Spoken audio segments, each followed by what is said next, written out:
the richest grandfather, in order to let me live a life of enjoying the wealth from above, below, and in between, spent a huge sum of billions to find me a beautiful female CEO as a wife. But as I looked at the voluptuous and enchanting beauty in front of me, I blushed and said coldly, I don't love you, and you shouldn't love me either. Let's live our own lives after marriage. Besides giving you the status of the young mistress of the Chen family, I can't give you anything else. However, I couldn't have imagined that it was precisely because of this stubborn remark that I would later want to slap myself in the face. Just now, my grandfather forced me to agree to a business marriage by threatening to cut his wrist. When I found out who my marriage partner was, I was dumbfounded because she is the older sister of my good buddy Jiang Bei, who is a whole 5 years older than me. I was so angry that I immediately prepared to go to the club to settle the score with Jiang Bei, but just as I reached the door, I was stopped by my grandfather. You can play around, but don't play with women. Integrity is a man's best dowry. Upon hearing this, I stumbled in my steps. 10 minutes later, I drove to the entrance of the club and saw Jiang Bei as soon as I got out of the car. He walked over with a smile and put his hand on my shoulder. You look handsome tonight. I shrugged off his hand and hinked before walking straight into the club. Jiang Bei was a bit puzzled and caught up to ask me what was wrong. I gave him a cold look and glanced away. How dare he ask what's wrong when he considers himself my brother, but actually wants to be my brother-in-law. And the worst part is that he and Grandpa conspired to deceive me. Upon seeing the situation, Jiang Bei was about to inquire further when he noticed a group of well-dressed social elites approaching from the opposite side. They stopped by us as they walked past. Just as I was puzzled, I heard Jiang Bei beside me calling out sister with a smile. Upon hearing this, I was stunned and turned my head to see a beautiful woman nodding lightly at him. I carefully examined her. Perfect appearance, perfect figure, especially her ample bosom, which made my heart inexplicably accelerate for a moment. At this moment, Jiang Tang spoke again. Go home early. Being a sister-controlled Jiang Bei naturally nodded obediently. What he didn't expect was that Jiang Tang would shift his gaze to me the next second. You too. As soon as these words were spoken, her companions beside her chuckled. Jiang Tang, it's fine if you look after your brother, but why do you want to look after Chen Xiao as well? Jiang Tang looked at me, the corners of her mouth lifting slightly, her cool voice tinged with a hint of amusement. Yes, I have to look after him too. At her words, my face turned even redder. Later, we entered a private room to drink and sing. At 11 o'clock, Jiang Bei suddenly said, I have to go. My sister asked me to go home early. After that, he looked at me. You too. I was instantly furious. I hadn't even gotten married yet and he was already telling me what to do. I am the cool and arrogant young master of the Chen family, not someone who can be bossed around by a wife. With this in mind, I crossed my legs and sat back on the sofa. I'm not going back. You go back by yourself. I'm staying. Seeing Jiang Bei preparing to leave, I hesitated for a moment before calling out to him. Wait, are you going to report to your sister? Jiang Bei looked at me inexplicably. Report to my sister? Why are you acting so strangely today? I looked at him cautiously. Don't you know? Know what? Seeing his expression, my heart instantly eased. Never mind. You can go back. With that, Jiang Bei left, looking puzzled. When he returned home, he saw Jiang Tang sitting on the sofa with her legs crossed. She smiled at Jiang Bei. You went out alone so early. Aren't your friends mad at you? Jiang Bei shook his head. They won't be. Jiang Tang nodded without saying a word. Looks like that little fiancé of yours didn't come home. TSK, a bit rebellious. Meanwhile, I didn't return home until the next morning. But what surprised me was that Grandpa didn't scold me. He just chuckled and told me to go to my room to sleep. Then later in the evening, we went to the restaurant to discuss marriage with the Jiang family. However, I absolutely couldn't imagine what Jiang Tang would do to me tonight. When evening came, I immediately recognized Jiang Tang among the Jiang family. Her striking red dress accentuated her figure perfectly. A hint of admiration flashed in my eyes. Was she trying to use her beauty on me? Useless. With that thought, I quickly averted my gaze. After exchanging pleasantries with Jiang's parents, we entered the restaurant and made our way to a private room. Jiang Bei, who had been clueless all along, finally realized that the mysterious brother-in-law his mother had been keeping secret was actually me. Anger washed over his face. You scoundrel! How dare you touch my sister?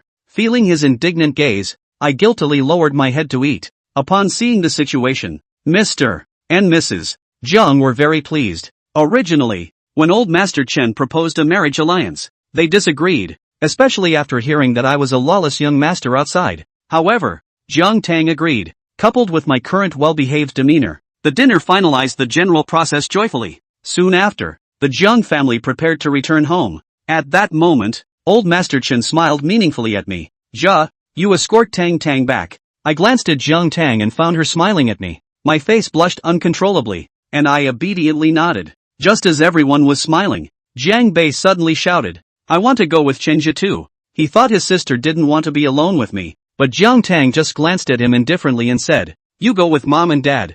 Jiang Bei was somewhat incredulous, but looking at his sister's indifferent gaze, he eventually left with their parents. Little did I know, this was just the first step of Jiang Tang's plan to train me. Soon I brought Jiang Tang to my car. Just as I was about to start the car, I heard her pleasant voice saying, help me fasten the seatbelt. I was taken aback at her words. Seeing my reaction, Jiang Tang smiled lightly and said, helping your fiancée fasten her seatbelt is what a gentleman should do. Upon hearing this, I inexplicably leaned over to fasten it for her. However, due to the relatively narrow space in the sports car and her ample and proud chest, my hand accidentally touched her chest as I reached over. Even though there were layers of clothing between us, I could still feel an extreme softness. I hesitated for a moment, then glanced somewhat nervously at Jiang Tang. She just looked at me silently. My face flushed, and then I pretended to be calm as I fastened her seatbelt. Seeing this, Jiang Tang's lips curled slightly. Let's go, she said. I glanced at her, then started the car. As the cool night breeze blew, I gradually realized that Jiang Tang, this enchanting creature, must have done it on purpose just now.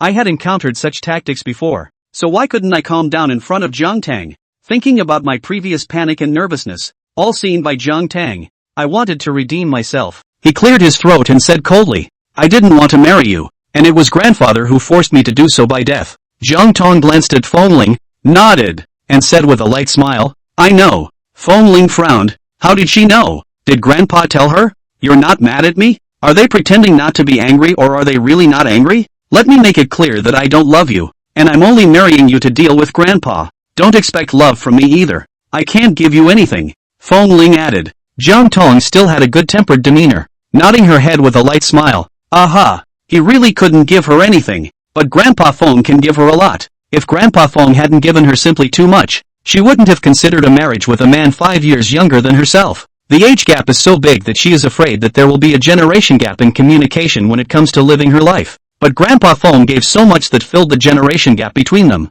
Fengling. It felt like I had punched cotton. She's still not mad at him after all he's said? After we get married, I don't care about you and you don't care about me. I'll play as much as I like, as much as I want. Fengling said. Now, should she always be angry? Aha. Jiang Tang nodded. Fengling, you're not mad at me? Don't worry. Jiang Tang smiled lightly and said, I'm very busy, often working overtime on business trips. I don't have time to care about you. You can play as you like. Fengling, should he thank her then? Fengling was in a bad mood, and next, he didn't say anything, and coldly sent Jiang Tang to the Jiang family. In front of Jiang's house, Jiang Bei was waiting for Fengling to send his sister back. He was a little worried that Fengling wouldn't send his sister back and take her to a hotel or something. Although, Fengling was not that kind of man. But what if? Jiang Bei looked at the time. If Fengling hadn't sent his sister back within 10 minutes, he would have to settle the score with Fengling. This marriage, he does not agree. Fengling doesn't deserve his sister at all. After 5 minutes, Jiang Bei saw Fengling's car parked in front of his villa and he walked up. Jiang Tang got out of the car. Fengling wasn't going to get out of the car. But when he saw Jiang Bei walking over, he also got out of the car. Jiang Bei said to Jiang Tang, Sister, you go in first. I'll talk to Fengling for a while. Jiang Tang glanced at him and nodded. Aha! Nodding to Fengling, he turned and went inside. Jiang Bei saw her enter the house before he frowned and said, You are not allowed to marry my sister. Fengling froze for a moment. He resisted the marriage. Looking at Jiang Bei, it seemed to be more resistant than him. Why? Fengling asked. Jiang Bei glared at him. Still need to ask? Of course it's because you don't deserve my sister. Fengling choked. Exasperated laughter. I don't deserve her? He's the young master of the Feng family. He's not good enough? He's a perfect match. A top match. A heavenly match. And he doesn't deserve her. Aha. Jiang Bei nodded. Look at my sister.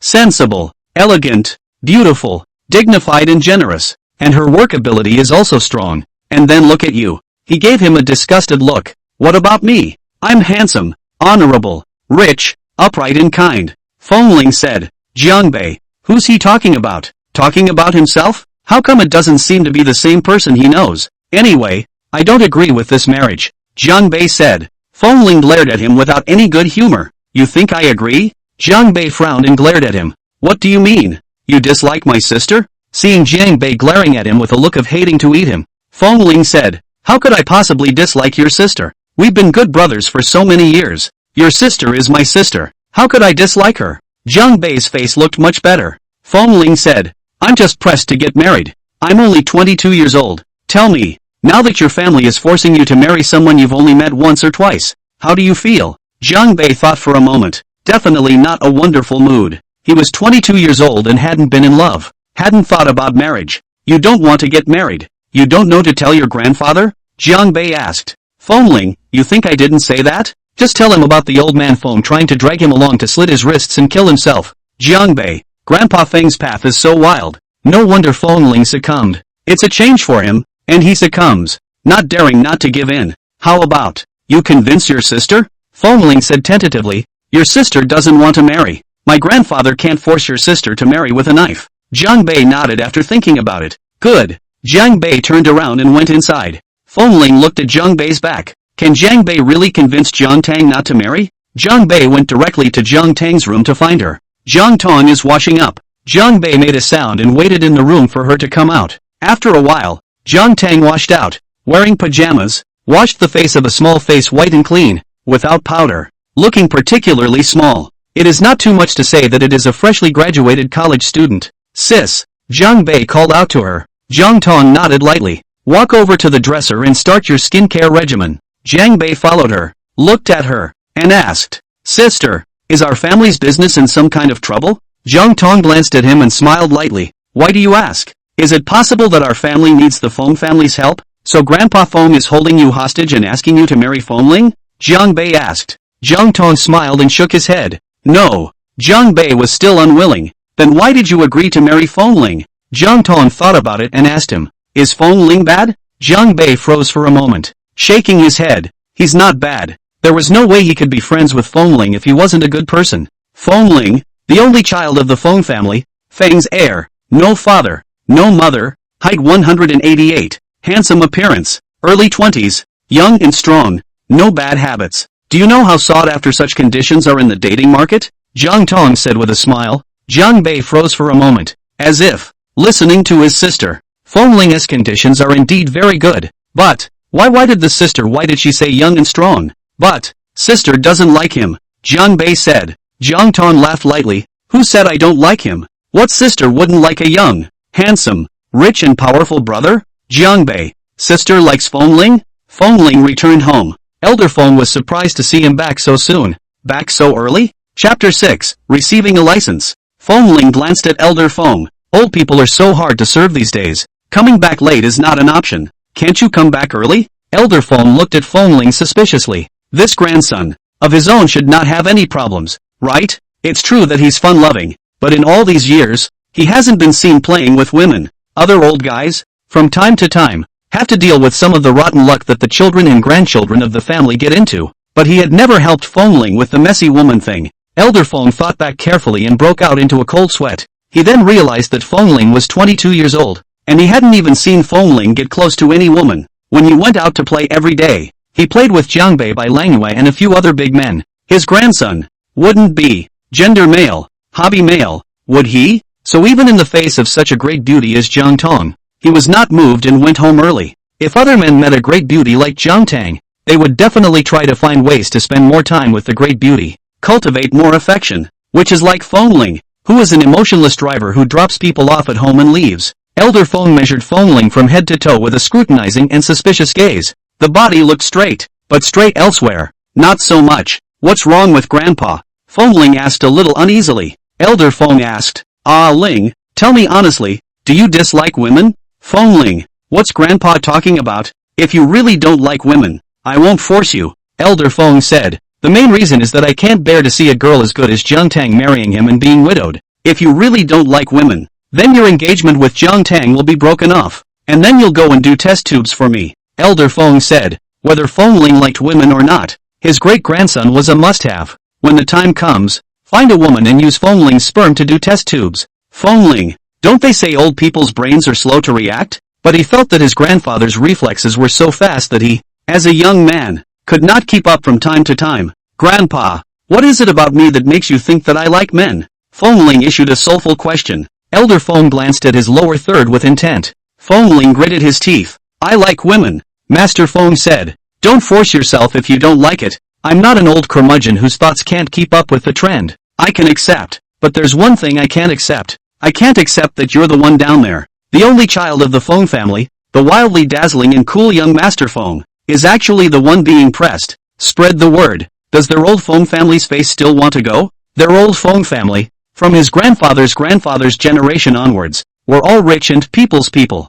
Always be human, no matter the time, place or situation. Neither can be underman. Feng Ling had a messy face. For a moment, I didn't know how to answer. Saying that he likes men, he can break off his engagement with Jiang Tang and temporarily lift the marriage crisis. But also, surely, you will be forced to go for IVF to have a baby right away. The lesser of two evils. Between marrying Jiang Tang and being used as a stud for test tubes, he chooses the former. I don't like men. My preferences are normal. Feng Ling said. Elder Feng, however, was not convinced and looked at him suspiciously. Are you sure you like women? Feng Ling gritted her teeth. Sure as well as firm. Feng Ling returned to his room, then remembered that he had asked Jiang Bei to persuade Jiang Tang to repent the marriage. If Jiang Tang really didn't marry him, would Grandpa suspect his sexual orientation again, and then force him to get a test tube? He messaged Jiang Bei. What did your sister say? Jiang Bei, if you dare to apologize to my sister in the future, I'll beat you to death. Feng Ling,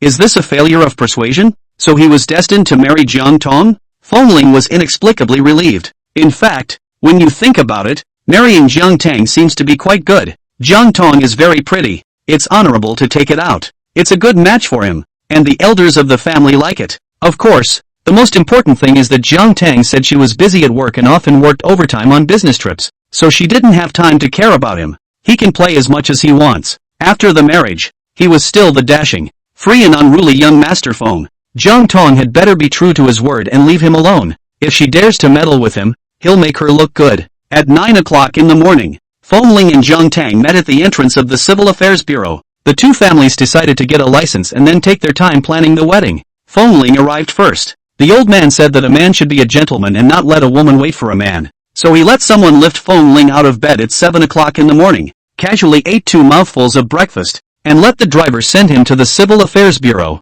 It was only 8:30 when he arrived, and he waited for half an hour before Jiang Tang came. Feng Ling looked at Jiang Tang. She was wearing a white shirt, and there was a black bow on the neckline of the white shirt, black wraparound skirt, light makeup, and a head of black hair softly draped over her shoulders. The first 2 times he had seen Jiang Tang, he had been a flaming red lips, sexy and seductive voluptuous look. Dressed like this today, it looks especially innocent and small. Looked about the same age as him, not to mention age. Been waiting long? Jiang Tang approached and asked with a light smile. Feng Ling, what does she mean by that? Did he think he wanted to marry her so badly that he came early and waited? I didn't want to come. It was Grandpa who had people escort me here. Feng Ling said with a slight tilt of his chin in an untamed manner. No matter what time it was, he, young Master Feng, could not lose face. Jiang Tang, I didn't ask how you got here. It doesn't matter how he got here. What matters is that he got here. She doesn't care about the process, just the ending.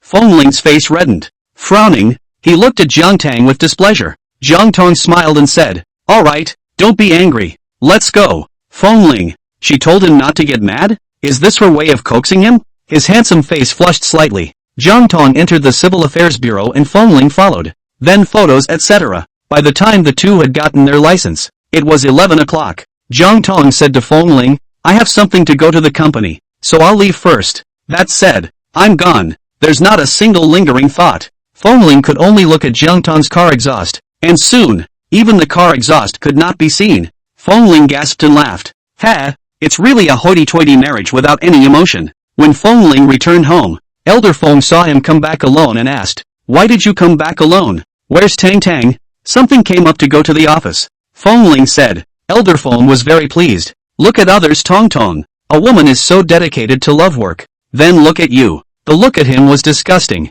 Feng Ling, you also report to the company tomorrow. Elder Feng said. Chapter 7, Elder Feng planned Feng Ling in a clear way. Feng Ling, marriage isn't enough? You have to go to work? What kind of human misery is this? I'm not going. Feng Ling said. Elder Feng looked at Feng Ling and asked, really not going? Aha. Feng Ling nodded. Really don't go. He knew how much he weighed, and he wasn't business material at all. He was happy with his life now, and if he did go to work and take over the company, he was afraid he'd screw it up in 3 or 2 tries, living on the streets. As far as the Fong family's current property status is concerned, as long as he doesn't die to go to work and start a business or something, he won't be able to spend all his money in a few lifetimes. Elder Fong said, "Okay, it's okay not to go to the company, and if you don't go to the company, you can have a baby at home." Fong Ling, having a baby? Aha! Elder Fong nodded. Have a baby. I don't. Fong Ling tilted her chin in refusal. Refused to be a stud. Elder Fong glared at him. You don't go to work.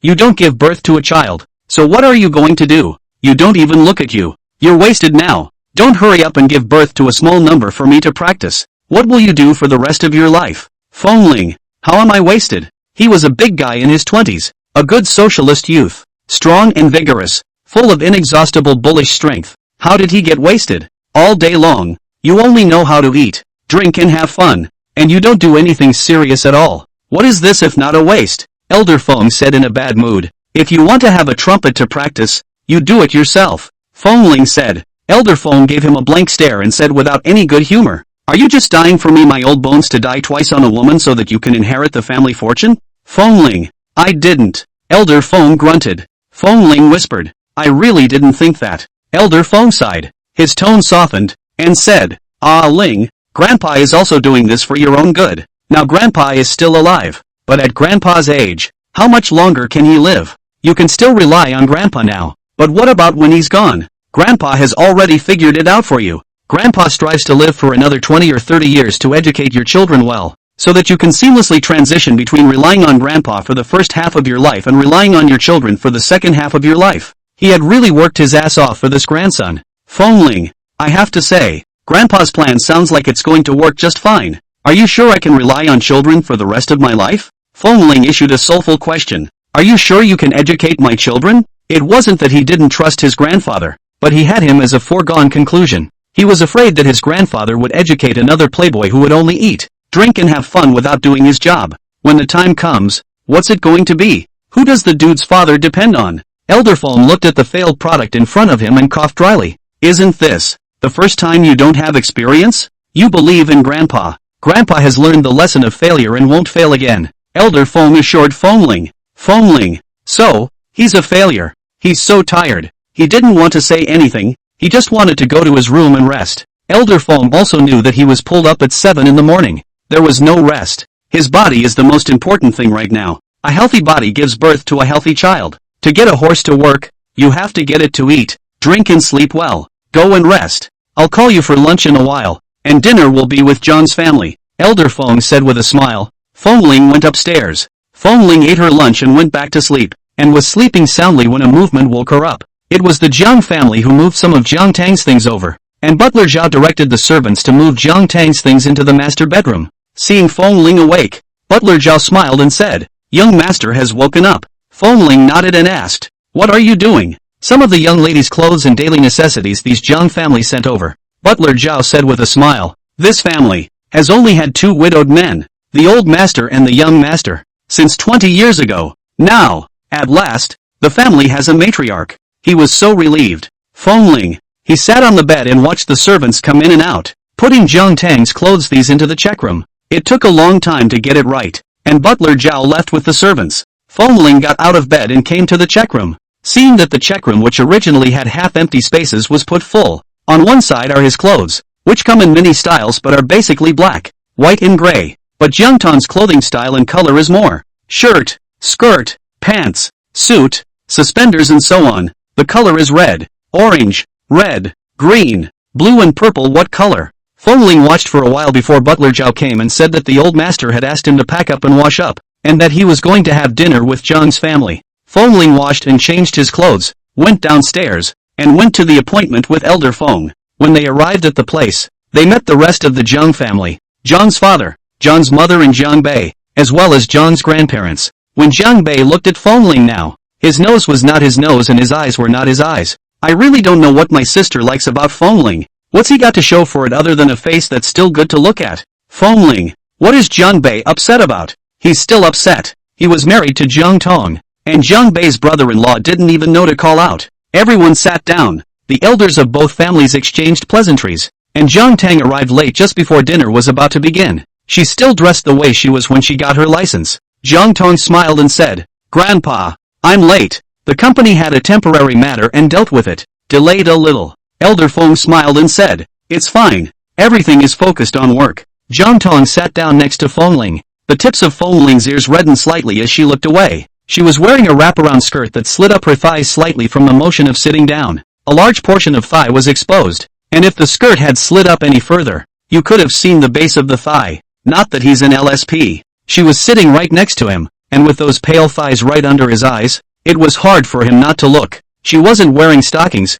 and her thighs were glowing white against her short black skirt. And, tender. Fengling withdrew his eyes, not daring to look again. It would be rude to look again. Look at, again and you'll want to get on it. Jiang Tang glanced at him and gently hooked up the corner of her mouth, lifting one leg and teetering. The toe of one foot was facing towards Fengling. The tips of his heels inadvertently touched his calves. Fengling had a jolt and trembled, and the tickling sensation made his scalp instantly numb. The tips of his ears were red again. Is she seducing him? Chapter 8. Butler Zhao is so pompous. He looked at Jiang Tang in surprise. Jiang Tang asked with a light smile, "What's wrong?" Fengling couldn't help but self-doubt. Could it be that he misunderstood? Jiang Tang didn't do it on purpose and was just careless? But would she be so careless? Although he had only come into contact with Jiang Tang 2 or 3 times, in her, he saw what most of the famous young ladies in this circle looked like, dignified and generous. In and out. Every move shows their upbringing. Something like the tip of a shoe inadvertently touching a man's leg is not likely to happen to them. It's possible she did it on purpose, but Jiang Tang's look was too open and collected, making him suspicious again. Nothing. Fengling said. Jiang Tang nodded, stopped talking and started eating. After dinner, they went their separate ways home. Jiang Tang followed Elder Feng and Fengling home. Fengling was cold and Elder Feng was smiling. The Jiang family elders also had relief and joy on their faces. Only Jiang Bei, looking at Fengling's face, was stinky. At the moment, Fengling was a yellow hair abducting a good girl in his eyes. How it looks. Ah Ling. Seeing that Jiang Tang was about to follow Fengling, Jiang Bei couldn't hold back any longer. Said, "Today is your big wedding day. Come on. I'll call up Bai Lang you and the others and give you a good celebration. Anyway, just don't want Fengling to come home." Even more so, he didn't want Fengling to cave in with his sister. Before Fengling and Elder Feng could speak, Jiang Bei pinched his arm and smiled skinlessly. "What are you talking about, you dead kid? On his wedding night, he's actually going to take his brother-in-law for a ride and then leave him alone? He really is a stick in the mud. How did she give birth to such a mallet?" Jiang Bei, go. Jiang Bei was forcibly taken away by Jiang Bei. Jiang Bei looked at Fengling with unwillingness and immortality. Finally, he was dragged into the car by Jiang Bei. Leaving, Elder Feng smiled and said to Jiang Tang, Tang, let's go home too." Jiang Tang smiled and nodded. Good. The three returned to the Feng family. As soon as he entered the front door of the Feng family, he saw the butler wearing a tuxedo and white shirt with white gloves on his hands, leading the Feng family's servants, standing in 2 rows, and the straight path was covered with a red carpet. Elder Feng, Fengling, Jiang Tang. "Hello master, hello young master, hello young lady, welcome home master, welcome home young master, welcome home young lady." The butler led the servants in a neat, slight bend and nod, shouting slogans. Jiang Tang glanced at Elder Feng and Fengling in surprise. Is the Feng family usually so ritualistic? Elder Feng smiled and gave Butler Zhao an appreciative look. Lao Zhao did a good job. Reward. Fengling glanced at Jiang Tang and felt ashamed to death. Why was Butler Zhao so pompous? The previous Butler Zhao was obviously very low-key. It's so pompous the older you get. Jiang Tang smiled and said to Butler Zhao,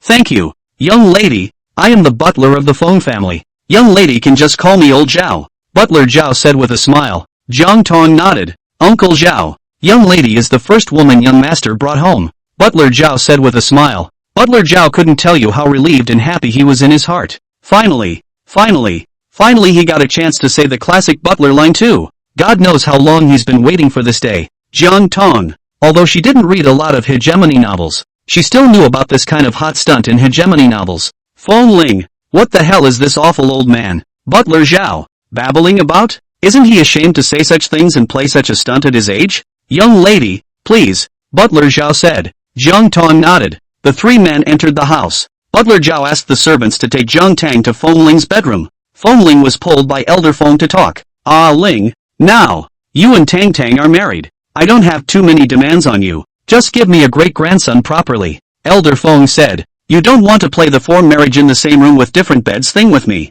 We don't interfere with each other after marriage and play our own game. Fengling. How did Grandpa know what he was thinking? Is Grandpa a worm in his stomach? As long as you give birth to a child, I don't care about anything else about you, Elder Feng said. Fengling was disgruntled. Grandpa, you're treating me like I'm a stallion who only makes babies. Elder Feng gave him a look and said, whether to be a stallion for only a few minutes every night, or to go to work at the company as a cowhorse for more than 10 hours from 5 to 9, choose one for yourself. Fengling. Minutes? He's going to blow up. What's Grandpa talking about? That he only has a few minutes? How could he be a physically strong, bloody young man for only a few minutes? What? Master Feng raised his eyebrows. I overestimated you? Not a few minutes? Only a few seconds? Fengling clenched his teeth in anger. I'm at least starting at 30 minutes. You haven't tried it. How do you know? Elder Feng asked. He usually kept a close eye on this only grandson, Big Baby, who was always surrounded by his people. Therefore,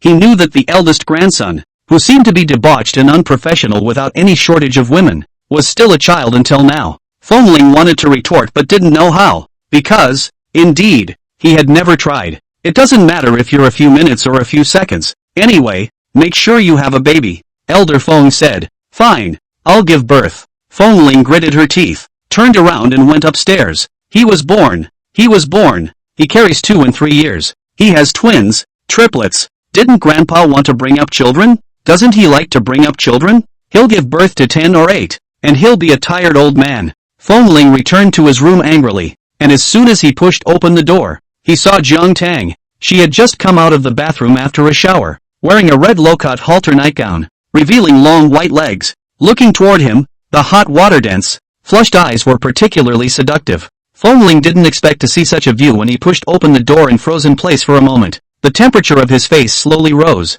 What about this? Going in? But what happens when you go in? Jiang Tang saw that he had been standing still in the doorway and didn't say anything, walked over to the dresser and sat down, starting to take care of her skin. Fengling eventually entered the house. That's when I realized that the room had actually changed drastically. The bed sheets and duvet covers were changed to red. The walls were plastered with big red happy letters. The vase on the coffee table was filled with red roses, and even, the bed sheets were covered with rose petals. No need to think. It must have been done by Butler Zhao. Butler Zhao is really getting pompous now. You can't learn to be understated and introspective even at a certain age. Everything dressed up in the room, including Jiang Tang, made Fengling uncomfortable, standing or sitting. Chapter 9, Using Innocence as a Dowry. Compared to him, it seemed as if Jiang Tang was the master of this house. She was seriously nursing her own skin, as if she didn't care about him at all and didn't put him in her eyes. Please, tonight is their wedding night. Why isn't she nervous at all? Don't they say women are nervous and scared the first time?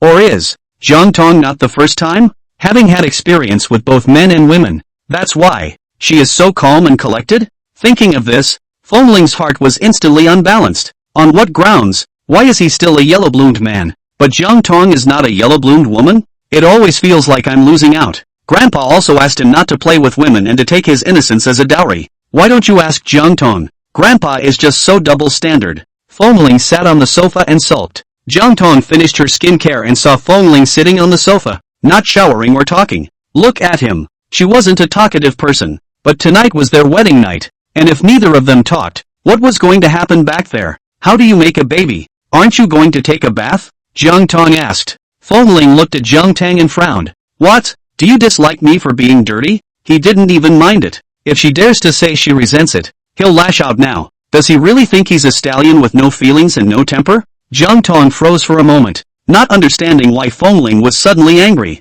Shake your head. No. Fengling grunted. Jiang Tang looked at Fengling and thought for a moment. Let's talk. Talk about what? Fengling asked. Jiang Tang got up and walked towards him. Fengling looked at her dumbfounded. She was really pretty, and the halter nightgown was V-necked, revealing a small portion of her breasts. Very full and plump. Pajamas have a very thin layer of self-contained breast pads. No underwear support. Looking still very firm. And, he visually inspected it. Not something he could grasp with one hand. She walked toward him, her legs long and dazzlingly white. Fengling's body tensed. Jiang Tang walked over and sat down beside him, separated by a distance of one person. Fengling smelled her scent. It was still a fragrant and tantalizing smell. In this particular environment, It made one's blood boil and restless. Jiang Tang looked at him and said, "Talk about when you want to sleep." Ah, Fengling froze for a moment and looked at Jiang Tang in surprise. Jiang Tang looked at his appearance and hooked her lips, her pretty face coming over.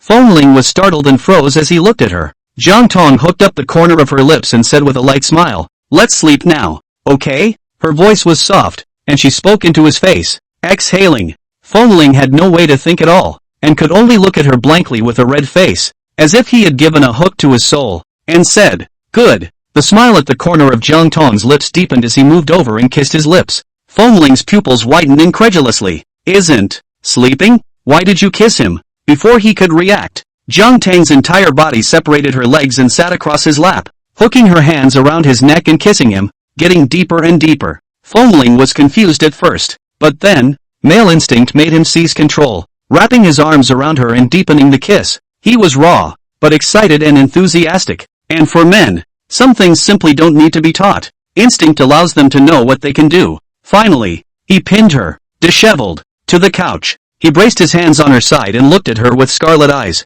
At the moment, her pretty face was flushed, her eyes were watery, and her clothes were half faded. Don't mention how tempting it is. But Fengling was still trying his best to hold back. Jiang Tang looked at him a bit puzzled. "I don't understand why Fengling is still holding back when it's come to this. Do you hate her that much?" However, she could sense that Fengling, although he resisted the marriage, was not obnoxious towards her. What he resists is a marriage of interest without emotion. Not her. She reached out and burrowed through the hem of his shirt, her small hands caressing his abs. Fengling's body stiffened and stared at her with fishy red eyes and clenched teeth. It's that time of year to seduce him. Doesn't he realize that he's suffocating and about to explode right now? That wretched woman. She's dead tonight. Fengling's body viciously covered. Jiang Tang woke up. The biological clock woke her up on time, despite the fact that she had been up almost most of the night last night. "Just, don't want to move. I moved just now, and I'm not comfortable anywhere." She frowned a little and glanced at the still sleeping boy beside her. She hadn't really believed it before when the research had shown him to be a fledgling.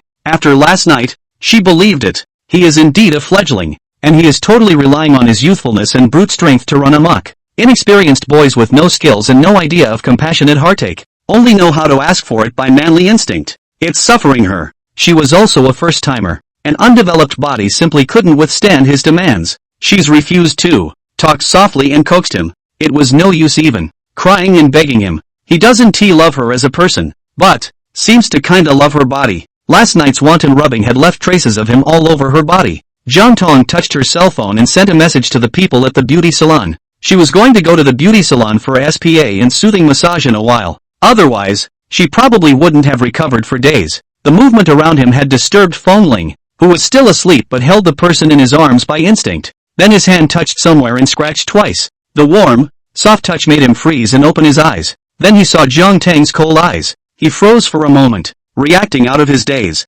Dropping his eyes, he glanced at the fact that his hand was still resting on her breast. Embarrassed and shy, he reddened his face and withdrew his hand. He didn't dare to look at Jiang Tang and didn't know what to say, though everything that needed to be done was done last night. But he and Jiang Tang were still not very familiar with each other. Also, last night he went overboard and made her cry. And even though she was crying and begging him, he didn't even spare her. Thinking of this, Fengling's complexion changed. Looking at Jiang Tang, he subconsciously wanted to stick it on. "What are you doing?" Jiang Tang reached out his hand against his chest. Fengling looked at her much like he did at certain times last night. Tried to eat her. Fengling's face reddened in embarrassment, and subconsciously wanted to say "I'm sorry," but the words stopped at the edge of his mouth. Who is he to say he's sorry? When has he ever said sorry to anyone? She was his wife, and it was only right that he should do such things to her. Last night, there was no shortage of that. Even more outrageous things have been done. Thinking of this, Fengling's body directly pressed up.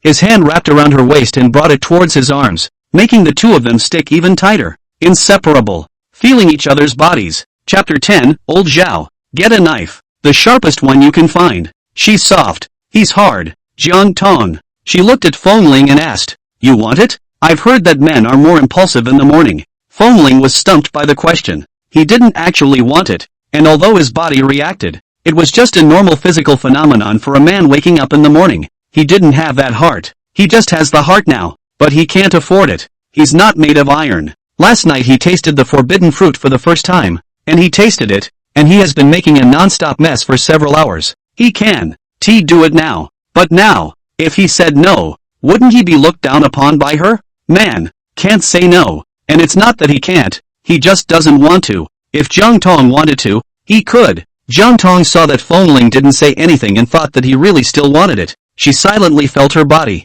mentally assessing whether she could still play along with him or not. Newlyweds, and newlyweds with no feelings like theirs. She wanted to play nice with him, didn't want to spoil his fun on something like this. But her final assessment was that she really wasn't physically able to. While I don't want to spoil his fun, I can't get myself killed to cheer him up. Wait for the evening. Jiang Tang said. I'm a little unwell. As for why it was uncomfortable, Fengling knew in his own heart. Oh, Fengling blushed and roughly guessed why she was uncomfortable and let go of her. Then got out of bed and went to the bathroom. Jiang Tang breathed a sigh of relief. The whole person loosened up. Taking her cell phone, she flipped out the female software. Check your ovulation period. She wants to get pregnant as soon as possible. She is 27 years old, the prime age for childbearing, and that was her agreement with Master Feng. At first, Elder Feng took the initiative to approach her and negotiate with her to marry Fengling. Elder Feng made conditions that she couldn't refuse, all kinds of shares, property, gifts, and Elder Feng had only 2 requests for her. First, after the marriage, to help support and urge Fengling to become a talented person, and later be able to take up the heavy responsibility of the Feng family. Second, give birth to the Feng family heir as soon as possible. The first point is negotiable, but the second point is not negotiable. She must give birth to the heir of the Feng family, male or female, as soon as possible. Ovulation is a few days away. Take a good rest in the next few days, wait for the ovulation period, and then have a good love affair with Fengling. Strive to get pregnant soon. Fengling took a cold shower in the bathroom and came out to see Jiang Tang already dressed. Jiang Tang also went to wash up, and after washing up, the two of them went downstairs for breakfast. Elder Feng was eating breakfast in the dining room, and Butler Zhao was waiting on the sidelines. The two froze for a moment when they saw Fengling and Jiang Tang appear. Two people who aren't too tired to get out of bed? Fengling was young and bloodthirsty, and when he met a great beauty like Jiang Tang, he didn't make a whole night of it? Elder Feng and Butler Zhao exchanged a look, and there was worry in each other's eyes. Fengling shouldn't be unable to do it, right? Fengling didn't even notice the eyes of the two old men and sat himself down, asking the maid to get him breakfast. He's starving. Jiang Tang greeted Elder Feng with a light smile and also found a seat. Elder Feng and Butler Zhao looked at Jiang Tang. Tang, did you sleep well last night? Elder Feng asked with a smile.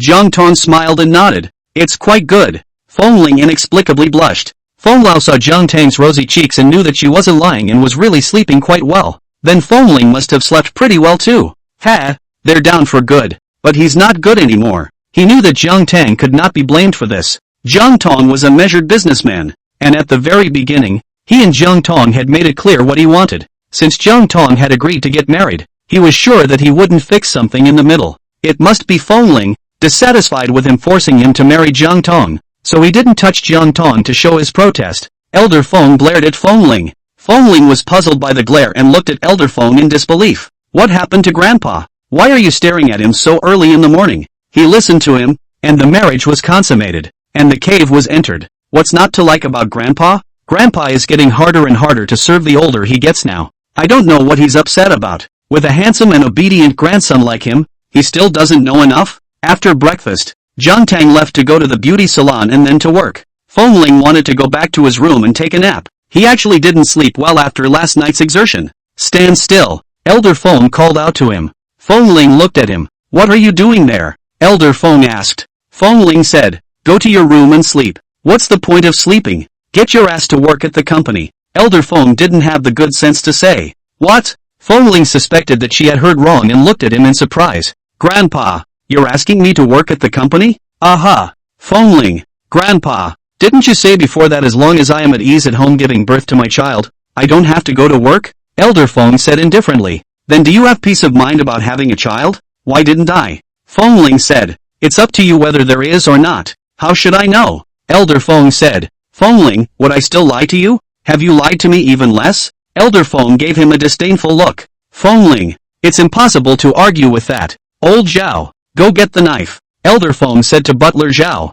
Yes. Butler Zhao turned around and was about to go to the kitchen. Fengling, what are you doing with the knife? Mr. Feng said. Of course, he slit his wrists to kill himself. What else could he do? Fengling, again? Didn't Grandpa learn the story of the wolf? Before, I was worried that if something happened to me, you'd be all alone in the world, living a hard life. But now, I'm not worried. You're married now. Tong Tong is a powerful and affectionate woman. If I really go, Tong Tong will take care of you and run fangs. I can go in peace now. Lao Zhao, come on, get the sharpest. Master Feng said. Butler Zhao, yes. Feng Ling looked at Elder Feng and clenched his teeth in anger. I'll go be a cow or a horse. Isn't that enough? He's really losing out. Being a studded knight and a cowboy by day. Sooner or later, I'll die of exhaustion. Success. Elder Feng nodded with a smile. It's true. When a man has a family, he thinks about establishing a business. In the past, when I wasn't married, I was dead set against going to work. But now that I'm married, I casually pushed and agreed to go to work. Feng Ling resigned herself to changing her clothes and followed Elder Feng to the company. The old man told him to start at the bottom. He was going to be allowed to do 2 or 3 years at the grassroots level, going to each department for a few months to familiarize himself with the grassroots operations. A manager who doesn't know the underlying business is easily confused by those below him. Chapter 11, You've only been gone a day and you're like this? When Elder Feng and Feng Ling got off work and had just arrived home, they were told by the housekeeper that Jiang Tang had gone on a business trip. Feng Ling, what she said was true. She was really busy with work and traveled a lot, leaving him a lot of time to eat, drink and be merry. Elder Feng frowned and glared at Feng Ling. Feng Ling was puzzled by the glare. Grandpa, what are you staring at me like that for? Why am I glaring at you like this? Don't you know in your own heart? Elder Feng didn't have the good sense to say. Feng Ling, I wouldn't have asked you if I had a count. Tell me honestly, did you behave badly last night?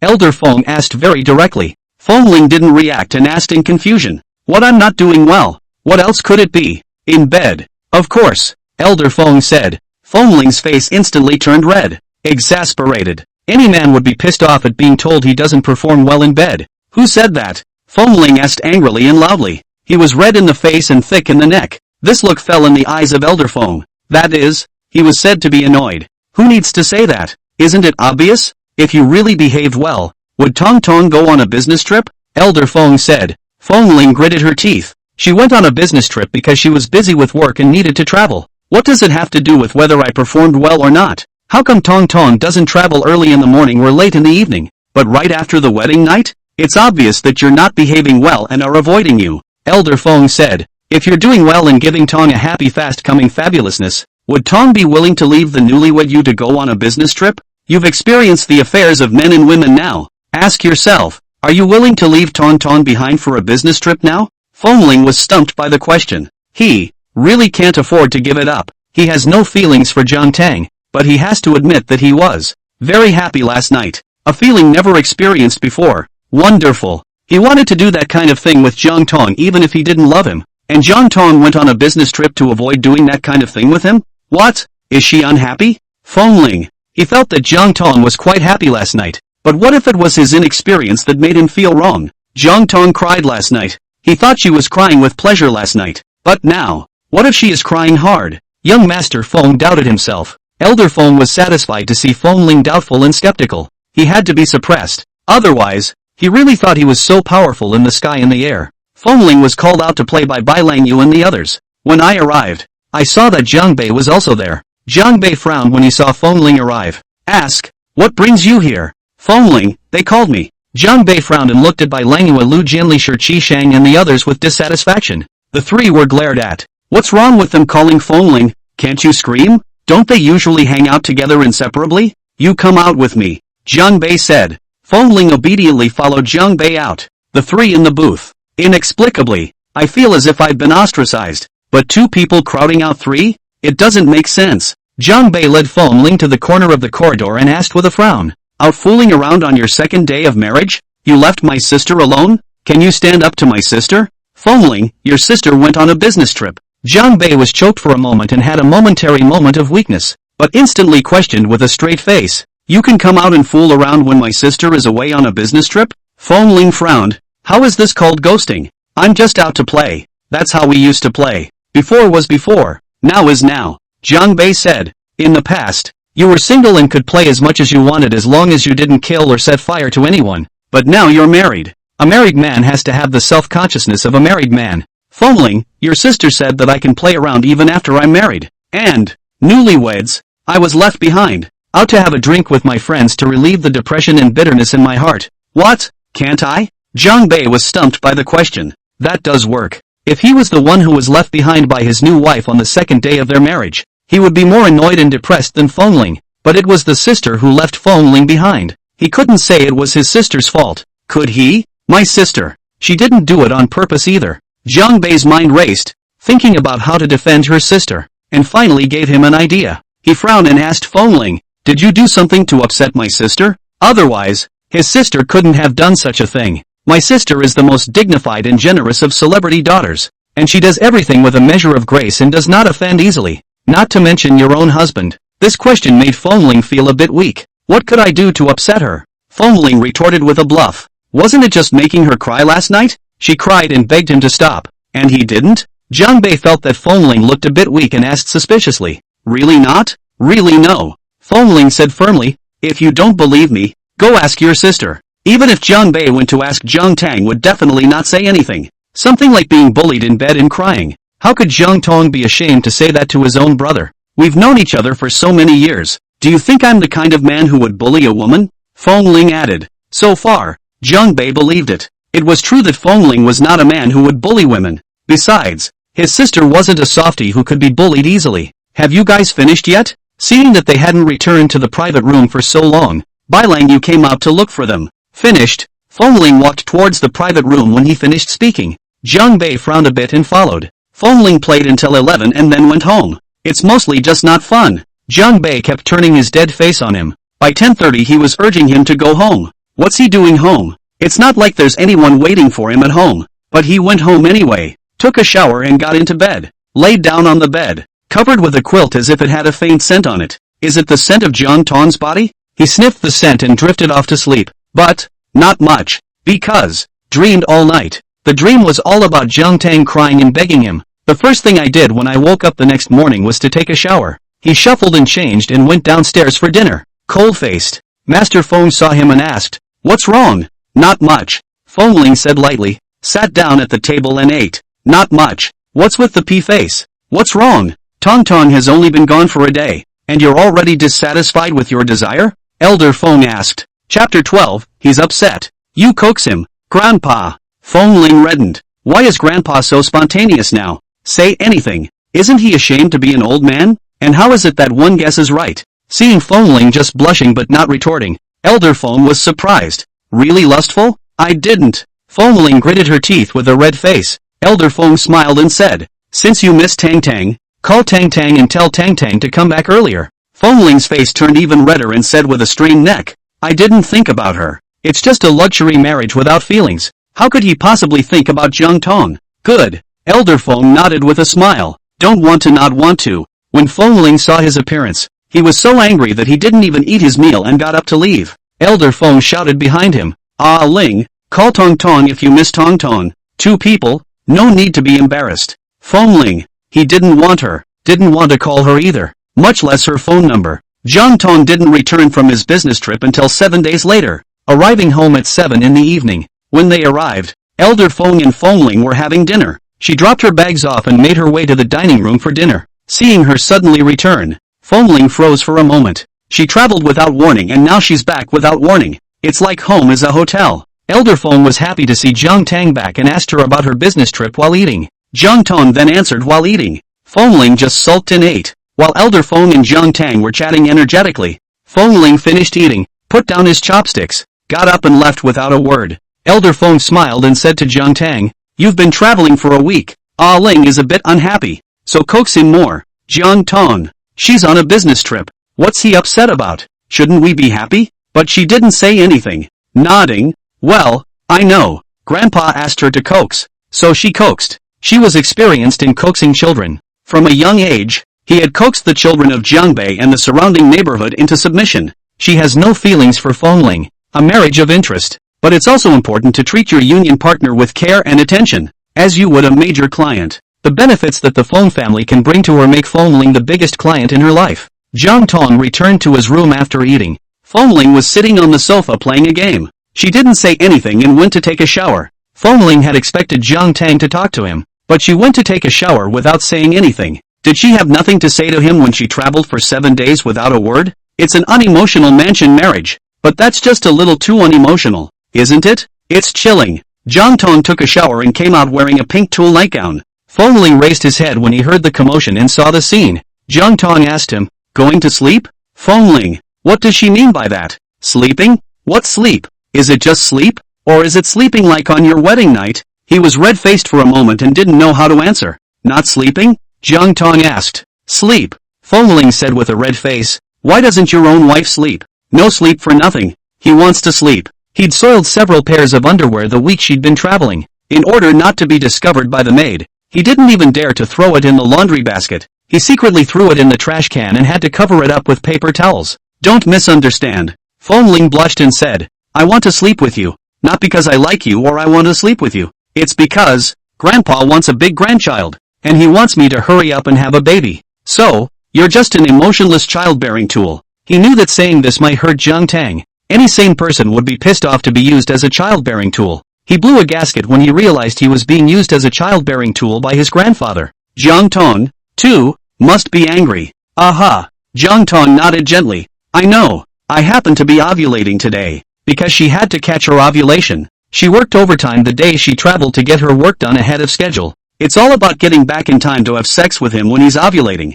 Fengling froze for a moment and looked at Jiang Tang in surprise. You're not mad at me? She's a highly educated, self-reliant new woman of her time. A strong woman. A great heroine. And she's not even upset about being used as a childbearing tool? What? Jiang Tang asked Fengling. Fengling shook his head. No. Jiang Tang was really strange. She doesn't seem angry about anything. Knowing that she didn't love her, she wasn't angry at being forced by her grandfather to marry her on pain of death. Knowing that she's just a childbearing tool doesn't make her angry. Has she always been this stable? He just couldn't imagine what kind of people and things would make her angry. Go to sleep, Jiang Tang said. Take the lead on the bed. Fengling hesitated and followed suit. It was true that he didn't like Jiang Tang, but he also really wanted to sleep with Jiang Tang. Day and night thoughts. Not only did he think about it at night, but occasionally during the day he would get carried away thinking about the way she moved on her wedding night. The two lay on the bed. Fengling was a little nervous and a little embarrassed, not knowing how to start. It was Jiang Tang who took the initiative on the wedding night, and he went with his manly instincts behind him.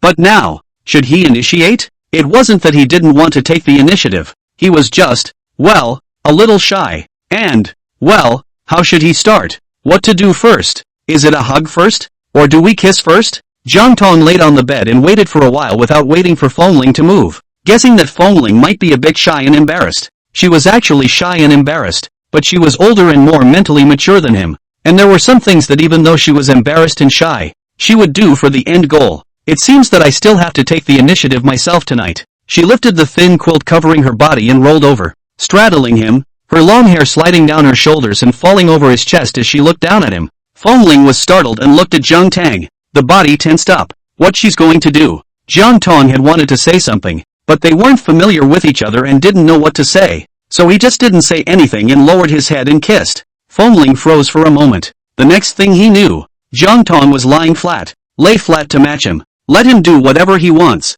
With the lessons learned from the wedding night, Fengling didn't want to make Jiang Tang cry, but in the end, Jiang Tang still cried. Fengling was innocent, but in his heart there was a hidden prideful pride. If anything, he couldn't tell if Jiang Tang was crying because of pain on her wedding night or because of something else. But tonight, he was divided. She wasn't crying because of the pain. She was crying because of a physical reaction. It was physiological tears. Tears that the emotion couldn't control. A woman's tears at this point are a man's stimulant. He pestered Jiang Tang to fool around several more times before letting her go. Chapter 13. I heard you threw your underwear in the trash. After working for a few days, Fengling also had a more punctual biological clock, and he woke up when Jiang Tang did. Waking up, the two looked at each other and without speaking, they each got up and went to wash up and go downstairs for breakfast. Elder Feng looked at Fengling who had a refreshed and insatiable face, tugged at the corners of his mouth. Ha, man. The other day every morning he had a look of lustful resentment on his face,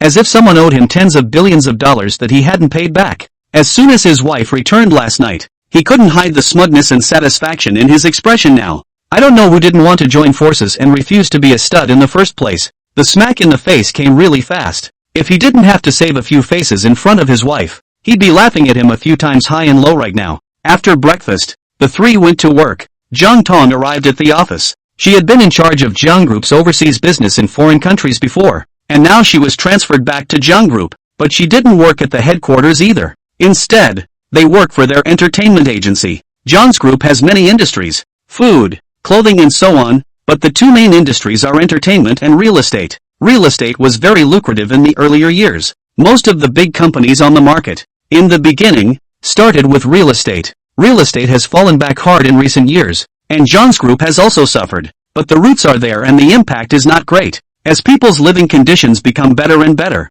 and they pursue a higher level of various spiritual dimensions. The entertainment industry has developed very well in recent years. Jiang's group's entertainment agency had signed hundreds of artists. Of these several hundred artists, most of them were 18th-tier starlets, and only a few were first-tier traffic. The stars' ability to make money was amazing, and these hundreds of big and small star artist actors and actresses could earn billions a year for Jiang's group.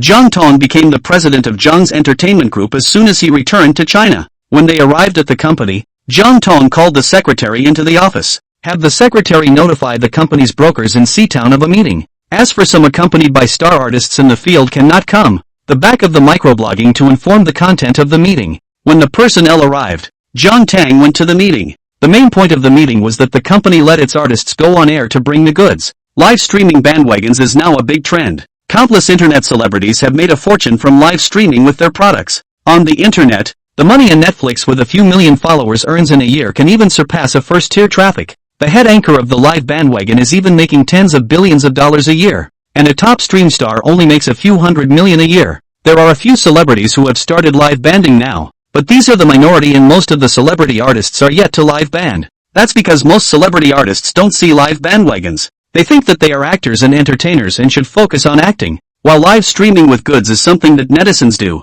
Saying exaggerated words in the live broadcast to sell their goods will damage their image grade. Actor-artist stars are not looking at Netflix. Self-consciousness is one step above Netflix, because many internet celebrities got their fire by rubbing it in by being weird and pretending to be ugly and so on. She didn't feel that there was any difference between a netizen and a star performer. She was capitalizing on the fact that for her, whether it was a netizen or a star performer was a profession. As capital, all she wants is to make money. She wants all her artists to come and carry the goods. Of course, it is not forced. Willing to live with goods the company can arrange. Not willing, the company is not forced. Needing to communicate your decision. Feng Ling and Elder Feng went to the company. In the car, Elder Feng asked Feng Ling, "Did Tong Tong coax you last night?" Feng Ling's face instantly turned red, glanced at Elder Feng, and said, "What is she doing coaxing me? I'm not a child." She didn't coax? Elder Feng was surprised. Feng Ling didn't say anything with a red face. Elder Feng, she clearly promised me to coax you. Feng Ling looked at Elder Feng. You let her coax me? Aha. Elder Feng nodded. Feng Ling had a sudden uneasy premonition in his heart and stared at Elder Feng and asked, "Grandpa, what did you say?" How did what say?" "Straight up. Of course, that she's been traveling for a week and you missed her and were in a bad mood and asked her to coax you a little." Feng Ling. At this moment, the sky of the wildly dazzling young Master Feng collapsed. "Grandpa."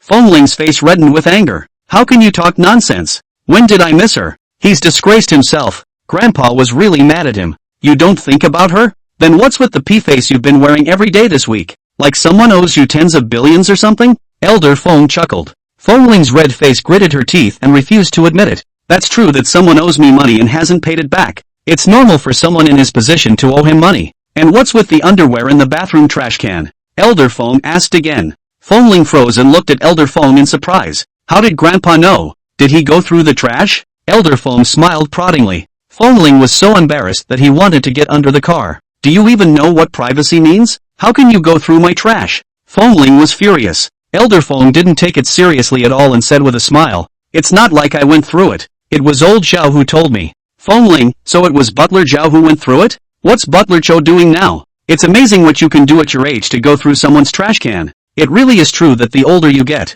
the less sense you make of it. How could old Zhao do such a thing? Elder Feng smiled and said, "It was the maid in charge of cleaning and taking out the garbage at home who told old Zhao." Feng Ling, I heard that you still want to cover it up with a tissue? Elder Feng asked with a smile. Feng Ling, at this moment, he closed himself up, did not want to talk. In the Feng family, 22 years of face is completely lost. It could be imagined that with these two loudmouths, Butler Zhao and Grandpa, leading the rumor, this matter had already spread within the Feng family, and in the future, he would be completely unable to raise his head as a human being in the Feng family. He didn't want to talk. What's wrong?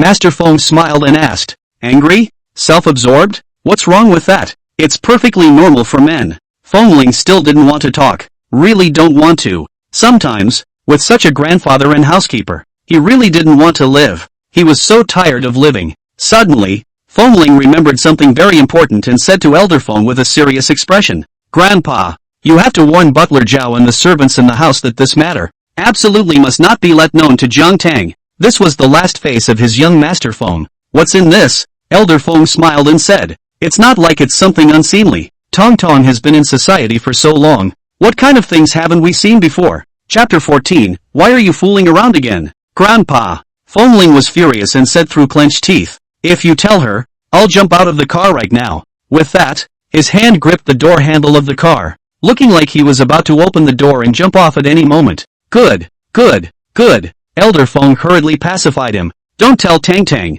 I will definitely instruct everyone that this matter cannot be told to Tang Tang no matter what. You promise? Fengling said. Master Feng said, I promise. If you tell Jiang Tang, then you won't be able to hold a great-grandson for the rest of your life. Fengling said. Elder Feng. So hard. Not being mean to him. Rather, he was ruthless to Fengling himself. If he couldn't hold a great-grandson for the rest of his life, wouldn't that mean Fengling would never have a child for the rest of his life? The ones who are tough on themselves are the ones who are really tough. Fengling looked at Elder Feng. Be tough on yourself to be tougher on your enemies. Elder Feng nodded his head. I promise. This matter, if I tell Tong Tang, I won't be able to hold my great-grandson for the rest of my life. He doesn't say, but the rest of the family said it, but it's nothing to do with him. That way, he wouldn't be breaking his vow, and he could still hold his great-grandson. Fengling glanced at Elder Feng and didn't say anything, but his hand loosened the car door handle. Jiang Tang had a lunch date with the company's top stream of time seekers. Discuss with Timeless Seek about his live banding. Timeless searches 3 years ago because of a campus idol drama fire. A hit. Among the top stream. These 3 years, for the company earned a lot of money. Gangtang wants Timeless Seek to come on the air and bring the goods. Of course, such a status position as Tokaho Seek live bandwagon is to lower his own style, and it is unfavorable to his subsequent development. Jiang Tang also does not require him to live carry goods all the time. It is hoped that he can occasionally live carry goods for the company's other artists live carry to attract traffic. There is also a more important point that the food processing plant under Jiang Group is preparing to launch a new snack. Jiang Tang hopes that Timeless Seek will launch the snack through live banding. This was Jiang Tang's first time to see Toki Changshuan, having only seen him occasionally on TV in the past. A cool, untamed brow and studded ears. Cool and handsome with dyed, flamboyant white hair. It's not easy to mess with. After a brief exchange of pleasantries, Jiang Tang told his purpose while eating. Aha! Tokaho Hunt nodded, his eyebrows still cold and cool, and said, you discussed the specific details of the process with my agent. Jiang Tang froze for a moment. Tokaho Seeker is not a good talker, not a bad person, did not do anything to bully people and violate the law, but it's just a bad temper. Not good to talk, not good to communicate. When his temper is up, he doesn't give face to anyone. The company hasn't been around for a few years to clean up his mess in the background. Often says yes to program items like these because other people piss him off and say no. She had thought that it would take a lot of words to be rejected by Tokiomi today, but she didn't expect that he would agree so easily. It seems like, isn't as bad of a communicator as it's been rumored to be. It's good to communicate. Jiang Tang smiled and said, good. Tokaji Hunter glanced at her, called the waiter, ordered 2 more dishes, and said, this is the signature dish here. Try it. Jiang Tang froze for a moment and looked at Timothy Seeker. He's a little strange. Is this his way of sucking up to her? But he didn't look like that. Tokaho Seeker didn't say anything, lowered his eyes,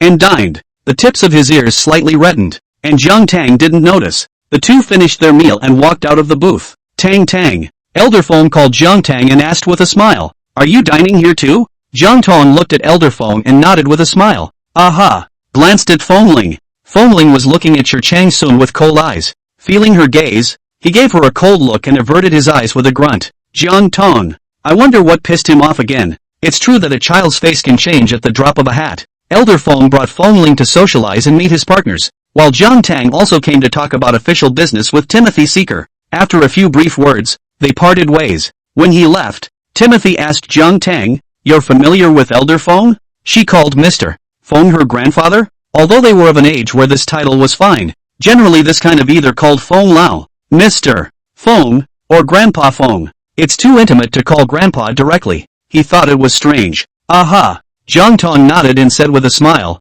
Fengling and I got married. She and Fengling got married and didn't intend to hide it from the outside world. Friends and family on both sides were aware of it. In 2 months, she and Fengling would have a grand wedding, and by then, the whole city, the whole country, and even the whole world would know about it. Sure, Changshuan froze for a moment, looking at Jiang Tang in surprise and shock. It took a long time to look away. What? Jiang Tang asked with a smile. Surprised? Sure, Changshuan finally came back to his senses and looked at her, his expression growing colder and colder as he asked, Is Jiang in some kind of trouble? Jiang Tang froze for a moment, not understanding why Sure Changshuan asked this, and looked at him. Why else would you marry a dude so much younger than you? Tokaji asked searchingly. Jiang Tang. It seemed that Fengling's dude was really famous, and even Timothy Seeker, who wasn't in this circle, knew about it. No.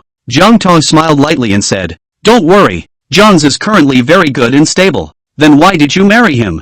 I don't know if it was Jiang Tang's illusion, but she felt that Sure Changshuan's voice was colder and harder. Moreover, there was undisguised malice towards Fengling in the words. She had thought that Tokaji-sun was worried that Jiang's situation was bad and that it would affect his career. Now it seems like it's not. Jiang Tang smiled and casually said, Of course it's because I like it. It's only natural that wives like their husbands. No one can pick an excuse for this answer. Tokaho Seeker stopped talking with a cold face. For the rest of the trip, Tokiomi never said another word until they reached the office and parted ways. After work, Bai Langyu and a few of them asked Fengling to go play. Fengling arrived at the place. Everyone else arrived and found a seat. Just happened to be sitting next to Jiang Bei. Jiang Bei then tilted her head and whispered in his ear, Why are you here? Didn't my sister come back from her business trip? He's not at home with his sister. He's out fooling around again? Because his sister left her newlywed Fengling to go on a business trip, he came out to fool around. Although he was dissatisfied in his heart, but their siblings were at a disadvantage.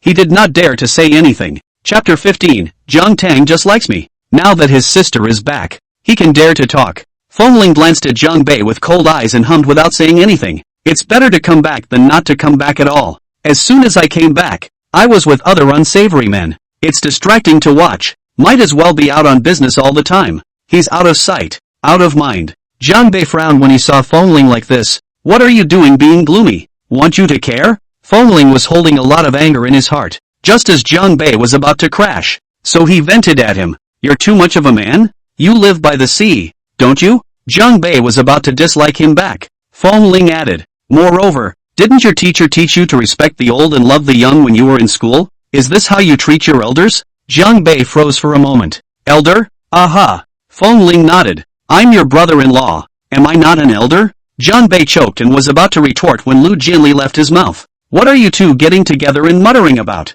The others also looked at Jiang Bei and Fengling, surveying the two with a suspicious scrutinizing gaze. Both of them have been feeling out of sorts lately, coming together to mutter whenever they meet, as if they're hiding something from them. It always felt like the three of them were isolated by the two of them. Jiang Bei was about to speak when Fengling straightened his back and said, I'm educating him. Friends were amused to hear this. Laughing, they asked, How did you educate him? I taught him to respect his elders. Fengling said. Lu Jianli smiled and asked, Then which elder did you teach him to respect? Are there any of their elders here? Aren't we all friends of equal rank? Me. Fengling said, I'm his elder. The others laughed and scolded. What kind of elder do you count him as? You take advantage of Jiang Bei? Be careful of Jiang Bei beating you up. I'm his brother-in-law. Fengling said. Everyone else laughed and didn't believe what he said at all, saying to Jiang Bei, Bei, he's taking advantage of you like this. Why don't you beat him up? Who doesn't know that Jiang Bei is a sister control? Opening and closing his mouth, how beautiful and capable my sister is. Fengling dared to take advantage of Jiang Bei's sister. He was dead. They were waiting for Jiang Bei to have a seizure, but they saw Jiang Bei sitting there motionless, although his face didn't look good. The smiles on the faces of Lu Jianli's few people slowly stiffened. Fengling tilted his chin slightly in triumph as he looked at the several people. If Jiang Bei dared to beat him up, he would go back and tell Jiang Tang. The younger generation beat up the elder generation. It's against the law. Silence. Silence. No way? Lu Jianli looked at Jiang Bei and Fengling with disbelief. The two men looked complacent. One had a face of stifled anger, but dared not say anything. This can't be true, can it? Jiang Bei is also the wildly dazzling and cool young master of the Jiang family, and has never been a master of holding back his anger. The fact that he was like this now only meant one thing. What Fengling said was true. He really is Jiang Bei's brother-in-law. Jiang Bei has only one sister, Jiang Tang. How is this possible? Lu Jianli looked at Fengling, How could you be with Sister Jiang Tang, a 22, a 27,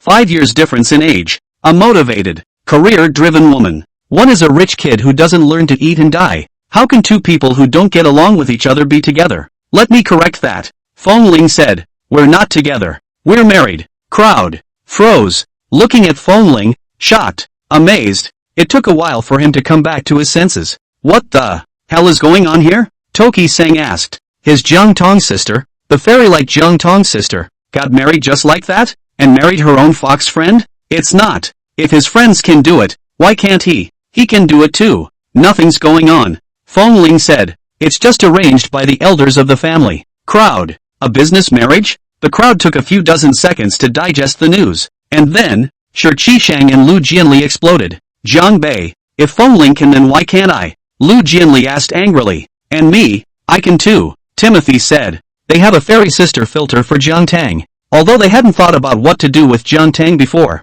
and felt that they were not worthy of Jiang Tang's sister. But now, when they thought about it carefully, if Fengling could do it, they could do it as well. If their foxy friends deserve it, then so do they. Sooner or later, the union is going to happen anyway. Sister Jiang Tang, mature and sensible, dignified and generous, and with whom they have grown up together. It would be better to be with Jiang Tang's sister rather than joining forces with unfamiliar and strange and unknown magnates in the future. Sister Jiang Tang has been taking care of them and treating them well since they were young, and when they really want to get married, Sister Jiang Tang will definitely take care of them and treat them as well as she did when they were young. Jiang Bei was innocent and helpless. I didn't know anything about it before, and if I had known about it, do you think they could have made it? Jiang Bei didn't have the heart to say. If he had known, he would have found a way to sabotage it. Definitely won't let Fengling this yellow hair scourge his sister. Toki-san and Ryujinli nodded their heads. Fengling really doesn't deserve Sister Jiang Tang. Fengling looked at a few people.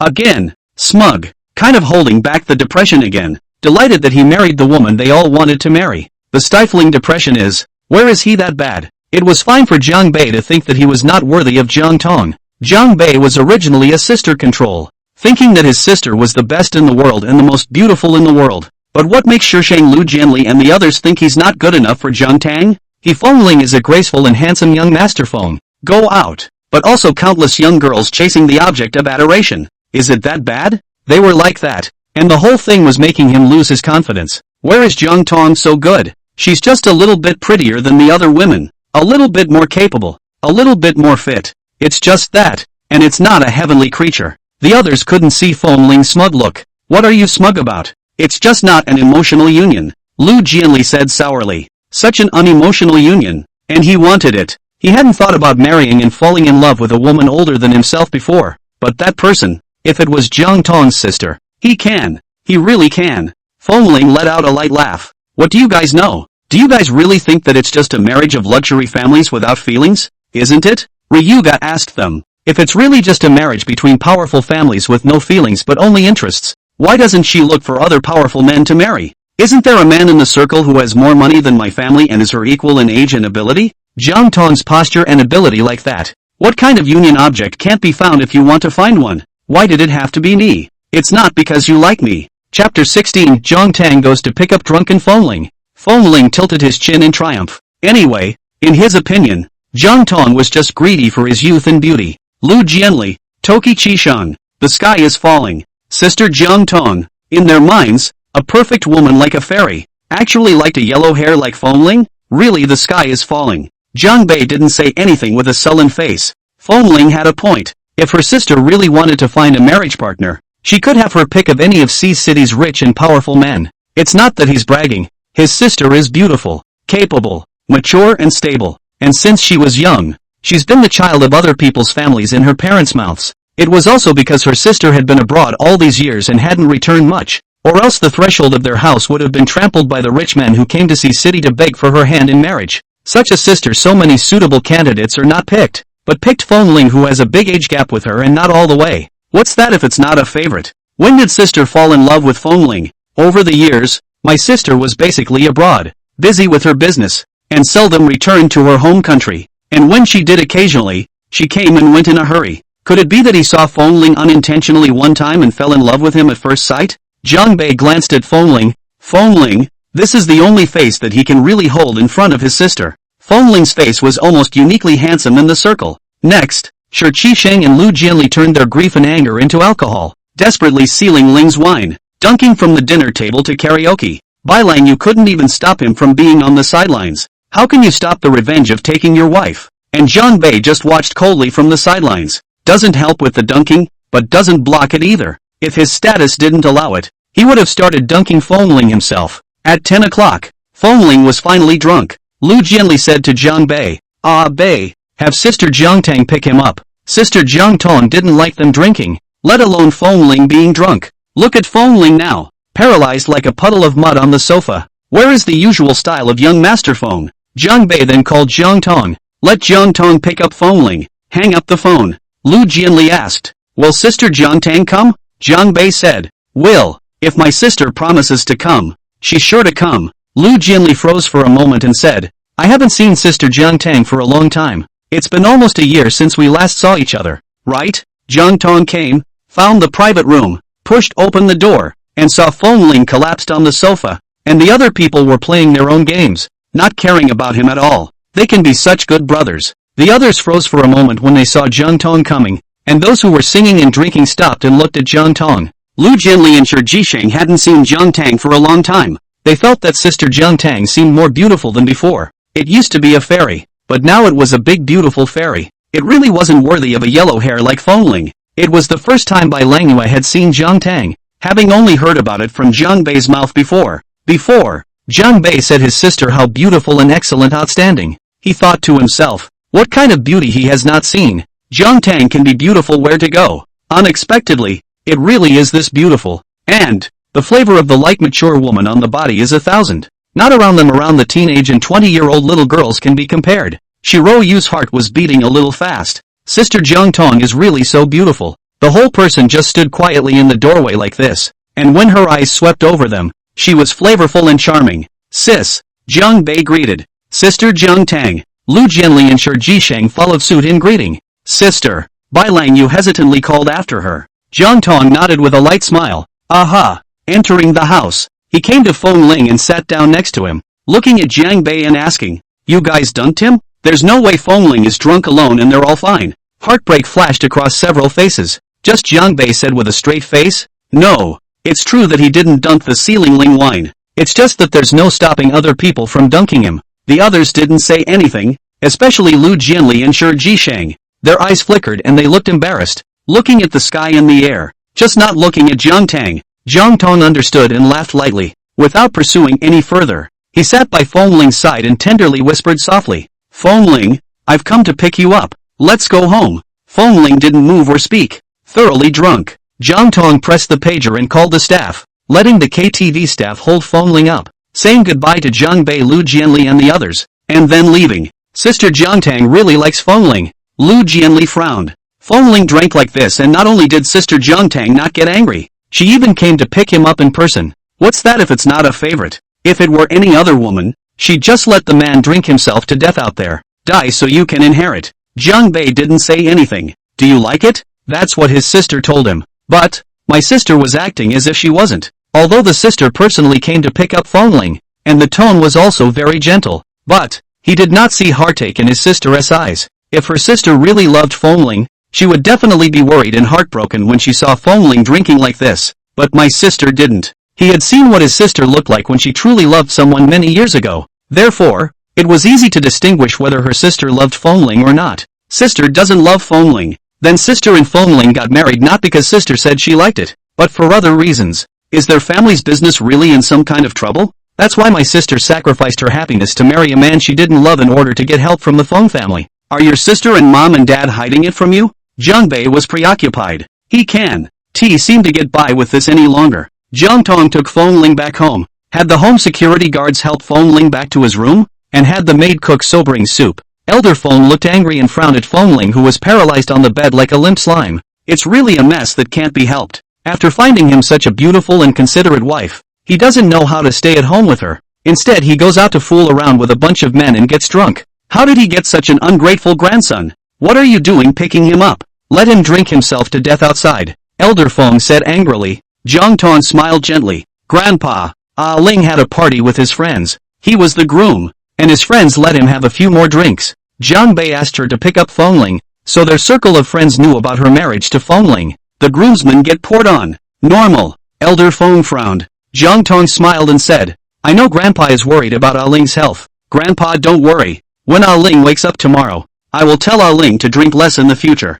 lest the family worry. Elder Feng looked at Jiang Tang. This wife he chose for Ling was really good, mature, gentle, understanding and considerate. Chapter 17, Who showered me? I hope Ling knows how to treasure it and not break her heart by fooling around. Aha! Elder Feng laughed. Fengling asked the male security guards in the house to help Fengling to the bathroom so that they could give Fengling a bath. After taking a bath and helping into bed, looking at Fengling who hadn't woken up yet, she didn't insist on feeding him the sobering soup and let him sleep. She cleaned up and washed up and went to bed as well. It was fortunate that Fengling was drunk. Otherwise, her body might not be able to withstand it if he wanted it tonight. Tonight, get a good night's sleep. In the morning, Fengling woke up with a headache. Covering his aching head, he looked at his surroundings. It was home. His memory was stuck on last night when he was getting drunk by Lu Jianli and Shi Jisheng, and what happened after that was completely unknown. How did he get back? Did Jiang Bei, Lu Jianli and the others send him back? No way. They won't be so kind.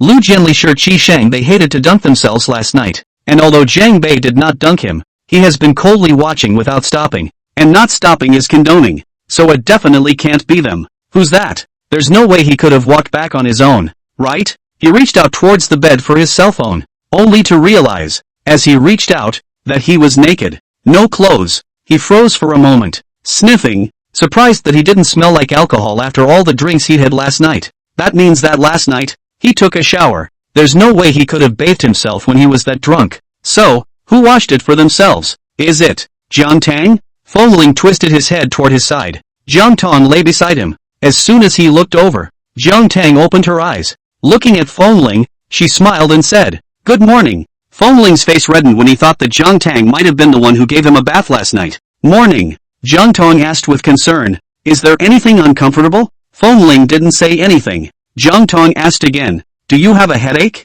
This time, Fengling nodded. Jiang Tang smiled and said, The kitchen has sobering soup. I'll have them bring it up. Last night she guessed that Fengling might wake up with a headache this morning, so she had the kitchen prepare a sobering soup in the morning, so that Fengling can drink it as soon as he wakes up. Fengling nodded. It didn't matter if he drank the sobering up soup or not or whatever. What mattered was who the hell had given him a bath last night. Fengling wanted to ask, but couldn't. Asked if Jiang Tang had given him a bath last night. That seems a little too ambiguous. Fengling asked, How did I get back last night? Jiang Tang smiled and said, It was Ah Bei who called me and I went to pick you up. Fengling froze for a moment, not realizing that it was actually Jiang Tang who picked himself up. Well, he's not drunk, is he? He hadn't been drunk before. At least, not to the point of unconsciousness, or at best, slightly intoxicated. I wonder if he's a good drunk. Did he go crazy? He couldn't imagine the image of himself crying and screaming at Jiang Tang in a drunken rage. He wanted to ask himself if he had been drunk.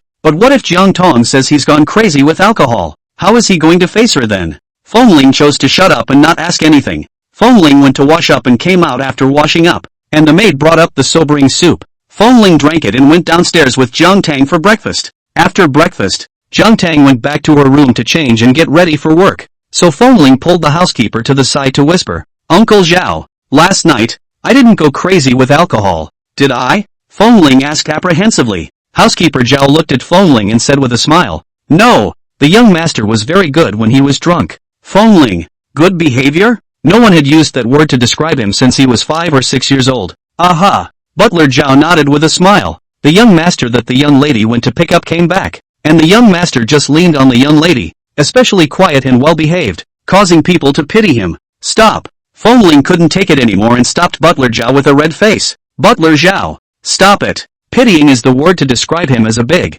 bloody man? That clearly describes a dainty woman. Butler Zhao, Uncle Cho when you're happy, Joe Butler when you're not happy. The young master can change his face really fast. Butler Zhao, can you speak realistically? Fengling looked at Butler Zhao with dissatisfaction. I'm a man with a height of 180 plus. When I'm drunk, Jiang Tang can hold me up, and he's leaning on Jiang Tang? Butler Zhao's addition was just too obvious. Why can't you hold it up? Butler Zhao smiled and said, You're the young lady's husband. Her whole world. The young lady fights with all her might to hold on. Fengling's face reddened and she glared at him. Butler Zhao was really talking so meaty now. What with words like he was Jiang Tang's whole world? Don't you be ridiculous. Where am I talking nonsense? What I said is all true. Young master, you don't even know how nervous the young lady was last night when she heard that you were drunk, rushing out, picking you up, and then hoofing it to have the kitchen cook you sobering soup. Wait a minute. Fengling interrupted Butler Zhao with a red face and hesitated for a moment to ask, who gave me a bath last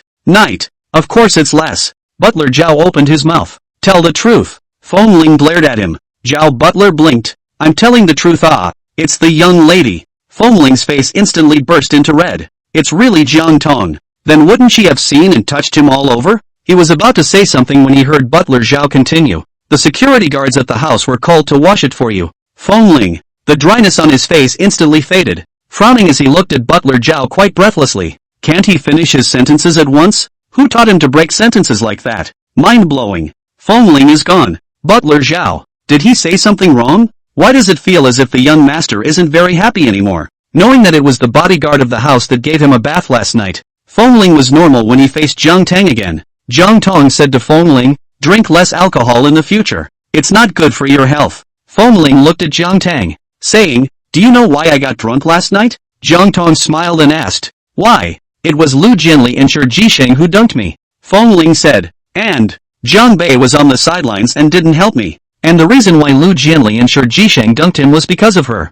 So she was the one responsible for getting him drunk last night. Jiang Tang smiled and asked, why did they dunk you? Fengling looked at her. Did she really not know, or was she pretending not to know? He didn't say anything. Jiang Tang saw his appearance and said with a smile, well, they won't dunk you again in the future. Fengling looked at her suspiciously. Jiang Tang said, let's go. Go to work. Chapter 18, have you eaten yet? Fengling collapsed. He really did a lot of evil in his last life. So get up early and go to work in this life. Jiang Bei, Lu Jianli and the others must still be sleeping and dreaming. Why did Lu Jianli and Shi Jisheng pour Fengling's wine? Jiang Tang probably had a number in mind. I guess Jiang Bei is behind this. The fact that Fengling made a point of saying Jiang Bei is on the sidelines not helping him was enough. Jiang Tang called Jiang Bei to the company. Jiang Bei came to the company and asked, sister, what are you looking for me for? Don't like Fengling as a brother-in-law? Jiang Tang asked with a smile. Jiang Bei, why don't I get you a new brother-in-law? Jiang Tang asked again. Jiang Bei asked, is that okay? Jiang Tang looked at him and smiled faintly, but the smile did not reach the bottom of his eyes. What do you think? Jiang Bei had a jolt and hurriedly said, no need. Fengling is quite good. Since you think he's good, learn from him, Jiang Tang said. Jiang Bei asked, learn what? Learning to eat and drink like Fengling? Arrogant and domineering? You've been playing around for a while since you graduated, so start tomorrow and come to work at the company, Jiang Tang said. Sister. Jiang Bei looked at Jiang Tang in horror. It felt like the sky was falling. The company will be handed over to you sooner or later, Jiang Tang said. Jiang Bei said in a serious manner, sister, I think that it's okay for the company to be handed over to you. He doesn't have any great ambitions. He just wants to be a rich kid who lives his life waiting to die. He never felt that because he was the son. The company and the family fortune were nonetheless his. It's okay for the family estate and the company to be the sister's, as long as his sister gives him some pocket money every month. That's what you think, Jiang Tang said. Jiang Bei, what? Don't want to learn from Fengling? Jiang Tang asked with a leathery smile. Jiang Bei, think. Don't dare not think about it. It was only then that Jiang Tang sincerely smiled and complimented. Ah, Bei is so good. Jiang Bei reddened. How could his sister praise him like this? He's not a kid anymore. Only praise children for being good. Still, the heart is happy. Jiang Bei was complimented and left the company happily. Send off Jiang Bei. Jiang Tang chatted with Lu Jianli Shi Lianqing's parents on WeChat again, asking the elders about their recent situation with concern. After asking about recent developments, he talked about Jiang Bei wanting to enter the company. The elders of the two families exclaimed that Jiang Bei finally understood, and then he thought of his own son. The three of them grew up wearing the same pants, sharing the same blessings and difficulties. There are classes. Together, of course, Jiang Tang thought. When you're all at work, you don't have as much time and energy to dunk her husband. The elders of the two families immediately informed Lu Jianli and Shi Jisheng.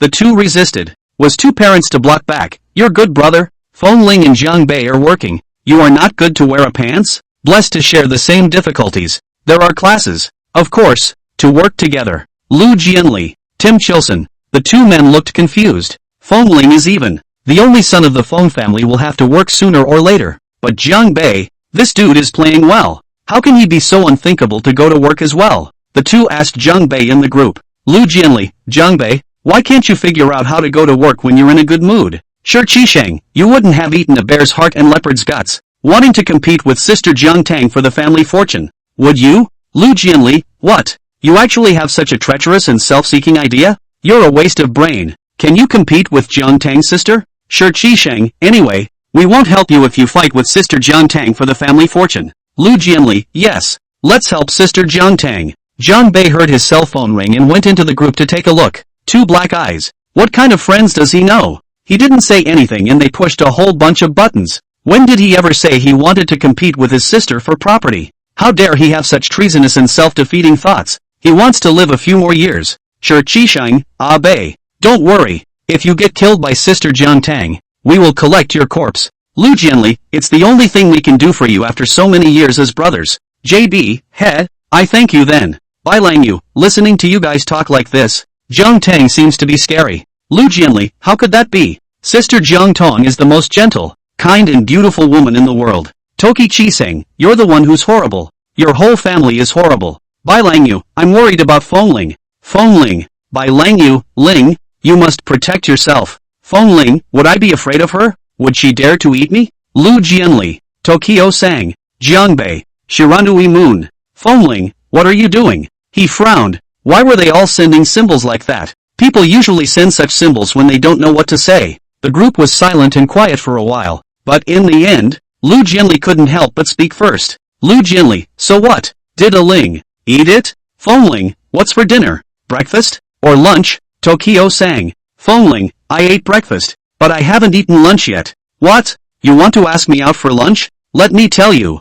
I'm working now. I'm very busy. I want to ask me to have lunch in advance to make an appointment. Jiang Bei, Shiranui Moon. Fengling, what's wrong with you guys? Lu Jianli, are you saying it's hard to believe that sister Jiang Tang dares to eat you? What I'm asking is, did sister Jiang Tang eat you? Now, it was Fengling's turn to post. In the group, he sent it and went silent, blushing through and through. How do these people have so little sense of boundaries? What's with all the questions? Is it their place to ask about things between a husband and wife? Blancmange. What does this mean? Is it eaten or not eaten? Fengling, what's it to you? Your family lives by the sea, and you care so much? Bai Langyu, yo, I just casually asked. And you're in a hurry. It seems, it's not eaten. Moreover, how do you know that my family has a villa by the sea? Bai Langyu had also seen Jiang Tang last night, and Jiang Tang was indeed a first-class flavorful big beauty. He watched it last night with his eyes wide open. If it wasn't for the fact that she was Fengling's wife, he was high and low on getting hitched to hook up with the contact information.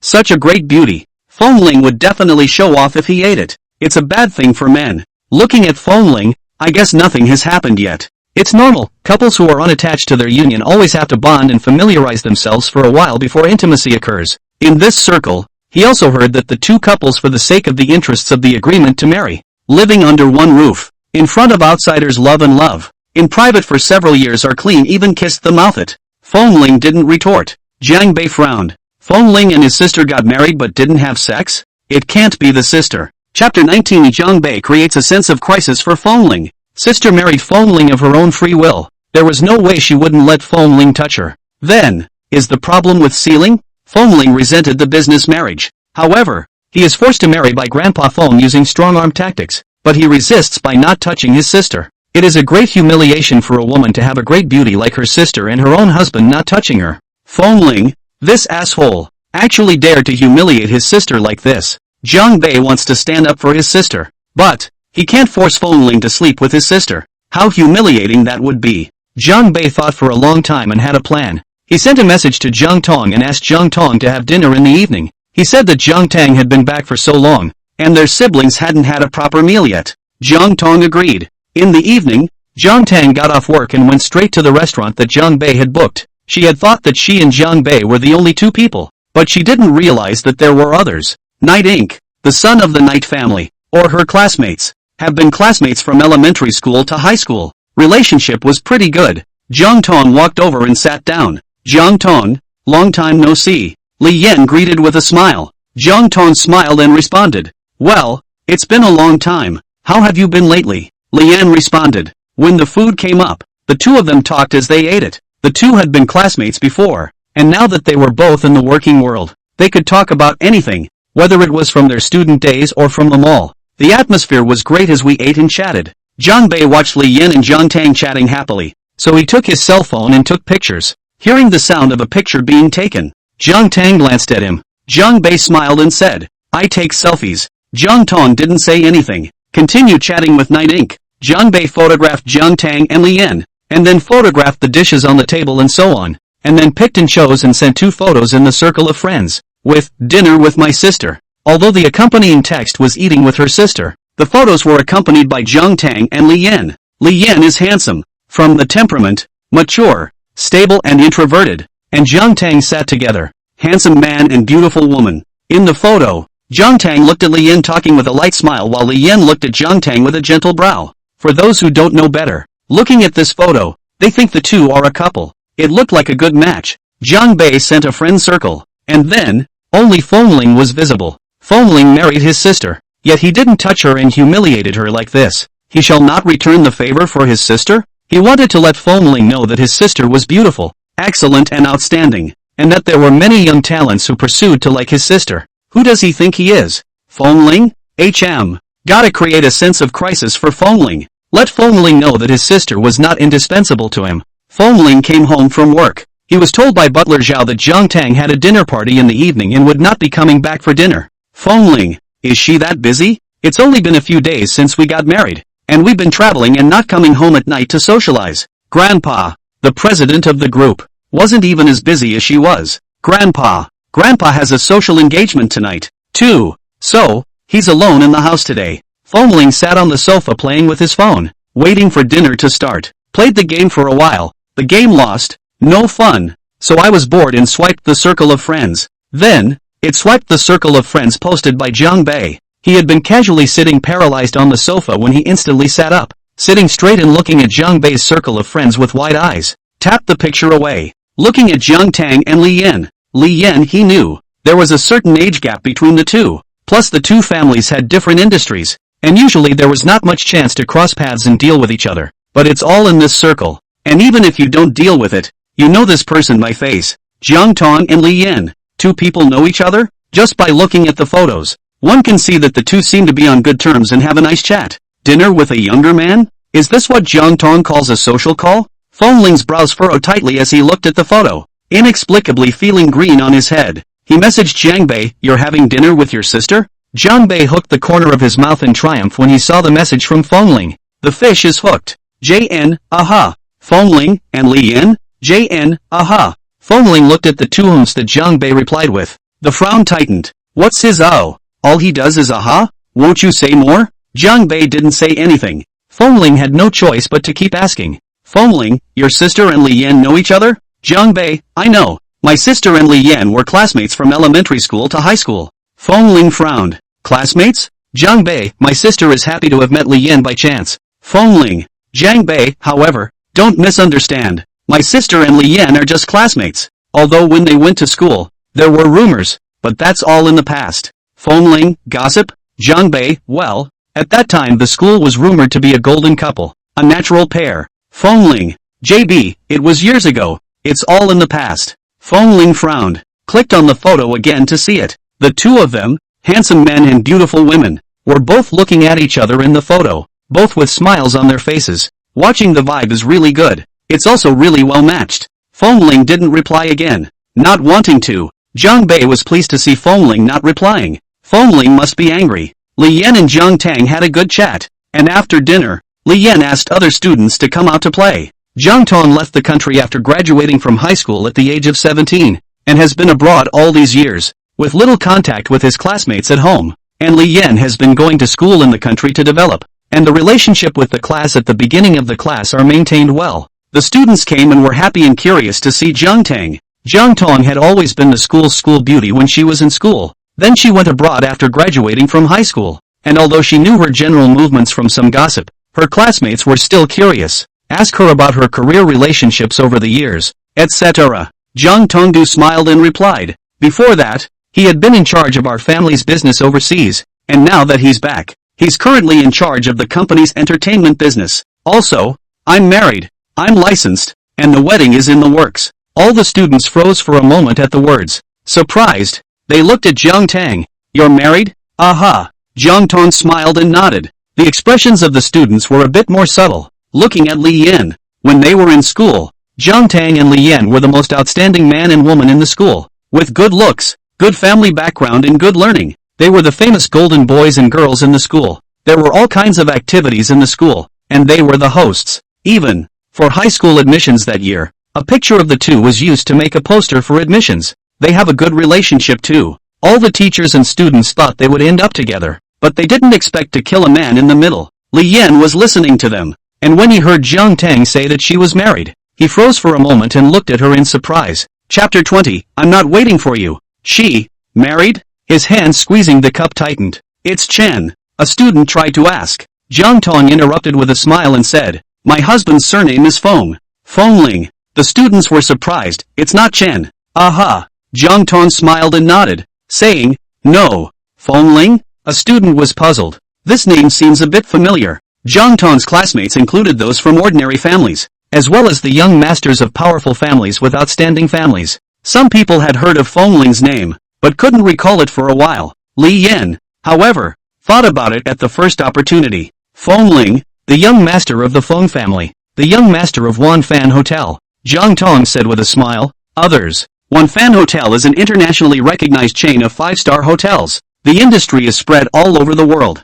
I didn't expect Jiang Tang to marry the young master of Wanfan Hotel. However, come to think of it, although the Jiang family was not as good as the Feng family that owned the Wanfan Hotel, it wasn't that far off, and it was considered to be a door-to-door match. The students congratulated Jiang Tang. Jiang Tang accepts with a smile and invites her classmates to her wedding. The crowd stayed up until 11 o'clock late at night before they began to disperse. Jiang Tang had work tomorrow, and was among the group that initially broke up and left. Li Yan walked her to the door. She had been drinking and called her a chauffeur, who was on his way. Li Yan looked at Jiang Tang. Because of the wine, her pretty face was tinted with a layer of redness. Under the light in the night, it was particularly moving. Why did you suddenly marry Fengling? Li Yan eventually couldn't hold back and asked her. He had been in Sea City, and the Feng and Jiang families were both prestigious families in the circle, and their every move was highly scrutinized. He hadn't heard anything in his circle about the sons and daughters of the two families getting married and joining forces. It's too sudden. Caught him off guard. He also thought that Jiang Tang did not have a boyfriend. Jiang Tang smiled and said, because I like it. For the sake of unnecessary trouble, anyone who asked her would say because she liked it. Li Yan looked at her. Do you like it? He didn't say another word, and soon, the valet came, and after saying goodbye to him, Jiang Tang left. Jiang Tang arrived home at 12 o'clock. Returning to the room, he saw Fengling still sitting on the sofa playing games. Smiling, he asked, still up? Fengling looked at her and didn't say anything. Looking up and down, her hair wasn't messed up, her lipstick wasn't messed up, and there wasn't any mess on her neck. Waiting for me? Jiang Tang asked with a smile when she saw that he just looked at himself but didn't say anything. Fengling's face instantly reddened in annoyance. Who's waiting for you? I was playing a game. Playing games while waiting for me? Jiang Tang asked with a smile. Fengling, I said I wasn't waiting for you. I'll try to come back earlier in the future. Jiang Tang smiled and said, I won't let you wait too late. Fengling was furious. Does this man not understand words? He all but said he wasn't waiting for her. Wasn't waiting for her. Wasn't waiting for her. Can she not get ahead of herself? This makes it seem like he's a bitter man whose wife is out playing and he's waiting at home. Fengling was about to argue and find face for himself when Jiang Tang went into the bathroom to wash up. Fengling, forget it. Wait for her to come out of the wash and argue. He really wasn't waiting for her. Really just playing the game. Jiang Tang came out after washing and went straight to bed. She's tired. Last night, he was dragged by Fengling to fool around all night. And after working all day, he fought to chat and drink with his classmates in the evening. Really tired right now and just want to sleep. Fengling saw Jiang Tang get on the bed and followed, and was looking for a chance to argue, but saw Jiang Tang close her eyes. Fengling, what does she mean by that? She's exactly like what they show on TV. A man has a good time outside, comes home, sees the yellow face at home, gets annoyed, doesn't want to say a word, and goes straight to bed. She's out having fun with her old classmates, and when she comes home and sees him, she's annoyed and doesn't want to talk to him. Fengling was angry. She wanted to sleep and didn't want to bother with him. He wouldn't let her have her way. Fengling lifted the thin quilt and rolled over on top of her. The sudden weight on her body caused Jiang Tang to open her eyes and see the face hanging above her. The face was truly exquisite. with a perfect jawline and a prominent knot in his throat, especially in his position, with his handsome face hanging just above her, making her want to come up and bite the knot in his throat. I've heard that the knot in the throat is so sensitive to men that a bite is too much to bear, and I don't know if it's true. Wanted to try it, but just to think, she didn't dare. He was already young and in strong demand, and if she initiated it, she wasn't going to sleep tonight. Fengling looked at Jiang Tang. He didn't know what Jiang Tang was thinking, but he knew what he was thinking. He wanted to sleep with her, wanted her. He followed what was in his mind and lowered his head, just to kiss her.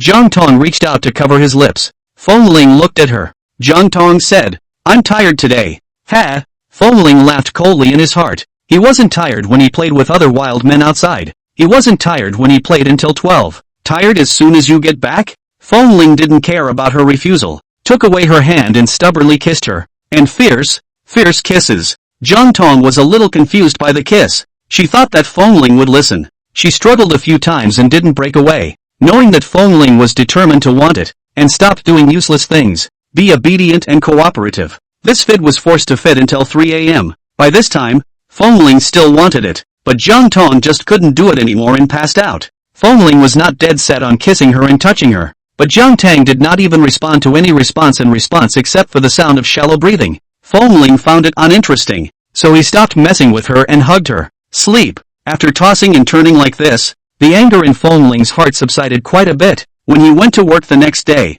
Jiang Bei came to Jiang Tang's office early in the morning. He started working today as well. He's here to poke around. He looked at Jiang Tang. Although his sister had put on makeup, he could still see that she was more haggard than before. Did you not sleep well last night? Did Fengling see his friend circle and have a fight with her sister? Sister, why do you look as if you're haggard? Jiang Bei asked with concern. Jiang Tang said faintly, I didn't sleep well last night. How do you sleep well when you go to bed at 3 o'clock and get up at 7 a.m.? Combined with last night's exercise, she was now uncomfortable in her arms, legs and back, everywhere. Jiang Bei froze for a moment. Didn't sleep well? What does that mean? It's because I didn't sleep well after the fight with Fengling. Or did you not sleep well because of what you did? Jiang Bei looked at Jiang Tang. Her sister was wearing a slim professional outfit today. Her body was wrapped tightly. Only the neck is exposed on the outside. Jiang Bei then stared at Jiang Tang's neck. Wanted to see if there were any hickeys or anything. But after looking carefully and again, how to look at the sister's neck is white and smooth, without any suspicious traces. Chapter 21, Young Master Feng has become a bitter husband. Jiang Bei frowned. So Fengling still hasn't touched his sister? He's given Fengling a sense of crisis. And he's still sitting still? It wasn't that he thought Fengling was so good, how much he wanted Fengling to touch his sister. It was just that Fengling not touching his sister was humiliating to her, and he was afraid that she would feel bad in her heart. How many women are just in self-doubt and denial because their husbands don't love them and won't touch them? His sister was as good and brilliant as they come and shouldn't have to endure this. Fengling, really damned. He couldn't stand it for a moment. Jiang Bei turned around and left angrily. Ah Bei, what's wrong with you? Jiang Tang asked after him from behind, and he didn't care. In one breath, he rushed out of the company, drove his car, and rushed to the phone group headquarters. When he arrived at the lobby, he didn't know exactly which floor Fengling was working on, and then he just called Fengling. As soon as the phone was connected, Jiang Bei said angrily, Fengling, I'm in the lobby of the first floor of your company. You get your ass down here right now immediately. After saying that, Jiang Bei hung up the phone without waiting for Fengling to speak. Fengling looked at the hung-up phone and was confused. What's wrong with him? Fengling came to the first floor and saw Jiang Bei. He stood there with a cold frown on his face, looked particularly pissed off. Fengling walked up and asked, Ah Bei, what's wrong with you? Jiang Bei gritted his teeth and looked at Fengling. Without saying anything, he directly swung his fist up and slammed it hard on Fengling's face. He used force in that punch. Fengling was staggered by the smash and fell to the ground. Ah! The passing employees were shocked to see this scene. Who is this young man? How dare he beat up their crown prince at Fang's? Doesn't want to live? Fengling looked at Jiang Bei in confusion, then scolded. What's gotten into you? What's wrong with me? Jiang Bei angrily rushed up, squatted on the ground, tugged on Fengling's collar, and gritted her teeth. Fengling, I gave you face didn't I? Saying that, he tried to punch Fengling again, but he was caught by the security guards who rushed up. At first it was the security guard who didn't react. Jiang Bei looked at the normal young handsome young man. Who knew that, at the drop of a hat, he would beat up their prince? It was their failure to react to the first beating, and it would be their dereliction of duty if the crown prince was beaten a second time in his own territory. A few security guards came over and grabbed Jiang Bei in 3 or 2 moves, pressing his arms and holding him down. "You guys let go of me!" Jiang Bei screamed angrily and struggled. Fengling was helped up from the ground and looked at Jiang Bei, who was being held down, and tipped his tongue against his teeth, smelled the faint odor of blood. "He's bleeding from the punch." Fengling frowned, very angry. He phoned young master, since childhood, or the first time he was hit in the face. If it were anyone else, the other person's face would have been smacked in the face by now, but Jiang Bei was no one else. Jiang Bei was his good friend and his brother-in-law. Fengling endured, asked, "What's gotten into you? What have I done to you?" "Fengling, you bastard. You know in your own heart what you did to my sister." Jiang Bei yelled angrily. "Fengling, what did he do to Jiang Tang?" "He didn't do anything to Jiang Tang. Just doing what couples do." "Ha, but, last night Jiang Tang was really unwilling. Strictly speaking, it was himself who forced Jiang Tang." "Did Jiang Tang tell Jiang Bei about this?" Jiang Bei thought he had forcibly jilted Jiang Tang, so he came to settle the score with himself? Fengling was a little crestfallen. It was indeed his fault. In any case, it is wrong to force women. Cough. Fengling gave a dry cough sheepishly and said to the security guards, "You guys let go of him." The security guards hesitantly released Jiang Bei. Jiang Bei stood up and just wanted to punch Fengling again, but he was pulled back by the security guards. "You still want to make a move?" Fengling frowned and asked, "I know I'm wrong about this, but you've hit and hit. What else do you want?" He didn't mean to do it last night. He was angry and didn't control himself for a while. "What else do I want?" Jiang Bei gritted his teeth in anger. "I still want to kill you." His sister, the pride of heaven in his heart. No one could humiliate her. Fengling froze for a moment. Is he that guilty? He only forced it slightly and didn't go very far. And Jiang Tang didn't struggle very seriously. Just a few meaningful struggles. "You guys let go of him." Fengling told the security guards. "Let him beat me up." It seemed that it was necessary to take a few more beatings before Jiang Bei could take the heat off. The security guards looked at each other, and in the end, they let go of Jiang Bei. Jiang Bei looked at Fengling and gritted his teeth, really wanting to rush up and punch him, beat him to death. But looking at Fengling's look of frankly waiting to be beaten, he suddenly couldn't lay his hands on her. He glared at Fengling and gritted his teeth. "You come with me." Turning on his heel, he strode angrily toward Feng's front door. Fengling obediently followed. He wasn't usually a good-tempered male, but he was the one who deserved it in this case. He can't be arrogant. Fengling followed Jiang Bei to an unoccupied corner outside. Jiang Bei frowned and glared at Fengling, saying, "Tell me, when are you going to divorce my sister?" "Ah?" Fengling froze for a moment and looked at Jiang Bei in surprise. "Divorce?" Jiang Bei's frown tightened. "No divorce? You want to consume my sister for the rest of your life?" "Fengling, why is he consuming Jiang Tang? You couldn't resist your grandfather yourself, so you took it out on my sister. Do you think this is what a man does?" Jiang Bei said. Fengling was even more confused. "I'm not taking it out on your sister. And what does this have to do with my grandfather?"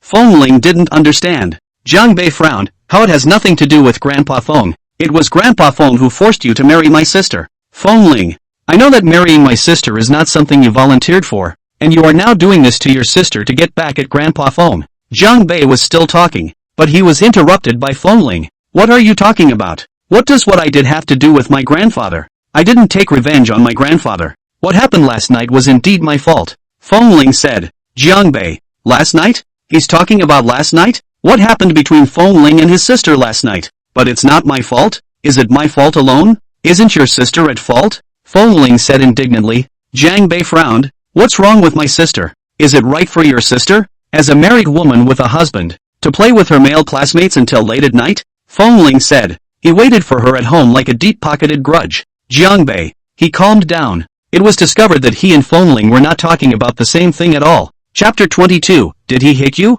He was talking about the humiliation Fengling had given his sister. Instead, Fengling was talking about last night. Listening to Fengling's tone, there was an unpleasantness between her sister and Fengling last night. "Was there a fight? My sister is also looking haggard today and says she didn't sleep well last night. Did you guys have a fight over Li Yan last night?" Jiang Bei asked. Fengling looked at Jiang Bei in surprise. "Is that what your sister told you? That they had a fight?" Jiang Bei shook his head. "My sister didn't say anything." Fengling, "Then why did you punch me?" He thought it was about him forcing Jiang Tang last night. Jiang Bei guessed that Fengling and Jiang Tang had a bad time last night, but he thought it was normal for couples to argue occasionally. "You divorce my sister," Jiang Bei said. He would rather his sister get a divorce than continue to be sealed and humiliated in her marriage. Fengling, is this something that you and I can decide? If it was up to me, I wouldn't have married your sister. I'm not a man who treats marriage like child's play, and now that I'm married, I'm not going to just get a divorce. Ha!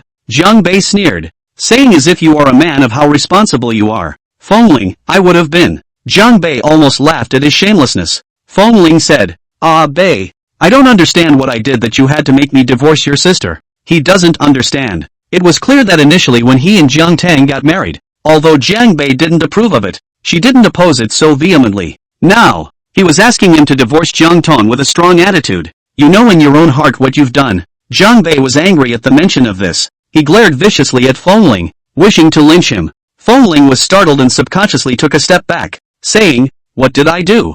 Jiang Bei glared at Fengling. He had to make it clear, didn't he? Since you are married to my sister, you should fulfill the responsibilities and duties expected of a husband. Do you think you have done that? If you really hate my sister so much, in the beginning, you should have gritted your teeth and insisted on not marrying, but you married and put it in the house as a decoration, without looking at it and not touching it. Do you know how much this hurts and humiliates my sister as a woman? Put yourself in his shoes. If he married a wife and his wife wouldn't let him touch her, he must think his wife loathes him and disgusts him. It's not just a matter of sadness. It's something that will hit his male ego. There can be doubt and denial of self and even the eyes. Is it possible that he's really ugly and bad and that's why his wife won't let him touch it? He didn't want his sister to fall into such self-doubt and denial. Don't look and don't touch? Fengling looked at Jiang Bei in surprise. Jiang Bei nodded. Well, in that case, divorce my sister. Don't delay my sister. Wait a minute. Fengling asked Jiang Bei. Who told you I don't look or touch? I told you I touch it every day.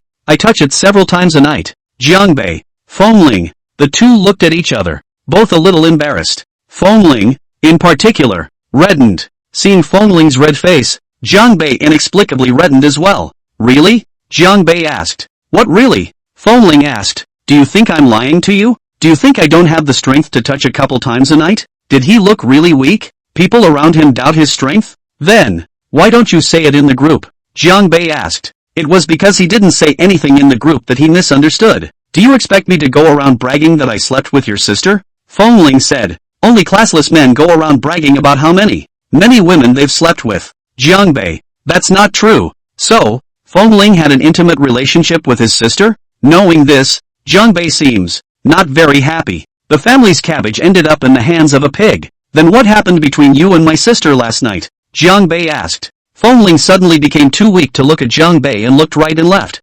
Nothing. They had been brothers for many years, and there was something wrong with Fengling's appearance at first glance. Tell the truth. Jiang Bei's expression turned serious. Fengling hesitated and said, just last night, slightly used a little strong. The last few words were spoken in a whisper. Jiang Bei didn't react at first. Using strength? What do you mean by using force? Only after a few seconds did she react, frowning and gritting her teeth as she glared at Fengling. You asshole! Swinging his fist, he tried to punch Fengling. Who knew that Fengling ran away in a huff? The voice came from the wind. You don't understand. This is a couple's love affair. Nowadays they all play like this. The domineering president forced love. Turtle. Jiang Bei clenched his teeth together and squeaked. One day, to let Fengling experience the mandatory beating of his domineering Jiang Shao, Jiang Bei returned to the company, went to Jiang Tang, and asked, Sister, do you want to learn fighting? That way, when Fengling tried to force his sister again, she could resist.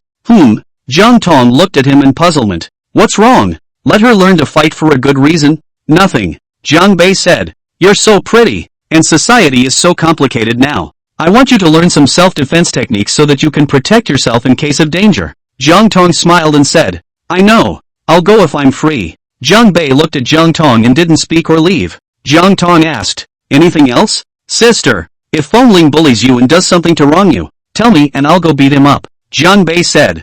Jiang Tang smiled and nodded. Well, I know, but he's quite good to me. Jiang Bei frowned. Good? All of them forced my sister against her will. And you call that pretty good? Could it be, really, that you don't understand? Is it really a conjugal love affair? Is it really mandatory love for a bully? Jiang Bei left with a heart full of doubts. Jiang Tang felt that Jiang Bei was strange today. Elder Feng knew about Jiang Bei rushing to things to beat up Fengling. He knew that Jiang Bei would do something like this. It must be because Fengling did something wrong. But Elder Feng was still angry. Fengling was his heart and soul, usually no matter how much he scolded. But he couldn't afford to move a single cold hair of his. It's not that he's coddling. Rather, Fengling was the only child of the Feng family. What if Fengling was beaten up in a good or bad accident? Jiang Bei is too impulsive. I heard that it all made Fengling bleed. Elder Feng talked about it during dinner. He asked Fengling, I heard that Jiang Bei came to the company to beat you up today? Fengling froze for a moment and glanced at Jiang Tang. Jiang Tang looked at Fengling in surprise and asked, he hit you? Chapter 23, Secrets Between Husband and Wife. Fengling didn't say anything. Looks like it. Jiang Tang asked, why did he beat you? She just felt that Jiang Bei was strange today. Fengling didn't say anything. How could he say the reason? Bei is not a child who doesn't know any better.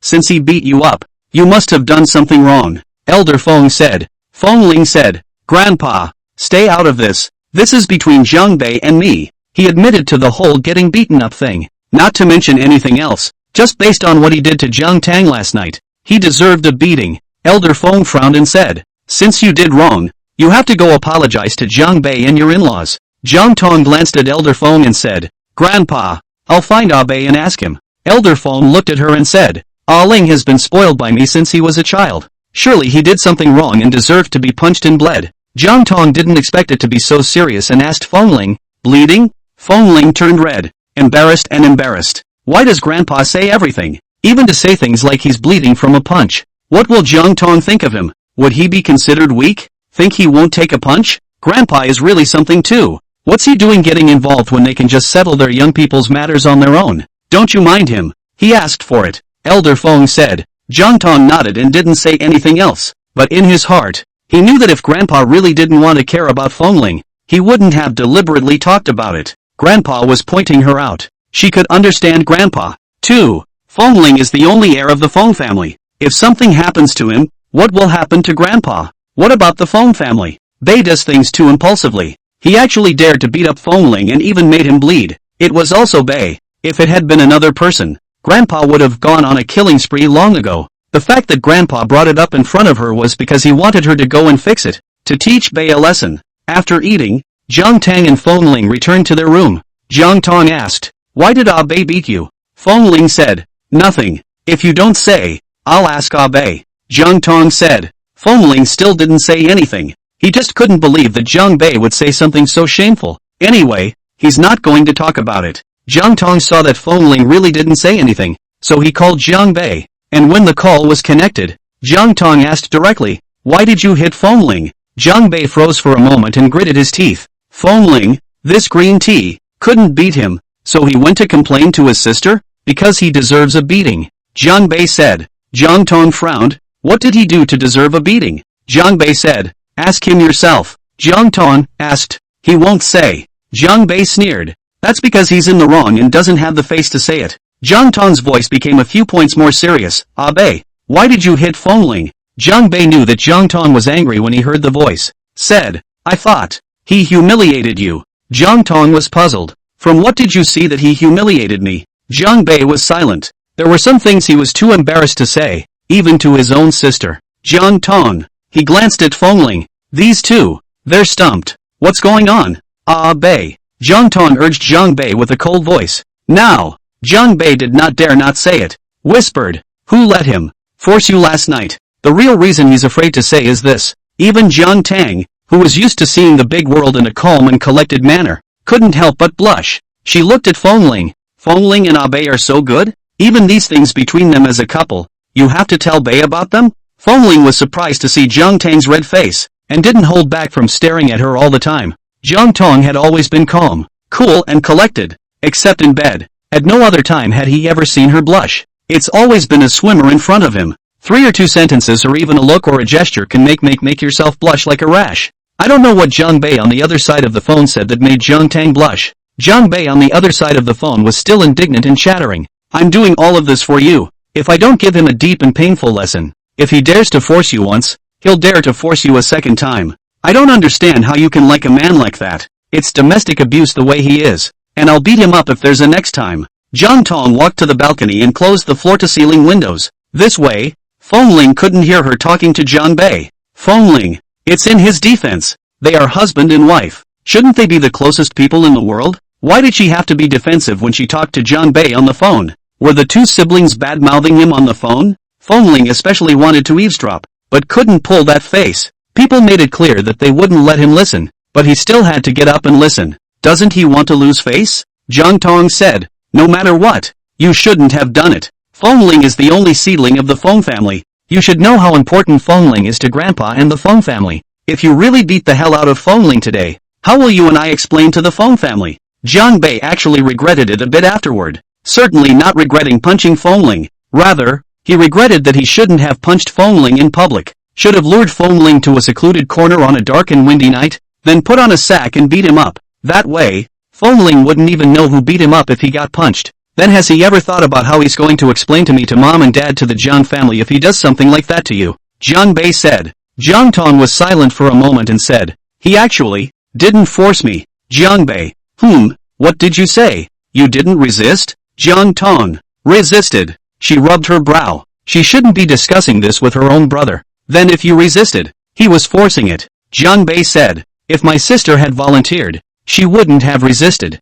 Jiang Tang, this is the love interest between husband and wife. Want to refuse to welcome. You understand? Jiang Bei, no. He didn't want to understand. His sister was actually playing lust with Fengling. For the matter of you hitting Fengling, Grandpa Feng is very angry. Come to the door some other day to apologize to Grandpa Feng. Jiang Tang said. What could Jiang Bei say? He didn't want to say anything. He's autistic. He's a clown. Jiang Tang finished her phone call with Jiang Bei and returned to her room. Fengling was sitting on the sofa playing with his cell phone. When he saw her come in, he asked, what did Jiang Bei say? Jiang Tang looked at Fengling, pondered for a moment, and said, I know that you and Bei have a good relationship, but there are some things that you still shouldn't say to Jiang Bei. Fengling didn't respond. What is it? Jiang Tang. Between husband and wife. Fengling reacted now, reddened, and said, I didn't. Chapter 24. Does it hurt? I'll blow you. Only classless men go around talking about intimate things between husband and wife and sharing them with their so-called best buddies.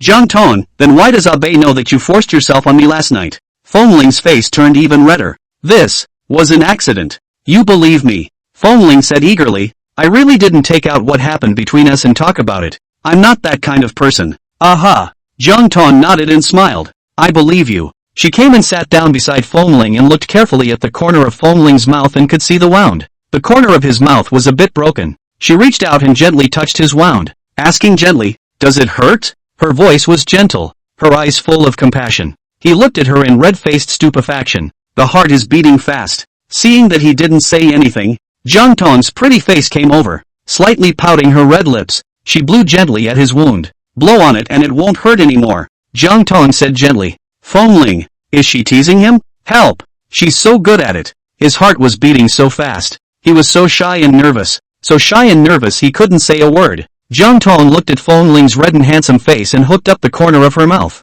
Her lips came over and gently kissed him at the corner of his mouth. Then back away and ask him, does it still hurt? No, it doesn't hurt anymore. Fengling stammered, his voice raspy. Seeing him like this, Jiang Tang smiled brightly, whispering to him, so good. When she finished, she gave him another kiss on the lips before getting up to take a shower. Only then did Fengling dare to take a big breath. Just now, he had been carefully holding his breath. He was so nervous and shy. Jiang Tang, really good will. There have been many women who have teased him, in various means ways, but Jiang Tang is the one who will do it the most. Other women flirt with him. He does not change his face. His heart does not jump. His heart is calm. Many times even want to laugh. Think their tactics are really tacky and cheap and childish. But when Jiang Tang teased him, he was nervous and shy and didn't know what to do. To this day, his heart was still thumping. Fengling covered his heart. Ancestor, don't jump. Any more dancing and you'll have a heart attack. Until Jiang Tang came out of the shower.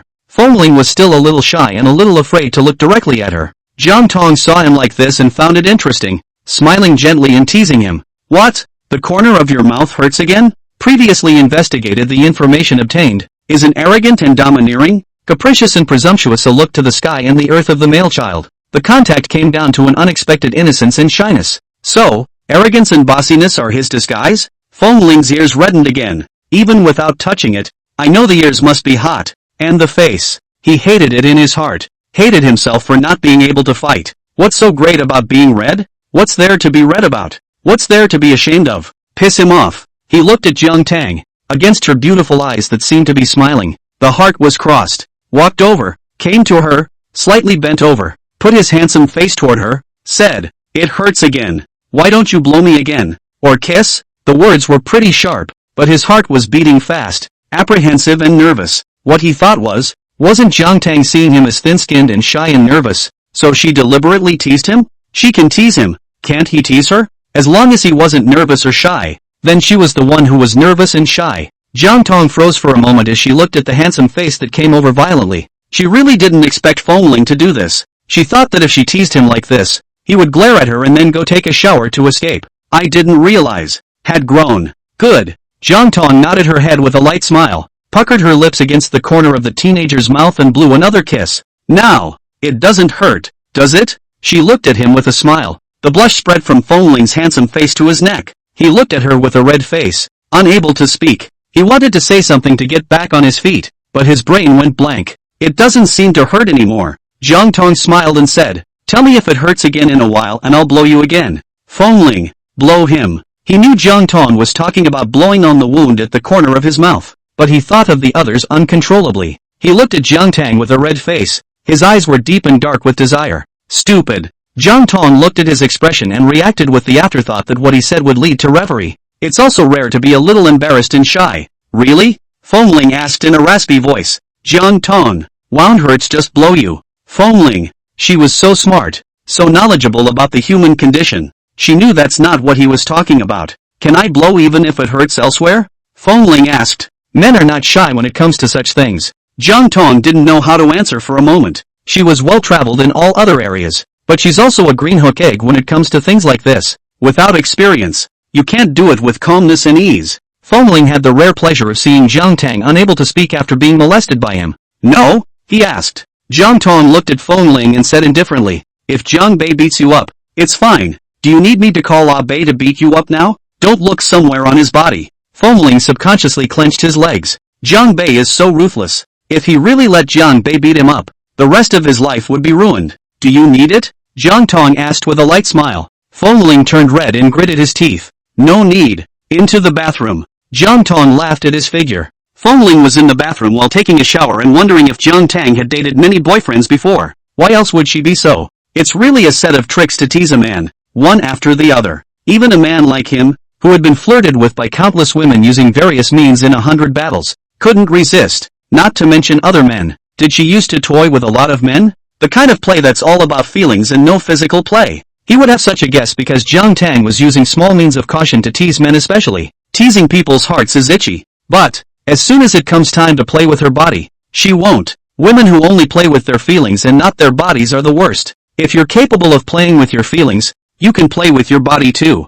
In order to show his sincerity in apologizing, Jiang Bei came to Feng's house early the next morning, apologized to Master Feng. He thought Fengling deserved to be punched. He punched Fengling, and to Fengling, he had a clear conscience. But he did owe Grandpa Feng an apology. Grandpa Feng grew up loving Fengling as if he was the apple of his eye. And how heartbroken Grandpa Feng would have to be if he hit Fengling himself. "Grandpa Feng, I'm sorry, I was too impulsive yesterday. I shouldn't have hit Fengling." "Grandpa Feng, don't worry, I will never do such a thing again." Jiang Bei apologized sincerely. Chapter 25, The Feng family will be finished sooner or later. Teenagers don't have so many curves and don't care about saving face. They just apologize and say sorry when they do something wrong. The stance was put low. Elder Feng looked at Jiang Bei like this and was satisfied, nodding his head and saying, "Bei, you and Ling have been friends for so many years. If there's anything that Ling did wrong, you can say it and let him change. If he doesn't change, you can come to Grandpa Feng, who will teach him a lesson. You'll hurt your feelings if you make a move on him." "Aha."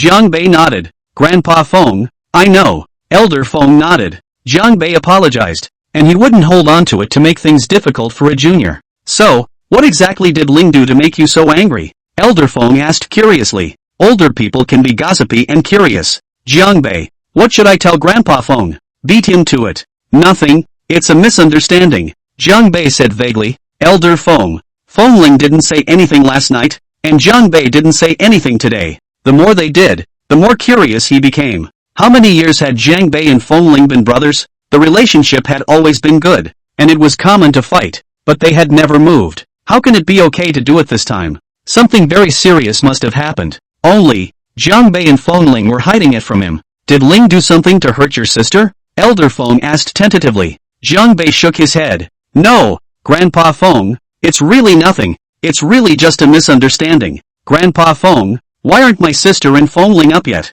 Jiang Bei changed the topic. Elder Feng smiled and said, maybe he was tired last night and is still sleeping. Jiang Bei, tired last night. That's something to think about more. Bei, do you like the little nephew? Or the little niece? Elder Feng asked with a smile. Jiang Bei, little nephew, little niece? Is it possible that my sister is pregnant? It can't be, can it? How long has it been since sister and Fengling got married? How can it be so fast? How could Fengling be so powerful? Fengling all these years, every night out drinking for fun, playing games all night the body may have been emptied out long ago, though outwardly looking spry. But it's likely that it's outside the box. Is my sister pregnant? Jiang Bei asked. Elder Feng smiled and shook his head. No, I just casually asked. Jiang Bei sighed in relief. Then it really started to think about whether I like my little nephew or my little niece. He likes nieces. If his sister did have a child, he wanted her to have a daughter, like his sister's daughter. My sister must have been so cute when she was little.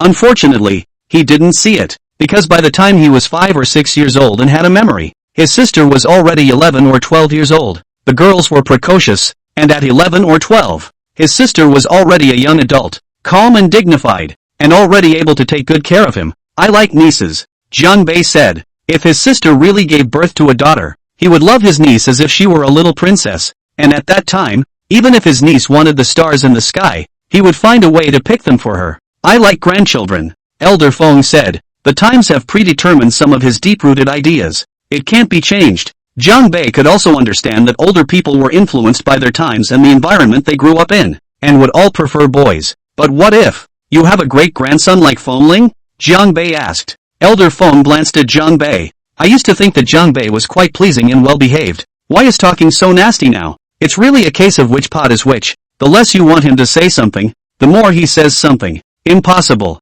Elder Feng said. Normally, sons are like their mothers. He had picked Jiang Tang, and putting other things aside, what he saw most was the excellent genes in Jiang Tang. Then you also said it's a general situation. There will also be accidental eventualities, Jiang Bei said. Elder Feng looked at Jiang Bei. Jiang Bei, Grandpa Feng was not happy, but he was telling the truth. You'd better pray that the nephew your sister gave birth to doesn't look like Fengling, Elder Feng said. Jiang Bei, why? Because then in the future your sister will be as worried about the child as I am now, Elder Feng said. Jiang Bei, you've seen with your own eyes how angry Fengling has been with me all these years, Elder Feng said. Jiang Bei, he did see it with his own eyes. It was also because Grandpa Feng's life was hard. Otherwise, he would have been pissed off by Fengling. Jiang Bei said to Elder Feng, Grandpa Feng, don't worry, if my sister gives birth to a son, it definitely won't look like Fengling. Fengling and Jiang Tang came downstairs just in time to hear this sentence. Fengling,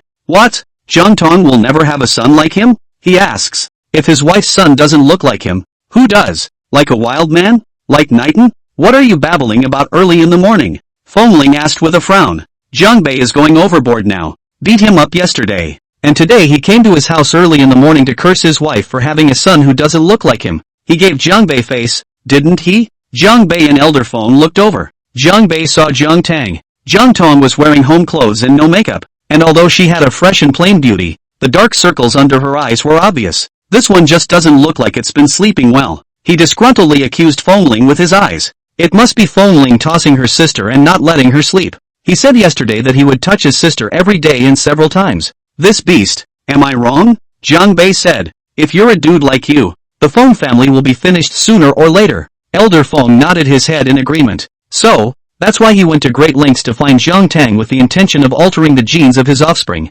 Maybe 2 generations of the Feng family's genes really don't work. He was okay, but he had a love-brain son. And then the love-brain son had the dude grandson. If we don't find some outstanding genes to change it, the next generation of the Feng family will probably be in love with the brain and the dude. It's really going to play out. Fengling, he's going to be pissed off sooner or later. What the hell does Grandpa mean? He was the grandfather's own grandson. And when Jiang Bei talked about him like this, not only did the grandfather not help him, but he even agreed with Jiang Bei. This family now had Jiang Tang and Jiang Bei. He had no status at all. Ah Bei, Jiang Tang said. You can't talk about your brother-in-law like that. Fengling glanced at Jiang Tang. He's wrong. As long as his wife is in this family, he has a place. Jiang Bei, brother-in-law. What a strange and embarrassing word. What are you doing in my house so early in the morning? Fengling asked. Jiang Bei said, I came to see my sister. Chapter 26, Fengling's Admirer. Fengling didn't say anything and thought that Jiang Tang had asked Jiang Bei to come and beat him up.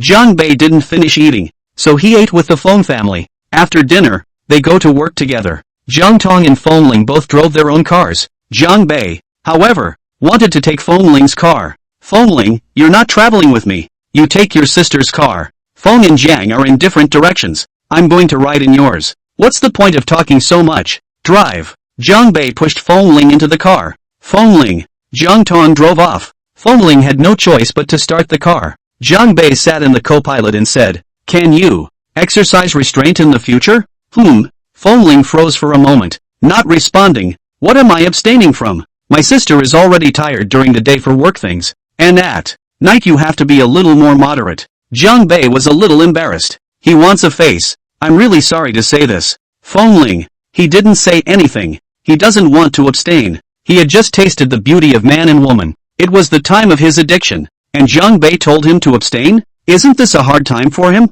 I don't. Fengling refused outright. Jiang Bei. Why? Fengling, I don't want to. Don't want to abstain now. Just want to indulge. Jiang Bei. And he's really justified. I'm doing this for your own good. You're still young now. You shouldn't indulge. Jiang Bei said bitterly, if you don't abstain now and empty yourself, what will you do in the future? Life is still long in the future. Fengling, if there really is such a day. It's also what I deserve. I indulged in enjoyment when I was young. I can't do it when I'm old. It's also what I deserve. I recognize it. Jiang Bei frowned and glared at him. Why is this guy so greasy? When the time comes, my sister dislikes you for not being able to do it and goes out to find a male model. Don't cry. Jiang Bei said. Fengling. He pictured in his mind the image of Jiang Tang hugging another man and making love to him. No, can't take it. Don't worry, it won't come to that. Starting today, fitness workout maintenance all done. Jiang Bei grunted, going by the fact that he was now so unrestrained several times a night. That day, he felt, would come soon enough. He's greasy and tough-talking now, so let him be. He waited for that day, for the day he would cry. When the time comes, he'll cry all he wants, and he'll never wipe his tears or hand him a tissue. Lu Jianli and the rest of them, now that they all knew that Fengling and Jiang Tang were married, clamored for Fengling to be released to treat them to dinner. Fengling asked Jiang Tang. Jiang Tang agreed. Fengling then arranged a time to invite his friends who usually played well to dinner. Fengling and Jiang Tang arrived first. As hosts, they were sure to arrive first, getting off work early and rushing to the restaurant to wait for their guests. Fengling didn't invite many people, just Lu Jianli by Languisher Lishang and a few other friends who were still on good terms. All male. The ones who play well around him are all male. The people came one after another. Unknowingly seeing Jiang Tang were surprised, listening to Fengling introduction, more amazed. How did Fengling quietly get married? And married to such a great beauty. The last to come was Shiranui. And Shiranui didn't come alone. He brought someone with him, a beautiful young girl. Seeing the girl, a lot of people's expressions were very interested, looking at Fengling and Jiang Tang with a bit of a drama mentality. Jiang Tang was a very good judge of character. The moment this girl appeared, every one of Fengling's friends subconsciously glanced at her and Fengling. She didn't know this girl and had nothing to do with this girl. So the one who had something to do with her was Fengling. Fengling. The girl smiled brightly and came to Fengling, taking out a box and handing it to him, saying, this is a gift I brought for you when I went out traveling. Fengling took the gift and said lightly, thank you, let me introduce you. This is my wife, Jiang Tang. Jiang Tang, this is my friend, Jiang Xinu. What? Jiang Xinu froze for a moment, her eyes widened, looking at Fengling and then Jiang Tang with disbelief. Fengling, what are you talking about? Her voice was vaguely trembling. Did she mishear? Fengling said his wife? She had only been out traveling for a month. How did Fengling have a wife? No way. If Fengling really got married, how could there not be any rumors in the circle? She doesn't believe it. Fengling was lying to her. But why would Fengling lie to her? This is my wife, Jiang Tang. Fengling said it again. Fengling. Jiang Xinu instantly reddened her eyes, looking at him with aggression and sadness. What are you talking about? You obviously don't even have a girlfriend. Why do you suddenly have a wife? You didn't pay someone to act out on purpose just to turn me down, did you? No. Fengling said coldly, this is my wife, with a marriage license. She is Jiang Bei's sister. Exhibition Crescent usually played well with a group of them, familiar with Jiang Bei as well. She looked at Jiang Tang, watching and crying. Jiang Tang and Jiang Bei do have similarities in terms of looks. So they're real. With Jiang Tang's family background, he would not come to accompany Fengling in this kind of boring drama. Otherwise, with a bad reputation, how can you find someone to marry in your circle in the future? Fengling. Jiang Xinu cried and looked at Fengling. She regretted it. She shouldn't be traveling. If she didn't go on the tour, she would be the first to know about Fengling and Jiang Tang's marriage and might have a chance to stop it. Fengling frowned and said, "Why are you crying? Today is a good day for me to treat you to dinner. If you're crying, please leave and don't affect the atmosphere." Jiang Xinu felt bad in her heart, but she didn't dare to cry and wiped her tears clean with her hand. Condescendingly, he found a seat. Jiang Tang, she's so in love? Fengling had said so, and she still wouldn't leave? When the people arrived, they sat down and began to eat. The crowd blessed Fengling and Jiang Tang and the atmosphere was great. Although Jiang Xinu was unhappy and had been aggrieved, she did not do anything demonic, just sitting there, looking at Fengling for a while and Jiang Tang for a while. When you're sad and upset you keep your head down and secretly wipe your tears. Jiang Tang, inexplicably heartbroken. Fengling saw Jiang Tang going to look at Jiang Xinu from time to time. Mind is a little irritated. Jiang Tang wouldn't mistake him for having something with Jiang Xinu, right? He didn't. He was clean, and had never dated a girlfriend or had a fling with any woman in all his life. After the meal, the crowd moved on to the clubhouse. When we arrived at the clubhouse, those who played games, those who sang, and those who drank had a great time. Jiang Tang sat on the sofa and watched Fengling singing. Chapter 27, Jiang Tang's price is $10 billion. He sings beautifully and is a class act. Jiang Tang quietly admired it. After Fengling sings, the next song is by Jiang Xinu. Jiang Xinyu took the microphone and suddenly turned off the music, looked at Jiang Tang and said, "Sister Jiang, I know you don't love Fengling." The moment she said this, everyone quieted down and looked at Jiang Xinu. Jiang Xinu said, "Sister Jiang, you don't love Fengling. I love very much. Sister Jiang, as long as you are willing to divorce Fengling, the conditions are whatever you want." She had just inquired in her circle. Jiang Tang had left the country after graduating from high school and had been abroad all these years, rarely returned to the country, and Fengling has been in the country. There is little contact between them. No contact, naturally no feelings. A sudden marriage is surely a luxury business union. Everything is a benefit. She also wanted to impress Jiang Tang with benefits. Let Jiang Tang divorce Fengling. Jiang Xinu. Fengling frowned and glared at her. What are you babbling about? How could Jiang Tang not love him?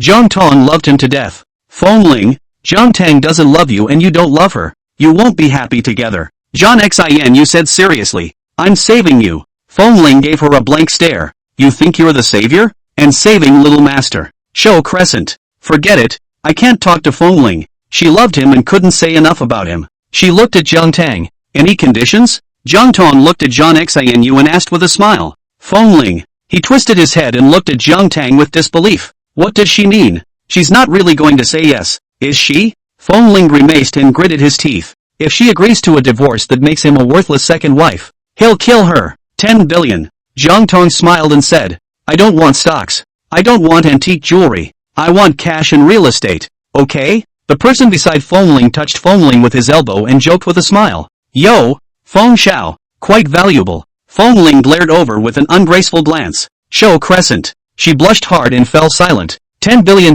in cash and real estate she didn't have. Couldn't give. If she had, she would have given it. What? Nothing? Jiang Tang asked with a smile. Why do you need so much? Jiang Xinu asked mournfully. Jiang Tang smiled and said, don't you think it's worth it? In your mind, isn't Fengling worth $10 billion? Jiang Xinu felt that Fengling was insulted. How could Jiang Tang go so far? How could he use money to insult Fengling? She straightened up and said, in my heart, Fengling is priceless. Aha! Jiang Tang nodded with a smile. Since it's a priceless treasure, then you should be willing to trade $10 billion for him, right? I'm willing. Jiang Xinyu nodded. Just, she hesitated and said, I don't have that much money. Although she was a second-generation rich girl, she wasn't just any second-generation rich girl who could come up with $10 billion.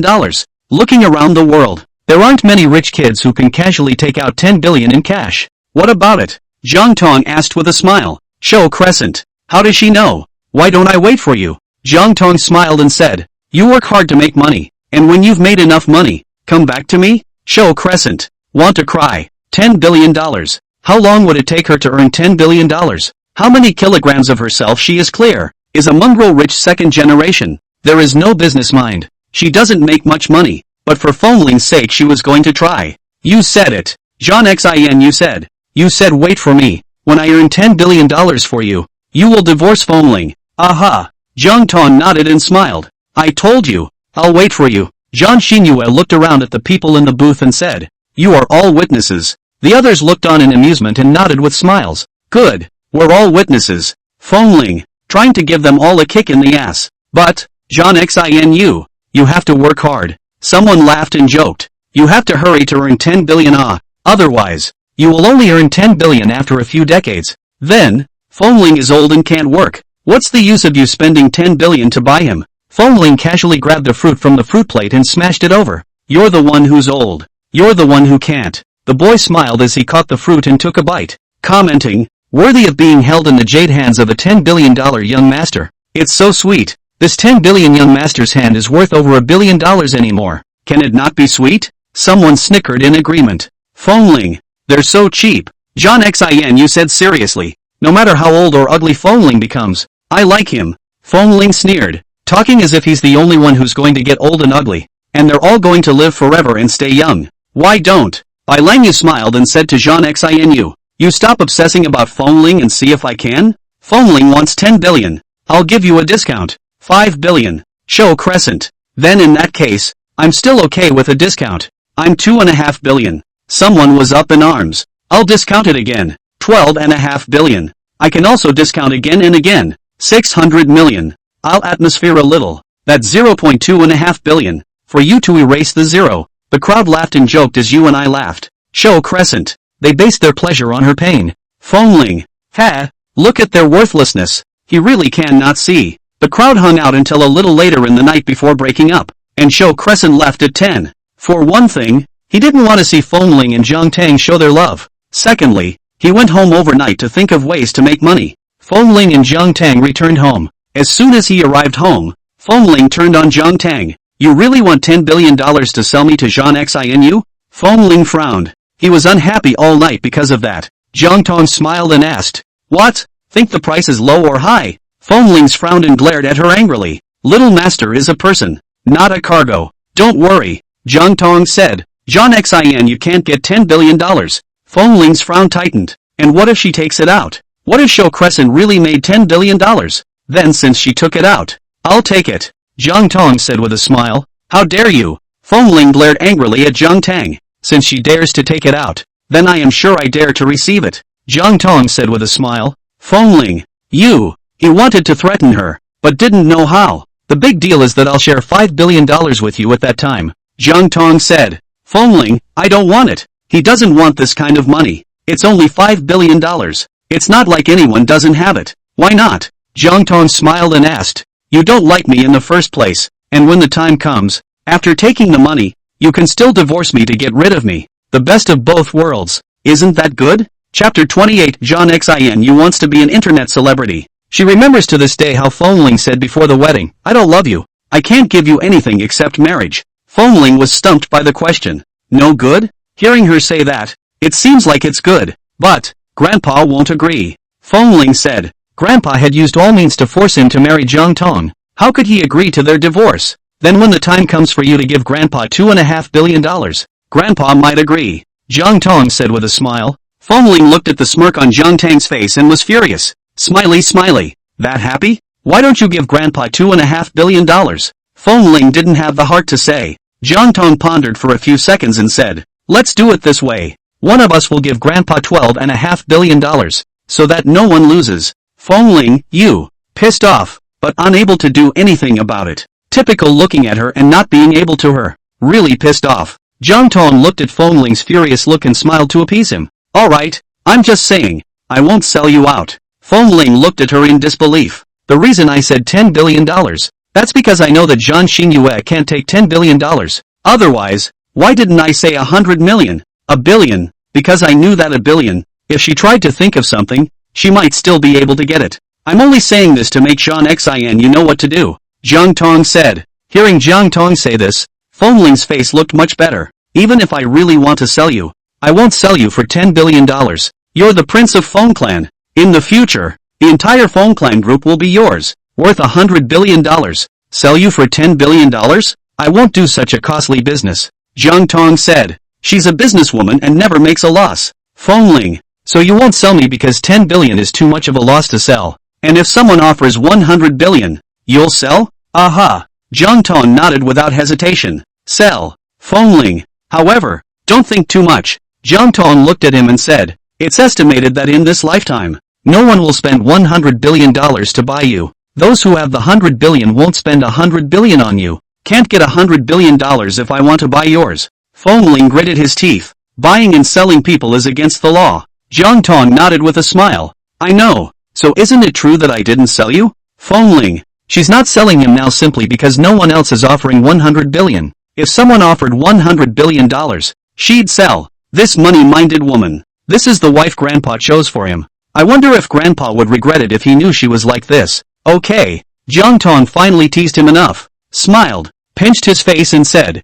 go take a bath. Fengling froze for a moment and looked at Jiang Tang. She's getting over the top now. Before it was just a verbal molestation of him. Now, all hands are pinching his face. Doesn't she know you can't just pinch a man's face? No one had ever dared to pinch his face like she did. Fengling glared at Jiang Tang and thought he had shocked her with his eyes before going to take a shower. Entering the bathroom and looking at himself in the mirror, he suddenly reached out and cupped his face with his hand. It's quite comfortable to pinch. No wonder Jiang Tang wanted to pinch. No self-respect at all. A woman who pinches random men's faces. Fengling was taking a bath while Jiang Bei was messaging Jiang Tang to explain about Jiang Xanu. The Exhibition Crescent family and the Feng family have always had a good relationship. The two grew up together. But, sister, don't misunderstand. Fengling doesn't like Jiang Xinu. It just treats Jiang Xinu as a friend. Although Fengling is a dude, he is clean in his feelings. Never messing around with men and women. Not playing around with women based on money and looks. Jiang Tang laughed. It seems that Abe still likes Fengling as a brother-in-law. Jiang Tang replied, how clean is he? Who is cleaner? You or him? JB, we're just as clean. We're both clean boys. Jiang Tang. Jiang Bei, I've always suspected that Fengling is still a virgin. Seeing this message, Jiang Tang thought back to Fengling's behavior on the wedding night and replied, remove the suspicion. Jiang Bei, so Fengling is really a virgin? Jiang Bei was curious to ask how Fengling performed the first time, whether it was for 3 minutes or 3 seconds. But in the end, he didn't ask. Pro sisters and brothers have to have a point. Can't be curious about everything. Fengling came out of the shower and said to Jiang Tang, in the future, you can't just pinch other men's faces. Aha. Jiang Tang smiled and nodded, saying, okay, not pinching other men's, just yours. Fengling. He wants to say he can't just pinch his face either. But, what if, in case she doesn't give her a pinch, she goes and pinches some other guy's face? Forget it. If you want to pinch his. It's not like you're going to lose a piece of meat if you pinch it anyway. The news about Jiang Xian used $10 billion to get Fengling and Jiang Tang divorced reached Elder Feng's ears, to which Master Feng commented, I didn't realize that you were worth some money. Fengling, after spending so much money and energy on you for so many years, it's finally time to pay back. Elder Feng asked, when will you take money for you? Fengling's face turned green with anger. She doesn't have any money. Elder Feng came to a realization. Oh, I thought you were really worth so much. It turns out that you is also an empty word, casually said. I really thought that you was willing to spend $10 billion on you. Fengling, it's my fault. Jiang Tang smiled and said, the opening price is too high. I should have opened $1 billion, and Zhang Xinyue put it together and might have it. Elder Feng shook his head. 1 billion won't do. Raising him for so many years, eating and spending, where does it stop at $1 billion? 1 billion is not even enough to cover the cost of raising him. It's too much of a loss. I don't do money-losing deals. Fengling. Jiang Tang smiled and nodded. It's true that you can't do a losing deal. Fengling. Teeth are clenched. Two crooks. The fact that Jiang Xian wanted to spend $10 billion to get Jiang Tang and Fengling divorced just spread in the circle. Many eaters. When did Jiang Tang and Fengling get married? How come there's no news at all? However, this was not the point. The point was that Jiang Xian was really infatuated with Fengling, and was actually willing to spend $10 billion to get Fengling divorced. Then, it was natural for someone to tell Jiang Tang about Jiang Xanu. I heard that Zhang Xinyue went back to meditate for a night and decided to become a Netflix to bring goods. Jiang Tang. After all, netizens are really making money nowadays, with head anchors earning billions of dollars a year. If she's lucky, she'll make 10 billion in 3 or 2 years. It does make money. Fengling was disturbed when he got this news. Netflix does make money now. Chapter 29, have a child to tie you down. What if it really gives Jiang Xinu a $10 billion earning? Jiang Xinu sent a message to Fengling. Fengling, wait for me. I will soon earn $10 billion to redeem you. Fengling, what ransom? He and Jiang Tang were married in a formal program. It's not like he was sold to Jiang Tang or owned by Jiang Tang. She's saying something. Fengling thought about it and replied, you think I'll be with you after I divorce Jiang Tang? The sky collapsed when Jiang Xinu saw this message. Yeah. Oh, Jiang Tang just said $10 billion to divorce Fengling. It's not like it says Fengling will be with her if he's divorced. But, Jiang Xinu gritted her teeth. Even if that was the case, she was still willing. She only had a chance when Fengling got divorced. $10 billion for a chance. She's willing. Jiang Xinu, it doesn't matter. Even if you get divorced and don't stay with me, I'm still willing. Fengling, what breed of love brain is she? Jiang Tang felt that Jiang Xinu was a talent. She wants to sign Exhibition Crescent. The company is basically an artiste, and she's now making a strategic shift into the webcam industry. A team has been set up and is now starting to scout the internet for some potential web stars who have not yet signed to a company. Jiang Tang thought that Jiang Xinu was very good. She's long, she's beautiful, she's got a great demeanor, and, on contact, she thinks the personality is pretty interesting. If someone was holding it up, Jiang Xinu could easily be a hit. Jiang Tang took the initiative to make an appointment with Jiang Xinu. Jiang Xinu received Jiang Tang's invitation. Thinking that Jiang Tang had come to talk to her about Fengling and the $10 billion, Jiang Xinu was actually not stupid. She knew that Jiang Tang said 10 billion. Not really want 10 billion, but to let herself know the difficulties and retreat. However, when it came to Fengling, no matter how hard it was, she wouldn't back out. Meeting with Jiang Tang explained the purpose of his visit. Show Crescent. You're signing me? Aha. Jiang Tang nodded with a smile. You know the strength of Jiang's entertainment in the industry. As long as you sign up with Jiang's entertainment, I will definitely make you popular. Show Crescent. Her CPU is about to burn dry. She wanted to steal Jiang Tang's husband, to earn $10 billion to make Jiang Tang and Fengling divorce. Jiang Tang wants to sign her up and make her famous? To help her make money? What the hell is Jiang Tang playing at? Jiang Xinu did not believe that Jiang Tang would be so kind. Jiang Tang must have some plans. However, she still wanted to sign with Jiang Tang's company. By signing to Jiang Tang, there will be more time opportunities to get in touch with Jiang Tang. This way, you can know your enemy and know yourself, like she was now. Other than knowing some of the basics of Jiang Tang, she knew nothing else with her two eyes. For example, she didn't even know what kind of personality Jiang Tang had, and was so confused that she couldn't even begin to snatch Fengling from her hands if she wanted to. Okay, I'll sign, Jiang Xinu said. Jiang Tang then made arrangements and signed with Jiang Xinu. It was fast. They met an hour ago, and an hour later, Jiang Xinu took her lawyer to Jiang's entertainment to sign a contract with Jiang Tang. The attorney had read the contract agreement and there was nothing wrong with it, so it was signed. The news that Jiang Tang had signed Jiang Xinu spread quickly. What are they doing? Why can't you read it? It was Fengling who was the most unreadable. Jiang Xinu wants to make money. Jiang Tang signed up Jiang Xinu to tout Jiang Xinu and bring her to make money? What exactly does Jiang Tang mean? Lu Jianli and the others helped Fengling analyze it. Sister Jiang Tang's move is really high. Fengling asked, where is high? There's no need to ask. Sign Jiang Xinu to your own company. Jiang Xinu is now the ant that Jiang Tang's sister pinches in her hand. She can pinch it as much as she wants. Promote her if you want to, and snow her if you want to. Under the hands of Sister Jiang Tang, Jiang Xinu will never be able to earn $10 billion in her life. Furthermore, Jiang Xinu is definitely not dead to you and will definitely hook up with you in various ways. Sister Jiang Tang now has people under her nose, and her every move is under Sister Jiang Tang's control. Don't think she'll try to seduce you again. Fengling thought about it for a moment and felt that they had a point. It's still Jiang Tang who is old and wise. Jiang Xinu is no match for Jiang Tang at all. Jiang Tang had been fighting abroad since she was 20 years old. How could Jiang Xinu, a mongrel-rich second-generation young girl, be a match for an old fox like Jiang Tang?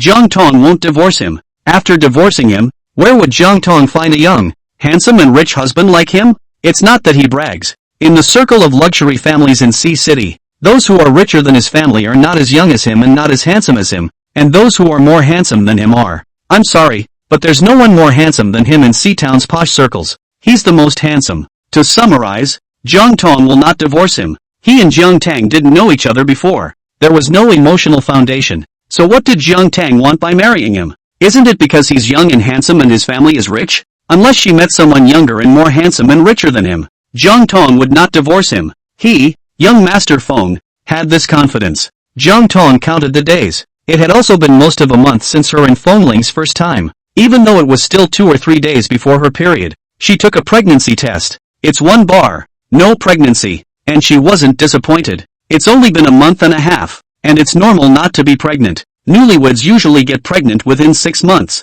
She dropped the pregnancy test in the trash and came out. After she washed up, Fongling went to wash up, and while doing so, he inadvertently glanced at the pregnancy test stick in the trash can. He hadn't used it, but he had common sense. He hesitated, picked it up carefully, and looked. A bar. Not pregnant. He didn't have much of an idea about whether Jiang Tang was pregnant or not. Even though his grandfather was always pushing for a baby, he was still a kid himself, and he kind of couldn't picture a little doll milking his name as his dad. Does Jiang Tang want to have a child very much? It's only been a month and a half of marriage. Less than a month, and she can't wait to test with a pregnancy test? Fongling took a shower, came out, got on the bed, glanced at Jiang Tang beside him, and asked, "Are you eager to have a child?" "Aha." Jiang Tang nodded honestly. At her age, she is in her prime childbearing years. She was afraid that if she gave birth in a couple of years, she wouldn't be able to keep up with her physical energy and all that. For another, it was her grandfather's request,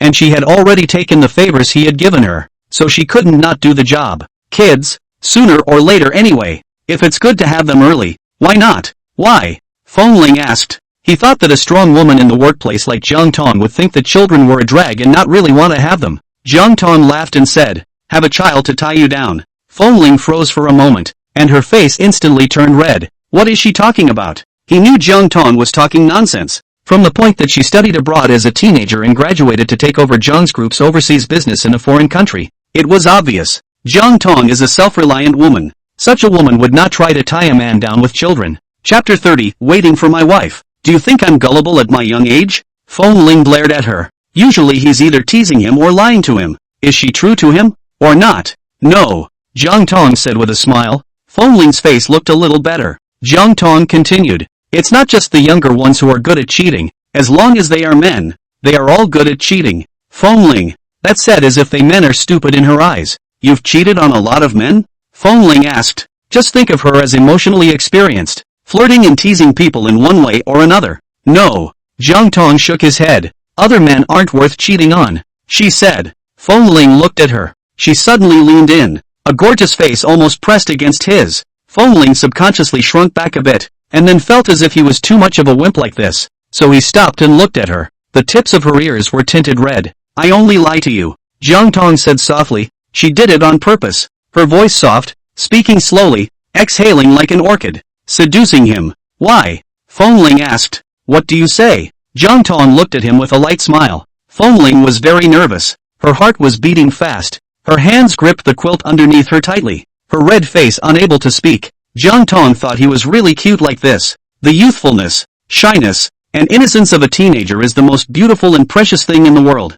She leaned in and kissed him on the lips. Show Crescent made a video. A very simple cross-dressing video. The scheme didn't even think of itself. Imitating the hottest. It was a professional photographer who took her picture. The dress was beautiful. The person was beautiful. And the company bought traffic. This video. So that the exhibition of Crescent Moon overnight fire. Up hundreds of thousands of powder. On the internet, it's not an exaggeration. Back in the day, a certain first generation, with a very simple video of dancing and flinging their skirts around, gained millions of fans. John Xinu was on fire and came to Jiang Tang. I'll treat you to dinner tonight and ask Fongling to join me. John Xinu said. Looking for Jiang Tang for dinner was a front, but actually he wanted to see Fongling. Jiang Tang. She thought that John Xinu was really quite interesting as a person. You invited me to dinner and asked me to call up my husband, meaning you wanted me to create contact between you and my husband. Do you think that I would do such a thing? Jiang Tang asked. What kind of brainwave is she in? Show Crescent. She also knew she was being a bit odd, but what can she do? In the past, he was still able to meet Fongling often and eat and drink and party together. But now, Fongling didn't even return her messages, not to mention coming out to meet her for dinner. Jiang Tang asked, where do we eat? John Xinu froze for a moment. She had thought Jiang Tang was going to refuse. You promise? John Xinu asked. Jiang Tang nodded. Aha. John Xinu asked uncertainly, calling on Fongling? Jiang Tang looked at her and said with a smile, it's fine if you don't want to call on him. Think.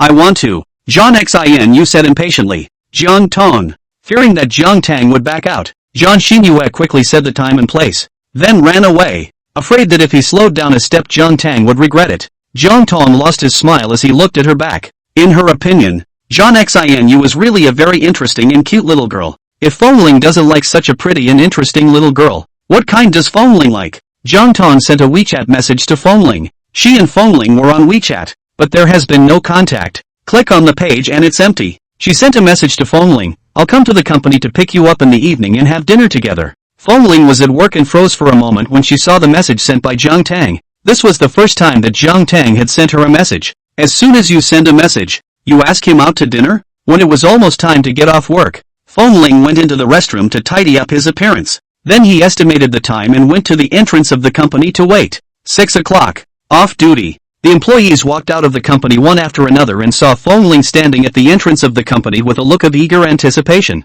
A bold female employee smoothed her hair, walked up, and asked with a light smile, Prince, waiting for someone? Fengling glanced at it and nodded. Well, wait for my wife. The female employee had thought that Fengling wouldn't take care of herself, but she didn't know that Fengling even nodded his head and spoke after giving her a look. She was so happy in her heart that she was about to say something, but then she heard Fengling say wait for my wife. Her smile froze on her face as she looked at Fengling in surprise and shock. What did the prince say? His wife? When did the prince get married? The female employee was a little reluctant. She was a flower of the company, ability and appearance. Since Fengling came to the company, she had ideas about Fengling. She wants to climb up the ladder. She was not convinced that Fengling really had a wife. For one thing, the crown prince is young, having just graduated from college. So how could he get married so early? The second is that the crown prince is the only heir to the Feng family, and if he really gets married, it's sure to be a sensation in the whole city, and everyone will know about it. But no one in the company rumored that the prince was married,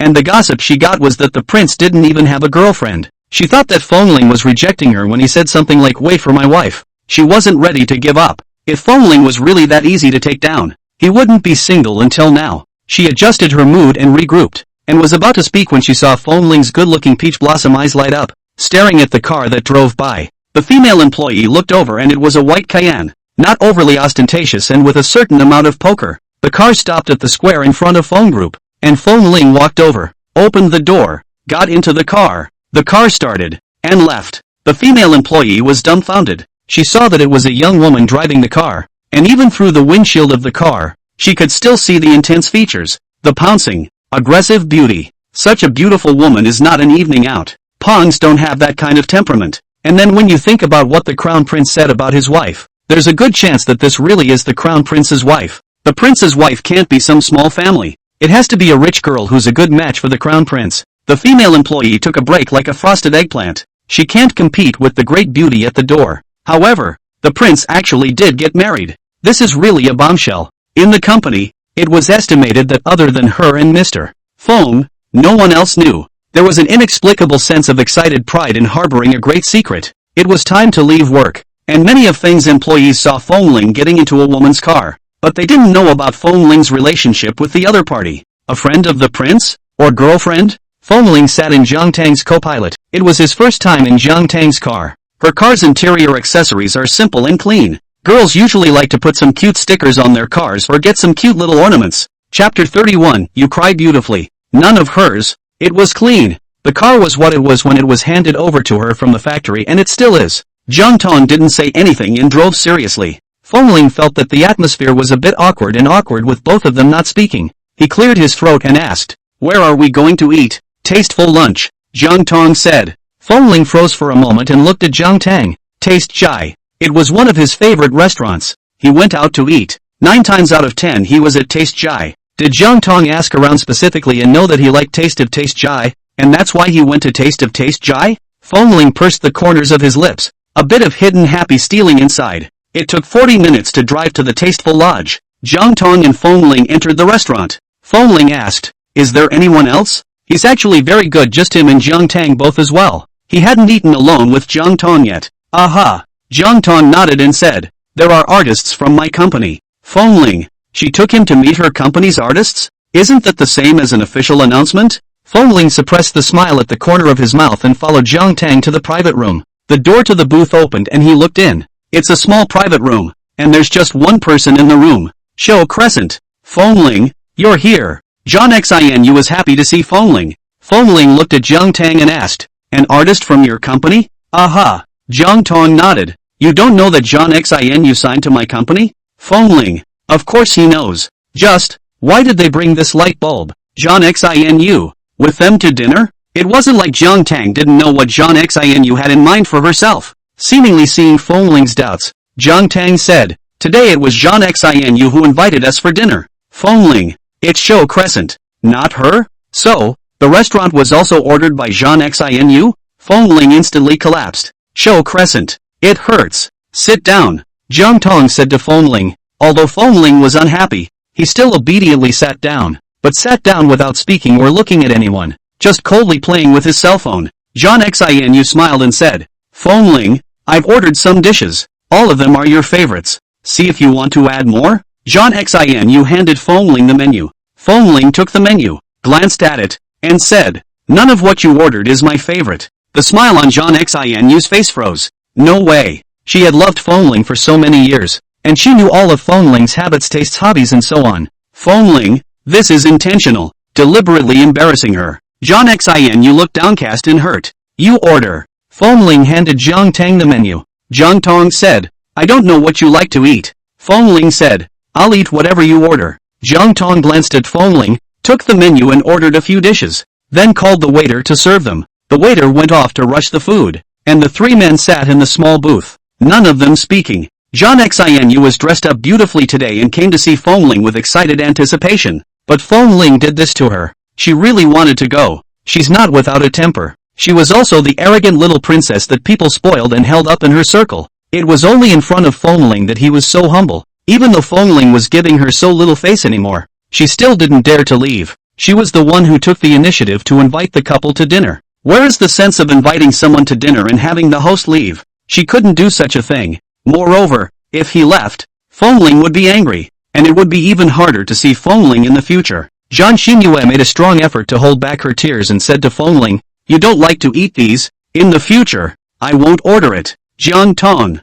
She looked at Jiang Xinyu with great confusion. Is she really that in love? Love enough to have no self-respect? No temper? In her place, she would never be able to do it. She can love someone very much, but if you boss me around, disregard me and humiliate me on the basis that I love you, then I'm sorry, I don't love you anymore. Stay where you are. She didn't understand this kind of emotion from Jiang Xinyu. Never in a million years will I understand. Love for people comes before love for yourself. If you don't love yourself, it's even less likely that anyone will love you. Fengling didn't say anything. He's in a bad mood and doesn't want to talk. Jiang Xinyu wanted to cry again, but bear with it. How did Fengling become like this now? He didn't used to be like this. He used to reject himself, but he wouldn't embarrass himself. He rejected her and they still joked and played like friends. But now, he wouldn't even give her a good look. She couldn't accept such a fall. It was really hard on her heart. Jiang Tang didn't say anything. This was a matter between Fengling and Jiang Xinyu, and even though she was his wife,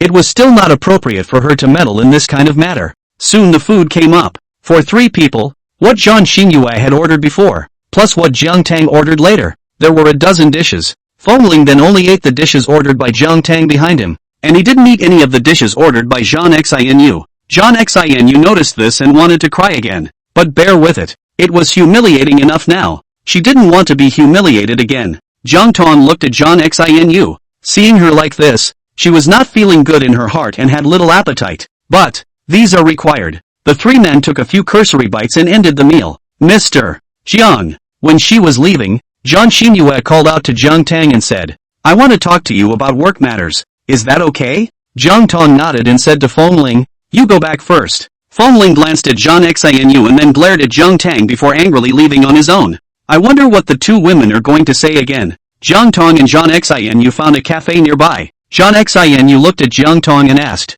did you say something to Fengling? That's why Fengling did this to me? Jiang Xinyu couldn't help but cry after just 2 words. He didn't used to treat me like this. He used to be nice to me. A friend's good is also good. Jiang Tang pulled out a tissue and handed it to her, saying, don't cry. Jiang Xinyu's tears still couldn't be stopped. Jiang Tang nodded. Well, you're right. I made Fengling do this to you. I forced him to do this to you. Jiang Xinyu cried even louder. She knew it wasn't. How could someone as arrogant and domineering and self-conscious as Fengling listen to Jiang Tang? Jiang Tang will do whatever Jiang Tang tells him to do? He's not such an obedient man. Jiang Tang looked at the crying Jiang Xinu. Chuckling softly, he said, "Now, do you want to look in the mirror?" Jiang Xinyu was crying, and when she heard Jiang Tang say that, she froze for a moment. Subconsciously, I assumed that my makeup was smeared and I was crying ugly. The image is humiliated in front of a love rival. She wanted to cry even more. She looked in the mirror. Jiang Tang smiled and said,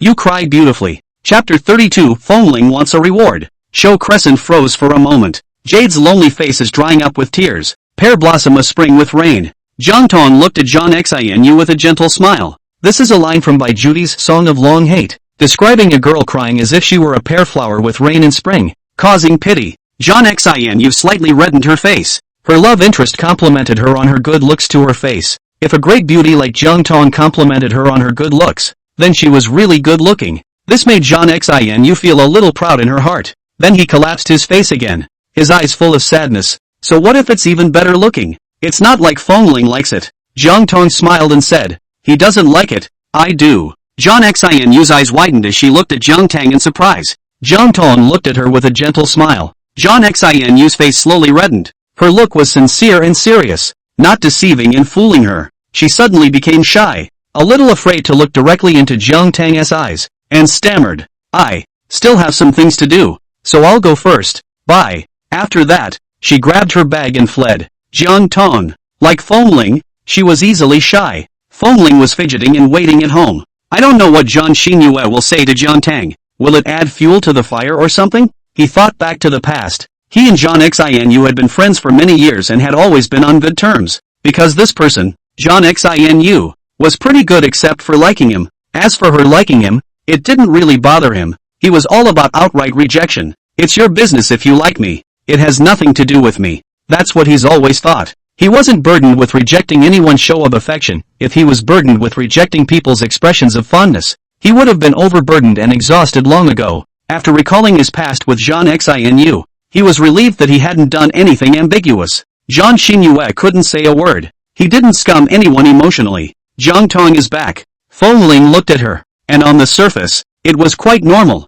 not very happy, nor did she collapse into a critical face. Normal look. Fengling cleared his throat and asked, "What did Jiang Xinu tell you?" "Work stuff," Jiang Tang said with a light smile. Fengling looked at her in disbelief. "You can talk about work stuff during office hours. You can talk about it on WeChat. Why does it have to be face-to-face and alone?" Just like to lie to him. Fengling looked at Jiang Tang obsessively. Jiang Tang smiled and said, "Fengling, you really are a very good man. Although the face looks still a little tender, but really is a man. A mature thinking and responsible man. Reject it if you don't like it. Don't drag it out. Don't give hope. Don't hang on to it." Fengling froze for a moment, her face slowly reddening. Why is she suddenly complimenting him like that? It made him weirdly embarrassed. Jiang Tang came in front of Fengling, stood on her tiptoes slightly, circled her hands around his neck, and planted a kiss on his lips. After kissing him, he let go of him. Fengling looked at Jiang Tang in surprise. Jiang Tang smiled and said, "A good man should be rewarded."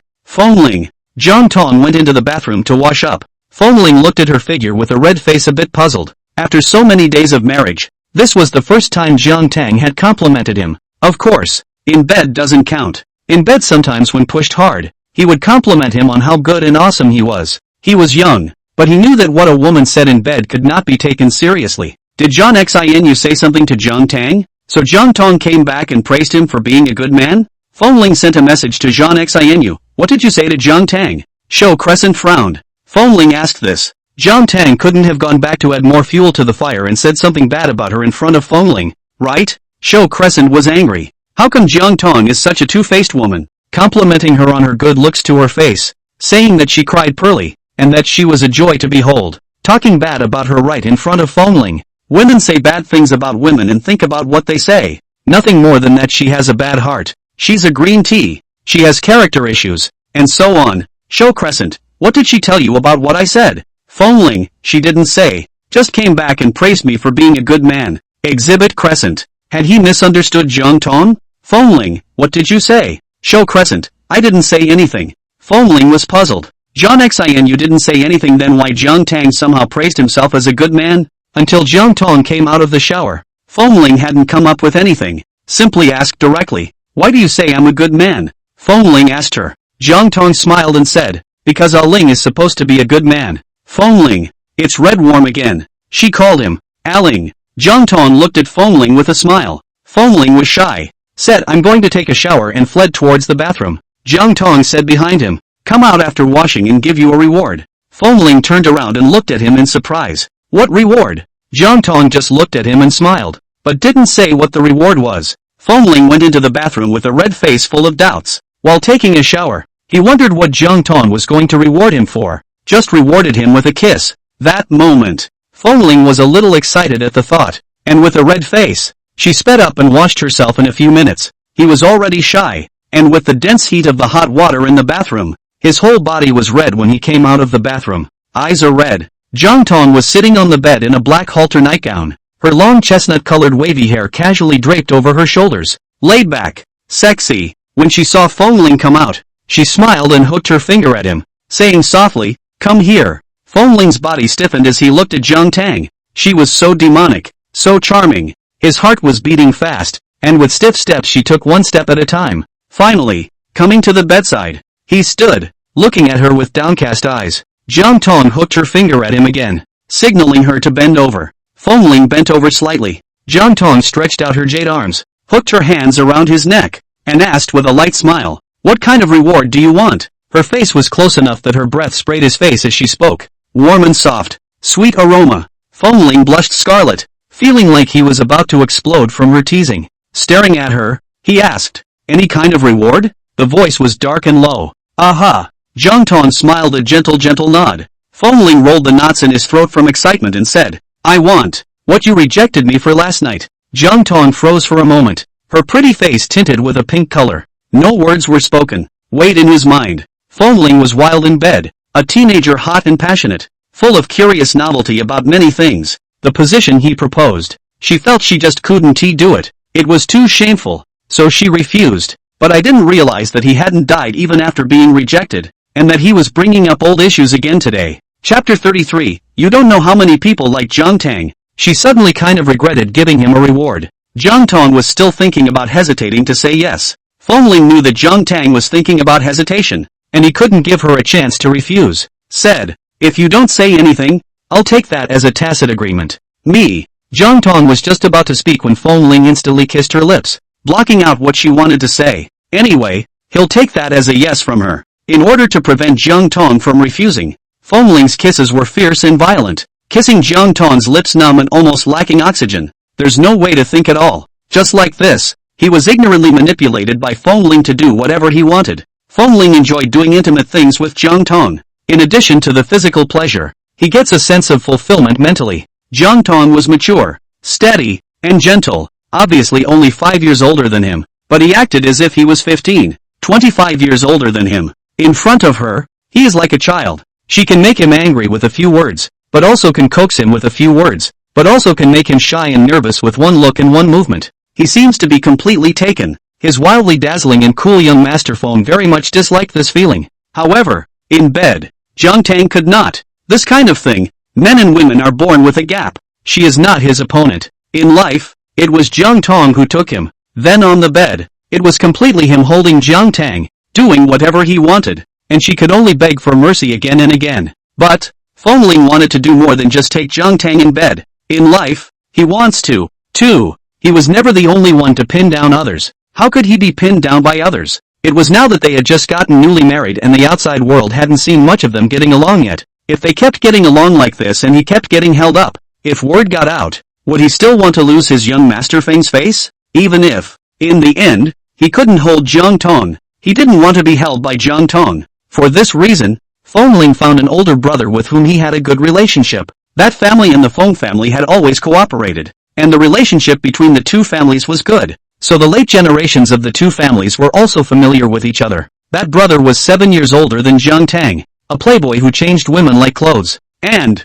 every girlfriend has loved him to death, and never said anything bad about him after the breakup and had to defend him. Fengling found him to take lessons. Brother Jing Chang, how did you hold those ex-girlfriends of yours? Fengling vainly sought advice. Those ex-girlfriends of Jing Chang are all kinds of famous women, celebrities and netizens. All of them are famous and rich women, but without exception, They were all taken by Jing Chang. What? Jing Chang smiled impishly and raised his eyebrows. Want to take Jiang Tang? Many people in the circle now knew that Fengling and Jiang Tang were married. Fengling. No. Actually, I didn't want to pinch them. Jing Chang smiled and said, it is they who are willing to be pinned by me. Why? Fengling asked curiously. Jing Chang looked at Fengling and smiled deeply. Because they love me. Fengling. In love. That's how it is. Anyone has a temperament character, but the more loving party will always compromise and back down until they are taken. Jing Chang said with a smile. And the one who doesn't love enough is able to be calm and collected. Ling, the charm of love is that it makes people lose themselves, or be happy, or be happy, or be sad and upset, or suffer. It becomes unlike oneself. In a relationship, if you stay the same and don't have a lot of emotional ups and down swings, then it proves that you don't love the other person at all, or maybe you don't love each other that much. Fengling looked at him in surprise. He substituted himself and Jiang Tang into the scenario Jing Chang was talking about. It seemed like he had become unlike him after he married Jiang Tang. He would get angry because he went on a business trip. He would get angry because she was having dinner with another man. He would get angry or happy or shy because of her triple talk. And looking at Jiang Tang again, he hadn't seen Jiang Tang angry and pissed off or particularly happy during the time they had been married. Even when John Xin did something like that, all those words in front of her face, she didn't even get angry and signed up John Xin. She's subdued, calm, and hasn't changed. So, himself is in love with Jiang Tang. How is that possible? How could he like Jiang Tang? He and Jiang Tang were in a business marriage without feelings, and even if he did intimate things with Jiang Tang, it was for the sake of passing on the family name. How could he like Jiang Tang? Jiang Tang wasn't his type at all. His favorite type is, what's his favorite type? He hadn't really liked a member of the opposite sex since he was a kid, and he didn't seem to know what type he liked. But how could it be a type like Jiang Tang? She's 5 years older than him and what? He couldn't think of. Jing Chang has been in love for a long time. Looking at Fengling's appearance, he knew what was going on, smiling ambiguously and teasing. What? Like Jiang Tang? Fengling returned to his senses, blushed, and retorted. No. The tone was sharp and quick. Jing Chang smiled even more ambiguously. Looking at him, Fengling's face turned even redder. Jing Chang laughed and said, it's not like liking Jiang Tang is something to be ashamed of. Fengling, there really is no shame in liking someone. But it was a shame that the person he, young Master Feng, liked, didn't like him, never knew anyone else who liked him and loved him. When has he ever been in love? How can he love and not be loved? He loves and he must have it. If you don't get it, it's not love. You are young. Jing Chang smiled and said, you don't know how popular Jiang Tang was when she went to school. At that time, of the boys in a school, out of 100, at least 80 liked Jiang Tang. Fengling, brother Jing Chang, exaggerated. Jing Chang laughed and said, I'm still talking about conservative. Think about it. At the age of your first love, there's a girl in your school who's pretty, has a good body, good studies, and a good and almost perfect personality. Would you not like it? Even if there are those who don't like it, then there will be good feelings, and no boy will have ill will towards such a girl. It's also that Jiang Tang left the country early, and has been fighting abroad all these years. If he were at home, the threshold of Jiang Tang's family would be trampled by people seeking marriage. Fengling frowned and subconsciously retorted, where is Jiang Tang as good as you say? Jing Chang smiled and asked, then now that you're married to Jiang Tang and spend time together, tell me about Jiang Tang's shortcomings. Fengling opened his mouth to say, but it only took one word to say it. What are the disadvantages of Jiang Tang? Older, but 27 is the prime age when a woman is most beautiful. You like to tease him? But he, being the one being teased, was actually quite happy in his heart even though on the surface he sometimes acted angry. Chapter 34, So Crying, Are you made of water? Even more often than not, it's a dark pleasure. Every time I was teased by her, I was so happy. What? Can't say it? Jing Chang looked at Fengling with a smile. Fengling pursed his lips and didn't say anything. Ah Ling, Jiang Tang is your wife. It's only right and proper that you like her. Jing Chang said. Fengling is still a teenager, shy and nervous about being revealed to like someone of the opposite sex, conditioned to be agitated. He argued, I don't like her. Jing Chang looked at Fengling. Fengling's youthful reaction was simply not enough in front of him. Fine, don't like it. He didn't argue with Fengling either. Anyway, Makoto will be late, but it will be there. Fengling, in order to make Jing Chang believe and seemingly to convince himself, said, I really didn't like her, and I got married because my grandfather forced me with his death. Aha! Jing Chang smiled and nodded. Good, I know. Fengling looked at Jing Chang's appearance and was furious. Brother Jing Chang didn't believe it at all. However, He really didn't like Jiang Tang. He had just thought about it carefully. How could he be such a frivolous and casual man? How is it possible to be with a woman for less than a month and fall in love with her? No way. Not at all. And his reaction in front of Jiang Tang could only show that he was still too green and had seen too little of the world. While Jiang Tang's tactics were too clever and too good at teasing men, he must be more mature and steady in the future, and not blush in front of Jiang Tang and be ruffled by her. He believed he could do it. It was only when Fengling and Jing Cheng separated that he reacted to the fact that he had come to ask brother Jing Cheng for advice. Please teach how to hold a woman. But he was told by Jing Cheng that he liked Jiang Tang? Being interrupted by brother Jing Cheng like this, he had forgotten his original purpose. How in the world are we going to hold Jiang Tang? He wanted to send a message to ask Jing Cheng, but if he asked that, brother Jing Cheng would definitely make fun of him for liking Jiang Tang again. It's annoying. He didn't like Jiang Tang at all. Fengling returned home from work. Jiang Tang didn't come back, but he saw Jiang Xinu sitting on the sofa in the living room chatting with Elder Feng. Elder Feng kinda liked Jiang Xinu. Show Crescent Moon is well behaved and cute. Elder Feng could almost be said to have watched her grow up and loved it. However, if he were to make Jiang Xinu his granddaughter-in-law, he would not be willing to do so. If Jiang Xinu is really with Fengling, two guys, one dude, one dumbass, combined together, the next generation's genes, he couldn't even imagine what it would be like. The Feng family that is really going to be finished. Fengling collapsed as soon as he saw Jiang Xinu. Show Crescent. Heard again. In the past, although Fengling did not have any male or female feelings for himself, he was still good as a friend. Now, collapsed a batch face as soon as he saw her. For whom? Show her? It was also that she loved him. She wouldn't bother to look at him if she didn't. Before Jiang Xinu could say anything, Fengling went straight upstairs. Jiang Xinu's eyes were red with anger. Elder Feng looked in his eyes, sighed, and said to Jiang Xinu, You, listen to Grandpa Feng. You and Ling are not suitable. Jiang Xinu's red eyes were aggrieved and defiant. Where are we inappropriate? We have comparable family backgrounds. Grew up together. Childhood sweethearts. He's good looking and I'm good looking. Where are we inappropriate? The voices were choked and nasal. They're just perfect for each other. If they were in a novel, they'd be destined for each other. Elder Feng. He's tempted to say, because you're a dumbass, but that seems a bit hurtful to say. You was already so upset. If he said she was stupid again, he was afraid she'd burst into tears on the spot. At his age, he couldn't see a little girl cry. Even though Elder Feng didn't say anything, Jiang Xinu herself was about to cry as she thought about it, tears welling up in her eyes. The eyes are about to fall. In order not to be seen by Elder Feng, Jiang Xinu hung her head down,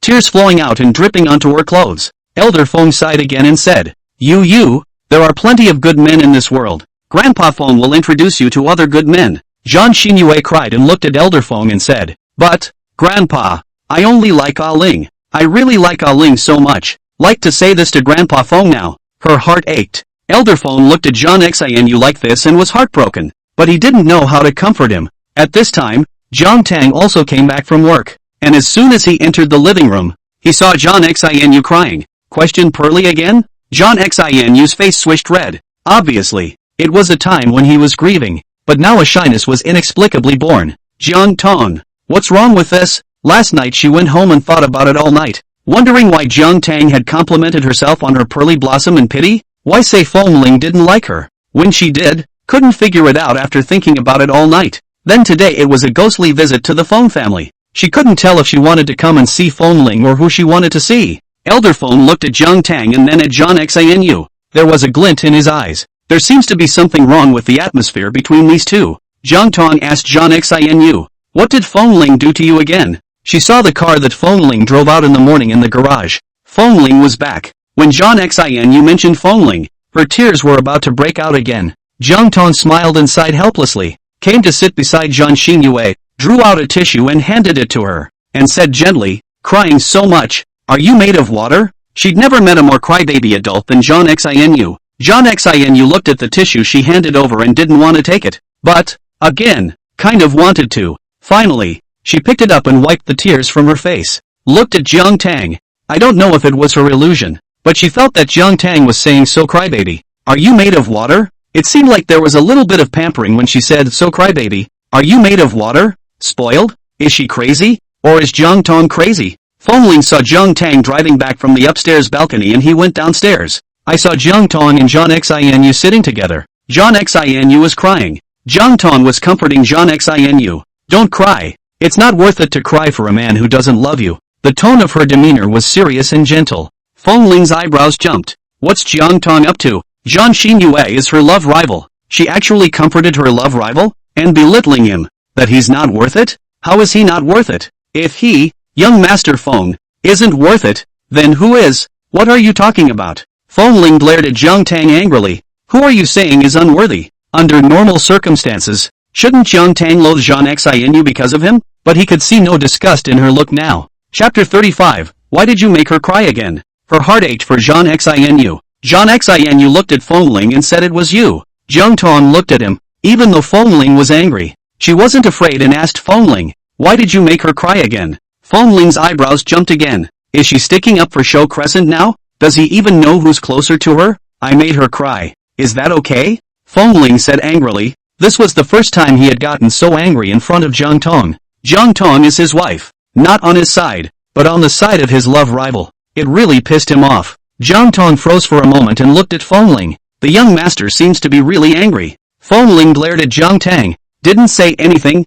and stormed out in a huff. Where are you going? Elder Feng asked. Go out and fool around. Feng Ling left without looking back. Elder Feng. Jiang Tang. Jiang Xinu didn't dare to cry this time, and looked timidly at Jiang Tang. Hesitantly, he asked, did I, cause you guys to fight? Jiang Tang looked at Jiang Xinu. Why did that sound a bit tea-like? I didn't mean to. Jiang Xinu said. Don't say it. Jiang Tang stopped her. The more I talk, the more I teared up. Shou Crescent. Elder Feng glanced at Jiang Tang and Jiang Xinu, and didn't explain anything for Feng Ling, but also warmly invited Jiang Xinu to have dinner at home. Jiang Xinu glanced at Jiang Tang and did not refuse. Thus, Jiang Tang, Elder Feng, and Jiang Xinyu happily dined at the Feng family home, and Feng Ling ran out to drink alone. Feng Ling of course wasn't alone. He called on the three of them, by Lang Yu Lu Jianli Shi Qi Shang. It's just not called gangbuk. When the three of them arrived, they only saw Feng Ling, not Jiang Bei, and asked, where is Jiang Bei? Why didn't he come? Feng Ling's voice was cold as he said, I didn't call him. He was now angry with Jiang Tang. Don't want to see Jiang Bei. Anyway, the siblings have always been in cahoots. What's wrong? Did he mess with you? Bai Lang Yu asked with a smile. Feng Ling still didn't say anything. The three looked at each other. How did Jiang Bei mess with Feng Ling? In the afternoon when we were chatting in the group we were still fine and talking. So soon Jiang Bei messed with Feng Ling? How did Jiang Bei mess with you? Lu Jianli asked with a smile. You tell Sister Jiang Tang so that Sister Jiang Tang can teach him a lesson. Feng Ling frowned and glared at Lu Jianli. What a pot calling the kettle black. Don't mention Jiang Tang. Feng Ling said angrily. 3. Oh, that makes sense. It wasn't Jiang Bei who messed with Feng Ling. Rather, Jiang Tang messed with Feng Ling, and Jiang Bei was innocently implicated. Who made them siblings? The three people were especially curious now, and asked with a gossipy face. What happened to you and Sister Jiang Tang? A fight? She scolded you? Or did she hit you? The excitement in his voice couldn't be suppressed. Feng Ling looked at the three handsome faces burning with the fire of gossip. Exasperation. She dared to scold me? How dare she hit me? The three of them shook their heads very much to Feng Ling's face. Don't dare. Hoof. Young Master Feng snorted coldly, his face looking much better. So what did she do to you? The trio pursued. Feng Ling. She wronged him. She doesn't trust him. She cared even less about him. The more Feng Ling thought about it, the more annoyed he became and said, she didn't do anything to me. She didn't do anything to you, you would? The three didn't believe it. Feng Ling frowned. I'm in a bad mood because of other things. It's not because of her. He didn't want his friends to know that he was unhappy because Jiang Tang had wronged him. It always felt as if that was a bit humiliating. Because of what? The trio asked. Feng Ling. It's because of work. He made a random excuse. But the three are plainly disbelieving. Breaking down the pot. What's going on at work? Tell us. We'll help you. Feng Ling choked and said. You guys can't help me. How can I not help you? 3 cobblers are still better than a genius. Not to mention we're not 3 cobblers. We're 3 powerful young lords. Our family's business involves all sorts of things, and we can help you with anything at work. Feng Ling. They have a point. I don't want your help. Feng Ling said. I'm grown up now. I'm going to carry Feng's burden alone. There are a lot of things I have to face and solve on my own, and you guys helped me this time. What about the next time? What about the next time? It's impossible to ask for your help every time. It's better to rely on people than to rely on yourself. Only when you are strong and capable is you truly strong. Fengling felt that he had said it so well that he really wanted to give himself a round of applause if it wasn't the wrong time. Fengling had thought that the three would be happy and would lament that he had grown up and understood. Unexpectedly, the trio asked, "So, you're actually not in any trouble at work at all? It's just Jiang Tang that's pissing you off, right?" Fengling, he said all that really for nothing, a waste of breath. How did he get a friend like that? I said no, Fengling said annoyed. The other three didn't believe it at all. Okay, no, Fengling, their tone is really perfunctory. Lu Jianli quietly sent a message to Jiang Bei to come over. They were almost done eating when Jiang Bei came frowning at the sight of the leftovers. You're calling me when you're all done eating? When has he ever eaten leftovers? And, he glanced over. All four of them were there, meaning that they hadn't been prepared to call themselves at all in the beginning. It was an impromptu call for him later. So, is he isolated here? You guys are isolating Little Master? Jiang Bei frowned and questioned a few people.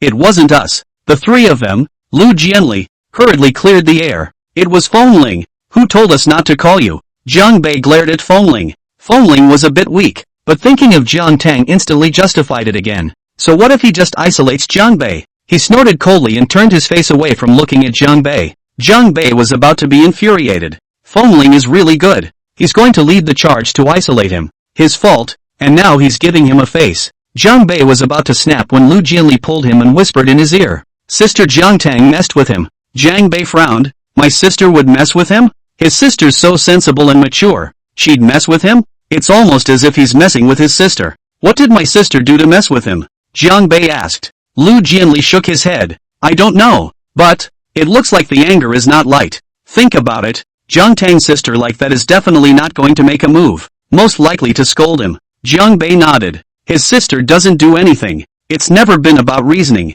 Chapter 36, I have a friend. But Fengling was used to being arrogant and bossy, and his sister was probably not happy to be in charge of him. Jiang Bei was not accustomed to these little tantrums of Fengling. Walking straight up, he asked, what did you do to mess with my sister? Fengling glared at Jiang Bei, about to explode. What do you mean he's messing with Jiang Tang? It was obviously Jiang Tang who messed with him. I didn't mess with her. Fengling gritted his teeth. Jiang Bei snorted coldly and said, if you upset my sister, be careful, I'll beat you up. Young Master Feng was on the verge of crying with anger. The two Jiang family siblings were just too hateful. One messed with him and the other beat him up. When has he, the crown prince of the Feng family, ever been so angry? It's really too much. The Jiang siblings are simply lawless. It's clearly your sister who messed with me. Fengling glared angrily at Jiang Bei. Jiang Bei, you can't be confused between right and wrong just because Jiang Tang is your sister. Impossible. Jiang Bei retorted. My sister is not someone who causes trouble. Your sister isn't a troublemaker.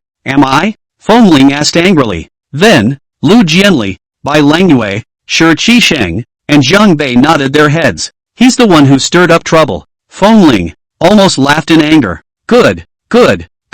This was his brother's friend for so many years. He really is blind for nothing. Fine. I'm the one who caused trouble. Okay? Fengling said coldly. After saying this, he stood up, kicked the chair away, and left directly without even saying hello. 4. It seems to be really pissed off. Before, he had never been like this in front of them. The four men looked at each other. The other three looked at Jiang Bei. Jiang Bei's face didn't look too good either. Looking at him like this, it might really be Sister Jiang Tang who messed with him. Lu Jianli said. Jiang Bei frowned. His sister would not be the one to initiate trouble, but it was also true that Fengling's reaction was not quite right. Did my sister really mess with him?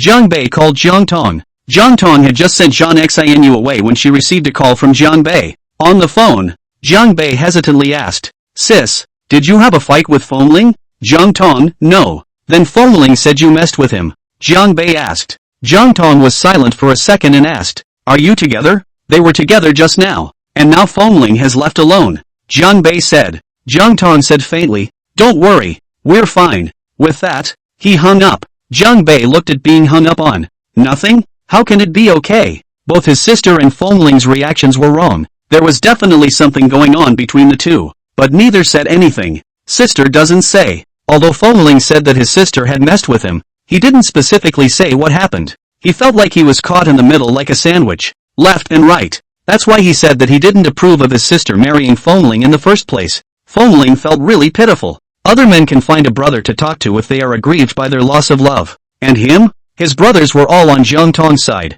Jiang Bei, not to mention Jiang Tang's own brother, was definitely helping Jiang Tang. The two of them, Lu Jianli and Shi Jisheng, are also Jiang Tang's fanboys, waiting for him to divorce Jiang Tang at any time, so that they can take advantage of the opportunity to get to the top. Even Bai Lang Yu had become a fan of Jiang Tang after meeting him once. He really has a bitter life. Fengling ran to the clubhouse alone to drink. Drinking to the top, ordered a couple of accompanying ladies. Fengling was a super VIP in this club, a regular customer. The people in the club know that this young Master Feng loves to play. However, never play with women. So it was quite a surprise when Fengling ordered the escort lady. Thought this young Master Feng finally grew up and got the hang of it. A few accompanying princesses came in, and when they saw Fengling, each one of them burst into smiles. Feng Xiao, one smiled and leaned over. Although Fengling was a bit tipsy from the drink, he still had his senses and frowned. Don't get next to me. Several princesses froze. One of the princesses was not willing to do so,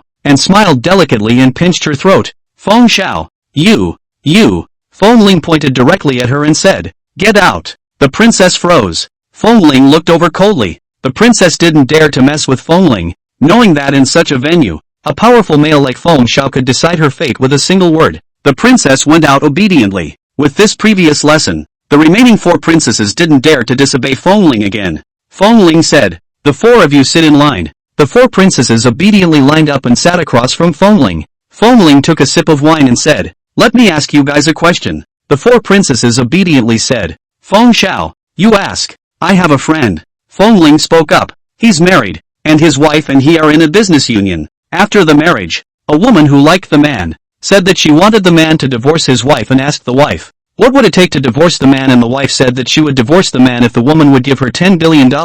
What do you think of the man's wife? The 4 princesses looked at each other. Here it comes. The classic I have a friend. Isn't that yourself? Mr. Feng got married? Haven't heard. But it's normal for them to be in such a position that they don't know. And that's not the point right now. The point is to answer Feng Xiao's question properly. Come one by one and answer one by one. Fengling said. A few princesses knew that if they answered poorly, they didn't have a good day. Princess 1 pondered for a while and replied, I think that the wife must have known that the other party didn't have $10 billion, so she purposely said that number to make the other party know what to do. Fengling didn't say anything when he heard it, and his expression didn't change much. He wasn't happy or angry. Fengling looked at the second princess. The second princess said, I think that the wife was jokingly teasing that mistress and talking about it for fun. It was probably just that off the cuff. Fengling remained motionless and looked at the third princess. The third princess said, I think the wife is pretending to be generous, but the gentry pay attention to face.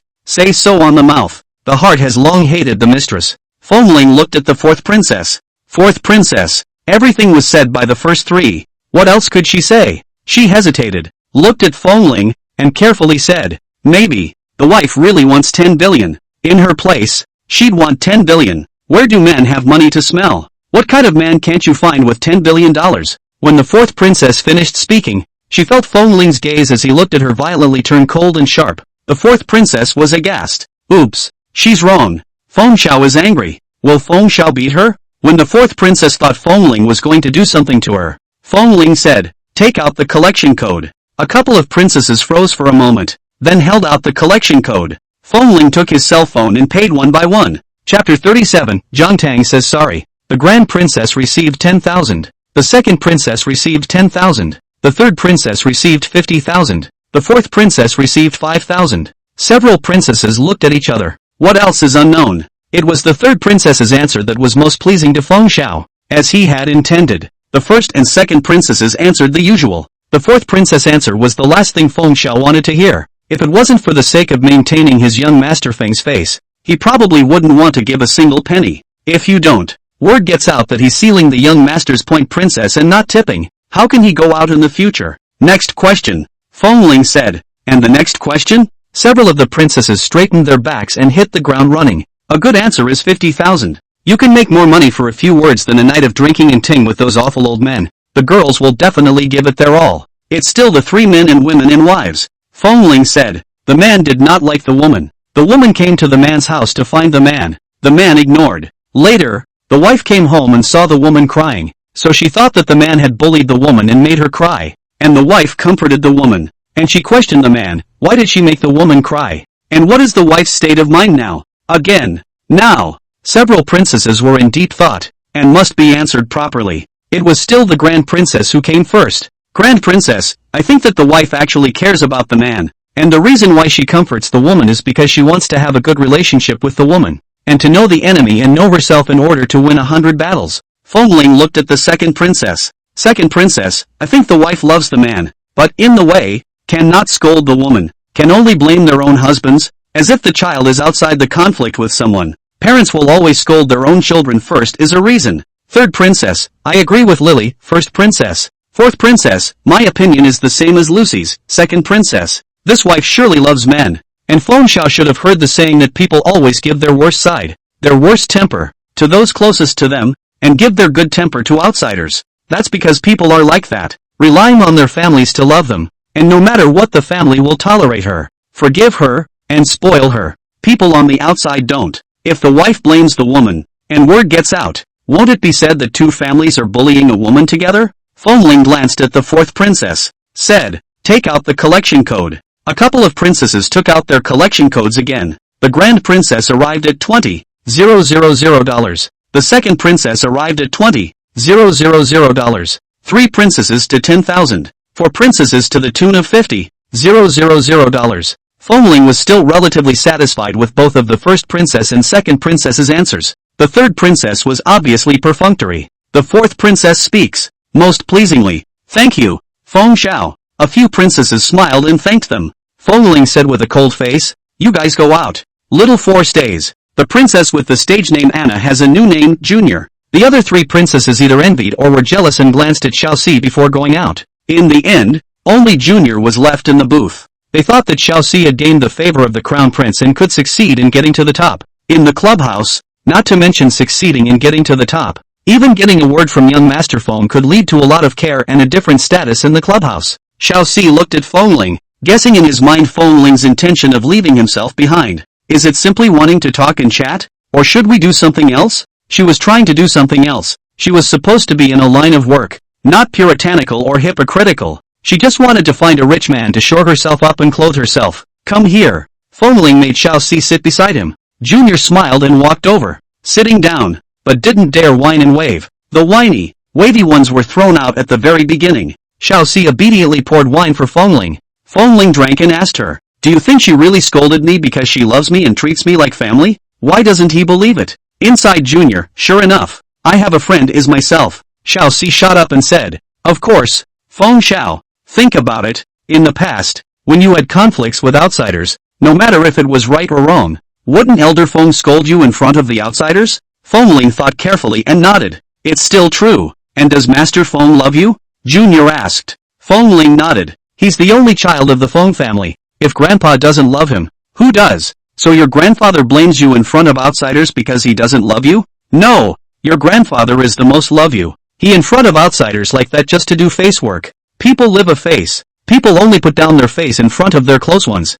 Outside, all want face will do face work, Xiaoxi said with a smile. Fengling felt that Xiaoxi had a point. He asked, what's your name? Junior smiled. My name is Junior. Just now Feng Xiao called her Xiaoxi. She would be called Xiaoxi from now on. Fengling. He's quite fond of Junior. It's a liking for a thing, not a man's liking for a liking. Code out. Fengling said. Xiaoxi was delighted in his heart and hurriedly took out the code. Fengling swept her $100,000. Xiaoxi struck while the iron was hot. Feng Xiao, you can add a contact. Fengling looked at her. Junior said, I've been in relationships since I was a teenager. And also, I'm pretty tight-lipped. She was experienced in relationships and Fengling could consult her for any relationship problems. She's a woman and knows better how women think. Being tight-lipped, she won't go around talking about it. Fengling glanced at her, nodded, and added contact information with Xiaoxi. Junior walked out of the booth satisfied. Back in the lounge, she was asked curiously, Anna, what did Feng Xiao keep you for? Junior smiled. Didn't do much, just said a few words. And also, I'm changing my name from now on. It's not Anna anymore. I'm Junior. Crowd. Xiaoxi smiled and said, Feng Xiao gave me the name. Crowd. Envy. People like them. They look glamorous on the outside. All young and beautiful, but in the clubhouse, they are playthings. Some of the guests didn't treat them as people at all. And now that Xiaoxi had hitched a ride with Feng Xiao, she would have a much better time in the clubhouse in the future. The manager above will look after her and the guests will give Feng Xiao face. Fengling didn't get home until 12. It had been thought that Jiang Tang was asleep. He went back to his room and saw Jiang Tang half lying on the bed playing with his cell phone. Jiang Tang looked at Fengling. Fengling hummed lightly and didn't look at her. Jiang Tang smiled and said, "I'm sorry." Fengling froze for a moment and looked at Jiang Tang in surprise. She told him she was sorry? He thought that someone as good and proud as Jiang Tang would not apologize easily. But then she just suddenly caught him off guard and apologized. Chapter 38. I heard that Fengling is in the clubhouse. Logically, Jiang Tang apologized, so he should forgive her. But Jiang Tang had wronged him. He had been angry all night, drank so much and spent so much money. She just lightly said 3 words of sorry and he forgave her? Wouldn't it be too easy? Is it too much to be proud of her? That way, she would take herself even less seriously in the future and mess with him if she wanted to. Because even if you piss him off, you don't have to pay anything, an apology will do. I'm sorry. Jiang Tang saw Fengling didn't say anything and apologized again. I saw Jean Xinu crying, so I thought you bullied her and misunderstood you. I'm really sorry. She didn't have any presidential missy baggage. Apologize when you do something wrong. Hearing her say this, the anger in Fengling's heart had actually subsided, but he still wasn't ready to forgive Jiang Tang. He had to give Jiang Tang a lesson. Let her know that he, young Master Feng, was not one to be messed with. Fengling snorted arrogantly, ignoring Jiang Tang, and went into the bathroom to wash up. Jiang Tang, really angry? Jiang Tang reflected again. When she had angered Fengling into going fooling around before, she had reflected on it at home. She shouldn't have questioned Fengling without knowing the truth of the matter. It was just that casual of a question, but it was still Fengling's distrust. Subconsciously, he thought he would bully Jean Xinu. Fengling took a shower and came out. Jiang Tang wanted to apologize to him properly and seriously, but Fengling went straight to bed and closed his eyes. Sleep. Ignoring Jiang Tang, he looked like he wasn't going to listen to his apology. Jiang Tang, forget it.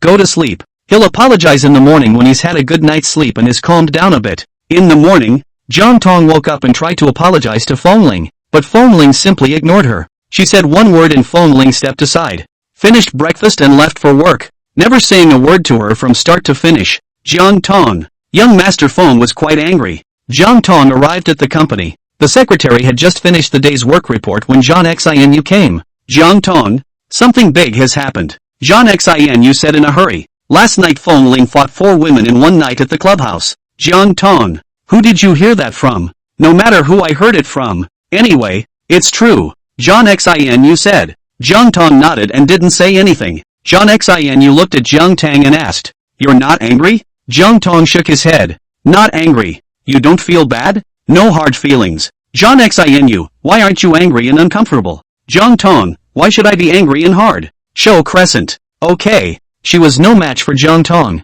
When she found out the news last night, she didn't sleep all night. And then look at Jiang Tang. Jiang Tang, the emperor, was not in a hurry. But she, the eunuch, seemed to be in quite a hurry. Do you still have something to do? Jiang Tang asked. Jean Xinu, I'm sorry. It's all because I caused you and Fengling to fight. Fengling did something like this. Jiang Tang didn't answer, but asked, do you still have something to do? Show Crescent froze and shook her head. Go out if you don't have any. I have to work. Jiang Tang said. Show Crescent. Something like this happened. She felt like the sky was falling, and Jiang Tang was still thinking about work. She really is an emotionless work machine. Show Crescent moon is gone. Jiang Tang frowned a bit and called his secretary in to find out what was going on. She believed Fengling wouldn't do something like that. If you really want to play with women, you would have done it a long time ago, and you wouldn't have waited until now. But what's going on with this rumor has to be found out. The secretary was quick to give the message. It was Fengling who went up to the clubhouse last night and ordered 4 princesses. But according to the princesses, they didn't do anything with Fengling. Fengling just looked for them to talk and chat for a while. As for what was said, the princesses didn't say. Jiang Tang, looking for what the princess didn't do? Just talking and chatting for a while? That's what the men seemed to be saying. But Fengling was like this. She believed it. But what is it that you need to say to the princesses of the club? Jiang Tang frowned slightly. The secretary looked at Jiang Tang and was surprised. This is the first time I've seen the president upset about a man. She'd been with the president for a few years now, and had only ever seen him fret and struggle with work business. Never seen the president upset about a man yet. President, isn't it a marriage of interest with young Master Feng? As Jiang Tang's secretary, she knew very well what was going on with Jiang Tang and Fengling. President, do you still need me to have someone ask around? The secretary asked. Jiang Tang shook his head. No need. She trusted Fengling, and it would really be distrustful and disrespectful to Feng Ling if she went to investigate again. The secretary nodded and went out. Jiang Tang frowned slightly. She did believe Feng Ling, but the problem now was that Feng Ling was angry. How was she going to be able to coax Feng Ling? When I was a child, I coaxed Jiang Bei Lu Jianli them. A meal, a toy model can be coaxed, but young Master Feng certainly can't be coaxed by a meal and a toy. Buy something? Giving away money in stores and buildings? With women, she knew that the bag cured everything. Just make it a point to buy the bag. But with men, she really didn't know. Especially a man like Feng Ling who didn't lack money. If a normal man sends a car and a building, he's sure to take the edge off. But none of these, young Master Feng lacked, even more than her. It's what money can coax. Jiang Tang hadn't figured out how to coax Feng Ling. When Zhang Xianyu arrived, Zhang Xinyue looked at Jiang Tang, a little apologetic, and carefully asked, "Do you know what?" Jiang Tang asked. Zhang Xinyue hesitated and said, "That is, Feng Ling was in the clubhouse last night, and he had 4 women in one night." Jiang Tang, this rumor, how did it get this way? When Zhang Xianyu saw that Jiang Tang didn't say anything, she thought that Jiang Tang was angry. "I'm sorry, it's all because of me. You and Feng Ling had a fight and Feng Ling was in a bad mood before he did something like this." Zhang Xianyu apologized. "Feng Ling didn't used to be like this. Don't be angry with Feng Ling. Feng Ling, he's just in a bad mood and venting the boredom in his heart. He doesn't have feelings for those women in the clubhouse. He's just playing along." Feng Ling, Zhang Xianyu shut up. Why did she feel that the more she explained, the darker she became? However, she really wanted to help Feng Ling explain. Feng Ling is really a very clean and principled man. Otherwise, she wouldn't love him so much. Jiang Tang looked at her and asked with a smile, "Why do you want to help Feng Ling explain?" "I misunderstood Feng Ling messing around and being rotten. Divorcing him, isn't that a good thing for you?" Zhang Xianyu frowned. "I do like Feng Ling, and I love Feng Ling, but I won't get him by smearing him to get you to divorce him. I'm not that despicable." Chapter 39, Buying Gifts for Feng Ling. Jiang Tang looked at Zhang Xianyu. The smile was gentle. She really is a very good and nice little girl. Zhang Xianyu was shyly looked at by Jiang Tang. "Jiang Tang, why are you staring at yourself so much? Does she think she's beautiful again? But she didn't cry today. Is she beautiful without crying?" "Aha." Jiang Tang nodded with a light smile and said, "I see. You is really a very upright and kind girl." Zhang Xianyu was overwhelmed by the compliment. Looking at Jiang Tang is really different from other women. If it were any other woman, she would have scolded her for being shameless and shamelessly thinking about other people's husbands. The grumpier ones have grabbed her by the hair and pulled her clothes and slapped her. But Jiang Tang complimented her on her good looks for a while. One moment complimenting her on her crying pearly whites and the heartache of contacting her. This moment praised her for being a decent and kind girl. What does she mean by this? Jiang Tang's appearance made her embarrassed. Jiang Tang is too nice, gentle and kind. The main thing is to have a vision. The way she looked, it made her really embarrassed to rob Feng Ling again. Wait, Zhang Xianyu suddenly reacted and frowned at Jiang Tang. Could this be Jiang Tang's purpose? Deliberately being nice to her to make her feel guilty and die to Feng Ling from then on? Jiang Tang, hi. This move is just too high. Compared to the slapping and tearing of clothes and shrewish behavior, this is really a high level of attacking her heart. She's so smart. She almost fell for it. Zhang Xianyu looked at Jiang Tang, slightly tilted her chin. Arrogant and ice cold. Don't call me you. We are not that familiar. Jiang Tang. Also, I didn't mean anything else when I came here today to explain for Feng Ling, so don't think too much about it. I just don't want someone as scenic and beautiful as Feng Ling to be misunderstood. Everything she did was for Feng Ling. Aha. Jiang Tang smiled and nodded, saying, I know. I have a question I want to ask you. Zhang Xianyu originally didn't want to take care of Jiang Tang, but she used to ask for advice. A sister of a love interest 5 or 6 years older than herself,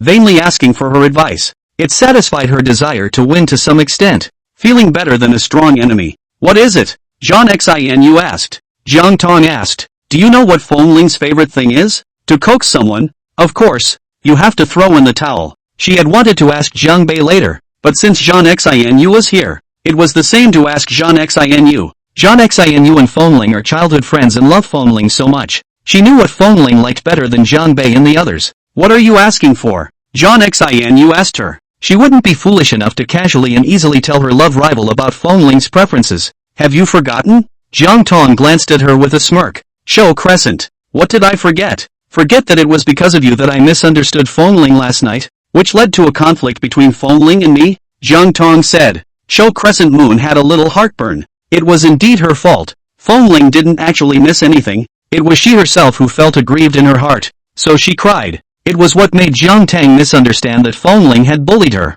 Now Fengling is still angry with me. Jiang Tang said. I want to throw myself at him to coax him. Jiang Xin pursed her lips, not wanting to speak. She didn't want to tell Jiang Tang. It's fine if you don't tell me. Jiang Tang said. Then let me and Fengling be at a standstill. The misunderstanding getting deeper and deeper, and finally to the point of no return. That way you can take advantage of the situation and make it to the top. Jiang Xin frowned and glared at Jiang Tang angrily. Is this young lady such a despicable and shameless villain? Then why don't you tell me what Fengling likes? Jiang Tang asked. Jiang Xin didn't say anything. Frowning at Jiang Tang, she just didn't want to tell her. No? Don't you just not want me to throw in the towel and not want me to make up with Fengling? Isn't that why you want to take advantage of the situation? Jiang Tang asked. Jiang Xin couldn't bear it anymore. She, Jiang Xin, the second miss of the Jiang family, had been bright and open for so many years. When had she ever been falsely accused like this? As if she's some kind of despicable, sinister villain. Fengling likes sports cars. Jiang Xin said. He always wanted to buy a XXX sports car before, but Grandpa Feng thought it was too expensive and worried that Fengling would lose his mind by playing with things, so he didn't buy it for him. Fengling always wanted it. There was a time when Fengling himself went investing trying to make money to buy it. Unfortunately, he doesn't seem to be business material. Several investments in a row failed. Fengling also rested his mind, but the car was always in the back of my mind. Thanks, Jiang Tang said with a smile. Jiang Xin held her anger and left from her office. Then, in an afterthought, he reacted that Jiang Tang was using agitation, deliberately provoking her and forcing her to reveal Fengling's preferences. Jiang Tang, it's really too sinister. She's the real insidious and despicable villain. Really pissed off. Again, he fell for Jiang Tang's scheme. Jiang Tang, why are you so sinister? After Jiang Xin left, Jiang Tang looked up Fengling's favorite car on the internet. Big tens of millions, close to 100 million. No wonder Grandpa didn't buy it for Fengling. In her place, she wouldn't buy it for Fengling. It's not that they don't have money, but the car is a transportation tool for them. Big millions or even tens of millions of cars are enough. The car is good, performs well, and also has a license plate. How millions and millions of dollars are enough? Nearly $1 billion of this kind of car. In fact, the main function is not to drive, not mobility, but a kind of bragging rights. Neither she nor Grandpa were like that, but young people like Fengling like it. She herself has no particular love for cars, and the car is a transportation tool for her. But she could also understand a man's love of cars. Jiang Tang looked at it. The car was not only expensive, but also, it was harder to buy. There were things in the world that could not simply be bought with money. Cars like this one are produced in smaller quantities because they are expensive and few people buy them.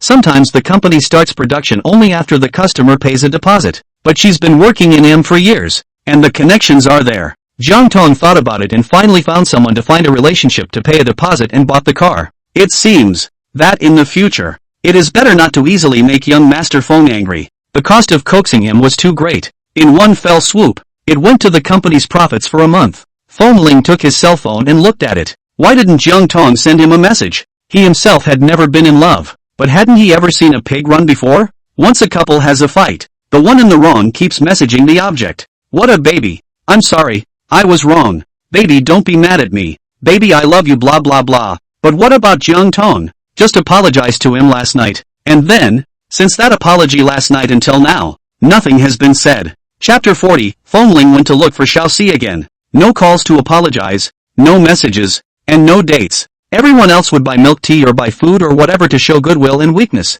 What's wrong with Jiang Tang? Fengling was very upset in his heart, wondering again if I went too far last night. He probably shouldn't have been so arrogant. After Jiang Tang apologized to him, he should have forgiven her and given her a step down. After all, Jiang Tang didn't do it on purpose. It was all because of Jiang Xin, who was crying and crying there, causing Jiang Tang to misunderstand. It really didn't seem like Jiang Tang could be blamed. Even if someone else saw Jiang Xin like that, they would mistakenly think that he bullied Jiang Xin. But Jiang Tang's apology was too insincere. Just a couple of apologies on the lips and then not much else. Other people apologizing would at least buy a gift or transfer a red envelope, 5,200, 13140 or whatever. But Jiang Tang didn't buy a gift or transfer money, not to mention that he didn't even have a message. Fengling was in an irritable mood. During the daytime, he thought, Jiang Tang was probably busy. She was a workaholic. She must be busy working. She'll have time when it's almost time to leave work. He'll just wait.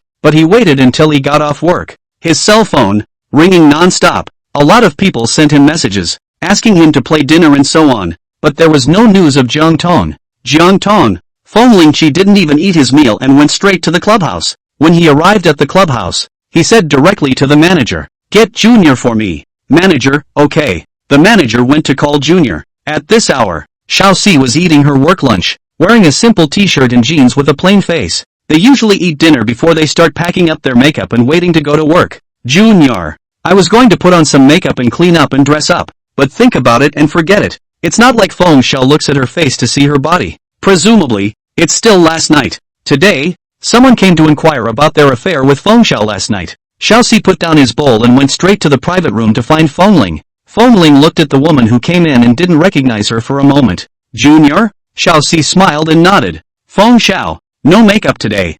Ling, there's a big difference between a woman before and after makeup. Last night it looked like Junior still had a few good looks, similar to most of the princesses in this club. Enchanting and flirtatious. But now that I look at it again, it's ordinary. So ordinary that men wouldn't throw their money away for her. It's true that makeup is one of the 4 evil arts of Asia. However, Jiang Tang doesn't seem to be like that. She looks good with or without makeup. Moreover, Jiang Tang without makeup is more innocent. Those who like innocence will think she looks better without makeup. Ling. Why did he think of Jiang Tang for a good reason?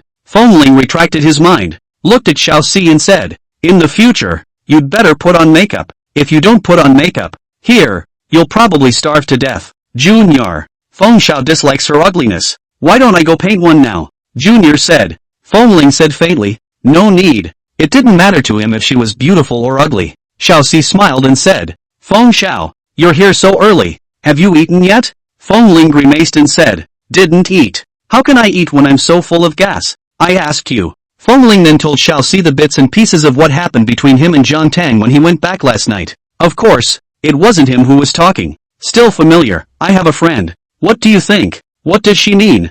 Ling asked Xiaoxi. He didn't have any female friends that he played particularly well with. And besides, it wasn't appropriate to ask the circle about these things. Everyone in the circle knew he was married and word got out that he was going around taking questions because of what was going on between the two couples. How embarrassing. Does he still want to lose his face as the crown prince of the Feng family? Xiaoxi was speechless when he heard it, and felt that Feng Xiao was quite cheap. His wife has apologized to him, and seriously apologized twice, and he's going to be arrogant and take Joe, not forgiving others. Now that people are ignoring him, here he is fidgeting and regretting again. TSK. What is it if it's not a crime? But men are like that. They all love to be cheap. Xiaoxi smiled and said, "From what Feng Xiao described, your friend's wife is a very good and outstanding woman." Ling nodded. "She is quite excellent." This he could not deny. People like that have pride. And these famous women in the circle are not the same as faceless women like us. We're sweet-talking and all kinds of ambling around trying to scam some men out of their money. But which of those damsels in your circle are not proud? And I don't think it's easy for your friend's wife to say she's sorry in a serious way, to put aside her pride and offer an apology. They probably rarely tell anyone they're sorry. She's put her pride aside and apologized. And your friend hasn't forgiven her, so she probably feels swept off her feet and is angry too. Junior said. Ling frowned. "You said she was angry?" Junior nodded. "Aha."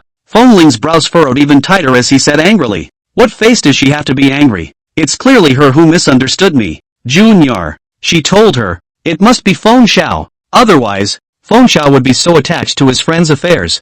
Ling also realized that he had spoken out of turn in his haste, trying to plead my case. But forget it. Xiaoxi doesn't dare to go out and talk nonsense. It's him or him. He, young Master Feng, was just misunderstood. Xiaoxi smiled and said, "Feng Xiao, it's not just you who wants to save face. The young lady also wants to save face." Ling frowned. He knows, but the heart is still angry. So what do you say? Now it wasn't a matter of whether he originally forgave Jiang Tang or not. But, Jiang Tang was also angry. He knew that Jiang Tang was different from a staggering young man like him. She's mature and stable and sensible. She doesn't get angry easily, and normal things aren't enough to make her angry. But once she's angry, it's real anger that can't be coaxed away with a few words or a few bag purchases. Do you want him to apologize to Jiang Tang? But it was clear that this matter was Jiang Tang's fault in the beginning. I should have known that I would have forgiven Jiang Tang last night when she apologized. Hey!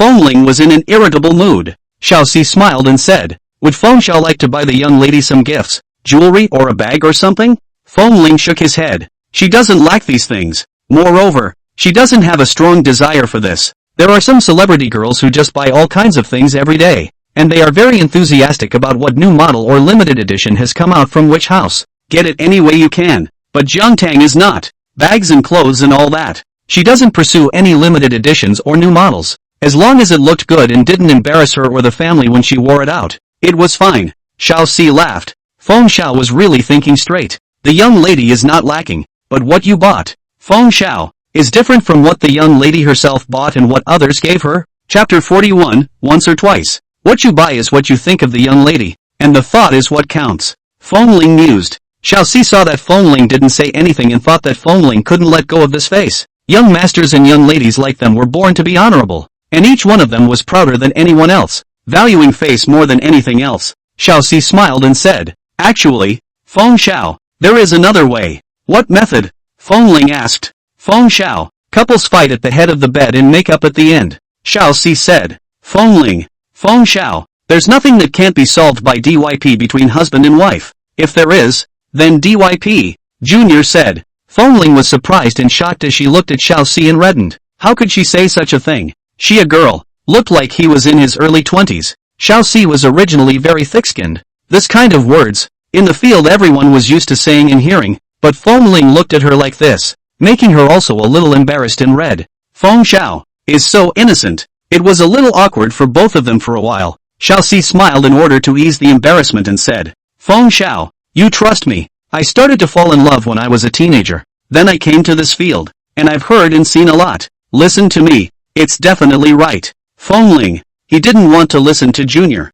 but Junior said it with such conviction. You said it. Feng Ling put in a vicious word with a red face. If it doesn't work, come back and I'll kill you. Junior is guaranteed to work. It's all women. Can she not understand women? It doesn't matter if it's a man or a woman. Just do intimate things, mind and body together. Cool. Where in hindsight I remember why I was angry. Seeing that Xiaoxi was so confident, Feng Ling believed Xiaoxi for the time being and transferred the account to Xiaoxi, went out for a quick dinner and headed back. Jiang Tang put off the evening's entertainment and went home after work. When he arrived home, he saw elder Feng returning, but Feng Ling didn't come back. She asked the housekeeper. The butler smiled and said, the young master has a social engagement. The young master didn't socialize, but we can't say the young master went fooling around, can we? Jiang Tang glanced at elder Feng who was sitting on the sofa looking at his cell phone. Grandpa didn't even respond. Feng Ling has a social engagement? Clubhouse socializing princess? Jiang Tang didn't say anything and didn't move.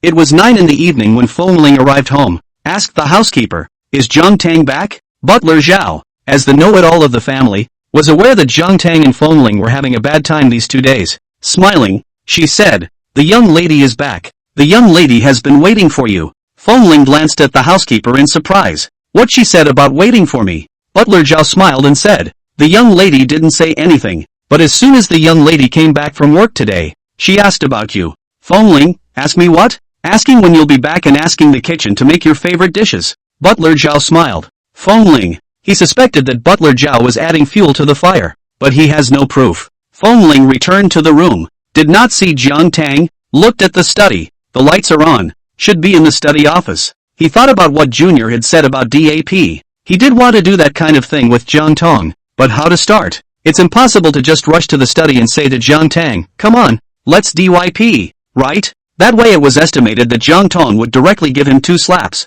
But if you don't say that, what do you say? Feng Ling was annoyed. He should have asked Xiaoxi, but it doesn't seem good to ask Junior about such things. You can't ask Junior about everything. Feng Ling scratched his head and went into the bathroom to take a shower. Whatever you do, wash it first. When Feng Ling came out of the shower, Jiang Tang came out of the small study, sitting in half lying on the bed in her nightgown. Feng Ling froze for a moment when he saw Jiang Tang's nightgown. It's a red halter nightgown, tulle deep V. She sat like this. He could see a large area of snow-white skin and she doesn't seem to be wearing any underwear. When has Mr. Feng ever seen such a scene? Jun's face instantly reddened. His breathing quickened, and his body stiffened. What's the point of her dressing like that? Is it an attempt to seduce him? Seducing him and then withholding it from him as a form of torturous revenge? Feng Ling stiffened his body and got into bed, forcing himself not to look at Jiang Tang. got into bed and lay down under the covers, looking calm on the outside, but with his heart beating like a drum. Jiang Tang glanced at Fengling, wanted to speak, but looking at Fengling's cold face, it seemed like he didn't want to take care of her. She's dressed like this on purpose today and he's not impressed? He's young and angry, and after they got married, he dragged her around several times a night to fool around, except for the days when she was traveling. Not last night. It doesn't look like it's going to happen tonight. He's so tolerant now? Or is it that you're full from eating out? So not hungry? Jiang Tang looked at Fengling. Did you really have 4 girls in one night at the club last night? Fengling could feel Jiang Tang looking at herself. What did she keep looking at? Fengling couldn't guess. He was uncomfortable and stiff and nervous from Jiang Tang's look. He finally didn't hold back and glanced at Jiang Tang, but Jiang Tang still stared at him. Young Master Feng was stared out of the fire. Look, look, look. Since she wants to see it, let her have a good look. Fengling suddenly rolled over and pressed Jiang Tang underneath him. Under Jiang Tang's slightly puzzled gaze, he kissed her lips without a word. Jiang Tang. He kissed fiercely and urgently. Hot hands stroked her body eagerly. It looks like, didn't have 4 women in the clubhouse in one night. After it was completely over, Fengling thought, I think they've made up now, haven't they? Because Junior said that there's nothing that can't be solved by DYP. And if that's not possible, then DLP. But he asked for it 4 times tonight. Any more? It's all good, right? He wanted to see Jiang Tang's reaction, but Jiang Tang had long since fallen asleep from exhaustion. Fengling, she hasn't even resisted today, so she should be making up, right? Fengling was satisfied and slept with his arms around Jiang Tang. When he woke up the next day, Fengling thought Jiang Tang would say something to himself, but Jiang Tang said nothing, got up and went to wash up. Fengling, is Jiang Tang still angry? But she hadn't resisted last night. She'd cooperated with him. Or were you not very happy with the process last night? Last night, he did seem to go a little overboard. Since I didn't want it the night before, I kind of held it in, and I was a little pissed off last night,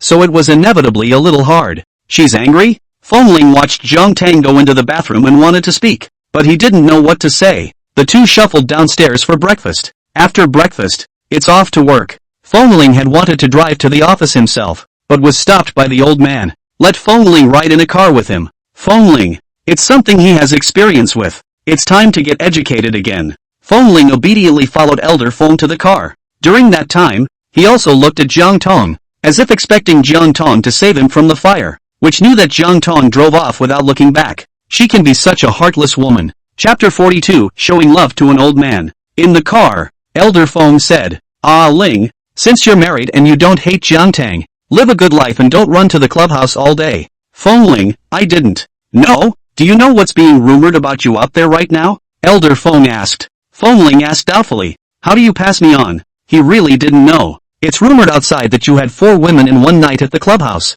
Elder Feng said. Fengling, who the hell is making up rumors? You may be young, but you can't fool around like that. Beware of not being able to do it at a young age. Elder Feng said. Fengling, let me tell you, if it's really because you can't do it at a young age, Jiang Tang goes to find a male model to relieve the loneliness and emptiness of the coldness of the body and mind. Don't blame me. I won't be able to help you. Elder Feng said. Fengling glared at Elder Feng helplessly and angrily. Is this a real grandfather? Curse him for not being able to at a young age. I didn't have 4 women in one night. Fengling said through clenched teeth. Who the hell is spreading rumors about him? He catches him. He gets him killed. He has only had one night with one woman 4 times. Definitely not 4 girls in one night. Since you don't have it, how did the rumors outside get up? Elder Feng said. That's a rumor. Fengling gritted his teeth. Elder Feng, there is no wind without waves. Fengling, there's no way to communicate anymore. So Jiang Tang was cold to him this morning because she also heard this rumor?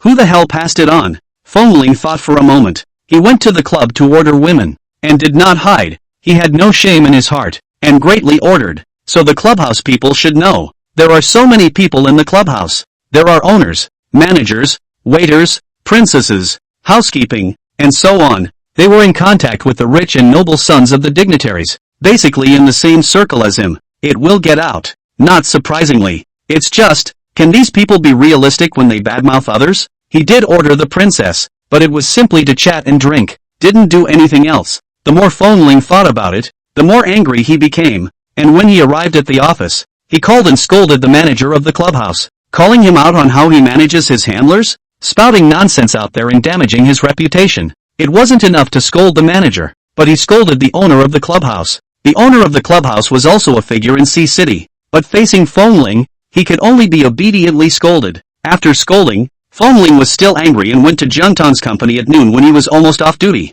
Jiang Tang was just getting ready to leave work when he arrived. Seeing Fengling come, he was a bit surprised. "Why are you here?" Fengling looked at Jiang Tang and said with a bit of a twist, "Don't listen to the rumors outside. I didn't have 4 women in one night at the clubhouse." Jiang Tang smiled and nodded. "Aha, I don't listen." Fengling, "I had thought I would have to go through a lot of talking to get her to believe it. I didn't expect her to believe it so easily. I bought you a car," Jiang Tang said. She had wanted to say it last night, but Fengling didn't give her a chance.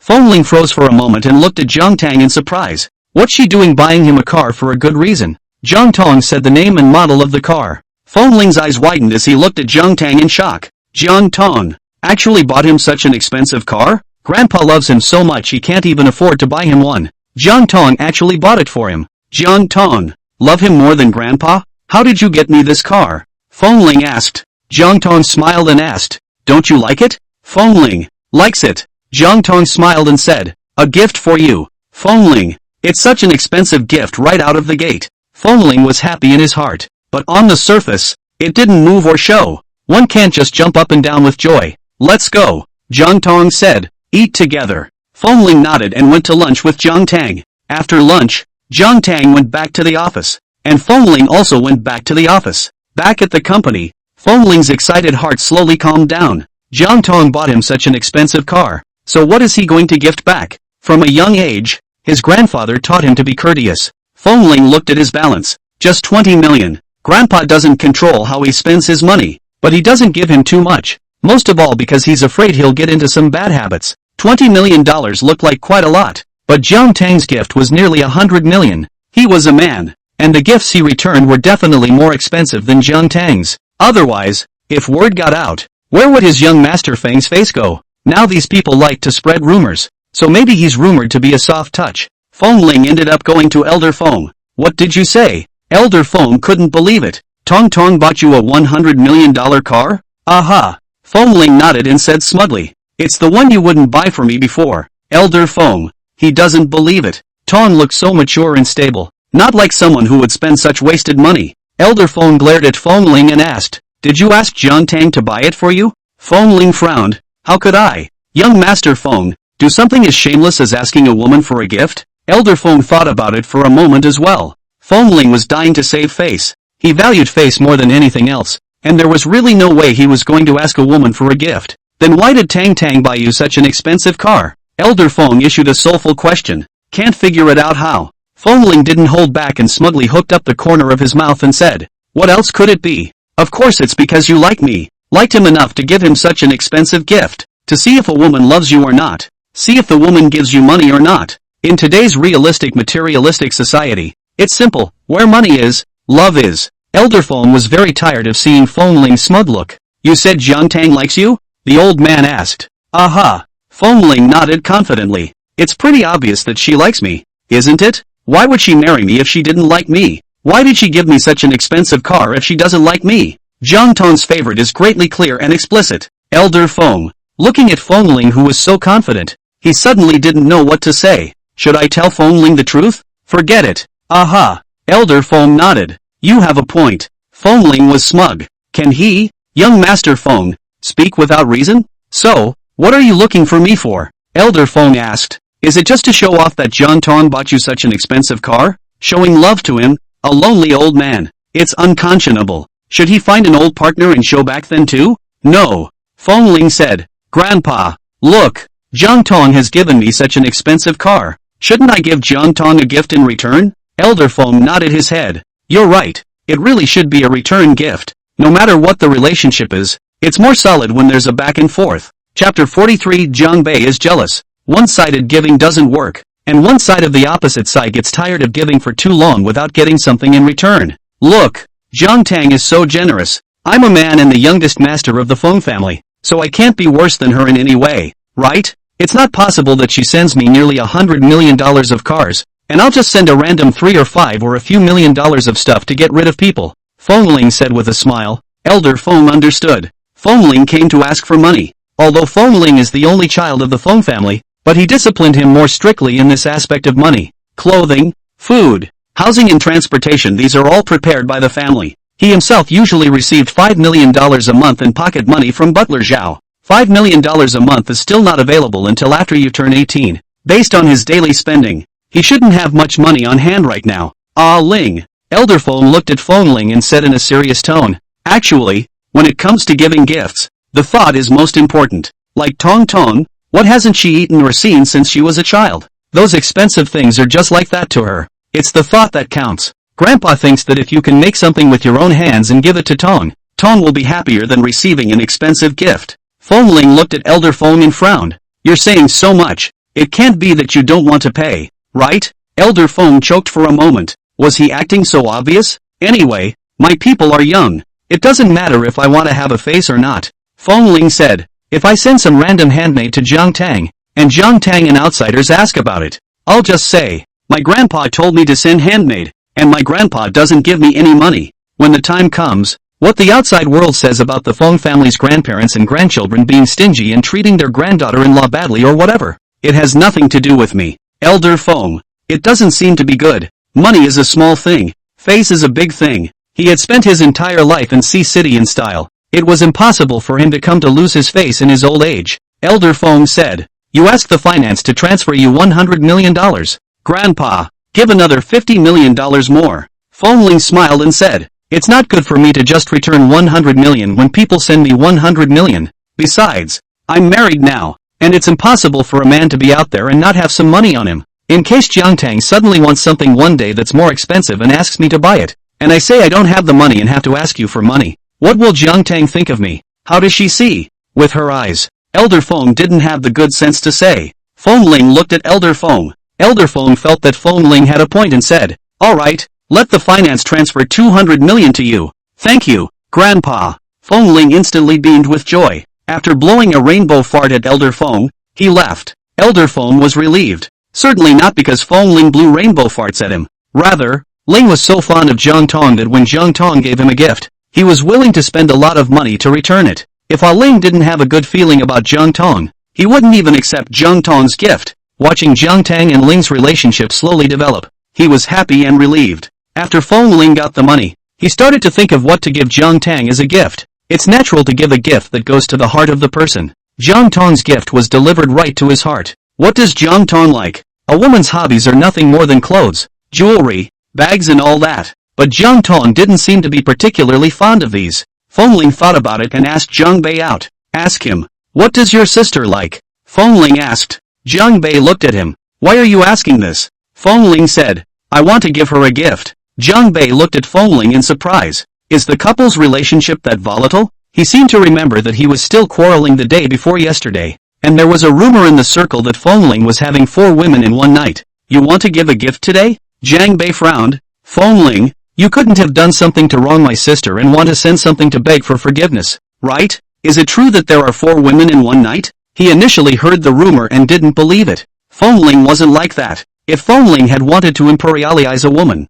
he would have done so long ago and wouldn't have waited until now. But now, he feels that the rumors could also be true. After all, there's no wind in the sails. Feng Ling froze for a moment. You don't know? Jiang Bei frowned. What do I know? Wasn't your sister the one who asked you? Feng Ling said. Jiang Bei frowned in confusion. What are you talking about? Feng Ling said. Your sister gave me the Koenigsegg Onei. I thought. You told your sister. During that time, he wanted this car so badly. Feng Ling and the others were aware of it. What did you say? Jiang Bei jumped up at once, glaring at Feng Ling. My sister gave you your Koenigsegg Onei? Feng Ling looked at Jiang Bei, seeing as how Jiang Bei looked like he really didn't know. Aha! Feng Ling nodded. Wasn't it you who told your sister that I liked this car and your sister bought it for me? I didn't. Jiang Bei said with a cold face and walked away after saying that. Feng Ling, don't go. What are you doing? You haven't told me what your sister likes? Your sister gave me a car. I had to return the favor. Jiang Bei stopped, turned back, looked at Feng Ling, and said, what does my sister like? What does a woman like? Women like men. You want a return gift? Send my sister some men. That said, I'm gone. If Jiang Tang were here, he would definitely say, Jiang Bei, you are really my good brother. Feng Ling frowned, looking at Jiang Bei's walking away figure. What does he mean? Send Jiang Tang a man? Meaning let him cuckold himself? Nuts. Jiang Bei was angry and went straight to Jiang Tang. Sis. Jiang Bei looked at Jiang Tang with a serious expression. Jiang Tang froze for a moment, thinking something had happened, and asked, "What's wrong? I heard that you gave Feng Ling Koenigsegg Onei?" asked Jiang Bei. Jiang Tang nodded. Aha. Originally, Jiang Bei still had his heart in the right place. What if Ling lied to him? But now my sister said it herself. Jiang Bei felt like the sky was falling. How could my sister send such an expensive car to Feng Ling? Something so expensive that his sister never even gave him. But it was given to Feng Ling. He and his sister had been siblings for over 20 years. And Feng Ling? How long have you been married to your sister? It's only been a month. Could it be that his 20 years of bonding with his sister was not as good as a month with Feng Ling? He loved his sister so much. He was so good to her. He thought of her for anything good. How could my sister do this to him? What's wrong? Jiang Tang asked when he saw that Jiang Bei's expression was not right. How could you send Feng Ling such an expensive car? Jiang Bei said aggressively. You didn't even send me one. Jiang Tang froze for a moment and looked at Jiang Bei. So, Bei was jealous of Jiang Bei. Jiang Bei turned around and left. Bei. Jiang Tang called him, but he still walked away without looking back. Jiang Tang. Headache. She now finally understands the difficulty of a man caught between his wife and mother-in-law. Left and right. Chapter 44. Feng Ling questioned Jiang Bei. She is now caught between her brother and her husband and is also in a dilemma. Are you going to send Bei the same car? This went to 200 million at once. The heart is doubly hard. But no delivery?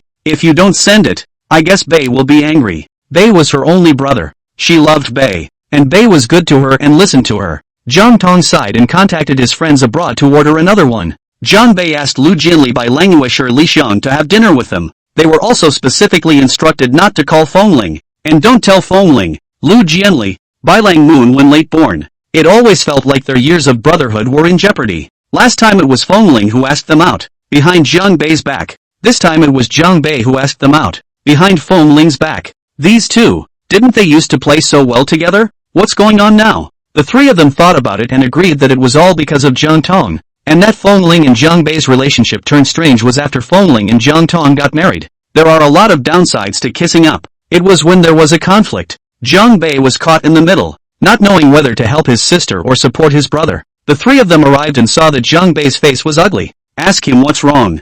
Jiang Bei is also a heart cannot hide things, mainly so many years of brothers. There is no need to hide. Thus, Jiang Bei voiced his grievances and dissatisfaction. Tell me, how is my sister like this? How long has she been married to Feng Ling? How many years have she and I been siblings? She actually bought Feng Ling a Koenigsegg Onei, and not me? 3. What? Sister Jiang Tang bought Feng Ling a Koenigsegg? Jiang Bei nodded angrily. 3. How come Feng Ling is so lucky, marrying a gentle and mature big beauty like Sister Jiang Tang, and the big beauty is still so good to him? Buy him the Koenigsegg. He, boy, has really gone off the deep end. Don't be sad. Lu Jianli comforted Jiang Bei. Look, not only did Sister Jiang Tang not buy it for you, didn't she not buy it for us either? Jiang Bei blankly glanced at him and said without any good humor, Get lost. Who are you? Lu Jianli was unconvinced. How am I not considered an onion? My friendship with Sister Jiang Tang is not as good as your own siblings, but I have also known Sister Jiang Tang for so many years,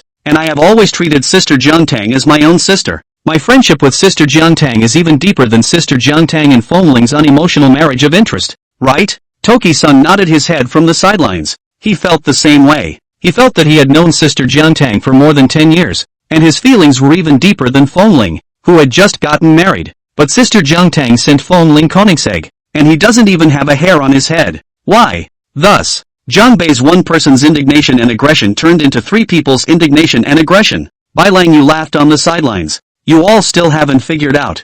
Jiang Bei, what is your relationship with your sister? To put it bluntly, if you fight for the family fortune in the future, you're all rivals. Have you seen fewer brothers and sisters in the circle who have turned against each other and died because of their interests? And what is Sister Jiang Tang and Feng Ling? It's a community of interest. To put it bluntly, one day if they get divorced, all the things that Sister Jiang Tang sends to Feng Ling are joint property of the couple, and Sister Jiang Tang can still share half of it. The other Feng Ling is the one who will accompany Sister Jiang Tang through her life in the future. What are you guys comparing to him? Jiang Bei froze for a moment, thinking about Bai Lang Yu's words. Was his relationship with his sister no better than his sister and Feng Ling? He frowned. It's not like that. You're talking nonsense. Jiang Bei glared at Bai Lang Yu. Sister will always be my sister. will always be my kin. We have the same blood flowing in us. We'll always be family. What does Fengling count for? Right now he and my sister are a couple. But in case of a divorce one day, he and my sister are nothing but strangers. And my relationship with my sister,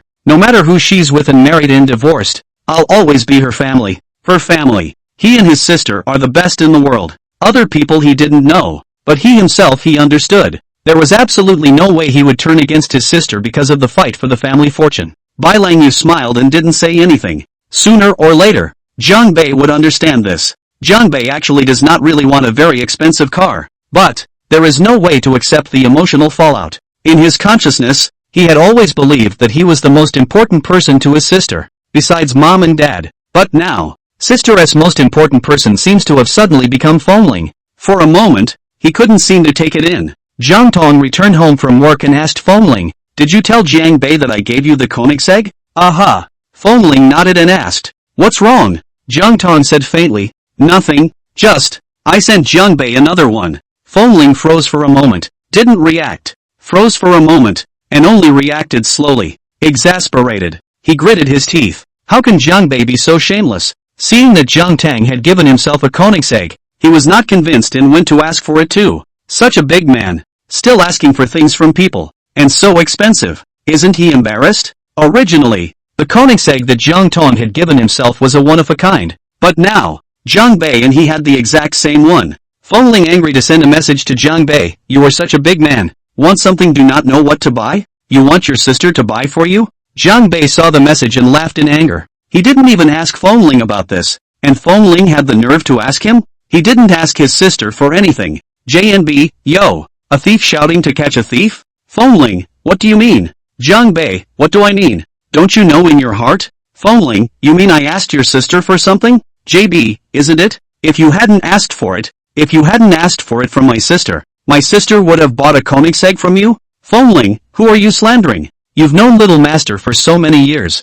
Is Little Master someone who opens his mouth and asks for things from people? Jiang Bei frowned. Fengling really isn't. He was always proud and facetious and never asked for anything or borrowed money. Young Master Feng valued face more than anything else. Not what Fengling wanted. Then it can't be that my sister took the initiative to buy it for Fengling, right? Jiang Bei, how does my sister know you like Koenigsegg if you don't say anything? Fengling, I thought you told your sister. JNB, it wasn't me. Fengling, who's that? JN, I don't know. Fengling, okay, let's put that question a little bit aside, and we'll get to your question now. JNB, my problem? What's my problem? Fengling, you're such a big man. At least is also city famous young master of the Jiang family. What you like do not know to buy their own. You still have the nerve to ask your sister for it? Chapter 45, Little 4 is comforting. JB, what do I want? Fengling, if you didn't want it, your sister would buy you a Koenigsegg? Jiang Bei, you said my sister bought me a Koenigsegg? Fengling, you don't know? JB, I know that now. Fengling, Jiang Bei, it seems my sister still loves me. Fengling, heh, love you? Obviously it was you who were shameless and went to ask for it. Jiang Bei, yeah, how about I just go and ask for it? My sister spoils me and loves me and is willing to buy it for me. Jiang Bei, otherwise, do you think anyone who goes to ask my sister for it, my sister will buy it for them? Fengling, really good gas. Originally, Jiang Tang bought himself the Koenigsegg, a one-of-a-kind. It'll be so cool to drive out later. And, as soon as people inquired, they knew that his wife had bought it for him. But now, Jiang Bei has it too, and he's not unique anymore. It wasn't unique in Jiang Tong's mind either, just very angry. Fengling sulked by himself. Jiang Bei originally didn't know that Jiang Tong had bought himself a Koenigsegg, but now, he knew. The mood instantly changed from cloudy to sunny. My sister still loves him. What Fengling had, he also had. It wasn't the car he cared about. It was his place in his sister's heart. In her sister's heart, she did not lose to Fengling, and she was just as important as Fengling. Happy. When he was happy, Fengling wasn't. Jiang Tong could tell and asked him, "What's wrong?" "Nothing." Fengling said, because she bought Jiang Bei the same car as her own. He was not happy, and such words, the young master Feng, who was dying to save face, could not say it. Say it as if you're making it sound like you're competing for her sole favor. Moreover, Jiang Tong would still think that he was a scum who couldn't afford to spend her money for Jiang Bei in a petty way. Jiang Tong looked like it wasn't nothing, but it was such an expensive car, and she had bought it, so if he was still angry, there was nothing she could do about it. She was more focused on her work and couldn't really spare much energy to coax him. to guess why he was upset. Boys at this age are again more emotional, happy when they say they are and unhappy when they say they are not. She really couldn't figure it out. Foamling was suffocating in his heart, but he had nowhere to talk about it. This kind of thing, he is not good to tell his friends in the circle.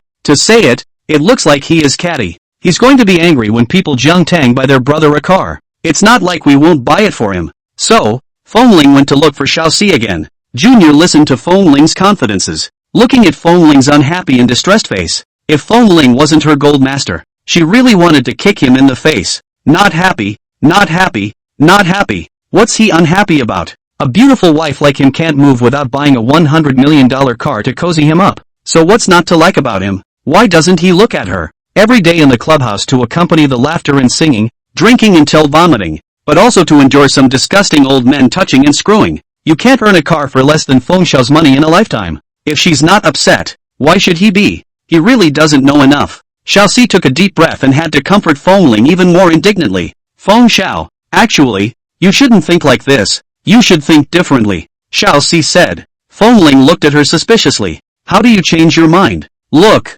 how long have you been married to the young lady? And the young lady and your brother-in-law are close siblings for more than 20 years. And the fact that the young lady bought you the same car as your brother-in-law means that you and your brother-in-law are as important as each other in her heart. At this rate, it's only a matter of time before you surpass your brother-in-law in the young lady's heart. Foamling, think of it this way also. It seems right to think that way. Feng Xiao, you don't know that in today's society, a lot of women just treat men as tools to make money. Squeeze them, subsidize their mother's family, and subsidize their brother. Use your own dowry to buy your brother a car and a house and get him a wife. The young lady has been very good, Junior said. Foamling, seems to be. Foodie demon he had heard a lot about and seen. Jiang Tang really isn't. And, if you think about it, the young lady bought it for you first and her brother later. The first thing the young lady thought of was you. You are no one in the young lady's heart, Xiaoxi said. It doesn't matter if that's what the young lady thinks. The important thing was that Feng Xiao definitely wanted to hear her say that. Their teacher taught them during their training, don't look at what the guests say, but think about what the guests want to hear and what they want to do. Foamling looked at Xiaoxi and said, Xiaoxi, you're right. Foamling finally smiled with joy. Xiaoxi sighed in relief, finally making young Master Feng happy. Foamling transferred a tip to Xiaoxi and went home beautifully. Jiang Tang came home from work and clearly saw that Foamling was in a higher mood. It was fun, Jiang Tang, and collapsed a pea face when I left the house in the morning. Come back with a smile on your face. Boys' moods change really fast. When Foamling was happy, he began to think about giving Jiang Tang a return gift. What's the gift? An expensive Jiang Tang and favorite. The house? The car? Jewelry? In the end, Foamling chose the ring. House, car, these. Jiang Tang has a lot. And, really buy it. Just put it there. Maybe many years will not go to live. But not the ring. Jiang Tang had many rings. Tens of thousands and hundreds of thousands and millions. But the big tens of millions and hundreds of millions, she didn't have.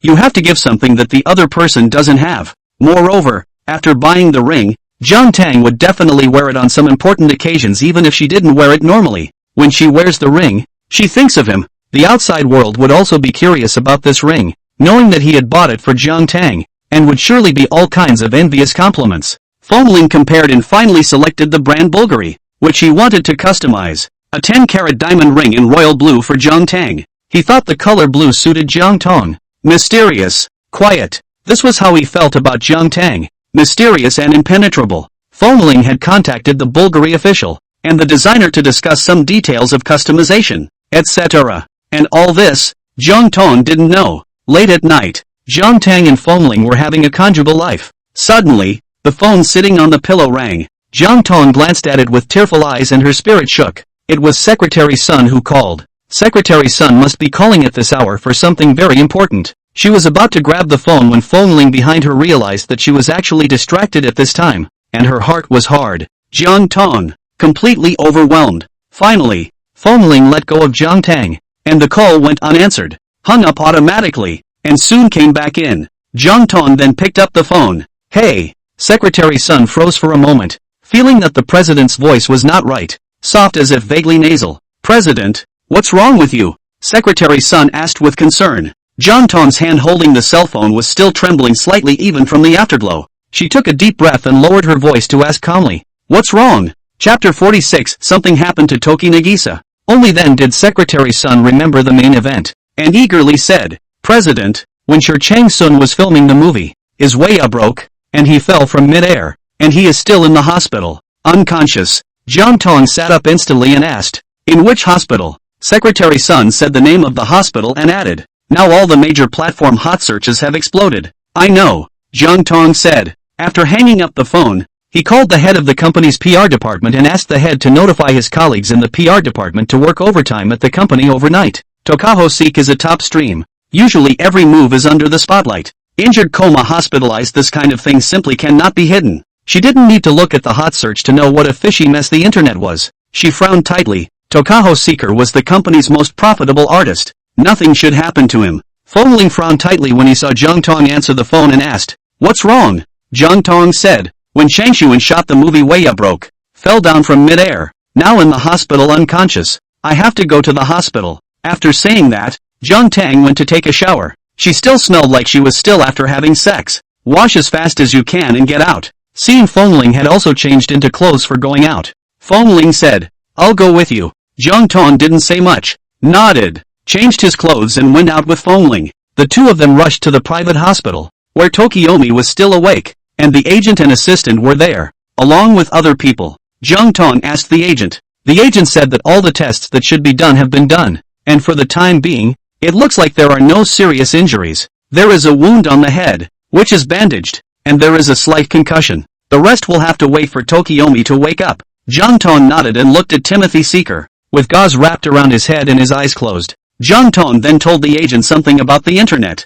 Time Seeker has a lot of fans, and the fan fights are notoriously strong in the ring. Fans, after the initial panic, are now tearing the cast and company apart. Says the crew is not doing a good job of securing the show. "I blame the company for taking this drama for Tokaho Seek and so on." Anyway, the fans ripped off everyone and everything related to Tokaho Seek except Tokaho Seek. Agents, assistants, theater crews, time-seeking companies, none of them fall through the cracks. Sometimes long-seeking opponents secretly poke their way down into the muddy waters. Anyway, a bloody mess. The agent had long ago informed the big fans to take control of stopping fans from rampaging across the internet and attacking indiscriminately, which wouldn't be good for Timeless Seek. This can unintentionally offend many people and be detrimental to future resources. But the fans have almost all lost their minds and can't control it at all. This is the time unless Timeless Seeker himself comes out and speaks up. Brokers discussed Jiang Tang should not use the time-long search of the microblogging to send a piece microblogging. It's the only way to quell the anger of the fans.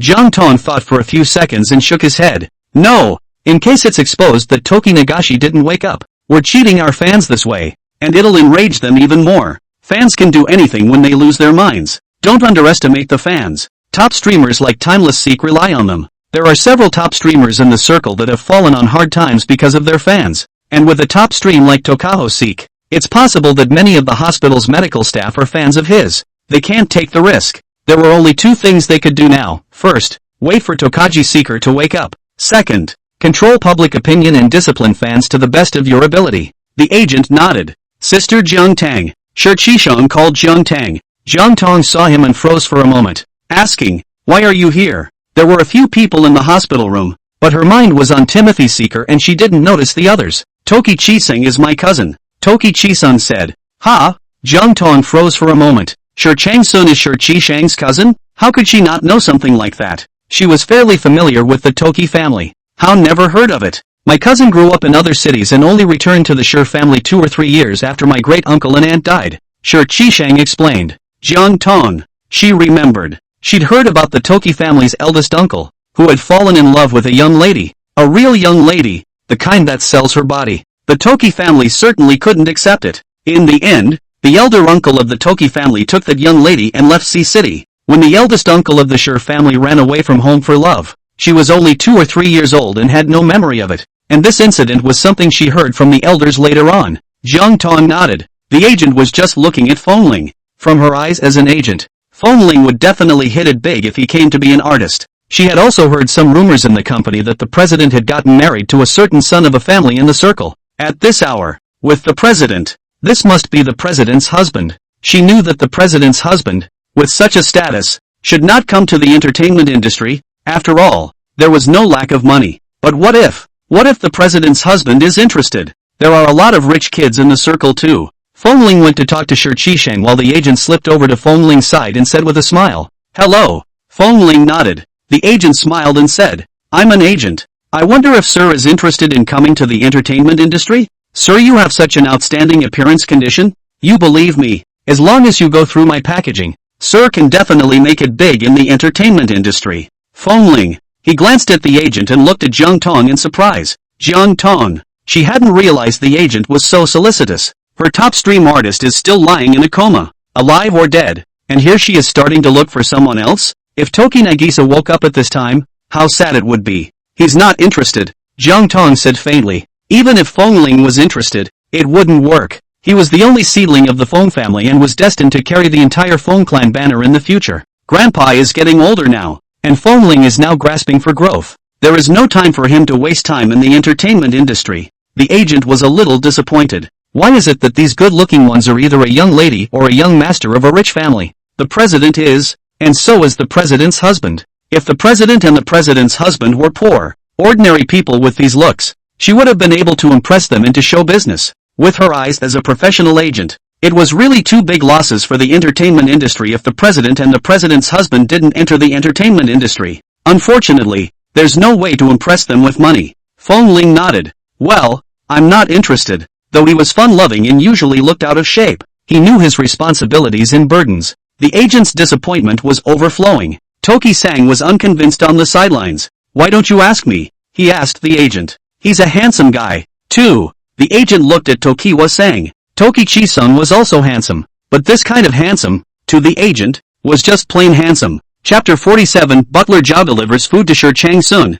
Brokers are in the entertainment industry, surrounded by handsome men and women of outstanding value. Handsome men like Shi Qisheng abounded in the circle, and it wasn't too easy for Shi Qisheng to make a name for himself based on his face value. But such a face value of the president and the president's husband is top-notch even in the entertainment industry where handsome men and beautiful women abound, can easily kill with looks. Fengling looked at Shi Qisheng with a smirk. He was ugly and asked why. "Why else? It's not because you're ugly." Shi Qisheng glared at Fengling and complained to Jiang Tang. "Sister Jiang Tang, look, Fengling scolded me for being ugly." Fengling, this green tea. Jiang Tang glanced at Fengling and said faintly, "Don't be ridiculous." Fengling, where's his bowl asterisk asterisk asterisk asterisk? Shi Qisheng was originally ugly. Not only ugly, but also ugly in mind. Always Xiao thought of his wife. Shi Qisheng gave Fengling a smug look. The agent thought of Shi Qisheng's identity and asked with a smile, "Then Mr. Shi, are you interested in the entertainment industry?" Shi Qisheng was the young master of the Shi family and the cousin of Shi Changshuan. Sometimes the family's monetary resources support, as well as the time to seek to bring to rub the heat of the time to seek, can also be read. "No," Shi Qisheng flatly refused. "A face that says just now you were in love with the little master, but now you can't afford to climb up to the little master. Broker. These rich gentlemen and young masters like to play tricks on people too much." The agent looked at Jiang Tang aggressively, hoping that Jiang Tang would fight for her. "Ah Shang, don't tease her," Jiang Tang said faintly. "Oh." Toki Chi-sun obediently stopped teasing the agent. Fengling glanced at Timothy Shang. "It's just that the more I look at him, the worse he gets." Chow thief. Jiang Tang stayed in the hospital room for another hour, and Shi Chang-sun still hadn't woken up. Jiang Tang arranged everything and left with Fengling, Shi Chang-shang and the others. Tokaho Seek here has an agent and assistant and a few bodyguards guarding the place, so nothing will happen. Jiang Tang only slept for 3 or 4 hours before she woke up, and news came from the agent's side that Tokaji-sun had woken up. Tokaji Hunt woke up. The agent used Tokaji Hunt's microblogging to send out the first tweet to report safety. The anger of the fans has been contained for the time being. The reason fans are angry, pissed off at the crew, pissed off at the company, is ultimately because they are worried about the hourly search. Now that Tokiomi was awake, they were less angry. Jiang Tang simply ate a breakfast, packed up and went to the hospital to visit Shi Chang-sun. Tokaji Seeker was half leaning on the hospital bed, holding his cell phone and looking at it. Seeing Jiang Tang arrive, his eyes flashed with surprise. When he woke up, the agent told him what happened after the coma, including Jiang Tang coming to the hospital to see him. Now Jiang Tang has come to the hospital to see him again. Jiang Tang, attaches so much importance to him? Tokaji Seeker, how are you feeling? Is there anything uncomfortable in your body? Jiang Tang asked. Toki Nagashi shook his head lightly. No. Jiang Tang nodded and asked the agent, who then said something about what had happened after Tokiomi Hunter woke up. Jiang Tang sighed in relief at his words.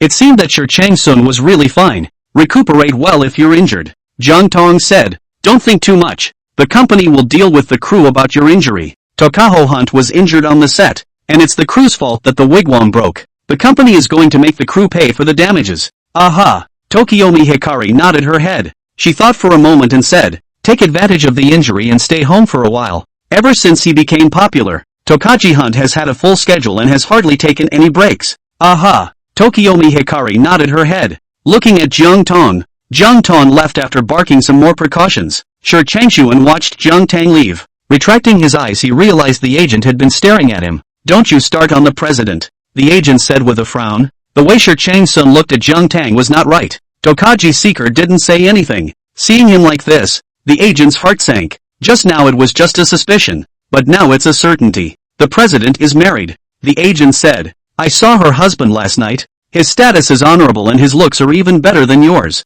Tokaho Seeker still didn't say anything. The agent gave him a blast, looking younger and more energized than you. 2. Time Seeker. He frowned at the agent. Brokers are not afraid of Sure Changshuan. Although Sure Changshuan looks cold, but in fact is not a bad-tempered. He's just more aloof and uncaring. What are you looking at? It's not like I'm wrong, the agent said. Time lapse. Forget it, don't want to bother with her. Yi is 40 years old and only thinks about being young and energetic, so she can't think of anything else. Are men nothing but young and strong? How about some qualities of loyalty? Aren't these important? Besides, isn't he young? Doesn't he have any energy? What do you mean you look younger than him and have energy? He was only a year older than Fengling, and it was not certain who had more energy. Fengling, he knew, played well with his cousin Shi Qisheng, often playing all night, day and night. Where can such a person be energized to? And look at him, in the entertainment industry, working out all the time to stay in shape. So, he definitely has more energy than Fengling.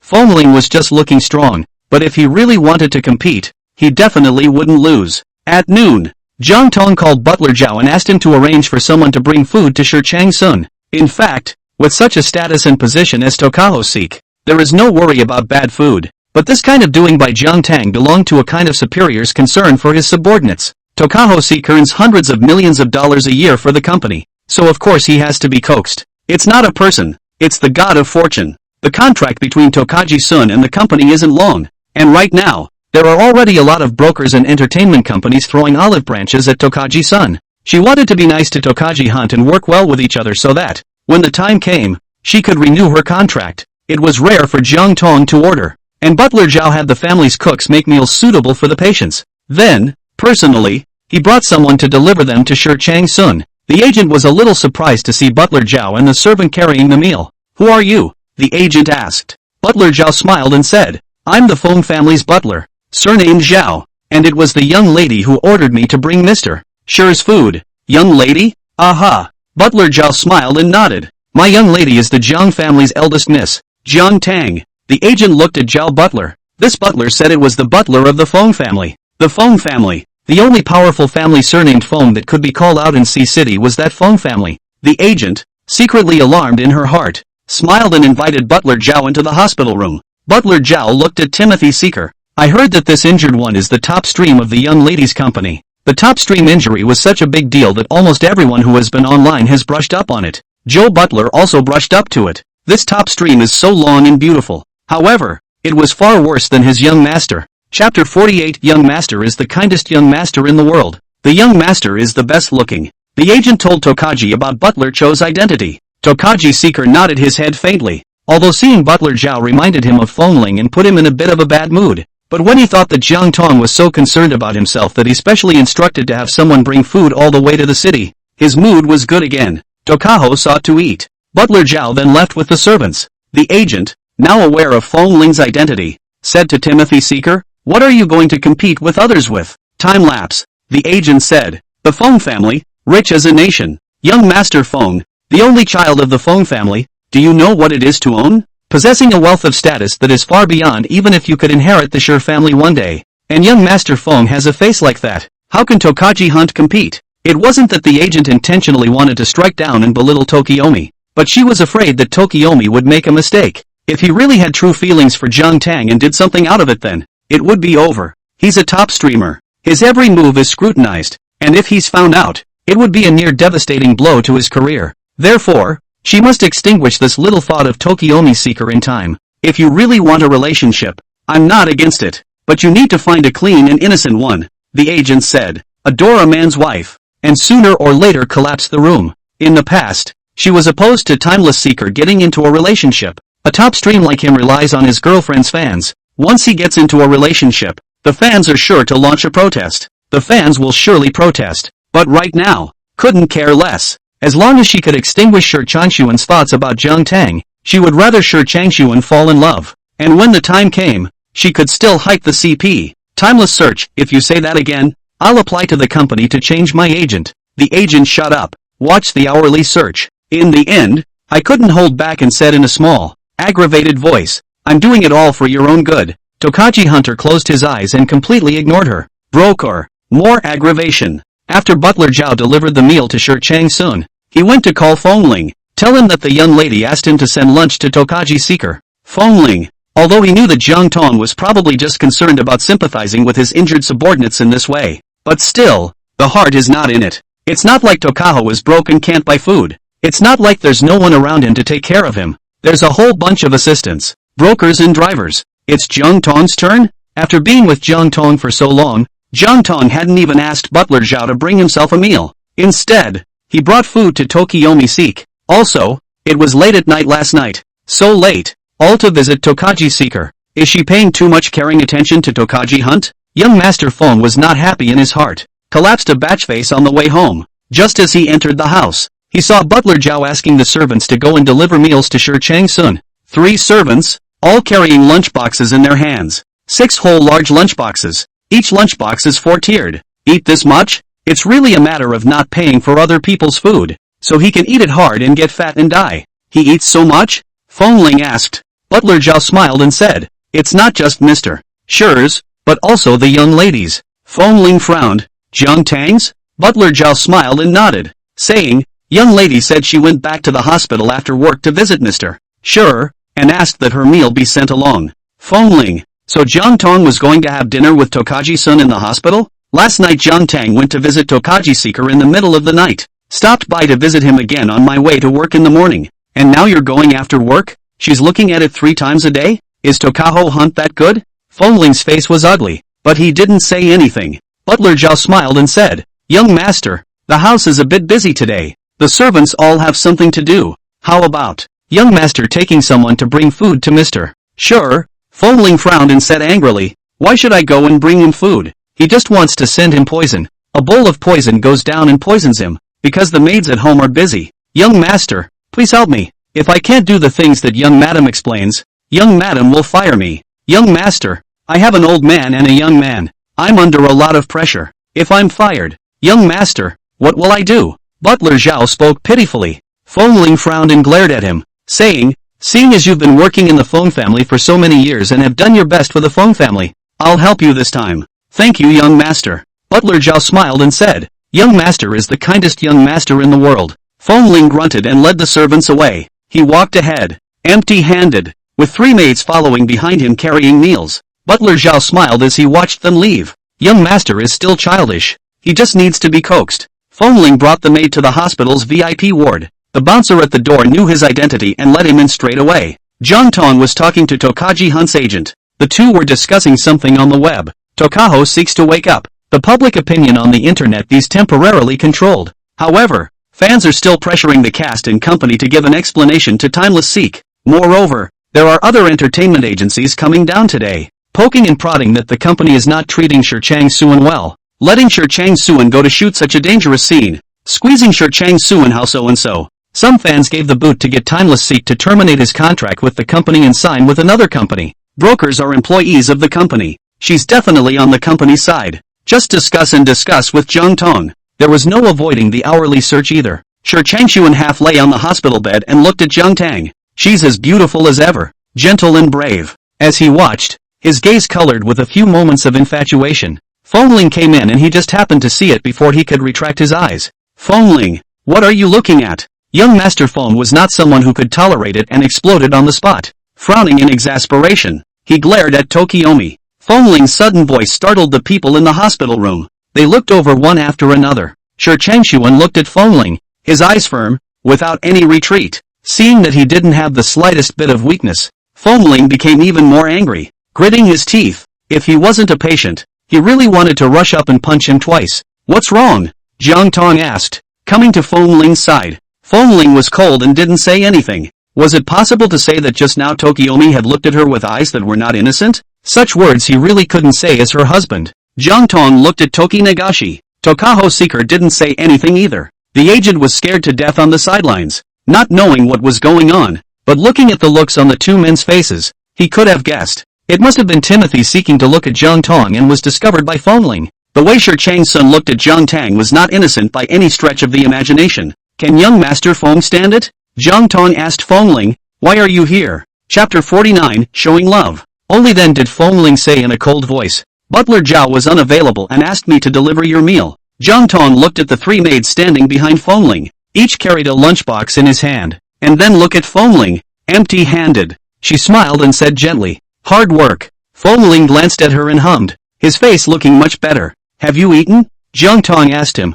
No. Fongling said. Jiang Tang said, then we'll eat together. Butler Zhao sent a lot of meals, enough for the four of them. Finished eating. I'll take care of some work with Yellen, and when we're done, we'll go back together. Fongling hadn't wanted to stay here, much less eat with Timothy Seeker, but Jiang Tang's tone was gentle, and he even said that he would go home with him, and he was willing. Furthermore, Jiang Tang's words made it clear that there was a job and that he would not leave now. Then if he left, wouldn't that give Tokiomi another chance to look at her? He's not going anywhere. He's going to stay here and keep an eye on Tokiomi to see how shamelessly he looks at his wife. Fongling nodded. Jiang Tang let the servants set up the meal. The VIP room has tables and couches and is spacious enough to eat. The servants set out the meal and went out. The agent said to Tokiomi, you're injured, so you'll eat at the little bedside table. No need. I'll eat with you guys. Tokaji Hunter said. Broker. All right. She really couldn't help it if he wanted to get himself killed. She persuaded and persuaded.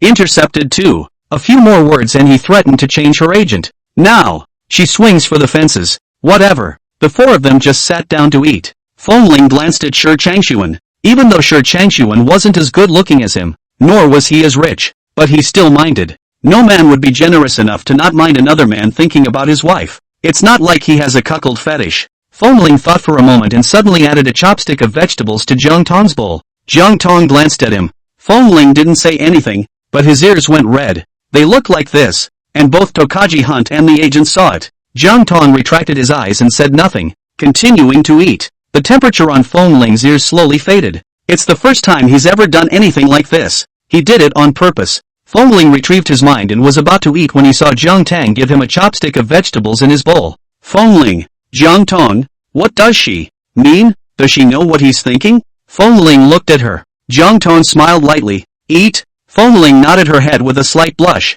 showing off as if she glanced at Shi Changsun and ate. I feel like today's meal is especially good. Is there a new chef in the house? Toki Nagashi looked at the couple's behavior and squeezed his chopsticks tightly. The agent glanced at him and saw that he didn't look good. There was a quickening of the heart. Serves you right. Let him think about other people's wives without shame. Tokaho Seeker seemed to sense the agent gloating, and a cold eye looked over. The broker hurriedly buried his head in his food. Fongling knew that doing some things all the time would be too deliberate, so he didn't give Jiang Tang any more food later. After the meal, the servants packed up their things and left. Fongling didn't leave. Jiang Tang said so. He's going to go home with him later. Fongling just sat on the small single couch and played with his cell phone. Jiang Tang and the agent then worked together, the two of them a moment to check the remarks on the network, a moment to contact with the person in charge of those endorsements on Fongling. Jiang Tang also have to convey instructions to the public relations department at any time. Tokaji Seeker was half lying on the bed. Fongling played a game and lost,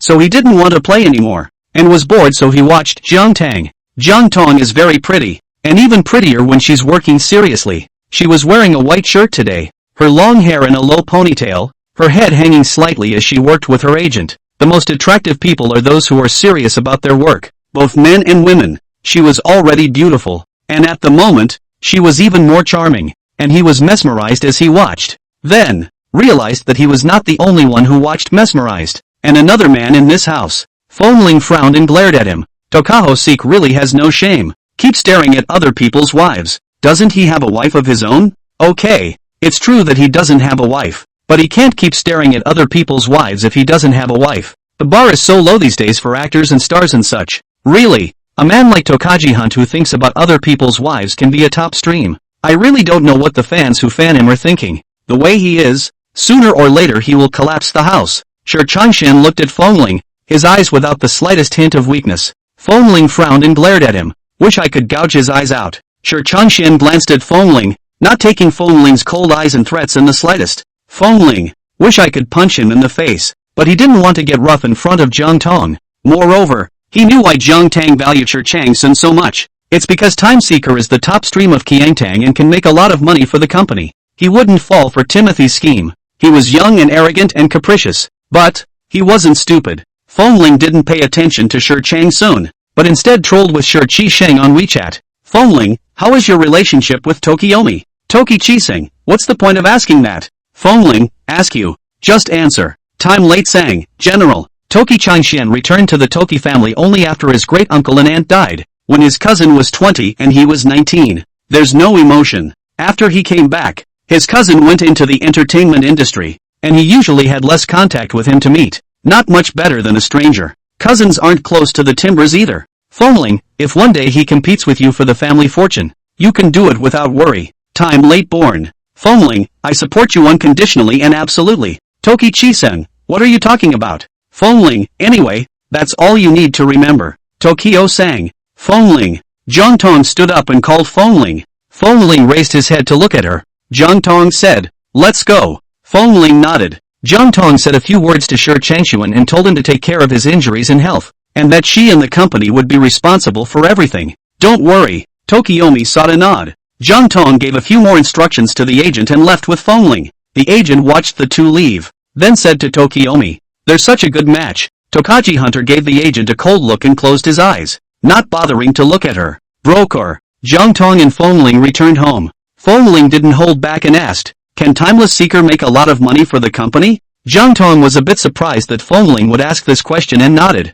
Aha, how much? Fengling asked. Jiang Tang was surprised, but still answered, 200 to 300 million a year. Fengling, I said one word and left it at that. Jiang Tang looked at him. How are you? Fengling deflated and said sullenly, it's nothing. He wants to say that he gave her 200 to 300 million dollars and Jiang Tang and Timothy Seek terminated their contracts. But it occurred to him that he didn't have 200 or 300 million. Chapter 50, Tomato's Poorest Prince. He even had to ask his grandfather for the money to buy a ring from Jiang Tang. He Feng young master. Feng family prince. The only seedling of the Feng family. The future heir of the Feng family. All of this sounds nice and shiny. Inside, a ruin. Can't even get 200 or 300 million dollars. He really is the poorest prince. The other princes on the tomato site are moving hundreds of billions and trillions of dollars. He was the poorest of them all, holding the title of the prince of the Feng family, and he couldn't even come up with 200 or 300 million dollars. He's really disgraced all the princelings. It wasn't like he wanted to ask his grandfather for money for something like this.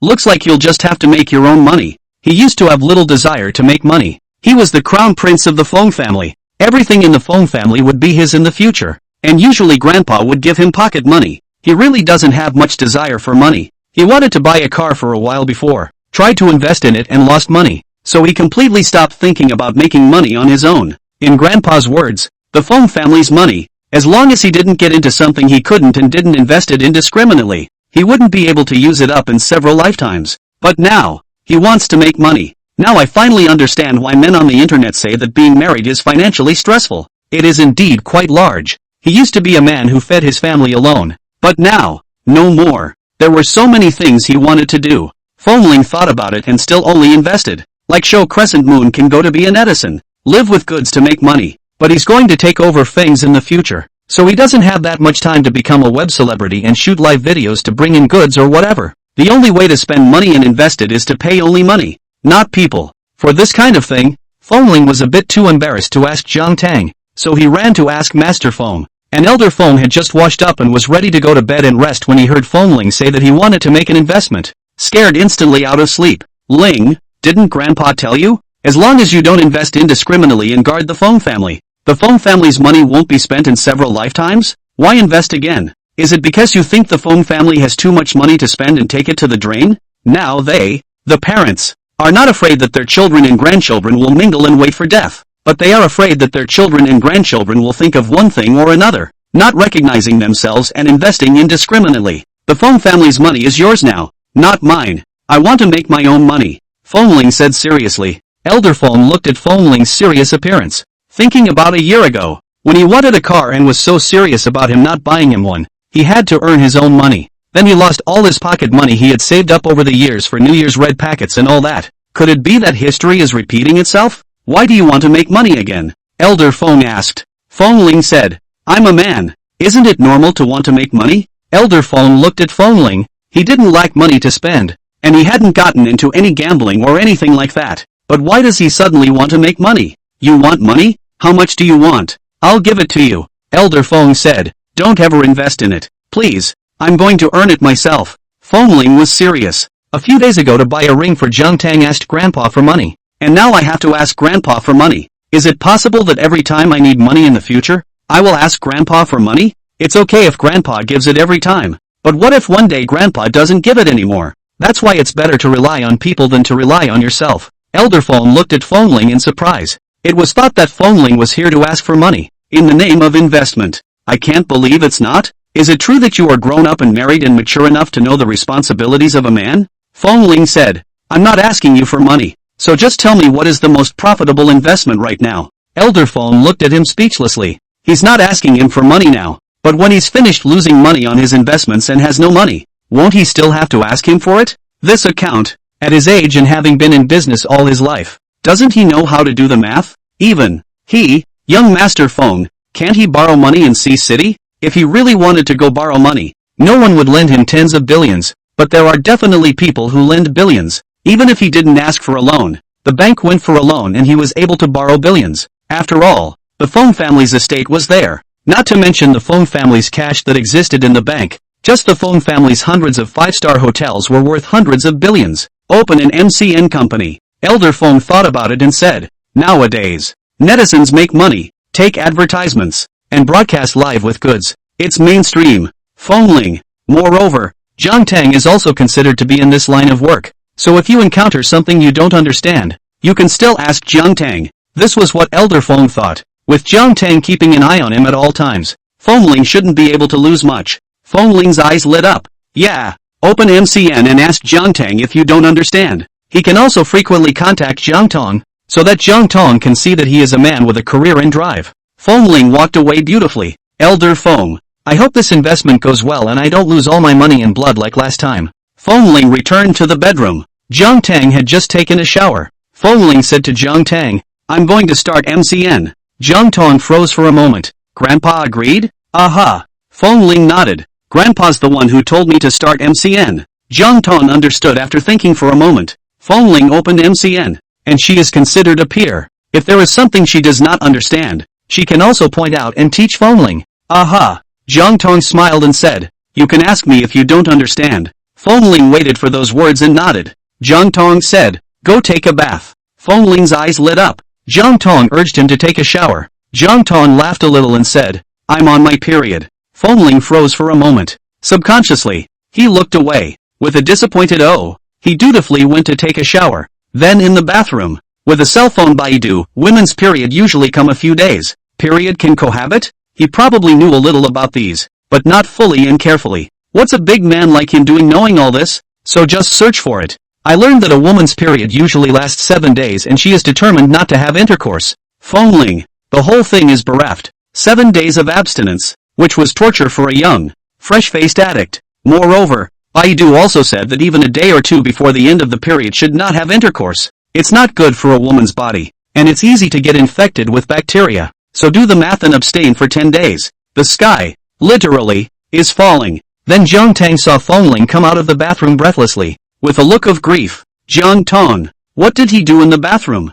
Fengling got on the bed and lay beside Jiang Tang, and suddenly, put his hand on Jiang Tang's stomach, asked, does your stomach hurt? He still had the common sense that a woman's stomach would hurt on her period. It doesn't hurt, Jiang Tang said. Ha? Fengling froze for a moment and looked at Jiang Tang in surprise. It doesn't hurt? Aha. Jiang Tang nodded. Fengling was puzzled. Why do all the women on TV have stomach pains when they have their period? Chapter 51, Shi Chang Sun and Jiang Tang's gossip. Jiang Tang. It was a question that she didn't know how to answer. It's like every bully in every bully text has a stomach bug. But really? How is that possible? How can a man of Ba's stature, who has someone to cook 3 meals a day, have a stomach problem? Moreover, stomach disease is not a terminal disease. With the current medical conditions, stomach disease is very curable. But why does Mr. Bully always have a bad stomach? She doesn't understand it either. She grew up with a family that cared about her health. There were maids and nannies who took care of her and a family doctor.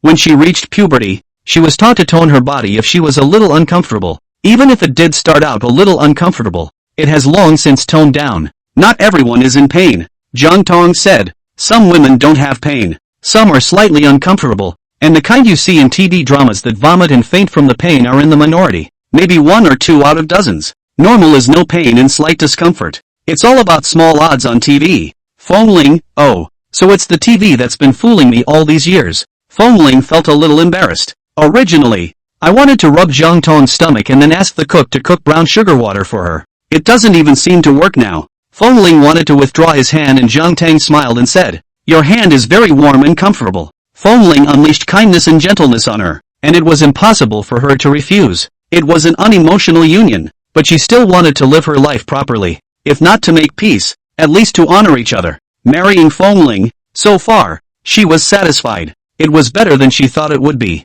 Fongling blushed slightly, so his hand didn't retract, placing it steadily on the small of her back. Used to have conjugal life every night at this time. Not today. Jiang Tang decided to have a chat. "What's with the thought of opening an MCN?" Jiang Tang asked. Fongling said, "It's nothing. It just occurred to me that I'm 22 years old and already working, so I don't want to ask Grandpa for money anymore, and I should make money myself." Jiang Tang nodded. The two of them chatted for a while longer, and Jiang Tang told Fongling some things about Netflix and live streaming bandwagons. Fongling listened carefully. Looking at Jiang Tang, he suddenly felt as if he didn't do that kind of thing at night. Two people just lying on the bed like this, chatting, this feeling, it's not bad. Chatting, Jiang Tang suddenly asked Fongling, "Today, why did you yell at Timothy Seeker in the hospital?" Fongling, "Nothing." "It's really nothing?" Jiang Tang didn't believe it. "Aha." Fongling nodded. Seeing that Fongling didn't say anything, Jiang Tang didn't press the issue any further. "Turn off the lights and go to bed."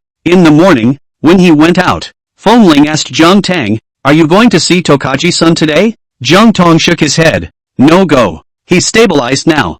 Fongling was just a little bit secretly happy in his heart. The two went out to work separately. By the time it was almost noon, Fongling sent a message to Jiang Tang, asking her to have lunch together, saying that he had brought someone to meet Jiang Tang. Fongling he was trying to have lunch with the lecture hall. He was afraid that if he didn't look for Jiang Tang for dinner, Jiang Tang would go to look for Timothy Seeker for dinner. Secondly, he really brought someone to meet Jiang Tang. Fongling knows that his main mind is still on Fangs, so to open MCN, he will be responsible for the money and leave it to the people underneath him. This is the person in charge of the program. He got someone to get him in the morning. Previously the head of an MCN. He didn't know much about the business, so he wanted Jiang Tang to show him and palm his eyes. Jiang Tang agreed. The two had a restaurant date right in the middle of their two companies. Met at the restaurant at 12:30, ordering, eating, and at the table, Jiang Tang and Wang Chang chatted, and Fongling was on the sidelines, listening most of the time. After dinner, we parted ways. Jiang Tang told Fongling on WeChat that there was no problem with this Wang Chan's ability.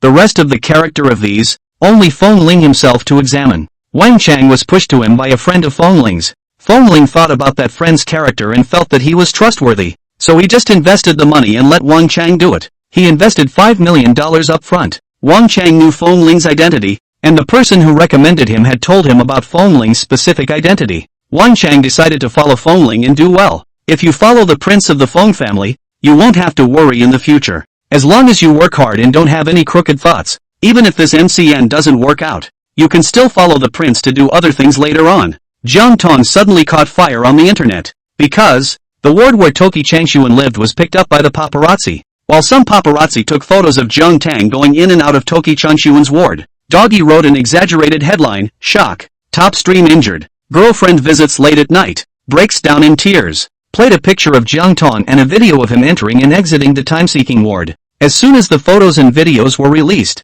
fans of Time Seeker exploded, crying that Shi Changshuan is a scum and wants to take off the powder. They are so supportive of Shi Changshuan's career, but Shi Changshuan has a mind to fall in love, failed to live up to the trust they gave and so on. Others have also picked up on Jiang Tang's outfits, which are all luxury items. From dresses to pants to shoes to bags, a suit adds up to nearly $1 million.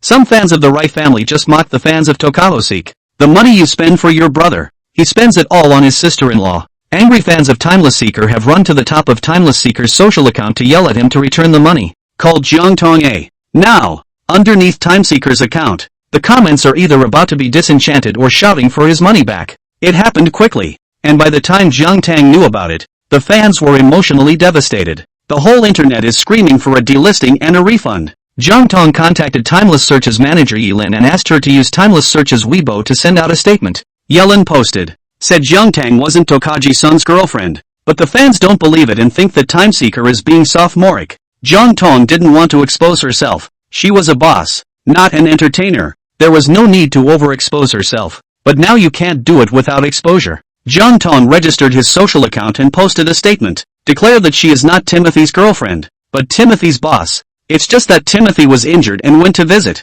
posting a frontal photo of myself. Fans were disbelieving at first. Jiang Tang is too young and too pretty. They preferred to believe that such a young and beautiful woman had hooked up with Tokahoseeker on the basis of her beauty. Nor do they want to believe that she is the president of such a big entertainment company at such a young age. But, nowadays, with the internet, all it takes is one photo and the wizened netizens can rake you over the coals. Jiang Tang was quickly picked up as the identity of the Jiang family's eldest daughter, a real rich second generation. Not the girlfriend, but the real boss of the Time Seeker. Fans of Time Seekers, it's a bit of a defense breaker. They preferred to believe that it was Tokahoseeker's rumored girlfriend. Nor did he want to believe that Jiang Tang was a rich second generation, so good-looking, so rich, and such a handsome top streamer at hand. Compared to Jiang Tang, they seemed like minions. Chapter 52, Taking Love from a Third Wife, and a third wife on top. Don't want to live. Really don't want to live. Their beloved, step-by-step brother, who was held up to the altar and worshipped as a god, was just a tool to help Jiang Tang work to make money. The fans were confused. Then, I don't know who started this, thinking that Jiang Tang and Shi Changsun are a good match. Top stream artist versus beautiful-looking dominatrix. The fans were even more confused when this head start was made. In the past, they felt that their brother was the most perfect. No one was worthy of him, and those actresses in the entertainment industry, no one should come to get involved. But now this Jiang Tang, they can't say in good conscience that they don't deserve their brother. She's her brother's boss, a rich kid, richer than her brother, and the looks are no worse than her brother's, and prettier than many of the great beauties in the entertainment industry. This is strictly speaking, it is their brother who does not deserve her. The fans thought about it, and instead of letting some other messed up woman get their brother later on, it would be better for him to be with the female bully. At least the bully was always really rich and really good looking. Besides, this way, my brother won't have to worry about his resources in the future. Then, the internet inexplicably had CP fans of Toki Nagisa and Jiang Tang. The name of this CP fan is Yangtze River. Things developed at an angle that the crowd didn't expect. Fengling was eating the melon of Shi Changsun on the internet, and he originally wanted to see if there was any black material or anything from Shi Changsun. But I didn't expect to eat the melon of Jiang Tang and Timothy Seek. The paparazzi thought Jiang Tang was Timothy Seeker's girlfriend. Fengling, Jiang Tang is his wife. What's a good match for a scumbag like Toki Nagasumi? Fengling looked at the clear video and photos and frowned. He seriously suspected that this video and photos were taken by Timothy Seek himself, who found someone to film it and intentionally sold it to the paparazzi to explode it. Humph. He wanted to get involved with Jiang Tang. Shame on you. But Fengling didn't do anything either. If he says something online and it gets picked up later, it's blackmail. Moreover, this kind of scandal, Jiang Tang was sure to clarify it. Timeless Seeker's main fans are girlfriend fans, and if Timeless Seeker had a girlfriend, the fans would be off the hook and would backpedal. That's when the long search is over. Jiang Tang still had to rely on Timothy Seeker to make money. It was impossible for Timothy Seeker to have a girlfriend. Sure enough, not long after that, Jiang Tang and Shi Changxuan's side sent out separate statements. Fengling watched and hooked the corners of his mouth. But, soon enough, things went in a direction he didn't expect. The girlfriends of Tokahoseeker actually think Jiang Tang is good and worthy of their brother, and then kowtow to the CP. The CP fan is called Yangtze River. The Yangtze, and I'm still in the Yellow River. Fengling was angry. What was with these girlfriend fans? Shouldn't they think that all the women in the world are unworthy of their brother? Don't all actresses come in, and are we not dating? How is it that you're now volunteering to help your own brother up front? The girlfriend fans in this class are so unqualified and unprofessional, aren't they? What it means to be a girlfriend fan is that the fan substitutes himself as a girlfriend. What's going on with them now? Matchmaking for your boyfriend? Fengling was angry and went to look under Jiang Tang's account. Jiang Tang's account was newly created today, specially created in order to make a statement, and in just half a day's time, it already had hundreds of thousands of fans, and most of these fans were fans of Time Seeker, and a small portion were Jiang Tang's face fans. Now the fans of Shi Changsun and Jiang Tang's face fans had all turned into CP fans of Shi Changsun and Jiang Tang. There was a flurry of CPs kowtowing and pulling pairings in the comments section. Sister President, please, just take our brother in. Sister President, you take your brother in, so that all the money your brother earns is yours, and there's no middleman to make the difference. The president's sister is so beautiful. This sister-in-law can't be faulted. Young, pretty, and rich. I'll raise my hands and 3 feet to agree to this marriage. How come you have 3 feet? My man, what's wrong with having 3 feet? Is your man a fan of your brother's girlfriend too? Can't my man be a fan of my brother's girlfriend? Never seen a man before. Ha! See less. There were even fans of other male artists who ran to pull the pairing. There were hundreds of artists, big and small, in Jiang's entertainment company, as well as other male artists. Some fans of the male artists asked Jiang Tang to take their brother as well. They don't mind. When Chanshuan is the main house, their brother as the second house. Third house and fourth house are all fine. Tokaho seeks to eat meat while their brother drinks soup. After all, Tokaji Seeker was better looking than their brother, was more popular than their brother, had more fans than their brother, and made more money than their brother. They recognize. Fengling. What are fans these days? Do they have any sense of honor or shame? Don't you know it's monogamous now? Bigamy and polygamy are both against the law. Do they know the law or not? Fengling was angry, thinking that Jiang Tang's side definitely needed an explanation. But after waiting and waiting, they didn't wait for an explanatory statement from Jiang Tang and Shi Changsun's side. He was even more pissed off. Called Jiang Tang. When the call came through, he asked, "Have you seen what's been going on online about you and Tim Seeker?" "Aha." Jiang Tang asked, "What's wrong?" Fengling's grip on the phone tightened, and she asked what was wrong. "And you have the nerve to ask what's wrong? Why don't you issue a statement to explain?" Fengling asked. Jiang Tang said, "Not everything needs to be explained clearly to the public. And things are looking good for both Timeseek and the company right now. The heat is on. Today, Timeseeker has gained a lot of followers, and sales of the things he endorses have skyrocketed in a matter of hours. Feedback from the customer side is very good. Jiang Tang, our Feng family is a respectable family, and it's not a hidden marriage between us. Everything for the wedding is being prepared, and in a short while, we're going to organize the wedding. Now that your affair with Shi Changsun is all over the internet, have you ever considered the face of the Feng family? When that happens, people who don't know will think that I'm the one who crossed the line and is a mistress on top." Fengling said angrily. Jiang Tang said, "No, I will issue a statement in a few days." She admits she's a businesswoman, and she doesn't want to miss out on the immediate traffic bonanza. How many more days? Fengling hung up the phone in anger. He knew what Jiang Tang was thinking. The fact that the time-seeking is so hot right now is good for him personally and for the company. Jiang Tang wants to take advantage of this wave of heat to help Shi Changchuan negotiate a few more endorsements and receive a few more plays and so on. He hadn't been exposed to these things in the entertainment industry, but there were quite a few people around him who were involved with the entertainment industry, and he understood all of this. But understanding is understanding, but don't want to accept it. Why accept? What does it matter to him if Tokaji Hunt gets a few more endorsements and a few more movies? It's not like the money will reach his pocket. He doesn't want the money even if it could come to his pocket. How much money is more important than the face of the crown prince of the Feng family? Fengling then went straight to Elder Feng, cold and angry looking. Elder Feng's eyebrows jumped as he watched. "You didn't lose money on your investment again, did you?" Chapter 53, so angry I can speak idioms. How is it so fast this time? Faster than last time. It's only been a few days, and you're done losing money? At this rate, he felt that the rate at which he was making money really couldn't keep up with the rate at which he was losing it. Why isn't Jiang Tang pregnant? He's really desperate to train a new heir. What's wrong with you? Elder Feng asked. Fengling glanced at him and said, "Grandpa, don't you even go online?" Elder Feng raised his eyebrows. Did everything go online this time? Losing money to the internet? His Feng family's 100-year reputation was completely ruined. Aha! Fengling nodded. Elder Feng glared at Fengling. "You wait. We'll wait for him to see how far it goes before we decide what to do with him." Fengling looked at the exasperated Elder Feng suspiciously. What's Grandpa doing losing his temper with him? It's not like this whole thing is his fault. He's the innocent victim. The old man went online to take a look. Instead of seeing Fengling, he saw Jiang Tang's name hanging on the hot search, very close to the front. Elder Feng was puzzled and clicked in to read it. It took about half an hour of watching to understand what was going on. Fengling also didn't go away, didn't rush, just waited for Elder Feng to see. Grandpa only knows how aggravated he is by looking at it. Elder Feng finally raised his head and looked at Fengling. You're talking about Jiang Tang and Shi Chang soon?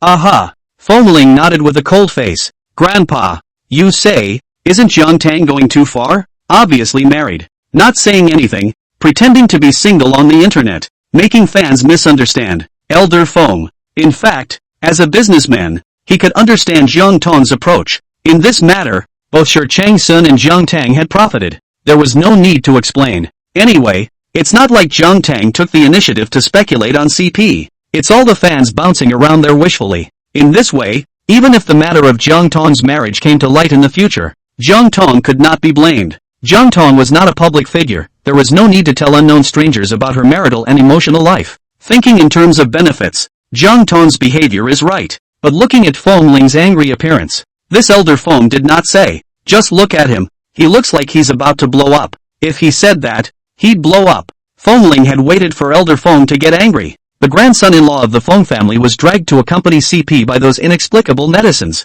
which was a slap in the face of the Feng family. Grandpa cares most about the face of the Feng family, and Grandpa will definitely be angry. However, Fengling waited and waited, but did not wait for Elder Feng to say a word. Grandpa, don't you have anything to say? Fengling asked with a frown. Elder Feng thought for a moment and said, the CP name of Yangtze River. It's quite nice. Fengling. He's stupid. Unbelievably. He looked at Elder Feng. Grandpa. He blew up. Elder Feng looked at the fright Fengling and hurriedly spoke out to calm him down, saying, don't be angry. These netizens are just watching the fun. Tong Tong is a person who can tell the difference and isn't the kind of person who has two hearts. There's nothing between her and Tokiwa Seeker. Fengling gritted her teeth. I know they're nothing. If Jiang Tang was having an affair with Shi Chang Sun, would he still be here? He'd have gone at them with a 40-meter machete a long time ago. But, Grandpa, Jiang Tang is my wife, the granddaughter-in-law of the Feng family. Fengling said angrily, in a short while, we're going to have a wedding.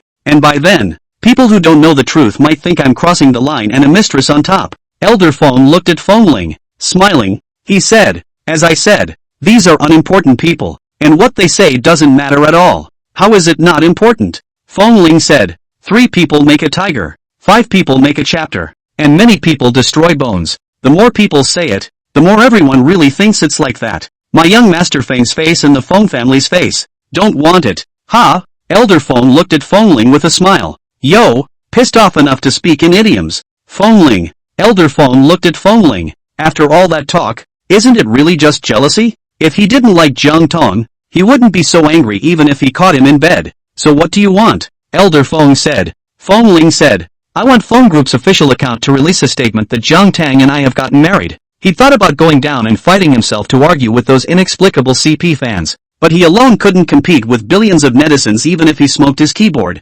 So, it was decided to let the company's official website step in. Elder Feng nodded. Yes, but, something like this, you don't notify Jiang Tang? Not discuss it? Fengling coldly didn't say anything. Elder Feng said, I'm afraid that Tong Tong will get angry. Humph. Fengling hummed in disdain. She's still angry? What face does she have to be angry? Now she's the one who's out there gossiping with those messed up men. She's the one who's doing the wrong thing. How does she have the face to be angry? It's me who should really be angry. Elder Feng nodded. Okay, he said. Anyway, let's say it in advance. If Tong Tong gets angry and quarrels with you, don't blame me. This whole thing has nothing to do with me. Fengling frowned. I don't blame you. Elder Feng then called the manager of the PR department and told Fengling to follow the PR manager. Discuss how the statement will be written. The manager of the PR department took Fengling to the PR department. It was only then that she realized that the crown princess was the Jiang family's eldest young lady. It is true that the company is rumored to have married the prince at an early age. I didn't realize it was true. The Jiang family is almost better than the Feng family though. But since ancient times, it has been a case of marrying a daughter with her head up and a daughter-in-law with her head down. This way, the Jiang family's eldest daughter and the crown prince are also considered to be a good match. General match. When the manager of the public relations department saw Jiang Tang's photo on the internet, he once again thought, the crown prince and the crown princess really match. The public relations department is more than talented in writing copy. The public relations manager explained the work down. Half an hour's time. The following people will send the public relations statement copy. Several versions were sent out and the PR manager asked Fongling to choose. Fongling looked at it and chose one of the versions, then had the PR manager post it on top of the official microblog, and even bought a little bit of hot search. Now that the matter of Toki Changshan and Jiang Tang was hot on the internet, any little thing about them would cause the wind to blow. Soon, the statement from Fong Group's official account was seen by many people. The official statement is very simple. It says that Jiang Tang and Fongling were married at what time,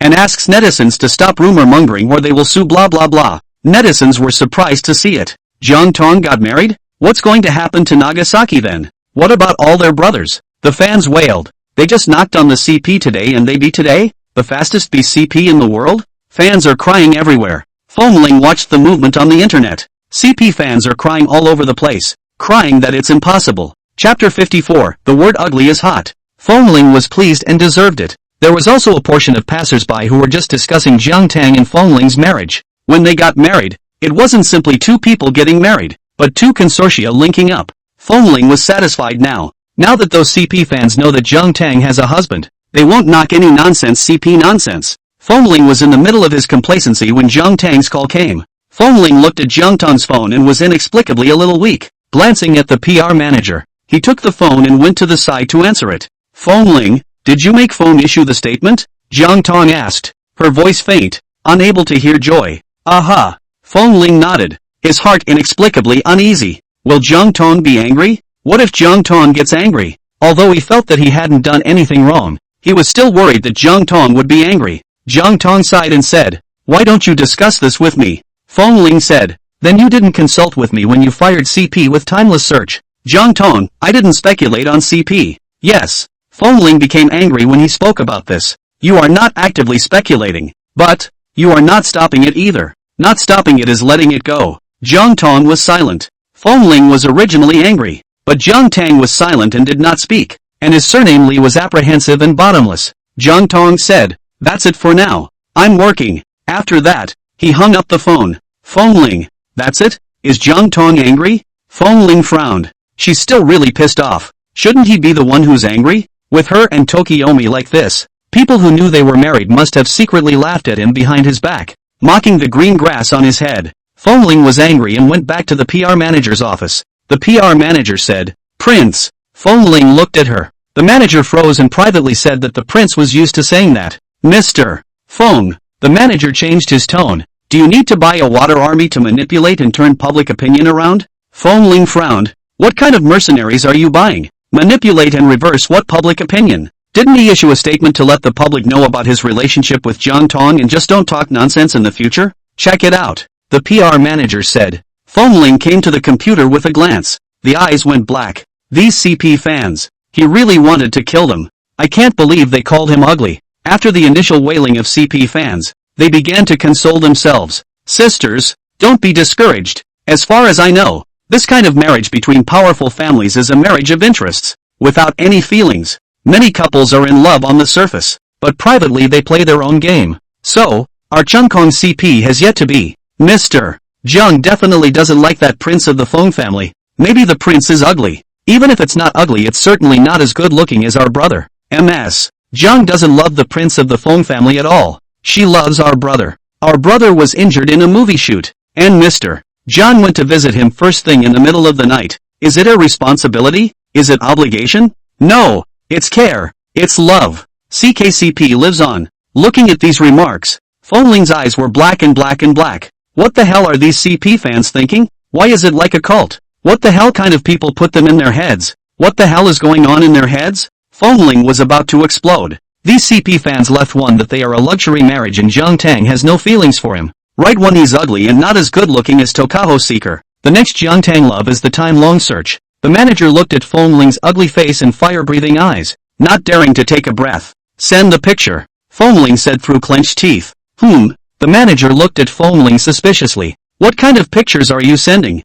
Didn't they say Little Master was ugly? Didn't you grow up looking good? Send pictures of the Little Master, so that they can open their big Kozlan eyes to see whether the Little Master is good looking or not when he looks good. Manager. Is that what the prince is angry about? The manager glanced at Fongling, not realizing that the crown prince cared about looks even though he was a man. Fongling took out his cell phone and added the PR manager, and Cuckoo made a meal of sending photos to the PR manager. Dozens of them were posted in one breath. These photos are selfies and he photos. PR manager. The prince, a boy, kinda loves taking pictures and being pretty. You pick a few to post. Fongling said. PR manager, how many? Fongling, 9. Send a 9-panel grid so that they can appreciate little master's magnificent beauty in all directions without any dead angles. Cheat them. PR manager. I hadn't been in contact with the crown prince before, and I didn't expect the crown prince to be such a character. Proud and capricious. However, the prince of the Fong family, indeed, had the capital to be proud and capricious.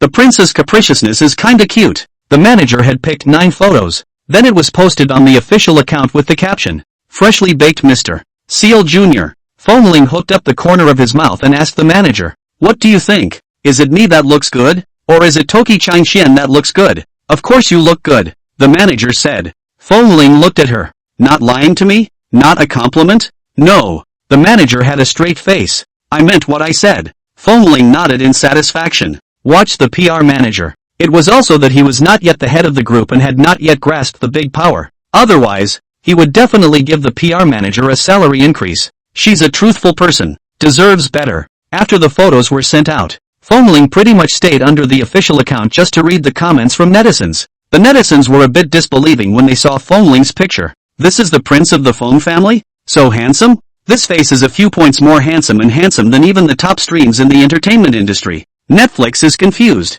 First it was Jiang Tang. Then came Fongling. Are all these rich kids so good looking now? Good looking and rich. How can God be so unfair? Ah, hubby is so handsome. Ah, hubby. My goodness. So handsome? What do you eat that makes you so handsome? I don't believe it. I don't believe it's that handsome. It must be high P. I'm a professional. I've looked at the photos carefully. No high P. All straight out of the original. It's real handsome. It's hard handsome. The CP fans were silent. They thought that although Jiang Tang and Fongling were married, it must be a luxurious marriage without feelings, and Fongling was definitely not as good looking as their brother. But now, slap in the face. Fongling, better looking than their brother. Good to see. They all want to be wallflowers and switch to Fongling. Why are you so handsome? If you look at it this way, Jiang Tang and Fongling are really too good for each other. The Miss Magnificent and the Prince of the Fong family. The handsome man and the beautiful woman. If that's not a good match, what is? Fans looked at Fongling's picture, and the word ugly, as if it burned their mouths, could no longer say it. Chapter 55 now. Mr. Fong is happy. They still had a conscience and couldn't call Fongling ugly with a clear conscience. You'll be struck down by heaven for violating your conscience. The CP fans below the official account were silent and basically didn't speak. The ones who did were some passers-by and the people who ate the food. Fongling was amused. Now the cult CP fans have nothing to say? Fongling just thought so. And then, CP fans have something to say. The crown prince is indeed very handsome. I admit, more handsome than our brother. So we unanimously decided to make the crown prince the eldest and our brother the youngest. The prince, the heiress, the brother, plus us, all of us. Getting through the day is better than anything. Ha, Toki Nagasumi as the second? Then won't our brother be the third? Junior doesn't know enough? Our brother has been reduced to a junior. In fact, I'd like to say that no matter if it's the crown prince or the Jiang family's eldest miss, don't get too stuck on the gender.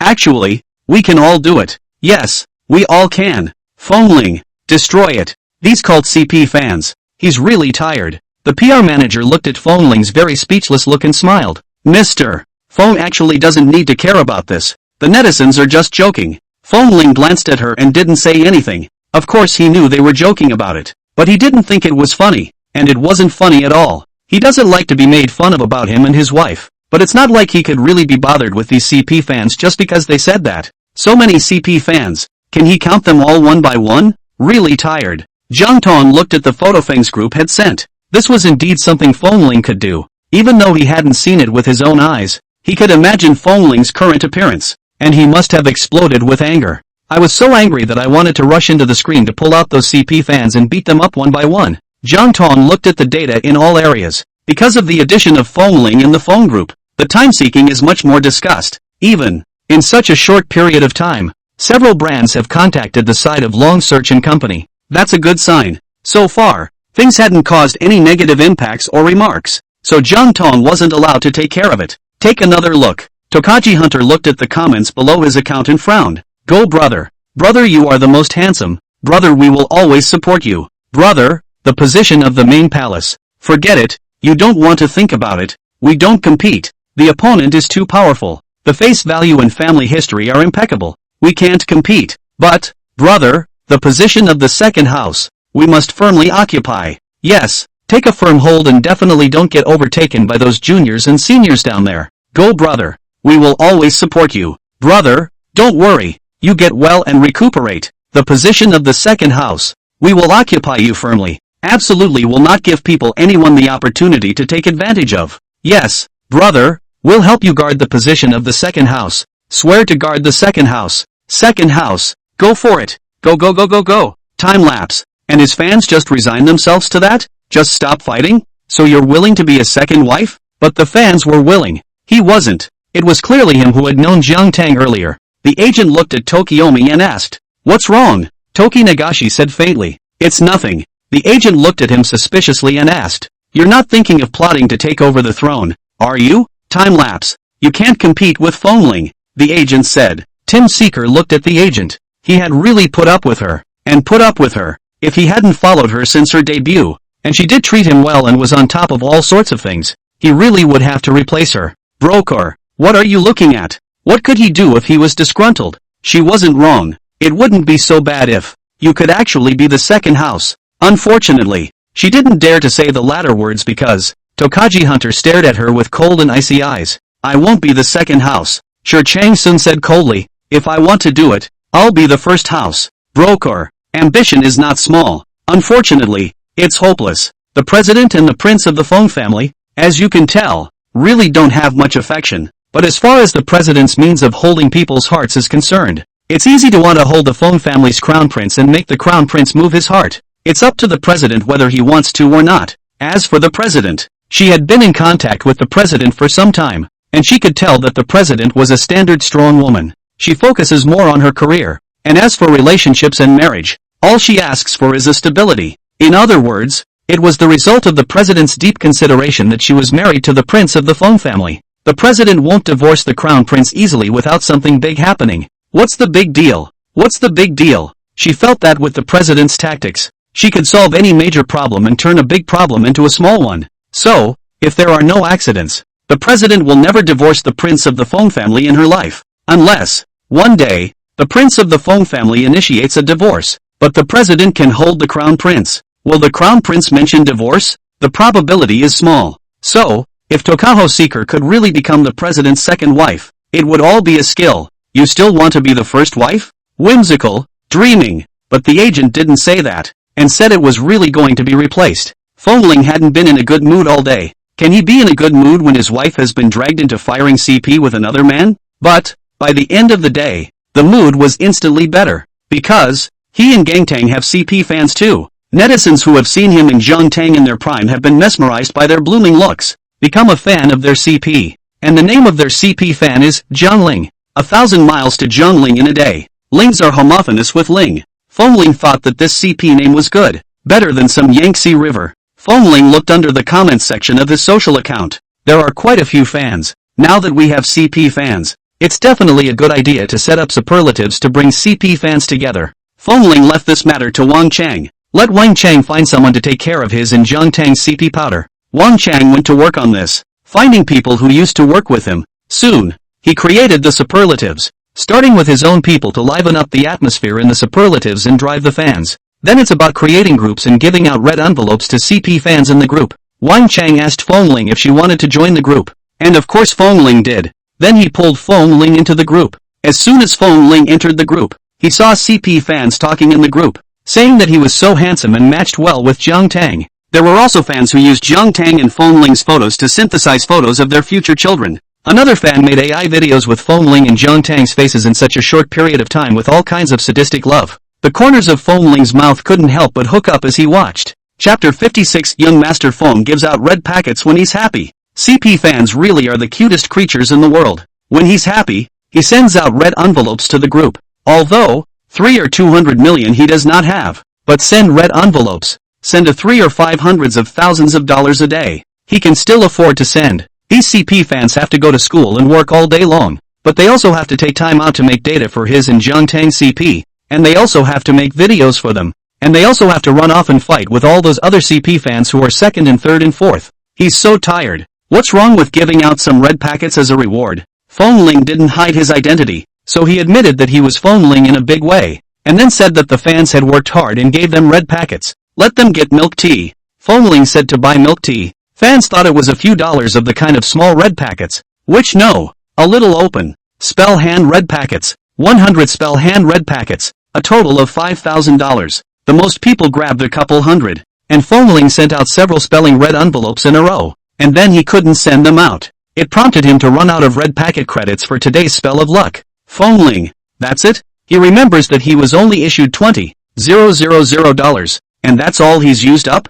He has so many fans and worked so hard. How can $20,000 divided among a few hundred people be enough? Phoneling sends out another regular red packet. Ordinary red envelopes can only be 200 at most, and Phoneling sent many in a row. Hare's hands felt a little numb to him. It's like he's a bonus machine. Later, sent to the limit. Phoneling. Another limit? Today is the first day of the group's existence, and it's natural to open the doors and celebrate. How did the limit go up so quickly? Phoneling then pulled Butler Zhao into the group and told Butler Zhao to change his name, Grandmaster Phone Zhao. Then have Butler Zhao hand out red envelopes. It has been sent until Joe Butler also limits. Phoneling looked at it. It doesn't feel like enough. He also pulled a few of the little maids in the house into the group and asked them to help him send out red envelopes. He transferred the money directly to the little maids' bank cards. It went on and on until a couple of the little maids had issued all their limits. Only then did Phoneling feel barely able to do so. This was the card face of the prince of his phone family. What can those little 2,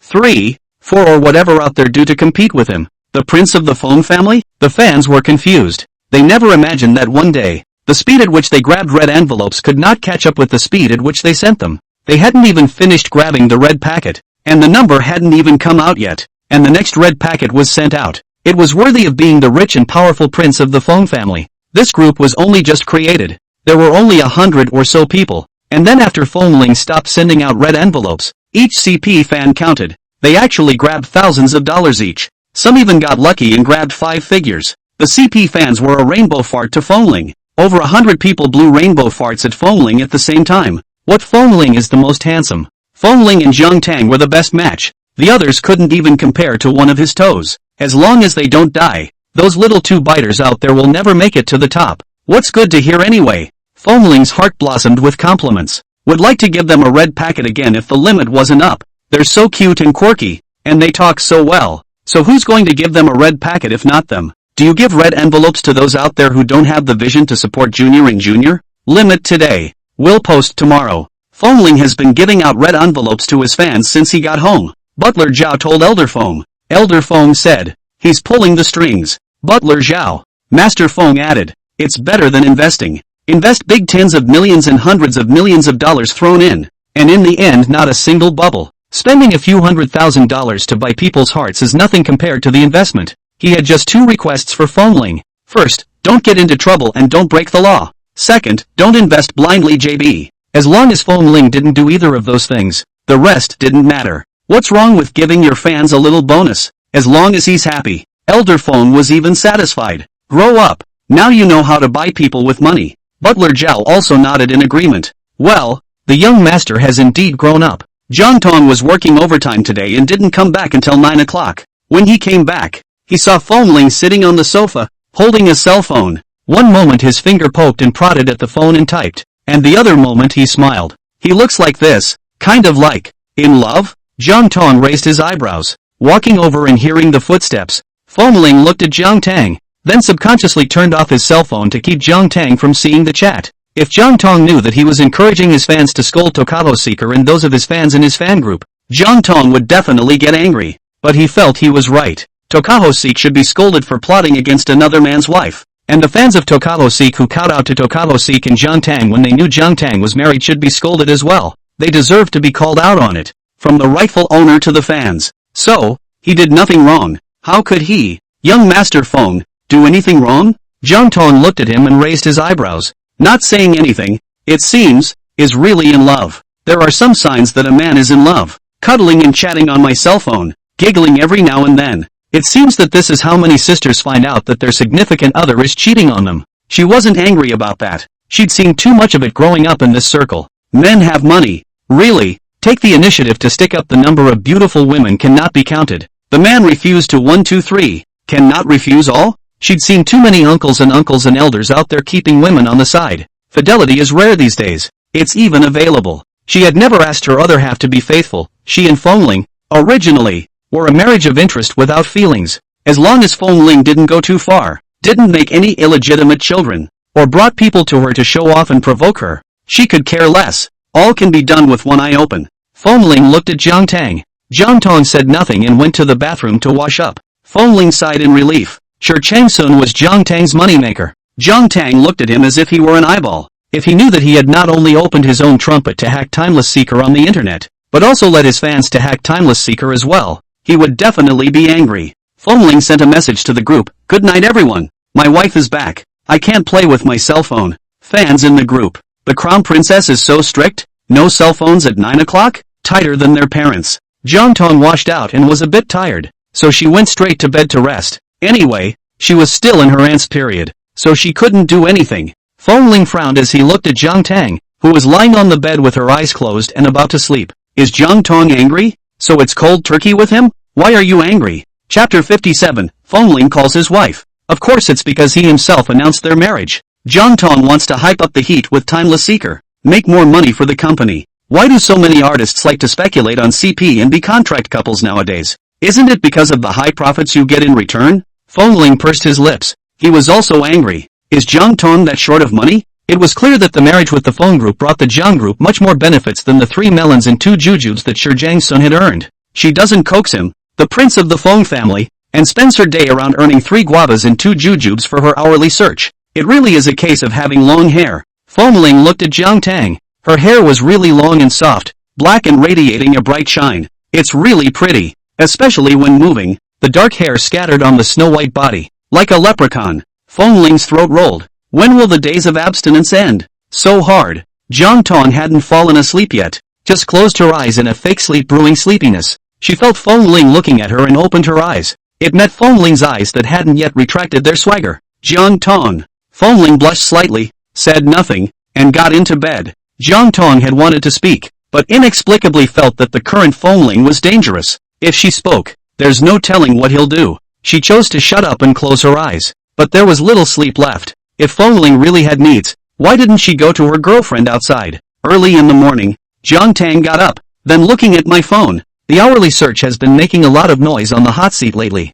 She got into the habit of looking at the detweeted hotspots as soon as she woke up in the morning. Once inside, just see the weird stuff that seems to be hanging out on the hot seat. Hashtag Fengling sends out red envelopes. Hashtag Jiang Tang won't let Fengling play with his cell phone. Hashtag Gangnam CPBE. Hashtag my wife's a very strict disciplinarian. Hashtag what's this? Jiang Tang was confused when he didn't clicked in to see it. Just for a moment I didn't know what to say. Rarely had she been so speechless that she didn't know what to say. Fengling sometimes does things that really make her not know how she should react. Giving red envelopes to CP fans is more generous than all those top streams. And although he has money is not spent this way. Also, when did she not let Fengling play with her cell phone? And hashtag my wife manages super strictly. This one she had thought was about someone else and clicked on it. It's still her that's talking. It was the fans in the group who put Fengling saying good night everyone. My wife is back. I can't play with my cell phone. A screenshot of these words was sent to Super Talk, mocked by CP fans with good intentions. The mockery caught fire. Jiang Tang looked at the man beside him. Still sleeping. Sleep well. There's no way to know what's going on. Get up. Jiang Tang gently kicked him. Fengling opened his eyes. The person was still in a daze. Looked at Jiang Tang, and asked, "Wife, what is it?" Jiang Tang froze for a moment and looked at Fengling. This was the first time Fengling had called her his wife. When Fengling saw Jiang Tang looking at him like this, his person also sobered up and realized what he had just called out. His ears reddened, a little awkwardly shy. Looking at Jiang Tang, why did Jiang Tang look at him like that? Was it because he didn't like the title? Doesn't like it when he calls her wife. So what should he call her? Honey? Baby? The baby? These? On the other hand, he could, but he felt that Jiang Tang might be even more unacceptable. If she can't even accept her wife, she can't even accept these latter ones. In the future, you should be careful with your words in the fanbase, Jiang Tang said. Fengling and her now had heat online, even fans, and every word and move was under scrutiny and could be magnified indefinitely. Fengling looked at her suspiciously. What did he say? Seeing that he didn't understand, Jiang Tang showed him his cell phone. Fengling took a look, heartily embarrassed. He glanced at Jiang Tang. He didn't know it was going to be like this. He just said that off the top of his head. It was Jiang Tang who came back. He didn't dare to play with his cell phone anymore, afraid that Jiang Tang would know what he did in the fan group. It doesn't matter if you give out red envelopes. He's also kind of egging on fans to berate Timeless Seeker and those CP fans of Timeless Seeker. Fengling didn't realize that any random word he said now could be screenshotted and sent to the microblogging superlatives, and it could all be on the hot search. I didn't mean it. Fengling said. Got it. Originally, he didn't want Jiang Tang to know what he had done in the fan group. Now, it wasn't just Jiang Tang who knew. The whole world knew. Just, very social deaf. Jiang Tang asked. So, yesterday, when you were holding your cell phone and kept giggling, you were chatting in this group? Aha. Fengling nodded. Jiang Tang. Okay. She was the one who thought too much. Watch what you say in the future. Jiang Tang said. Fengling nodded obediently. Aha. He really didn't expect that it would trigger such consequences. Also, don't you mind about Tokaji Seeker?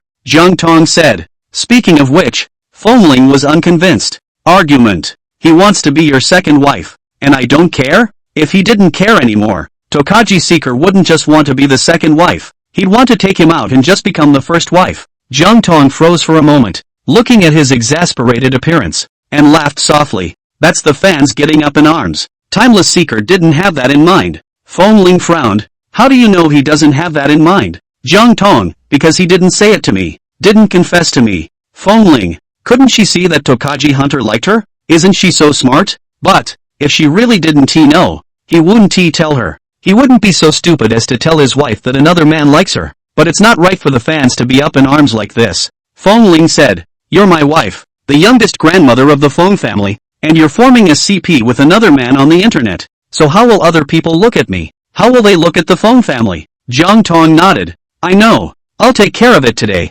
Fengling asked. How to deal with it? Jiang Tang said. You'll know when the time comes. Fengling, oh. Then the two of them got up, washed up, and went downstairs for breakfast. Jiang Tang had thought that Elder Fengling would scold Fengling for sending hundreds of thousands of red envelopes to his fans. After all, it seemed like wasteful behavior to him. But Master Feng didn't say anything. Jiang Tang knew then that Grandpa's tolerance for Fengling was really high. Really, as long as Fengling doesn't kill or set fire to the law. Other than that, it doesn't matter. The two ate breakfast and returned to their room. On the way out the door, Jiang Tang still couldn't hold back from giving Fengling instructions. In the future, don't send so many red envelopes in the fanbase, she said. It wasn't that he was heartbroken about the money, but rather, a big tree attracts the wind. And with him spreading money like this, there was a possibility that it would bring some bad influence to him and Feng. For example, there will be people who will attack him by saying that he flaunts his wealth. There are all kinds of people online. Chapter 58, You're the Palace.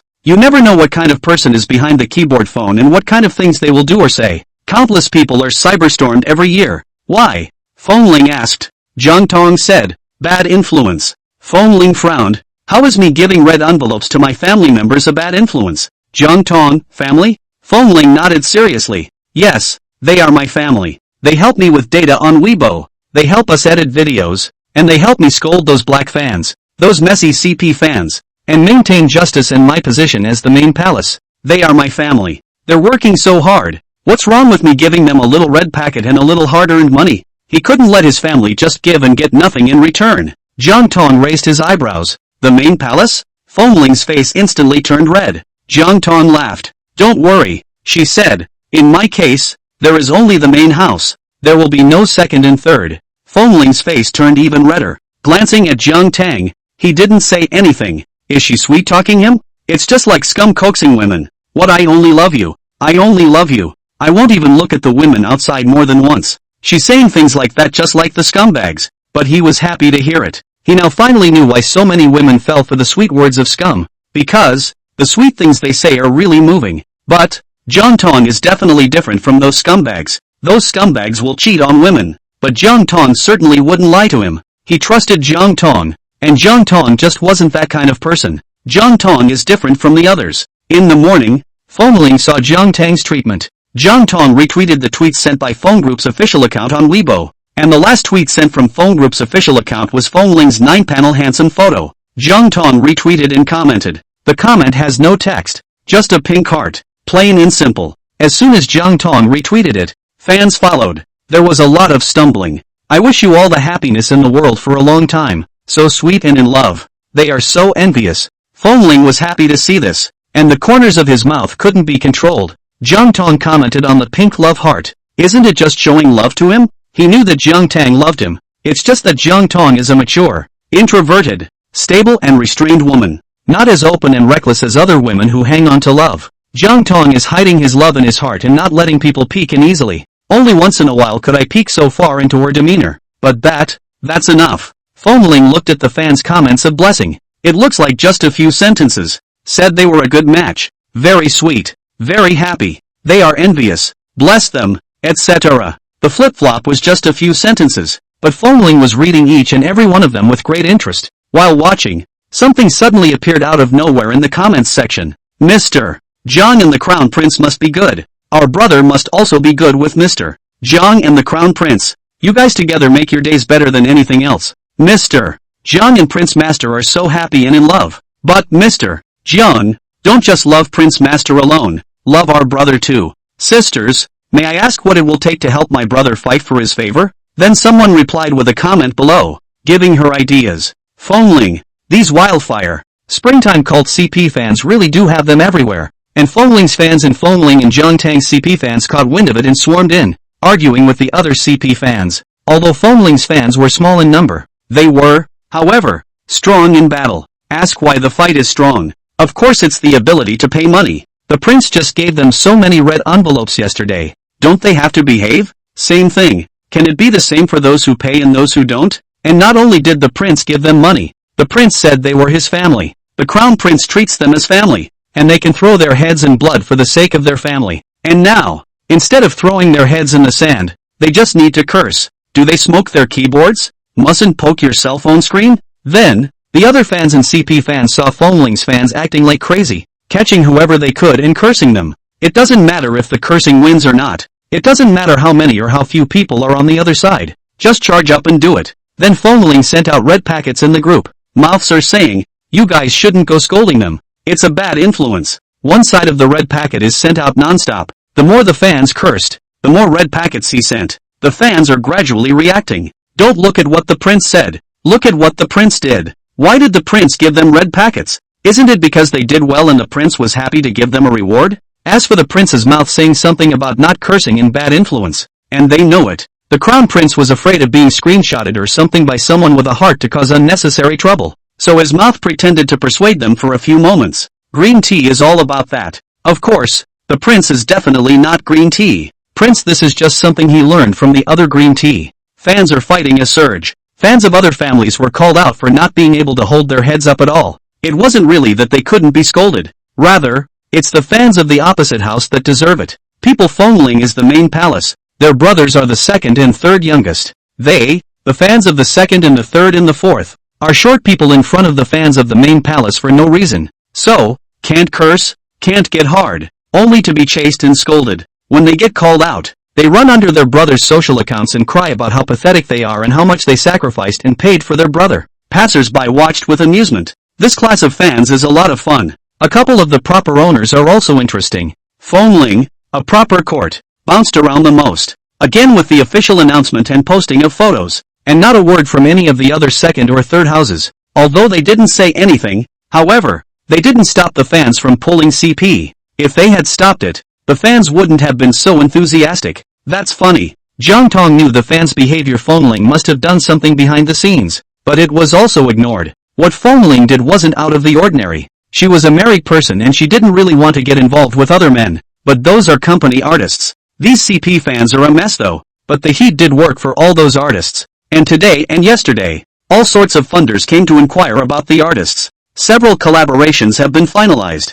For now, it's fine. She didn't initiate the hype and the heat was there. Fengling is on the internet, looking as if he's rampaging through it, but unexpectedly, it's working pretty well. Chapter 59, Fengling is in ruins. Gained a lot of fans and got heat and some positive traffic. Elderphone looked at the feedback given by the company's data. Business at the hotel has gone up significantly in the last 2 days. The hotel has always been famous, but it is just plain famous. And in the past 2 days, because of Fengling, A lot of fans or netizens watching the scene have gone to its hotels to take pictures and make cards. The old man doesn't understand. So, is that the appeal of traffic and the fan effect? He had a meeting with the planning PR department, said the thing. In the end, the planning and PR departments felt that Fongling had a good image and could be made the face of Fong Group. Elder Fong was a bit uneasy. Fongling as a spokesperson? No. He balked. Definitely not. Now Fongling looks quite good, but he knows what Fongling used to be like. Love racing. Love to play.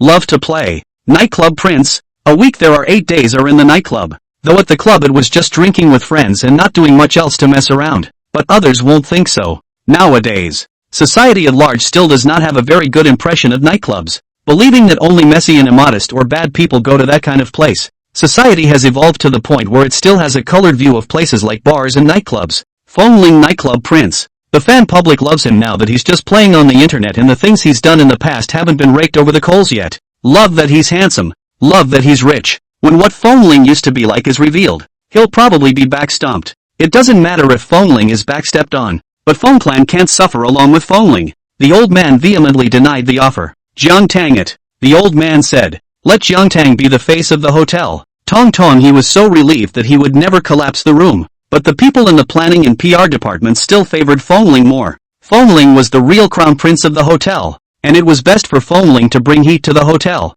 Elder Fong firmly refused. Fang's hotel's 100-year-old reputation could not be ruined on Fongling. This matter spread and reached Fongling's ears. Fongling, if he wasn't the only child of the Fong family, he really doubted that he had picked himself up. What kind of grandfather dislikes him so much? Fongling was not convinced and went to find Elder Fong. He felt that he was fully capitalized to be the spokesperson of Fang's hotel. Elder Fong gave him a blank look. You have capital? What capital do you have? Is racing cars your capital? Or going to nightclubs every day is your capital? Fongling frowned. Grandpa, that's all in the past. I haven't gone racing in a long time. Elder Fong grunted. Indeed, since marrying Jiang Tang, I haven't gone out racing. That was something he was very pleased with. He drag racing or in a fixed site drag racing. Did not disturb the public, did not cause to affect the traffic, but drag racing is still very dangerous behavior. He used to be always on tenterhooks, worrying that Fongling would have a racing accident one day, and then their Fong family would be completely cut off. What about the nightclub? Mr. Fong asked. Fongling, I heard that you have a date in a nightclub called Shaoxi? Master Fong asked. You order her every time you go? Fongling, Shaoxi is not a phase. What's that? Mr. Fong glared at him. Fongling whispered. Shaoxi is the dog headmaster. Elder Fong didn't catch it. What? Fongling shook his head. Nothing. Elder Fong said. Tongtang doesn't constrain you much. You have to be self-conscious yourself. When you're married, bars and nightclubs and such places that affect the couple's relationship go less. Fongling. Elder Fong spat. Day in and day out. Not doing the right thing. Fongling, what business did I not do? Elder Fong glared at him. Did you do the birth? Fongling. Jiang Tang is in physiology now. How do you do it? Why does Tong have physiological period? It's still not because you can't. If you can. If you got Tong pregnant, would Tong still have her physiological period? Elder Fong blanked him. Fongling's face reddened. Who said I can't?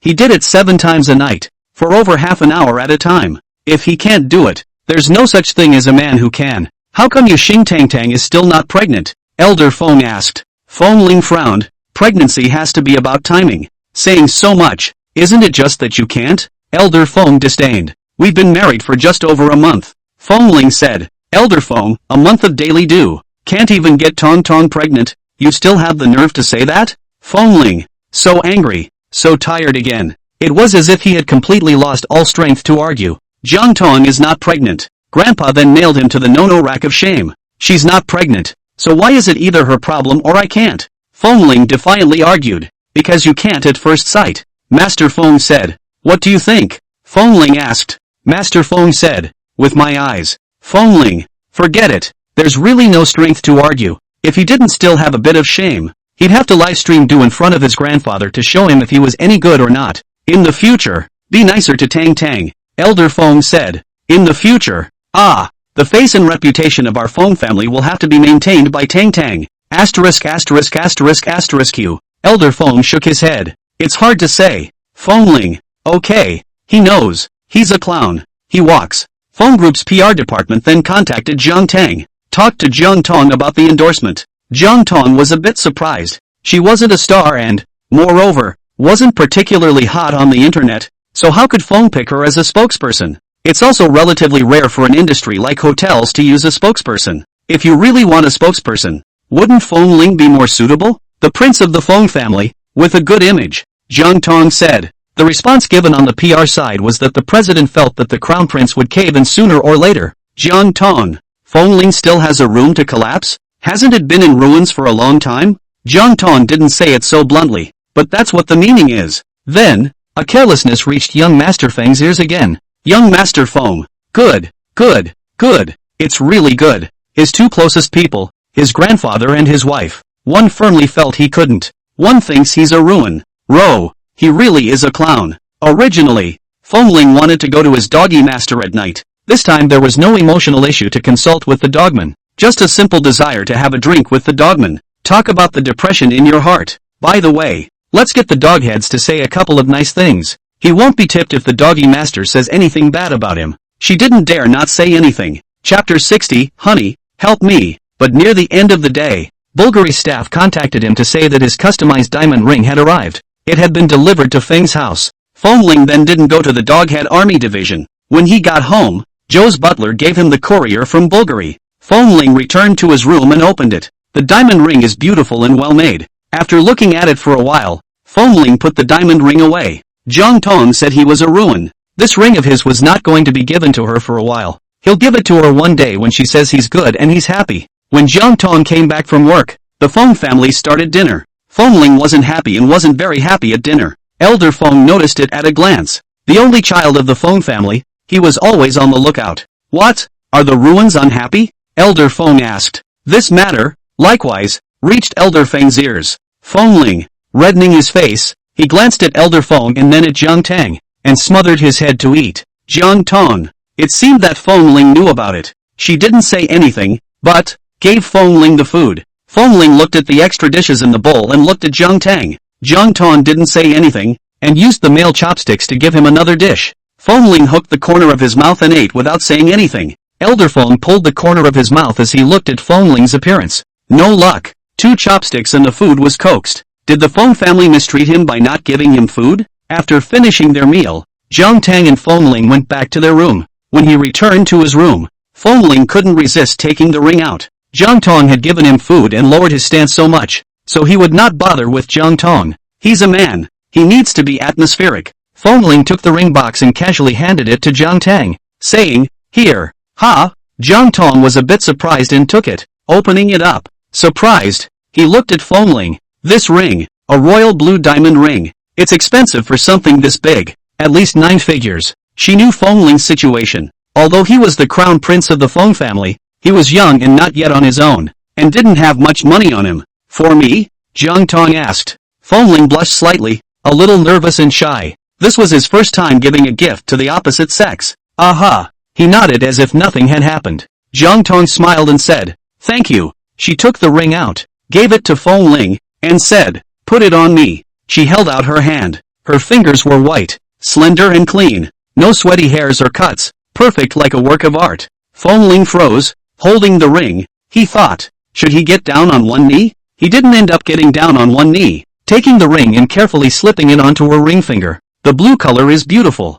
She has white hands. The blue color set off her hands even more white. Her whiteness also set off a bluer blue. A blue that was pure. A blue that was immaculate. Jiang Tang looked at it and said with a smile, It's very pretty. I like it a lot. Feng Ling sniffed, hooked up the corner of his mouth, and said, If you like it, I'll buy it back for you later. Every gift giver wants to get positive feedback and response for the gifts they give. This ring, he went to the trouble of customizing it himself. He would be disappointed if Jiang Tang's response was mediocre. Luckily, she likes it. She's happy. One's mind is responded to and fed back positively. Jiang Tang looked at Feng Ling. Young Master Feng had given her such an expensive gift, and for her to only say a thank you seemed a bit too insignificant. After thinking about it, she suddenly circled her hands around Feng Ling's neck, patted up on her toes, and kissed his lips. Feng Ling froze for a moment. He and Jiang Tang hardly ever acted intimately except in bed. She suddenly kissed him up like this, leaving him ecstatic and a little confused at the same time.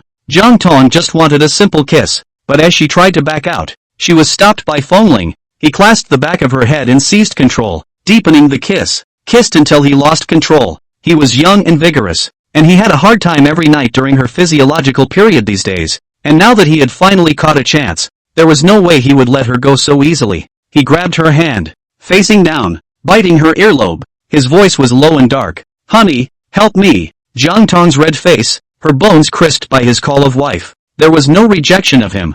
Jiang Tang went to the bathroom to wash his hands. Fengling lay on the bed, gasping for air. Though physically it may not really do feel like it, but psychologically that great sense of satisfaction and fulfillment has never been greater. Jiang Tang came out and said to Fengling, "Go take a shower." Fengling sat up, nodded his head, took Jiang Tang's hand and kissed it gently. The wife's hands worked hard just now. It should be rewarded. "Jiang Tang, is this kid so good at flirting now? Who did you consult?" Fengling went to take a shower. Jiang Tang looked at her hand. Just now it was this hand that was used to help Fengling, and it was also this hand that Fengling kissed. At the moment, the palms were burning. Early morning, Jiang Tang and Fengling got up, washed up and went downstairs to eat. "Good morning, young master." "Good morning, young lady," Butler Zhao greeted with a smile. "Oops," Butler Zhao suddenly exclaimed exaggeratedly, looking at the blue diamond ring Jiang Tang was wearing on her hand and said, "Young lady, this ring of yours is so beautiful and big." Jiang Tang smiled and said, "Thank you, it's so pretty." Butler Zhao said, "So pretty, who gave it to the young lady?" Fengling looked at Butler Zhao, who was really getting pompous. He knew it plainly. The delivery from Bulgaria yesterday was still signed for by him, where Jiang Tang did not know these twists and turns. Housekeeper Zhao had to coax Fengling to be happy. Of course she had to play match. "It's Fengling," Jiang Tang said with a smile. Housekeeper Zhao said, "I told you, who has such a good eye for sending such a nice-looking ring to the young lady? So it's the young master." Fengling, can he have a bad eye? Young master is really nice to young lady. Butler Zhao said, "This is the first time young master has given a woman a gift." Fengling looked at Butler Zhao with a slightly red face. "That's enough. Saying it again would be redundant." Jiang Tang asked with a smile. "Didn't he give gifts to other women before? Like birthday gifts for female friends around these?" Fengling looked at housekeeper Zhao. Butler Zhao said in all seriousness, "It was delivered." Fengling's eyes widened as he looked at Butler Zhao. "Lao Zhao, pack up and roll for my master." However, those weren't personally selected by the young master. They were all purchased and sent over by me. From start to finish, the young master didn't even bother. Butler Zhao said. Fengling glanced at him. Seeing as Butler Zhao had done his best for the Feng family for so many years, he would keep him for the time being and not let him roll. "Yes?" Jiang Tang smiled and glanced at Fengling. Fengling nodded with a slight blush. Chapter 61 Young Master and Young Lady Singing as Husband and Wife. Butler Zhao looked at the diamond ring on Jiang Tang's hand and said, "I didn't see a ring of this style at Bulgari. This should be customized by the young master himself, right?"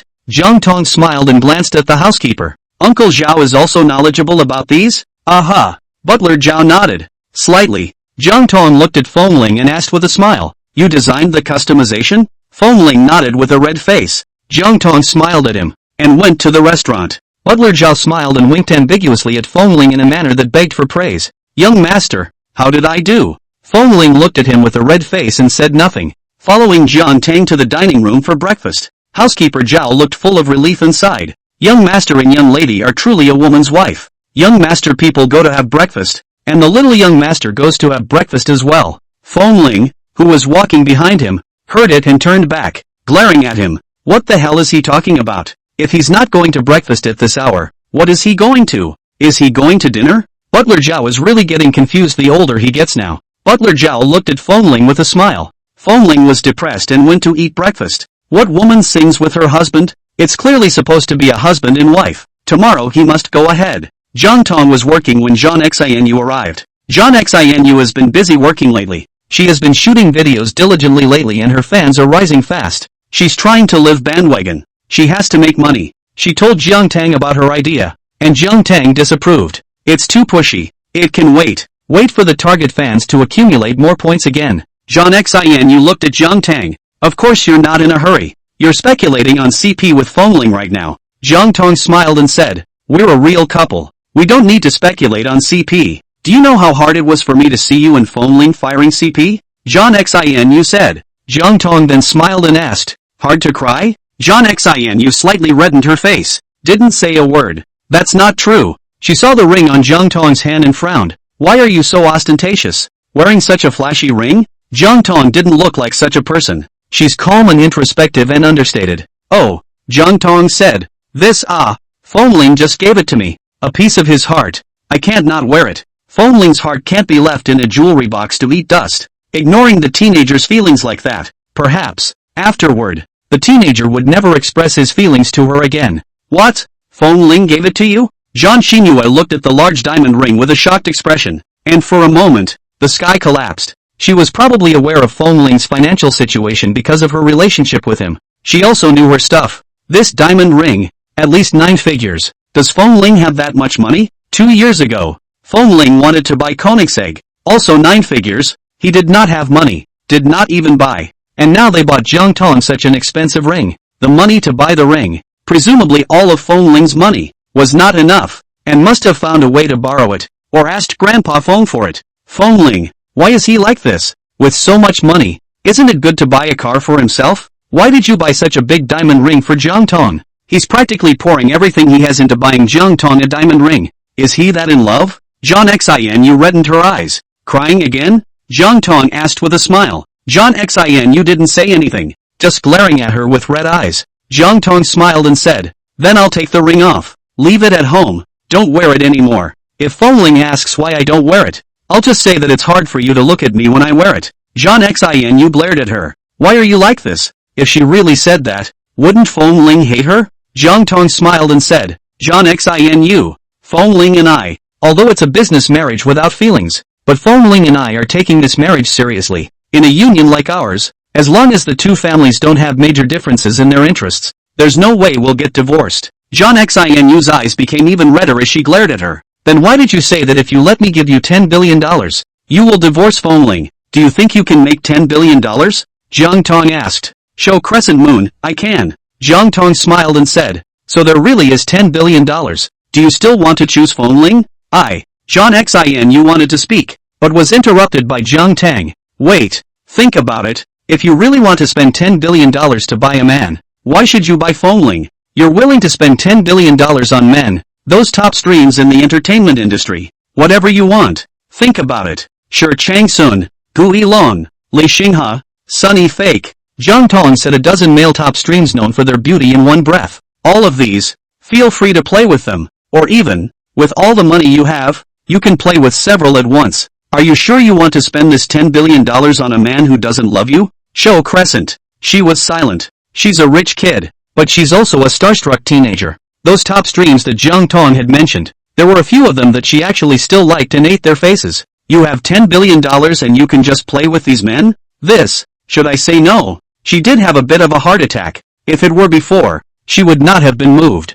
Her love for Fengling was firm. But now, her heart moved. Fengling got married. Fengling didn't love her. She couldn't really hang herself on the same tree as Fengling, could she? She would like to hang on the tree of Fengling, but Fengling won't let her hang. In fact, these days, Zhang Xinyu herself had kind of figured it out. She was fond of Fengling, but then again, she couldn't have no bottom line and no sense of shame. In the past, when Fengling was single, she could like whatever she wanted and do whatever she wanted. But now that Fengling is married, for her to entangle herself again is to be a mistress and unashamed. At that time, the reason why I said 10 billion to let Jiang Tang and Fengling divorce, is just no Fengling and Jiang Tang married. Clear sky thunderbolt. Momentarily cannot accept this blow before that. These days, she'd thought a lot about it herself in private. It didn't matter if she was disgraced. She couldn't drag her family down with her. So, she hadn't gone looking for Fengling lately. Zhang Xinyu didn't say anything. That's when Timothy sought it out.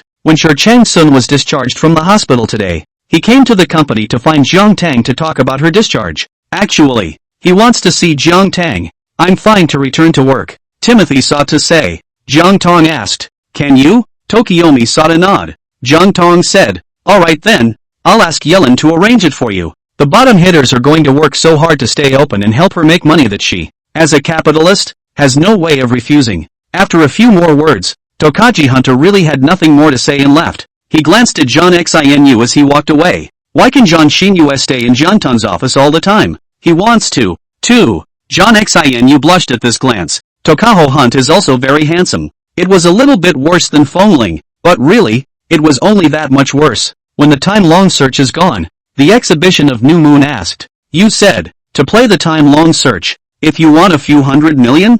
Chapter 62. Want to have dinner with you. Jiang Tang looked at Jiang Xinu with a smirk. Jiang Xinu's face turned even redder and said, I'm just casually asking. Then you shouldn't ask me. You should ask him. Jiang Tang said. Jiang Xinu, aren't you her boss? Isn't it always the boss who sets this kind of price? Jiang Tang smiled and said, even if I make an offer now, you can't get it. Show Crescent. Okay. She really doesn't have that kind of money right now. She was in a similar situation to Fengling, a rich second generation who mopes around, with no shortage of pocket money of $3 or $5 or several million dollars. But more than that, there was none. Also, I don't recommend playing Time Seeker. Jiang Tang said. Jiang Xinyu frowned. Why? Didn't you just say you could play? Jiang Tang nodded. Yes, you can play, but after playing, you dumped the person. In a company, if you meet, how embarrassing. Exhibition Crescent thought about it. Rabbits don't do this until they're in the nest, so if you want to play, play outside. Jiang Tang said. When the time comes, it's a good idea to separate and divide, so as not to be pestered or meet awkwardly too often. Show Crescent Moon. Oh. Show Crescent Moon left. Before leaving, he took another look at the big diamond ring on Jiang Tang's hand, and his heart died a little bit. Fengling had never wanted anything in particular since he was a child. The prince of the Feng family, whatever he wanted, someone would send it to him. Koenigsegg, the first and so far only time he's wanted something badly. But Fengling didn't have any money at the time. Now that he had money, Fengling didn't buy it, but bought Jiang Tang a diamond ring. Had Fengling's love for Jiang Tang surpassed his love for Koenigsegg? But aren't they an emotionless business union? Fengling moved. She left Jiang Tang's office in a state of disorientation. Jiang Tang glanced at the diamond ring on her hand, hooking the corner of her mouth. She sent a message to Fengling. What are you doing? Fengling was a bit surprised to see the message. Jiang Tang seldom sent him messages, let alone when he was working. The last message of this one was posted days ago. Fengling replied after a few minutes, just busy. Did not see. At work. That way, Jiang Tang would know that he was a good man who took his work seriously. JT, what are you doing tonight? Fengling, it's fine. Jiang Tang, let's have dinner together in the evening. Fengling thought there was a social occasion and asked, what? Is there something wrong? Jiang Tang, it's fine. Just want to have lunch with you. With you.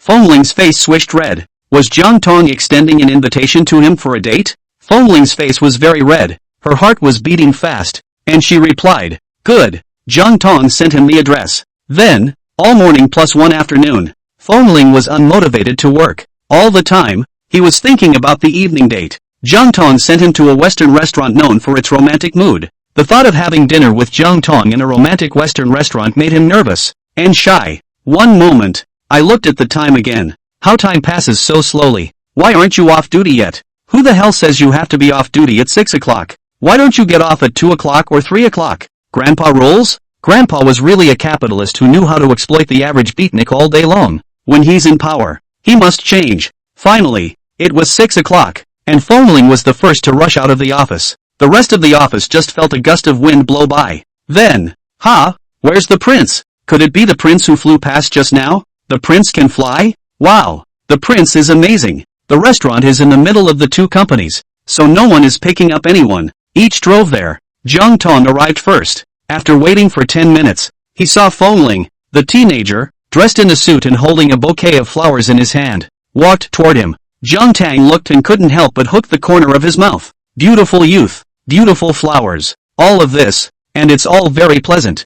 Fengling saw Jiang Tang staring at him all the time with a light smile on her face, a little shy, came to her and handed her the flowers. For you. The reason he's late is that he's gone to buy flowers. This was sort of his first date with Jiang Tang. They say, dating starts with a bouquet of flowers and dressing up. Jiang Tang took it, smelled it and smiled. Thank you, it's beautiful. I like it a lot. Fengling's face turned even redder as he sat across from her. Jiang Tang had already ordered the meal and started serving it. The meal was exquisite, the setting romantic, the wine swaying. Beauty is in sight. All of this made Fengling's heart beat quickly and nervously, and her face stayed in a slightly red state. What the meal tasted like he didn't even taste it. The waiter poured drinks for both men. Jiang Tang smiled and looked at Fengling as he raised his cup, and Fengling raised his cup as well. The two men said nothing, and their glasses clinked lightly. Jiang Tang then tilted his head slightly and took a sip, a perfectly ordinary drinking gesture. Fengling, however, felt that when she did it, no matter if she was holding the cup with slightly arched fingers or slightly tilting her head to reveal her swan neck,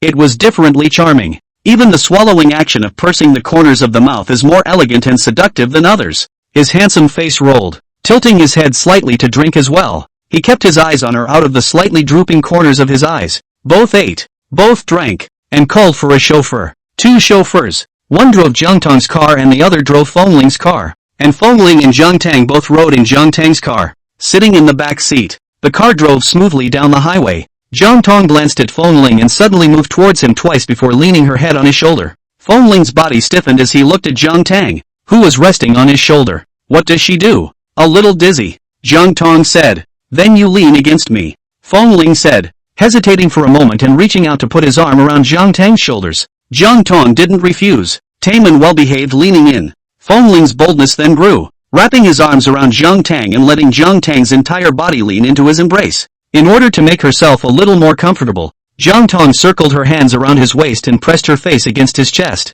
Fengling was stiff and his heart was beating fast. They had never been this intimate except in bed, and he was nervous and excited. Jiang Tang listened to the sound of his heartbeat and gently tickled the corner of his mouth, holding him tighter. Instantly, Fengling's heart was like a drum. When they arrived at the Feng's house, the two of them got out of the car to walk back through the garden. Jiang Tang took the flowers and was about to go. However, he was suddenly pulled by Fengling's hand. She glanced at Fengling, who didn't say anything, and with a red face held her hand to go inside. Jiang Tang glanced at the hands held by the two men and smiled, not refusing to resist, holding the flowers in one hand and being held by Fengling in the other. Into the house. Butler Zhao saw the two return hand in hand and said with a smile, "Young master, young lady, you're back." Fengling. Jiang Tang nodded. Young lady, this is a beautiful flower. Who sent them? Butler Zhao asked with a smile. Fengling. Butler Zhao really has a lot of drama sometimes. Chapter 63, Who Ate the Roses? Jiang Tang smiled and glanced at Fengling. From Fengling. Butler Zhao smiled brightly. So it's from the young master. No wonder it looks so good. The young master's eye is just as good as the ring he gave me, and the flowers he gave me. Aha! Jiang Tang nodded in agreement with a light smile. Fengling blushed slightly. Elder Feng looked at the three and bristled. Old Zhao and Tong Tong just spoil Fengling. Look at what Fengling has been spoiled into. Fengling and Jiang Tang went upstairs to their rooms. Elder Feng looked at the figures of the two of them. Their relationship was getting better and better. Watching him as an old man couldn't help but envy them. Old Zhao, you say, should I find an old companion? Elder Feng asked Old Zhao. Butler Zhao tilted his chin in triumph. The master was envious. Luckily, he doesn't have to be envious. He has his old partner. Jiang Tong and Fengling returned to their room.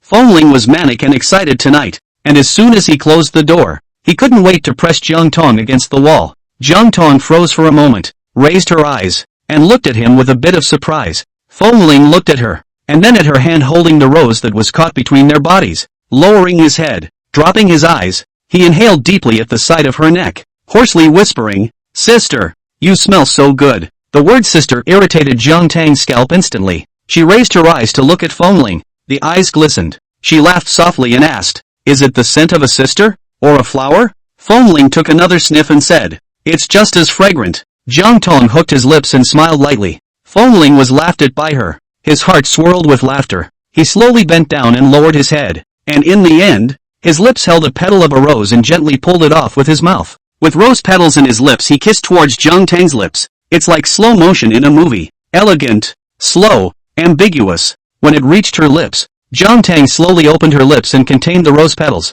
and the two of their lips slowly approached close to each other. Finally, the kiss came together, the scent of rose petals filling their lips and teeth. In the end, the petals were eaten by who knows who. But, Jiang Tong was eaten by Fengling. Fengling spent the whole day reminiscing about last night, dinner together and everything that happened after we got home. Fantastic. He felt that Jiang Tong was very abnormal. She was not an outgoing person when it came to her feelings. She was very introverted. Love him in the heart, the mouth never opens. But what about yesterday? Is it because he gave her the big diamond ring? So happy? Fengling went to consult Junior again. Consulted on WeChat. When Xiaoxi realized that Fengling had given Jiang Tang a diamond ring worth hundreds of millions of dollars, his envy was almost overflowing from the screen. Can Jiang Tong not take the initiative? That's a big diamond ring of hundreds of millions of dollars. Whoever gives him a big diamond ring of hundreds of millions of dollars, she will be more active than Miss Jiang. She is just the most affectionate dog licker. Fengling, so,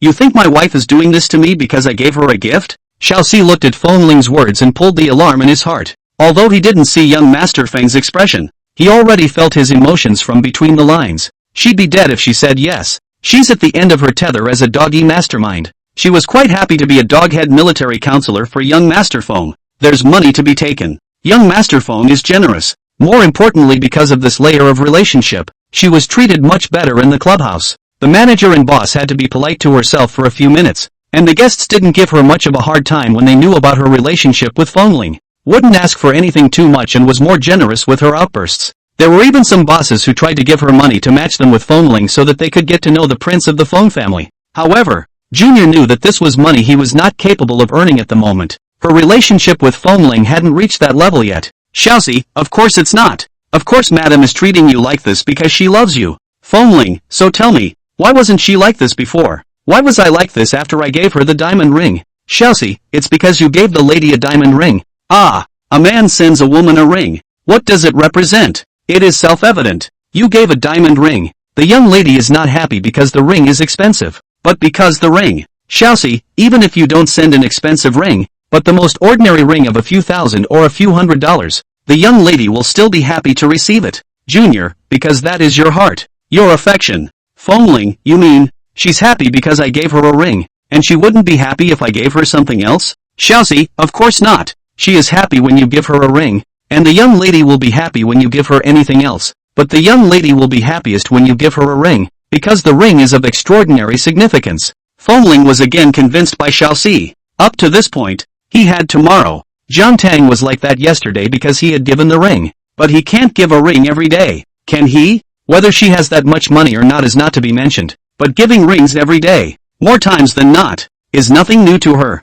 Fengling thought about it and sent a message to Jiang Tang, let's eat together in the evening. Jiang Tang replied, good. Fengling hooked the corners of his mouth and started looking for a restaurant. He went back to ask Junior. This is something that Junior is well aware of. Junior's circle of friends and social media apps have made herself a celebrity, eating and drinking all kinds of sophisticated food and drink on days when she doesn't have to go to work during the day. Which restaurant in Sea City has a good atmosphere and good taste? She knows more than even the Prince of Fengling China Wind native. Xiaoxi recommended the restaurant to Fengling and suggested a set menu and location suitable for couples. Fengling felt that Xiaoxi was okay as a dog-headed warlord. Another 5-figure transfer to Junior for emotional counseling. After getting off work in the afternoon, Fengling went straight to the restaurant and waited for Jiang Tang. Jiang Tang is here. Fengling looked at Jiang Tang and his eyes lit up. She came toward him with a small bouquet of white roses in her hand. His heart was beating fast. Is this flower for him? He had received many gifts, from both men and women, since he was a child,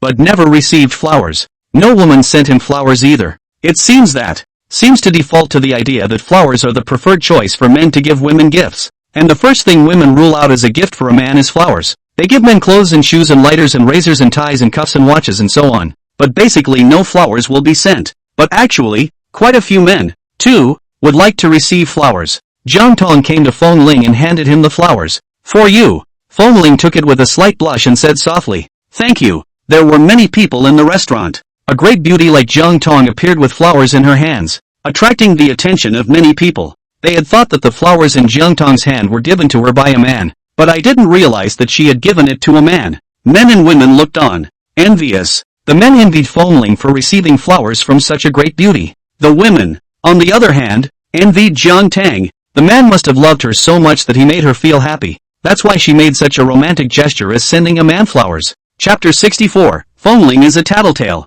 Everything is as good as it was last night. When Fengling and Jiang Tang finished eating and left the restaurant, they met Jiang Bei and the others. The restaurant is in the busy commercial center. Jiang Bei by Langyue Lu Jianliashi Qisheng. They are bored shopping. Then the four of them saw Fengling holding white roses in his hands and walking out of the restaurant hand in hand with Jiang Tang. 4. Clueless. They didn't expect to see such a loving image of Jiang Tang and Fengling. They all thought Jiang Tang and Fengling were a business marriage without feelings. This. Fengling, let go of your hand. Jiang Bei let out a roar. Then, Fengling inexplicably let go of Jiang Tang's hand with a jerk. Jiang Tang, Jiang Bei, Fengling, the other three. Fengling reacted and frowned. He could hold his wife's hand if he wanted to. Why should he listen to Jiang Bei? Fengling wanted to go back to holding Jiang Tang's hand, but Jiang Tang wouldn't hold it for him. Fengling. He gave Jiang Tang a mournful and resigned look. Jiang Tang, however, did not look at him. He then took it out on Jiang Bei, glaring at Jiang Bei.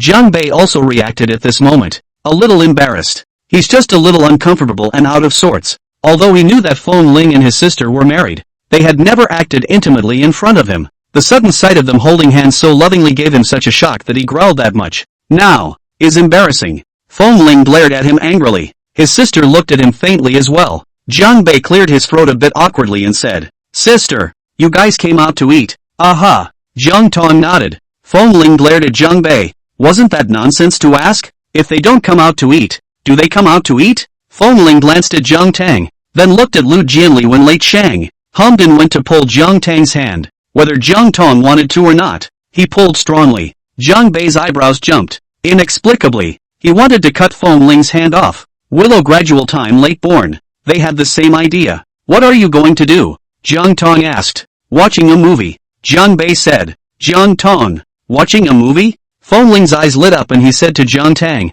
"Wife, let's go watch a movie too." The dating trilogy, dinner, a movie, and a room. They've now done step 1, and step 2 is next. Jiang Tang nodded. Good. River North 4. Hating to stare a hole out of Feng Ling's body, a group of 6 then went to the movies and a disagreement arose while watching the movie. Feng Ling wants to watch a horror movie, and Jiang Bei and a few of them wanted to see Transformers. There's nothing Jiang Tang particularly wants to see. Just let them be. Jiang Bei glared at Feng Ling and gritted her teeth. Don't think I don't know what you're playing at? A man's mind. Can a man not understand? It's nothing more than showing off your boyfriend power in front of your sister. When his sister screamed in fear at the sight of a horror movie, Feng Ling took the opportunity to take her into his arms. Ugh, what did I hit on? Feng Ling was dead set on admitting it anyway. I just like watching horror movies. So what if he's got ideas? Jiang Tang is his wife. He hits the idea. The name is right. Jiang Bei clenched his teeth in anger. Also the sister is here. If his sister wasn't there,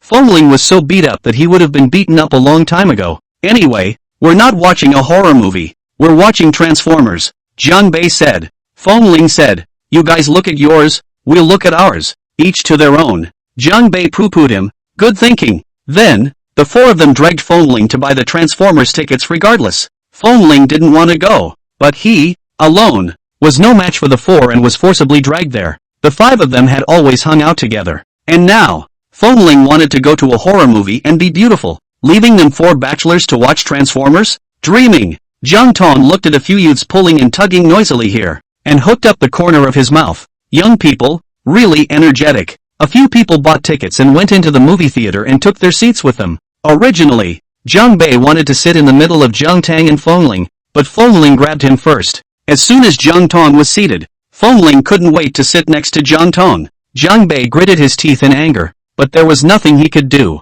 One could only sit by Feng Ling's side unwillingly. Feng Ling gave him the smug look. Angry, Jiang Bei wanted to gouge out his eyes. Soon the movie started. Jiang Tang watched the movie. It's been a long time since she's been to a movie theater. She didn't love it and, over the years, was too busy to watch it. Feng Ling sat beside Jiang Tang. His mind was not on the movie at all. It was always on Jiang Tang beside him. I wonder if Transformers has any horror slasher moments. If there is, his wife was scared and jumped into his arms. He must hold his wife and comfort her well. Don't be afraid. Don't be afraid. Baby wife, don't be afraid. Husband will protect you. Thinking about that image made Feng Ling feel good, and the corners of his mouth couldn't help but hook up. Jiang Bei had been paying attention to him and saw him there pursing his lips and snickering. Jiang Bei was furious. What was Feng Ling thinking? From what men know about men, they must be thinking something they shouldn't. Jiang Bei pinched Feng Ling's thigh. Feng Ling took the pain and drew in a cold breath, glaring at Jiang Bei. What are you doing? Watch the movie properly, Jiang Bei said. Feng Ling glared at him and turned his head to Jiang Tang on the other side. Honey, Jiang Bei pinched me. Jiang Bei, this dead green tea. Jiang Tang lightly glanced at Jiang Bei. Although he didn't say anything, Jiang Bei caved in, didn't dare to target Feng Ling again, and obediently watched the movie. The movie was calm and uneventful. Transformers is burning. There are no horror sequences. Jiang Tang didn't scream and tremble and jump into his arms. Feng Ling was disappointed by this. But today it's even. Some other day I must take my wife to see a horror movie. Not with Jiang Bei and the rest of them. The light bulbs. After coming out of the movie, Feng Ling wanted to go home. The first 2 parts are gone. He's going home for part 3. But Jiang Bei and the others proposed to go for a snack. Feng Ling was about to refuse, but Jiang Tang agreed. Feng Ling. There was nothing he could do about it no matter how unhappy he was, but he could only slump his batch face and go with them to have a late-night snack. Jiang Bei Lu Jinli. Several people were happy when they saw Fengling collapsing a batch face. When we arrived at the stall, we found seats and were seated, and then we started ordering. Jiang Bei said, "Boss, 5 beers first." Jiang Bei glanced at Fengling. Fengling understood. Jiang Bei and the others are trying to dunk him. He went back to see Lu Jinli when Late Shang and the others. They all had the same look in their eyes as Jiang Bei, and they all wanted to dunk him. "Honey, they tried to dunk me," Fengling said. A few people in Jiang Bei. "Is this person so green tea now? She's always complaining? Is he a tattletale? Will he die if he doesn't sue?" Chapter 65, Sister. You can't apologize to Fengling. Jiang Tang glanced at Jiang Bei's few people. A few people in Jiang Bei extinguished the fire. Fengling hummed lightly, his expression smug. Jiang Tang smiled gently with a light smile and said to Fengling, "It's okay, you're drunk. I'll take you home and take care of you." Fengling. The smugness on his face froze. The eyes of Jiang Bei's few people lit up. Shi Qisheng even yelled at the boss. "Boss, 5 more pieces. Let's see if he doesn't dunk Fengling to death today." Not only did Fengling marry the girl of his dreams, but he also called him ugly the last time Shi Chang's son was hospitalized. New hatred and old hatred together. Either Fengling will be dunked to death today or Fengling will be dunked to death. Fengling looked at the several people and knew that he would not be able to escape this robbery today. Jiang Bei, when late born, they have been dissatisfied with him for a long time since he married Jiang Tang. He looked at Jiang Tang and said, "You said, take care of me." "Aha." Jiang Tang nodded with a light smile. He added, "Take care of me personally." The last time he was drunk, Jiang Tang had left him in the care of security and servants. "Aha." Jiang Tang smiled and nodded. "Take care of it personally." Others. Gnashing of teeth. Fengling is on the verge of death, but he's still showing love here. Is it too slow to die and you want to die faster? Getting Jiang Tang's promise. Fengling looked at the several people, lifting his head and chest with great vigor. "Come on." Then the crowd began to dunk the ceiling. Just as I started dunking, someone came up to me. "Jiang Tang." A few people looked away. "It's Li Yan." Jiang Tang smiled and greeted. "Li Yan." Li Yan glanced at a few people and smiled. "What a coincidence." Jiang Tang nodded and politely asked, "Want to join?" Li Yan smiled and shook his head. "No need. I'm with a friend. By the way, in a few days, get together." Jiang Tang looked at Li Yan. Li Yan smiled and said, "Chen Qi is back. Old classmates, get together." Jiang Tang looked at Li Yan and said after a moment of silence, "Let's see if I have time." "Aha." Li Yan nodded with a smile. "Contact me when you have time. I'll make the arrangements." Jiang Tang nodded with a pale expression. Li Yan glanced at Fengling and walked away. Fengling frowned. Li Yan he recognized and minded even more. Last time, Jiang Bei posted a friend circle where Li Yan and Jiang Tang looked harmonious and compatible. Fengling looked at Jiang Tang. He could feel that after Li Yan came, Jiang Tang's entire mood was off. There was still a light smile on his face, but it just wasn't the same. Jiang Bei looked at Jiang Tang and Fengling worriedly. Jiang Tang stood up and said, "I'm going to the restroom." She went to the restroom. Jiang Bei said, "I'll go too." Others. I knew that Jiang Bei was sister-controlled, but I didn't know that he was sister-controlled to such an extent that he had to go to the bathroom with his sister. Is he hardly going to follow his sister into the ladies' room? Jiang Tang went into the restroom, went to the bathroom, and then came out and saw Jiang Bei standing where the public sink was. "Sis." Jiang Bei looked at Jiang Tang and said seriously, "You can't apologize to Fengling." Although in his opinion, there were many bad things about Fengling, but no matter how bad it was, Fengling was also his friend, his brother. If his sister really became a scum and hurt Fengling, he would be angry and disappointed in his sister. Jiang Tang froze for a moment and looked at him with a light smile. "If you apologize to Fengling, I'll be angry," Jiang Bei said seriously. "Aha." Jiang Tang nodded with a light smile. "Sister promises you that she won't apologize to him." Jiang Bei nodded. Jiang Tang and Jiang Bei both returned to their positions. Several. Back together? Jiang Bei wouldn't have really followed Sister Jiang Tang into the ladies' restroom, right? The food came up and the crowd began to eat, drink and talk. "Fengling, why don't you guys dunk me anymore?" he asked. "Didn't Jiang Bei's men want to dunk him to death just now?" Jiang Bei, "What dunking? When did we have to dunk you?" "Fengling, not just now?" Jiang Bei glanced at him and said, "What are you talking about?" "Fengling, you're really too disappointing to me. We've been friends for so many years of friendship, although not born to die, but also together in and out of the club bar for so many years. How can you pot you? What do you take us for? Are we the kind of people who give our brothers a hard time?" The two Lu Jinli Shi Qisheng nodded their heads. Fengling was puzzled. "Aren't you guys? Don't think that he doesn't know that since he and Jiang Tang got married, Jiang Bei Lu Jinli Shi Qisheng has been more than a little opinionated about him. Thinks he's a scalawag who abducted their goddess. Look at him everywhere. We're not. Jiang Bei said. Fengling. Alright. If Jiang Bei wants to open his eyes and talk nonsense, let him talk. Who let Jiang Bei be his brother-in-law? He was his brother-in-law. He was the elder and had to love the younger generation. Fengling nodded. If you don't dunk it, you don't dunk it. It's not like he had to make a fool of himself and beg for irrigation.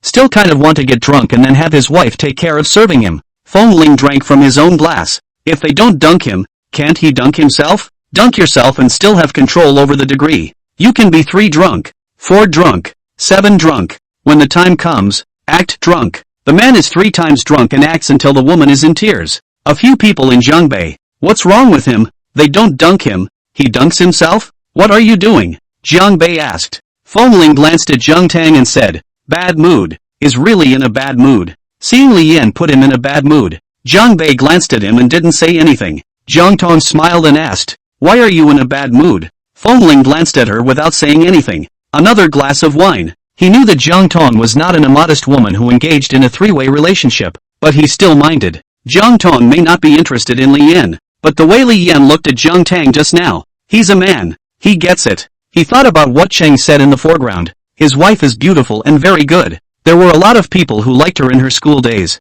A wife who is too good is also an annoyance. The more Fengling thought about it, the more depressed he became, and he wanted to drink again. But he was stopped by Jiang Tang, who took the glass in his hand and said with a gentle smile, this cup, I'll drink it for you. Taking a drink from his glass, finishing the drink and putting down the glass, there was a faint ring of lipstick marks around the rim of the glass. Light scarlet. Fengling. He froze and looked at Jiang Tang, looking at the wine glass again. Is this an indirect kiss for them? Indirect kissing in public? That lipstick mark around the rim of the wine glass is so sexy. His heart went thump, thump, thump. Jiang Tang looked at Fengling with a light smile and asked, still drinking? Fengling shook her head with a red face. No more drinks. Jiang Tang's smile widened. Gorgeous fireworks exploded in Fengling's mind. He's dead. Being Jiang Tang, teased and mesmerized to death. Others. These two. Those who show love deserve to die. They shouldn't have had the heartache to pity Fengling. Should have dunked Fengling to death. Dunk him. Chapter 66, Butler Zhao. My flowers. Fengling and Jiang Tang returned home, and Fengling was still holding white roses in his hands. Butler Zhao froze for a moment. Young master, this flower. Butler Zhao was puzzled. Fengling smiled and asked, does it look good? Butler Zhao nodded. It looks good. Glancing at Jiang Tang, he tentatively asked, from the young lady? Aha. Jiang Tang smiled and nodded. Butler Zhao. Young master and young lady are really good at playing now. Yesterday the young master gave the young lady red roses. Today the young lady sends white roses to the young master. Are all young people so good at this nowadays? Fengling smiled smugly. Elder Feng. It's just not eye candy. Fengling and Jiang Tang greeted Elder Feng and went back to their rooms. Before leaving, Fengling gave Elder Feng a smug show-off look. Old man Feng said, this life is really impossible. It's really necessary to find an old companion. Otherwise, this eating dog food every day. It's hard to eat in the heart. I used to worry about the young couple not getting along. Now that the young couple had a good relationship, looking at Fengling's complacent vigor, he looked in the way. You say, what is that brat so proud of in front of me? Wasn't he dead set on not getting married in the first place? Isn't it still going to be a death sentence? He doesn't think about it. If it wasn't for me, could he have gotten a wife as beautiful and capable as Tong Tong? It really is true that when you get water, you forget about me. The well digger. Elder Feng gave a spit take. Butler Zhao looked at Elder Feng. It seems that the matter of finding an old companion for his lordship will have to be put on the agenda. His lordship's resentment grew deeper and deeper. Eating dog food for a long period of time is not good for the physical and mental health of the elderly. Fengling and Jiang Tang returned to the room. Fengling sat on the sofa holding the flowers. Jiang Tang, why don't you put the flowers down now that you're home? You like it that much? Go take a bath. Jiang Tang said. Fengling looked at Jiang Tang and asked, didn't you say you served to take care of me? Jiang Tang. So it's here waiting for her. She stood in front of him, her hands behind her back, bending slightly, her face close to his. But I said I'd take care of you when you were drunk. Fengling looked at the vibrant and dynamic beauty of the world near his eyes, and his heart was beating fast. Handsome face burned. I'm drunk. Really? Jiang Tang asked. Aha. Fengling nodded. Really? Don't believe. You touch it. He took Jiang Tang's hand and put it on his face. My face is hot. It's just red and hot from drinking alcohol to stimulate active blood, he said. Jiang Tang looked at him. Ling looked at him as well. Aha! Jiang Tang smiled and nodded. It's hot. It seems. Really drunk. Ling's face turned even redder. Let's go. I'll help you take a shower. Jiang Tang stood up and said. Ling. Although, it was what he wanted. It was really coming. He was nervous and apprehensive. He put down the roses, stood up, blushed and said, good. Taking a shower means undressing. Of course, but he was dressed for work. Suit and shirt. A little nervous. His hands had been trembling slightly, and after the suit was off, his shirt buttons hadn't been undone by a single one for a long time. Jiang Tang looked and smiled gently. I'll do it. Ling. Oh, he lowered his hand. Jiang Tang came to him, raised his hand, and unbuttoned his shirt. Ling then looked at her with downcast eyes. She stared earnestly at his buttons, her hands slowly undoing them. She's really pretty. His heart was beating fast. It was tense. His body taut. Soon, Jiang Tang had completely unbuttoned her shirt. Ling's body slightly exerted itself so that his chest and abdominal muscles were on display. Jiang Tang watched and hooked up her lips. Since young Master Feng peacocked, she naturally supported the show. If she didn't hold up, she was afraid that young Master Feng wouldn't open the screen in the future. After all, he was in really good shape. Women's favorite thin-skinned boy. There are muscles looking powerful, but not overly so. It's a woman's favorite. Her fingertips scraped over his abs in a seemingly unintentional manner as she unbuckled his belt. Ling's body went limp, and all the bones in his body crumbled. Looking at Jiang Tang, the handsome face rolled hotter and hotter. Was she careless or did she do it on purpose? Jiang Tang unbuckled his belt and his suit pants slid down his legs. Jiang Tang lifted his head to look at him with a smirk. Ling's face was red without eyes. Because, he's feeling it. Young Master Feng Xiaojiu has awakened. He was embarrassingly nervous and excited. Jiang Tang, however, didn't say anything and took his hand, walking towards the bathroom. Let's go. I'll help you take a bath. Ling was like a puppet on strings, stiffening his body and following Jiang Tang into the bathroom. Soon, a low, shallow, euphonious sound came from the bathroom. There are women. There are also men. Sleeping in the middle of the night. Ling snapped his eyes open. His roses. He came back to have fun and forget about his roses. Ling hurriedly called the housekeeper, Butler Zhao, who was sleeping soundly. Young master, what's the matter? At this hour, the young master is not asking him to bring him a bird bag, is he? Then he can't deliver. The old man has been thinking about his great-grandchildren all day. If you give a kid a bird bag, how will the old man hold his great-grandchildren? Butler Zhao, have someone come to my room to take my roses and put them in a vase. Ling said. Butler Zhao, that's it? The young master called at 2 o'clock in the middle of the night to wake up an old man in his 50s for this? Aha. Ling nodded. Hurry up. And remember, make sure you use the best nutrient solution to keep my roses dainty. Butler Zhao, if you raise it to death, I want you to eat your words. Ling said. It was his wife's heart for him, her love for him, and he had to cherish it. Try to keep the flowers alive for as many days as possible, and then make them into dried flowers after they have wilted. Save forever. The wife's heart for him is to be preserved forever. Butler Zhao, yes. Butler Zhao quickly arranged for the maid to come to the room to get the flowers, and after getting the flowers, the maid stayed up all night trimming the branches, waking up the flowers, and then arranging the screen. Only then did Ling sleep contentedly. Jiang Tang, who was beside her, although she was sleeping in a daze, heard Ling calling and gently hooked the corner of her mouth. After Ling laid down, he burrowed into his arms and found a comfortable position to continue sleeping. Ling wrapped his arms around Jiang Tang and went to sleep. Day 2. Ling and Jiang Tang went downstairs and saw Butler Zhao. Ling rarely cared about Butler Zhao for a couple sentences. Butler Zhao, why do you look out of breath? Didn't you sleep well last night? Housekeeper Zhao gave Ling a mournful look. Will he sleep well? Woken up by the young master in the middle of the night, he went to the maid and then served the flowers with her. Will he sleep well? But he couldn't say. He could only say, thank you young master for your concern. The old slave slept very well last night. Chapter 67 Jiang Bei wants to destroy his family.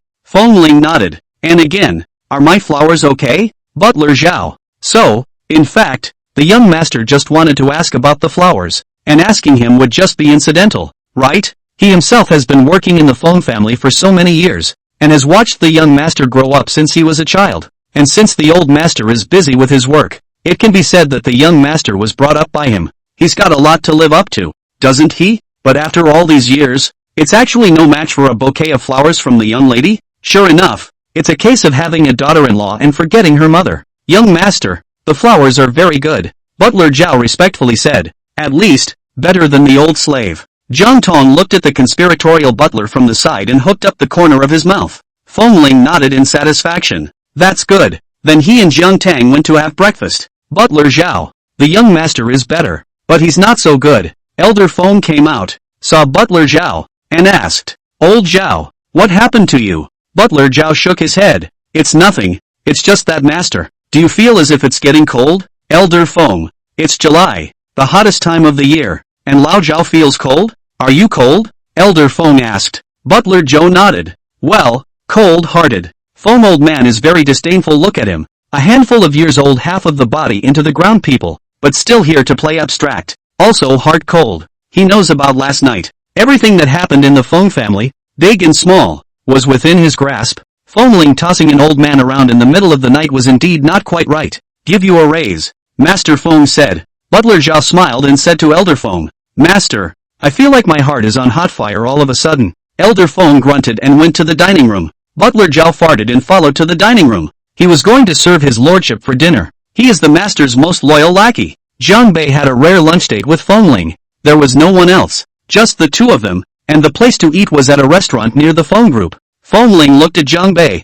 a bit surprised. What do you want? Since he and Jiang Tang got married, Jiang Bei looked at him everywhere, and when he saw him, he either moved his hand to beat him, or scolded him, and had to dunk him. Their friendship of many years is now in jeopardy. Jiang Bei said, Nothing, just want to have dinner with you. Fengling glanced at the meal on the table and asked skeptically, You couldn't have poisoned the meal, right? Jiang Bei frowned at him. Sure enough, people are guilty of being too nice to him. Seeing that Jiang Bei's face was not right, Fengling said, Just kidding. Dinner for two. Jiang Bei looked at Fengling and said, If my sister bullies you, you must tell me, and I will help you administer justice. Ha? Fengling froze for a moment and looked at Jiang Bei in surprise. Did you go out and take your pills today? He asked. And eat wrong? Or is the sun beating down in the west? Fengling probed. In the past, he was threatened and intimidated that he was not allowed to bully Jiang Tang and that he had to be nice to Jiang Tang or he would beat him up or something or other. Why are you suddenly like this today?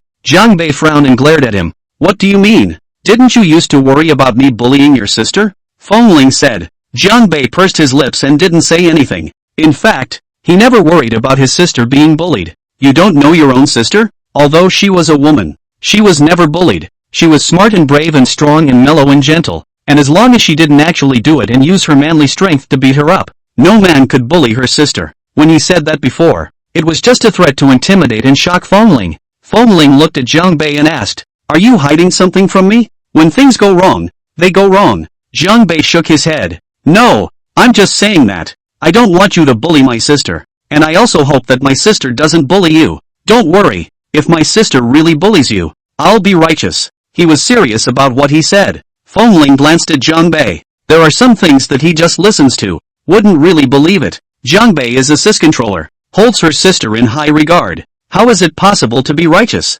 Words like that are just for him to hear. He'll listen to it and get over it, and won't really take it to heart to believe it. He was simple, but not stupid. It always felt like Jiang Bei was hiding something from him. Then go big righteous one for me. Fengling said. Jiang Bei. He wouldn't dare. Fengling raised an eyebrow. He knew it. Fengling, Jiang Tang and Elder Feng were going to a dinner party in the evening. A birthday dinner thrown by some rich businessman. Although the news of Fengling and Jiang Tang's marriage was not deliberately and recklessly publicized, it was not hidden either. As soon as word spreads, almost everyone in the circle knows about it. Elder Feng then prepares to bring Fengling and Jiang Tang to the dinner tonight, which is considered to be their official first appearance in the circle after their marriage. Fengling left work at 4 o'clock to go primping. In the words of Master Feng, if you don't primp better, if people say you're not good enough for Jiang Tang, how can we face the old Feng family? Fengling was not amused. He doesn't deserve it? How could he not be worthy? He's a perfect match for a top match for a heavenly fairy,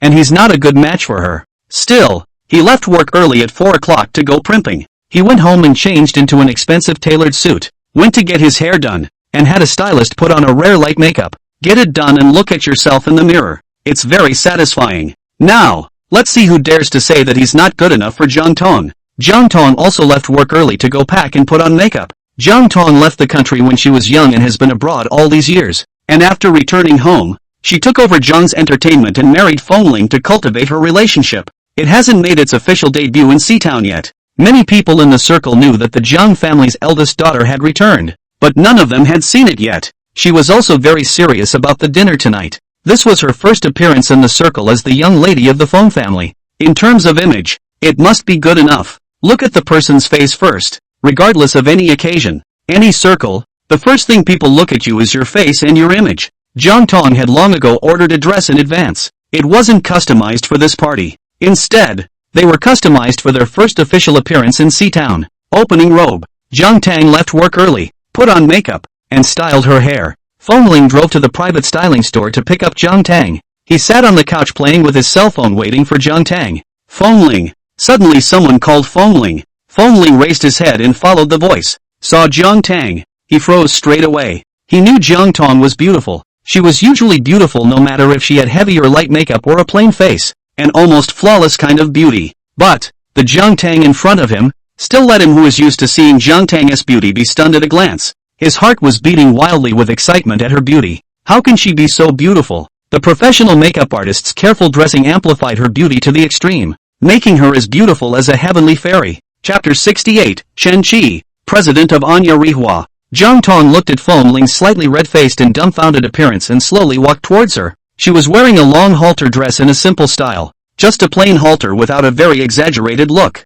but the dress was flattering, and emphasized her shapely figure to the fullest. The dress was made of a silvery, aqua-colored section, and as she walked, the skirt shifted and the whole thing gave off a watery, shimmering sheen. Extraordinarily beautiful. Her long hair was permed and curled and coiled, making her pale neck even longer. A sparkling diamond necklace around her neck. Her whole body shone so brightly that it was almost impossible to open her eyes. Fengling. Jiang Tang came to Fengling, looked at him with a light smile and said, "I'm better." Only then did Fengling come back to her senses and stand up with a red face. Pretending to be calm, she said, "Let's go." Jiang Tang nodded with a light smile and walked away with Fengling. Fengling sneaked a glance at Jiang Tang out of the corner of his eye. The wife is really beautiful. The two arrived at the dinner venue. The host greeted them at the door, and after exchanging pleasantries, Jiang Tang entered the dinner on Fengling's hand. As soon as the two entered the venue, they attracted the attention of countless people. The combination of handsome men and beautiful women dazzles everywhere they go. The circle had only heard that the crown prince of the Feng family and the Jiang family's eldest young lady had gotten married, but had yet to see the two make an appearance on an official occasion. Especially Jiang Tang. He spent the new year abroad, seldom returning to his country, and it had been a long time since he had shown his face at some formal occasions in Sea City. Many people are strangers to her. Only some of a comparable age remembered how dazzlingly brilliant the Jiang family's eldest daughter had once been before she left the country. At that time, the teenage Jiang Tang almost overwhelmed the young ladies and gentlemen of the same age. At such a young age, she is calm and introverted, knows what she's doing, is good at music and chess, is dignified and generous, and is also a super learner. Just your typical other people's kids. At that time, the young masters and ladies in the circle loved and hated Jiang Tang. After many years, those young ladies and gentlemen who had once been pressurized by Jiang Tang looked at Jiang Tang again. That familiar feeling came back. They were under the illusion that perhaps Jiang Tang had gotten uglier, stupider, and duller after years of not seeing him,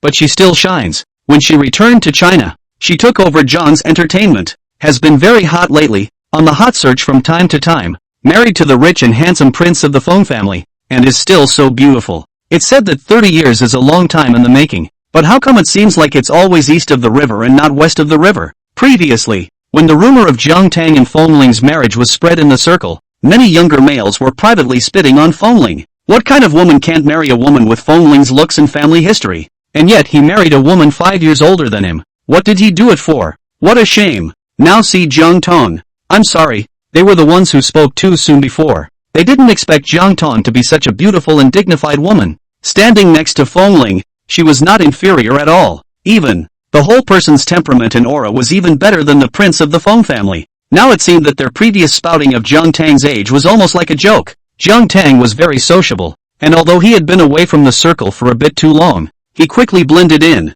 had a nice chat with some former classmates and friends. By 8 o'clock the master of the banquet took the stage to speak. Then the dinner party officially begins. Elder Feng took Jiang Tang and Fengling to greet and talk and chat with some elders in the circle. Tong Tong, Mr. Wang walked over with a young man and said with a smile, "Come, let me introduce someone to you." Jiang Tong looked over with a smile. His body stiffened, and the smile on his face stiffened for a split second before returning to its natural state. This is the president of Anya Day Chemical China, Chen Qi. Mr. Wang said with a smile. Hello. Jiang Tang smiled lightly and extended his hand to Chen Qi. Hello. Chen Qi shook hands with Jiang Tang.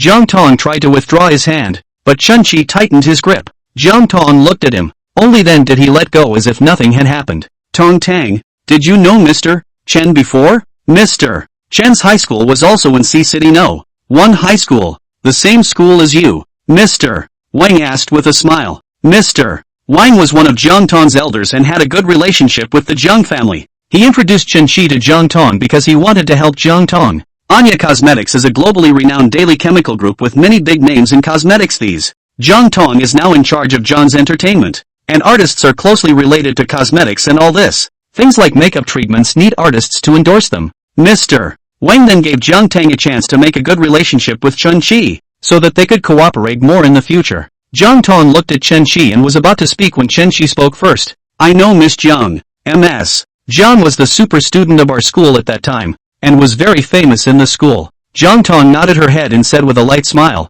I also know Mr. Chen, who was the most outstanding student in our class. Mr. Wang looked at the two of them and said with a smile, that's a good feeling. You guys are still alumni. You can cooperate more in the future if you have the chance. Chen Qi and Jiang Tang both nodded with light smiles. After a brief conversation, Mr. Wang took Chen Qi to meet and befriend other people. The Wang family has deep cooperation with the Anya Group. Many of the things in the Anya Group were produced by the Wang family's factories. Chen Qi was new to the city and had no connections in Sea City. So he acted as a guide and took Chen Qi to integrate into the luxury circle in Sea City. Jiang Tang watched Mr. Wang leave with Chen Qi and lowered his eyes. Standing still, he didn't move for a long time. Fengling walked over and asked, what's wrong? Jiang Tang lifted her head and smiled shallowly. It's fine. I'm just a little tired. Fengling nodded. He also felt a little tired. The fact that he's married seems to be a signal to the outside world that he's a family man, a grown man, and is going to start building a business and take over Feng's. There were an unusually large number of people who came to him today for all sorts of climbing and befriending. He had been socializing and felt his face stiffen with smiles and his mouth dry from talking. Who was that just now? Fengling asked. Although he had been socializing, he had paid attention to Jiang Tang. He saw Mr. Wang bring a strange man to talk to Jiang Tang for a while. He kind of minded the man, because the man was good looking. Fengling has always been very confident about his looks. He is the only one in the circle. He, young Master Feng, is the most handsome. Even showbiz top streaming time seekers can't match him. But that man just now was actually able to equal him in terms of looks. I haven't heard of such a handsome man in Seatown. Who? Jiang Tang asked. Fengling said, the man who is very handsome and is with Mr. Wang. Jiang Tang smiled and said, President of Anya Day Chemical China. Mr. Wang brought to introduce to me. Fengling nodded. Jiang Tang said, I'm a bit tired and want to leave first. Fengling glanced at Jiang Tang in surprise. He was a bit surprised to hear the word tired in Jiang Tang's mouth. Of course, there was no shortage of listening while in bed. Said she was tired and begged him to leave her alone. Chapter 69. Young Master Feng is a chick who's never been in love, but never heard it except in bed. She seems to be in high spirits at all times, especially with her work, and seems to have inexhaustible energy. An occasion like today is a good time to make friends and expand your network. And your wife actually feels tired? Come on then, let's go home. Fengling said. Jiang Tang nodded. The two spoke to Elder Feng, greeted their hosts, and left. Back home. Butler Zhao looked at Fengling and Jiang Tang with a smile and complimented them. Young master and young lady look so good today. A golden boy and a golden girl, says the young master and young lady. Fengling hooked the corner of his lips. Looking at Jiang Tang smiled lightly. Butler Zhao is also very kind today. Butler Zhao. He understands. Kudos to him for being kind, just don't know how. It's like complimenting a woman. The pretty ones say pretty. The temperamental ones compliment temperament. And then the ones who aren't pretty and don't have temperament compliment cuteness. Fengling gave Butler Zhao a smug look and went back to his room with Jiang Tang. As soon as he returned to his room, he couldn't wait to press Jiang Tang against the wall and kissed him. He'd wanted to do that when he'd seen Jiang Tang at the private styling store. Jiang Tang was confused by the kiss. Men's desires come inexplicably and directly and violently. She simply couldn't fight it. Don't. Jiang Tang raised her hand to stop him, gasping, wrinkled the skirt. Fengling, now that the arrow was on the string and couldn't care less, took away her hand and whispered hoarsely, leave it alone. Jiang Tang, I'll pay you if it gets wrinkled, he said. Jiang Tang, no. Fengling directly kissed her lips, not listening to her refusal. At the end of the day, Jiang Tang's high customized gown was not only wrinkled, but also dirty, but yet it's still on. Fengling was lifting up her skirt and coming. The dress's skirts were all very flattering and tight, and when they were done, the skirts were all still securely on. Jiang Tang wanted to take the dress off her body, but her body had no strength. The invisible zipper won't come down half the time. Seeing this, Fengling smiled and said, "I'll help you." Jiang Tang glanced at him and let go of the zipper, allowing Fengling to help her. Fengling pulled down the zipper. Once the zipper is down, the skirt then slid down her body to the floor. Jiang Tang's flawless body was then instantly displayed in front of Fengling. His eyes darkened as he hugged her and said, "Wife, you don't have the strength, do you? I'll carry you to take a bath." Jiang Tang. There was an uneasy feeling. Fengling didn't just carry her to the bath, and holding her in the shower, letting her hang onto him with her whole body and holding her in the shower. This washing took over an hour. In the end, Fengling came out of the bathroom with Jiang Tang in his arms and placed her on the bed. She rolled over, found a comfortable position, and instantly fell into dreamland. Fengling sat on the edge of the bed, looked at Jiang Tang, looked at him for a while, took out his cell phone, and sent a message to Jiang Bei. "Fengling, do you know Chun Chi?" The name Chun Chi. It wasn't the first time he'd heard it. A few days ago, on the day they watched the movie, they met Li Yan when they went to the stall to have a snack. Li Yan brought up Chun Chi. "Today, I met Chun Chi again. Are the two Chun Chi the same person?" He didn't think much of it when Li Yan mentioned Chun Chi. But today, he met Chun Chi, and if the two Chun Chi are the same person, then, Jiang Tang and Chun Chi should know each other. But today Jiang Tang acted as if they didn't know each other before and today was the first time they met. Jiang Bei received the message and didn't reply. He didn't know how to get back, and he didn't dare to call Jiang Tang. Sister and Fengling must be together at this hour. If I call my sister, won't I be exposed? Jiang Bei then didn't return. I'll ask my sister tomorrow and see what she says. If Fengling asks, just say he fell asleep. Fengling didn't wait for Jiang Bei's reply and didn't pursue the matter. Got into bed and slept with Jiang Tang in his arms. Early morning, Jiang Tang Fengling got up. Jiang Tang glanced at the marks on his body and felt the soreness of his body again. Ever since she married Fengling, the various marks on her body hadn't faded. New marks and old marks overlap. Jiang Tang wanted to say something, but he probably wouldn't listen. Other places Fengling was fine and would listen. But in this case, there was no negotiation. Getting stronger and more proactive. No longer was he the young Master Feng who still needed her to kiss him first on his wedding night. Young Master Feng is growing and progressing quickly. The two shuffled downstairs for breakfast. Saw Butler Cho. Fengling smiled and greeted. "Good morning, kind Butler Zhao." Butler Zhao. "Good morning, young master. The young master is so bad now." Fengling smiled happily and went to the restaurant. Butler Zhao wailed. Jiang Tang arrived at the company and worked for a short while before Jiang Bei arrived. "Sis," Jiang Bei asked, "Fengling knows about Chun Chi?" Jiang Tang froze for a moment and looked at him. "What do you mean?" Jiang Bei showed Jiang Tang the message Fengling had sent him. Jiang Tang. Silence. "Sis, what's going on with you and Chun Chi?" Jiang Bei asked curiously. "At first, my sister and Chun Chi studied abroad together and had a good relationship. He had thought that his sister was going to marry Chun Chi, but he didn't know that she suddenly came back to marry Fengling. When a relationship comes to an end, it breaks up," Jiang Tang said. Jiang Bei didn't ask much. "It's perfectly normal for couples to break up. Then how do I get back to Fengling?" Jiang Bei asked. Jiang Tang said, "Don't mind it. I'll talk to him." Jiang Bei nodded.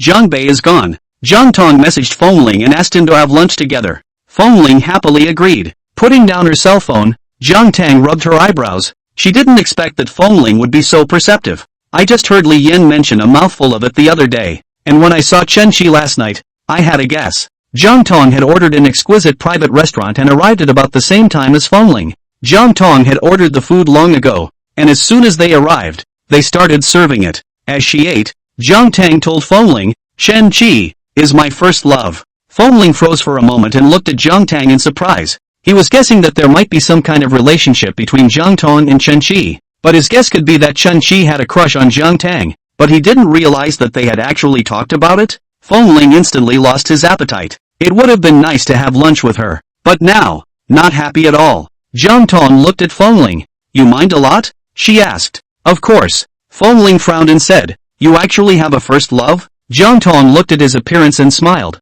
"Isn't it normal for me to have a first love? All people have a first love, right? I wouldn't have." Fengling's frown tightened. Jiang Tang stared at him with an ambiguous smile. "How come no? Wasn't I your first love?" Fengling, red face, careless, revealing herself as a chick who has never been in a relationship. Chapter 70, helping the old Feng family to earn face. He looked at Jiang Tang to even the odds. You're not my first love. She's his wife. Jiang Tang looked at him. Fengling was also afraid that Jiang Tang would misunderstand and think that he had been in love before, and said, we are in a marriage. It's not a relationship.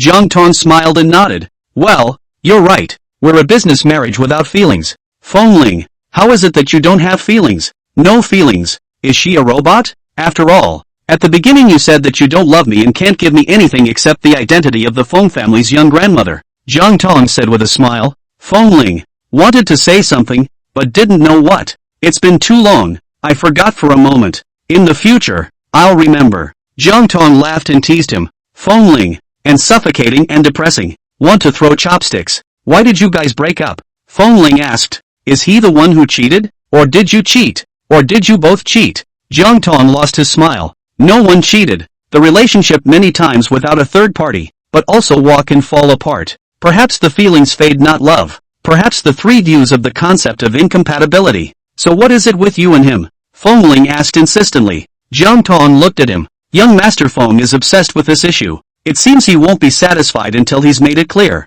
Three views don't match. Jiang Tang said. Fengling, how is it that the three views don't match? Jiang Tang smiled and asked. Do you have to break the casserole and ask to the end? Fengling reddened. Really mind so much? Jiang Tang asked with another smile. Fengling's face turned even redder. Said he minded. As if it appeared as if he was in love. Don't mind. Fengling's mouth was stiff. Aha. Jiang Tang nodded and said. He and I broke up 6 years ago, and all kinds of contact information were deleted cleanly after we broke up. Hearing Jiang Tang say this, Fengling was much happier in his heart. Say, let's eat. No mention of Chen Qi. Actually, it's okay for Jiang Tang to have been in love. It's normal for a normal woman to have been in love at 27. Not to mention Jiang Tang, who was so outstanding. Anyway, Jiang Tang belonged to him now in full integrity. Jiang Tang was able to tell him about her relationship with Chen Qi in a big way, and he was quite happy. Jiang Tang nodded and the two of them ate. As he ate, Fengling suddenly remembered something and asked,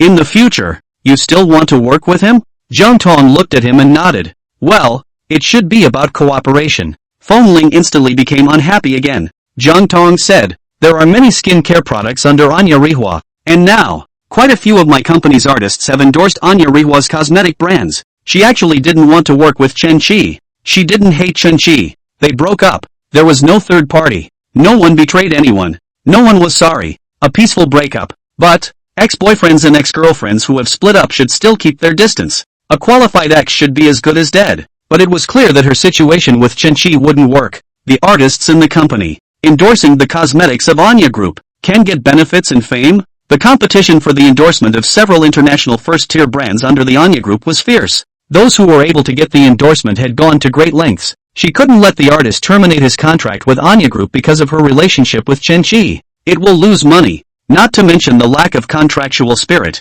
and will affect the artist's reputation in the industry. The artists in the company were all contracted artists. To put it nicely, they were her subordinates. But in fact, they were in a cooperative relationship, and when their contracts expired, they could all leave. If she really does this, for her own selfishness, disregarding the interests of the artists under her hand, in the future, there will still be artists willing to sign with their company? Being in the workplace, many things are out of your hands. Even in her position, there are still times when she can't help herself. There are hundreds of big and small brands under Anya Day Chemical, and it's impossible for her artists to say they won't work with Anya Day Chemical. She and Chen Qi can't avoid contact. Fengling looked at Jiang Tang. This point he also understood. So much more depressing. Fengling didn't say anything and casually ate a few bites before stopping. No appetite. The two finished eating and walked out of the restaurant, ready to drive back to the office each. When Fengling opened the car door and was about to get in, Jiang Tang walked over. Fengling looked at her.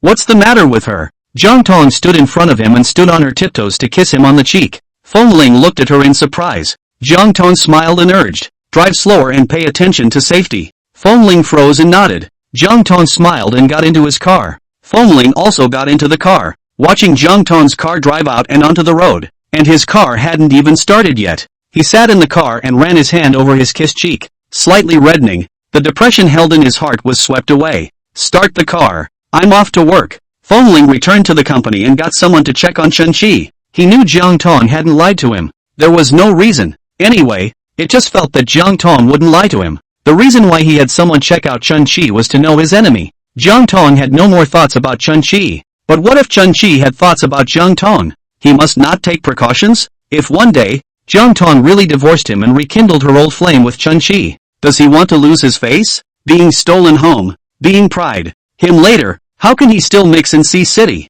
How can he be the young master of the Feng family? As soon as Feng Ling's side found someone to investigate Chun-Chi, Elder Feng received the news over there. The people Feng Ling had to use around him were all Elder Feng's people. Elder Feng directly called Feng Ling into his office. You're looking for someone to check on Chun-Chi? Elder Feng asked. Aha. Feng Ling nodded. Elder Feng smiled and asked. What? Jealous? Jealous? Having a crisis? Being told what was on his mind, Feng Ling became irritated. What are you babbling about? How could I possibly be jealous and envious of having a crisis? Elder Feng was still smiling. Just talk tough. Anyway, the sky is falling with young Master Feng's mouth on top. Then why are you checking Chun-Chi? Elder Feng asked with a smile. Feng Ling, am I not taking precautions? Jiang Tang is now my wife. If she really has an affair with another man and it gets out, do I still want to lose my face? Of course, my face isn't really that important. But Grandpa, your face and the face of the Feng family is important. Our Feng family has been a family for 100 years,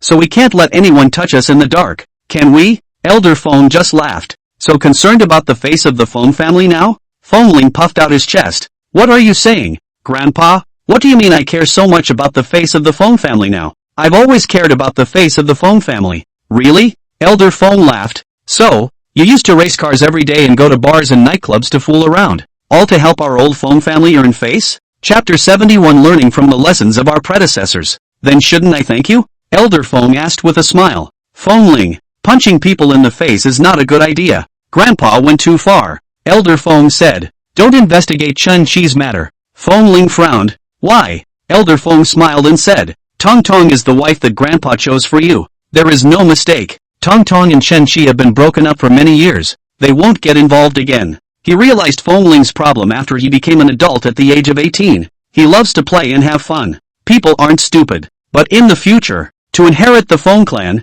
it is not just a simple matter of not being stupid. It is necessary to be smart and capable and resourceful and have a wrist. He was worried that Feng Ling wouldn't be able to carry Feng's burden. Therefore, after he turned 18, he started to help Feng Ling find a suitable candidate for marriage within his circle. During these 4 years, he had investigated all the famous girls of C-City's age by various methods. Feng Ling's wife not only should be young and beautiful, with a decent character, but also with a capable wrist. Because Feng Ling's wife was not just Feng Ling's wife, but also the future wife of the Feng family. Even if Feng Ling is not useful and can't carry the burden of Feng clan, in the future, his wife will be the person in charge of the whole Feng clan. He didn't dare to be the slightest bit careless, and carefully and meticulously selected. Before, finally, selecting Jiang Tang, Jiang Tang's talent and looks, ability and character, were all rigorously tested by him, and in the end, he offered sky-high conditions to marry into the Feng family. About Jiang Tang and Chun-Chi, he was also clear about it. But since he had chosen Jiang Tang, he believed in Jiang Tang's character. Hooking up with an ex-boyfriend who had already broken up to cuckold Feng Ling was the kind of thing that Tong Tong couldn't do. After all, Jiang Tang, but he had spent a lot of manpower and financial resources to select the Feng family's mistress in 4 years. Then I need to know, too, to guard against it. Feng Ling said. He knew Grandpa was right. According to his understanding of Jiang Tang wasn't the kind of scummy girl who cuckolded people either. But he still wanted to know what was going on between Jiang Tang and Chun-Chi. He didn't want to ask Jiang Tang. Looking at Jiang Tang's attitude, he wouldn't say much even if he asked. Just have to investigate quietly on your own. Elder Feng gave him a look and smiled. Picking up a file from the table, he chuckled and tossed it to him. Read it. Feng Ling took it and suspiciously flipped it open and read it. It was actually Jiang Tang's profile. Jiang Tang's experience since childhood. When he went to kindergarten, elementary school, junior high school,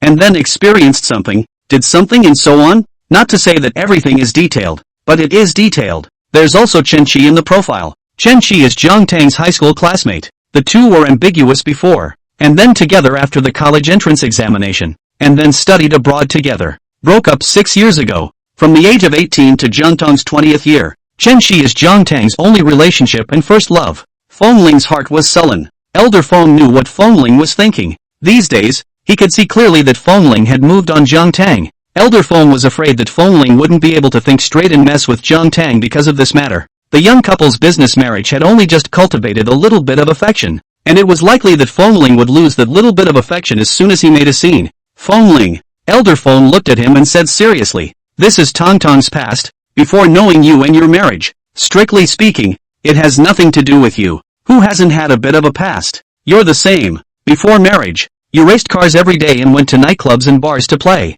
Look, has Tang Tang ever counted your past?" Fengling was cold and didn't say anything. "Do you think, just the way you were in the past, Tang Tang will accept you? Will give you a good face? But Tang Tang didn't mind your past. She only looks at your present, your future. You also need to learn from Tang Tang and look only at Tang Tang's present. Tang Tang's in your future. Now, Tang did not do anything to wrong you. She was loyal to you, loyal to your marriage, worked hard to run your marriage and maintain the relationship between the two families. Don't you be a jerk and go arguing with Tang. Tang Tang is different from other little girls. She won't mess with you over some trivial matters. But if you really mess with her and make a scene, you won't be able to put it away. Other little girls are coaxed by saying nice sweet things and buying gifts. Tang Tang isn't," Elder Feng said in a serious tone. Fengling had heard these words from Elder Feng. He had wanted to find Jiang Tang to make a scene just now, but his grandfather's words had dissuaded him from that idea. "Isn't that how it's played out in dramas nowadays?" Elder Feng said. "The husband and wife quarrel over some misunderstandings,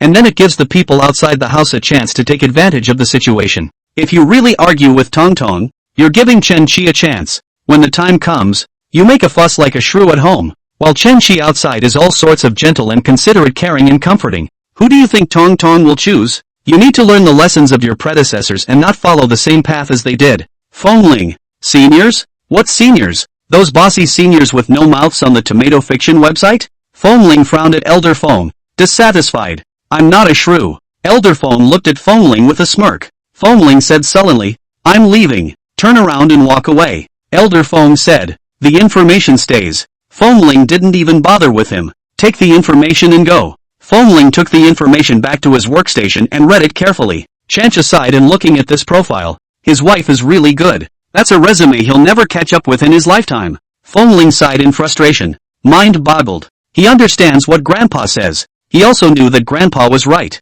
But the heart is still stuffy. They had been together for 2 years. And Jiang Tang had really loved Chen Qi. What about him? Jiang Tang? Love him? Jiang Tang came home from work, and the first time he saw Fengling, he knew that Fengling was not right. In the past, Fengling was like a little sun, lively, cheerful and sunny. But today's Fengling was like a cloudy day without the sun. She knew what was going on after a moment's thought in her mind. Still minding about Chen Qi, it seems. After dinner, the two returned to their room.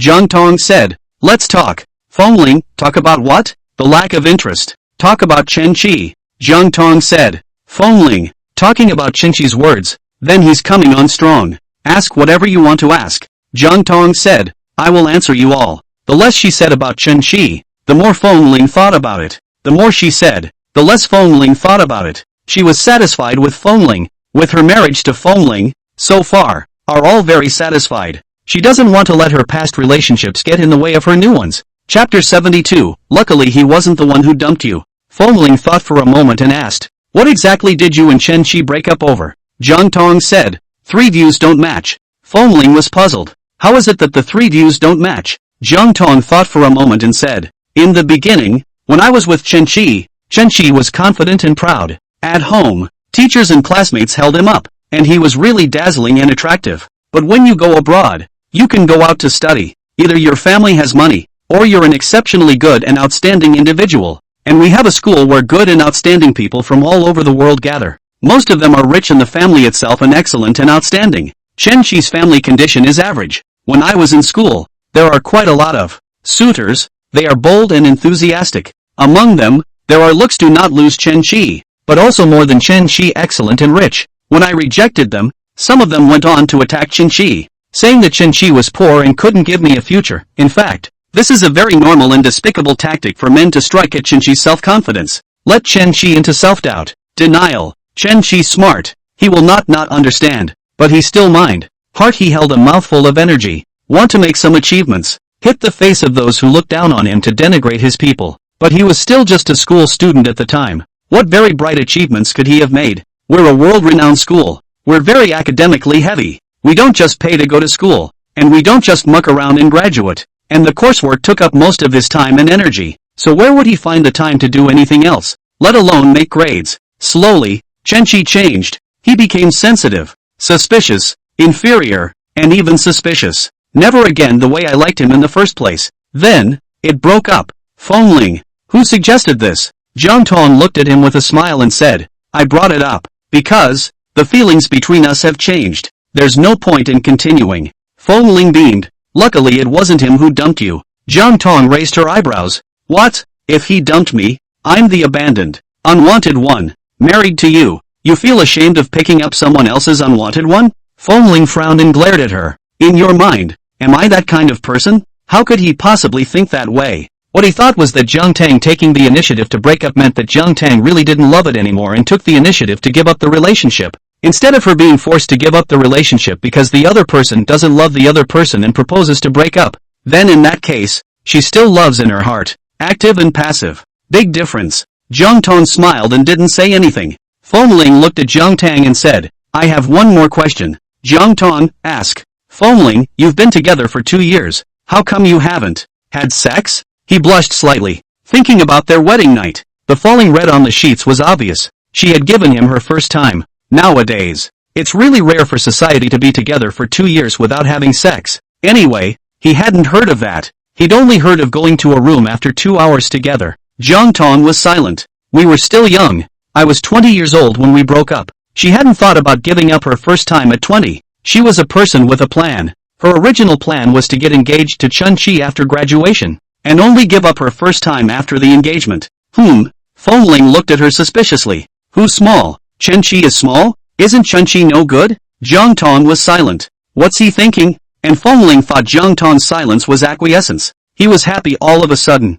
He said that after 2 years of dating a girlfriend as beautiful and provocative as Jiang Tang, Chenqi was able to hold back from touching her. There must be something wrong with Chenqi. Chenqi looked tall and big and talented, but actually cannot. It's true that you can't tell the difference between a man and a woman. No, Jiang Tang said. Fengling, no? How do you know? It's not like you've tried. Jiang Tang. That left her at a loss for words. It was true that she had never tried. Did you try? Fengling asked. Jiang Tang shook his head. Never tried. Looked at him and said, I've only tried yours. Fengling reddened again and looked at Jiang Tang. How could she say such a thing? Shy or not? Anyway, I think Chenqi just can't. Fengling said. If Chenqi is good, how could he not touch her for 2 years? Like him it's fine. It's hard not to touch it all night. He couldn't even imagine what he would become if he didn't touch Jiang Tang for 2 years. Probably suffocated a long time ago. Aha! Jiang Tang nodded her head and smiled. Yes, Chenqi can't do it. All other men can't do it. Only you can do it. Only you can do it the best. Fengling knew that Jiang Tang was flirting with him. But still, it's smug. He would have been good at it. He would have been the best at it. Jiang Tang looked at Fengling's slightly arrogant and complacent appearance. His heart moved, leaned over, hooked his hands around his neck, smiled gently and tenderly asked, Is that okay now? Fengling's body tightened, and his handsome face turned even redder as he looked at Jiang Tang and asked, What do you want? Jiang Tang smiled back. What do you think? Fengling, did you think that as long as you slept with me, everything would be fine? Jiang Tang smiled and asked, Isn't it? Fengling gritted his teeth. No. Is he the kind of man who kills his enemies with a single shot? Is he the kind of man who doesn't care about anything when he's fed and watered in bed? Is he the kind of man who gets carried away by beauty? Is he the kind of man who only thinks with his lower body? He is not. Oh. Jiang Tang let out a soft oh and let go of his hand. Fengling, just give up?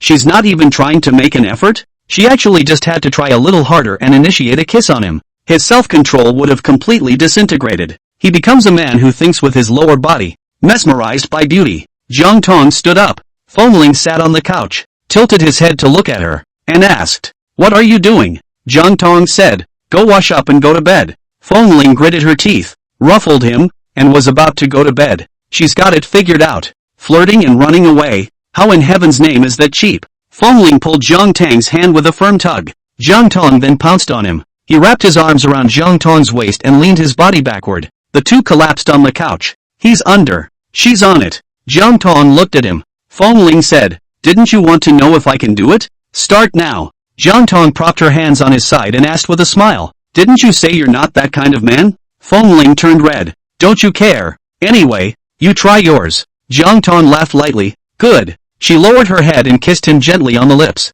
The mouth is sometimes hard. He's got his mouth on the ground when the sky is falling. And sometimes, it's soft. As it is now. For example, it's soft. The young man's breath was clean and vaguely sweet and soft. Get addicted to. Last night was too indulgent. As a result, today, Jiang Tang could barely get out of bed. Watching Jiang Tang's posture stiffen, he went to the bathroom to wash up. Fengling was very pleased and satisfied. "You're lucky you married me. If you were with Chen Qi, you'd only be a widow for the rest of your life." Chapter 73 When Chen Qi and I fight. Which side are you on? Jiang Tang. She looked back at him and said, "This is something that you can just say in front of me. Don't ever say it in front of Chen Qi." Fengling, "Why?" Jiang Tang, "Because, it will be beaten." Fengling snorted disdainfully. "Would I be afraid of him? I'm younger than him. I have more strength than him. He's an old man who simply can't. Can he beat me? Jiang Tang. Fengling asked her, "If Chen Qi and I fight, which side are you on?" Jiang Tang said,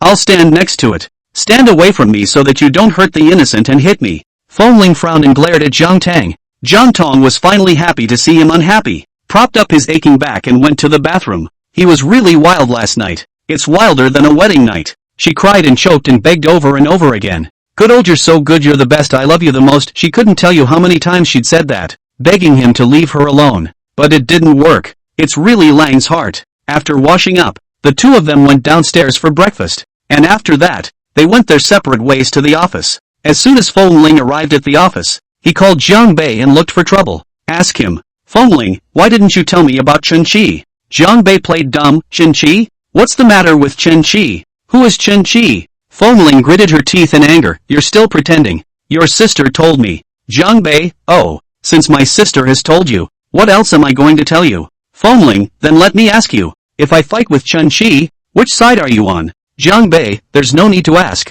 That's of course on your side." Fengling felt comfortable hearing this and said, "Then let's find a chance to go beat him up." Jiang Bei frowned. "What? Did he mess with you?" Fengling nodded. "Aha." Jiang Bei asked suspiciously, "How did he mess with you? Hit you? Cursed you? Or stole your wife?" Fengling frowned and said, "Can't you beat it up if you didn't do this? I want to kick his ass." Jiang Bei, "It's against the law to hit people. In the beginning, we agreed that we would share the same blessings and difficulties, and that we would not seek to live on the same day in the same year and month, but only seek to die on the same day in the same year and month." Fengling said, "Now I didn't ask you to die on the same day, the same year, the same month and the same day. I only asked you to go to the law with me on the same day, the same year, the same month and the same day, and you don't even want to do that?" Jiang Bei nodded. "Well, I don't want to. I'm busy. Bye." Hang up the phone. Fengling frowned. Sisters and brothers are just as ruthless. Jiang Bei's mouth said good words, stood on his side,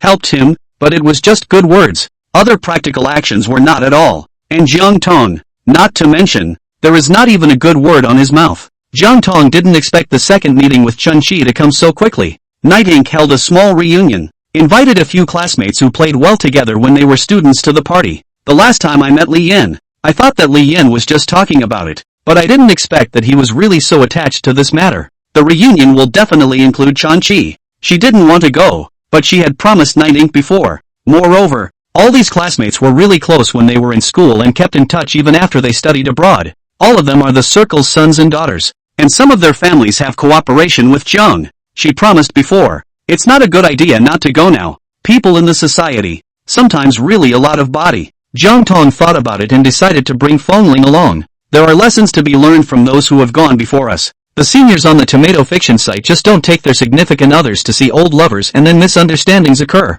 After reading so many lessons learned the hard way by her predecessors, she wasn't going to go down the same old path. Jiang Tang sent a message to Fengling and asked, "Is there anything to do tonight? If nothing, go to the reunion with me." Fengling, reunion? Jiang Tang, well, Li Yin organized it, and Chen Qi was there. Fengling, Jiang Tang, forget it if you're not available. Fengling, I'm free. Send me the time and place. Jiang Tang hooked the corner of her mouth and sent the time and place to Fengling. Fengling left work early in the afternoon and returned home. "Young master, why are you off work so early today?" the kindly butler Zhao asked with a smile. Fengling gave him a cold look and said, "Old Zhao, follow me." Kindly butler Zhao. "Cho, Looks like the young master is in a bad mood. Who messed with him? Fengling took Butler Zhao right back to his room, and he started to change his clothes so that Butler Zhao could counsel him. Today, he must crush Chun-Chi on all fronts from all aspects such as looks and aura. He changed into a white suit. Butler Zhao looks on and comments,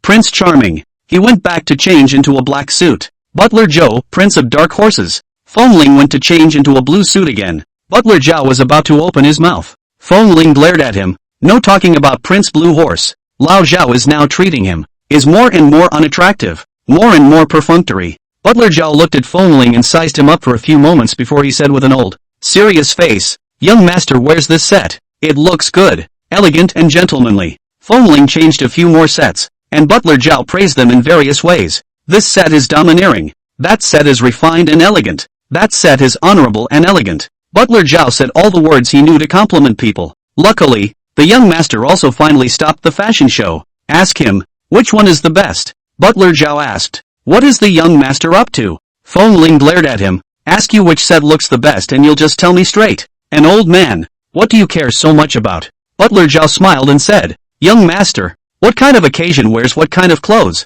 I need to know what kind of occasion it is in order to know which set suits you best." Fengling thought for a moment and said, "Tonight, dinner with Jiang Tang's high school classmates." Butler Zhao, who was as smart as a man, knew what it meant as soon as he heard it. Any of the young lady's old favorites among her classmates? Fengling wanted to rip Butler Zhao's mouth off. The old phase is so hard to hear. Butler Zhao saw Fengling's face look unappealing and coaxed him with a smile. "Actually, young master wins any way he wears it. Age wins. The young master is younger than the young lady's classmates. Winning in status, too, what with old-timey classmates and all. Compared to a husband?" Fengling was happy to hear this. "What are you talking so much crap for? Ask you which set looks good and you just tell me." Butler Zhao smiled and said, "The Prince of Dark Horses looks good." Fengling still trusted Butler Zhao's aesthetics. There are so many men in the house. What security? Gardeners? Cooks? Only Zhao Butler usually wears the best. Butler Zhao is an old man though, but also a fine-looking old man with taste and aesthetics.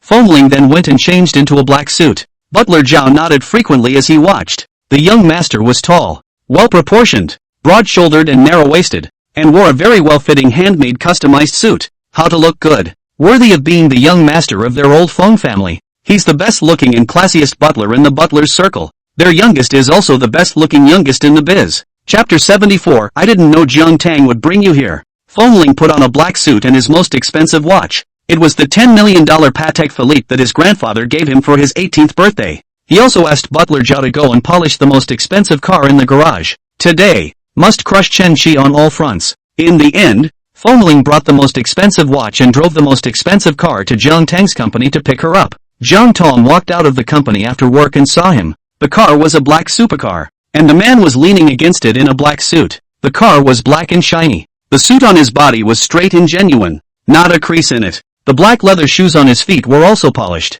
and a Patek Philippe peeking out of his wrist. When young Master Feng cleaned up a little, she felt like she didn't deserve him, mainly because she hadn't intentionally cleaned up and dressed up today. Just her everyday outfit. Should she go back and change into a dress and clean up again too? Jiang Tang walked over. Fengling straightened his back, stood up straight, and looked at Jiang Tang. Jiang Tang smiled and said, "So handsome today." Being praised by her, Fengling was pleased in his heart and arrogant on his lips. When is the little master not handsome? Aha! Jiang Tang smiled and nodded, genuinely praising. Indeed, every day is very handsome. Fengling opened the door for Jiang Tang and got into the car. Departure. The two arrived at the restaurant, parked, and got out. The waiter led the way to the door of the private room. I was about to open the door when I heard them talking inside. "Chen-Chi, I didn't expect that you and Jiang Tang broke up." "Yeah, we always thought you guys would get married. You and Jiang Tang are the official CP of our school." Fengling frowned. Jiang Tang looked calm and took his hand and pushed the door open and went in. The people in the private room saw Jiang Tang first, and were about to laugh and jest when they looked at Fengling, whom she led in. The crowd looked a little more subtle. They all looked at Chen-Chi. Why did Jiang Tang bring Fengling here? Isn't this their class reunion? I don't know what Chen-Chi was feeling when he saw Fengling, and whether Jiang Tang and Fengling had heard what they said just now. Jiang Tang pulled Fengling and greeted the crowd with a smile. "Prepare to be seated." Took a look. It's a private room for 8. There were exactly 8 students who came plus her. They didn't reserve a spot for Fengling. Moreover, the only remaining spot was between Li Yan and Chen-Chi. She looked over, smiled, and said to the waitress, "Extra stool, please." The others then realized something was wrong. Li Yin smiled and said, "Feng Xiao, I'm really sorry. We didn't know Jiang Tang would bring you here." Feng Ling smiled and said, "It's fine. It's a matter of adding a stool. Talking is not good at all. I wonder if his wife will bring him. If his wife won't bring him, who will? Some other wild man? For example, Night Ink himself? Shame on you." Jiang Tang glanced at Feng Ling. I thought that according to his young master Feng's temper, he was going to throw his face and lose his temper. Jiang Tang's fingers gently ruffled his palm. Feng Ling looked at her. She then pursed her lips at Feng Ling and smiled. The bit of anger in Feng Ling's heart instantly dissipated. Everyone else was looking at the two of them, so naturally they didn't miss the frowns. They didn't see Jiang Tang's fingers tickling Feng Ling's palm. Instead, he saw Feng Ling looking at Jiang Tang with a deep frown, and Jiang Tang pursed her lips in a shallow smile. The two looked good together. The others had different thoughts. Li Yan and Chen Qi's eyes sank. The waiter quickly brought in the stools. "Arrange them." Jiang Tang pulled Feng Ling into a seat. Jiang Tang sat next to Li Yan. Feng Ling sat next to Chen Qi. Feng Ling actually didn't want Jiang Tang to sit next to Li Yan. Li Yan, he also minded. But the situation can't be helped now, can it? Everyone here knew Feng Ling's identity and no one wanted to offend Feng Ling, so they didn't say anything more about Jiang Tang and Chen Qi. Just the occasional talk about school days. More about the present. It's all grown-ups. Talking about work, talking about business. Jiang Tang didn't interrupt. His mind wasn't on that. He sat down and sized Chen Qi up. Not dressed as well as him. Not as expensive. Look at Chen Qi's face again. He and Jiang Tang were in the same class. They should be the same age. He was only 27 years old, and the corners of his eyes were vaguely wrinkled. Unlike him, young, with smooth, delicate skin and not a single wrinkle on his face. Compared to the face, compared to the dress, compared to the family history, he crushed Chen Qi in every way. Chen Qi, not enough to fear. Jiang Tang watched from the sidelines, seemingly knowing what was in his mind, and smiled. While the others watched, it was Jiang Tang who was extremely in love with Feng Ling and couldn't help but smile at the sight of him. "That's a nice sentiment," the crowd exclaimed. As their classmates spoke, Feng Ling was a bit unable to interject. The mouth that cannot be inserted, not forcefully inserted. Feng Ling will eat by himself, and occasionally give Jiang Tang a dish. He was good looking. Every move had a pattern, showing the style of the young master of the famous family. Even if he didn't speak, he couldn't be ignored, making people unconsciously focus on him. In the past, students thought Jiang Tang and Chen Qi were a good match, although Chen Qi's family is ordinary, but he is in excellent personal condition. Good-looking, schoolyard boy, outstanding grades. At that time was the city's first into their school. The school not only exempted all kinds of tuition and fees, but also gave a bonus. Such boys are the absolute heroes of young school literature. And Jiang Tang has an outstanding family background, is beautiful, is exquisite in all aspects, and is proficient in music, chess, calligraphy, and painting. How it looks like a good match. Jiang Tang was, at that time, in school. A lot of boys liked her, and she had a lot of CP. Li Yan, for example, was also once one of Jiang Tang's CPs, but most people still think Jiang Tang and Chen Qi are a better match. Homegrown schoolgirls and poor schoolboys. This looks like the novels they read as adolescents. But looking at it again now, it seems like Feng Ling and Jiang Tang are the better match. A young master's daughter from a comparable family. Feng Ling was arrogant and reckless. Jiang Tang is mature and gentle, equally honorable. It's an even match. Chen Qi now, although the development is also good, but after all, it is a grassroots origin. The student age may not feel. Now look again. It feels that Chen Qi body less of the kind of momentum that can compete with Jiang Tang. This kind of aura requires a strong family to support it. Chen Qi didn't. It's as if the poor are rich at first sight, but they still show weakness in front of the rich and powerful who are really well off. Li Yan glanced at Chen Qi. He had expected Chen Qi to do something, but Chen Qi was silent. He frowned uncharacteristically. Smiling, he asked Chen Qi, "Chen Qi, look at you. Now that you've made a name for yourself, don't you think about your personal problems?" Chen Qi glanced at him, then at Jiang Tang, and asked Li Yan, "What about you?" He and Li Yan didn't get along when they were in school because of Jiang Tang, but men love to save face. Even if they don't deal with each other, they don't tear their faces off and maintain a delicate relationship. Li Yan glanced at Jiang Tang and said with a smile, "I'm not in a hurry." Chen Qi, "Then I'm in no hurry." The others looked at the two with meaningful eyes. These two people are still just as bad as they were when they were students. Feng Ling looked around with disdain. Ugh, no rush? He saw that they were in a hurry, rushing to steal his wife. Chapter 75, Who says you can't eat hot tofu in a hurry? Feng Ling opened his mouth and looked at Li Yan and Chun-Chi in surprise. Ha! None of you are in a hurry? Feng Ling had been acting as a toolman before, only saying a few words when people asked him and climbed into conversation with him.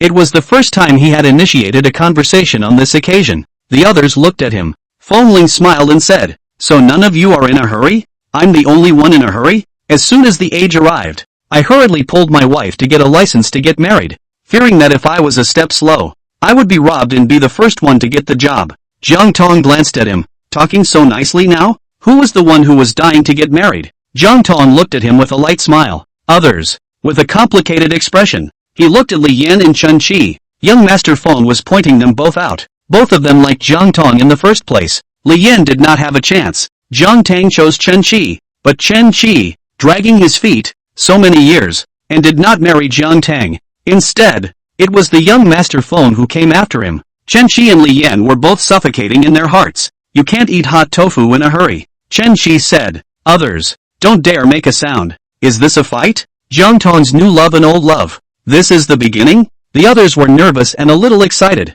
These two, one is the young Master Feng who was born rich. One is Mr. Chen, who is smart and capable of going to the top by his own ability. These two people want to bar up. Win or lose is not certain. Feng Ling looked at Chun-Chi with a light smile. Taking Jiang Tang's hand, he held it in his hand and said, "Who said I didn't get any? Isn't this already tofu?" Chun-Chi, the expression is taut. Besides, if you don't hurry, you might not even be able to eat the tofu dregs, not to mention the hot tofu. Feng Ling smiled and asked Chun-Chi, "Mr. Chen, don't you think so?" Chun-Chi looked at Feng Ling. Sparks flew as the two men's eyes met. In the end, it was Chun-Chi who lost. "I'm going to the restroom." He got up to leave. Others, "Oh, got it. It was young Master Feng who won." It didn't matter what Chun-Chi and Jiang Tang's previous relationship was before. Now, Jiang Tang is Feng Ling's licensed wife. This alone was enough to make Feng Ling invincible. Li Yan glanced at Feng Ling, hooked his lips. Feng Ling smiled and said, "I'm going to the restroom too." Jiang Tang nodded. Aha! Feng Ling went to the restroom. The restrooms are at the end of the hallway outside the private room. When Feng Ling went there, Chun-Chi wasn't in the restroom, but was smoking in the hallway. Feng Ling looked at him and passed in front of him. "Feng Ling," Chun-Chi called out to him. Feng Ling stopped, looked at him, and asked, "What's the matter with Mr. Chen? Take good care of Tong Tong in the future." Chun-Chi looked at him and said, "I'm the one who broke Tong Tong's heart. I'm sorry for her." Feng Ling looked at Chun-Chi. Suddenly it's all smiles. Chun-Chi frowned and looked at Feng Ling. What was he laughing at? "Chun-Chi, you don't have to be like this. I know what's going on between you and my wife." Feng Ling said, "My wife told me." Chun-Chi's expression was grave. Looking at Feng Ling, others might not quite understand what was going on between Feng Ling and Jiang Tang, but he knew, knowing that they are a business union without feelings. No one told him that it was his own analysis. Jiang Tang had been abroad and rarely returned home, and had little contact with Feng Ling. Instead they suddenly got married. What is it if not a matchmaking union? But, he didn't expect that Jiang Tang would talk about the past of their relationship to Feng Ling. How long have Jiang Tang and Feng Ling been married? Even if Jiang Tang got married when he returned home, it would be less than 2 months. Less than 2 months and their relationship is moving so fast? Been honest with you? So what's 2 years between them? So don't stir up trouble here. Feng Ling looked at him with disdain. If you really want my wife and I to have a good life, you should have kept your affair with my wife to yourself and been a regular classmate from now on, instead of deliberately bringing up your past with my wife in front of me. What? Think I'll fall for your schemes?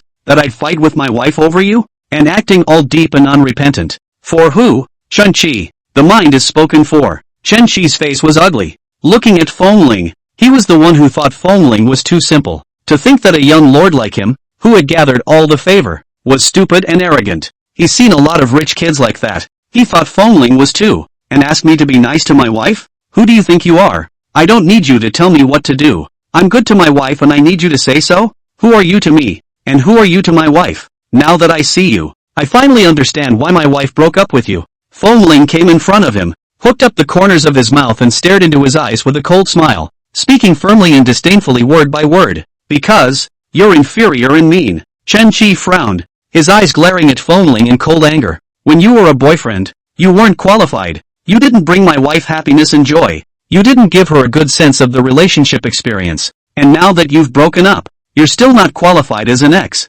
Because, a competent ex should be as good as dead. Feng Ling looked at Chun-Chi mockingly. Chen Qi was a smart man and witty, usually eloquent and good at talking, but at this moment, he was dumbfounded by Fengling's dislike. Fengling glanced at him and snorted coldly, turning around and about to go back to the private room. But just as he turned around, he saw Jiang Tang.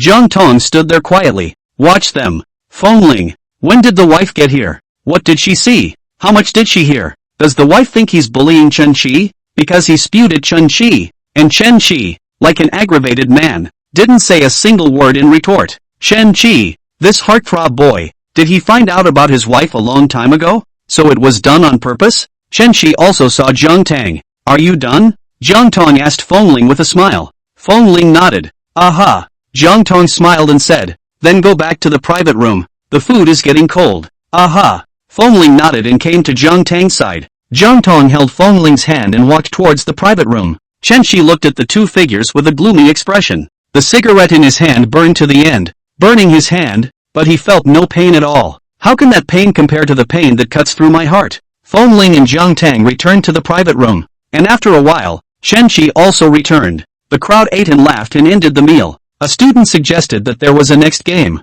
Jiang Tang refused on the grounds that he had something else to do tomorrow, and Fengling left. Both had been drinking and called a chauffeur. When she got home and entered her room, Fengling looked at her and said, I didn't bully Chen Qi. He was talking about what had just happened in the hallway. Jiang Tang looked at him with a smile and nodded. Aha! Young Master Feng is so well behaved. How could he be a bully? Fengling looked at her. You really believe that? Aha! Jiang Tang smiled and nodded. You're so nice. How could you do something like bullying? Chapter 76, Collapsed Face to Jiang Tang. Grandpa really taught Fengling well. Three things are right. Educated. And intelligent. Though fun-loving and a bit of a dude. But one cannot be perfect. A little problem. No harm done. Fengling. Does she really think he's good? Or is she deliberately flirting with him? No matter how bad I am, I'm still better than Chen Qi. Fengling said. Jiang Tang smiled and said, you don't have to compare yourself to him. I don't understand. How did you see Chen Qi in the first place?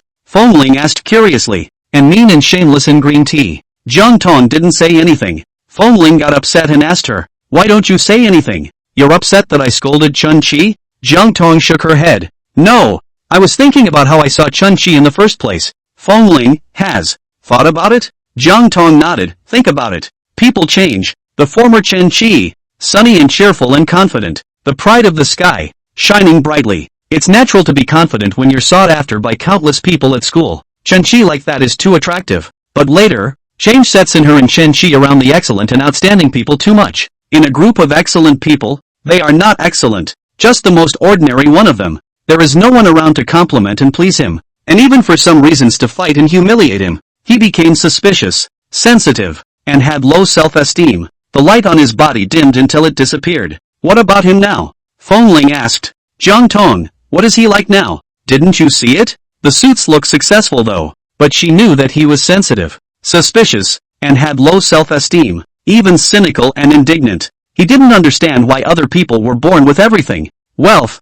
status, power, and those are things that he may not get if he tries for the rest of his life. In fact, 99% of this world are ordinary people. With wealth and power status, only a very small part of the people. Most people can accept their ordinary mediocrity and live their own little lives. But not Chen Qi. He couldn't take it. Because he was smart enough and ambitious enough to think that with his smarts and ambition, he should have much more. At least much more than what he currently had. You've changed too, Jiang Tang said with a smile. Fengling, where have I changed? In the past, I went drag racing every day and fooled around in nightclubs and bars all night. But after I got married, I don't even go there anymore. Jiang Tang said with a smile. Fengling said, don't flatter yourself. It's not because of you that I'm not going. Jiang Tang smiled and looked at Fengling. Fengling was made uncomfortable by her look. I was afraid that Grandpa would worry. Grandpa is old and I don't want him to bother about me anymore. Jiang Tang smiled and nodded. Well, I know. Knowing that teenagers have the toughest mouths. Fengling looked at Jiang Tang. It's very exasperating. She really knows? No, she doesn't. In fact, that's not what he had in mind at all. She's so smart. How can she not see what's really going on in his mind? How can you not see that he's not what he says he is? How can you not see that he's moved on to her? Boring. Fengling was depressed and went to the bathroom to take a shower. Bother. Jiang Tang hooked her lips. How could she not know what was going on in the teenager's mind? But love. Say it. The most straightforward confessions are always the most passionate and moving. She had the patience to wait for him slowly. Early morning. Jiang Tang and Fengling got up. Jiang Tang was still in a good mood, and young Master Feng was probably angry that he didn't touch her last night. She had a rare full night's sleep. I woke up today refreshed and refreshed. She was soothed, but Fengling was not soothed, and went downstairs with a collapsed batch face. Even the kindly butler Zhao greeted him good morning and didn't even bother. Kindly butler Zhao. Young master is not happy again today. Leave it to the clever Joe butler to guess.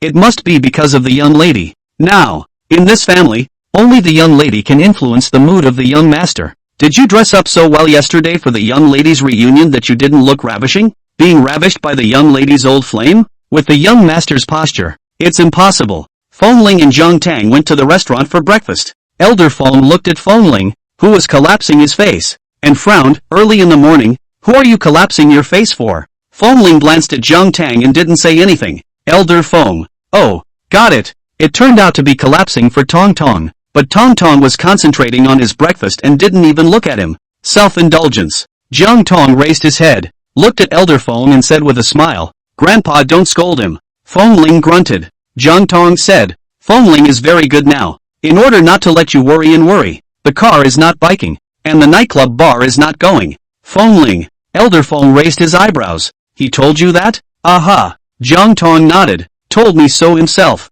Elder Feng looked at Fengling and snorted disdainfully. Meh. Fengling reddened in embarrassment, lowered his head, and ate his breakfast. Elder Feng pulled the corner of his mouth. He didn't realize that at his age, he would have to take this kind of fall for his oldest grandson. What do you mean for him? Then why didn't you stop going to clubs and bars for him before you got married? At that time, he was all day long, or bitterly persuaded, or variously coerced. None of it changes him. Still going out every day. Once you're married, you don't go to those occasions much. What's the reason? What's it for? Who doesn't? Elder Feng glanced at him disdainfully. Coward. It's because Tong Tong just said so. Don't dare say it yet. Hey, how could he have such a coward in his old Feng family? What a family tragedy. After dinner, each went to work. Fengling was with Elder Feng. Can you not make me carry the pot next time? I'm too old to carry it. Elder Feng said. Fengling, who asked you to take the blame? Then you told Tang Tang that it was for me that you didn't go to nightclubs and bars to race cars?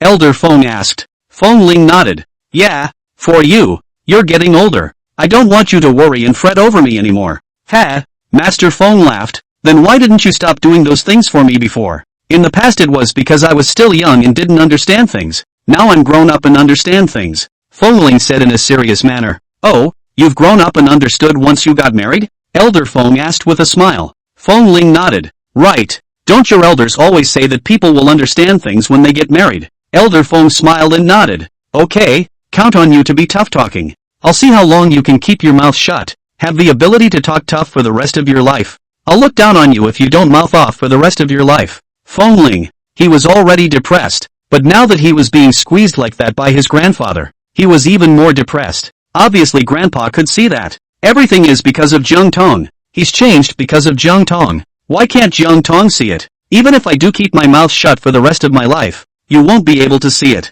Fengling said. Elder Feng. How many years do you have left to live? Fengling said. Master Feng. Chapter 77. Fengling was kicked out of the car. He told the driver to stop the car, opened the door, and kicked Fengling down. Ungrateful grandchildren. Saying he doesn't have many years to live. I'm looking for death. Fengling looked at the faraway car and collapsed a batch face. It's not like he's wrong. It's not a nice thing to say, but it's the truth. Fengling sighed, thought about it, and just squatted on the side of the road, took a picture and sent it to his friends. With the text, was left on the side of the road. Who will pick me up and bring me home? Then, set it to be visible only to Jiang Tang. Although knowing that Jiang Tang is now driving, the probability is that he will not play with his cell phone to brush the circle of friends cannot be seen. But what if? What if Jiang Tang sees it? Jiang Tang saw that picking him up and taking him home, then he could miss work and not go to work today. Grandpa had no reason to scold him. It was Jiang Tang who brought him home. If you want to scold, you should scold Jiang Tang. Jiang Tang is now the treasure in the heart of Grandpa's hand. Grandpa can't afford to scold Jiang Tang. Fengling had been squatting on the side of the road for a while, and hadn't waited to hear from Jiang Tang. Instead, there were a number of women in cars who saw him squatting on the side of the road, stopped, and enthusiastically invited to give him a ride. All were rejected by Fengling. After waiting for about 20 minutes, Fengling gave up, stopped the car to go to the office by myself. Jiang Tang arrived at the office, had a meeting, then dealt with work, etc. And didn't have time to rest until 11 o'clock. But there's no swiping friends either. She doesn't like to swipe her friends. Fengling waited for the whole morning, but did not wait for Jiang Tang to send a message to greet himself with concern. Didn't she see the circle of friends? Not asking yourself what the hell is going on if you see it? Or did she friendzone him and block him? Jiang Tang really didn't care about her too much. Is this what a wife should do? Did she think that if she fed herself in bed, all would be well? His body is just satisfied. What psychological, emotional, none of that needs to be fulfilled? The way she was, it was making him wonder who was the real childbearing tool. She coaxes him into doing that kind of thing all day long, and then when she gets pregnant she just stomps him off and doesn't care about him? Although it was a bit backwards to the Big Dipper, he really felt that it was something Jiang Tang could do. He was already in a bad mood and, as a result, he was called to the office by his grandfather and told, "The Anya Group is holding a fashion show at the Wanfan Hotel in the city center. Leave Fengling in charge." Fengling? Anya Group? Isn't the Anya Group the one Chen Qi works for? Aha! Elder Feng nodded. Your love rival. Chen Qi's that Anya Group. Fengling glared at Elder Feng. He had every reason for Grandpa to be getting back at him. He said today that Grandpa doesn't have many years left to live, so Grandpa got Chen Qi to piss him off. What are you babbling about? What love rival? Fengling's face was full of disdain. He's been out of the game for a long time, and he's still qualified to be Little Master's love rival? Elder Feng smiled. Good. You're right. He's out. This project is in your charge. I don't want it.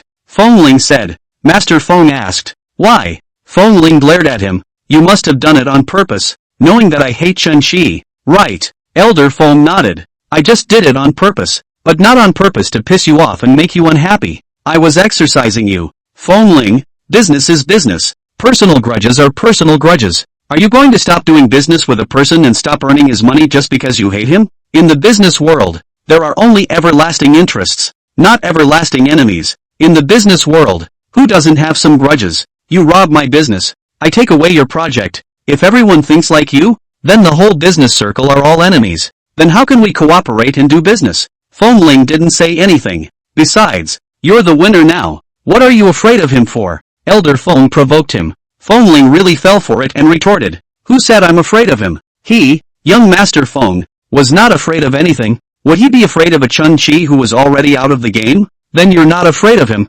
Why don't you take this project? Money sent to the door is not earned for nothing. Elder Feng said. Fengling gritted his teeth. I'll take it. Elder Feng smiled and nodded in satisfaction, praising. That's good behavior. Fengling, what about the kids? As soon as Fengling took over the project on his side, Jiang Tang received the news. The news, it travels fast. There are many brands under the Anya Group. Besides the largest number of cosmetic and skincare brands, there are also several luxury brands such as clothing and decorations. She had received the news before that this time, the fall and winter show of a certain luxury brand of Anya Group would be held in Sea City. Chen Qi's return to China should also be for this matter. I just didn't expect that Chen Qi would choose Wanfan Hotel, and the Wanshan Hotel picked it up. Jiang Tang had asked people to inquire, and it turned out that the person in charge of this project at Wanfan Hotel this time was Fengling. She was a little worried. It's a big project. The Ds invite a lot of people to their fall-winter show. Celebrities, entertainers, magazine editors-in-chief,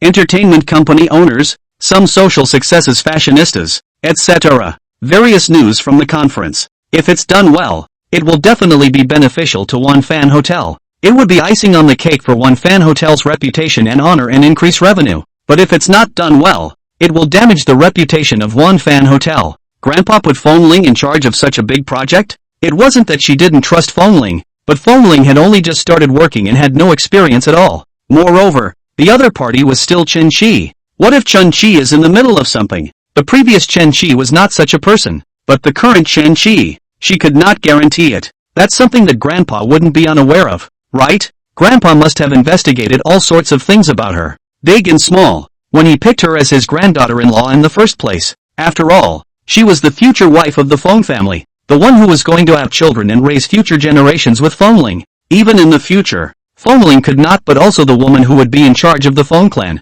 Grandpa didn't dare not be careful. It's like yourself, before the marriage, also investigated Fengling. It wasn't to say that he knew everything about Fengling's situation, but he did know a little bit about it. What does Grandpa mean by this arrangement? Shura, after returning home from work in the evening, having dinner and returning to his room. Jiang Tang asked Fengling about this matter. Aha! Fengling nodded. Grandpa put me in charge. Jiang Tang asked, do you have experience? Fengling looked at her. What? You don't trust me? Afraid I'll mess up? Jiang Tang. Screw up is screw up. Grandpa isn't afraid. What are you afraid of? Fengling said. Jiang Tang. Row. Grandpa's not afraid. Fengling wasn't afraid. What is she afraid of? Anyway, the Wanfan Hotel is owned by the Feng family. Will you come when the time comes? Fengling asked. Jiang Tang said. No invitation has been received yet. What wasn't said was that she felt sure Chen Qi would send her an invitation. There are also artists under her banner who have collaborated with Anya Daycare, who should be invited as well. If he invites you, don't go. Fengling said. Chen Qi will definitely invite Jiang Tang, creating opportunities to make contact with Jiang Tang. Shameless. If he does invite me, I'll go. Jiang Tang said. Equals. Ha ha, I'm sure it's cheeky to have enough. Yesterday I cheekily asked for power for love and received so much power for love from the babes. Today continues to beg for love's sake. Each person can order 3 times a day. Send 3 times for the love of power yo. Love you guys. Chapter 78. Didn't get into another woman's car? Fengling frowned. Unhappy. Why? You want to go see him? Fengling looked at her. If she dared to say yes, he'd tear her mouth apart so she'd never be able to speak again. No. Jiang Tang smiled and shook his head. I don't want to go see him. I want to go see you. Fengling froze for a moment and looked at Jiang Tang in surprise. What did she say? This is the first large-scale project you've ever undertaken, so I have to go to support you, to see the results of your efforts. Jiang Tang said with a smile. Fengling. Okay, you do it. The surface was clouded with a look of indifference. In fact, the heart is happy. Aha. Jiang Tang smiled and nodded. I'll definitely go, even if Chen Qi doesn't invite me. Fengling hummed and said, you can go even if he doesn't invite you. The entire One Fan Group is yours. Where can't you go? The Crown Princess of One Fan Group. Where can't she go? Jiang Tang raised his eyebrows. One Fan Group is mine? Fengling said. We're husband and wife. What's mine isn't yours. Sooner or later, he's going to inherit the One Fan Group. Jiang Tang smiled and nodded. Well, all yours are mine, and you are mine. Fengling. He blushed slightly, a little shy, talking a good game, and then all of a sudden you say something like this. It's strangely embarrassing. Jiang Tang looked at Fengling's shy and silent appearance, and the smile at the corner of his lips deepened. Flirting is fun when the other person is shy. She seems to be getting more and more wicked after her marriage. Tease him every now and then and watch his innocent shyness.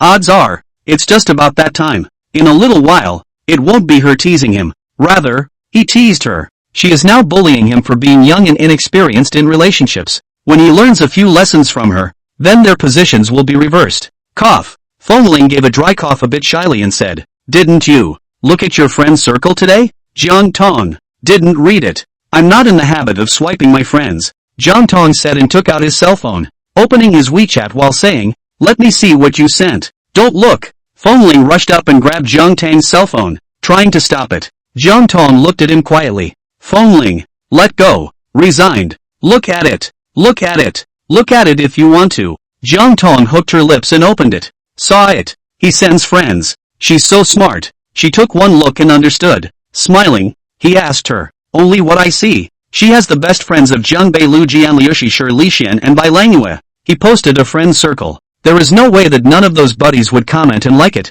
According to their friendship, surely he'll laugh at him. One day, none of them have liked or commented, which is impossible. The only explanation is, they can't see the friend zone. Fengling, this was sent to her alone. She's exclusive. Fengling's mouth was stiff. No.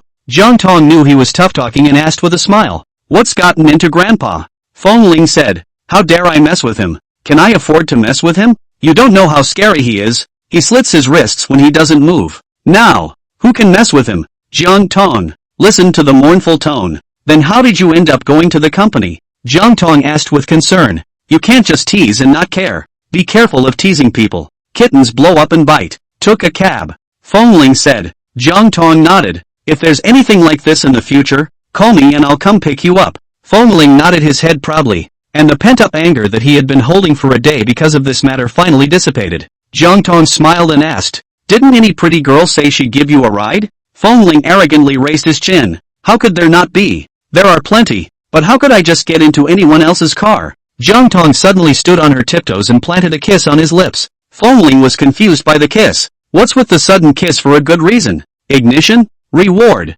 Jiang Tang smiled. A reward for not getting into another woman's car. Fengling suddenly wrapped his arm around her waist and brought the person into his arms. The two bodies pressed against each other. Not enough. I've turned down so many women. I want more rewards, he said. Good. Jiang Tang gently and tenderly whispered in his ear, slowly kissing him from his earlobe all the way down. The next day, Fengling does not get into Master Feng's car and does not go to the company with Master Feng. Don't worry. I won't kick you out of the car if you don't mess with me today, Elder Feng said. Fengling grunted and said, Jiang Tang sent me to the company today. She said that last night. Drop him off at the office today. Elder Feng gritted his teeth. Line. It's an early morning show and tell. It seems that he can't really do without his old partner. It's a day that doesn't feel like it's going to last a day. Fengling was smug.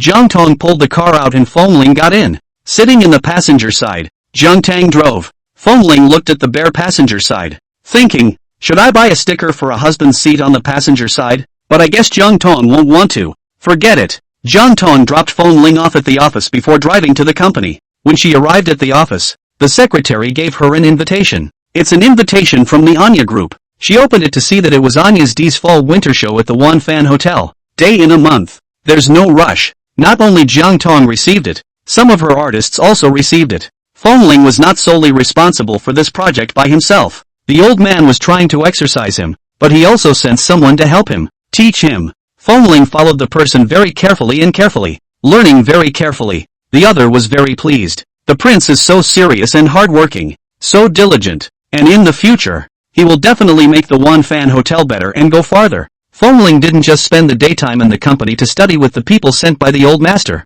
but when he returned home at night, he even started to read books. Read some hotel management books. Jiang Tang, Men's Goodwill. Now, she finally understood why her grandfather had to ask Fengling to be in charge of this project undertaking. Grandpa really went through a lot of trouble for Fengling. Fengling is reading a book. The cell phone hasn't stopped ringing. He didn't want to hitch a ride, but ding dong. It's not even possible to ignore it. He put the book down and picked up his cell phone to read the messages. It was Jiang Bei and Lu Jianli and the others, who let him go out to play. Said he hadn't been out to play with them in a while. You can't just stay home with your wife. You should spend time with your brother once in a while. And then, a video was posted. The video of them having a great time. Fengling. He reached for his cell phone and typed a reply. Fengling, you guys are really shallow and depraved. Lu Jianli, superficial? Degenerate? By Lang Yu, yo. It's great. It's great. We're shallow and degenerate. But you, young Master Feng, are positive and progressive. Equals. Make words. Today's update is done. Please power up for love. Love you all. Of course. Other gifts are not out of the question. Ha ha, babes. See you tomorrow. Chapter 79, The Tattletale is tattling again. Fengling, that's right, to show you guys what's going on. Sure Qisheng, what else can you do? Just staying at home with Sister Jiang Tang? You're afraid that Sister Jiang Tang won't want you, so you stick to Sister Jiang Tang all day long. Fengling, I said you guys are shallow and you still won't admit it. Look at it. Fengling took a picture of the book he was reading to the group. Fengling, Little Master is reading a book. You guys are degenerate. After a while, Little Master is the social elite that you can't look up to. JB, okay, you're elite. Jiang Bei made a video. Send it to the group. A few people in the video clink glasses of wine and laugh. Here, to our future elite. Cheers. The atmosphere is great. Very enthusiastic. Fengling, drop the book. This book is unreadable. Fengling walked out of the small study, found Jiang Tang, and said, Wife, I think, Jiang Bei, shouldn't we get married? Jiang Tang froze for a moment and said with a smile, he's still young. Fengling, where is he small? At the same age as him, he's married. Why isn't Jiang Bei married yet? Why isn't he still under his wife's control? Why does he still go out and fool around every day? Jiang Tang, age is small. Otherwise, where do you think is small? Fengling glanced at Jiang Tang. Is the wife making passes at him? I didn't realize that my wife was such a wife. Look at us serious and gentle and intellectual. But in private, actually open yellow language. He's the same age as me. Fengling said. Jiang Tang laughed and said, you have a grandfather to force you to get married. We don't have a grandfather in our family to force him to get married. Fengling was a bit embarrassed. The words that he had once said to Jiang Tang now seemed to have all turned into gun stabbing at him. That what? Fengling awkwardly dry cough. Said, although no one forced him, but I feel as a person who has been here before, it is better to get married early. Jiang Tang smiled and raised an eyebrow. Coming through? Fengling nodded. I'm married. Aren't I just over? Jiang Tang smiled and put down the cell phone, looked at him and asked rather seriously. Then tell me, why is it good to get married early? Her big beautiful eyes shone brightly at him. Fengling's heart was beating a little fast. Didn't the old saying say, early marriage, early enjoyment, early planting, early threshing? Fengling said. Jiang Tang smiled and nodded. And, Fengling, there's also the fact that if he gets married earlier now, he can still pick a suitable wife earlier, and when he wants to get married again in his 30s, the excellent women will have long been picked over. He'll be a bachelor.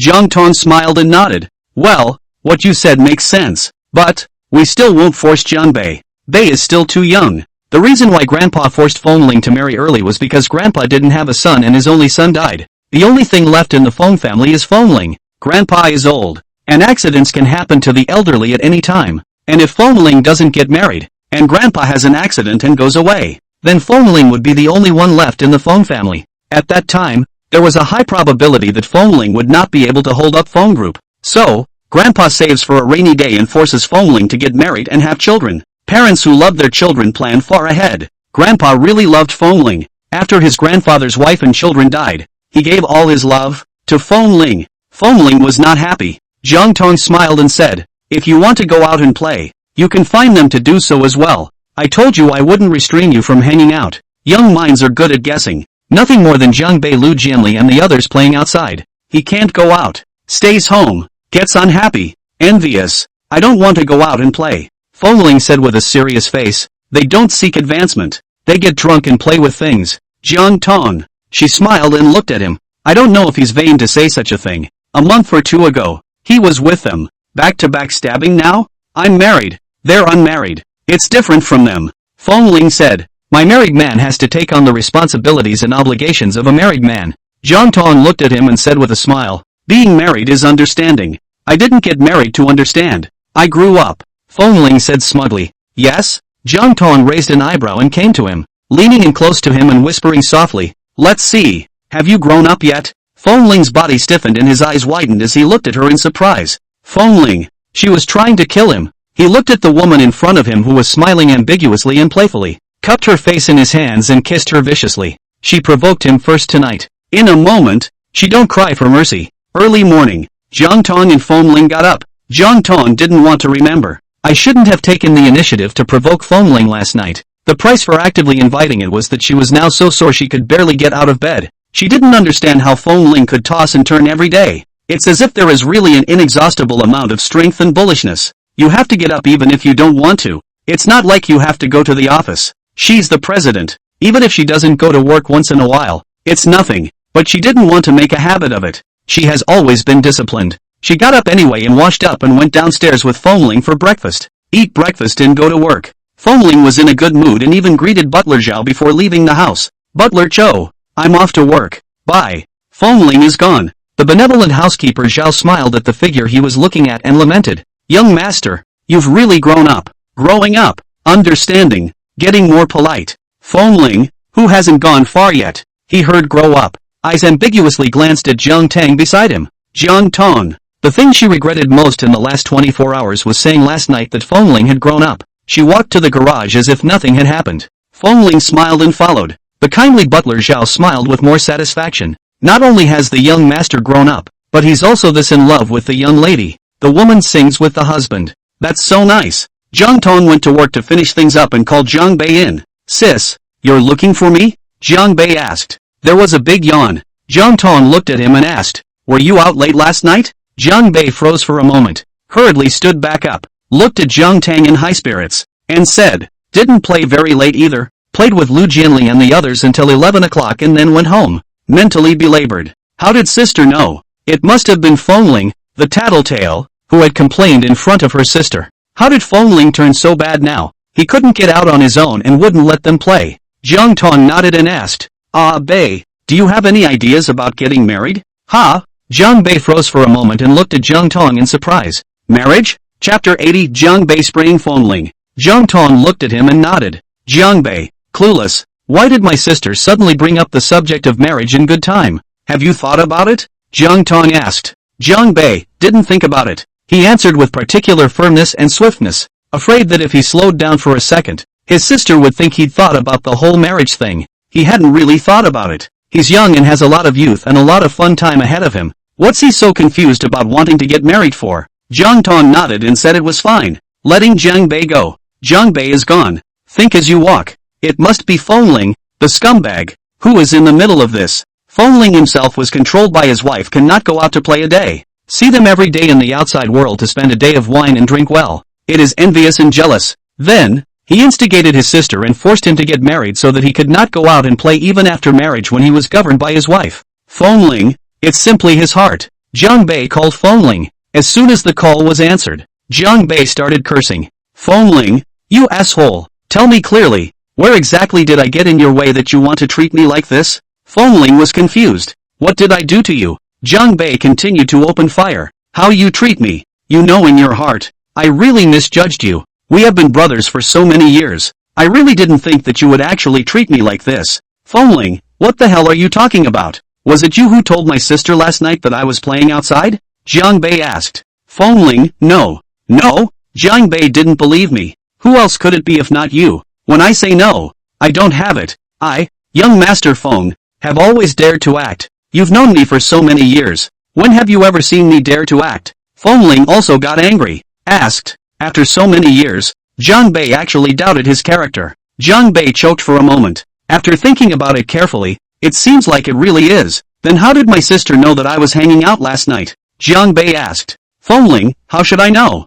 Jiang Bei asked again. Okay, let's skip this question. Next question. My sister suddenly approached me today and said that she asked me if I had thought about getting married. Fengling, weak-hearted. Jiang Bei, you said. Why did my sister ask this all of a sudden? Fengling, your sister, she is concerned about you. That's an understatement. Jiang Bei and Fengling were well acquainted, so well that they wore the same pants. How could he not hear the heartiness in Fengling's tone? Exasperated, he gritted his teeth. Sure enough, Fengling was behind it. Is it just my sister who cares about me? Or did someone say something in front of my sister? Jiang Bei asked with a cold smile. Fengling didn't say anything. Say, Jiang Bei gritted his teeth. Honestly explain, what exactly did you say in front of my sister? Fengling whispered. Actually, I didn't say anything. Really, I really didn't say anything. I just said that you should actually get married. Jiang Bei gritted his teeth. And you call this not saying anything? Fengling, why are you angry? I'm not doing this for your own good. As the old saying goes, if you get married early, you'll enjoy your happiness early. And if you plant rice seedlings early, you'll get grain early. If you don't get married early and get married late, by then, all those beautiful, outstanding and excellent famous girls in the circle will be married. So what if you can't get married and become a bachelor then? In the end, Fengling even uttered the classic line to summarize. I'm doing this all for your own good. Jiang Bei gritted his teeth. I don't need it. You don't know good and bad. Also you are my brother-in-law, I care. Other people I don't care. You see how I don't care about Lu Jianli whether they get married or not. Fengling said. Jiang Bei disdained. Bah, are you concerned? You're clearly envious and jealous. You're envious and jealous that I can play outside every day and no one cares. You're now being governed every day. You're not convinced. You want me to get married as well. I'm also being governed and restrained, so that I lose my freedom as well. Fengling, your heart is punishable. Fengling, I'm going to tell your sister. You said she's A and keeps me on a leash every day and won't let me leave the house. Jiang Bei, you're full of. When did I ever say my sister was A? That's what you mean. Bye. I'm going to go tell your sister. Fengling hung up the phone after saying that. Jiang Bei, he fights again. Call Fengling again and he won't answer. Jiang Bei, it really pissed him off. How did he know such a friend? How could such a man be his brother-in-law? He then said that he couldn't let his brother be his brother-in-law. Jiang Bei hurriedly sent a message to Jiang Tang. Sister, we have been siblings for more than 20 years, and I love my sister very much. I love my sister the most. Jiang Tang saw the message. What's wrong with Jiang Bei? Jiang Bei, sister, remember, I love you. I love you the most. Don't believe anything others say that provokes our sibling relationship. Jiang Tang, what's going on? Jiang Bei, nothing. Sister, you just need to remember, I love you. I love you the most. That's all. Well, I won't bother my sister anymore. I wish my sister a happy job and happiness every day. Jiang Tang, clueless. Fengling didn't go to Jiang Tang to complain, just saying that on purpose to scare Jiang Bei. This thing, cough. Indeed, I did a little wrong. He shouldn't have let Jiang Bei get married early. You know, when Grandpa forced him to get married early, He almost slit his wrists with Grandpa to kill himself to make the Feng family reunion. Jiang Bei just scolded him twice. Not rushing to things with a knife to cut him are considered kind. Fengling wanted to apologize to Jiang Bei. By the time the afternoon was almost over, he sent a message to Jiang Tang, wife, I will go out with Lu Jianli Bei and them in the evening. JT, good, reported to Jiang Tang. Fengling then asked them to have dinner in the evening in the brothers' WeChat group. Fengling had been playing with them less since his marriage, and when he took the initiative to invite them, the others happily agreed. Jiang Bei also agreed, but he wasn't happy to oblige. Instead, he gritted his teeth and agreed. Fengling still dared to ask him out to dinner? Good for you. He hadn't scolded Fengling enough on the phone today, and when he met him, he was going to open fire in person, spraying Fengling all over his face, spraying Fengling with no place to hide. He treated Fengling as a brother. Fengling, however, backstabbed him like this. In the evening, Fengling top expensive Chinese restaurant, arrived early and waited for Jiang Bei them to come. Lu Jianli and Shi Bei Langyue came first, and when they saw Fengling, they both laughed and flirted. Gu, young Master Feng is now newly married and his conjugal life is honeyed. It's rare, remember? Fengling gave a few people a blank stare. If you don't talk like this, we can still be friends. A few people just laughed. You think we want to be friends with you? We're enemies now. The hatred of taking a wife is not shared. Fengling was disdainful. The hatred of taking a wife? Do you guys know how to use idioms? Was the language taught by a physical education teacher? While flirting and joking, Jiang Bei came. Chapter 81, I like Sister Jiang Tang.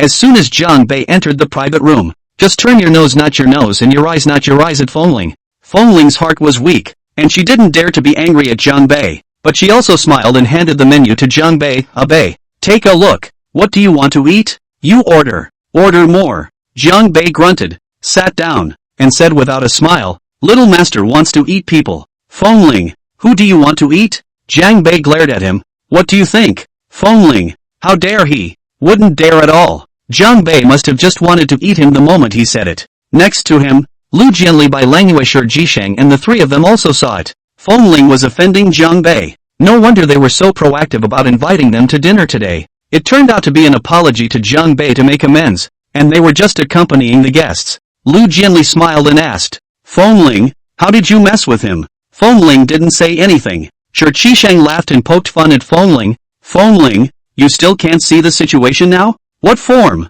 Fengling asked. You think it's still the same as before? Before, you and Jiang Bei were friends. But now, Jiang Bei is your brother-in-law. You still dare to mess with Jiang Bei. You be careful of pissing Jiang Bei off. He encourages Sister Jiang Tang to divorce you, Toki-san said with a smile. Fengling frowned. Impossible. His wife is not like that. Jisheng laughed. What's impossible? Have you read less social news? How many couples who have no problems with their relationship are tossed apart by their mother's family and in-laws? Fengling. It does seem to. He looked at Jiang Bei, who grunted. Fengling touched his nose with a bit of vain embarrassment and said, Jiang Bei, I'm actually doing this for your own good. You see, I'm married to your sister now, and my wife and children are hot. Of course, we don't have any children yet, but we're living quite well now. I just want you to be good too. Jiang Bei glared at him. Of course you're good. You married a wife as gentle and dignified and generous and mature and intellectual as my sister. How could you be bad? You think everyone is like my sister?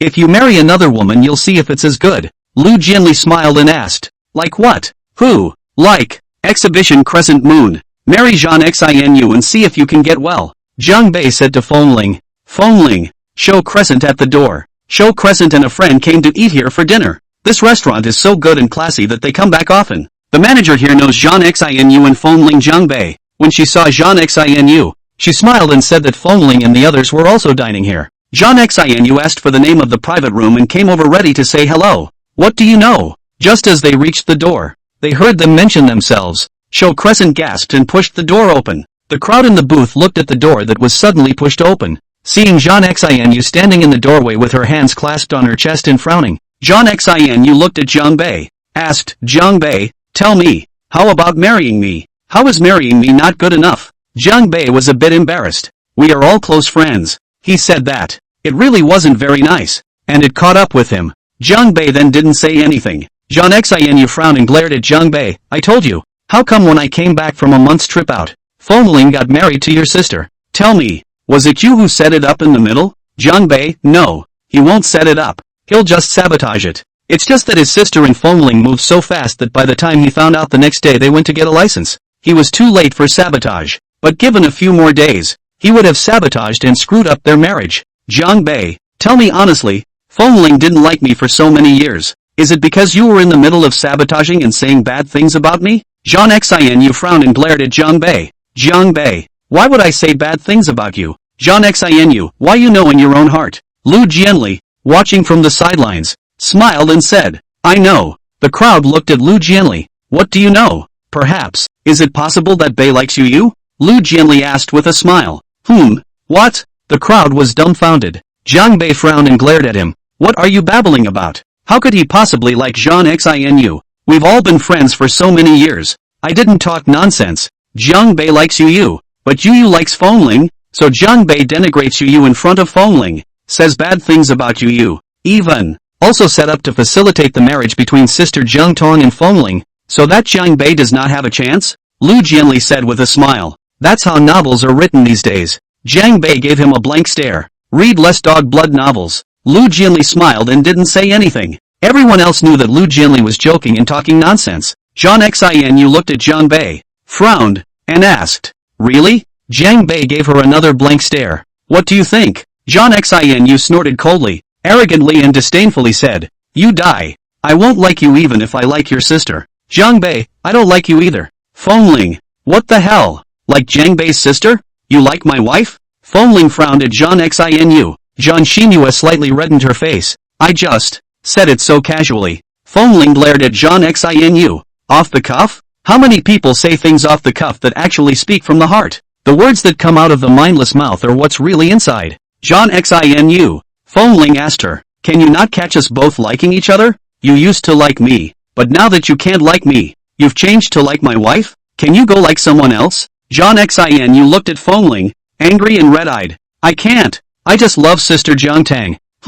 A voice came out behind Jiang Xin. Jiang Xin looked back over. Blush. It's Jiang Tang. There were a few other people around Jiang Tang. The men were dressed in suits, and the women all looked like workplace elites. Jiang Tang is here to socialize. She's actually very busy and socializes a lot every day. However, and Fengling had just been newly married, and she wanted to cultivate a relationship with Fengling. Therefore, she basically put off all the evening entertainment. Every day, she got off work on time and went home to accompany Fengling. Today, Fengling said she was going out for the evening, so she asked her partner to come here for dinner. I didn't realize that Jiang Xin and Fengling Jiang Bei and the others were also here. Jiang Tang smiled and looked at Jiang Xin and asked with a smile. Like me? Jiang Xinua's face turned even redder. No words were spoken. There was a slight shyness in the look. Jiang Tang smiled and said, I like you too. When Fengling in the private room heard this, he couldn't bear it anymore and walked out. Looking at Jiang Tang sadly, how can a wife say she likes new moon? The rest is unchanged. Chapter 82, The Lilies of the Hometown Bloom Again. Like the fact that the wife didn't even say anything to him like that. Of course, what you say in bed doesn't count. In bed, she was all pushed and tossed by him before she hugged him and softened her voice to say she liked him and loved him. No matter man or woman, what they say in bed is not to be taken seriously. In bed, men and women are driven by desire, not to mention saying that they love you, even if it kills them when the desire is on top of them. Otherwise, how could there be the saying that dying under the peony flower and being a ghost is also a good thing? His wife didn't say she liked him in public, but she said she liked her love rival. Jiang Xin? Hometown lilies, blooming again? Jiang Tang smiled and said, You guys eat slowly. Jiang Tang said to Jiang Xin, Are you with me? Jiang Xin is also an artist of the company now, so she can bring her along to talk about business and whatnot. Good. Jiang Xin immediately decided to abandon her friend. Follow Jiang Tang. Fengling just watched Jiang Xin follow Jiang Tang away.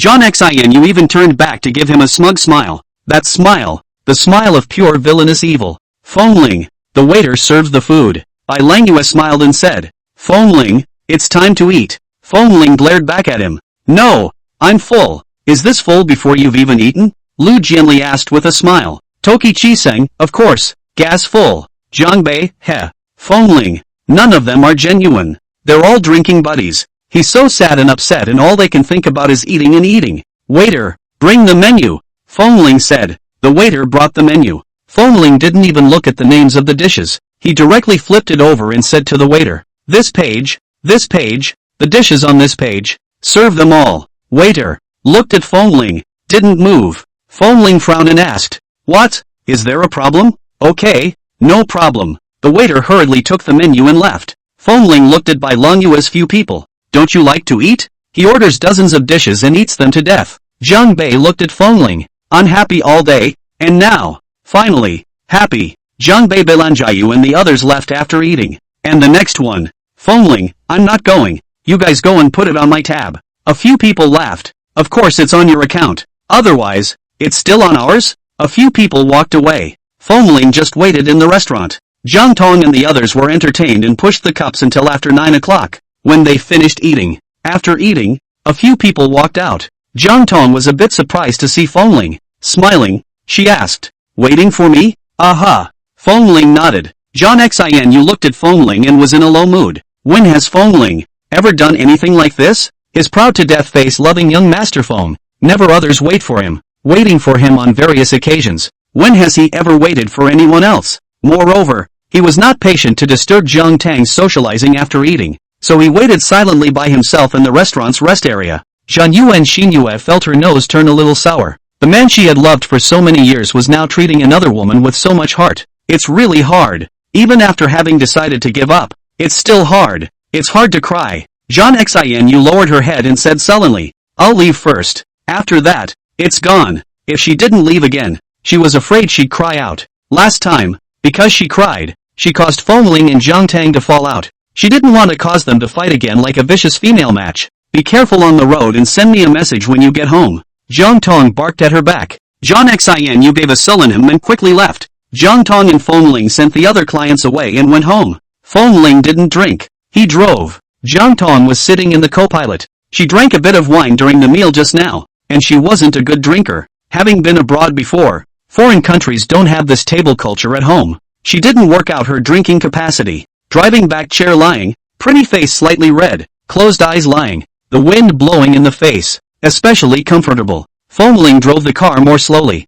If you drive too fast, the wind will hurt your face. When the two arrived home, Jiang Tang was asleep against the back chair. Fengling looked at Jiang Tang. Tired? Getting out of the car, he came to the passenger side, opened the door, and carried Jiang Tang out. Jiang Tang woke up, looked at Fengling, and said, "I'll walk by myself." Fengling hugged her and walked towards the house, asking, "So tired?" Jiang Tang was happy to have someone to hold herself without having to walk. If it were normal, for the sake of effect, she certainly wouldn't, but she was really tired and sleepy right now, and the alcohol was making her disoriented. The young man's arms were full of strength, holding her steady, and she didn't worry at all about falling, resting in his arms with her eyes closed, nodding lightly. "Well, it's very tiring. Every day, I have to do a lot of work. See endless contracts, deal with endless urgent public relations, busy with endless human contacts. At night, you still always toss me." Fengling froze for a moment and laughed out softly.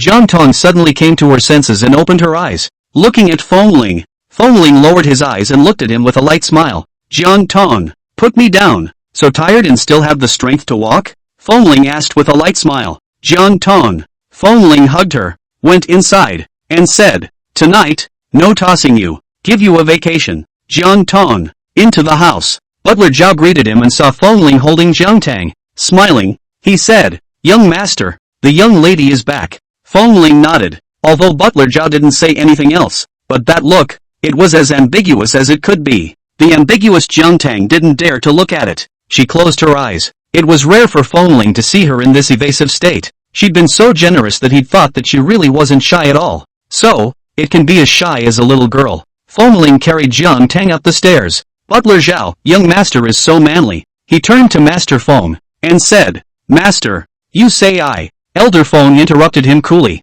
"What? You want to hug your wife like that too? Can you afford it? You don't look at you or Fengling. Aling 188, even though he looks skinny, his body is full of muscles. And look at you, short and skinny. And look at Tong Tong, weighing no more than 100. And look at your old partner, who is 6 meters tall and weighs 106. Old Zhao, let me advise you one thing. Don't learn everything from the young people. Learning everything from others will only harm you." Butler Zhao. "Is the old man eating too much dog food and attacking him personally?" "Master, you may attack me, but not my old companion. It's not like his old partner offended his lordship. Was that an attack on my part?"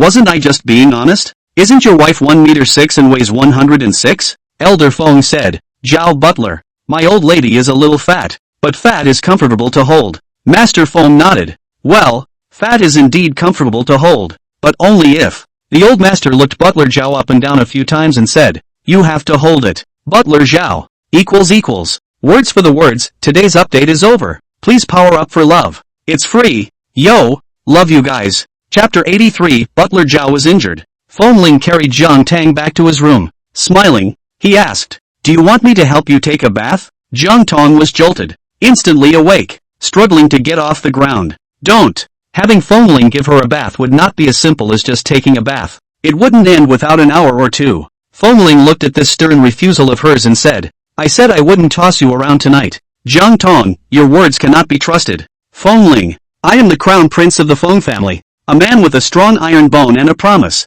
Would I go back on my word? Aha. Jiang Tang nodded. You will. Fengling. Fengling looked at Jiang Tang unconvincingly. Jiang Tang laughed and said, then what you said. Don't touch me tonight. Aha. Fengling nodded. Like I said, a man's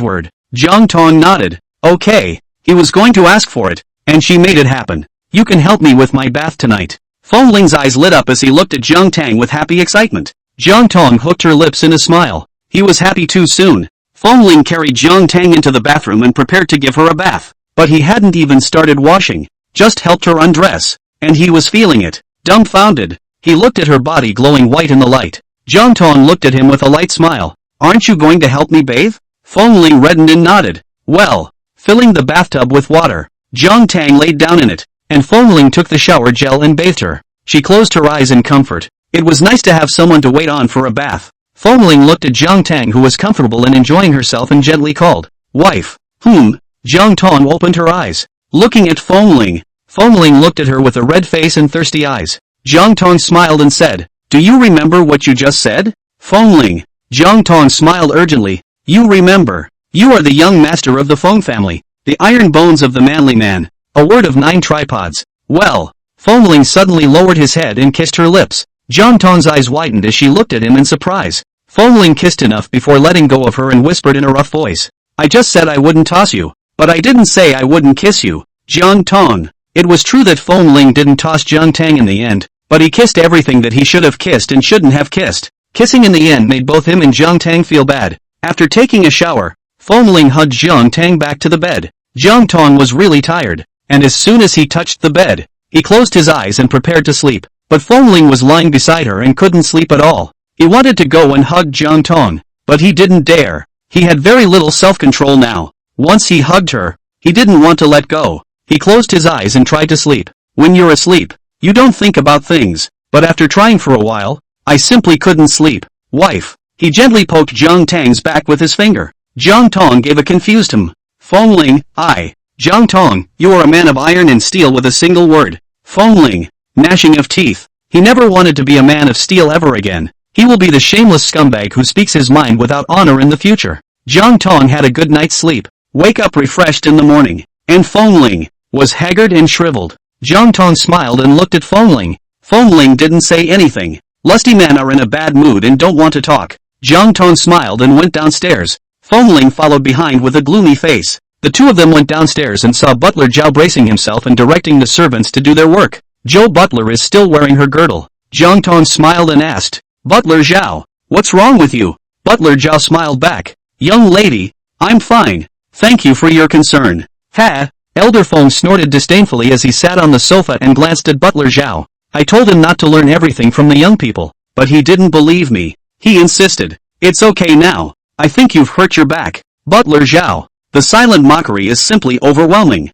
Old Cho. Master. I'm here. What are your orders? Butler Zhao said respectfully. You're not injured on the job. I won't reimburse you. Elder Feng said. Joe Butler. Master is so cruel. Kill and kill. Fengling. Jiang Tang. Jiang Tang arrived at the company and didn't start working for a while. Yilin came looking for it. The company has hundreds of artists, big and small, and dozens of agents. And Yelin is the most powerful. She had the ability, the connections and the skill, and 1/3 of the company's annual revenue was contributed by the artists under her hand. Jiang Tang thinks very highly of her. Ask Yelin what's up. Yellen then said the reason for her visit. Under Yellen's hand, besides the top stream of sometimes long search, there were other artists, 18 lines, and a few second and third line artists. This time, Yellen came here for the popular young flower under her hand, Susie. Susie is in the process of securing an endorsement from a major cosmetic brand. Contact with the brand has been good and smooth. Eyes on a smooth signing.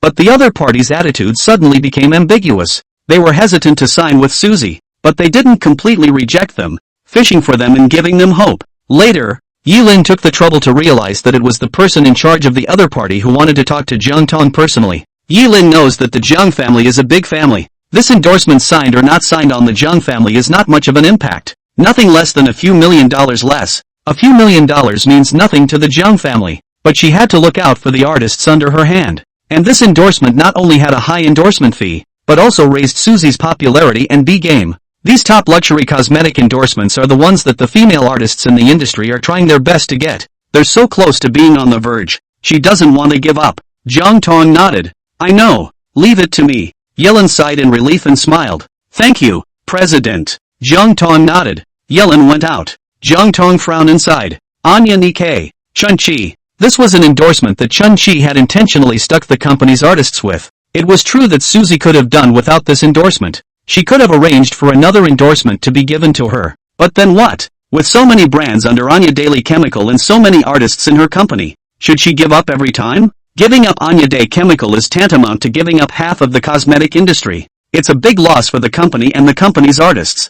Jiang Tang's secretary contacted Anya's side, asking when their responsible person had time, and she invited the other party for dinner. The reply came quickly from Anya's daycare side, said the person in charge would have time in the evening. Jiang Tang asked his secretary to book the restaurant. When the afternoon was almost over, Jiang Tang sent a message to Fengling, saying that he had a social gathering in the evening and would not go home for dinner. Come home later. Fengling had been unhappy all day because of his lust last night, and now he received Jiang Tang's message, even more unhappy. This day in and day out, there is not a single thing that makes his young master Feng happy. Chapter 84 Practice if you're a vegetable. Fengling returned home from work and Butler Zhao greeted him. Butler Zhao was still braced with a girdle around his waist. Fengling frowned. Butler Zhao, if you're injured, take a leave of absence, lest word get out that our Feng family treats the elderly harshly. Elder Feng laughed from the side. He doesn't dare to spread it. Butler Zhao. Fengling looked at Elder Feng suspiciously. Why? Master Feng, because he has no face.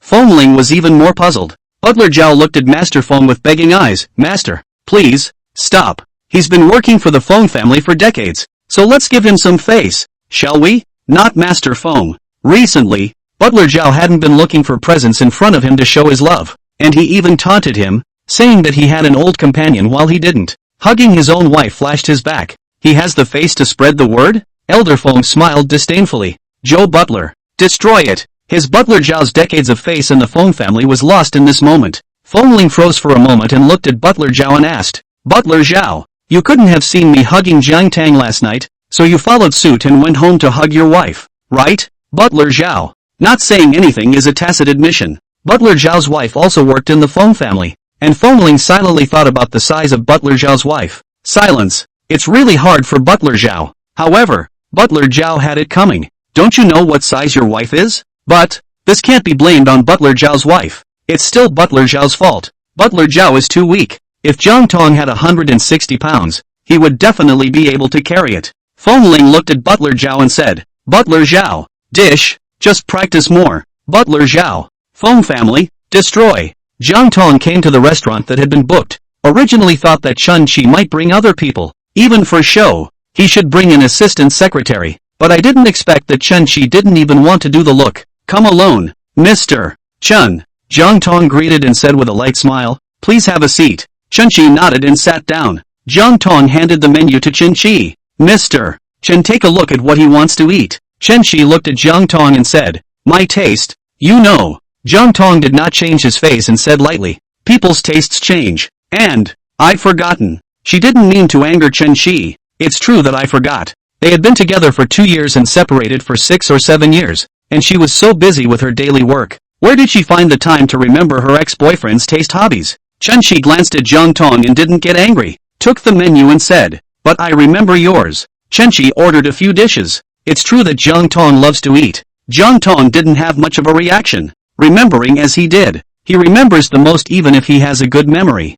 It's not like it's a big deal. Jiang Tang asked Chen Qi. I don't know if Mr. Chen is dissatisfied with Suzy or Jiang's entertainment? Chen Qi looked at her and said, Tong, is this all you have to say to me? Now, Jiang Tang looked at Chen Qi, saying, if I didn't still have these to say to Mr. Chen, I shouldn't have met with Mr. Chen. Exes should not be contacted except for work. Chen Qi choked for a moment. Tong, do you have to be like this? Chen Qi asked, looking forlorn. Eyes sad. Jiang Tang said indifferently, Mr. Chen will call me Mr. Jiang from now on, or Jiang Tang is fine. Chen Qi looked at Jiang Tang and nodded. Okay, Mr. Jiang. It seems that there is no rush. He has to take his time. Chen Qi didn't say anything that would turn Jiang Tang off, so the two of them talked about work. The conversation was pretty good. The endorsement of Suzy was finalized. When it was about to end, Chen Qi took out his cell phone and said to Jiang Tang, Mr. Jiang, add a contact information, so that you can communicate about your work at any time in the future. Jiang Tang nodded, added WeChat with Chen Qi. Then we eat and go our separate ways. Jiang Tang goes first. Chen Qi looked at Jiang Tang's figure. Tong is now disgusted with him. It does not matter. He took his time. He has all the time in the world. On Tong, he was willing to spend the rest of his life. Jiang Tang returned home. Fengling asked, who did you have dinner with tonight? Fengling wasn't trying to investigate Jiang Tang. Rather, he wanted to help Jiang Tang. Although he is not mixed in the entertainment industry, and has not had much contact with the entertainment industry, but he, young Master Feng, has an honorable status and a wide range of contacts, and Jiang Tang has not been in Sea City for a long time. Maybe he can help Jiang Tang with his connections. Jiang Tang glanced at him and said, Chen Qi. Fengling frowned and looked at Jiang Tang. Jiang Tang said, there are artists in the company who want to endorse the cosmetic brand under Anya Daily Chemical, so discuss and negotiate with Chen Qi. Fengling's frown tightened. Chen Qi is the president of Anya Daily Chemical China. Like a certain cosmetic under the banner of this kind, have brand their own person in charge. There is no need for Chen Qi to personally take charge at all. Chen Qi is deliberately taking the opportunity to make contact with his wife. Old man with a heart of gold. Jiang Tang looked at Fengling. Fengling let out an O. Jiang Tang raised his eyebrows in surprise. Just O, and nothing else? Fengling, anything else? Jiang Tang smiled and asked, no quarrels? Not forcing me not to allow contact with Chen Qi? Fengling bristled. Is little master that unreasonable? Jiang Tang was tempted to say yes, but hold back. If I tell you, Mr. Feng will be unhappy again. Little master has lightness in his heart, knowing that this is your job. You are considered half-peers. Some contact is inevitable. Fengling said. Jiang Tang was a bit surprised. The prince seems to have really grown up. Seeing Jiang Tang's surprised look, Fengling hummed arrogantly. He was indeed angry. It's true that he doesn't want Jiang Tang to come into contact with Chen Qi, but because of his work, there's no way around it. After all, there is money to be made. He wouldn't make a fuss. Making a fuss would only make Jiang Tang angry, thinking that he hadn't grown up and that he was being unreasonable. In contrast to Chen Qi is mature and stable with a pattern. He's just being unreasonable and calculating and capricious. He hadn't experienced anything like that, but he had seen a lot of it. Always keep in mind the lessons learned from your predecessors. Definitely not going to repeat the same mistake. He was quite happy that Jiang Tang could take the initiative to tell him that it was Chen Qi. He was afraid that Jiang Tang would cover it up and say it was with a partner friend or something. That's when he gets really mad. Bring me along next time you talk to him about cooperation. Fengling said. Don't. Jiang Tang smiled and shook his head. Fengling glared at her. Why? Jiang Tang smiled and said, I'm afraid that word will get out that the two of us are working together to bully outsiders. Fengling was pleasured by the word too. He also knew that it was inconvenient for Jiang Tang to bring himself along to talk about cooperation. After all, it was her company's business, and many things belonged to company secrets. Even if he was her husband, he couldn't intervene too much to meddle. Honey, let's go. I'll help you take a bath today. Fengling said, not wanting to mention Chen Qi. An ex-boyfriend who had been separated for so many years kept mentioning him, and if Chen Qi knew about it, he might have thought to himself how important he was. Ugh, equals. Words for the words, today's update is over, so please power up for love. Mwah. Chapter 85, Showing Love to Friends. Chen Qi wasn't important at all. At least, not as important as bathing his wife at this moment. Jiang Tang. So obsessive? What you didn't do last night that you still remember now? Have to do it? I'm not tired today. I can wash it myself. Jiang Tang said. She went weak in the knees thinking about what she had done to her in the bathroom last night. But, I want to help you wash it. Fengling couldn't help but pull Jiang Tang to the bathroom. Jiang Tang knew that she couldn't argue with him and could only resign herself to following to the bathroom. Soon there were low, shallow sounds coming from the bathroom that didn't stop for a long time. The two made too much of a mess. The water splashed out of the tub. Some of it couldn't make it down the floor drain in time. It all overflowed into the bathroom. It's Saturday. No work. After Jiang Tang woke up at 7 in the morning, she went to the restroom, went back to bed, and fell back to sleep. She didn't used to be like this. She used to not stay in bed, get up on time and do other things even if she didn't work on the weekends. But not anymore. She's so tired. She hadn't realized how physically demanding bed sports were after marriage. Are all women like that? She was lost in thought and soon fell asleep again. While Jiang Tang got up to go to the restroom, Fengling turned to the other side to sleep. Noticing that the person had returned, he turned again in a daze and took the person into his arms, rubbing them twice before he was content to go back to sleep. This sleep lasted until almost lunchtime. The two of them got up, ate lunch, and Jiang Tang felt that the people were still shriveled up. It's not that they haven't slept enough, it's that they've slept so much that they're groggy. When he couldn't sleep in the afternoon, Jiang Tang lay down in the garden gazebo to blow off steam. Today's weather is not bad. The sun is just right. The breeze is not dry. Lying on the recliner blowing the breeze to look at the phone. Very pleasant. Next to it, there were snacks, tea, fruits and so on prepared by Butler Zhao. It's really cozy. Jiang Tang was rarely like this. It was very enjoyable. Fengling is playing a game in his room. After finishing the game, he stood on the balcony and saw Jiang Tang in the gazebo. He went downstairs to the garden to find Jiang Tang. Nearly approaching, it stopped. Look at her. She was wearing a white, loose cotton and linen housecoat, lying in a recliner with one foot straightened and one bent over the rocking chair, her long hair hanging behind her head and blowing in the wind. Her body swayed gently back and forth with the rocking chair. No shoes on her feet, the heel of the one that was straightened swaying gently with the rhythm of the rocking chair. Occasionally stars of sunlight spilled onto her feet, white as jade, like light, holding the cell phone with a light smile of comfort and gentleness on his face. Fengling couldn't walk away from looking at it. He hadn't seen Jiang Tang like this, laid back and casual, quiet and gentle. The Jiang Tang he has seen is either competent and professional, cold and charming, or dignified and generous. Jiang Tang felt the hot gaze watching, gently glanced and saw Fengling, smiled and said, "Come over ah, standing in the sun does not sunshine?" It was clear that she hadn't made any sultry gestures or said anything ambiguous, but Fengling felt that she was a seductive siren at all times. He was called over to him in a delicate manner, inviting him to share the clouds and rain, and sucking the essence of his soul. Fengling's ears burned slightly as he walked over and sat on the stool, looking at Jiang Tang. Jiang Tang looked at Fengling's slightly red face and smiled. Young people's skin is good. A little sun exposure is white and red. Something wrong? Jiang Tang asked. He thought Fengling had come to him for something. Fengling shook his head. It's fine. Just saw you here and came to take a look. Jiang Tang nodded. Just didn't say anything else and continued to look at his phone. Fengling also took out his cell phone to play with his cell phone, eat and see his wife. The more I look at my wife, the more manic I get. Fengling drank another glass of ice water, but he couldn't suppress the dryness in his heart. Fengling suddenly said, "I'll take your picture."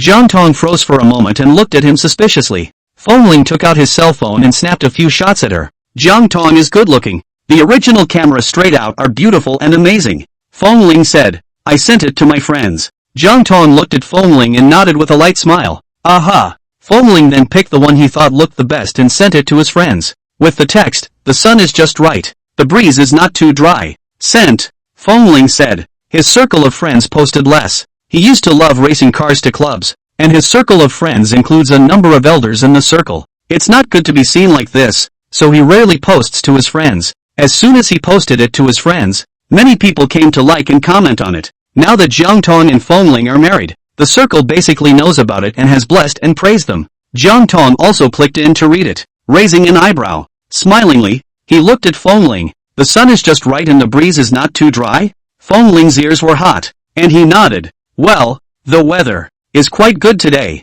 I mean, I like you." Jiang Tang looked at Fengling and smiled lightly without saying anything. What Fengling meant, what he didn't say out loud, she understood. Fengling, being looked at by Jiang Tang like this, he was a bit embarrassed. Jiang Tang retracted her eyes and smiled lightly as she continued to look at her cell phone, occasionally typing her fingers on it. Fengling, on the other hand, continued to look at the circle of friends, reply to those who commented to him. After refreshing, He suddenly saw that Jiang Tang had sent a friend circle. He froze. She posted a picture of him and then captioned it. I said, "It's good to have you. The sun is just right. The breeze is not too dry. And I say, it's good to have you." Fengling looked at Jiang Tang in surprise. Why is she suddenly posting friends? And comes with this text. As if, in confession to him. Jiang Tang looked at Fengling and asked with a light smile. See? Aha. Fengling nodded. Jiang Tang smiled and said, "Kudos. Fengling. Good." He nodded. Heart beating fast. He asked Jiang Tang, "How do you have my picture?" Jiang Tang smiled and said, "Didn't Feng Group's official account post it before? I saved it." Fengling. The heart snickers and leaps. She saved his picture. Is it true that when you're not doing anything, when you miss him, you just click on the photo to see and admire his magnificent beauty? Housekeeper Zhao swiped his cell phone and swiped the friend circle posted by Fengling and Jiang Tang. Envious. Master. Take a look at the young master and young lady. They sent a friend circle. Housekeeper Zhao told Elder Feng. The old man took out his cell phone and refreshed it, and saw the two men's circle of friends, showing love and eating dog food again. Old Zhao. Look, they're a good match, aren't they? Elder Feng asked with a smile. Aha. Butler Zhao smiled and nodded. The young master and the young lady do match, both in terms of personality and looks. It's still me. Elder Feng was smug. Thousands of choices. For Fengling selected Jiang Tang. Fast, accurate and ruthless start. Quickly take Jiang Tang. Otherwise, Fengling would have such a beautiful and compatible wife now? Will there be days like now when the sun is shining? The breeze is not too dry. And it's so good to have you? If you don't get married. I guess Fengling is still in the bar blowing up bottles and screaming. I'm going to pour you to death today. Chapter 86. Don't guess what's in a married man's mind. Gazebo. Fengling looked at Jiang Tang and felt that he couldn't do this anymore. If this happened again, he would be unable to resist pressing Jiang Tang onto the rocking chair to do something untoward. He felt that he should have one of these rocking chairs in his bedroom. Say it and do it. Fengling then left to find Butler Zhao and ask him to put a rocking chair in their bedroom as well. Butler Zhao nodded his head with a smile and turned his head to let the servants carry a rocking chair to place it in Fengling and Jiang Tang's room. Halfway through the afternoon, the Jiang family called Jiang Tang and Fengling to the Jiang family for dinner. Fengling and Jiang Tang went on their way. Fengling drove the car. Jiang Tang sat up and saw the wife's seat plastered on the front of the passenger side. Pink with lots of little hearts and two little cartoon characters kissing in the center. Jiang Tang. He glanced at Fengling. Fengling coughed dryly and said, "There are often some bold women in the company who want to rub my car, and this is my way of turning them away." Jiang Tang smiled and nodded. Aha. Who's got the guts to rub up against the prince's car? Fengling's little mind. She understood. So what do you say? Should I also buy a husband's special seat to stick on my co-pilot? Jiang Tang asked with a smile. Fengling's ears burned and his heart leapt with joy, but on the surface, he deliberately pretended to be calm and indifferent and said, "Whatever you want." Jiang Tang smiled and said, "Forget it, don't bother. Anyway, it's not like anyone wants to rub my car." Fengling, what's the trouble? It's just a matter of buying a sticker and putting it on. It's no work at all. Why is it a hassle? No trouble at all. If it's too much trouble for her, he can buy it and can post it himself. Oh. Fengling gave a depressed oh and stopped talking, driving with a collapsed batch face, all the way to Jiang's house, and still not very happy. Jiang Bei saw that, frowned, came to his side and asked in a low voice, "What's wrong? Bad mood?" Fengling, no. Jiang Bei, you don't think you don't want to come to my house for dinner, do you? Although he had never been married, he knew that many men did not like to go to their mother-in-law's house after marriage, and even, they were very much against their wives going back to their mother's house. They said that once they were married, they were members of their in-laws' families, so they should not go to their mother's homes all the time. His parents have been very enlightened, knowing that the Feng family only had Grandpa Feng and Fengling before sister married in. The population was thin, and the grandparents and grandchildren had been lonely for so many years. She told sister to try to spend as much time as possible in the Feng family to keep Fengling and Grandpa Feng company. Both rarely call their sister home. It's only called occasionally. Fengling is still not happy about this? Not this one. Fengling said, "I wanted to tell Jiang Bei, but I didn't know what to say." This kind of thing would definitely be laughed at by Jiang Bei when he said it. Jiang Bei broke the pot and asked, "What is it if not this?" "Anyway, it's not because of this." Fengling said, "I didn't used to come to your house a lot, so how could I not want to come? He's close to Jiang Bei, he's always stringing doors together. Then why exactly are you unhappy?" Jiang Bei asked. "You don't pry into the affairs of a married man's heart." Fengling went inside after dropping this sentence. Jiang Bei, the heart of a married man. This is about the sister. TSK. Are all married men so temperamental? It's horrible. When Fengling entered the house, he had a smile on his face and talked and chatted with Jiang's father and mother. Jiang's father and mother used to not have a good impression of Fengling. Their impression of Fengling at that time was the son's foxy friend. Of course, it's not too bad as all. After all, if their own sons are that good, who are they to dislike others? But now, the impression of Fengling is much better. And Tang married, also went to work. Recently, also did not hear in Jiang Bei they go out to drink and fool around. Being married seems to have taken over. Plus Fengling is good looking. Now it's a mother-in-law looking at her son-in-law, and the more she sees, the more satisfied she is. After chatting for a while, a young girl came down from upstairs. The girl was wearing a housecoat. It's beautiful, clear and cold. Fengling was puzzled. Who's this? Why did you come down from the upper floors of Jiang's house? Jiang Bei then smiled and introduced Fengling. This is your father's friend's daughter, who got into university C. From now on, she will live in the Jiang family. Nanxing, this is your sister, Jiang Tang, and brother-in-law, Fengling. Jiang Bei said to Zhu Nanxing with a smile. Zhu Nanxing nodded her head and called out with a cool and well-behaved demeanor. Sister is good, brother-in-law good. Jiang Tang smiled and nodded. Fengling originally didn't feel much for Zhu Nanxing. What does it matter if the person who was borrowing the Jiang family's home won't have much contact with him or her? But now, Fengling felt that Zhu Nanxing was just too well-behaved and lovable. Much more well-behaved and lovable than Jiang Bei. He and Jiang Tang had been married for so long, and Jiang Bei hadn't called him brother-in-law until now. Look at how well-behaved, sweet-mouthed, and understanding Nanxing is, knowing to call her brother-in-law the first time they meet. Fengling smiled brightly. Hello there. Nanxing is so good. Jiang Tang.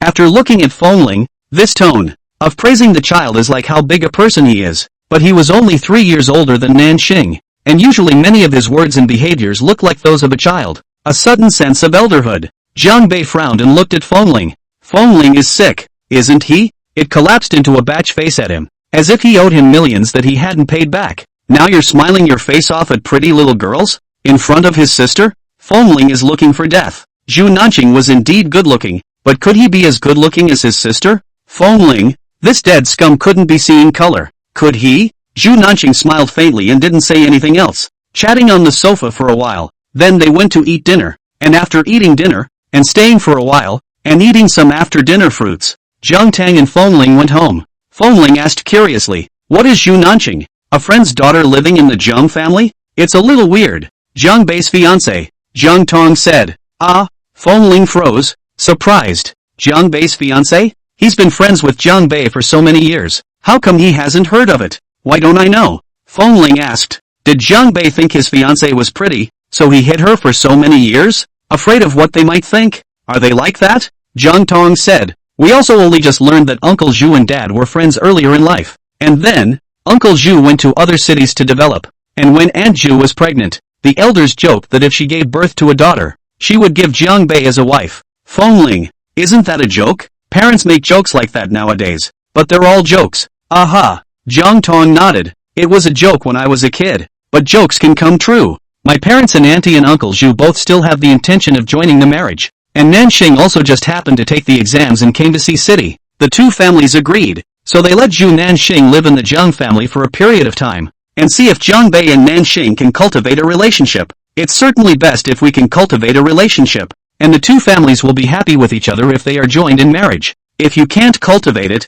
forget it, and then you'll deal with it as friends. Fengling. Oh, equals. Continue to ask for love to generate electricity. Each person can send 3 times a day for free. Ha ha, of course. Other gifts can also. Love you. I love you guys. Chapter 87. I don't like the younger ones. Just got into college. Wouldn't that be 4 years younger than Jiang Bei? Fengling asked in surprise. Jiang Tang said. 3 years younger. Nanxing is 19 this year, and she has repeated the grade. Fengling was even more surprised. Usually only students with poor grades repeat a grade. Nanxing looks so smart and pretty, but in fact is a scum? But it's not right. Didn't you say you got into University of C? How can you be a loser? Why are you envious? Jiang Tang asked with a wry smile. Fengling froze for a moment and looked at her suspiciously. Envious of what? I envy Jiang Bei for having a beautiful fiancé 3 years younger. Jiang Tang said. Most men like to be younger than they are. There's not much of a reason for it. It just seems like an innate preference.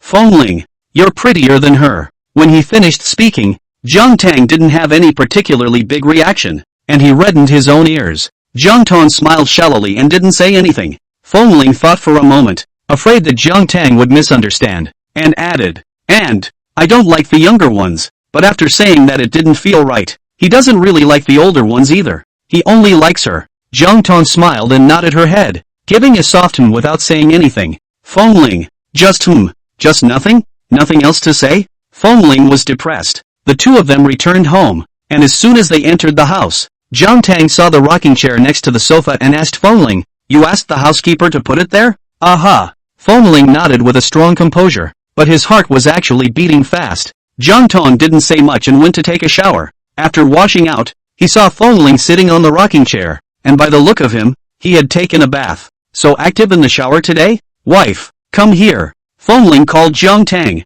Jiang Tang walked over and Fengling pulled her to sit on him. Later, the rocking chair almost fell apart. Luckily, Butler Zhao was willing to spend money and buy very good quality ones. This rocking chair, of anything but poor quality, would have fallen apart by now. Jiang Tang was carried onto the bed and looked at the rocking chair, finally realizing why Fengling had put a rocking chair in the bedroom. Men's tossing fancy. That's a lot. Fengling went to the company and was told that today Chen Qi, the president of China for Anya Day Chemical, was coming to discuss some of the contents of the fashion show with Fengling.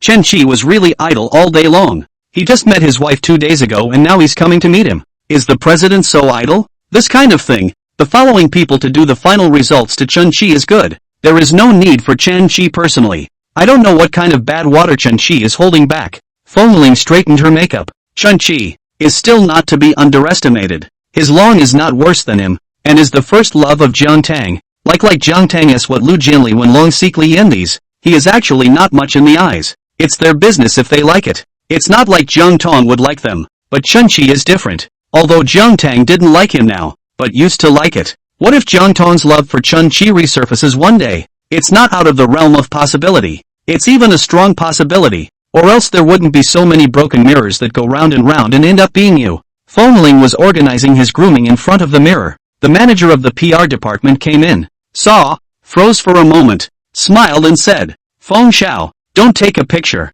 It's already very handsome." Fengling hummed and asked the PR manager, "The president of Anya Day Chemical, you've met him, right?" The manager froze for a moment and shook his head. "One I haven't seen yet. Always seen the pictures." Fengling said. The manager nodded her head. The D family was going to hold a fashion show at the Wanfan Hotel, and she had read all the information about the head of the D family and Chen Qi. "Me or him? Who is handsome?" Fengling asked. Manager. How could she not expect Fengling to ask this? The prince is trying to compete with Chen Qi in terms of beauty? "You're handsome," the manager said. Fengling hooked up the corner of his mouth. "Didn't lie to me?" "Manager, I wouldn't dare lie to you. It's all from the heart." Chen Qi was indeed good-looking, and looking at his face alone, he did have a match with the prince, but the temperament just doesn't compare. It wasn't that Chen Qi had a bad temperament, but this innate reserve in the prince. Chen Qi doesn't have it. There's a big difference in temperament between those born rich and those who get rich later in life. The boomers.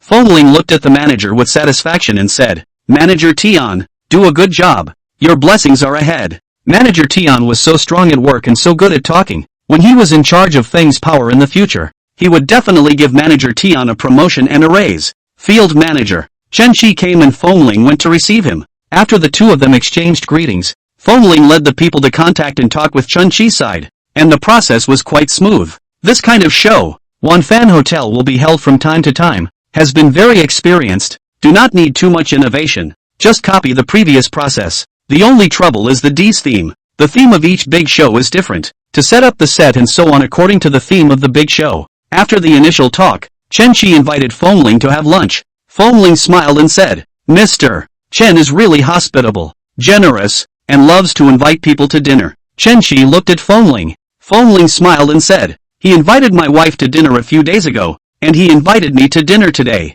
Chen Qi frowned slightly. How did Fengling know about his dinner with Jiang Tang? Jiang Tang told him? He had thought that something like having dinner with his ex-boyfriend, Jiang Tang would hide it from Fengling. After so many years, Jiang Tang still hasn't changed. Still so frank that people are ashamed of themselves in front of her. Fengling smiled and said, "Today at noon, let me treat Mr. Chen. It can't always be Mr. Chen who invites the two of us. Otherwise, if word gets out, those who don't know will think that the two of us are stingy with our searches." Chen Shi looked at Fengling and knew that Fengling was deliberately shading him, but he still nodded his head and agreed. Asked, "Don't you call on Jiang Tang?" Fengling smiled and said, "Not called." So that's what Chen Shi was playing at, wanting to see his wife through him. He's crazy to ask his wife to have lunch with her first love. Chen Shi glanced at Fengling and said, "I thought that Feng Xiao and Jiang Tang were so affectionate that they ate together every day." Fengling looked at Chen Shi. He wouldn't fall for such a shallow provocation. Chen Shi smiled and said, "Since it's Feng Xiao who invited me to dinner, shouldn't I pick the place to eat?" Aha! Fengling nodded. Of course. Chen Shi wants to kill him? It's too much to underestimate him. What kind of meal can't he afford? Fengling had thought that Chen Shi would take him to a very expensive restaurant, but he didn't expect that it was to a small restaurant in City 1. Every school is surrounded by a lot of food and beverage outlets, which serve basically students and are mostly cheaper and more affordable. Chen Shi brought Fengling into the store. The store was just one front. The shopkeeper was two old men in their 50s or 60s. It looks like it's a two-pack. Two people who did it themselves and didn't hire anyone. Seeing the guests, the shopkeeper greeted them with a smile. "Two of you, what would you like to eat?" Chapter 88, Candy. Chen Shi ordered 2 dishes, then looked at the shopkeeper and asked, "Boss, don't remember me?" The boss froze for a moment and looked at Chen Shi carefully. Chen Shi is good-looking, a face that is hard to forget once you've seen it. What's more, the boss has seen it for 3 years. "Ah,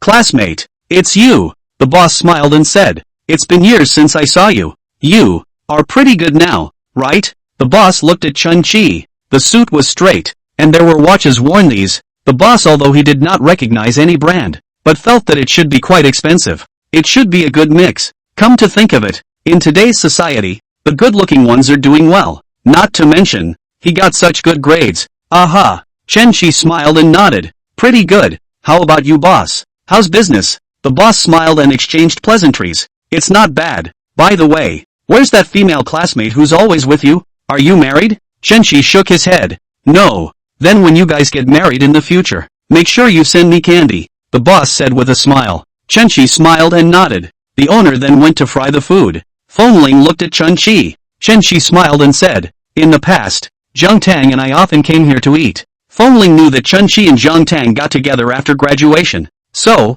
at that point, they didn't have a special relationship. It's normal for classmates to eat together. Fengling said, "Chen Shi, who hasn't had dinner with a pretty female classmate?" Fengling added, "Chen Shi." Fengling's reaction was completely unexpected. His investigation. Fengling is an uneducated and arrogant rich kid, but not in 2 contacts. Unlike Feng Xiao, it seems to be not quite the same as the rumors, Chen Shi said with a smile. Fengling grunted, knowing with a high probability that Chen Shi might have investigated him. That's normal. He had also moved to investigate Chen Shi when he knew of his existence. Stopped by Grandpa. Chen Shi investigated him and got nothing more than that he was uneducated, unprofessional, arrogant and domineering, and only knew how to eat, drink and have fun all day long. He doesn't deny any of this. It's all true. But just because he is uneducated, unprofessional, arrogant, and only knows how to eat, drink, and be merry doesn't mean he's stupid. Even if he can't compare with those old foxes in the mall,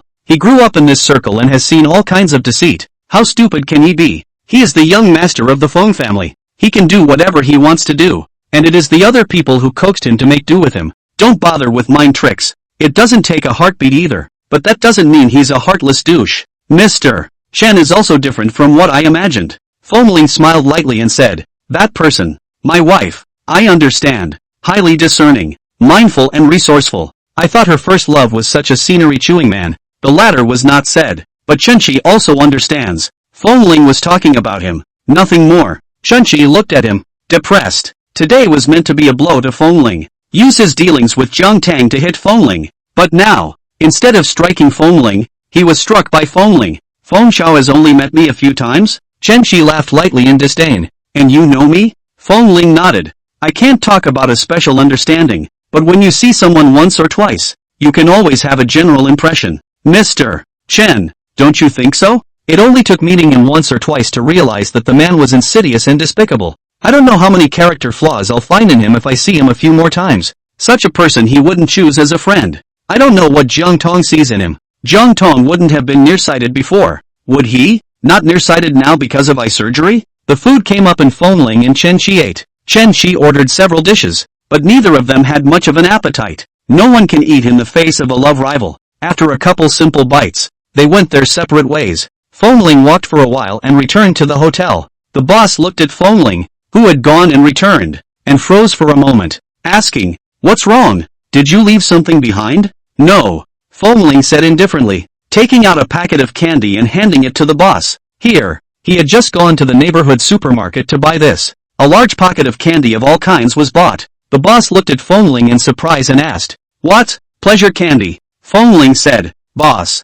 Fengling said, "I'm the husband of that very pretty female classmate. We just got married, so I'm inviting you to eat the wedding candy." Fengling gave the owner the candy and left. The boss took the candy and watched Fengling leave. Then, it took a while to respond. So the two men just now were love rivals? One is the first love of a very pretty schoolgirl and the other is the husband of a very pretty girl? In this day and age, can love rivals still sit down and eat together in peace? Young people these days really know how to have fun. The boss's wife silently thought back to Fengling and Chun-Chi again. Have to say, that pretty girl is so blessed to have such a good-looking first love and husband. No wonder you broke up with your first love to marry your current husband. The current husband looks younger and more handsome, seems to have more money too. What an eye. Fengling didn't go back to the company. He didn't have much work in the afternoon, so he went to find Jiang Tang. Jiang Tang had just gotten ready for work after her lunch break when Fengling arrived. The secretary froze for a moment when she saw Fengling, and knowing that this was her president's young husband, she smiled and welcomed Fengling into the office. Jiang Tang was a bit surprised to see Fengling and asked, "Why are you here?" "I didn't have much to do this afternoon, so I came over." Fengling said, "Jiang Tang, he's fine, but she's not. To work,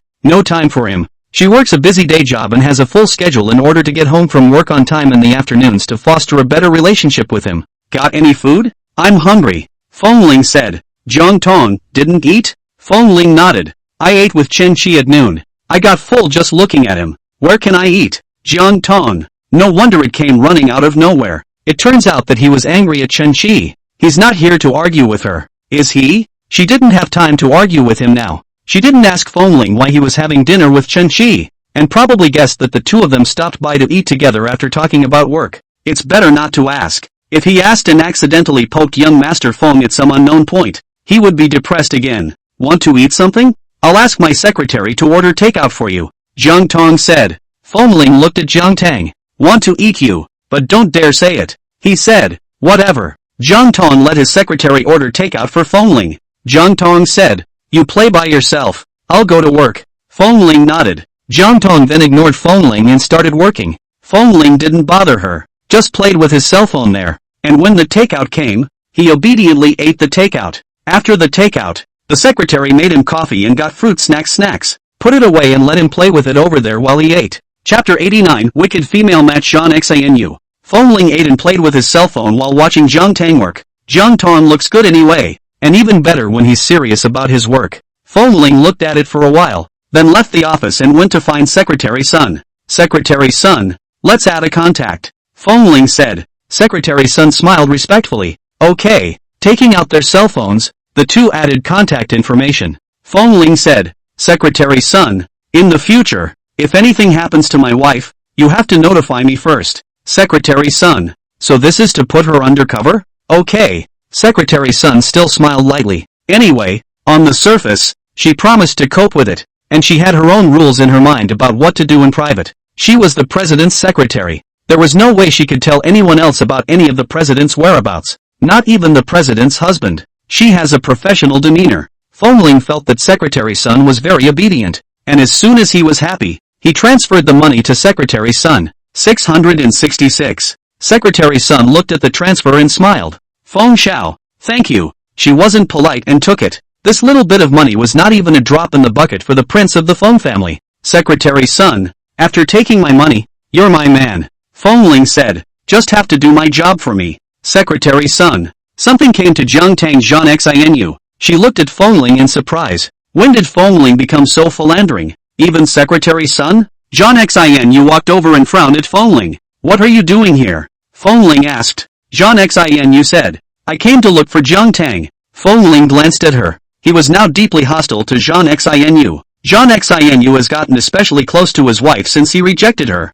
Who knows what she's up to? "What do you want with my wife?" Fengling asked. "Show Crescent, it's a work thing." Fengling was suspicious. "You're not doing something untoward in the name of work, are you?" Jean Xinu. What misdeeds can I do? Who knows? Fengling shot her a look and said, a woman can commit misdeeds against a woman. John Xinu reddened and glared at Fengling. What's he babbling about? John Xinu ignored Fengling and knocked on the door and entered the office. Fengling asked Secretary Sun, does she often come to my wife? Secretary Sun smiled and said, Miss Shan came to see the president, all because of work matters. Fengling coldly grunted in disbelief. John Xinu, a small medicine. Where could she find Jiang Tang for so many work-related things? Who knows what she's up to? Fengling pushed open the door into the office. Just as he pushed it open, he heard Zhang Xinyu complaining to Jiang Tang. I just heard Fengling say to Secretary Sun that Secretary Sun is his person now. Jiang Tang. Fengling. Fengling's face reddened with anger and glared at John Xinu.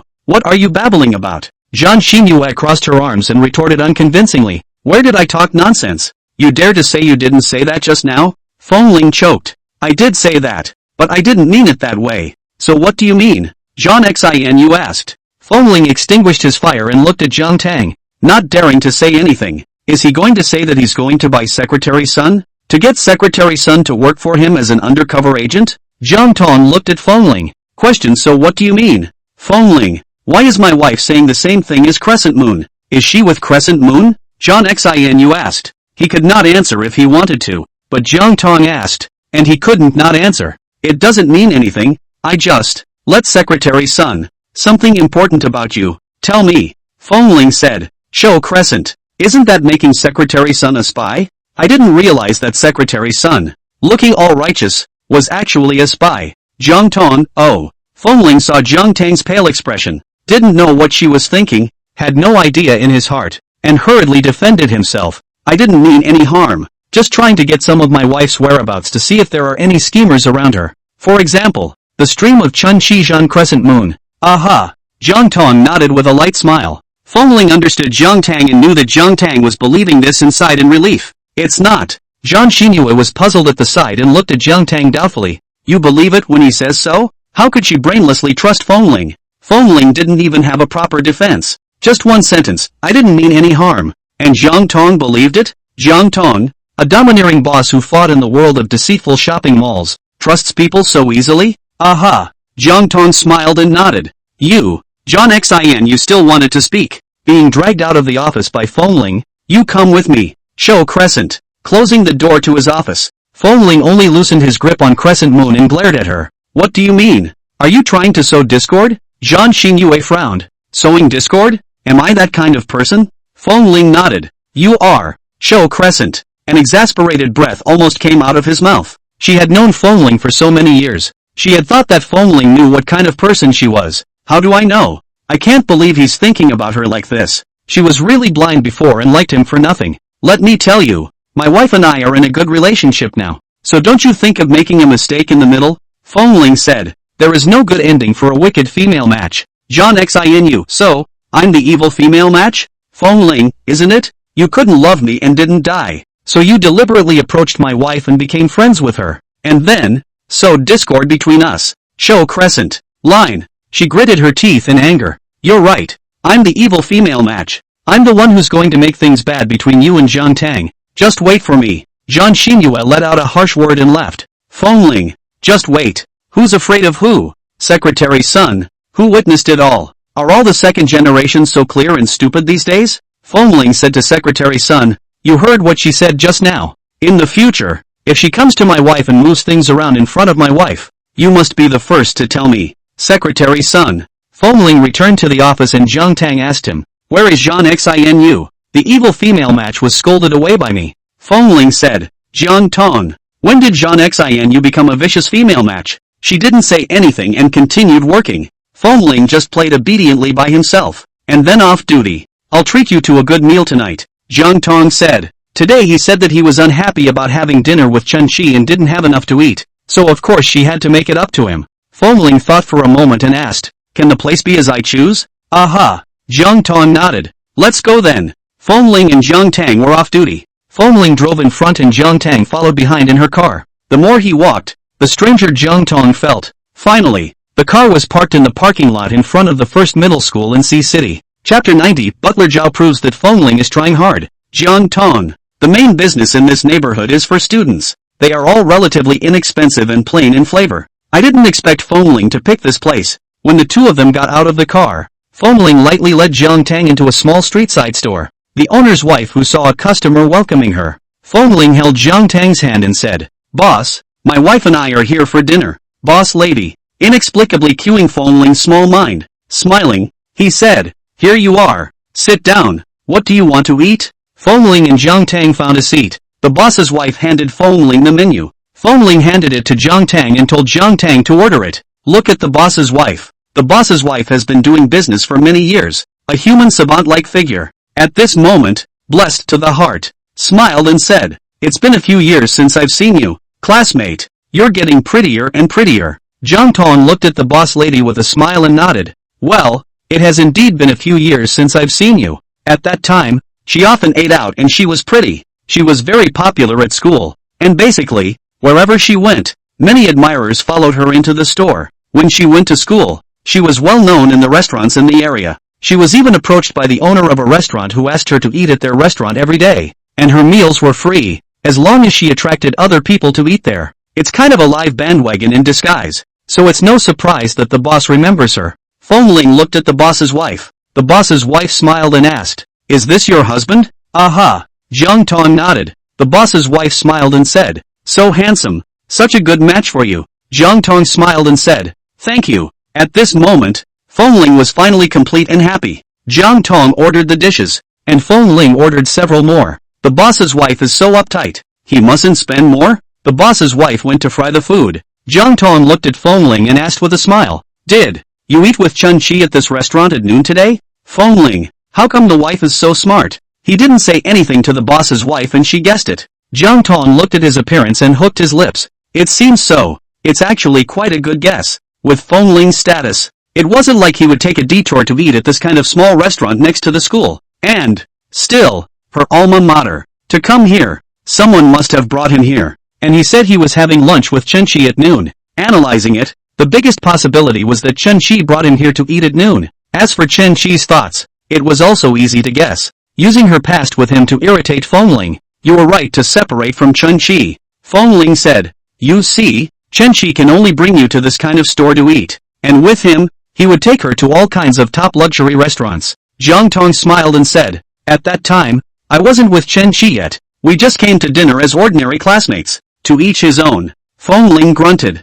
Look at how graceless Chun-Chi is, eating with his female classmates and asking them to pay the bill themselves. Jiang Tang, what a way to find reasons to discredit it. However, it doesn't come across as him being malicious. Instead, it's cute. Men, too, don't just have to be mature and stable and introverted, and cute and innocent. This kind of cute and innocent man, she loved. So, when you go out to eat with your female classmates, you always pay the bill? Jiang Tang asked with a smile. Fengling nodded arrogantly. That's for sure. Feeling that something was wrong, he looked at Jiang Tang who seemed to be smiling. She's digging a hole for him here. Jiang Tang looked at him and nodded with a smile. Well, young Master Feng is really a gentleman. Fengling's ears were slightly hot and said, "Actually, I don't eat with female classmates." "Yes?" Jiang Tang asked with a smile. Fengling nodded his head seriously and firmly. "Really? If you don't believe me, go ask Jiang Bei and the others." Adding, "Sure, Qi Sheng and Lu Jianli they like to ask their female classmates out to dinner, and I'm always the chaperone." Proved his innocence. Smearing Timothy Shang and Lu Jianli again. 2 for the price of 1. He can be a real smart ass. Jiang Tang smiled and nodded. Well, what a good boy. Fengling blushed indisputably again. If someone else complimented him in such a tone of voice that complimented a child, he would have jumped 8 feet high in anger, giving the other person a hard scolding. But Jiang Tang complimented him like this. He was quite used to it. Jiang Tang looked at Fengling's slightly red face that was a bit shy and a bit smug, and hooked her lips. Sure enough, man psychology is child psychology. The food is coming up. Fengling told Jiang Tang to stay still for a while. He took his cell phone, took pictures and sent them to his friends, posting a couple photos with the caption, "Dinner is served." Then, only then did Jiang Tang eat. Fengling looked at his cell phone every now and then while he was eating. Chun-Chi must have seen it. According to Chun-Chi's pissy nature, he must have been silently spying on his and his wife's circle of friends behind the scenes. TSK. He didn't reply and probably has a crooked nose right now. Jiang Tang saw him take a picture and messed around on his phone, guessing that he might have sent it to his friends. Take out your cell phone and look at it while you eat. Sure enough, I saw the circle of friends he posted. There's her, There's the food. There's the restaurant setting. To whom it was sent. Sima knows. Added contact information with Chun-Chi? Jiang Tang asked. Feng Ling nodded. Well, there's cooperation. Plus the contact information is a bit better for communication. Jiang Tang nodded. He wasn't communicating. He was unilaterally trying to abuse Chun-Chi. After dinner, the two went home. Back home, Elder Feng told Jiang Tang to go to his room first, and he called Feng Ling into his study. Ah Ling, are you on birth control? Elder Feng asked. Otherwise, it's impossible that Tong Tong hasn't moved for 2 months. It couldn't be that Feng Ling was purposely using birth control in order to spend a few more years in the world of two. After all, if Tong Tong got pregnant, Feng Ling wouldn't be able to be happy night after night. No, Feng Ling said. Then why isn't Tang Tang pregnant yet? Elder Feng asked. Feng Ling, Grandpa, pregnancy is a matter of fate. Elder Feng looked at Feng Ling suspiciously. Fate. 3 parts are destined by heaven. 7 parts depend on fighting. Feng Ling, am I not fighting hard enough? As long as Jiang Tong is physically convenient. He fights hard every day. Butler Zhao glanced at Feng Ling and said to Elder Feng with a smile. Master, I attest to the fact that the young master has worked very hard to fight. Ahem. Every day the maid who cleaned the room would check in with him. The garbage in the young master and young lady's room is taken out every day. But, there are a lot of used paper towels thrown in the garbage can every day. Feng Ling glanced at Butler Zhao. What is Butler Cho talking about? How did he know? Also he proved. He proved. What can he prove as a bad old man? It's the kind of thing that only his wife can prove. What is Butler Zhao blindly proving here? Dash equals equals. Today's update is complete. Chapter 91 Giving Birth to 180. Feng Ling glared at housekeeper Zhao. I'm talking to Grandpa's grandchildren. What are you doing here? Still here to prove it. Butler Zhao smiled and said, I serve his lordship. Feng Ling, what can you serve now? You go. Elder Feng glared at Feng Ling. Don't change the subject. Feng Ling, where did he change the subject? You say, if you've worked so hard, then why hasn't Tang Tang gotten pregnant yet? Elder Feng asked. Feng Ling, I said it's about destiny. Elder Feng suddenly asked, do you think it's possible that you can't have children? Feng Ling, Butler Zhao. So it is. How can that be? Feng Ling's face reddened in anger. How is it not possible? Elder Feng said. Before you got married, you went drinking and playing all-nighters every day. So maybe, you've already broken your body. Feng Ling, drinking alcohol hurts your body. Elder Feng said. Feng Ling, he's still doubting himself. Is it really the drinking that's screwing up your body? Go for a checkup tomorrow. Elder Feng said. Feng Ling, I'm going alone? Or what? Have old Zhao accompany you?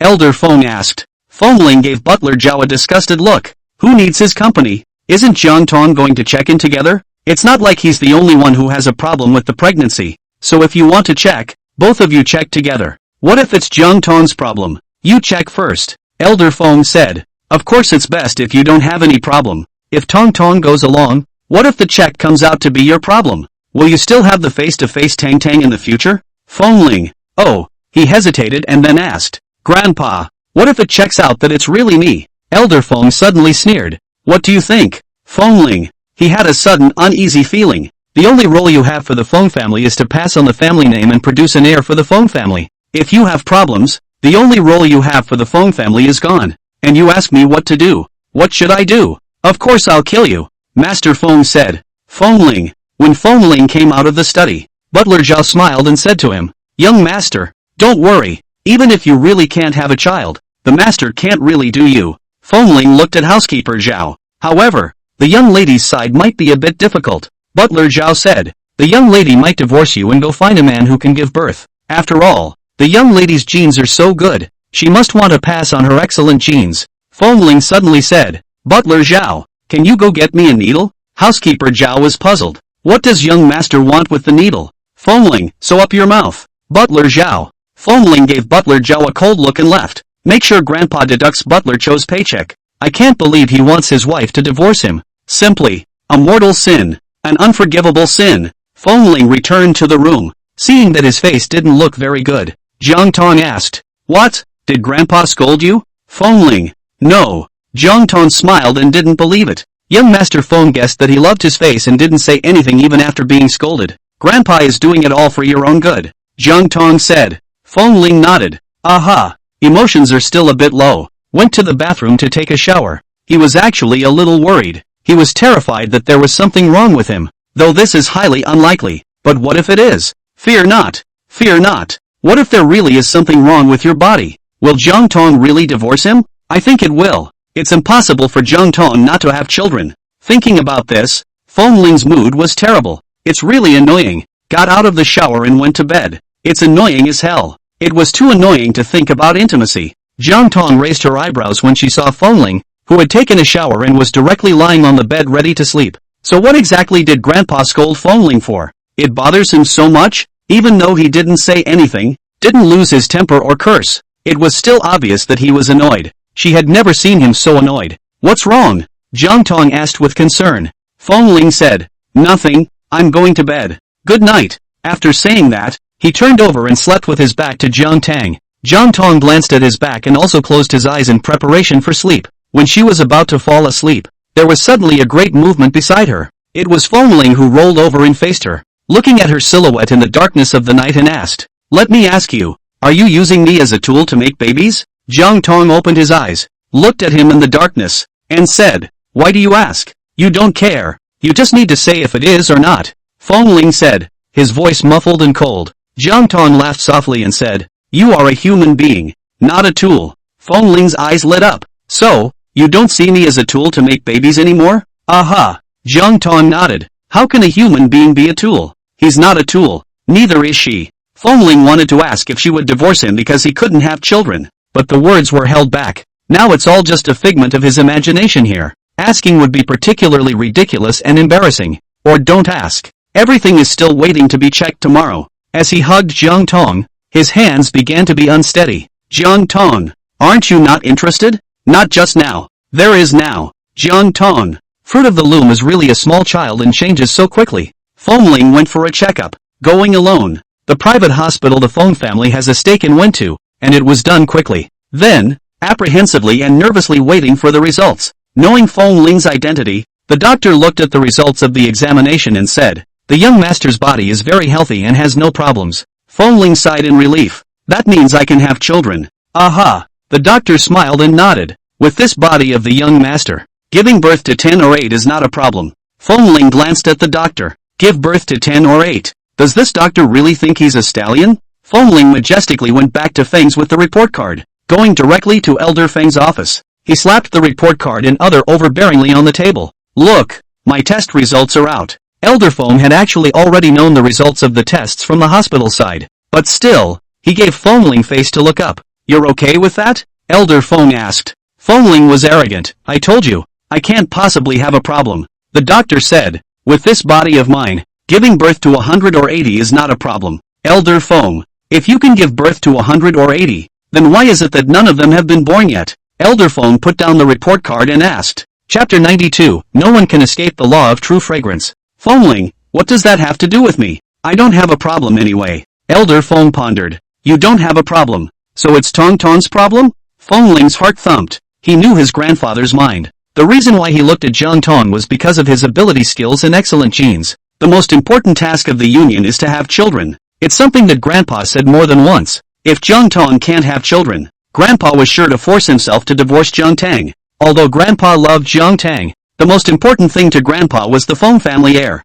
Jiang Tang looked like there was nothing wrong. Feng Ling said. Elder Feng frowned. What do you think? Feng Ling, with my eyes. What else can you look at with people with physical problems? It's not like they're going to write the words I have a physical problem on their face. Elder Feng said. Feng Ling. Anyway, I don't think Jiang Tang is a problem. Jiang Tang looks so healthy, lives a regular life, has normal periods, and doesn't have menstrual cramps. That's no problem. Elder Feng glared at him. It's not up to you to say whether she has a problem or not. That's not up to you, Grandpa. Feng Ling retorted. Elder Feng nodded. Yes, it's the doctor's call, so it's time for Tang to get a full body checkup. Feng Ling. He hesitated and tangled for a moment and asked, and what if there's something wrong with checking Gang Tang? Elder Feng said. If there's a problem, of course it must be cured. Feng Ling breathed a sigh of relief. He thought Grandpa was going to say he was going to get a divorce if there was a problem. And what if it can't be cured? Feng Ling asked again. Elder Feng frowned. If you can't cure it, of course you'll get a divorce. I'm not leaving. Feng Ling objected with an emotional bite. Elder Feng looked at him. Why don't you divorce? Weren't you dying to not marry Tong Tong in the first place? Feng Ling was embarrassed. His eyes darted around, looking left and right. just too vain to look at Elder Feng. You. Elder Feng looked at Fengling suspiciously and asked. It shouldn't be. It was clearly you in the beginning. Fengling interrupted him and said. You were the one who was dying to force me to marry Jiang Tang in the first place. Aha. Master Feng nodded. It's me. Then how can you divorce someone now just because she can't give birth? When word gets out, what has our Feng family become? Becoming a family that treats women as a tool to produce children. When word gets out, our Feng family will be drowned by the spittle of society at large. The Feng family's 100-year reputation will be ruined in both of our hands. Fengling said it righteously. You really are an old-fashioned person. Is the meaning of a woman's existence to give birth to children? Even if women can't give birth to children, their existence is of great value to this society, this world. Without retorting, Elder Feng quietly looked at Fengling and said, look how impassioned and righteous he is. For the first time in 22 years of knowing this grandson, he knew that this grandson actually appreciated women in this way. And to think, he thought that he found women to be troublesome nuisances. You say so much. In fact, you just don't want a divorce, right? Elder Feng said faintly. Fengling frowned. I've only been married for less than 2 months and I'm getting a divorce? What will outsiders think of me? It will say that I don't want someone after playing them enough. I'm not taking the blame for this one. Besides, a divorced man is a second marriage man, and second marriage men aren't worth much anymore. Elder Feng laughed. How is it not worth it? Isn't you still willing to spend $10 billion to buy you? Fengling. She doesn't want to now. How do you know she's not willing? Even if you isn't willing, there are still plenty of other women who are. Elder Feng said with a smile. Fengling frowned. Other women are willing. But it also depends on whether little master I am willing or not.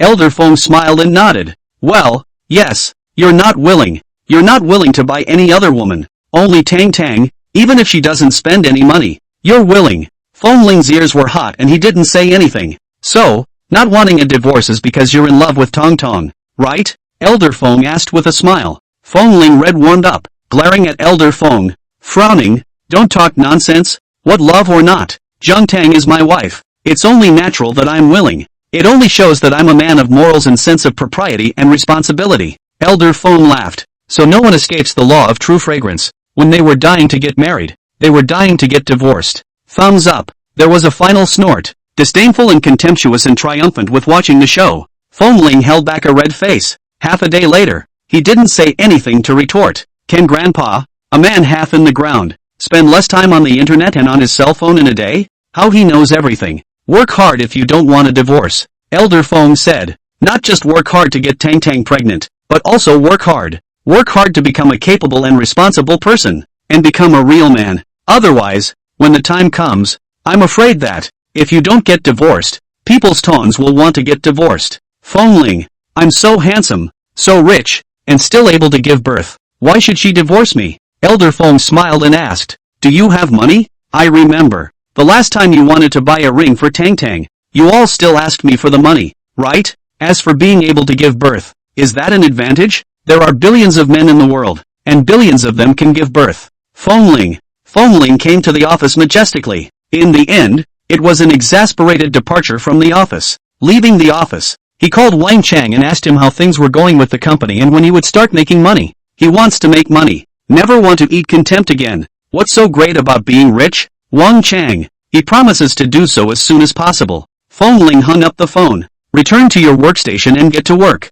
If it were normal, you'd be playing with your phone after work, either nagging at your fanbase or playing games. But today, after work, I read a book. Read some books on hotel management or something like that. Someone had told Elder Fengling's every move. Elder Feng hummed in triumph. Little man. Fight him. You're a little young. Sure enough, a man still has to get married. Being married is stressful. There is pressure to be motivated. Jiang Tang had thought that Fengling's irritation would last for days, but when he came home from work, he actually saw Fengling holding a book on the sofa, reading it very seriously, and holding a pen while reading and making notes. What's he reading? Jiang Tang walked over to see him looking at hotel management. Fengling studied hotel management and finance in school at first, but in all the time they had been married, she had never seen Fengling reading a book. What happened today? End of update today. Chapter 93, Butler Zhao wants to see a male doctor. Yesterday's anomaly continued into today. Reading a book? Jiang Tang asked.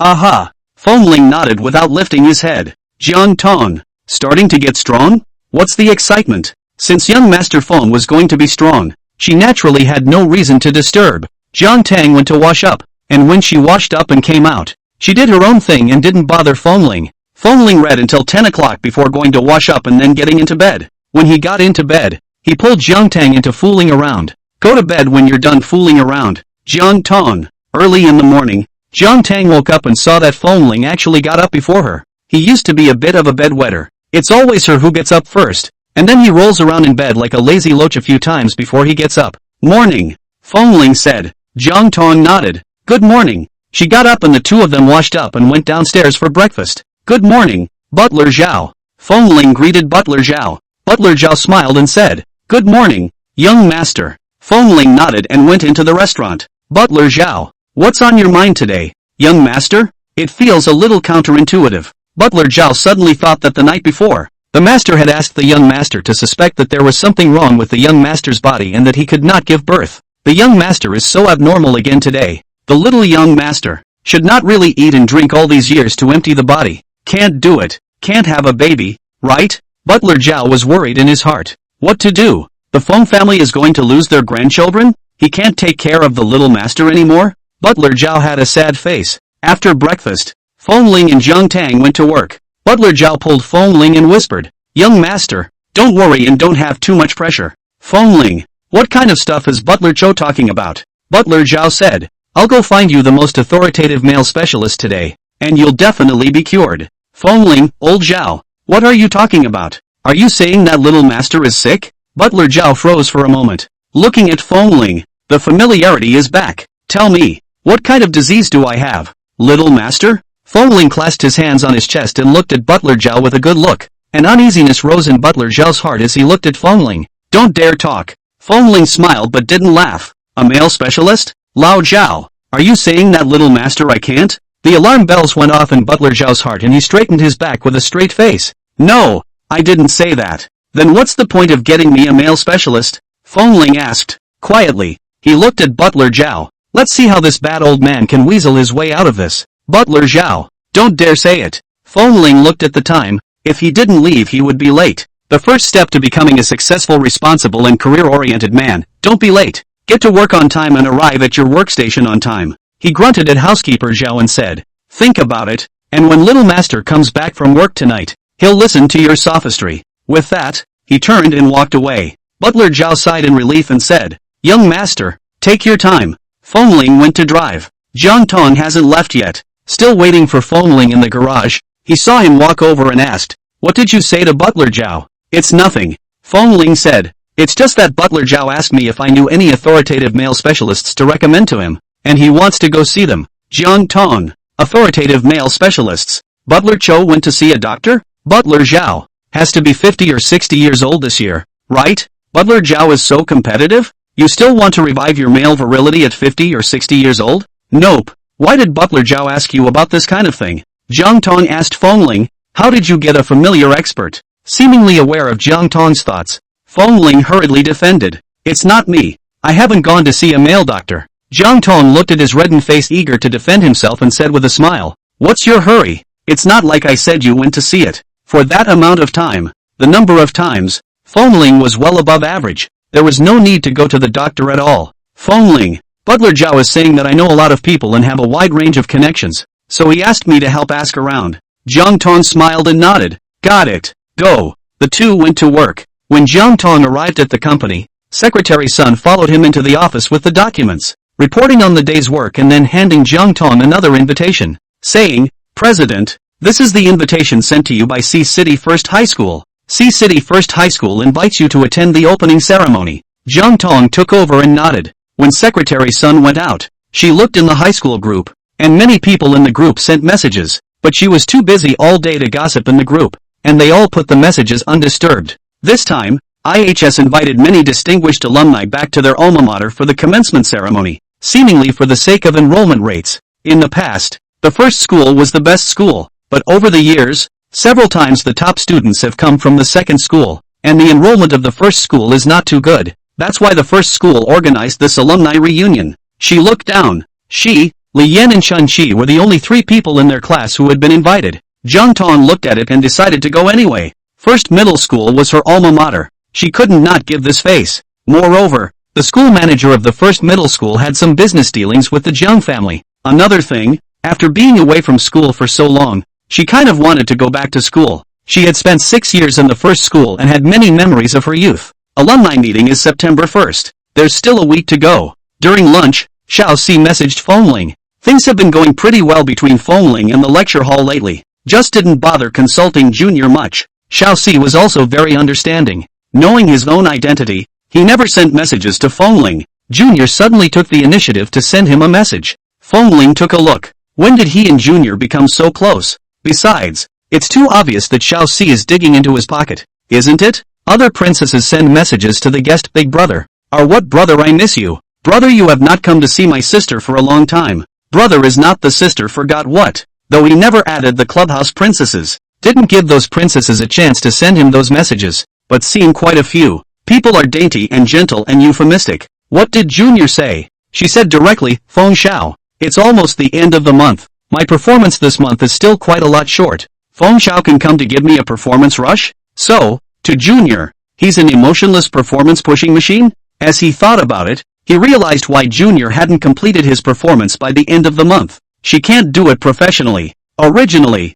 her looks are rather ordinary. And, moreover, she can't speak. So she's so straightforward. Which wrongdoer will go to punch her performance? Does Junior think he's an ingrate? It's tempting to pull the plug on her. But thinking that Xiaoxi was his doggy master, what if he still needed Xiaoxi one day? Just because you can't use it now doesn't mean you can't use it later. Chapter 94, Europeing as an alliance. He thought about it and sent a message to Junior. Do you often fail to complete your performance? Junior looked at Fengling's reply. Silence. How did Mr. Feng know? It's true that her track record is not great. She was average looking, and only had a few good looks when she wore heavy makeup. But who doesn't have a few moments in the clubhouse? Her face was unremarkable in the clubhouse, though emotionally intelligent and articulate. But the sisters in the club are all human beings, who can't talk. Speak to people when you see them, and speak to ghosts when you see them. If you can talk, you have to look good too. Sometimes your mouth is dry and it's no match for a dainty wink from a really pretty sister.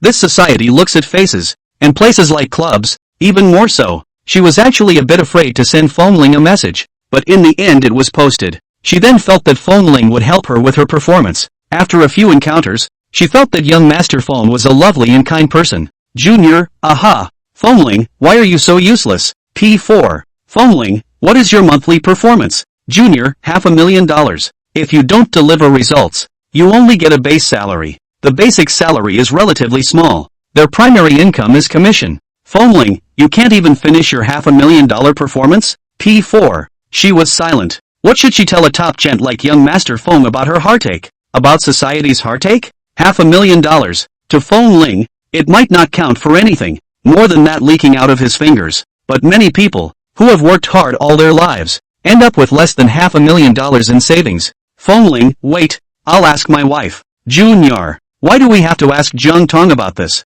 What did Mr. Feng tell Miss Jiang? Does it say, honey, give me $500,000. I'm going to the clubhouse to punch up Junior's performance? It's not just that he'll get yelled at if this is said that way. She'll get yelled at along with it, I guess. Fengling sent a message to Jiang Tang. Fengling, honey, are you going to the clubhouse for the night? Jiang Tang, huh? Fengling, it's been a long time since I've gone to play. Of course, it's not that I want to go play, but Xiaoxi's performance is not completed. I'm going to flush out Junior's performance. Jiang Tang, who is Xiaoxi? Fengling typed on his cell phone, Xiaoxi is my doggy master. Was about to send it, felt it was wrong, and hurriedly deleted it. Retyped. Fengling, a friend. JT, good. She knew a little about Junior, but had never seen him. Take the opportunity to meet Junior today. Fengling invited Jiang Tang and then went to invite Jiang Bei, Lu Jianli and the others. Even, Jiang Bei was told to bring Zhu Nanqing with him. Since we're punching results, let's give Junior a big punch.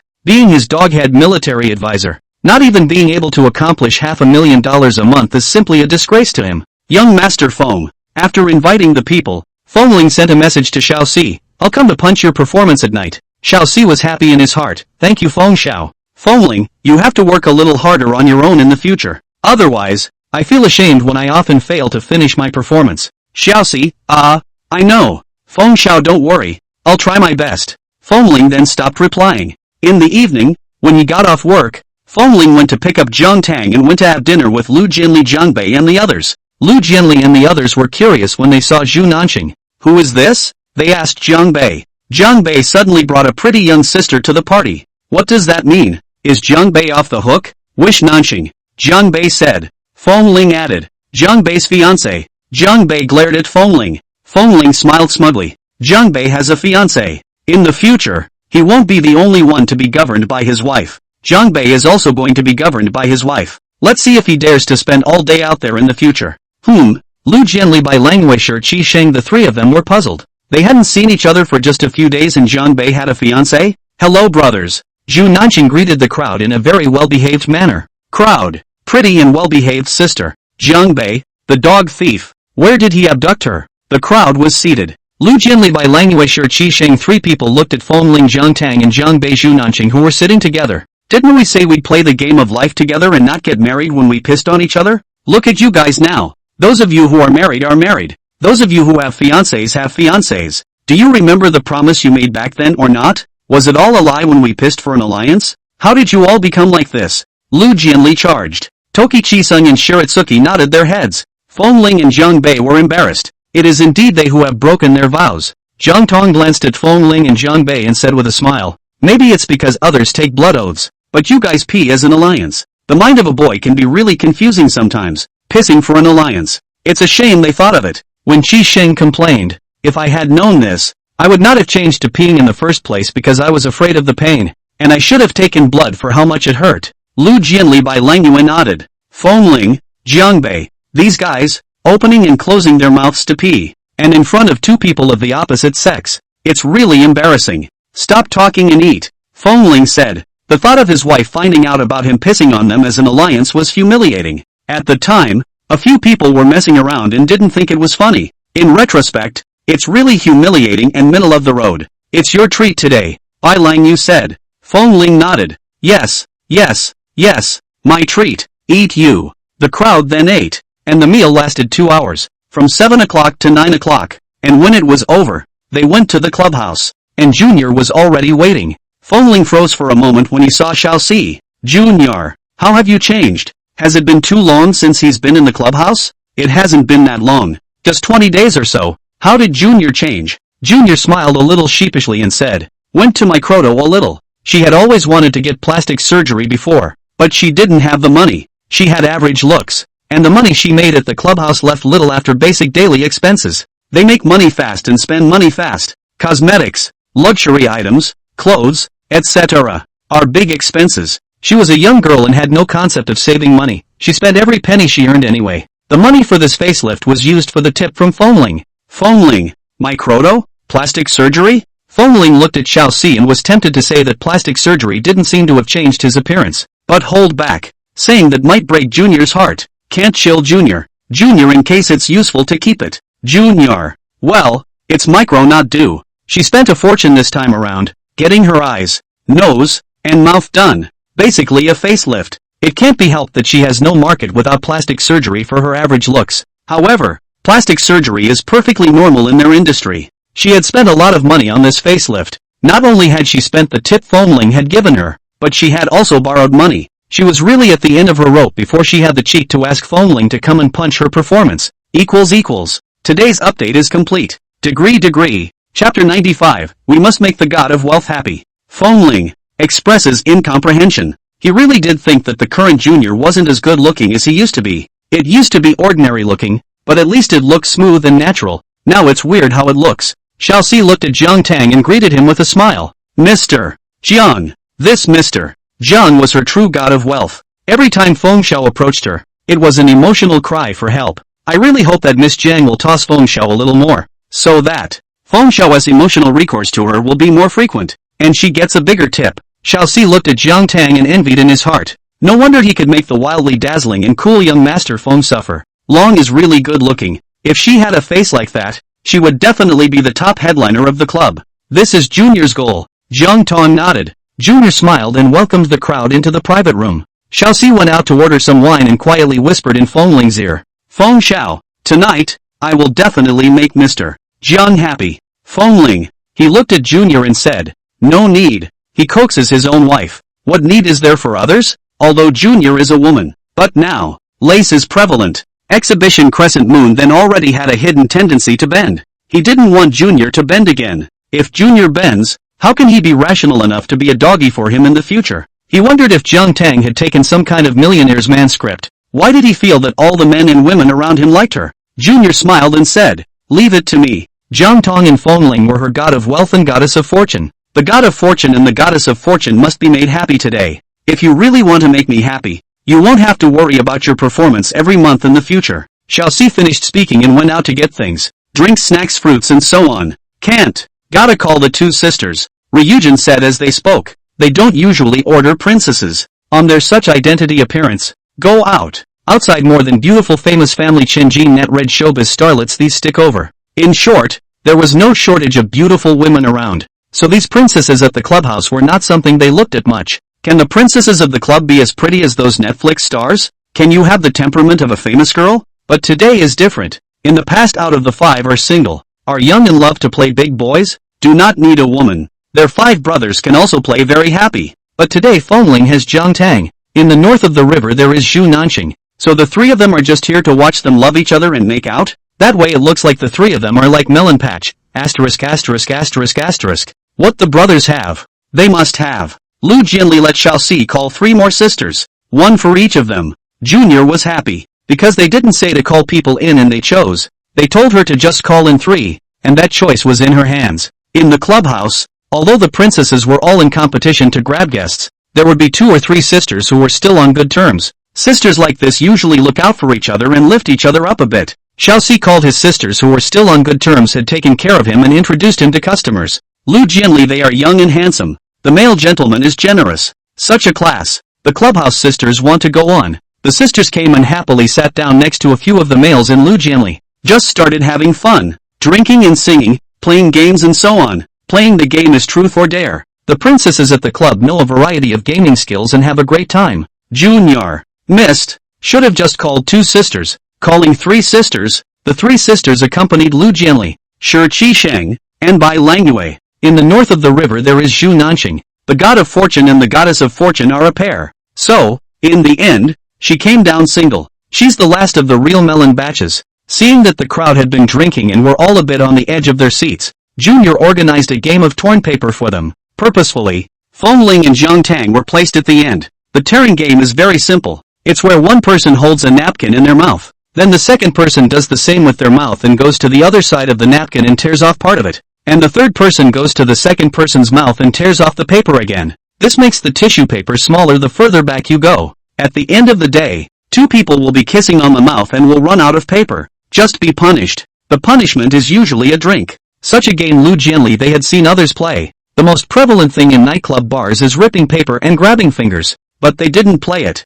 How do they play with 5 big sunny innocent boys? What happens when you get to the end of the game and kiss up to your brother? How can they give their first kiss to a brother? The game is on. Princess 1 was the first to contain a piece of paper, and Lu Jianli contained another section of the tissue and tore a piece off, then turned her head, and Princess 2 softly leaned over and contained the end of the tissue on Lu Jianli's mouth and tore it off. Turning to Timothy, who leaned in and leaned over, he took the end of the tissue on the second princess's mouth and, with a slight push, tore off a portion of it. Turning to the third princess, the third princess contained the tissue and tore it off. Turning to Bai Langyue, Bai Langyue contained the tissue and tore it off. Turned around, and turned to Jiang Bei. A paper towel has, by now, only a very small portion left. Jiang Bei blushed a little. Zhu Nanxing leaned in and leaned over. The movement was very careful. He smelled the faint, girlish scent of her. Zhu Nanxing changed angles a few times before finally containing the tissue. His lips didn't touch Jiang Bei's lips, but his chin touched his chin.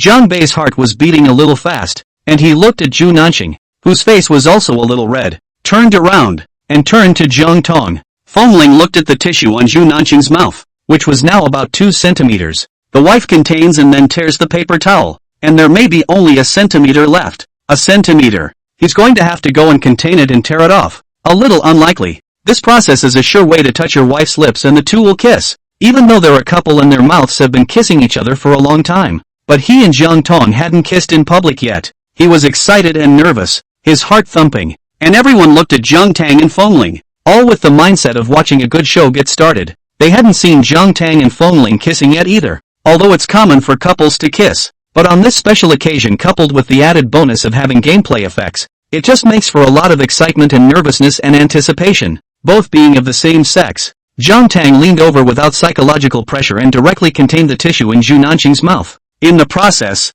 their lips were touching. Zhu Nanqing's face turned even redder. She was too young to have any experience with male or female kissing. Jiang Tang turned to Fengling. Fengling looked at the tissue paper Jiang Tang's lips were holding. There was only less than a centimeter left, and he could see a little bit of white tissue paper dotted on her moist red lips. Fengling, how does he contain this? Chapter 96, Eating Tissue Paper. Come on, Fengling, hurry up, the others urged. Jiang Tang looked at Fengling with a light smile and arched eyebrows. Fengling's face turned even redder as he leaned over and opened his lips, trying to take the tissue in, but his lips had touched Jiang Tang's lips several times, and he still hadn't contained it. Others, it's just a game, but they look so energized and excited. Fengling tried a few more times, wetting the paper towel, and still didn't contain it. The napkins were already thin, and when they got wet, there was no way to contain them, much less tear them. Fengling clasped the back of Jiang Tang's head and kissed her lips directly, and finally, when he let go, he hooked the tissue paper with his tongue.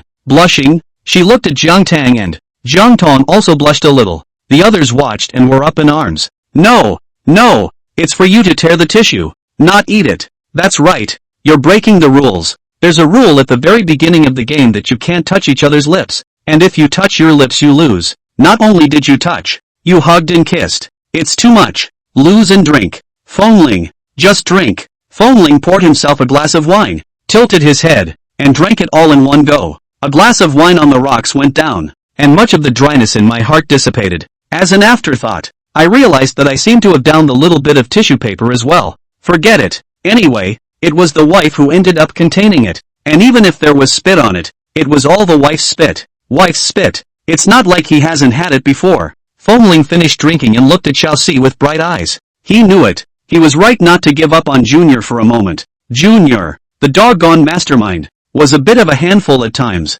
Xiaoxi knew he had done the right thing by looking at Fengling's eyes, and Feng Xiao was satisfied. Hey, looks like we're going to get a good tip today. Feng Xiao was looking for her to book a room. She not only has a room drink commission, but also tips to take. Also, the 3 princesses she called in would share a portion of the tip commission with her. It was the default rule here. It's the equivalent of me introducing you to a guest and you giving me a small referral fee. Today, Melon Batch 4 earns a fortune. The crowd played for a while longer, until 11 o'clock, when they left the clubhouse. Then go for a midnight snack. We ate until almost 1 o'clock before we each went home. It was already 1:30 by the time Jiang Tang and Fengling arrived to the house. Both men had been drinking, but neither was drunk. It's just slightly uptight and my face is all red. Especially Jiang Tang. Very white. Drink wine. White and red. Eyes bright. See, Fengling almost cannot hold in the car to do something. If he had been driving himself, he would have just pulled over in some hidden corner and done something. But it was the valet who drove the car. Kind of a shame. The housekeeper greeted him and saw Fengling. The look was a bit mournful. When he left the house this morning, the young master asked him to think of reasons to defend himself. He'd been thinking about it all day, and had been waiting for the young master. It was not until now that the young master returned. Has the young master forgotten? Forgot the task you gave him before you left this morning? How can the young master forget? That's the deal he made with the young master. As soon as Butler Zhao approached, he smelled the odor of alcohol, glancing at Jiang Tang and Fengling. Gotta. It's both of them drinking. Young master, young lady, have you been drinking? Butler Zhao asked. Jiang Tang nodded lightly. Butler Zhao said, I'll have the kitchen cook some sobering soup. No need. Fengling said, what are you sobering up for? It's not like I'm drunk on this bit of wine. And microbrews are best. Fengling then pulled Jiang Tang back to his room. When he returned to his room and no one was there, Fengling went straight to kiss Jiang Tang. Jiang Tang also knew that he had been drinking and was probably a bit excited, and did not refuse to respond to him. Fengling clasped the person tightly in his arms and kissed her while walking towards the big bed. Fengling got up early the next morning and transferred last night's spending to Xiaoxi. The cost of the drinks in the package was $230,000. The main thing is that the wines ordered are very expensive ones. 10 people spending $230,000 was not expensive for Fengling. He transferred $240,000 to Junior. There's 10,000 in tips for Junior. Junior is still a bit of a wit at times. You can keep it. Fengling washed up and went downstairs refreshed. Go to breakfast with Jiang Tang. Eat and get ready for work. Housekeeper Zhao looked at Fengling. Has the young master forgotten something? Called out to Fengling as he was about to leave. Young master, are you forgetting something? Fengling looked at housekeeper Zhao. Forgot something? What did he forget? Forgot to say hello to Butler Zhou? Hey, Butler Zhou is really ritualistic now. Go home and tell him Lao Zhao, I'm back. When you go out, you have to tell him Lao Zhao, I'm going to work. Butler Zhao, I'm going to work. Bye. Fengling finished with a smile and left. He was in a good mood today, so let's spoil Butler Zhao this time. Housekeeper Zhao looked at Fengling's figure walking away. Young master really forgot. The young master didn't even take him or what he said to heart. Butler Zhao looked up at the sky. The sky is gray. It's just like the human mood. Jiang Tang hadn't arrived at the company for a while before Jiang Xianyu came. Asked, last night, you went to the clubhouse with Fengling and the others? Aha. Jiang Tang nodded. Jiang Xianyu frowned. Why didn't you call me? Feeling ostracized. They used to bring her along for the ride. Jiang Tang. This question, you have to ask Fengling. Show Crescent. Ask Fengling? Her current relationship with Fengling was poor. Fengling said she was the evil female match. Jiang Xianyu fumed in her heart and really wanted to viciously one to Fengling. Didn't Fengling say that she was the evil female match? Then she'd gotten her reputation as a vicious female match. But in the end it wasn't. She couldn't do something like that. Besides, years of reading novels had taught her that there was no good end for the evil female counterpart. Next time you go to play, remember to bring me. Jiang Xianyu said. There were a few moments of aggravation in the look. Good. Jiang Tang smiled and nodded. I'll take you next time. Really? Jiang Xianyu asked. Jiang Tang nodded. Really? Jiang Xianyu still believed Jiang Tang's words. Jiang Tang had always been a man of his word. Her eyes lit up and she said to Jiang Tang, why don't we not ask Fengling and their men next time? We'll go as a few women. You and me and then your little sister, my little sister. She was really jumping at the chance. I've heard from my little sisters that there are fun male models out there now. She has a few little sisters who go to nightclubs every day to play with male models. She had always liked Fengling before and had little interest in playing male models. Never ordered it. She wanted to try it now. Jiang Tang. How many women are going? It's self-evident what show Crescent wants to play. Fengling will beat you up if he finds out. Jiang Tang said with a smile. Equals. November starts the extra mode. Rule see below for what the author has to say. Chapter 97, Don't take my husband to the snack bar. Jiang Xianyu, I'll be afraid? As soon as he touches a hair on my head, I'll lay down on the ground. He'll just wait to pay for it. Jiang Tang smiled and said, he can afford to pay for it. Show Crescent. Even if he beat you to death, he can afford to pay for it. Jiang Tang said. Jiang Xianyu then dared not speak. Jiang Tang was right. Jiang Tang smiled gently and said, don't worry, I won't let him beat you to death. Jiang Xianyu looked at Jiang Tang. Jiang Tang smiled and said, I will be heartbroken if such a beautiful girl is killed. Not only is it pretty, but it helps her make money. Could she not be heartbroken? Jiang Xianyu's road to internet fame is going well, and she has now started to receive advertisements to make money. Show Crescent Moon's face instantly turned red. Looking at Jiang Tang, why is she like this? Saying things like this without moving. After leaving the office, the scarlet color on Jiang Xianyu's pretty face hadn't even faded. Secretary Sun saw it and asked with concern, Ms. Jiang, what's wrong with you? Jiang Xianyu looked at Secretary Sun, hesitated and asked, Secretary Sun, how long have you been following Mr. Jiang? Secretary Sun said, 5 years. She followed Jiang Tang's when she was abroad. Jiang Xianyu asked, Jiang Tang, is it always like this? Secretary Sun was puzzled. How? Show Crescent, like to tease. Secretary Sun, Mr. Jiang, very serious. Show Crescent, serious? Didn't see it. Jiang Tang told Fengling about attending the alumni meeting. Fengling frowned and asked, is there a Chen-Chi? Jiang Tang nodded. Aha. Fengling's frown tightened as he asked her, is it possible to bring a family member? Jiang Tang just looked at him and smiled. Asked, jealous? Fengling's face instantly turned red. His eyes flickered and he didn't dare to look at Jiang Tang. What are you talking about? How could little master be jealous? Aha. Jiang Tang smiled and nodded. I was the one who was paranoid. Fengling, it's not really a delusion. But, he couldn't say it. He always felt that he shouldn't make his likes known so easily. Moreover, before the marriage, he also said that he would never fall in love with Jiang Tang, and that he would live his own life after the marriage. How long has it been? In less than 2 months. He moved on. It's a slap in the face. He Feng, the young master, is a bit of a facehugger. In case he confesses his love for Jiang Tang and Jiang Tang says she doesn't like him, he'll be autistic. 1 time of extroversion will be traded for a lifetime of introversion in his life. Wait a little longer. Don't you give him a good face. Fengling said. He did believe Jiang Tang. Jiang Tang's character would not do something like cuckolding him. However, he didn't trust Chen Qi. Aha! Jiang Tang nodded. Resolutely not. Fengling asked again. What time does it end? I'll pick you up. Jiang Tang said. It's going to be 2 o'clock at noon. Go in the morning. The school holds a commencement ceremony where some distinguished alumni are selected to speak on stage to encourage and motivate the students. And then there will be some simple activities and lunch before the meeting breaks up. Fengling nodded and said, I'll pick you up. Be sure to pick it up.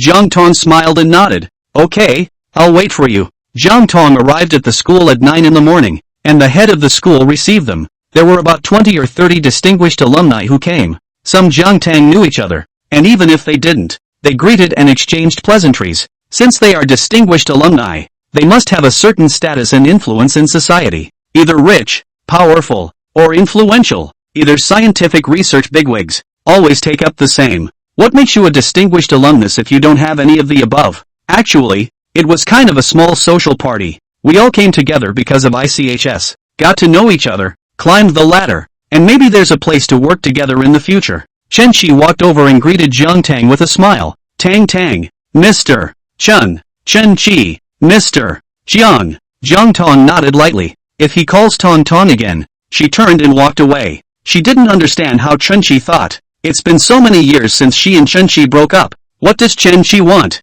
Trying to woo her? But in the years since the breakup, Chen Qi hasn't done much. After the breakup, they both moved on to M. Her contact information where she works has not changed. So there was no question of Chen Qi not being able to find her. But in the years since the breakup, Chen Qi hasn't looked for her. Not once. But as soon as she returned home and got married, Chen Qi followed her back, and approached her several times. What? Is it that you didn't realize how important she was before? How he loved her? Instead, he realized after she got married and became someone else's wife? Chen Qi is not such a stupid and slow to react man. Chen Qi, both intellectually and emotionally, is very high. Things like hindsight don't happen to him. Then why Chen Qi was like this now? She was really confused. Couldn't it be that she's mentally unbalanced seeing as she's married and he's not? So she's purposely coming to wreak havoc? The school, it hasn't changed. Chen Qi smiled and said to Jiang Tang, I saw the sycamore tree in the playground when I came here just now. After all these years, the sycamore tree is still there. Nothing has changed except that it has grown a little. And there are 2 students sitting under the sycamore tree reading. At that time, his and Jiang Tang's favorite thing was to read under the sycamore tree in the corner of the playground. He's a super school god, and Jiang Tang isn't bad either. They often read and study together and discuss their homework. Now that I think about it, it's all very fond memories. Jiang Tang looked at Chen Qi. Memories of the past. When did Chen Qi have such a fetish? Mr. Chen. Jiang Tang looked at Chen Qi with a light smile and said, I heard my husband say that 2 days ago. You and he went to the small fry restaurant in front of the school to have dinner? Well, Chen Qi nodded his head. I don't understand why Jiang Tang suddenly said this. What's wrong? He asked. Jiang Tang said with a light smile, Actually, it's not a big deal. It's just that, Mr. Chen, my husband, has been raised and pampered since he was a child, and he's not used to eating things outside. Mr. Chen, don't take my husband to eat at that kind of small store with a worrisome environment in the future. He's not like Mr. Chen. Chen Qi's face went cold, looking at Jiang Tang. What makes them different? It's just that Jiang Tang was born rich and wealthy, and his ordinary family has no money. Mr. Chen, excuse me for a moment. Jiang Tang nodded in greeting and left. Chen Qi's face was even uglier. Jiang Tang met Li Yan. Li Yan asked her, What did you tell Chen Qi?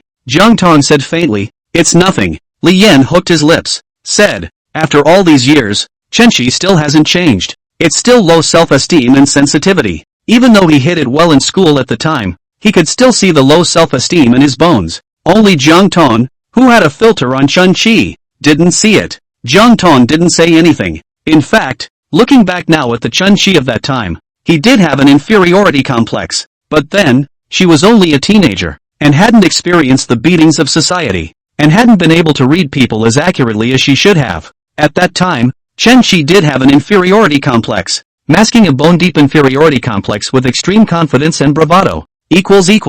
Plus more. Chapter 98 Fengling takes the initiative to kiss her. I really don't know what you see in him. Li Yan chuckled softly. Obviously, you and I, we're the perfect match. Jiang Tang looked at Li Yan. There wasn't much surprise at Li Yan's words. She knew that Li Yan had a crush on her. Jiang Tang laughed softly. Even if I were given another chance, I wouldn't choose you. Li Yan's expression had a momentary stiffness as he looked at Jiang Tang. Why? Is he really that bad? You are the other me. Jiang Tang said with a smile. People like them are the most perfect and excellent successors that the family has raised. Mature, steady, and considerate of the big picture, rarely showing emotions. In the past, after breaking up with Chen Qi, she thought that when her age came up, the family marriage, looking for someone similar to herself for the sake of benefits, seemed to be pretty good. In this way the two couples, even if they do not love each other, can still be respectful of each other, and can be able to move forward and backward together for the common good. That's the way it is with luxury marriages. They get married,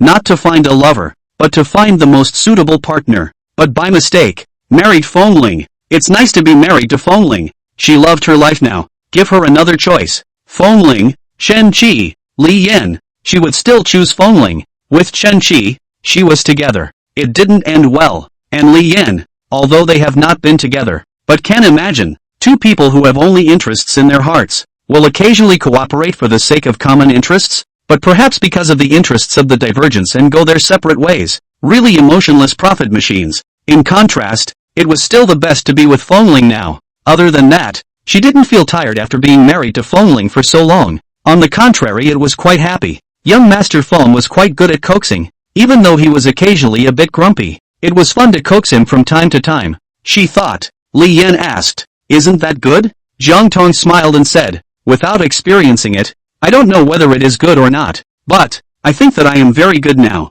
Her union with Fengling was good. Li Yan was silent. He didn't understand. He didn't understand what was so good about Fengling. A dangling dude second generation? Wasn't Fengling everyone's least favorite foppish middle-aged teenager when he was in school? How could Jiang Tang like such a person? Jiang Tang smiled and said, "And I wish you to find a better one soon." Li Yan looked at Jiang Tang. Better? He'd been keeping an eye out for age-appropriate hoity-toity girls in his circle since he was a teenager. It took a long time to pick out Jiang Tang's. Jiang Tang is so perfect, beautiful, outstanding family, elegant, dignified and generous, gentle, do things in and out of the degree, high emotional intelligence, capable, and so on. Jiang Tang had almost no flaws in his mind. A perfect goddess, and the best person for you. But Jiang Tang, first Chen Qi, then Fengling, a poor man with low self-esteem, an uneducated dude two-timer. In his opinion, they were all inferior to him, but Jiang Tang chose them successively, but not him. The commencement ceremony has begun. Chen Qi took the stage. Among the invited distinguished alumni, Chen Qi is not the most outstanding. However, it is the most inspirational. Struggling step by step from an ordinary person, he became the president of Anya Cosmetics China at a young age. It's easier to motivate students with inspirational examples like his. It's called retrogression. No one thinks highly of you, but you are the most competitive. Schools need examples like this to spread the word. Chen Qi said a lot of things on the stage. Said his family, said he went to school, said his experience in the first high school all the way in and out of society to fight. Finally, he said, "In my life, the most correct decision I made was when I chose one middle school, where I met a lot of people who were very important to me. My teachers, my classmates, and the time I spent in one middle school was also the most important and the happiest time of my life. I will always love one middle school, my teachers and my classmates." He looked at Jiang Tang with a burning gaze. Jiang Tang, as an invited distinguished alumnus, was sitting in the front row, taking in the burning love in Chen Qi's gaze. But don't give a damn. The love-scorched ex-boyfriend is diabolizing. Then it was time for the distinguished alumni to make their donations and come up on stage to say a few brief words, all of which were words to inspire the students to work hard and to hope that one middle school would get better and better. After the commencement ceremony, the school authorities arranged for lunch. Just eat at school. Hire a chef from outside to do it. After lunch, they each exchanged pleasantries and were about to leave, because Fengling said he was coming to pick her up. She didn't drive here and had the family driver drop her off when she came in the morning. Distinguished alumni are going to the parking lot to drive. Jiang Tang walked towards the outside alone. Chen Qi had been paying attention to Jiang Tang. Seeing that she wasn't going in the direction of the parking lot asked, "Chief Jiang, didn't you drive?" Because of Chen Qi's words, the others all looked at Jiang Tang. Jiang Tang nodded with a light smile. "Aha, where is Mr. Jiang going? I'll give Mr. Jiang a ride," Chen Qi said. Jiang Tang smiled lightly and shook her head. "No need. My husband is coming to pick me up. The distinguished alumni who are here today know, more or less, who each other are. Jiang Tang's Mr. Isn't that the young prince master of the Feng family? Chenxi nodded without another word and went to the parking lot to drive. Jiang Tang then walked slowly towards the school entrance. The first school does have a lot of good memories. Here we all struggle and work hard together and study desperately. Jiang Tang walked to the school entrance and saw Fengling. He's not driving his flashy supercar today. Drove a big black G. Stoic and introspective. Fengling stood outside the car, leaning slightly back against it, one hand in his pants pocket, one hand holding his cell phone as he looked at it. Today, Fengling was deliberately cleaned up, his hair combed meticulously, not wearing a suit, not wearing a casual dress, but wearing a Chinese mountain dress. The mid-mountain outfit was a bit old-fashioned and squashed the juvenile quality of his body, making him look much more mature, but it's still cool. Like a real big man now. Fengling. Jiang Tang called Fengling with a smile. Fengling raised his head and saw Jiang Tang. Putting away his cell phone, he walked over and came to her side, reaching out and wrapping his hand around her waist. Gently, he asked, "Are you tired?" Then, leaning in, he placed a light kiss on her lips. Jiang Tang looked at Fengling with a bit of surprise. He was still relatively innocent, on the outside, and too embarrassed to be intimate with her. It was the first time he'd ever kissed her on his own accord outside. Fengling's ears reddened slightly. Jiang Tang smiled and nodded. "Tired. Go, get in the car and go home to rest," Fengling said. Jiang Tang nodded. Fengling then put his arm around Jiang Tang and came to the car, opened the door for her, got in, and closed the door again. He stood by the car and looked back, saw a black Audi R8 parked not far away. The people in the car were watching him. Fengling hooked the corner of his mouth, got into the car from the other side, and started the car to leave. Chapter 99. Who says I don't love you? It was a long time before our 8 left the campus. Fengling and Jiang Tang returned home. Fengling asked, "Today, did Chen Qi talk to you?" Jiang Tang smiled and said it. Fengling asked, "What was said?" "You don't want to know." Jiang Tang chuckled. Fengling, the more so, the more he wondered. Jiang Tang smiled and said, "Forget it, don't say it, you really don't want to know." "No way." Fengling looked at Jiang Tang and said, "I want to know. I must be told." There were a few rare strong attitudes. Jiang Tang collected the smile on his face and looked at him. "Really want to know?" "Right." Fengling nodded. "Really want to know?" Jiang Tang nodded. "All right, since you really want to know, then I'll tell you. He did nothing more than confess to me, saying that he has old feelings for me." Fengling frowned, and said that I will only be happy with him, and I won't be happy with you because you don't love me, Jiang Tang said. Fengling was emotional and retorted without thinking. "Who said that? Who said I don't love you?" "Oh." Jiang Tang raised his eyebrows and looked at Fengling with a smile. Fengling froze for a moment and looked at Jiang Tang, who was looking at him with a smirk. The handsome face swished red. What did he just say? Confessed? Fengling was red-faced, her heart beating fast and nervous. "Chen Qi said it." Jiang Tang said it. "Fengling, you don't love me according to Chen Qi," Jiang Tang said with a smile. "Didn't you also say that at first? Saying that you don't love me, telling me not to be presumptuous, and that you can't give me anything other than the position of the Feng family's young lady, telling me not to ask for it." Fengling wanted to give myself 2 smacks. What's with the long mouth and all the talk? If I had known, I wouldn't have said anything in the first place. Wouldn't it have been better to be good and get married? You have to say those things to save face. Fengling blushed and said, "That was before." At first, he really didn't have much feelings for Jiang Tang. "I've only met the person I'm married to once or twice. What kind of relationship can there be?" "Oh," Jiang Tang suddenly realized. "So that was before. What about now?" She looked at Fengling with a light smile. Fengling was red-faced and nervous and didn't know what to say. Jiang Tang saw that he didn't say anything and said with a smile, "So, it's not love even now. It seems that Chen Qi wasn't wrong." Fengling frowned. "Don't listen to Chen Qi's nonsense." Jiang Tang raised his eyebrows. "Is Chen Qi talking nonsense?" Fengling looked at Jiang Tang. "She's pushing him." "Right." Fengling looked at her and said, "Chen Qi is talking nonsense. You are my wife. How can I not love you?" Jiang Tang was happy in his heart, but deliberately laughed and teased him. "Oh, it is because I am your wife that you love me. So you don't love me, just your wife. You love me when I'm your wife, and you love other women when they're your wife." Fengling, "I didn't mean that. So what do you mean?" Jiang Tang asked with a smile. Fengling looked at Jiang Tang, now also reacting. He looked at her sadly. She knew it plainly. It was obvious that he knew everything, and he had to tease him like that on purpose. "Why is she so bad?" "I don't know, forget it," Fengling said. Jiang Tang looked at him. Is this too much? Did you make Mr.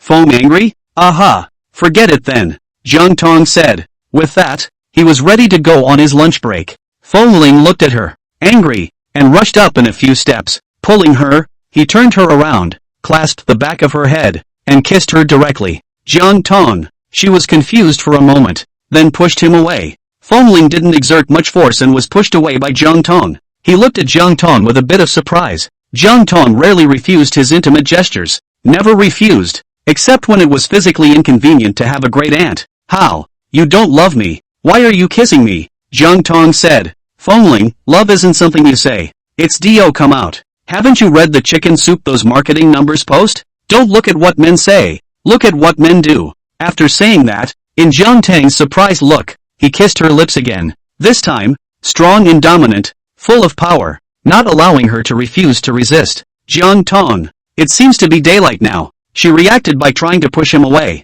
but was unsuccessful. At last, the sunshine spilled over the ground, and the spring light was infinite. Feng knew that he had moved on Jiang Tang. Jiang Tang is pretty, gentle, emotionally intelligent and teasing. He, a little rookie, was not Jiang Tang's match at all, and in 3 or 2 strokes, he was aroused by Jiang Tang. He wanted to confess to Jiang Tang, but he's a little twisted. Before the marriage, he swore to people that he wouldn't love her and told her not to be delusional. It's okay now. People, Jiang Tang is not delusional. The one who is truly delusional is him. Confessions seem to be a bit of a slap in the face. What if Jiang Tang laughs at him? He's being facetious. It's annoying. It's all about Chenqi witch. Bull asterisk asterisk asterisk asterisk all day long. Go in front of your wife and say something about how he doesn't love her. Is Chenqi a worm in his stomach? Doesn't he know whether he loves his wife or not? You need Chenqi the to bleep? How does Chenqi eat so much salt all day long? Idle, salty, as hell. Feng asked manager Tian. Old Tian, how much do you think it will cost to break the contract with the Ds? Manager Tian, not yet 30. Very sadly, he looked at Feng. Why did the prince call her old Tian? She's not even 30, and she's a beautiful looking female. Lao Tian seems to be addressing the bad old man. Manager Tian smiled and said, Feng Xiao can call me Xiao Tian. Feng glanced at her and said, you're older than me. I don't want to take advantage of you. Field manager, Master Prince, please take advantage of me. Endured and endured. In the end, it was tolerated. Who made him the crown prince? How did Feng Xiao want to break the contract? Manager Tian maintained a very good professional demeanor and asked. The hotel is already gearing up to build momentum for the partnership with D's, which is owned by Anya Japonica. Everything is going well. This is the first time Feng Xiao is in charge of a project. So far it all seems to be fine and dandy. Why would Feng Xiao suddenly want to break the contract? Feng said, there's no reason. You can break the contract if you want to.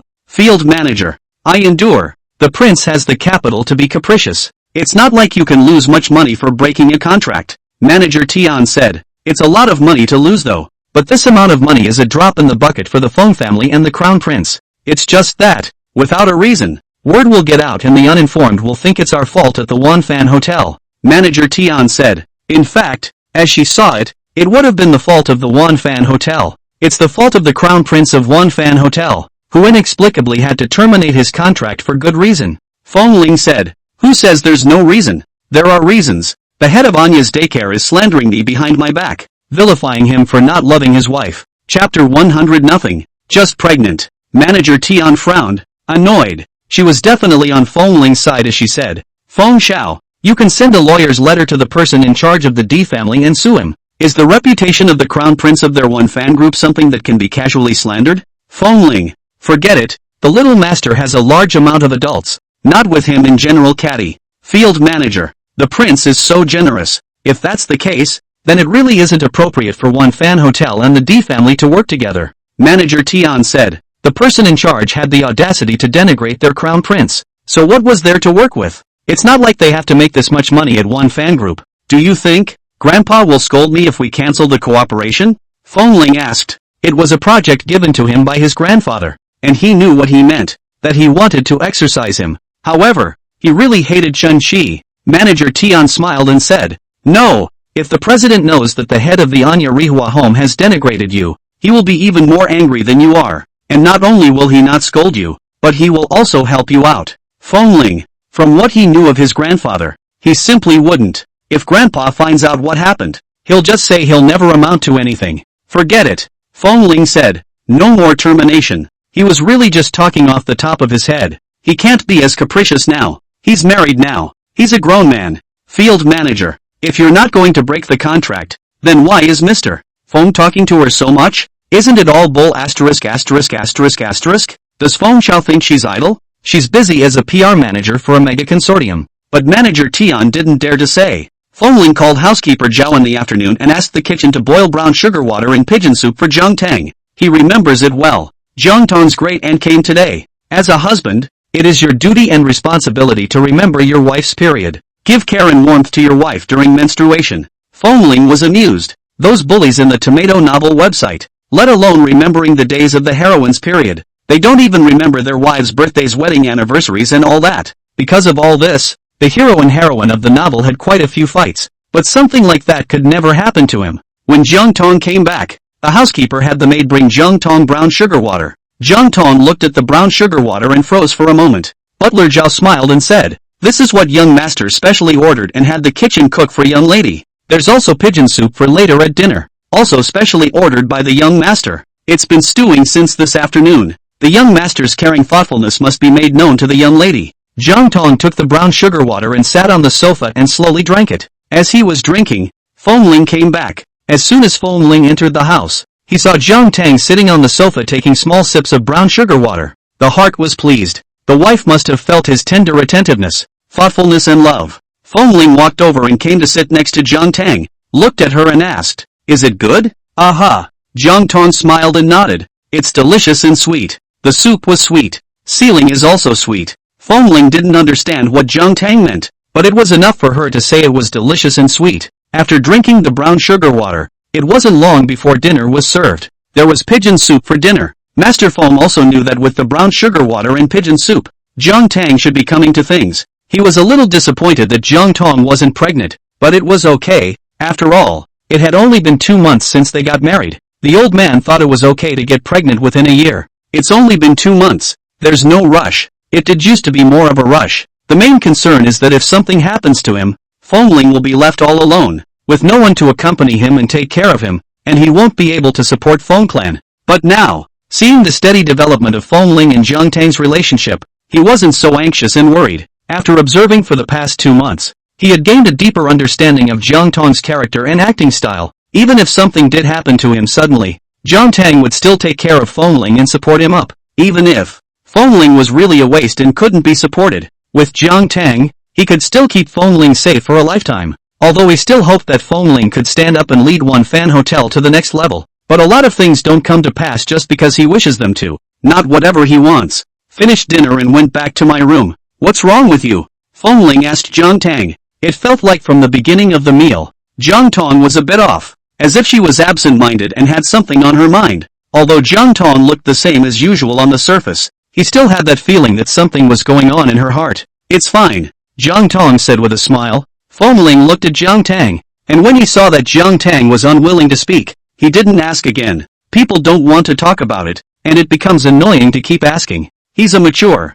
stable man who knows what he's doing. At this point, he selectively forgot about his previous aggressive pot-breaking behavior. The two of them washed up and went to bed to rest. Fengling didn't touch Jiang Tang. He just hugged her to sleep. Early in the morning, Jiang Tang got up and went into the bathroom. Take out a pregnancy test. She'd wanted to test it last night, but morning urine is more accurate, so she held off on testing. She didn't have her period yesterday. In the beginning, she did have a strong desire to have children, because that's what she promised her grandfather. But in the last month or so, neither Fengling nor Grandpa had brought up the matter of having a child in front of her much, coupled with the fact that she had just returned to China to take over John's business and was busy with work. She slowly kind of faded away quite a bit from the whole having a baby thing. Yesterday, Fengling's actions made her realize that her great-aunt did not come as scheduled. She had a guess in her mind then, but didn't say anything. In case it wasn't, it gave Grandpa and Fengling hope and disappointed them. She watched the pregnancy test as a little bit of urine soaked through the paper. Then, shows 2 bars. 1 bar is obvious. 1 bar is fainter, but it still shows. Jiang Tang froze for a moment. Although she had always said she wanted to have a baby, she was still confused when it actually came. It's as if you're a different person all of a sudden. She's going to be a mom. Jiang Tang looked down, looking at her stomach. There's a little life here. Now, the feeling. It's amazing. a little nervous and excited, yet a little flustered and terrified and bewildered. A mix of emotions. It was a while before Jiang Tang went out from the bathroom. Fengling also woke up, and at a glance, he could tell that Jiang Tang was not right. He was worried. Last night the wife's mood was off and now it's even more off. Her whole being seemed a bit confused and overwhelmed. Such a feeling he had never felt before in Jiang Tang. Jiang Tang has always been independent and sober and wise. Honey, what's wrong with you? Is there something wrong? Or did something happen? Fengling asked with concern. Jiang Tang looked at Fengling and said faintly, nothing, just pregnant. Chapter 101, the young master is so capable. Fengling nodded. Oh, it's good that it's nothing. Pregnancy isn't a big deal. Jiang Tang looked at Fengling. Fengling froze for a moment, snapped his eyes wide open, looked at Jiang Tang in surprise, and asked dumbfounded, wife, what did you just say? Jiang Tang, would he be a little too slow to react? Pregnant? Fengling finally reacted completely and jumped up from the bed at once, shocked and amazed. He looked at Jiang Tang. Jiang Tang gently hooked up the corner of his mouth when he saw Fengling like this. His vividly excited appearance made the feeling of bewilderment within her vanish in an instant. Jiang Tang nodded with a light smile. Aha! Pregnant! Fengling froze and looked at Jiang Tang for a while before he reacted. Jumped off the bed and jumped to Jiang Tang's side in 3 or 2 moves, wanting to hug her. But don't dare. He was so excited now that he was afraid he might hurt her. He stood right in front of her, staring at her flat belly with wide eyes. With his clothes on, he couldn't actually see anything, but he kept staring anyway. Staring at Jiang Tang made him want to take a deep breath to tighten his stomach. This. Fengling looked to say something, but within a moment he didn't know what to say. What should I say? Fengling scratched his ears anxiously. He should have said something by now, but he felt like his brain was down and he couldn't say anything. What's this? Jiang Tang asked with a smile. Compared to Fengling, her reaction just now was much more calm and collected. Well, she really is more mature and stable and more composed than Fengling. Fengling knew that Jiang Tang was teasing him, but right now, he didn't have the heart to care about that. Staring at Jiang Tang, asked, how? Suddenly pregnant? How come there was no warning at all? Jiang Tang, suddenly? We've been married for 2 months. We're in good health. Our conjugal life is harmonious. Haven't we been preparing for pregnancy? Pregnancy, in the plan. How sudden? Fengling, that's what the words say. But he really felt surprised and sudden awe. Wasn't my wife supposed to have her period yesterday? He also thought he was being gentle and considerate by asking the kitchen to boil brown sugar water for her to cook pigeon soup. The wife is pregnant today? What should we do now? What should I do? What to say? He had no experience at all, and his brain didn't seem to be able to think. Jiang Tang looked at Fengling and smiled. You can go wash your face first. Fengling nodded. Yes, wash your face, wash your face. He kept chanting about washing his face, and when he got into the bathroom, cold water splashed on his face. He slowly calmed down. Looking at myself in the mirror, I watched and grinned happily. The wife is pregnant. Pregnant with his child. Happy, really happy. Happy and wanting to jump up and down. He washed up and came out of the bathroom. His whole body calmed down a lot. Looking at Jiang Tang, his face was fleshly happy. Wife, come on, let's go down for breakfast. Pregnant women need to focus on nutrition. Fengling said. In the bathroom, he'd thought about it. In the future he will take good care of his wife and children. He's a husband, soon to be a dad. Aha! Jiang Tang nodded and went downstairs with Fengling. Fengling kind of wanted to hold Jiang Tang.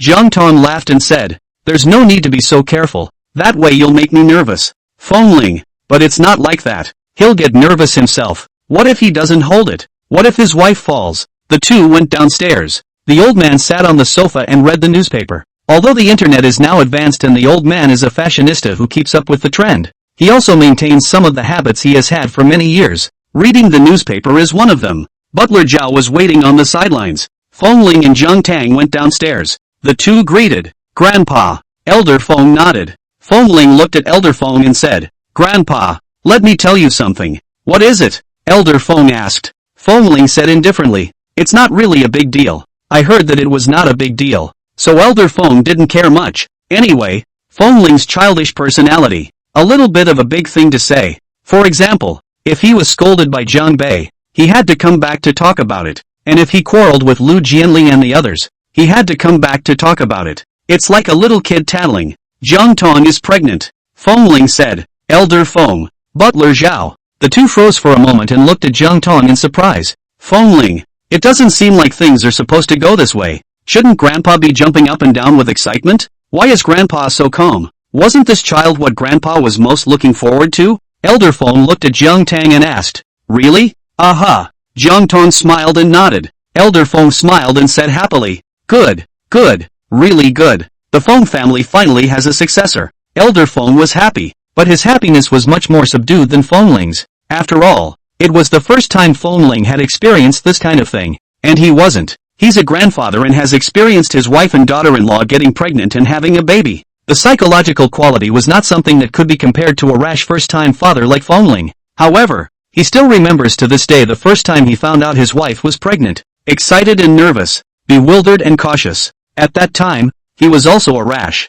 Butler Zhao smiled from the side and complimented. "Young master, this can do. How can the young lady get pregnant if the young master can't do it?" Fengling reddened. He is no longer the simple and pure man before marriage. He now understands the meaning of Zhao Butler. Butler Cho is driving. Said he was competent. Why do the two bad old men in the family like to drive so much? Housekeeper Zhao looked at Jiang Tang and added, "Young lady is also very capable. As a steward, he has to make it rain and not favor one over the other." Fengling frowned and glared at Butler Zhao. "Lick the dog. What's it to him if his wife can do it? It's enough for an old butler to do his part. What kind of lickspittle is he here? Still an old lickspittle." Jiang Tang smiled shallowly. The crowd moved to the dining room, and because Jiang Tang was pregnant, housekeeper Zhao had the kitchen grab a few more relatively light and nutritious breakfasts. The young lady is now carrying the future hopes of the entire Feng family. Gotta be treated with the highest standards. Elder Feng was very happy and kept urging Jiang Tang at the dinner table to pay a little more attention, not to work too hard and so on. He knew that Jiang Tang was a strong career woman and it was unrealistic to let her recuperate at home and not go to work when she was pregnant. Jiang Tang agreed with a light smile. Even if Grandpa hadn't said anything, she would have paid attention. After all, her body was her own. Elder Feng looked at Fengling, who was staring at Jiang Tang and giggling from time to time. TSK. Jiang Tang is pregnant. He looked a lot better at the grandson who only exasperated people. His oldest grandson, who has a pretty good smile. Chapter 102, No one will give you a child even if you like it. After breakfast, Jiang Tang and Fengling went back to their rooms to change their clothes. "Honey, you lift up your clothes," Fengling said. Jiang Tang. Let's see," Fengling said. Jiang Tang glanced at him and chatted up her clothes as Fengling looked at her stomach. Her belly was flat, tight and smooth without a hint of fat. Where is the child? He knew the boy was too young to see much right now, but he was just curious. Jiang Tang put down his clothes. Fengling. Haven't seen enough yet. The three in the family go to work. Fengling and Elder Feng arrived at the company. Elder Feng said to Fengling, "Now that Tang Tang is pregnant, you shouldn't go out and fool around all day long." Fengling frowned. "I haven't gone out and fooled around in a long time." Master Feng thought about it carefully. Indeed, after marrying Jiang Tang, he rarely goes out to fool around. He's used to scolding him for ghosting. Elder Feng coughed dryly with a bit of embarrassment and said, "You need to show more concern for Tang Tang now." Fengling nodded. Elder Feng said, "A pregnant woman's mood is very important, and I've heard that a pregnant woman's mood is directly related to the child's looks." Fengling looked at Elder Feng suspiciously. "Who did you hear that from?" Elder Feng, "I forget.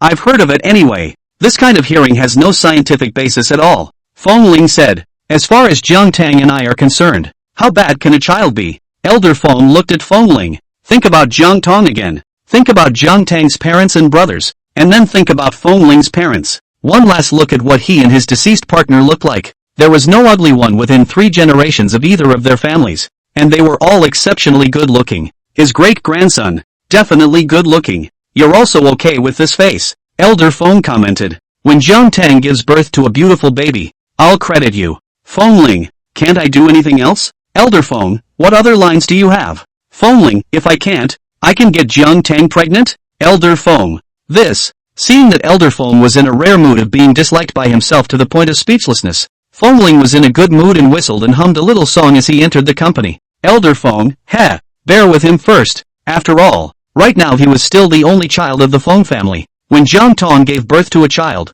by then, Fengling would no longer be the only child of the Feng family. And then, let's see how he would clean him up. Over the years, Fengling had done whatever he wanted based on being the only child of the Feng family, and he had put up with him a lot. Fengling gave him a wait. Fengling entered the department, sat down at his workstation, and worked for a while before sending a message to Jiang Tang. "Fengling, honey, what are you doing?"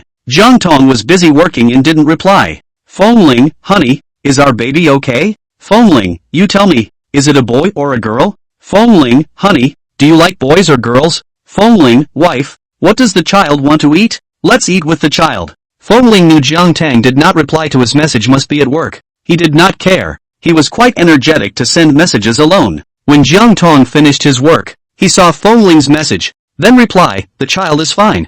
I don't know if it's a boy or a girl. I like both boys and girls. I don't know what the child likes to eat, but I know what the child's mom wants to eat for lunch. Fengling's cell phone was on alert, and as soon as Jiang Tang sent him a message, he saw it. Looking at the message Jiang Tang sent over, the corners of his mouth hooked up. The wife really loves him. Sentence by sentence. There is a response. Fengling, so what does the kid's mom want to eat? Jiang Tang, the kid's mom wants Cantonese food. Fengling, I'll pick you up at noon. JT, good. Fengling finished his work and went into the restroom to wash up. Fixing his hair at the sink, Manager Tian came out from going to the restroom and saw Fengling at the sink. Greeting. Feng Xiao. Yo, Oldfield. Field manager. It's numb. Oldfield is just Oldfield. Feng Xiao is so handsome, Manager Tian said with a smile. Fengling looked at her and said, Old Tian, I really want to give you a raise. Unfortunately, now Feng's, it's still not my call. If it was up to him, he'd give Oldfield a raise.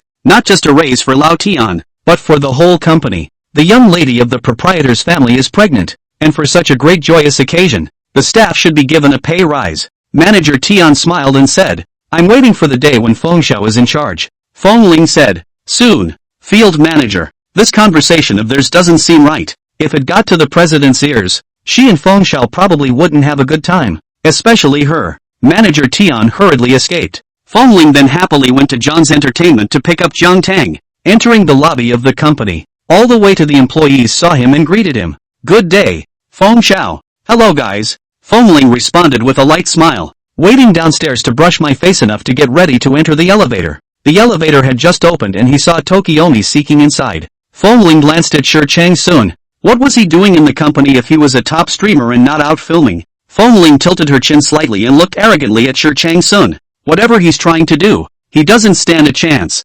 His wife is pregnant. Fengling looked at Shi Chang-sun, who was standing motionless in the elevator, and asked, not coming out? Shi Chang-sun glanced at Fengling and walked out. Fengling entered the elevator, pressed the elevator, and while waiting for the doors to close, suddenly, he asked Shi Chang-sun, hey, second room, do you like boys or girls? When he finished, he confused himself for a moment, wanted to punch myself in the mouth. Why did he call Tokaji looking for the second house? Mouthfuls up. It's all those CP fans in the group who say every day that he's the main palace and Tokaji Hunt is just a second wife. The second house is actually equal to a concubine. Concubines are bought and sold, and the main palace can kill and sell them at will. Although he refused to be a second house when he was looking for a long time. But, he could fight and kill and buy and sell this point at will, and it was really deep in his heart. Tokiwa Seeker was also confused. Fans joke about it online, and he knows it. Fengling came back to his senses and said with a smile, it's useless if you like boys and girls.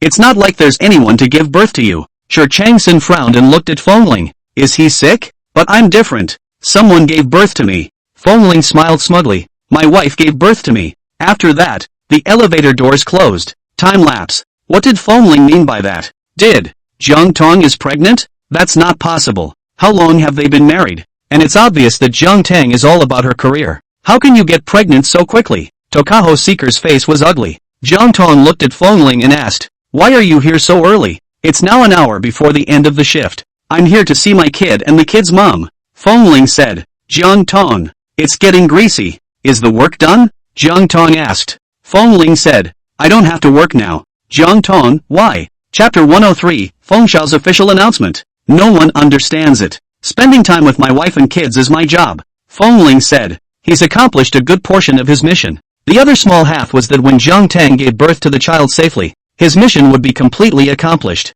It was his grandfather's plan for him, rely on his grandfather for the first few decades, and rely on his children for the next few decades. Now the baby will be born soon, and grandpa is still in good health. Grandfather taught the child to be a good man, inherited the Fengs, and the child raised him. Grandpa gives him an allowance now, and the kid gives him an allowance later. Jiang Tang, the child is still in the belly, so I don't need your company. Fengling, so the kid doesn't need it, and the kid's mom doesn't need it either? Jiang Tang nodded. Well, the baby's mom doesn't need it either. Fengling, the wife is so cold. It's even colder than before the pregnancy. He used to have to be coaxed more or less. Now, it's not even coaxing? Do you really think he's a childbearing tool? Once you're pregnant, he's useless. You don't need him anymore? So he can go wherever he wants? It's too cold. What did Tokaji Seeker come to do just now? Fengling asked. Talked a little bit about work. Jiang Tang said. Fengling. Oh. Jiang Tang then ignored him and went to work.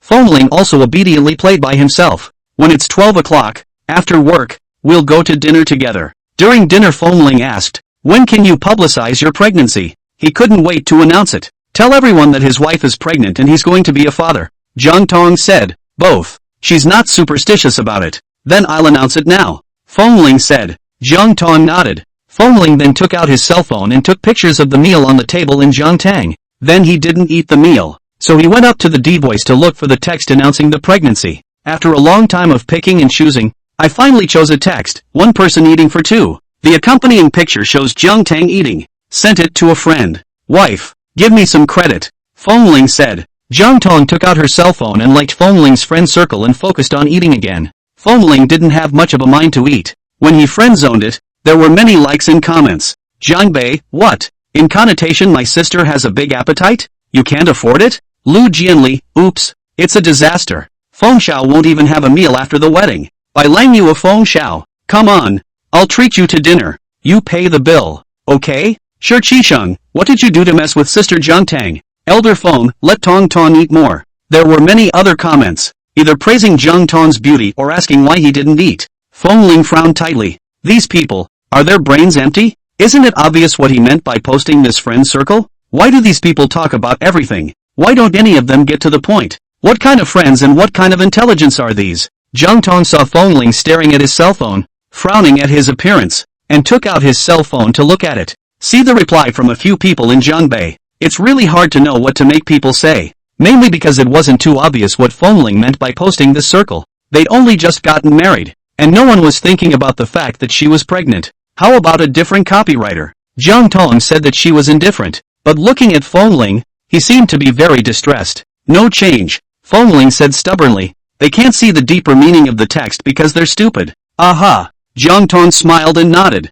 Fengling, what's Jiang Tong nodding for? Does she think they're stupid too? But they were all his friends. They used to play together all day long. Did Jiang Tang think that things were like that and people were like that and thought he was stupid too? But he didn't ask. There was always a feeling that the answer might not be very friendly to him. Fengling held back from asking. Looking at his cell phone, Jiang Bei and the others asked him in the group why he posted such a circle of friends and asked him what he meant. Fengling didn't reply. After dinner, Fengling sent Jiang Tang back to the company, and he passed by Xinhua bookstore on his way back to Feng's and went to the bookstore to buy a few books. Some books about a woman's pregnancy. When he returned to Feng's, he sat down at his workstation and read his book in a big way. Young Master Feng was already in the limelight in the company, and he was a big man reading books about pregnancy and such. With a little thought, the crowd guessed. Then a bold person came up and asked with a smile. Feng Xiao, what are you reading? Fengling closed the book and showed the other person the title. Pregnancy One Day at a Time. The employee looked over and asked with a smile.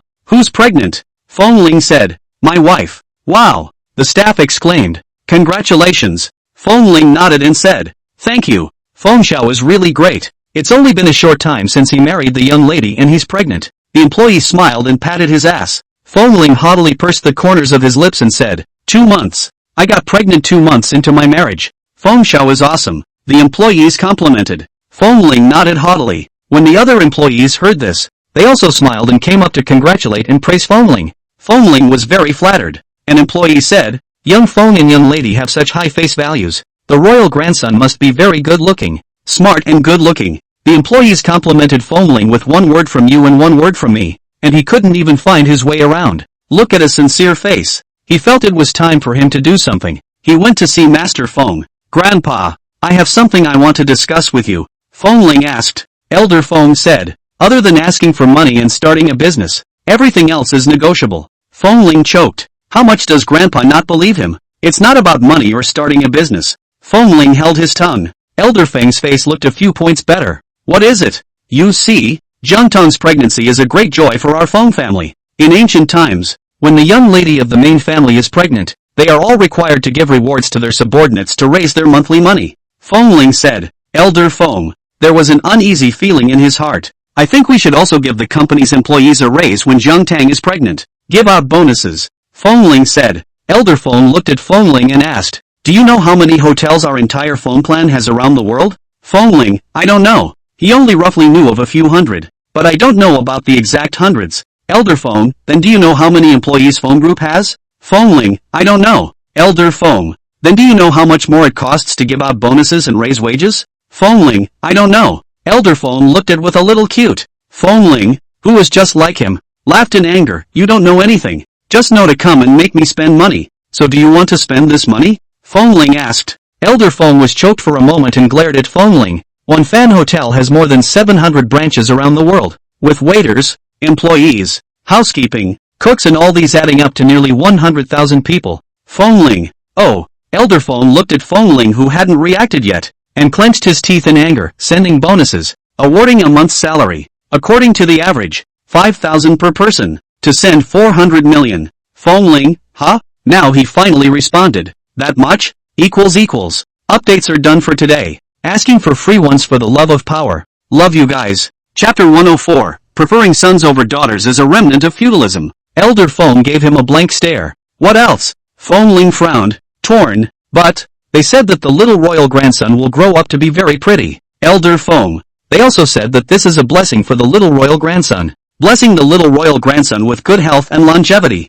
Fengling added. You shut up. Elder Feng yelled at him. Plus on and on. He's really heartbroken. Fengling, oh, get lost. Elder Feng didn't have the heart to say. This loser. Oh. Fengling obediently rolled. Elder Feng thought about it, but still called to have the finance arranged. Because of the great joy of the proprietor. Each employee of the phone group is rewarded 1 month's salary as a bonus. Who could deny the staff the blessing of a little great-grandson? Anyway, there is a lot of incense money donated to the temple every year. Fengling had just returned to his workstation when he received the news. It seems that Grandpa still loves him very much. He does what he says Grandpa does. Never refused his request. Grandpa loved him the most. Fang's consortium is a big consortium. This is not a year. Suddenly give a month's salary to the whole group of employees as a bonus? The story quickly spread on the internet, and then through inside information, it was learned that it was the young lady of the Feng family who was pregnant. Phone Group is now sitting on Fenglaozi. Fenglaozi's son died many years ago. His daughter-in-law left the Feng family, leaving only an only grandson Fengling. Over the years, it had been Elder Feng and Fengling who had depended on each other. The young lady's pregnancy is indeed a cause for celebration. In this way, the whole network knew that Jiang Tang was pregnant. Jiang Bei, Lu Jianli and the others. Sister Jiang Tang is pregnant? So what Fengling posted about one person eating for two was an official announcement that Sister Jiang Tang was pregnant? Will he make an official announcement or not? Make a mistake. Jiang Tang is pregnant. All friends and relatives contact Jiang Tang, concerned about congratulations and blessings. Jiang Tang then realized what the Feng family had done. In her heart, she was still quite happy, feeling the Feng family's importance as well as expectations for herself and her child. Fengling came to pick up Jiang Tang in the afternoon when he was almost off duty. To Jiang Tang, he said, Grandpa invited the in-laws to the Feng family for dinner. Jiang Tang nodded. She was pregnant and the two families celebrated briefly. The Jiang family was coming to visit, and Butler Zhao told the kitchen cooks to show their skills and make sure to make the most delicious meals to entertain the in-laws, and had the house servants lay a red carpet on the road. The Jiang family is here, and a warm and enthusiastic welcome is extended to them.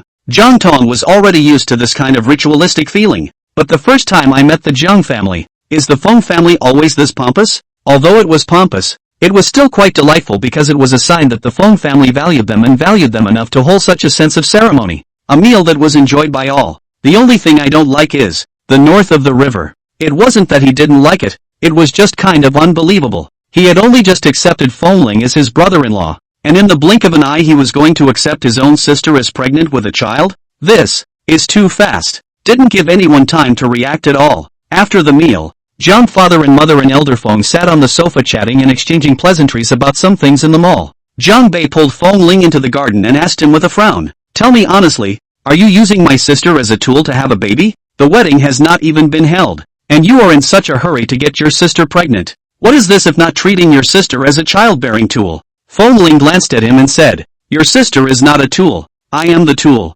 Jiang Bei wondered. I'm the one who makes babies. Fengling said. The only thing Grandpa asked of him was to have children. He had a feeling that it wasn't just Grandpa who thought this way. but Jiang Tang as well, and that Jiang Tang also used him as a tool to have children. Fengling then told Jiang Bei about how Elder Feng felt that he was a waste of space, and that the Feng family would play out sooner or later if he handed it over to him, and then told him to hurry up and have children to train the next generation. Jiang Bei. Ginger is really still old and spicy. Grandpa Feng is farsighted and a man of great wisdom. Ha! Fengling laughed coldly and looked at him mockingly. Things come in groups. You're with me every day. Where do you think you can be better than me? I'm a loser. A punk. And you're still the same? Jiang Bei. Can I be the same as you? Fengling asked. How is it different? Jiang Bei smiled and said, I have a sister. Do you? Fengling. Jiang Bei said, I'm no longer a waste. I can't hold up Jiang's. I still have my sister. My sister can hold up. Fengling retorted unconvincingly.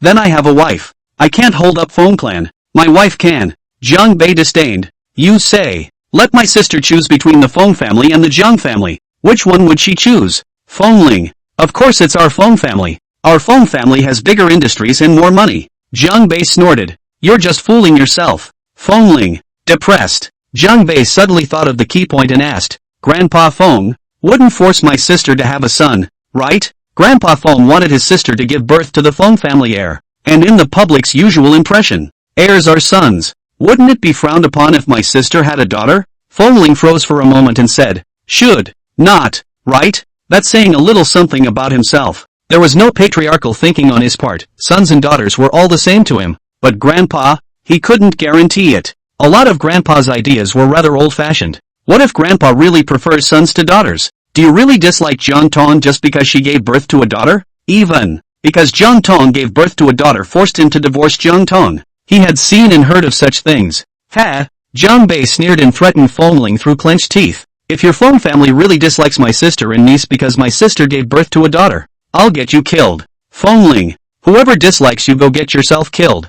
I won't dislike it anyway. Jiang Bei. Does that mean Grandpa Feng dislikes it? Fengling is asking him to get Grandpa Feng killed? Ha! Fengling can really be Grandpa Feng's great big grandson. No wonder Grandpa Feng thought he was unreliable and forced him to marry and have an heir early on. Jiang's family left. Fengling was preoccupied and went to talk to Elder Feng and asked, Grandpa, do you prefer a great-grandson or a great-granddaughter? Elder Feng looked at him faintly. He hummed, what's the point of asking that? Just want to know if you want Jiang Tang to have a son or a daughter. Fengling asked. Elder Feng asked back, what about you? Do you want Jiang Tang to have a son or a daughter? Fengling said with a righteous face, I'm all the same.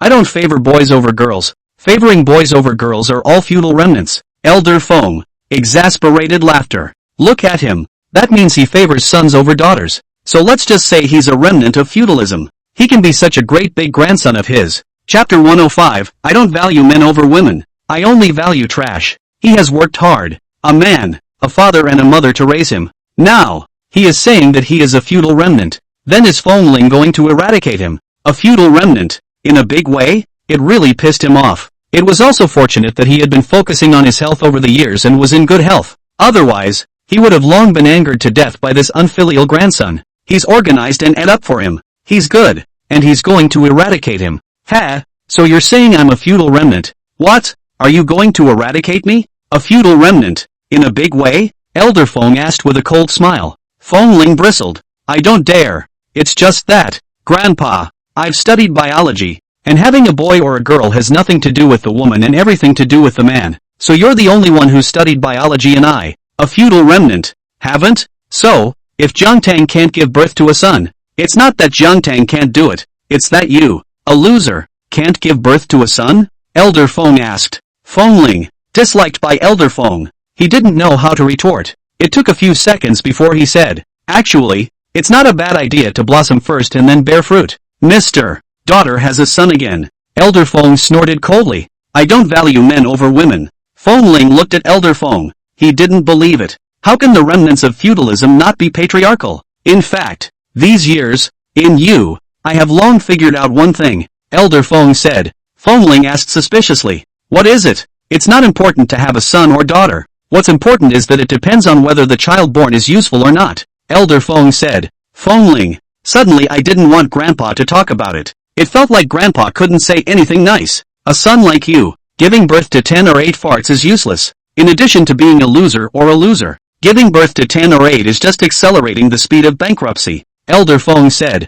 Fengling. Elder Feng, having a daughter like Tang Tang is better than having 10 or 8 sons. So what if it's a great-granddaughter? As long as his great-granddaughter was capable of holding up the Feng family, he was happy and fond of it. When the time comes, the big deal is recruiting a son-in-law. Elder Feng smiled and gave Fengling the final fatal blow. So I'm not patriarchal. I just value ability over waste. Fengling. So he's the loser? Fengling gritted her teeth and glared at Elder Feng. You wait for me. Sooner or later, he was going to do something sensational to slap his grandfather in the face. Let Grandpa see if he's a loser or not. Fengling left angrily, still pissed off until I got back to my room. Jiang Tang had just come out of the bathroom after taking a shower and saw Fengling's puffed-up appearance and asked, "What's wrong? Who messed with you?" "No one." Fengling huffed. "Jiang Tang, Grandpa scolded you again? In this family, only she and Grandpa dared to mess with Fengling. She didn't mess with him. Then it's just Grandpa." Fengling looked at Jiang Tang. Originally did not want to say.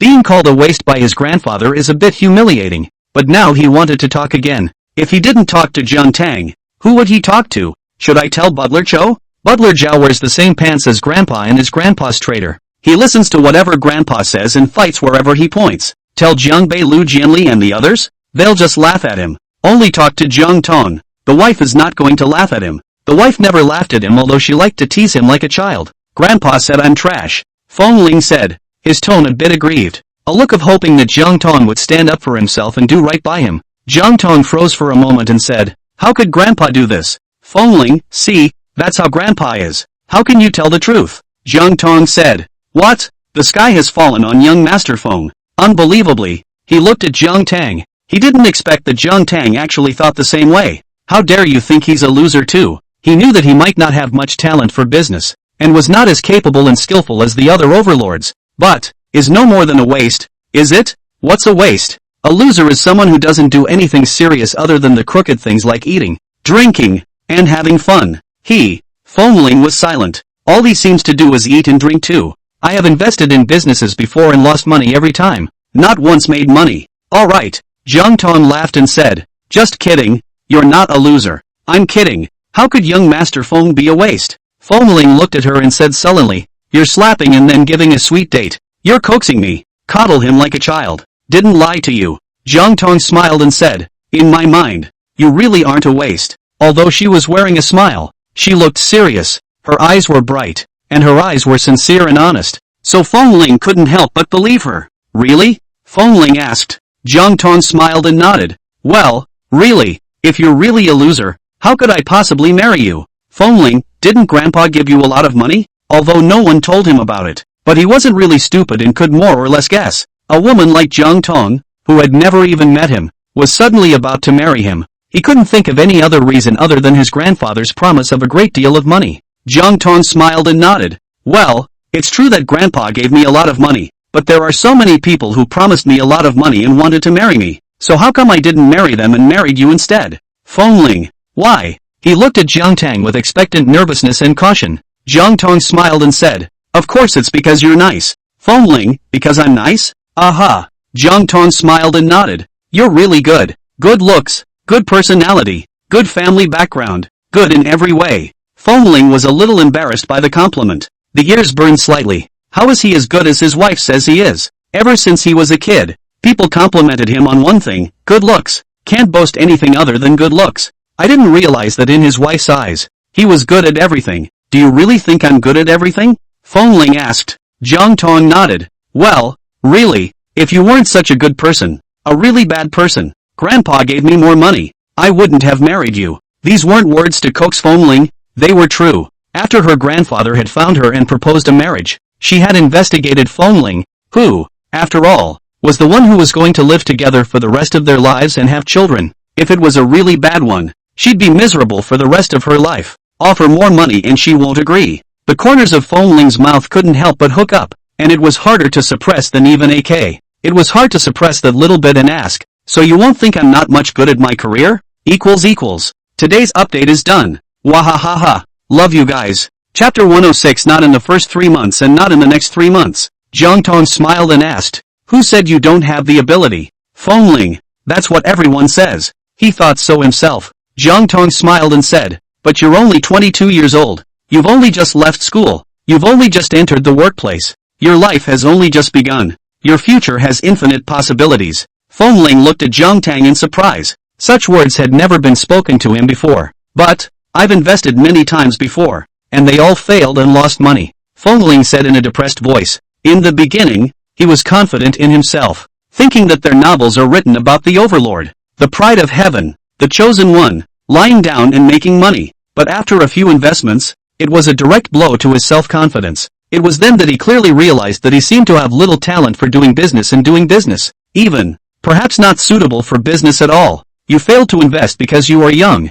Jiang Tang said. People are simple, haven't experienced the perils of society, and trust people easily. Fengling was silent. Isn't that still stupid?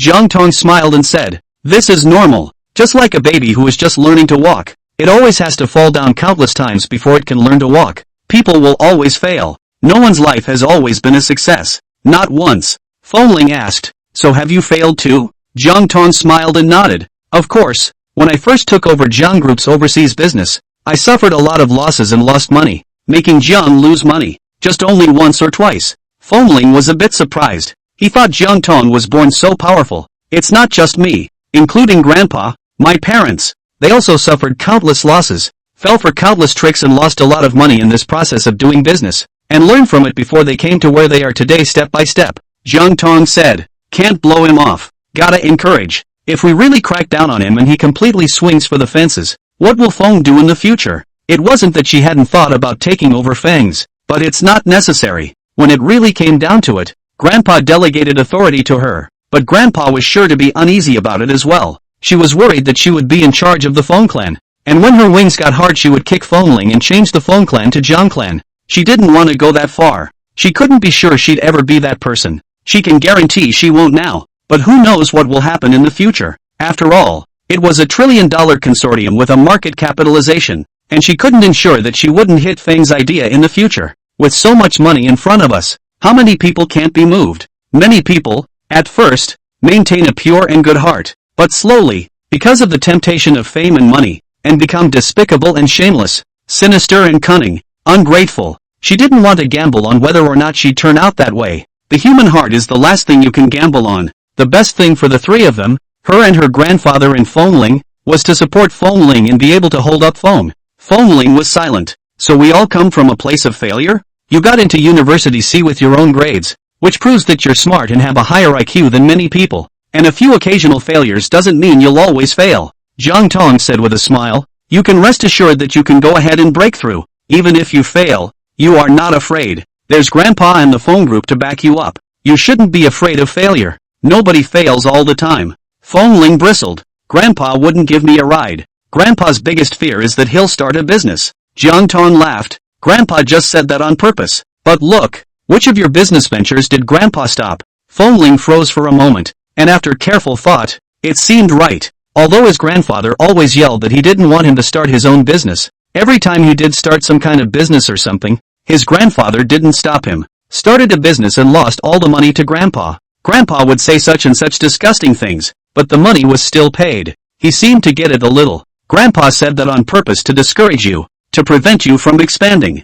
Jiang Tang said with a smile, a proud son of the sky like Fengling was really easy to inflate. With a young person, an outstanding family lineage, and a few smarts, he thought that he was the most powerful and smartest person in the whole world, and put no one in his eyes. People like that tend to lose badly. Grandpa is afraid that if he doesn't knock your confidence down a bit, if he doesn't keep you down a bit, you'll give Grandpa a big fight one day. He won't be able to hold it. Jiang Tang said with a smile, Fengling, you have to understand that Grandpa has a good intention. Aha! Fengling nodded. The heart is full of fight. He's going to make it. Succeed like Grandpa and Gangtang. Jiang Tang saw Fengling rekindle his fighting spirit. Relieved. It's good to have a fighting spirit. Grandpa's body is hardy, and as long as there are no accidents, he should be able to live for another 20 years under normal circumstances. According to the current medical conditions, it is normal for rich people to live to be 80 or 90 years old. Even if he only lived to be 80, he still had 10 years left. 10 years, enough for Fengling to grow.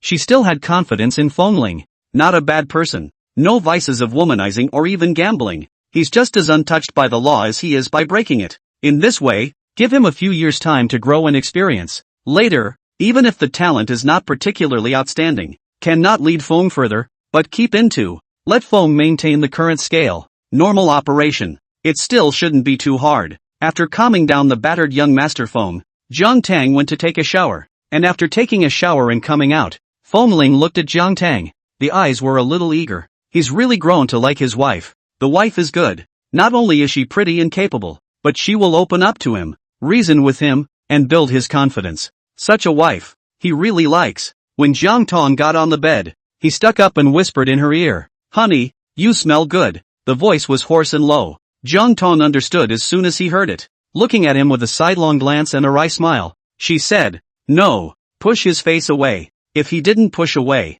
he was going to kiss it. Fengling froze for a moment and asked, "Why not?" Jiang Tang smiled and said, "For the first 3 months of pregnancy, you can't even have conjugal life." Fengling, Jiang Tang added, "Oh, and no, not for the second 3 months either." Fengling, he looked at Jiang Tang with wide-eyed disbelief. "Not for the first 3 months, not the last 3 months. So that means only the middle 3 months are okay? Now it's the first 3 months. You want to go 3 months without touching your wife?" But he and his wife had only been married for 2 full months, excluding the days when she had gone on business trips the first week of their marriage, and the days when she had her period. He's only been touching his wife for a full month or so. 3 months of abstinence after only 1 month of touching? Young Master Feng's sky had really collapsed this time. Chapter 107, Fengling's heart is completely dead. Really? He asked as he looked at Jiang Tang undeterred. Aha! Jiang Tang nodded. Fengling, I don't believe you. You lied to me. He refused to believe in something so cruel. 3 months of abstinence.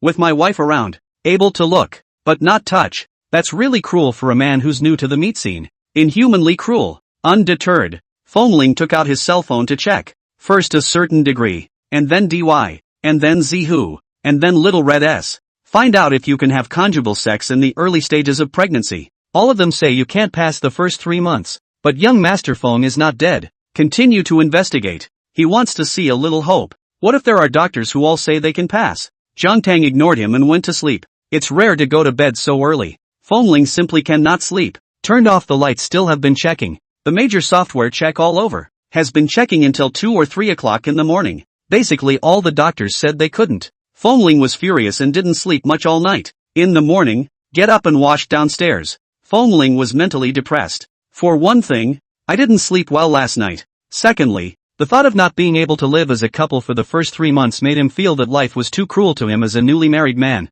Life seems to have lost its color. Elder Feng froze for a moment when he saw Fengling like this. A little bit of heart and regret. Was it too much to say last night? Did it hit him? He thought back to last night, and it did seem like he had gone a little too far in saying that he shouldn't have talked about him like that. Spoken like he's nothing. But Fengling, it's actually pretty good. Should I hit him with a stick and give him a sweet date? While Elder Feng hesitated, Jiang Tang said to Fengling, "Accompany me to the hospital in the morning for a physical examination and to build a file." Fengling, aha, nod. A few spirits were raised. This was not the time to indulge in male love. The most important thing for him now was to take care of his wife and child. Elder Feng, forget it. If you hit it, you hit it. No more sweet dates. Looking at Fengling, it didn't look like something was wrong. After breakfast, Fengling and Jiang Tang went to the hospital. Went to a private hospital that the Feng family has a stake in. Go get checked out. Fengling can go see it too. He watched as the doctor rolled around with an instrument on Jiang Tang's white, flat belly. The doctor said this one time and that the next, and it was pretty good anyway. Fengling looked at the screen. What was the doctor talking about? How come he can't see anything? After doing the examination, he took the report card to the doctor, who read it and gave Jiang Tang a file. So far everything looks pretty good. All the data is also good. Gave Jiang Tang a blood test, confirmed that it is pregnant. After the doctor's appointment, it's time to go. Fengling said to Jiang Tang, "Wife, you go out first. I have something to ask the doctor." Jiang Tang glanced at Fengling and nodded. Gone. The doctor was a female doctor in her 40s or 50s. Looking at Fengling with a kind face, she was also aware of Fengling's identity. The young proprietor of the hospital. Doctor, is that what? Fengling's slightly red face a little embarrassed. I don't know how to ask the question. The doctor took one look at Fengling's appearance and understood. She had been a gynecologist for decades, and she had seen many people like Fengling. The doctor smiled and said, "No."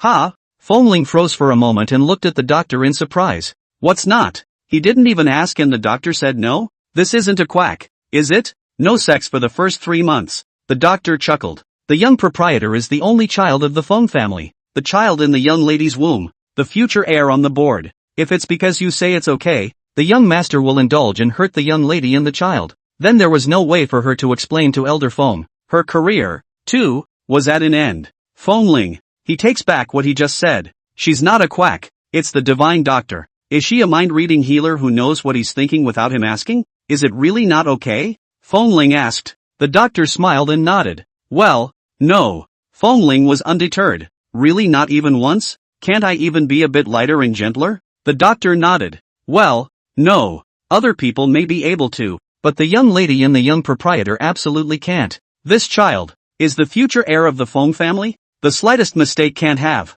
Fengling. Destroy it. Fengling walked out with his head hanging down. Jiang Tang sat on a chair and waited for him. Seeing him come out like this, he hooked his lips. Fengling came to Jiang Tang's side and helped her up, assisting her to walk. Now, dead-hearted? Jiang Tang asked with a wry smile. Using her toes, she knew what Fengling would ask the doctor when he sidetracked her. Young Master Feng is heavy on lust and has everything written on his face. Fengling was a little embarrassed. You don't believe what I said. And you don't believe it even after checking the software all night. So you have to ask the doctor yourself? Jiang Tang said with a smile. Are you ashamed? Fengling. There's no place to go. Looking at Jiang Tang. Honey, what are you talking about? I thought I asked the doctor about that kind of thing? No. I was asking the doctor what you should watch out for during your pregnancy. Like diet and such. Yes? Jiang Tang raised an eyebrow. Of course. Fengling then said many things that should be taken care of in the early stages of pregnancy. It's a good point. And it's still accurate. Jiang Tang couldn't help but wonder if he was measuring the heart of a gentleman with a small man's heart. He did seem to have just asked the doctor. If he hadn't asked the doctor, he wouldn't have known so much. Oh, I'm sorry, I misunderstood you, Jiang Tang said with a smile. Fengling's ears burned. His heart was weak, and he was embarrassed. It's fine, don't misunderstand me next time, Fengling said. Jiang Tang smiled and nodded. Fengling sent Jiang Tang to the company before returning to Feng's. Back at Feng's it was time to get to work. The mood at work is different now than it used to be. I used to go to work with the mindset of being a monk for a day and getting by. But now, the fight is full. Wife says he's great and smart. The previous failure was just being too young and inexperienced. He will succeed later. He must work hard and succeed. Give your wife and kids a better life. During working hours, Fengling works seriously. And when the work is done, he reads books or watches some dry short videos to learn. Or asks his colleagues to teach him. Had lunch and spent the rest of the day reading about pregnancy. Butler Zhao went to bring Jiang Tang food. The young lady is pregnant with little young master or little young lady. She can't eat outside food. How unclean and unhygienic outside food is. Jiang Tang didn't brush off Butler Zhao's good intentions either. Zhao housekeeper is also for her and the child's good. No conditions, not to say, since there is this condition. Pregnant diet of course is to pay attention to a little. As he was eating, Zhang Xinu arrived. Zhang Xinyue knew Jiang Tang was pregnant, and the word had spread in the circle. She had just entered the office when she heard Butler Zhao say, "Don't worry, young lady, I will definitely raise you and little young master or little miss in good health. As a child the young master was raised by me in good health. Equals. Today's update is done. Asking for free power for love. Love you guys." Chapter 108, Sleeping in Separate Rooms. Show Crescent. Butler Zhao saw that Zhang Xinu had arrived and greeted her with a smile. "Good day Miss Zhang." Zhang Xinu nodded her head and said to Jiang Tang, "You mustn't listen to Butler Zhao. That's not healthy. It's white and fat." Jiang Tang, white and chubby? Zhang Xinu nodded.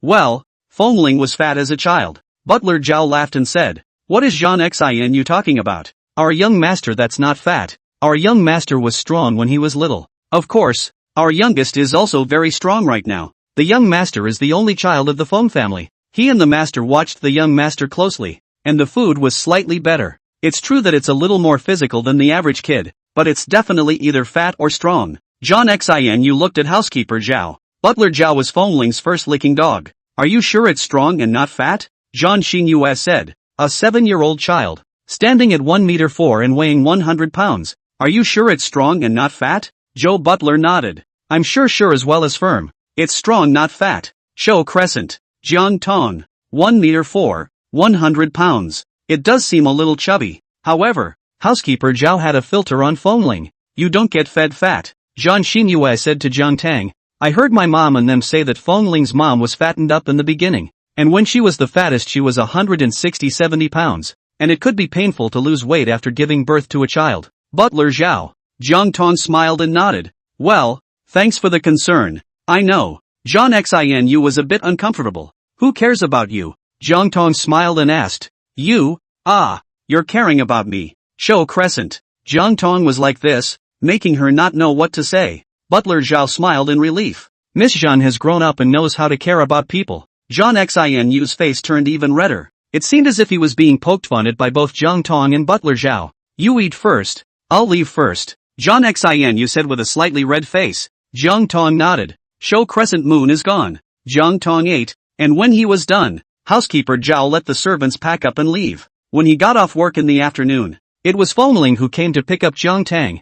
Fengling said to her, Honey, don't drive to work from now on. I'll pick you up and drop you off. Aha. Jiang Tang nodded. Young Master Feng wanted to be a good husband and father. She would not reject it or throw cold water on it. Fengling was happy. From now on it's the wife's exclusive driver. Happy. The two of them returned home. And when they got home, Butler Zhao greeted them, holding a photo album in his hand, and said to Jiang Tang, Young lady, look. Jiang Tang and Fengling looked over. Fengling could tell at a glance that it was his own growth album. He used to take a lot of pictures, basically every month. The young master was really strong, not fat when he was little. Butler Zhao said, he wants to do right by the young master. Lao Zhao. Fengling was embarrassed and tried to snatch the album back. It's so embarrassing to be seen by your wife as a little chubby kid or something. But Jiang Tang was already one step ahead of him and took the album from Butler Zhao's hand. Fengling took the album and tried to snatch it back. Jiang Tang looked at him with a smile in his eyes. Show me. Fengling let go with a red face.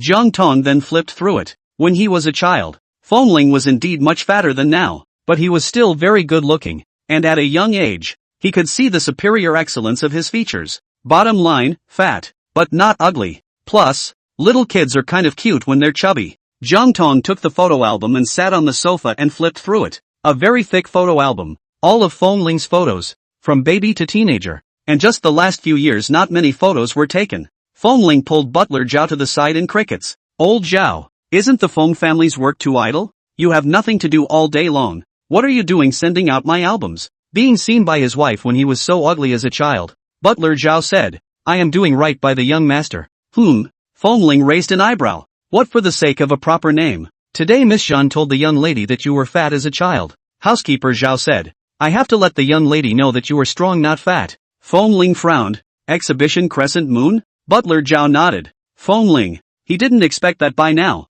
Jiang Tang was pregnant, and Zhan Xinyu still hadn't died and was still denigrating him in front of his wife. This is not dead to him, or not dead to his wife? He couldn't tell the difference anymore. Fengling glanced at Jiang Tang, who was sitting on the sofa looking at the photos, and tried hard to recall if there were any ugly photos of himself as a child. Butler Zhao smiled and pacified him. Don't worry, young master. Young master has been handsome since he was a child. Their young master is the most handsome young master in Sea City. Fengling. He ignored Butler Zhao and walked over, sitting down next to Jiang Tang and looking at it as well. Looking at childhood photos and thinking about the old days. Fengling took a closer look. Butler Zhao was right. He's been handsome since he was a kid. There is no such thing as an awkward period. Even as an adolescent when most people were uglier, he was handsome. Watching Master Feng came back. Elder Feng said to Fengling, Ling, come with me to the study. I have something to tell you. Fengling, the study again? You just went to the den yesterday,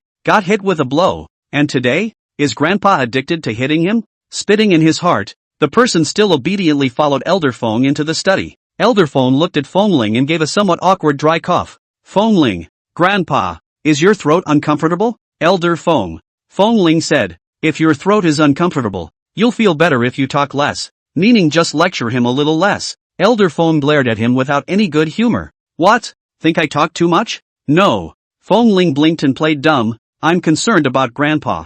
Elder Feng grunted. You still think I talk too much? Don't you know that there are plenty of people out there begging me to say more, and I won't even talk to them. You're the one who's in the middle of it all. How much weight does a word from his business bigwigs carry that he doesn't know? Fengling. So what did Grandpa want to tell me today? Feng lousy, I want to say. Now, Tong Tong is pregnant. Do you want to temporarily sleep in a separate room from Tong Tong? I don't. Fengling balked without thinking. Elder Feng glared at him. Fengling asked him, why do you want to sleep in separate rooms? I'm doing this for your own good. Tong is pregnant now.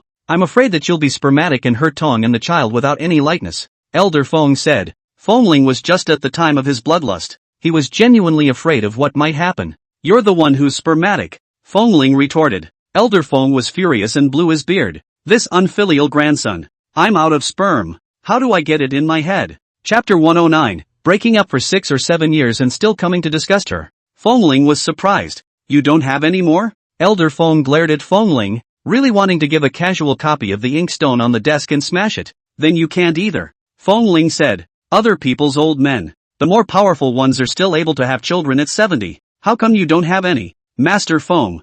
I endure. Currently, he was still the only child of the Feng family, so he gritted his teeth and endured for now. Let's see how he'll clean him up when Jiang Tang's baby is born. Anyway, I don't sleep in separate rooms, Fengling said. Not being able to touch his wife for 3 months was enough. You want to sleep in separate rooms? It's killing him. If we don't sleep in separate rooms, what if we hurt Tang Tang? Elder Feng asked. Fengling frowned. Grandpa, am I that kind of person in your mind? Elder Feng snorted coldly. I don't know who caught the doctor at the hospital asking, can't you do it even once? Can't I be gentle and light? Fengling reddened in embarrassment and shyness, glaring at Elder Feng. He should never have gone to his own hospital. Going to his own hospital? Even if he farted, someone would tell Grandpa. I'm just not sure. Of course I'm going to ask the doctor. And I'm sure I won't do it since the doctor said so, Fengling said. Elder Feng looked at Fengling suspiciously. With 3 words written plainly on his expression, I don't believe it. Is that what I am in Grandpa's mind? Someone who doesn't care about his wife and children for the sake of his own comfort and pleasure? Fengling asked. Elder Feng. That's not true. Fengling, if I say I won't touch it, I won't touch it. I'll protect Jiang Tang and the child. Not hurt them. Elder Feng looked at Fengling in surprise. This was the first time he had heard from Fengling's mouth that he wanted to protect someone. In the past, he was protected. Elder Feng's heart was shaken. His Ling, it seemed, had really grown up. Aha. Elder Feng nodded his head and said, since you said so, then Grandpa will believe you. Fengling froze for a moment and looked at Elder Feng with a bit of surprise. Grandpa trusted him so easily? You go out, Elder Feng said. Fengling walked to the door with doubts, opened the door, and turned back to Elder Feng. Grandpa, I will really protect Jiang Tang and the child, and I will protect Grandpa as well. Elder Feng nodded. Well, Grandpa believes in you. Fengling left. Elder Feng reddened his eyes and took out the photo from the drawer. A photo of him and his wife and Fengling's father. A family of 3. It was taken over 20 years ago. He lost his wife and son in his middle age. No one knows. How did he survive those years? If it wasn't for Fengling, he would have gone long ago. His wrinkled hand gently stroked the photo. After his son and wife passed away, everything he did was for Fengling. His greatest wish is to raise Fengling to adulthood. Now, Fengling had really grown up. Knows to protect him. Protects his wife and kids now. It's a grown up. Got it. His mission, at last, was complete. In the future, when I go to the grave, I will have the face to see my wife and children, and I don't know if they can forgive him. After dinner, Jiang Tang and Fengling returned to their room. After washing up and getting into bed, Fengling was excited to read a bedtime story to Jiang Tang, beautifully named Fetalism. Jiang Tang let him read it. Listening to it, Jiang Tang quickly fell asleep. Fengling kissed her gently on the top of her head, put down the book, hugged her, and went into dreamland. Jiang Tang went to work the next day. The secretary then entered the office with an eager face and said, President, on the side of Anya Day Chemical, several brands have contacted us to terminate the contracts with our artists. Jiang Tang frowned, asked, what are they? The secretary then said a few. They are all endorsements from first and second tier artists in the company, endorsing big name cosmetics. What does Chen Qi want? Jiang Tang nodded and said, I know. The secretary went out, followed by the agent and the artist who also contacted Jiang Tang. They don't know why the Anya Day Chemical side of the good reason why suddenly want to terminate the contract. Look for Jiang Tang for ideas. Jiang Tang naturally knew that this was Chen Qi manipulating everything behind the scenes. Could it be that Chen Qi was in love and hated her out of love and wanted to take revenge on her? Ever since Chen Qi became the president of Anya Cosmetics China, Jiang Tang had thought it through. The cooperation with Anya Jihua, if we can cooperate, we cooperate. If we can't, we don't force. Now that Chen Qi wanted to retaliate and take the initiative to cut off the cooperation between the two parties, although it was a bad thing for her and the company and would lose a lot of benefits, she accepted it openly. Jiang Tang decided to go through the legal process. When an artist endorses, they sign a contract. Whoever breaks the contract during the contract period is legally liable for damages and apologies. But generally, artists and artist companies don't offend brands. After all, that's the golden daddy. But Chen Shi couldn't be blamed for what she was going to do. Jiang Tang immediately pulled several artists involved in endorsement contracts into a workgroup and made his position clear. The artists are actually still a little hesitant. If you really fight the lawsuit, it is completely an animerecap bad. Animerecap so many big brand luxury goods. They are like animerecap into the blacklist. The future will not cooperate with them. This is not good for an artist in the long run. But Jiang Tang's attitude was tougher this time. This matter is originally animerecap is not right. The contract period. They did not violate the contract. Those brands suddenly want to terminate the contract. They would have had to pay for it. Seeing Jiang Tang's tough attitude, the artists had no choice but to support Jiang Tang. Who made Jiang Tang the boss? After notifying the agents and artists, Jiang Tang directly asked the company to send the legal affairs to send a lawyer's letter to the other party to prepare some information for prosecution. Those brands under Anya Daily Chemical received a lawyer's letter and approached Chen Shi to terminate the contract. They all listened to Chen Shi. Chen Shi saw the lawyer's letter and frowned. He originally thought that Jiang Tang might take the initiative to find himself for the sake of benefits, and lower his posture to have a good talk with himself. She has always been a successful businesswoman with the greater good in mind. But this time, directly send a lawyer's letter, seems to be completely with animerecap bad. What good would it do to her and her company's artists to cross paths with Anya Jaiwa? Chen Shi contacted Jiang Tang and called him. Jiang Tang, let's talk it over. Jiang Tang, yeah, it's time to talk. Make everything clear so that Chen Shi doesn't have to do these disgusting things in the future. She didn't think that her ex-boyfriend, who had been broken up for 6 or 7 years now, could still come and disgust her after 6 or 7 years. Jiang Tang and Chen Shi have a place to meet. Just go to the appointment. Chen Shi arrived first. He looked at Jiang Tang. He knew Jiang Tang was pregnant. She's really fast. He had thought he had plenty of time. But Jiang Tang quietly and fiercely got married and pregnant. Caught him off guard. Today's update is over. So please power up for love. Love you guys. Chapter 110, Chen Shi. You're a stain on my life. It's as if all the hard work I've done over the years has been undone. He's not happy about it. It's really not a good idea. Tang, you're here. Chen Shi smiled and stood up, thoughtfully pulling out the chair for Jiang Tang. Jiang Tang glanced at him and sat down. There were no pleasantries and he was asked directly. Chen Shi, what exactly do you want to do? Tang, what do I want to do?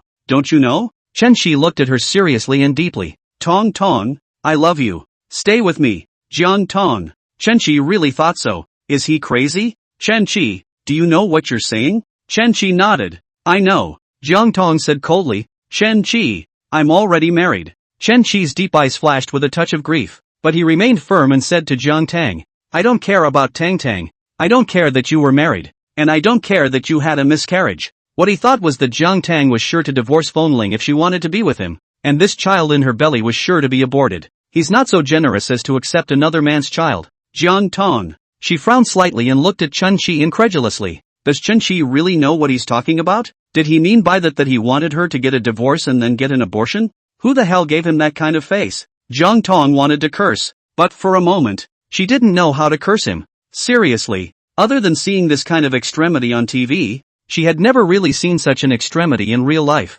How in the world does he have the nerve to say something like that? The whole thing left her speechless. Jiang Tang told herself not to get angry and adjusted her emotions before speaking. Chen Shi, are you daydreaming? Are you asking me to divorce Fengling and then abort the baby to be with you? Chen Shi nodded. Aha. Tang.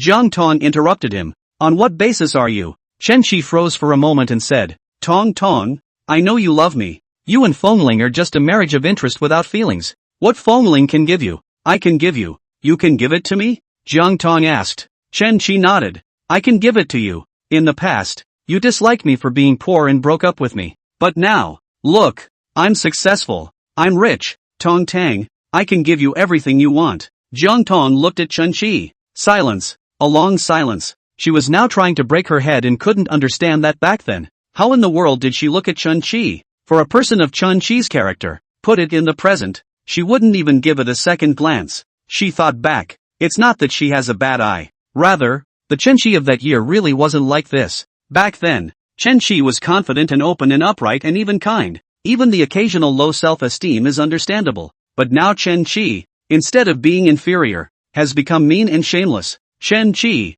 when I was with you back then, did you have money? Jiang Tang asked. Chen Shi shook his head, humiliated. No, it was a past he didn't want to look back on. Because of his lack of money and power, he was forced to separate from the girl he loved. So, don't you get it? I'm not going to stop being with you because you don't have any money, and in the same way, I'm not going to be with you because you have money now. If I really love money and vanity, in the beginning, you wouldn't have been able to get into my eyes at all. Jiang Tang said coldly. You're insulting me, and yourself, and our past, by saying such things now. When we're together, it has nothing to do with money, and when we're apart, it has nothing to do with money. How is it okay? Chen Shi retorted angrily. If I had money, would you separate from me? Jiang Tang nodded firmly. Will. Chen Shi froze for a moment and looked at Jiang Tang with disbelief. How can you do that? I have money. How could you possibly separate from me? You broke up with me, obviously because I don't have money, because I'm poor. That's what he's been thinking all these years.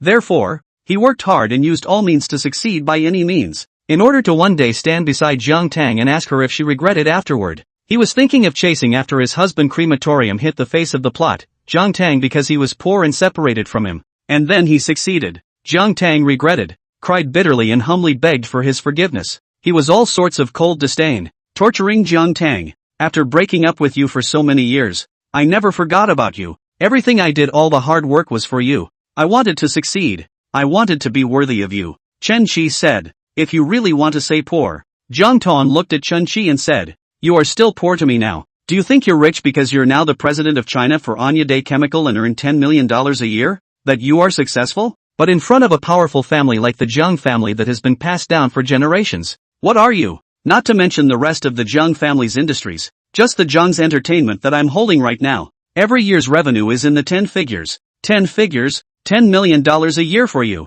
How many years do you have to earn before you can earn the amount of money that I earn in a year? If I really look at money, the old you couldn't catch my eye, and the new you still can't catch my eye. Chen Shi looked at Jiang Tang, didn't say anything, and was inwardly devastated. He really thought he had succeeded. At such a young age, he became the president of China of a Fortune 500 group like Anya Cosmetics. He earns $10 million a year. Back in C-Town, all the bigwigs of the company treated him with courtesy. Usually, some high and mighty celebrities will also be all kinds of pleasing to flatter themselves and make good relations. Hasn't he been successful enough this way? Wasn't Jiang Tang also trying to get on good terms with him? I've been thinking that peace and harmony make money. Doing business, trying not to offend if I can, and giving you some face, but you're abusing your personal power. How? Want to use the brand endorsement under Anya Daily Chemical to threaten me into submission? Jiang Tang laughed mockingly. Without the endorsement of Anya Daily Chemical, I won't starve to death. And neither will the artists under my hand. At most earn more or less. Chen Shi said with an ugly face. I didn't mean that. Jiang Tang coldly said. Whether it is that meaning is not important. Chen Shi, I originally did not want to see you. Everything we walk the law on it. But in the end, I still came to see you. Just to make it clear to you. Chen Shi, don't see each other again in the future. In the future, as long as you are still an Anya Rihua for one day, my company won't cooperate with Anya Rihua anymore. Tong Tong. Chen Shi naively looked at Jiang Tang. He had a premonition that he was going to lose Jiang Tang completely. Jiang Tang stood up and looked at him condescendingly. Chen Shi, you also have some understanding of me. You should know that I, this person, have never regretted, experienced things, no matter good or bad. For me, is a part of my life. I regret, is to negate my life, to negate myself. But now, I regret that I ever liked you and was with you. Because, you in those days have really become a gloomy stain on my Jiang Tang's brilliant, bright and open life. After saying that, Jiang Tang didn't care what kind of expression Chen Shi had on his face and left. There's no turning back. Chapter 111. The Crown Prince is a bit in love with his brain. Jiang Tang is in a bad mood. It wasn't that he cared much about Chen Shi, but he was really disgusted by him. Where in the world did Chen Shi get the confidence to dare to bring up the idea of letting her divorce Feng Ling and abort her child to be with him?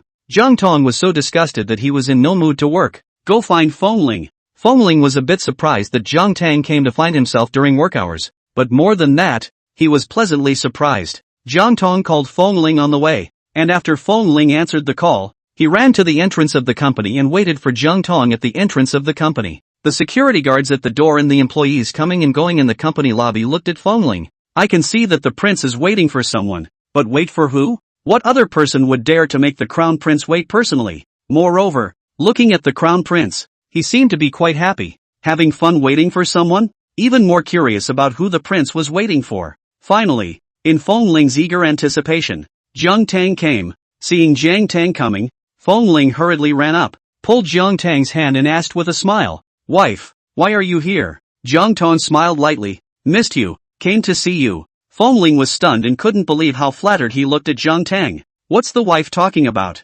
Miss him? What does this mean? In his case, thinking about you equals loving you. Honey, say you love him? This is so sudden. Jiang Tang saw Feng Ling not speaking and asked with a smile, "What's wrong?" Feng Ling then looked back. "It's nothing." Glanced at Jiang Tang. She looked as if there was nothing wrong with her. It was sparse, as if she hadn't just said she missed him. Instead, "It's about a nice day." Feng Ling took Jiang Tang's hand and entered the company. The crowd took a look. Oh, got it. It turned out that the crown prince was waiting for the crown princess, so no wonder he was so happy and looking forward to it. TSK. Their Feng's crown prince seems to have a bit of a love brain. Feng Ling pulled Jiang Tang to walk very slowly. Passing employees greeted him. He responded with a light smile, and even pulled Jiang Tang to stop and chat with people pleasantries. From the door to the elevator, normal walking only takes 2 minutes. Feng Ling pulled Jiang Tang, and this greeting and that pleasantries, hard to walk for 20 minutes before entering the elevator. Thanks to Feng Ling, now the company's various small and large groups had spread the word that the crown princess had come to the company to visit the crown prince, coming to check in. There were also people stealing photos and posting them in the group, and the face dogs ruthlessly appreciated Jiang Tang's beauty. In the elevator, there were only Feng Ling and Jiang Tang. Feng Ling asked Jiang Tang, "Are you here to check on the guard?" The corners of his lips were curled in amusement. She casually came to check. He, young Master Feng, is not afraid of investigation. Jiang Tang, no, I just came to see you. Feng Ling didn't say anything, but the look on his face was clear that little master didn't believe it. Jiang Tang smiled and asked, "Coming to the company to look for you. It's to check up on me. So every time you come to my company, it's to check up on me?" Aha. Feng Ling nodded. "Yeah, I'm just going to see if there are any people with bad intentions prying into my corner. It's a good thing he's keeping a close eye on them, or they'd have been pried away long ago." "Why do you want to check in?" Jiang Tang asked with a smile. "Why are you worried about someone prying into your corner?" Feng Ling, "You don't like me anyway, and it was Grandpa who forced you to get married in the first place, so it's not good to have someone prying at you?" Jiang Tang asked. Feng Ling, "I Feng young master don't want face off. If I'm really pried out, how will I, young master Feng, still be able to mix and see city in the future?" Jiang Tang nodded. I know." Feng Ling, "What do you know?" Jiang Tang said, "Knowing that you don't love me, everything you do is for the Feng family and your face." Feng Ling frowned, wanting to explain, but didn't know how to explain. He should have said he loved her, but he was a little shy, a little nervous, a little unable to speak. The main thing is that the punch in the face came too soon. It was only 2 months ago that she told someone, "You don't love me. I don't love you. I can't give you anything except the position and decency of the sealed young lady." The words are still ringing in my ears. "Say you love her now? It's so in your face." "Don't worry. I won't disgrace you and the Feng family," Jiang Tang said with a smile. Feng Ling, "Oh, why don't we just confess to our wives?" But will his wife laugh at him? What if his wife doesn't accept it and says she doesn't love him? It's annoying. If he was rejected by Jiang Tang, he would be sad and upset. Not to mention that he didn't know how he should face Jiang Tang in the future. He was afraid that in the end, they wouldn't even be a benefit couple. Bear with me again. Wait until you're absolutely sure before confessing. Feng Ling brought Jiang Tang to his workstation and let Jiang Tang play there while he went to work. Jiang Tang just sat by himself and played. There were many departmental employees who secretly came to peek at Jiang Tang. Jiang Tang wasn't embarrassed and greeted him with a big smile. Feng Ling was working on his job when he got the message. Several endorsements under Anya Daily Chemical and artists under John's Entertainment were rumored to be out of contract. He froze for a moment and looked at Jiang Tang. Seems to be a bit of an understanding as to why his wife came to him out of the blue. It's being bullied by Chen Qi and is in a bad mood. Chen Qi the asshole. "Wife, why don't I put Chen Qi in a sack and beat him up?" Feng Ling suddenly said to Jiang Tang. Jiang Tang froze for a moment at his words. Knowing for sure that word had gotten out on the internet, Feng Ling knew. No need. She smiled. It's against the law to hit someone. And it's not worth it to break the law for someone like him. A man like him? What kind of person is he? Feng Ling asked. Jiang Tang looked at him with a smile. Anyway, young Master Feng was pulling and stomping on nasty people all the time. A despicable and shameless person like him. You're the scenic young Master Feng. There's no need to bother with trash like him.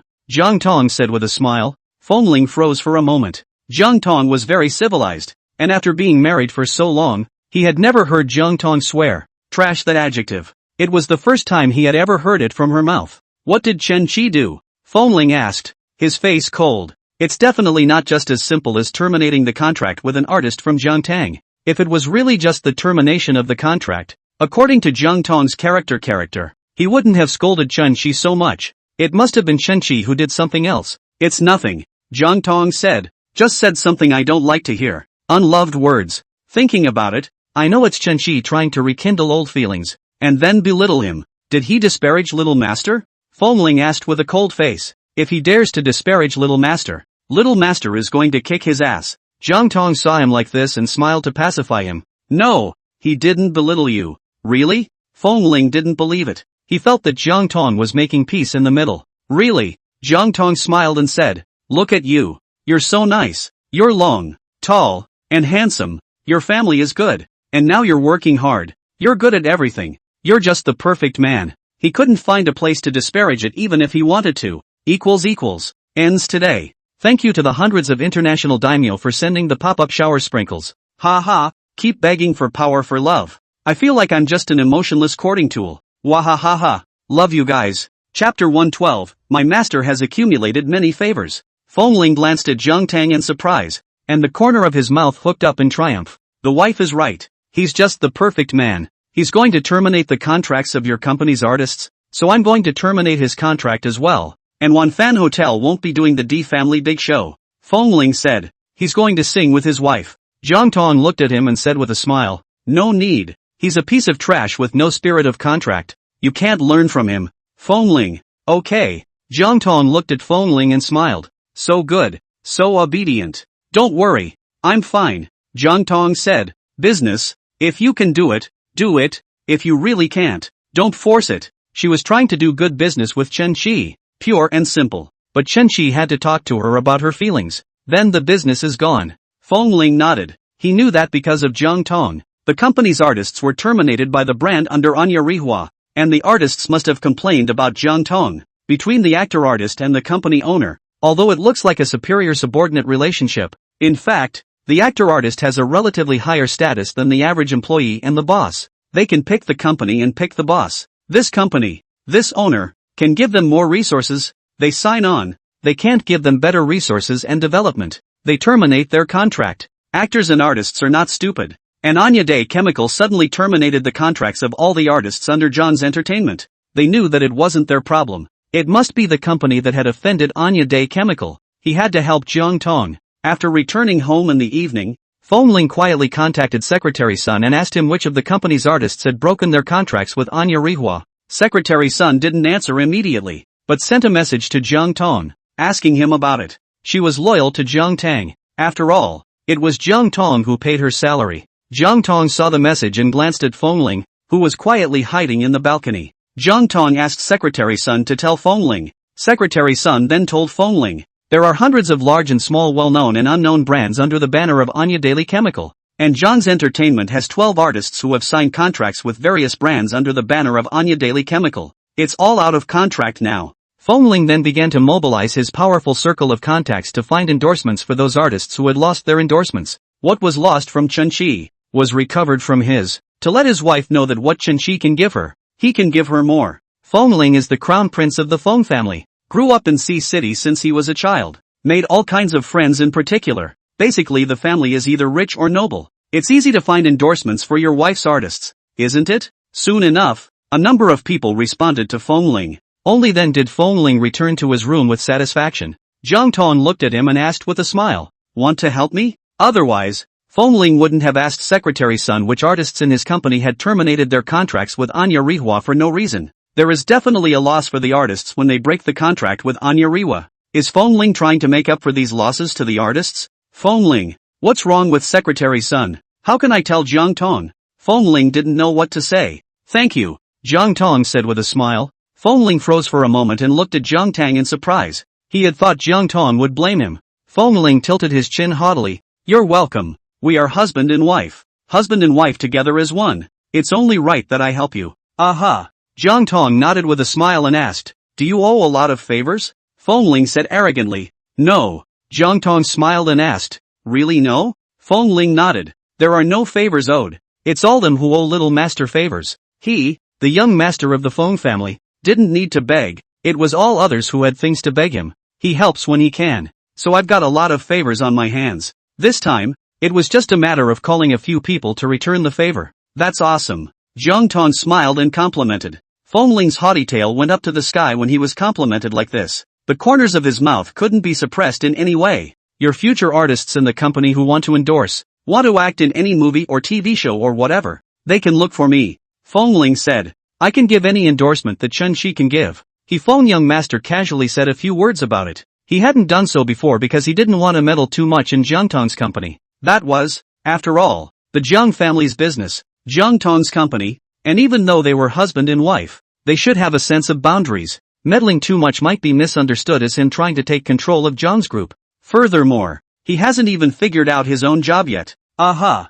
Jiang Tang smiled and nodded, placing a kiss on his lips. Awesome! Feng Ling, just one kiss? Then how much do you want? Jiang Tang asked with a smile. Feng Ling, one endorsement for one should also reward 12 kisses. Jiang Tang smiled and said, good, and then another kiss, and another, and another. It's been 12 kisses. Because she was pregnant, Feng Ling had restrained himself from thinking much of anything, but he was set on fire by her kisses. After she kissed her, she wrapped her arms around her waist and took the person into her arms. A kiss was placed against her red lips. Of course, it was just a kiss, and in the end, nothing. After kissing, Feng Ling let go of Jiang Tang and went into the bathroom to take a cold shower himself. Chris looked at Chen Shi and asked, why do you want the artists of D Family and John's Entertainment to terminate their contracts? Chrissy is the second young lady of animerecap. The group got the message and knew what Chen Shi had done, and she came to see town. Asked Chen Shi. Chen Shi said indifferently, John's Entertainment's artist is not suitable.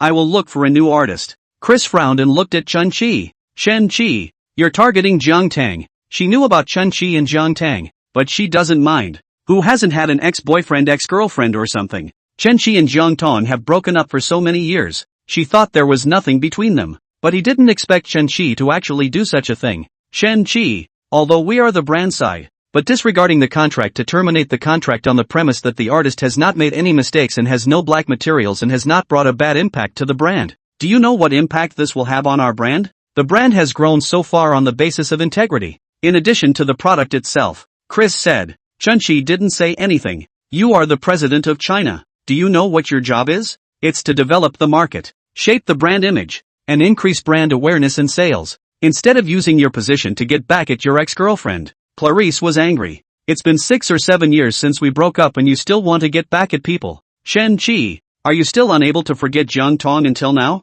Her face was hard. Because, she wasn't just the second miss of animerecap, she was also Chen Shi's girlfriend. After graduation, Chen Shi joined animerecap, and she also entered animerecap at the same time. Entered the same department with Chen Shi, who was very smart, also very hard-working. Slowly, she moved to Chen Shi. Chen Shi was able to become the president of animerecap at a young age, and she played a key role in that. Chapter 113, Chris is a face dog. Chen Shi didn't say anything. Chris, she was waiting for Chen Shi to explain after she finished speaking. She thought Chen Shi would explain that he had long forgotten Jiang Tang and didn't love Jiang Tang anymore. But to his surprise, what he waited for was Chen Shi's silence. Silence is tantamount to acquiescence. Chen Shi really can't forget Jiang Tang. Chris, I wanted to slap him and tell him to get lost, but, looking at that face, she endured. She really liked Chen Shi's face. The showbiz world is now popular with the saying, when the face is there, the kingdom is there. Chen Shi is in her place. Chen Shi had grown such a face, completely grown on her aesthetic. As long as Chen Shi wasn't too much, for the sake of this face, she wouldn't even bother with him. Chen Shi, think about it yourself. Chris pressed her temper and said, is it about career or love? If you want a cause, put away those thoughts towards Jiang Tang, and I'll let bygones be bygones about the past. To love. He couldn't ask for Jiang Tang's love. The reason why Chen Shi wanted to terminate the contract with Jiang Entertainment's artist should be because he failed in his courtship of Jiang Tang, so he was furious and took revenge on people. That's something she didn't say. Saying it out loud was too much of a slap in Chen Shi's face, and too much of a slap in her own face. She still liked Chen Shi right now and didn't want to put words in her mouth and make things too hard for each other. Chrissy, what do you mean? Chen Shi frowned at Chrissy. You mean, if I don't listen to you, I won't have a career? Chris didn't say anything, but the silence speaks for her. Chen Qi angrily glared at Clarice. Clarice, do you think that I,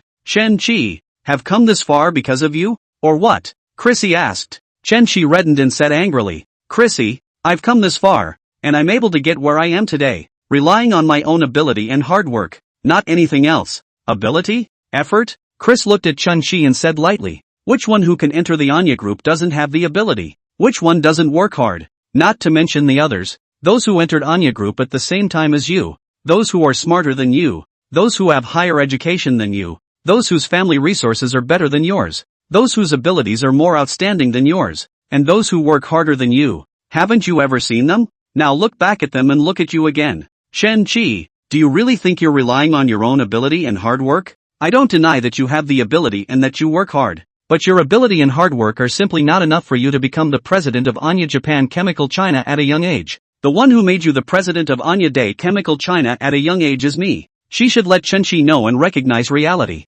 That way, Chen Qi wouldn't leave her, because he knew who gave him everything. Without her, he would have nothing. A smart person should know how to choose. Chen Qi grimaced and glared at Chris, clenching his teeth as he tried his best to restrain himself. Otherwise, he didn't know what he'd do out of control. Since childhood, he has been the favorite in the eyes of teachers, the children of other people's families in the mouths of parents, and the god of learning in the eyes of his classmates. He is most proud of his intelligence and hard work. But now, Clarice is belittling his intelligence and hard work. It was the ultimate humiliation for him. Seeing Chen Qi's ugly face, Chris said, think about it yourself and give me an answer when you're done. Chrissy's gone. After she left, Chen Qi suddenly roared. His hand clenched into a fist and pounded the desk hard. They all do. Jiang Tang is like that. Chrissy is the same way. They are all too poor to be rich. They are all shallow women who don't see their own inner excellence. Chris made an appointment with Jiang Tang. She had rushed to see City all night long and was actually cleaning up Chen Qi's mess. Chen Qi and John's Entertainment terminated their contract. The brands all received a lawyer's letter from John's Entertainment, and the headquarters knew about this matter. Chen Qi is the youngest regional president of Anya Group. Originally, relying on his own ability, how many people are staring at him? The slightest offense on his part will be seized upon. Jiang Tang agreed to Chris's invitation. Come to the cafe. Saw Chrissy. Already knew Chris's identity before she came second Miss Anya Nika, but didn't know about her relationship with Chen Qi. She hadn't paid attention to Chen Qi's movements since she broke up with him. The two men greeted each other briefly and took their seats. Chris smiled and said, Mr. Jiang, I'm sorry about the termination of the contracts of several brands under Anya Daily Chemical and your artists. This time, it's our fault. I'm here to apologize to you on behalf of Chen Qi. Subsequently, we will issue a statement that the cooperation will continue, and then we will also compensate your company's artists. Jiang Tang was a bit surprised. The second lady of Anya's daycare is very reasonable.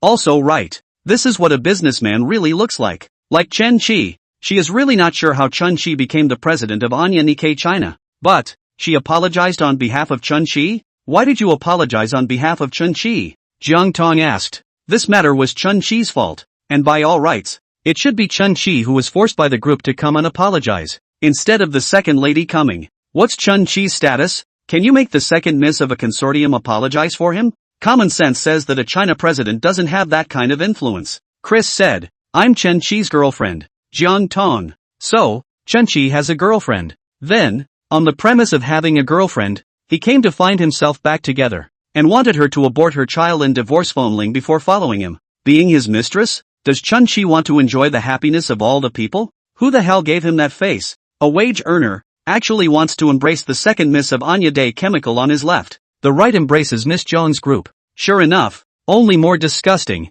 not the most disgusting. Some people, having talked about it, it really just becomes black history. She Jiang Tang, since childhood, frank and open. Not to say the scenery, but there is no place for people to criticize. But that was before, and now that we have talked to Chen Qi, it's enough to be criticized. She didn't even dare to imagine how the outside world would mock her if what Chen Qi had done was exposed. What does second miss like about Chen Qi? Jiang Tang asked. Chrissy thought for a moment and said, I told the outside world that I like Chen Qi smart, capable, and hardworking, but really, what I like is Chen Qi's face. I've always loved oriental faces since I was a kid, and Chen Qi is the best looking oriental face I've ever seen in reality, better than any of those star performers. Jiang Tang. Got it. Yen dog. Then in the beginning, Ms. Jiang and Chen Qi, the door was not right. What did she like about Chen Qi? Chris asked. Jiang Tang. She was silent. In fact, she also likes Chen Chi's face,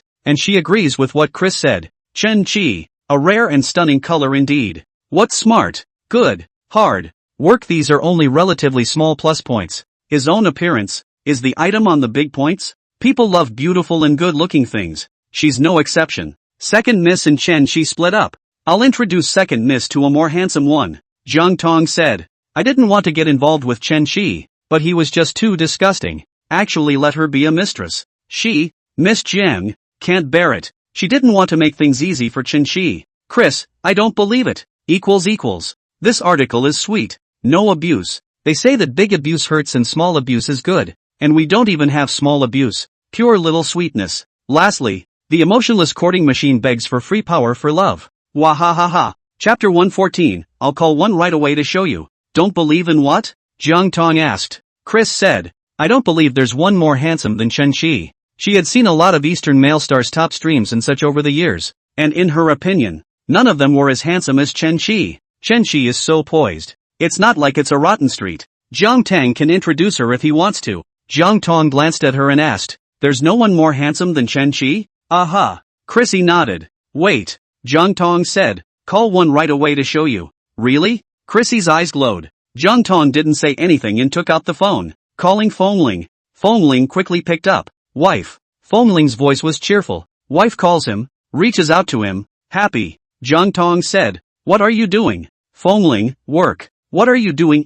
I miss you. He understands. The wife misses him. Are you free now? Jiang Tang asked. Fengling, free. Jiang Tang, I'm at the Cross Strait Cafe. Come over right away. Fengling froze and asked, what's wrong? Wife, it's nothing. Come over quickly. Jiang Tang said, I'll wait for you. After saying that, Jiang Tang hung up the phone and said to Chris, wait 40 minutes. Chrissy nodded. The two of them then chatted. While waiting for Fengling, Jiang Tang estimated that it would take about 40 minutes, but Fengling arrived in 30 minutes, entered the cafe, saw Jiang Tang, and rushed over. When Clarice saw Fengling, her eyes lit up and she looked at him in awe. He's so handsome. It was even more handsome than Chen Chi by a point or two, and the delicate eyebrows with the reserved temperament was something she had never seen in her life. He came running in, his handsome young face youthful and sunny, seeming to bring in all the sunlight from outside, lighting up the entire cafe. Is this the man Jiang Tang wants to introduce to her? Chris took out her cell phone. It was time to break up with Chen Chi.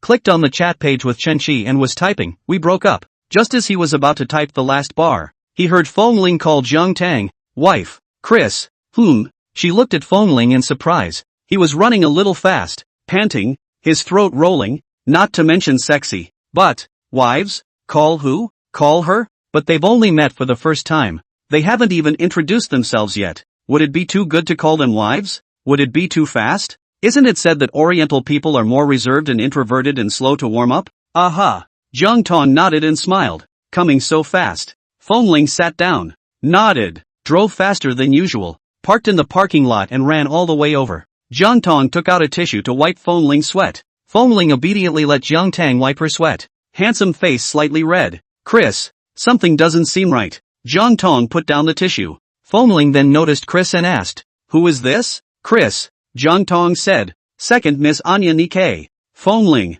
with Chen Chi? He looked at Chrissy in a much less friendly way. Jiang Tang smiled and said to Chris, Chris, this is my husband. Fengling, Chris, you sir? So, just now, he was calling Jiang Tang his wife. Not her? Aha. Jiang Tang smiled and nodded. Chris frowned. Didn't you say you would introduce me to someone more handsome than Chen Chi? Chris looked at Fengling. She was really quite fond of it. Totally long on her aesthetic. Jiang Tang smiled and said, I did say I would introduce you to someone better than Chen Chi, but I didn't say I would introduce my husband to you. If you don't believe that there's one more handsome than Chen Chi, I'll ask my husband to come and show you. Prove that there are more handsome than Chen Chi in our sea city. Hearing Jiang Tang say that, Fengling straightened his back and ruffled his hair, showing his most handsome side in front of the two women. His wife said that he was more handsome than Chen Chi, and although this was a fact that everyone knew, he was still happy to hear it from his wife's mouth. Chris, you're not showing off, are you? Although she is fluent in Chinese, she still doesn't know much about Chinese culture and people.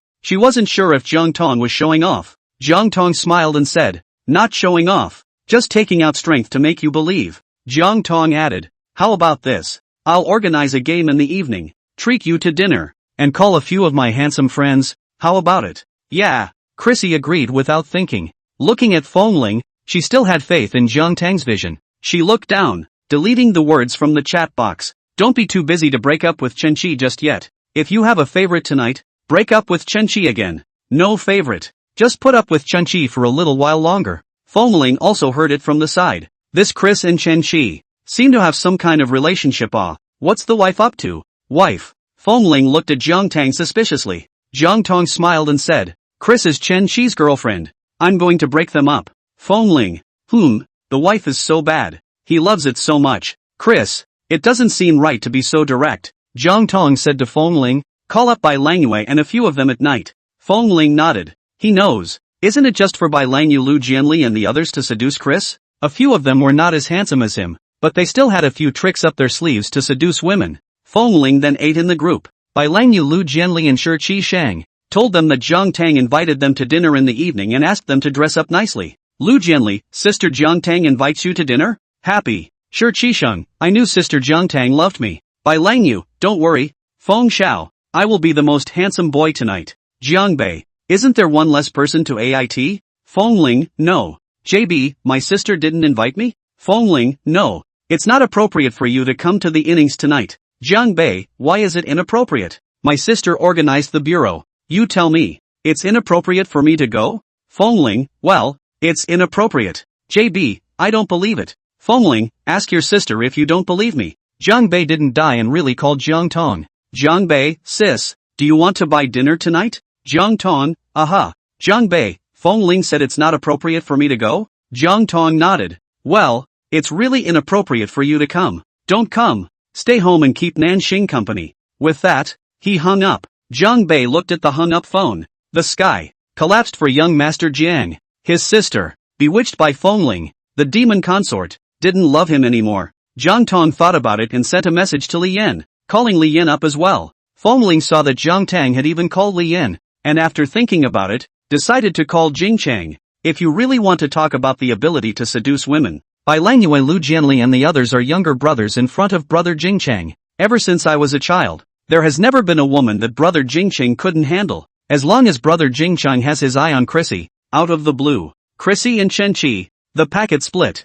Chapter 115 Jiang Tang, you're my only sister. Jiang Tang called Tokaho Seeker up as well. The three of them, Jiang Tang, Fongling and Chris, just chatted and talked in the cafe for half the afternoon, until 5:30 in the evening, when they set off to the restaurant that Fongling had booked in advance. The three of them arrived first, and since 6 o'clock the others have been coming one after another. First to come was Shiratsuki. Chrissy looked at Shiranui, not exactly disappointed. Although Bai Langyue wasn't as handsome as Chenqi and Fongling, he was still a big handsome guy, comparable to showbiz stars. Shiratsuki saw Chris. Before he came, Fongling had told him that Chrissy was Jiang Tang's big client and told them to make Chrissy happy. It's easy to make a woman happy, isn't it? As soon as Bai Langyue came and greeted them, Jiang Tang introduced them. Bai Langyue sat down next to Clarice and called her sister with a mouthful of her sister. Then Shi Qishang, Lu Jianli, Li Yan, Jing Chang, and Shi Qingshuan all came. Chris, indeed, in terms of face value alone, these were all that much worse than Chenqi. But, quality hasn't kept up. People have kept up with quantity. How to choose between a 9-point hottie and 6 or 7 8-point hotties? Any woman should know how to choose. There was no way she would give up 6 or 7 8-point dudes for 1 9-point dudes in Chenqi. Moreover, she and Chenqi, she was Chenqi's lickspill. It couldn't be said to be lickspill. Anyway, her relationship with Chenqi was that she was more active. She was supposed to be the proactive type of player, and whenever she saw something, she just went for it without flinching. Chenqi was rather cold and reserved. Usually, he was not very enthusiastic in his attitude towards her. But now, these few 8-point dudes, except for Li Yan and Shi Changsun, were all very active and enthusiastic towards her. Bai Langyue, Lu Jianli, Shi Qisheng, 3 people are young, mouth and sweet. A mouth a sister, called the person's heart blossomed, and they talk about love. Lu Jianli said, sister, your eyes look good. Is it because you have me in your eyes? Bai Langyue asked. Sister, do you know what time it is? She looked at the time and said, 8 o'clock. Shiratsuki, no, it's not 8 o'clock. It's the beginning of our love. Toki Chisung, sister, what sign are you? Before she had a chance to answer, Toki Sang said, I see, my sister is tailor-made for me. Chris, these earthy sentiments are earthy and awkward at home. But Chrissy hadn't been baptized in earthy love words. She didn't feel earthy and awkward. She felt it was too good. The love words they said were really moving. They were too talented. She loves it so much. All three of them she loved so much. And the other three, she likes them too. When long search does not talk much. More cold. End of the paradigm. A little Chun-Chi that flavor. She likes. Li Yan is mature and stable. Talking and chatting with her. Reasonable. Back and forth. Can let feel his ability to control the situation. She likes. Jing Chang she likes even more. She can see at a glance. Jing Chang is a real master of the love scene. A look, a movement, are seducing her, charming to death. She likes. It felt like every one of them. She loved. Chrissy was too happy. After dinner, Jiang Tang, Fengling and the others took Chris to the clubhouse to play. Clubhouse play that's even more fun. Drinking and singing and playing games. Play catch the cell phone. Play truth or dare. Play torn paper. Chrissy was happy as could be. As for Chen Chi, already can't remember who he is for the moment. Why hadn't anyone told her before that Z was so much fun? Playing she was having fun. Playing she yelled at Jiang Tang in her excitement. Mr. Jiang. Jiang Tang. Sister Jiang. Sister Tang. Sis, you'll be my only sister in C-Town from now on. I love you. Jiang Tang was not surprised when he looked at Clarice, who was already having a good time. She had spent so much time abroad, and honestly, the food and drink in foreign countries was really not as good as in Z country. If you're going to eat and play, it's going to be Z. C-Town, a super first-tier city, is paper thin and sinking. Chrissy would love it here. Fengling looked at Chris, who was hugging with this and kissing with that. Stunned, quietly, he asked Jiang Tang, isn't she Chen Chi's girlfriend? Although they are trying to break them up, but they're not broken up yet either. And it's not good for Chrissy to be like that. The cultural and educational concepts are different. Jiang Tang said, in their country, hugging, kissing is nothing. Regular friends can also embrace a simple kiss. Fengling looked at Jiang Tang and frowned. You didn't learn this culture after so many years abroad, did you? Jiang Tang looked at him with a smile. And suddenly, he kissed him on the lips. Fengling, slightly red-faced and surprised, he looked at Jiang Tang. What's she doing kissing him all of a sudden? Where are so many people? Jiang Tang smiled and said, I haven't learned it before, but it doesn't seem too late to learn it from Chris. Fengling, tease him again. The two men's movements were seen by those who were interested, and their minds were divided. He played until 12 in the morning, when he left the clubhouse and went for a late-night snack, drinking beer and eating barbecue. This was a first for Chrissy. It's not that the barbecue is particularly good or the wine is particularly good, but this late-night barbecue on the side of the road atmosphere is just so mesmerizing. Eat and drink before dispersing individually. The only one in the group who didn't drink was Jiang Tang. She's pregnant and can't drink.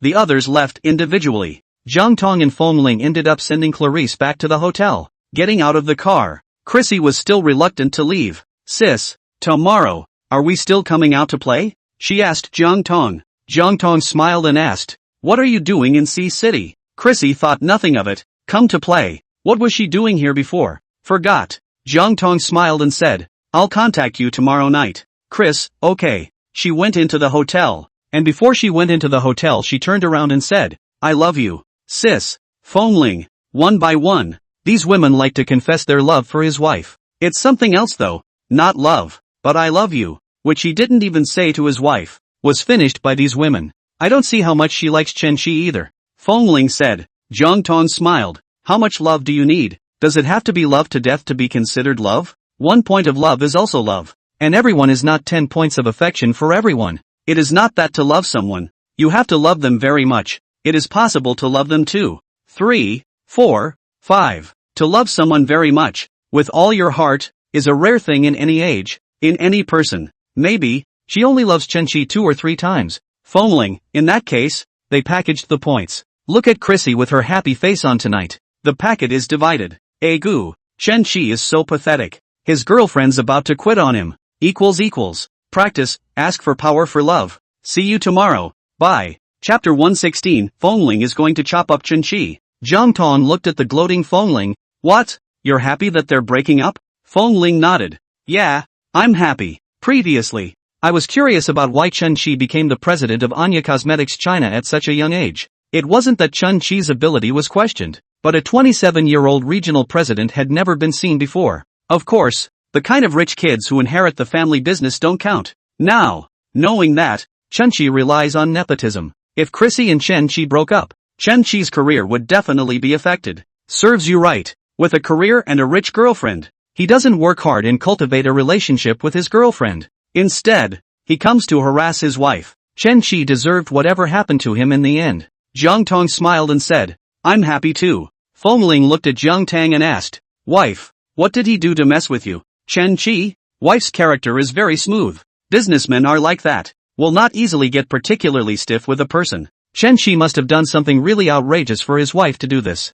Jiang Tang said, I'll tell you at home. Fengling nodded. The two go home. When I got home, Jiang Tang said, Chen Chi looked for me 2 days ago. He said that he loves me still and asked me to get back together with him, and that he didn't mind that I had been divorced and had a miscarriage. Fengling frowned. Divorced and had a miscarriage? But the wife hasn't been divorced or had an abortion. It's the wife's first time with him. Jiang Tang looked at Fengling. Fengling reacted. Then rage. Gritting his teeth, he turned angrily and walked away. What are you doing? Jiang Tang asked. Without looking back, Fengling said, I'll go kill him. Chen Chi, this ing scum, is he tired of living? He actually encouraged his wife to divorce him and have an abortion. He chopped him up. Go on, Jiang Tang said with a smile. Fengling froze for a moment, turned around, and looked at Jiang Tang. Clueless. Wife let him go? The wife doesn't stop it? You don't stop me? Fengling asked her. Jiang Tang smiled and said, Why stop? You're doing the right thing.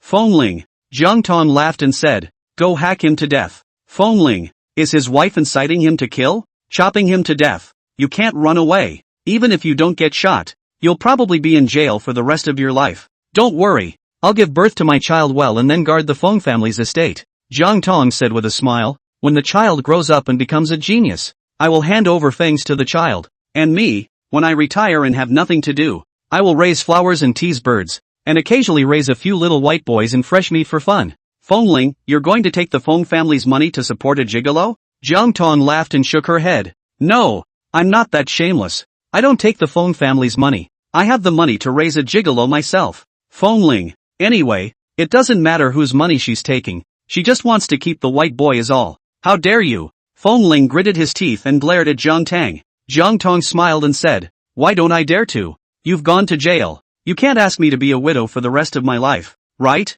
It's not fair to me. Now and there is no chastity. In ancient times, I am widowed. I can still get a chastity tablet. In modern society I am widowed in addition to get loneliness and emptiness and cold. What else can I get? Fengling gritted her teeth. Not going. Jiang Tang smiled and asked, Why don't you go? Chen Chi wants to steal your wife and kill your child. Don't you want to chop him up? No chopping. Fengling gritted his teeth. Little master has ways to clean him up.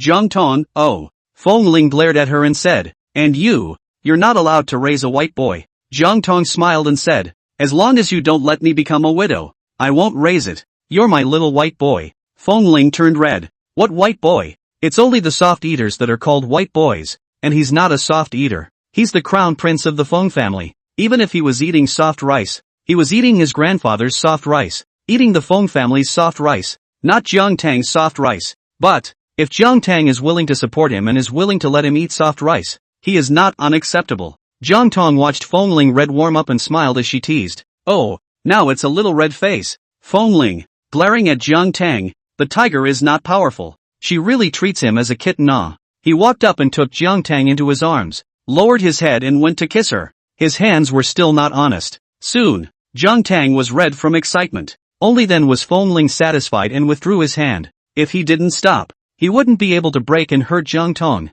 You're a little red face now too. Fengling said. Jiang Tang, young Master Feng can really be envious. She glanced at him and raised an eyebrow. Not going to take a cold shower? Fengling, go. It's going to explode if you don't take a shower and cool off. Jiang Tang looked at Fengling's back and teased with a smile. My little red face. I don't need to take a cold shower. Fengling turned back and gritted his teeth. You wait. After you take a cold shower? Jiang Tang wasn't afraid to provoke. No. Fengling said. After you give birth. Jiang Tang, when the time comes, I won't let you cry and beg me, and I won't let you get out of bed for 3 days and nights without an envelope. Fengling said. Jiang Tang. She fell silent in a rare moment. Don't dare to provoke anymore, because, young Master Feng has the power to do so. Seeing that Jiang Tang had finally behaved, Fengling hummed in triumph. If he didn't give her a hard time, she really thought he couldn't rule her. Ling whistled and hummed a little tune as he went to take a shower. Jiang Tang. Shi had thought that Chrissy would definitely be all kinds of sticky when she arrived in Sea City. She's always been like that. But for 3 days in a row, Chrissy didn't look for him. And today, several brands under Anya Daily Chemical also released a statement on their official accounts. Affirms that previous terminations with certain artists were due to misunderstandings. Now that the misunderstanding has been cleared up, the two sides continue to work together. And those brands are the ones that have cancelled their contracts with Jiang's artists. Those brands are now under their own jurisdiction for some of their domestic affairs. But now, the brand has crossed him and made a direct statement. Shi wondered. Go ahead and ask the brand owner. The person in charge said that it was the head office's idea, and they had to listen to the head office as well. Shi. He was so upset that he called Chrissy. Chris had a late night last night and is still sleeping. Woken up by the noise, he opened his eyes in a daze and looked at it. It was Shi's rejection. Shi's side then prompted. Hello, the user you have dialed is in a call. Please dial again later. Shi didn't know that it was Clarice who had rejected her call, thinking that she was really on the line. Just hang up. Chrissy would call him in the next second. Chrissy cared for him and loved him. As soon as he called Chrissy, even if Chrissy was on the phone with someone else about something important, she'd hang up and call him back the first time. All the time. Chapter 117, Shi looking for Chris. Shi just waited. But a minute passed. Chris didn't call. 2 minutes passed and the phone remained quiet. 10 minutes passed and the phone still didn't ring. Shi changed from his initial certainty to annoyance. What's Chrissy up to? Trying to catch a break? He picked up his cell phone again to call Chrissy. The phone rang a few times and again indicated that the other party was on the line. Shi hung up the phone and waited for a few more minutes, but Clarice still didn't call. Shi called again. This time, the phone finally picked up. Before Shi could say anything, Clarice started spraying. What do you keep calling for? Don't you know I'm sleeping? Refused to answer you twice and you still want to call? You better have something really important. Shi froze for a moment, confused by Clarice's yelling. Chrissy had never yelled at him like that before. Chrissy didn't have a great temper, $1,000 lady with a bit of arrogance, but that was in front of others. In his presence, Chrissy had always been gentle and lively and cheerful. She curbed all her bad temper in front of him. It was the first time he had ever been yelled at by Chrissy. Chrissy, I'm Shi said. He assumed that Chrissy had been woken up and hadn't seen that he was the one calling her, and that's why she was yelling at him so much. I know, Chrissy said in a nonchalant voice. Shi froze. You know it's him and you're yelling at him like that? What can I do for you? Chrissy asked. What are you doing these days? Shi asked. Chrissy's tone was still uncaring. What does it matter to you what I do? If you have something important to say at work, say it. If not, hang up, he said and literally hung up the phone. Shi heard her meaning and hurriedly said, it's a work matter. Why did the headquarters let those brands continue to cooperate with John's Entertainment?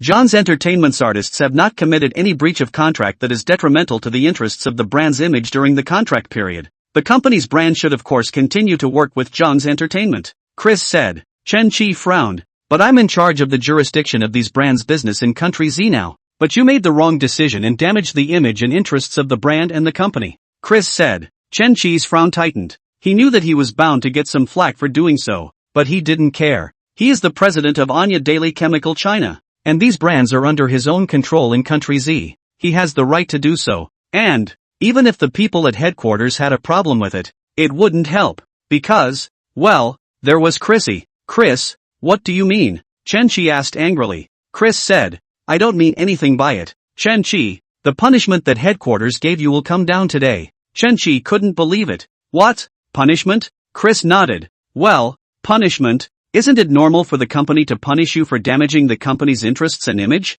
Do you have anything else? Chrissy asked. Shi was still in shock and didn't say anything. Seeing that he wasn't talking, Chrissy said, I'm going to bed. Nothing important. Don't call me again. After saying that, Clarice did not wait for Shi to reply. Just hang up. She loves and hates in a big way. When she loved Shi, she could spoil and even humble herself to please him. He was nothing when she didn't love him. She didn't just stop loving Shi because Jiang Tang had brought her to meet a lot of handsome guys in the past few days. Rather, it was, knowing what Shi had done. Jiang Tang tells her that Shi confessed his love for her and told her to abort the baby and divorce Ling. Get back together with him. She was stunned when she found out. I didn't expect Shi to be so hurtful. He actually asked Jiang Tang to abort the child and divorce. It's ruining someone's marriage and killing their children. The word hurtful was still something Ling had taught her. At that time, Ling told her, Chris, do you know? In our country there is a proverbial saying. She asked. What do you mean by colloquialism?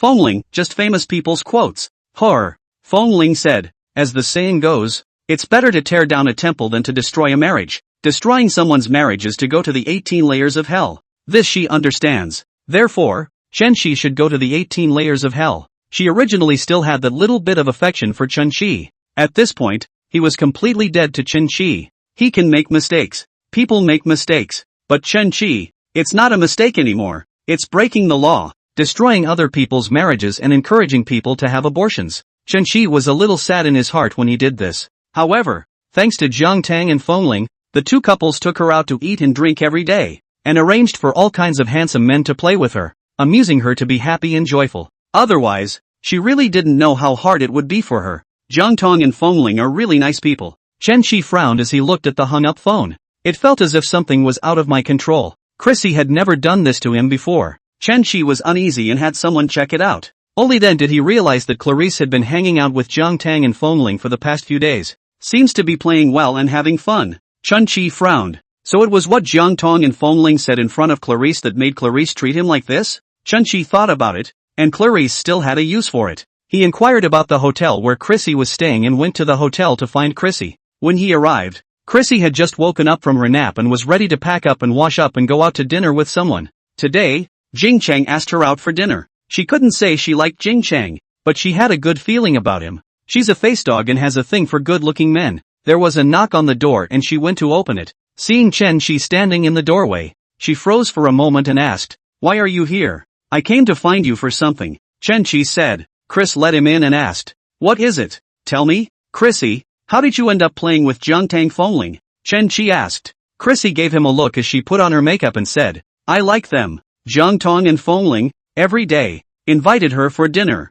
barbecue, beer, and brought so many handsome guys to play with her. It was hard for her not to like them." Chen-Shi choked. "How long have you known them and you like them? Can't I love them? At first sight?" Chris asked. Chen-Shi, love at first sight is not the way to use it. Chris, I know, but with friends, it can be love at first sight. Chen-Shi looked at Chris. Chrissy isn't the same as before. Chrissy was fond of him, was kind to him, and took him seriously and discreetly. But now, talking to him while putting on makeup, it was as if he wasn't even on his mind. "Chrissy," Chen-Shi looked at Chrissy and said seriously, "in the future, don't associate with them. I don't like you associating with them. Chris won't do anything he doesn't like." Chris stopped and looked at Chen-Shi. "You don't like me hanging out with them?" Chen-Shi nodded. "Aha." Chris sneered. "What? Afraid I'll find out about the despicable things you've done. Ha, equals. End of today's update. Please do it for love. Degree, seeing as how everyone doesn't like Chen-Shi.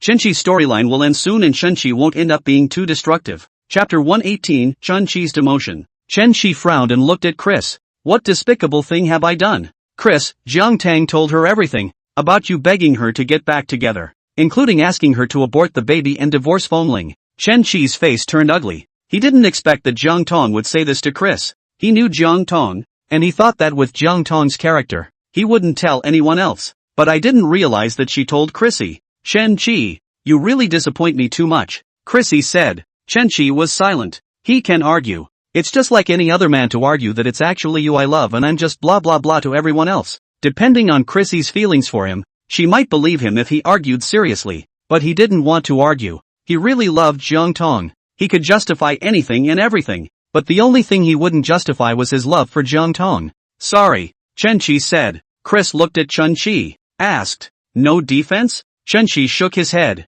Chrissy reddened her eyes, glared at Chen-Shi, and asked, "Chen-Shi, have you never loved me?" Chen-Shi was silent. His silence had meant the answer. Still, Chrissy wasn't happy. She is not a person who treats the relationship particularly faithful. She loves to play and have fun. Because of the status, countless top stream stars rich and powerful male children these stick up. She plays the game, treats relationships as the spice of life. But to Chen-Shi, she is sincere, is really have heart in the management of their relationship, usually caring and considerate of him. For his sake, very hard to learn Chinese. In the career also do their best to help him, give him resources. Whether she loved Chen-Shi's face or his talent and ambition, she loved him. Not even a little bit of moving around? Chris asked. Chen-Shi was silent. Chris looked at Chen-Shi stubbornly with red eyes. She had to wait for an answer. After a long time, Chun-Chi lowered his eyes and whispered, "I'm sorry." Chris's tears could no longer be held back and came out of her eyes. She turned her head, not letting Chun-Chi see her tearful appearance, and said,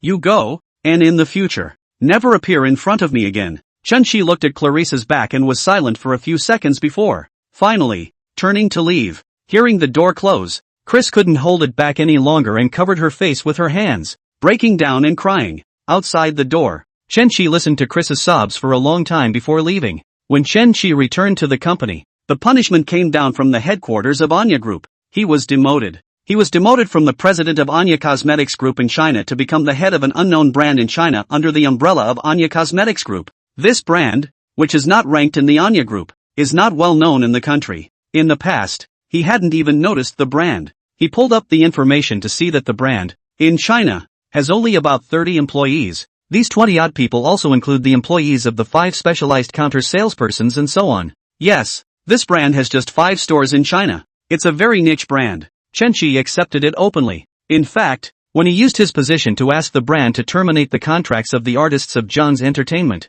he had thought about this outcome. He had always planned ahead for things, and would think of the best and the worst possible outcome. The worst that could happen, he thought, was expulsion. Now this result seems no better than being fired. But even as he thought about the worst possible outcome, he took a chance in his mind, thinking that with Chrissy helping him, it couldn't get any worse. Chrissy would carry everything for him. He had actually always been clear that he had gotten to where he was today at Anya Nikkei thanks to Chrissy. But he deluded himself. He lies to others as well as himself, telling himself that he got where he is today all on his own. But deep down, he actually knows everything. Just don't want to admit it. Chen-Chi didn't have time to grieve for spring and autumn, packed up his things and moved away. He walked out of the office holding something, and many of the employees gawked curiously about the document issued by the headquarters. It has been spreading in the company. Chen-Chi looked back at the spacious and bright office and secretly vowed in his heart that one day, he would return to this office. Chris himself cried and cried. The heart is still not good. Want to find a cry to pour out, but here, in addition to Jiang Tang, she has no friends. She then went straight to Jiang Tang, go to Jiang Tang's company and look for her. As soon as I got to her office and saw her, the tears that I had managed to stop on the way broke out again. Jiang Tang asked, "What's wrong?" It was clear in his heart that it probably had something to do with Chen-Chi. "Chen-Chi doesn't love me," Chris cried. Jiang Tang, she didn't advise. Just let Chrissy cry. It would feel better to cry it out. Women, there are emotions, is to vent out, not venting out held in the heart. Easy to suffocate out of the disease. Chrissy sat there and cried, and she just watched Chrissy cry. "Chris, why don't you comfort me?" Jiang Tang laughed and said, "Are you sure you want your boyfriend's ex-girlfriend to comfort you?" Chris wanted to cry even more. Jiang Tang was still laughing. Why is she so hateful? Why would Chun-Chi like such a hateful woman? Chrissy cried for a while longer before slowly stopping, but the crying was so intense that it was still a twitchy mess when it stopped.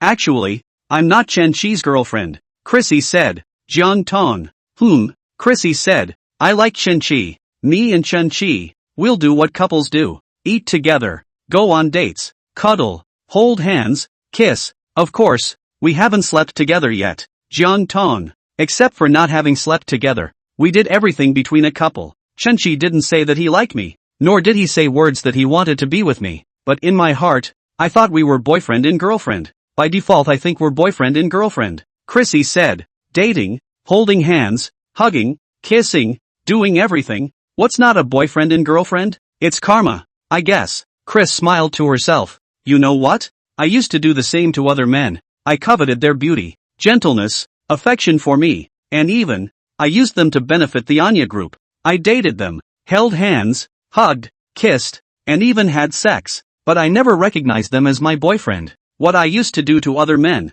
Chen-Chi, do to me. So you see, Jiang Tang, in this world, there really is retribution." "Aha." Jiang Tang nodded. "What retribution?" "Chris," she glared at Jiang Tang, "I'm telling you this because I want you to comfort me, not to rub salt in my wounds." Jiang Tang laughed and said, I really can't comfort you. Failing a sincere person is to swallow 10,000 needles." "Chris," Jiang Tang smiled and asked, "Are you, right now, as uncomfortable as if you had swallowed 10,000 needles?" Chapter 119, Who says I don't love phone ling? Chris never swallowed a needle. I don't know what it's like to swallow 10,000 needles. Jiang Tang smiled and said, "Don't be afraid. Now it's you who will swallow 10,000 needles. Later, it will be Chun-Chi's turn to swallow 10,000 needles. Retribution, which spares no one. Chris looked at her. And won't leave you alone?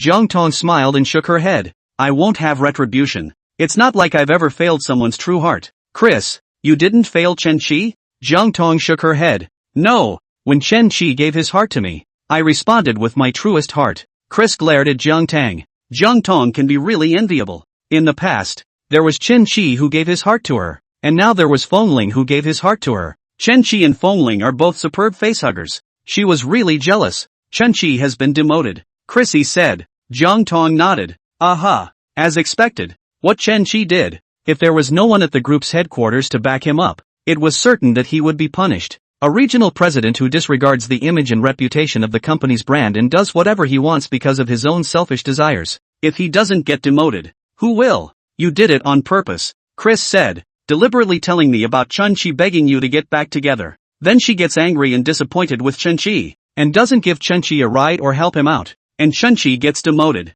Jiang Tang smiled. I just can't bear to see you continue to be deceived by Chen-Chi. Oof. Chris hummed and gave Jiang Tang a blank look. Don't think I don't know what you're playing at. Just because she's fun-loving and playful doesn't mean she's stupid. She was the second miss of animerecap, and since she was a child, she had seen a lot of things related to fame and fortune and interests. Chen-Chi, if he continues to serve as the president of Anya Daily Chemical China, the endorsement of its brand is stuck with John's Entertainment's people. It's not good for the development of Jiang Tang and her artists. Anya Daily Chemical occupies half of the cosmetics brand. This half of the river, Jiang Tang is certainly not willing to give up. So, she was definitely going to find a way to jerk Chen-Chi off. It was also Chen-Chi's own fault. Who made her want to actively provoke Jiang Tang? Jiang Tang was so smart. Even without her, Jiang Tang would have thought of other ways to jerk Chen-Chi down. You're relentless, Chrissy said. Jiang Tang smiled and asked, could it be that you want me to have feelings for Chen-Chi? Chrissy choked. At that moment, Jiang Tang's phone rang and she looked. It's Chen-Chi. Chrissy saw it too. Jiang Tang gave her a look. Chris said, go ahead and answer it. You don't have to care about me. You can answer it if you want to. Jiang Tang, good. She picked it up. Chris, she really answered it? Put it on speakerphone, Chrissy said with a mouthful. Jiang Tang glanced at her and smiled as he put it on speakerphone. Chrissy pricked up her ears to listen. Jiang Tang, I'm leaving Sea City. Before I leave, I want to see you once, Chen-Chi said. Chrissy mouthed, reject him. Then a no pose. Jiang Tang, good. Chris, it really pissed her off. Jiang Tang is deliberately against her, isn't he? She was told not to answer it, but she did. She was told to refuse Chen-Chi, but she was inclined to agree. Chen-Chi said the location in Jiang Tang hung up. Chen-Chi's appointment was to meet in an hour. Chrissy said, it's not good that you're really going to meet Chen-Chi, is it? Jiang Tang didn't say anything. You're a married person, and you still go behind your husband's back to see your ex-boyfriend. That's really not good. Fengling will be sad if he knows, Chris said. Jiang Tang still didn't say anything. Chris added, I think that you still shouldn't see it. I'll take you with me to meet. Jiang Tang said, Chris, it's not like I want to go see him. I just think that since Chen-Chi is leaving, there are some things you guys should still make clear. Jiang Tang, Chris said, let's go. With me watching, I won't let you do anything to wrong Fengling. Jiang Tang smiled and said, even without you watching, I won't do anything to wrong him. If she really did something to wrong him,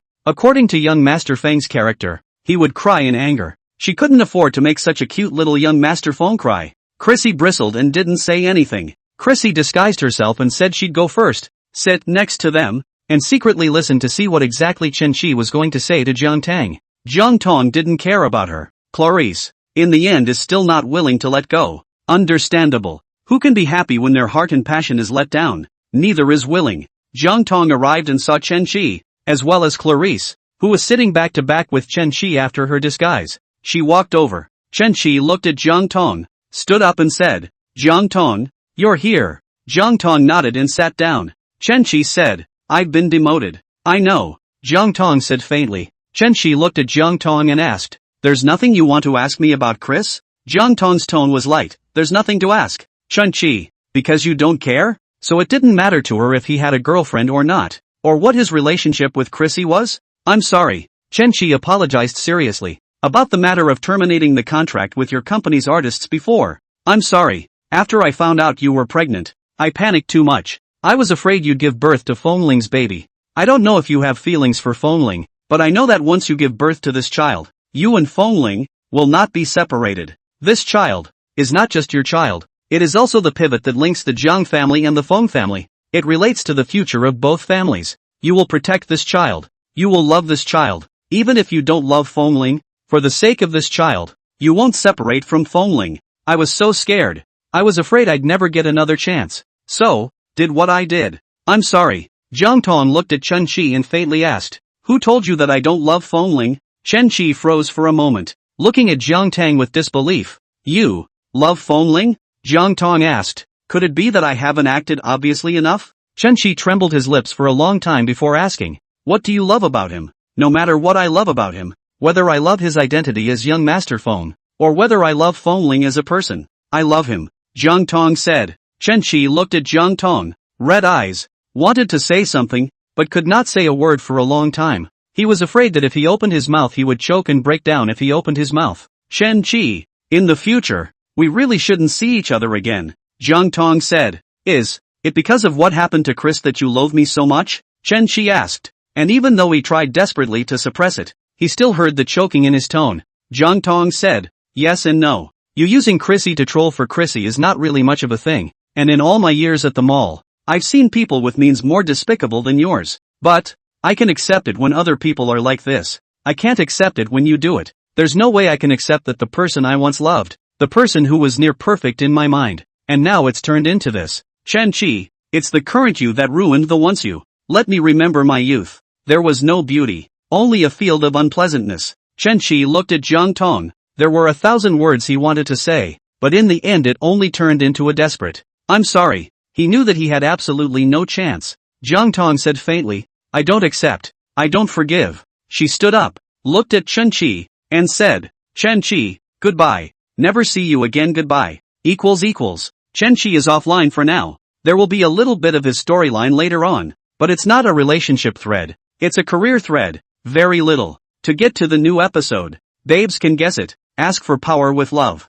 Mamma mia. Chapter 120, I'm not a scum. I just want to give all men a home. Chen Qi looked at Jiang Tang, his eyes full of sorrow. Chris, let's go. Jiang Tang called out to the person behind Chen Qi. Chris, Chen Qi. He turned his head and saw Chris behind him. Clarice gritted her teeth and glared at Jiang Tang. She did it on purpose. Jiang Tang is so hateful. Chrissy glanced at Chen Qi, resignedly stood up, came to Jiang Tang's side, took off her glasses, mask and hat, and looked at Chen Qi. Chen Qi, Jiang Tang and Chris? They're so good now? Anything you want to say? Jiang Tang asked Chris. No. Chrissy gritted her teeth. What could she possibly have to say now? In their words, she was now desperate to find a hole in the ground. Not saying goodbye? Jiang Tang asked with a smile. Chris glared at her and said to Chen Qi, bye. Chen Qi nodded. Well, see you later. Let's go, Chris said to Jiang Tang. Jiang Tang nodded and left with Chris. Chen Qi watched the two leave. Walking out of the cafe, Chris glared at Jiang Tang. You did it on purpose, didn't you? Jiang Tang blinked and pretended to be innocent. What on purpose? You don't play dumb. You're just exposing me on purpose, Chrissy said. She wasn't scared, just embarrassed. I didn't. Jiang Tang said seriously. We came together. Of course we have to go together. I can't possibly go by myself and leave you there alone. Chris, that seems to make sense. But, she knew that Jiang Tang must have done it on purpose, but she couldn't do anything about Jiang Tang. Gas. In the evening, the crowd dined together. Chris was in a bad mood. Fongling asked her, what's wrong with you? Chrissy said faintly, it's fine. Fongling looked at Jiang Tang. Jiang Tang smiled and said, lost love. Fongling just broke up with Chen Qi? I thought you broke up with him a long time ago, eh? A scumbag like Chen Qi. She still doesn't split it and keeps it for New Year's Eve? What are you babbling about? Chris glared at Fongling. I didn't break up. It's not like Chen Qi and I are boyfriend and girlfriend. Fongling.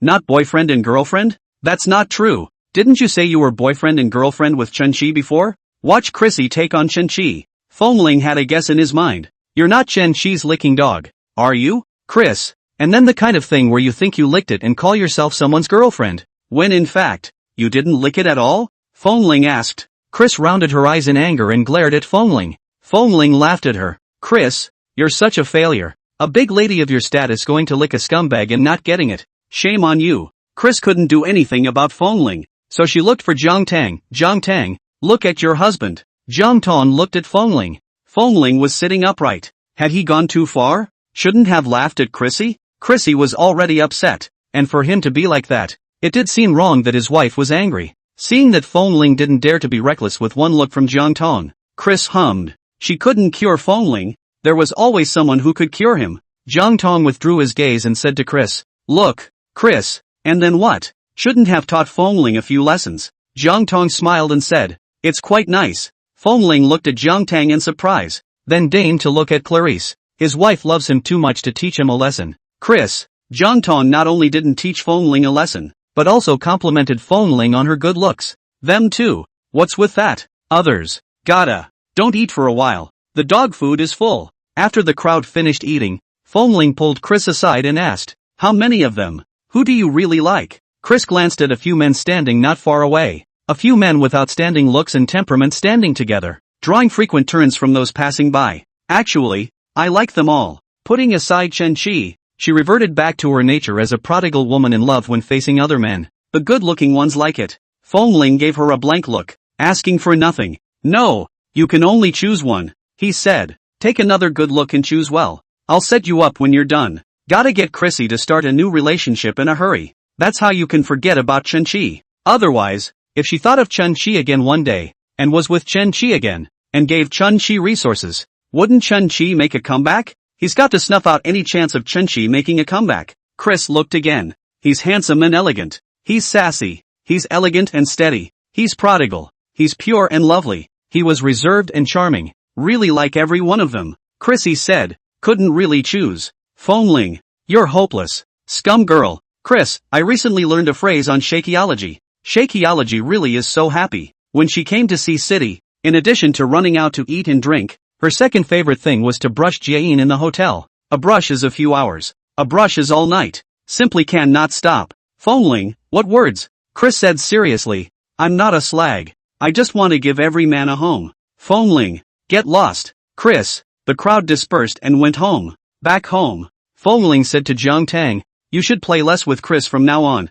Jiang Tang was puzzled. Didn't he like Chrissy quite a bit? It's been nice to Chrissy these days. How is it that the friendship of top rich kids be so soon? She's a scumbag. Fengling said. Things come in small packages. He was afraid that Jiang Tang had been with Chris for a long time, and had been influenced by Chris and turned into a slag woman as well. Jiang Tang, she slagged you off? Fengling shook her head. That's not true, but she wanted to slag off Lu Jianli Li Yan and the others. Jiang Tang. Fengling added. It's also because I got married early. Otherwise, I would definitely bear the brunt, and she would definitely be the first to want to slag me. Jiang Tang. Wash up and go to bed early. Fengling. Oh, can't muster the slightest interest in sleeping now. Sleeping vegan. Who's interested? Adults are supposed to sleep on meat. At noon the next day, Jiang Tang asked Fengling to have lunch, and after lunch they went to the bridal store together to try on wedding dresses. Her wedding dress was branded and customized, and she had taken her measurements to have it customized before she got married,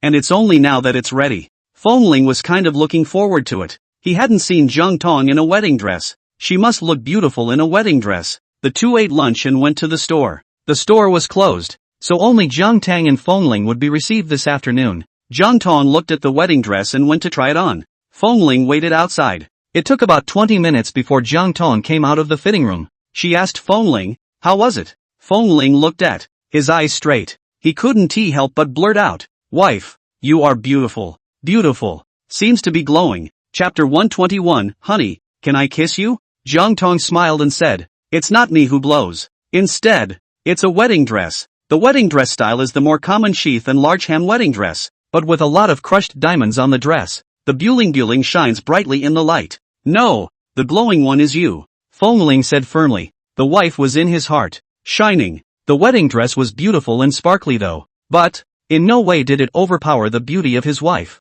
The wife was already beautiful, and with the wedding dress, she was even more beautiful. He had seen many beautiful women and was used to seeing his wife's beauty, but at this moment, it was still simply because of her beauty that his heart was crazy. He couldn't help but walk up to her, wanting to reach out and hug her, but fearing that he would ruin her wedding dress and ruin the impact on her top-notch beauty at this moment. Honey, can I give you a kiss? He asked, his handsome face slightly flushed, from shyness, from excitement.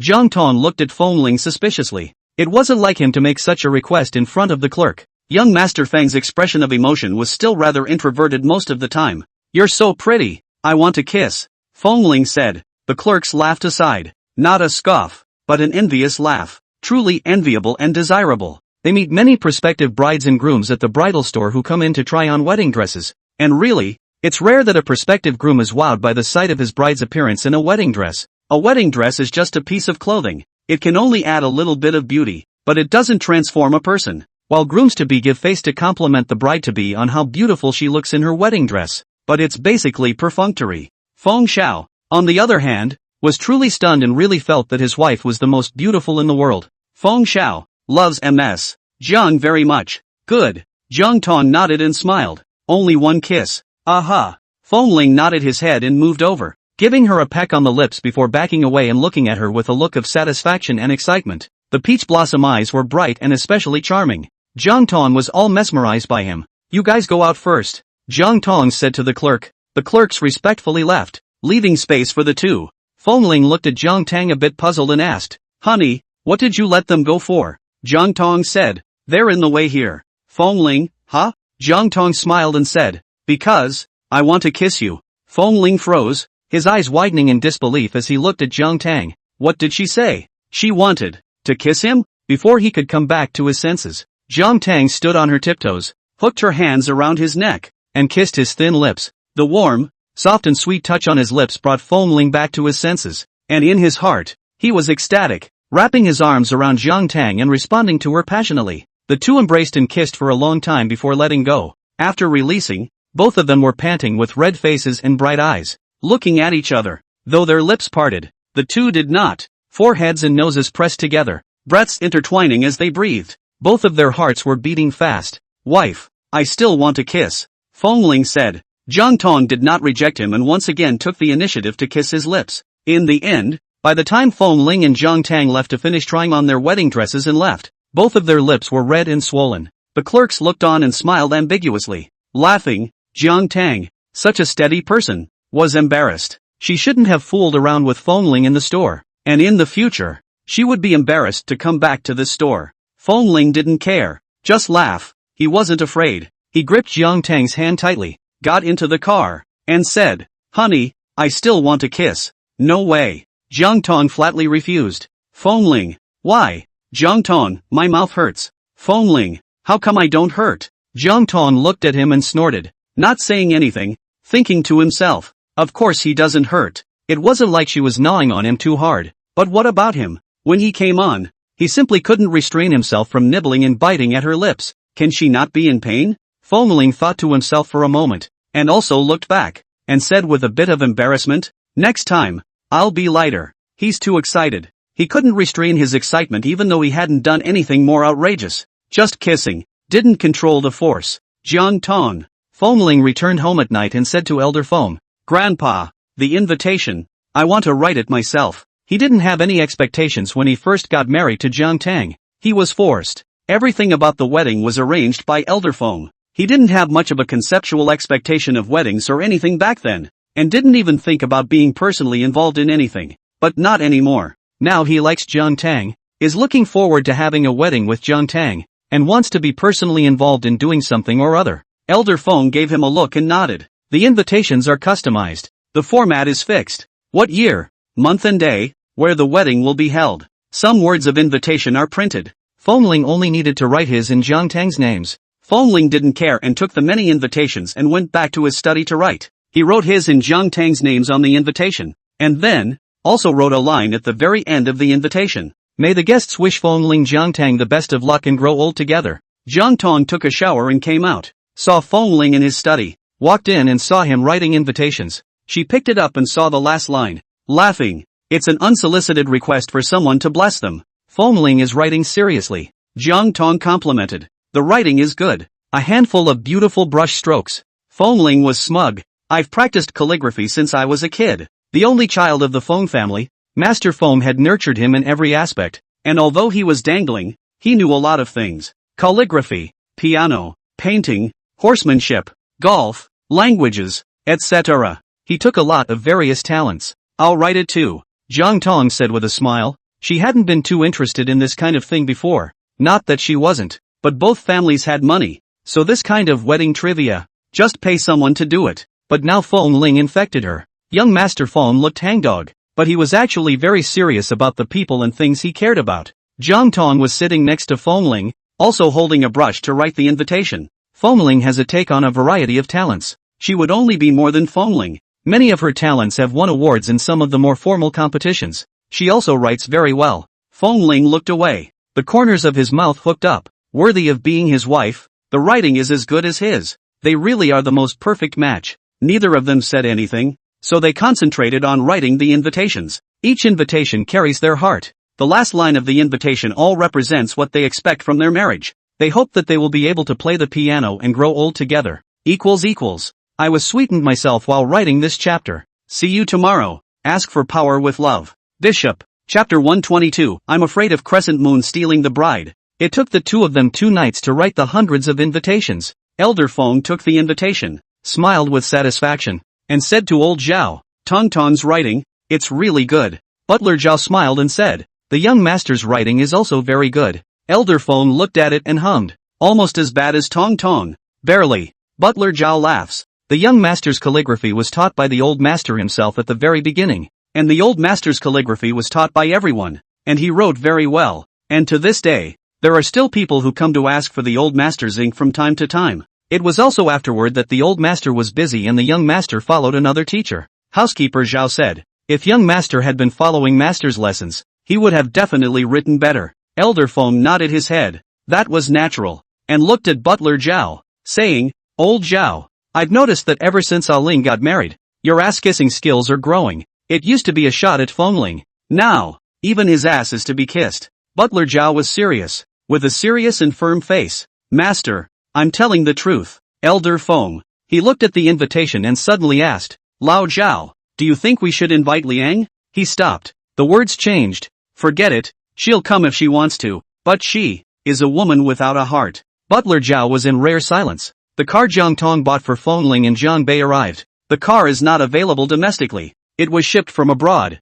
All sorts of paperwork and so on, so it's just now arriving. Fong Ling and Jiang Bei looked at the car parked in the garage. Both men's eyes glistened. A man's love for cars is indefinable, but innate. Even Fong Ling and Jiang Bei, who are used to seeing and driving luxury cars, couldn't help but look around the car again and again. And then the two of them also drove the car out for a drive. 2 identical cars, both the same color, driving down the road, are eye-catching. Let Fong Ling and Jiang Bei make a fool of themselves. Fong Ling asked Jiang Bei to drive the car to Feng's house. Jiang Bei, why are you driving to Feng's house? This is my car. His car, of course, drove back to the river house. Don't you drive this car lately? Fong Ling said, this car, keep it for me and your sister to get married as the main wedding car. You drive it now. What if it gets old? What if you bump it? Jiang Bei, give me the key. Fong Ling said. Jiang Bei frowned. No. Fong Ling said, behave, I'm your brother-in-law. Jiang Bei. Fong Ling said, I'll give you the key after the wedding. It's not like I won't give it to you. Jiang Bei still didn't want to give it. I'll sue your sister if you don't listen. Fong Ling said. Jiang Bei gritted his teeth. Demon princess. Fong Ling was smug. He is the demon princess, what's wrong with that? Jiang Bei ended up driving the one that belonged to him to Feng's house as well and gave Fong Ling the keys. If I don't drive it, you're not allowed to drive it either. You'll drive the car old too. And you might bump it too. Jiang Bei said. Fong Ling nodded. Of course. Jiang Bei grunted. Zhan Xinyue came to see Jiang Tang. I've heard. You've been getting close to Chris lately? About Chrissy. She'd heard that too. Now Chrissy has succeeded Chun Chi as the president of Anya Cosmetics China. Aha. Jiang Tang smiled and nodded, asking, what's wrong? Zhan Xinu, nothing. Jiang Tang didn't say anything else. When Zhan Xinu saw that Jiang Tang didn't ask, she was a little anxious in her heart. Why didn't Jiang Tang ask her what she came to see her for? You, me. Zhan Xinyue didn't know how to speak. What? Are you jealous? Jiang Tang asked with a smile. Zhan Xinyue's face instantly turned red and glared at Jiang Tang. What are you babbling about? Jiang Tang smiled and nodded. Oh, so it's my nonsense. I thought that you were angry and jealous that I've been getting close to Chrissy lately and neglecting you. Zhan Xinu's face turned even redder. We're both women. What am I jealous of? I don't love you, she said. Jiang Tang smiled and said, I didn't say that you love me. Friendship can also be jealous. Show Crescent. Jiang Tang teased her again. Why is she like this? Is she teasing Fongling like this too? Have you found your bridesmaids yet? John Xinu asked. Jiang Tang, what? Want to be my maid of honor? John Xinu blushed and frowned. Who wants to be your bridesmaid? Miss Shan. Jiang Tang looked at John Xinu with a gentle smile and asked. I sincerely invite you to be my bridesmaid. Does Miss Shan have time? John Xinu tilted her chin in a slightly arrogant manner and said. Since you've invited me sincerely, I'll give you face. Be your bridesmaid. Jiang Tang smiled and nodded. Well, it's an honor for Miss Zhan to come and be my bridesmaid. John Xinu's little expression became even more arrogant. Having accomplished his purpose, he left the office satisfied. Fongling was a little disturbed to learn that John Xinu was going to be their maid of honor. Honey, you're really going to let John Xinu be our maid of honor? Fongling asked. Jiang Tang nodded. Aha. Honey, should we change someone else? I'm afraid that Zhan Xinyue will make a mess on our wedding day. Fongling said. Jiang Tang smiled and asked. What muff? Fongling had a pensive look on his face. Like bride snatching. Jiang Tang smiled again and asked. Robbing a bride. Is that robbing you? Or robbing me? Fongling, she's going to spend $10 billion on me. Of course she's robbing me. Jiang Tang nodded. Oh, that's right. Then if he robs you, will you go with him? Of course not. Fongling frowned. Then no. Jiang Tang said. But I'm afraid that if the obvious doesn't work, she'll come to the dark side. Fongling said. Jiang Tang asked. What in? Like knocking me out, taking me away, kidnapping me, or drugging me? Fongling said. Jiang Tang. Dog-blooded hegemony novel. Read less. Fongling looked embarrassed. How does the wife know he's reading a dog-eared dominatrix novel? He used to not watch it. He was a big man, and occasionally read novels that were male-oriented, cultivating immortals and fighting monsters to upgrade. But since there is a CP fan group, those CP fans share and discuss all kinds of hegemonic novels in the group every day. There are also fans substituting him and Jiang Tang into the novel. He was just curious to see it and then it kind of clicked. Women's novels focus on emotional depiction, mainly written between the hero and heroine, a little bit of love between you and me. Before, he didn't give a damn.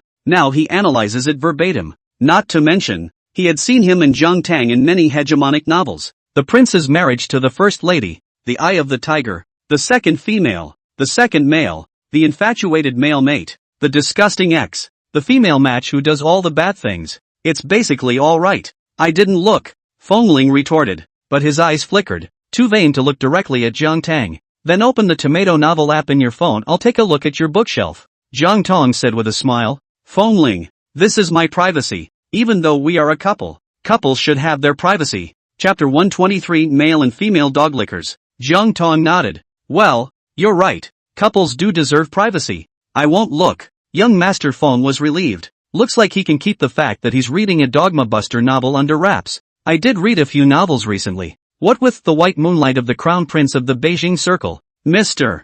was Substitute Lover, and Mr. Sue, Don't Abuse. Your wife ran away with someone. I think the best one is this one by Mr. Lu.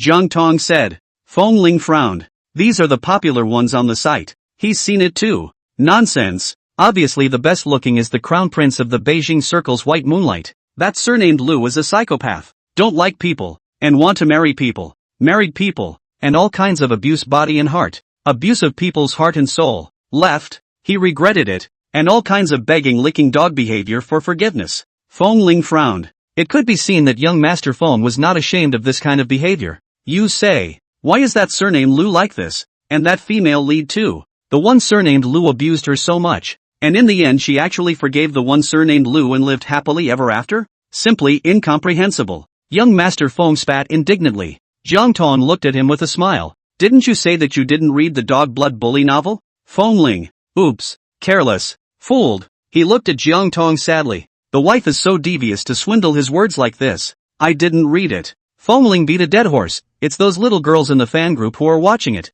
Those little girls spit it out in the group every day. I made a note of it. Jiang Tang raised his eyebrows and smiled. Is that so? Fongling strained his neck. Yes. Anyway, it's a dead giveaway that he will not admit that he, young Master Fong, reads dog blood hegemony novels. A big man reading this kind of novel undermines his manhood. A man should read hot immortal fighting and upgrading novels. Jiang Tang nodded with a light smile and didn't say anything else. Young Master Fong loves face so much. Always have to give young Master Fong a few points of face. Fongling went to find Zhan Xinu. If he can't convince Jiang Tang, he'll try to convince Zhan Xinu. Jiang Xinu was surprised to receive Fengling's invitation. Ever since Fengling's marriage, she and Fengling had seen very little of each other, and even less in private. What did Fengling ask himself to do? Show Crescent went to his appointment. Fengling looked at Jiang Xinu and said directly, "You're not allowed to be the wedding bridesmaid for Jiang Tang and me." Jiang Xinyu originally came to the appointment dressed up and happy, which knew that before she sat down and even said a word.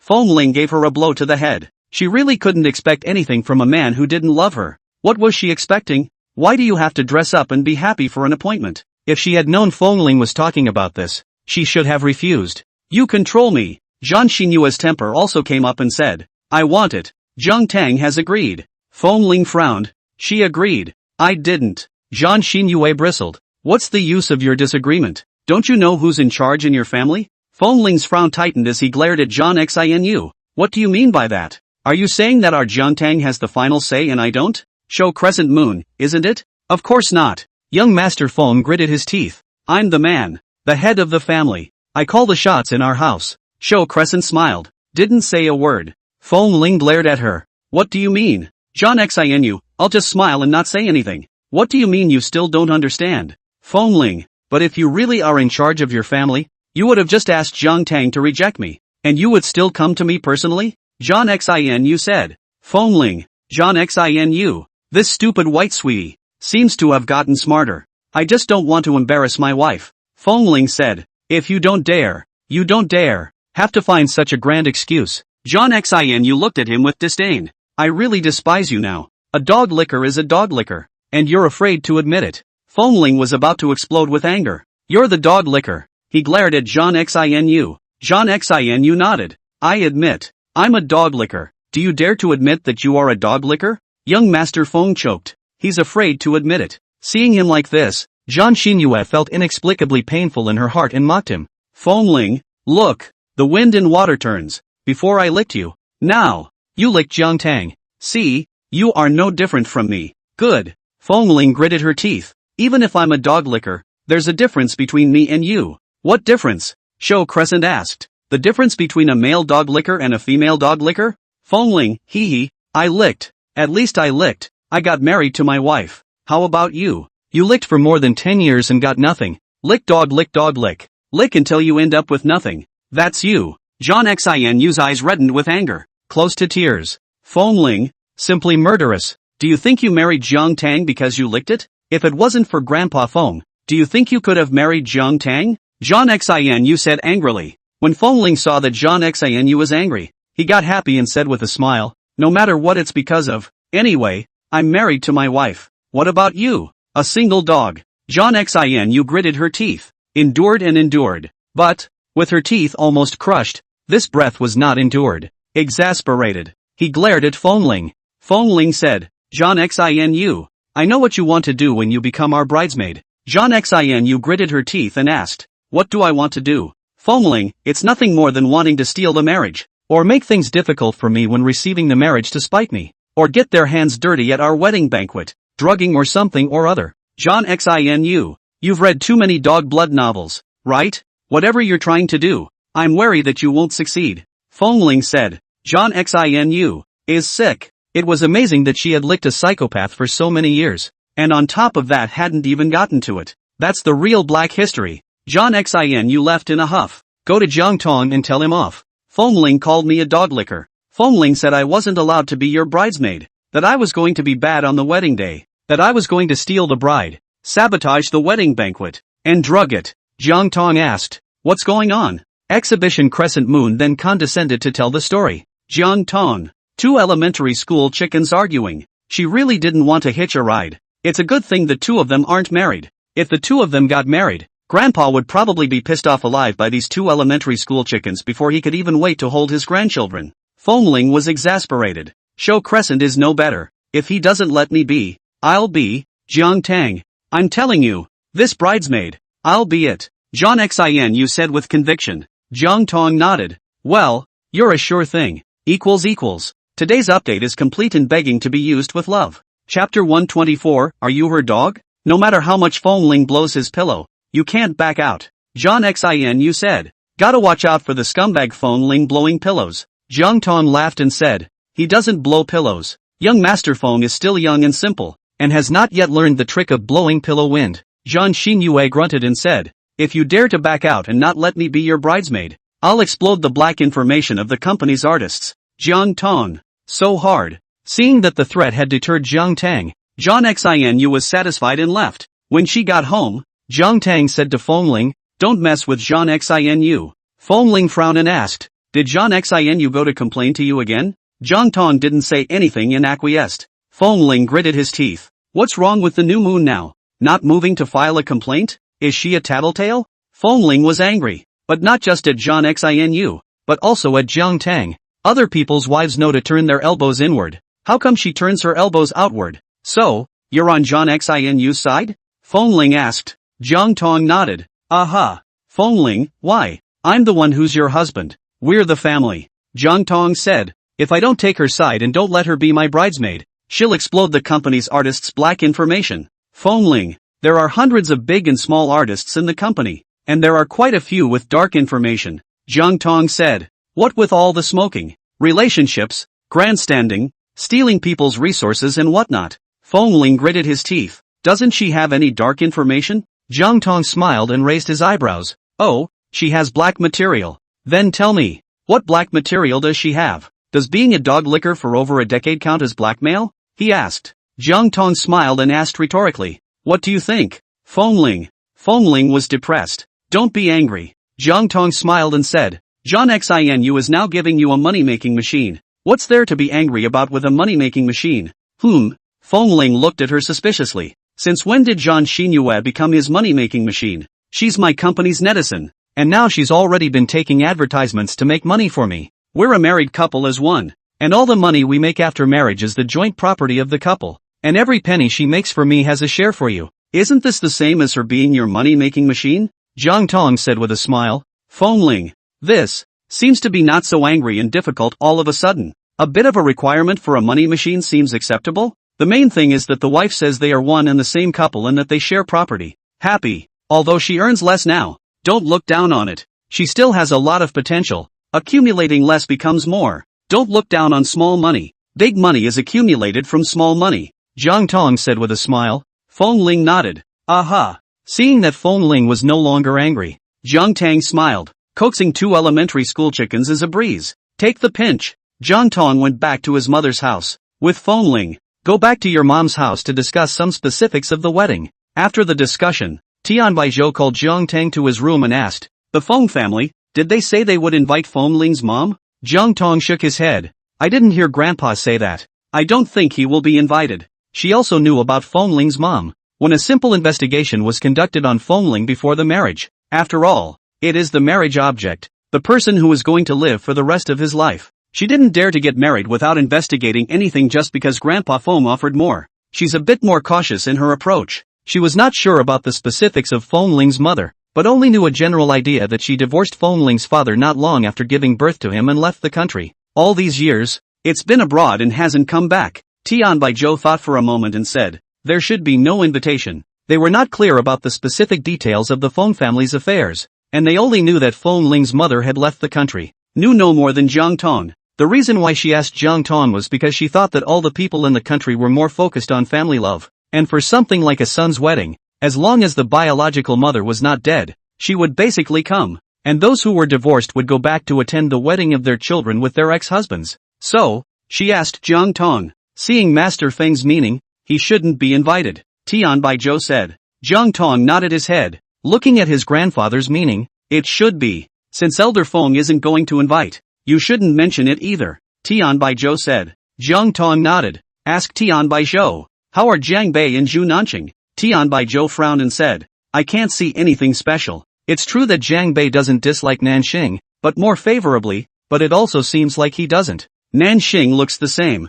Jiang Tang nodded his head and said. This kind of thing goes with the territory. You guys don't force them. Tian Baizhou smiled and said. Of course, it's not like Ah Bei can't get a wife. What's the point of forcing him? Let nature take its course. However, I really quite like this child. Nanxing. Tian Baizhou smiled and said. His personality is similar to yours. Although he is young, he looks calm and emotionally stable. If Ah Bei can really marry Nanxing, it's a blessing for him. Jiang Tang nodded and spoke with Jiang Bei for a while longer before going downstairs. Downstairs in the living room, Formalities and Jiang Bei were playing a game. The two frowned. Their expressions were tense and serious, and they even cursed when they played to the point of nervousness and excitement. Jiang Tang, how she had never thought before that she would marry such a man. But now, it really smells good. Zhu Nanqing sat quietly and obediently, reading a book. She cocked her head at the title of the book, The Meditation. Jiang Tang glanced at Zhu Nanqing. A young girl reading this kind of book? Shouldn't we be watching the domineering president fall in love with me and the president's petite wife run with the ball? Jiang Tang walked over, sat beside Formalities, and said, "Don't curse, Formalities. Wife, you don't even know how stupid they are. You scold people when they're stupid?" Jiang Tang asked with a smile. "Then how come I didn't scold you?" Formalities, "What do you mean, wife? Is it that he's stupid?" "It's not like I'm stupid," he said. Jiang Tang smiled and didn't say anything. Formalities, at this moment, he thought of what Jean Xinu said, "I'll just smile and not say anything." What do you mean you don't understand? So the wife thinks he's stupid. Yes, I'm stupid. I'm stupid. Formalities gave himself up. "You're smart. You're the smartest." Jiang Tang smiled and said, "Let's go. Go home. Wait until the fight is over and then go home." Jiang Bei said, "Tin Bi boat. I wish I could slap the son of a stick in the face." All day long, he knew how to drag Formalities around. "Go away." Formalities simply stopped fighting. "Then stand there and don't move and get killed in 2 hits. Then the game was lost." Jiang Bei, Formalities, why don't you move? What do you mean? You go home when she tells you to? You value color over friends. Don't you have your own opinion? Are you his dog? Chapter 125, Honey. Jiang Bei is filling me up. Jiang Tang. Tin Bi boat. Wish Nanqing. Jiang Bei held back, but finally couldn't help herself and grabbed Jiang Bei's ear. "What did you say? Is this what you should say?" Jiang Bei. "Shouldn't." He then reacted to the fact that he had just talked about Formalities and his sister. "Sis, I didn't do it on purpose." Jiang Bei hurriedly apologized. "I was too angry. You don't know. The people on the opposite side of the game have been provoking us." Jiang Tang said lightly, "It's fine. Anyway, it's not like you call me anyone's dog." Formalities, "So it's okay to call him her dog? Can he just be a dog?" Jiang Bei said, "Apologize to your brother-in-law." Jiang Bei, "Really, the sky is falling." In the past, they were brothers with Formalities, and they casually scolded and disliked each other when they were in a bad mood. But now, Formalities looked at Jiang Bei. "Call him a dog." He waited. Jiang Bei was stifled and said, "Brother-in-law, I'm sorry." "Aha." Formalities then nodded in satisfaction. "It's okay, brother-in-law forgives you." Smiling again, she said to Jiang Bei, "Mom, you also don't scold Abe. He's young and small. It's like that." "Mom, don't worry. I won't take it to heart to bother with him in general." Jiang Bei. Jiang Tang. Jiang Bei is the same age as him, I think. Jiang Bei clenched his teeth in anger. "Dog thief. Give him a minute." Formalities had nothing to do in the evening, so he asked Jiang Tang to go to the clubhouse. It's still fun to go play a game of tearjerker or something. But Jiang Tang refused and sent him a message. "There are things to do in the evening. You go and play by yourself." Formalities, he's going to play by himself? What's the point of going on your own? He just wants to play with his wife.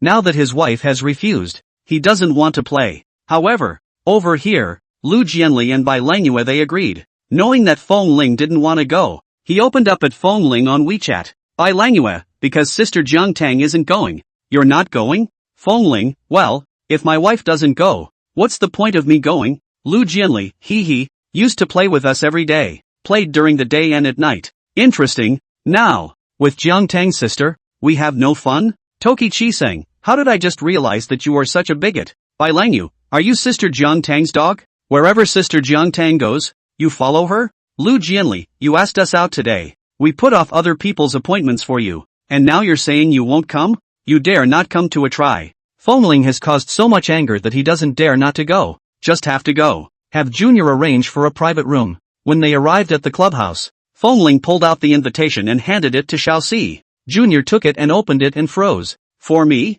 Junior asked in surprise. Formalities nodded. Aha. Junior was his doggy mastermind and had given him a lot of ideas, so he should invite Junior as well. Xiaoxi looked at Formalities and suddenly reddened his eyes. She knew that people like them were just playthings in the eyes of men, and no one would treat them sincerely. Not to mention someone with such an honorable status as Formalities. She didn't expect that Formalities would actually invite her when he got married. She wasn't a relative of the Fong family, nor was she any kind of partner. So was Feng Xiao treating her as a friend by inviting her? Being friends with someone like Feng Ling, she didn't even think about it. What's wrong with you? Feng Ling saw Xiao Xi's eyes red and asked. What, peach blossom makeup did you draw today? Junior, the insensitive young master Feng. Can't you see she's moved? Feng Xiao, would it be bad for me to go? Xiao Xi asked. The wedding of young master Feng and the Jiang family's eldest lady was going to be filled with socialites, and she was afraid that she would embarrass him if she went. Feng Ling asked suspiciously. What's wrong with it? Junior, wouldn't it be too bad to have an identity? Does she have to be so blunt?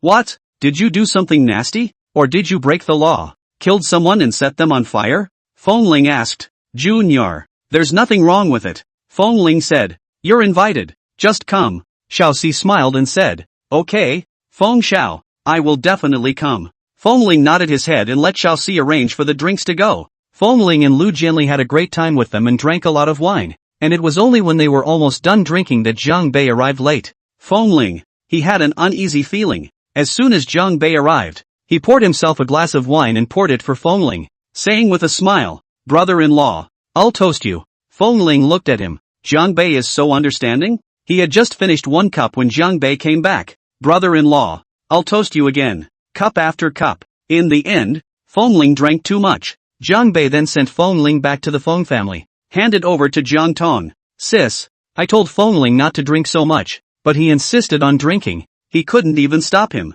Jiang Bei said. Jiang Tang looked at Jiang Bei. Jiang Bei smiled and said, Sis, don't scold Feng Ling, he didn't do it on purpose. Aha. Jiang Tang nodded and smiled. I won't scold him. It's just drinking. It's not like he did anything bad. What's the point of scolding him? Jiang Bei, husband leaves his pregnant wife at home and goes out and gets drunk. And that's no scolding? Does his sister love Feng Ling that much? Jiang Bei walked away depressed. Jiang Tang looked at Feng Ling and had him helped back to his room. Feng Ling is a good drinker, and when he gets drunk, he goes to bed on his own. Feng Ling slept until he woke up the next morning, just waking up a bit confused. Where is he? He was drunk last night. And then what? Don't remember anything after that. Why is this scene so familiar? In the novel of the TV series, the hero is drunk and does not remember, and the next day he wakes up, and has no innocence. Feng Ling subconsciously lifted the covers to take a look. The clothes were still on properly. The same clothes from yesterday. Is his innocence still there? At this time, Jiang Tang walked out of the bathroom, saw Feng Ling waking up and asked, Any headache? Feng Ling shook his head and said, Honey, Jiang Bei dunked me last night. Jiang Tang then laughed and said, He dunked you and you let him? Feng Ling. He was embarrassed to say that he had lost himself in the sound of Jiang Bei's voice of brother-in-law and drifted away. And then, got drunk. Get up. Jiang Tang said, The kitchen has cooked sobering soup. Feng Ling then obediently got up and washed up, then went downstairs to eat breakfast and drink the sober soup, then go to the office. Elder Feng was working when his secretary knocked on the door and said, President, there's a Ms. Liang Luoyun downstairs who wants to see you. Elder Feng looked at the secretary and, in a cold voice, said, Not to be seen. Okay. The secretary went out and was just about to close the door when Elder Feng added, Wait, let her come up. The secretary froze and nodded, preparing to leave. Elder Feng added, You'll pick her up in person, coming up from the special elevator. The secretary nodded, yes. Although the secretary was puzzled in her mind, she went downstairs to pick up Liang Luoyun. Please use love to generate electricity. Wahahaha. Chapter 126, Grandpa. Who is that woman? Seeing Liang Luoyun, the secretary froze for a moment. This Ms. Liang is so pretty, looking 35 or 36 years old, gentle and tender. The secretary walked over and said, Ms. Liang, the president asked me to pick you up. Thank you, Ms. Liang said with a light smile, her voice gentle and melodious. The secretary led Liang Luoyun to Elder Feng. Along the way, the secretary guessed the identity of Liang Luoyun. So young and beautiful, he had many guesses in his mind. The president, playing with quite a bit of flowers too. Older is better. The secretary led Liang Luoyun into Elder Feng's office. Elder Feng said to his secretary, You stand guard outside. No one is allowed to come in. Yes. The secretary exited. Elder Feng looked at Liang Luoyun. Those who are long and beautiful, God treats them with extra favor. 45-6 people, looking with 35-6, face without a little wrinkle. Features are still as exquisite, even, compared to the young. Now she is more than a few points of experience left behind the precipitation. The whole person is full of stories and looks more beautiful and charming than when she was younger. He valued face value. Always believed that face value was also part of one's strength. In society, good-looking men and women do all sorts of things more smoothly than average-looking ones. That's why, when he picked a wife for Feng Chang, Feng Ling's father, he picked the top beauty Liang Luoyun. Now choosing a wife for Feng Ling, he still chose the top beauty Jiang Tang. Mr. Feng, long time no see. Liang Luoyun looked at Mr. Feng with a light smile and exchanged pleasantries. She had a nice smile, thin eyebrows and soft eyes, giving her a very soft, pitying feeling. But Master Feng knew that it was superficial. She's just soft looking, but inside, she's a very desperate and strong woman. What are you doing back here? Elder Feng asked coldly. Liang Luoyun smiled and said, I came back to attend Ling's wedding. Master Feng looked at her. Liang Luoyun sighed, her eyebrows sad, adding to the tenderness. I know that Mr. Feng hates me, but I had an unavoidable hardship in the first place. Saying this, Liang Luoyun's eyes turned red. Her looks were the looks of a classical beauty with thin eyebrows and a red-eyed brow of sorrow. Just like a painting. It's very disorienting. Not many people could harden their hearts against such a tender beauty. Except for Master Feng. He had long known what kind of virtue Liang Luoyun had. What unavoidable suffering? Elder Feng asked. Liang Luoyun slightly drooped her eyes, pursed her lips, and didn't speak, only showing a sad look. Elder Feng's face was ugly. Mr. Feng. Liang Luoyun raised her head and said, I only came back this time to attend Feng Ling's wedding. I won't do anything else. Feng Ling is my child. Elder Feng sneered. Your child? Did you do anything besides give birth to him? Have you raised him? Held him? Coaxed him? Ever loved him? Liang Luoyun smiled softly and bitterly and said, I gave birth to him. Bottom line. Extinction. It made Elder Feng weak. Yeah. Liang Luoyun gave birth to Feng Ling. Legally speaking, Feng Cheng died and Liang Luoyun was the first person in Feng Ling's immediate family. Mr. Feng shouldn't make decisions for Feng Ling, Liang Luoyun said. Elder Feng looked at Liang Luoyun with a deep gaze. Feng Ling came to see Elder Feng, but he was stopped by the secretary. Feng Ling looked at Secretary Wang in surprise. Secretary Wang said, Feng Xiao, the president has a guest and has ordered that no one is to be disturbed, especially Feng Xiao. What if Mr. Feng sees the CEO playing office play with that pretty and weak woman in the office? Feng Xiao won't be able to stand it. Including me? Feng Ling asked in surprise. Secretary Wang nodded. Feng Ling, including the prince of the Feng family? Secretary Wang. Feng Ling, including my grandfather's only grandson? Secretary Wang. Feng Ling, including Feng's heir? Secretary Wang. Well, including. Feng Ling looked at Secretary Wang and nodded. Secretary Wang. You're good. Secretary Wang smiled lightly and said, Thank you, Mr. Feng for the compliment. Secretary Wang. Feng Ling looked at him and said, Cherish the good life you have now. Secretary Wang. Because you don't have many good days left. When I inherit Feng clan, you'll be the first to be fired. Feng Ling said, Humph. Daring to stop him. The crown prince of the Feng family. Grandfather's only grandson. The future heir of the Feng family. He really doesn't have a good life ahead of him. Secretary Wang smiled and said, Thank you Feng Xiao. If you fire me, according to my years of service, according to the labor law, according to my salary, Feng Xiao will have to compensate me in +1. After receiving the money I can directly retire. Feng Ling. Secretary Wang smiled and said, Over the years, it's earned enough. Feng Ling couldn't do anything about Secretary Wang and clenched his teeth in anger. Count on King's secret to be ruthless. At this time, the office door opened. Liang Luoyun walked out.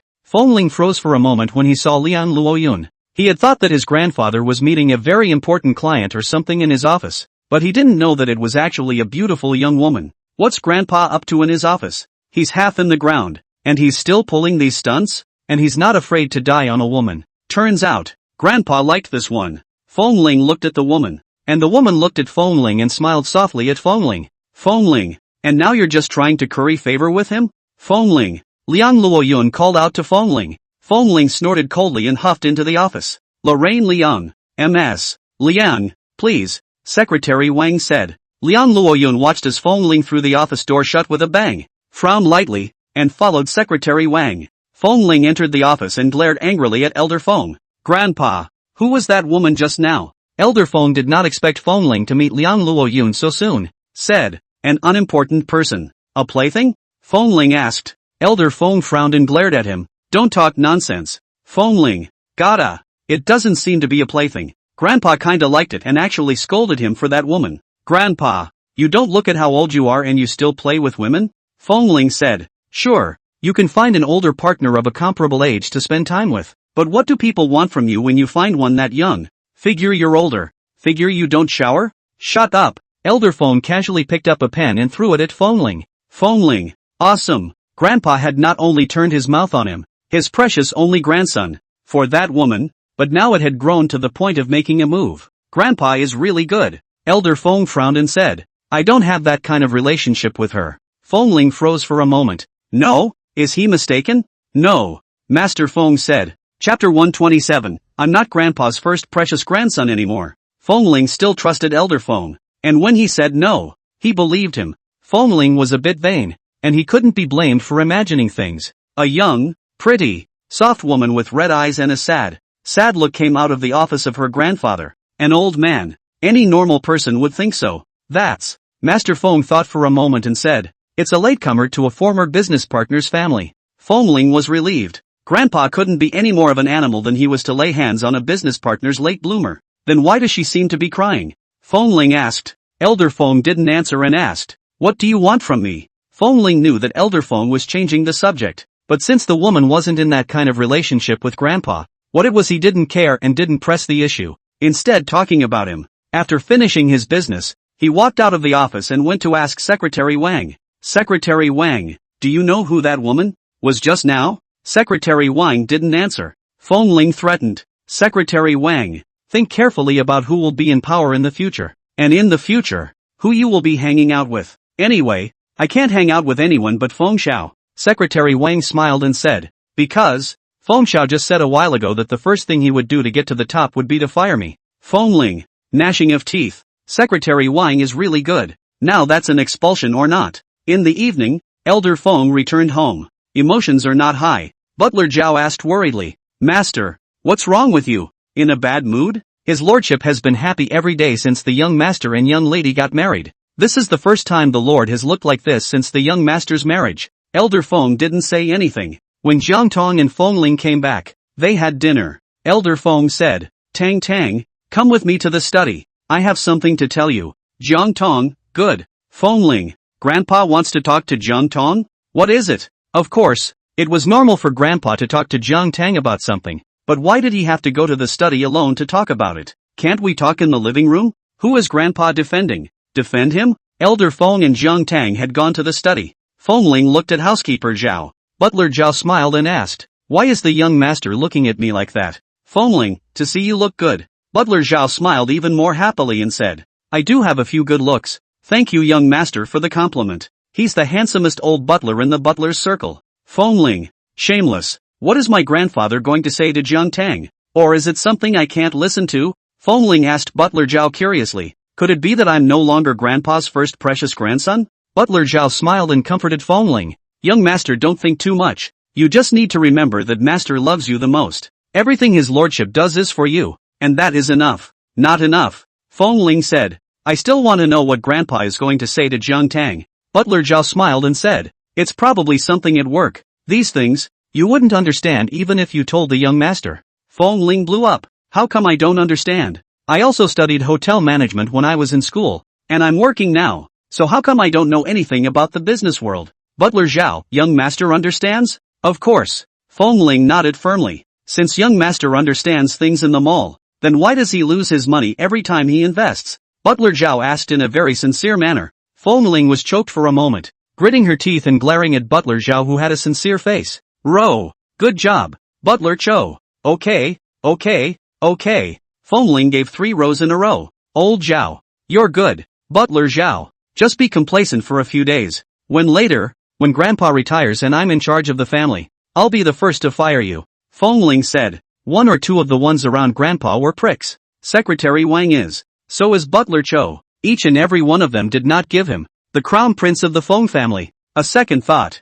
Butler Zhao smiled and said, young master, when the old master retires, I will also retire. I'm old and can't work anymore. Feng Ling. Jiang Tang followed Elder Feng into the study. Elder Feng didn't beat around the bush and said directly to Jiang Tang, Tang, Ah Ling's mom is back. Jiang Tang looked at his grandfather in surprise. This kind of thing, Grandpa doesn't talk to Feng Ling, he talks to her? Grandpa doesn't like her? Jiang Tang asked. What a smart woman she is. One thought. If Grandpa liked Fengling's mother, he would be happy now that Fengling's mother had returned. All is well. Instead, he called himself alone into the study with a heavy face to talk about it. She surmised that Fengling shouldn't know yet. Elder Feng looked at Jiang Tang, worthy of being his chosen granddaughter-in-law. With the previous experience of that stupid daughter-in-law, he chose his grandson's daughter-in-law by paying special attention to her talent and intelligence, in addition to her looks. Now it seems that having had one failed lesson, he was, for the second time, very successful. I loathe her, Master Feng said, but she's back now. She wants to attend Fengling's wedding as her mother. I loathe her, but I can't bring myself to lay a hand on her. She is Fengling's mother after all. I'm afraid that one day Fengling will hate me when he realizes that I've laid my hands on his mother. I don't know what kind of feelings Fengling holds for his mother. This last sentence, Elder Feng said clearly. Ever since she was a little girl, Fengling has never had a mom. Fengling had no concept of a mom. Fengling had only asked him at a very young age why other people had moms and dads and he didn't. At that time, Fengling was only 5 years old. He told Fengling that his mom and dad had gone far away. Later, Fengling stopped asking. In later years, when Fengling understood, he took Fengling to pay homage to his father and grandmother. There's no mom's tombstone, but Fengling didn't ask either. For so many years, Fengling seemed to be used to the fact that he didn't have parents and had him and butler Zhao lovingly taking care of him. He's not short of love. But now, Liang Luoyun is back. I know, Elder Feng said. Liang Luoyun came to me first and will go to Fengling later. This matter, it can't be hidden. Even if I want to hide it, Liang Luoyun will do everything possible to let Fengling know. You're a smart kid. Go test Fengling. Jiang Tang nodded. Grandpa. I know. Elder Feng looked at Jiang Tang and said, I don't want to see them get along with mother and son. Jiang Tang looked at Elder Feng. Because Liang Luoyun doesn't deserve it at all. Elder Feng looked at Jiang Tang with a burning gaze. Tang, you are a smart kid. You should know what Grandpa means. Jiang Tang nodded. Grandpa. I know. That was the main purpose of Grandpa's conversation with her. Grandpa is hoping that she can stop Fengling and Liang Luoyun mother and son from recognizing each other. Not identity recognition. Identity. Liang Luoyun gave birth to Fengling. No one can change the fact that Liang Luoyun is Fengling's mother. What Grandpa wanted was to keep them from emotionally recognizing each other. To not have Fengling identify with attachment or even choose Liang Luoyun as his mother. == Finished today. Love you guys. Chapter 128 Ling, I'm your mom. Jiang Tang returned to the room. She didn't know what happened between Elder Feng and Liang Luoyun, but Elder Feng was very good to Fengling, and Liang Luoyun left after giving birth to Fengling, and hadn't come back to see Fengling in the past 20 years. She didn't give Fengling any love or affection. For that matter, she was on Master Feng's side. It was Grandpa Feng who raised Fengling all by himself. A man who worked and raised Fengling after his son died and his wife died. Grandpa Feng's character and morality shrugged off Liang Luoyun by a few blocks. As soon as she got home, Fengling asked, What did Grandpa tell you? Jiang Tang smiled and said, It's nothing, let me take care of you. Fengling frowned. It's not like I've committed anything recently. He's been such a good boy since he got married. He's either at home with his wife or at work every day. You're a good boy and you need to be disciplined? Jiang Tang smiled and nodded. Well, you've really been good lately. So, Grandpa praised me. Fengling was arrogant. Shouldn't I be praised? Also praised you, but the point is to praise me. Without me to control you, you wouldn't be so well behaved. Jiang Tang said with a smile. Fengling wanted to retort. Jiang Tang smiled and asked, Could it be that the change in behavior is not because of me?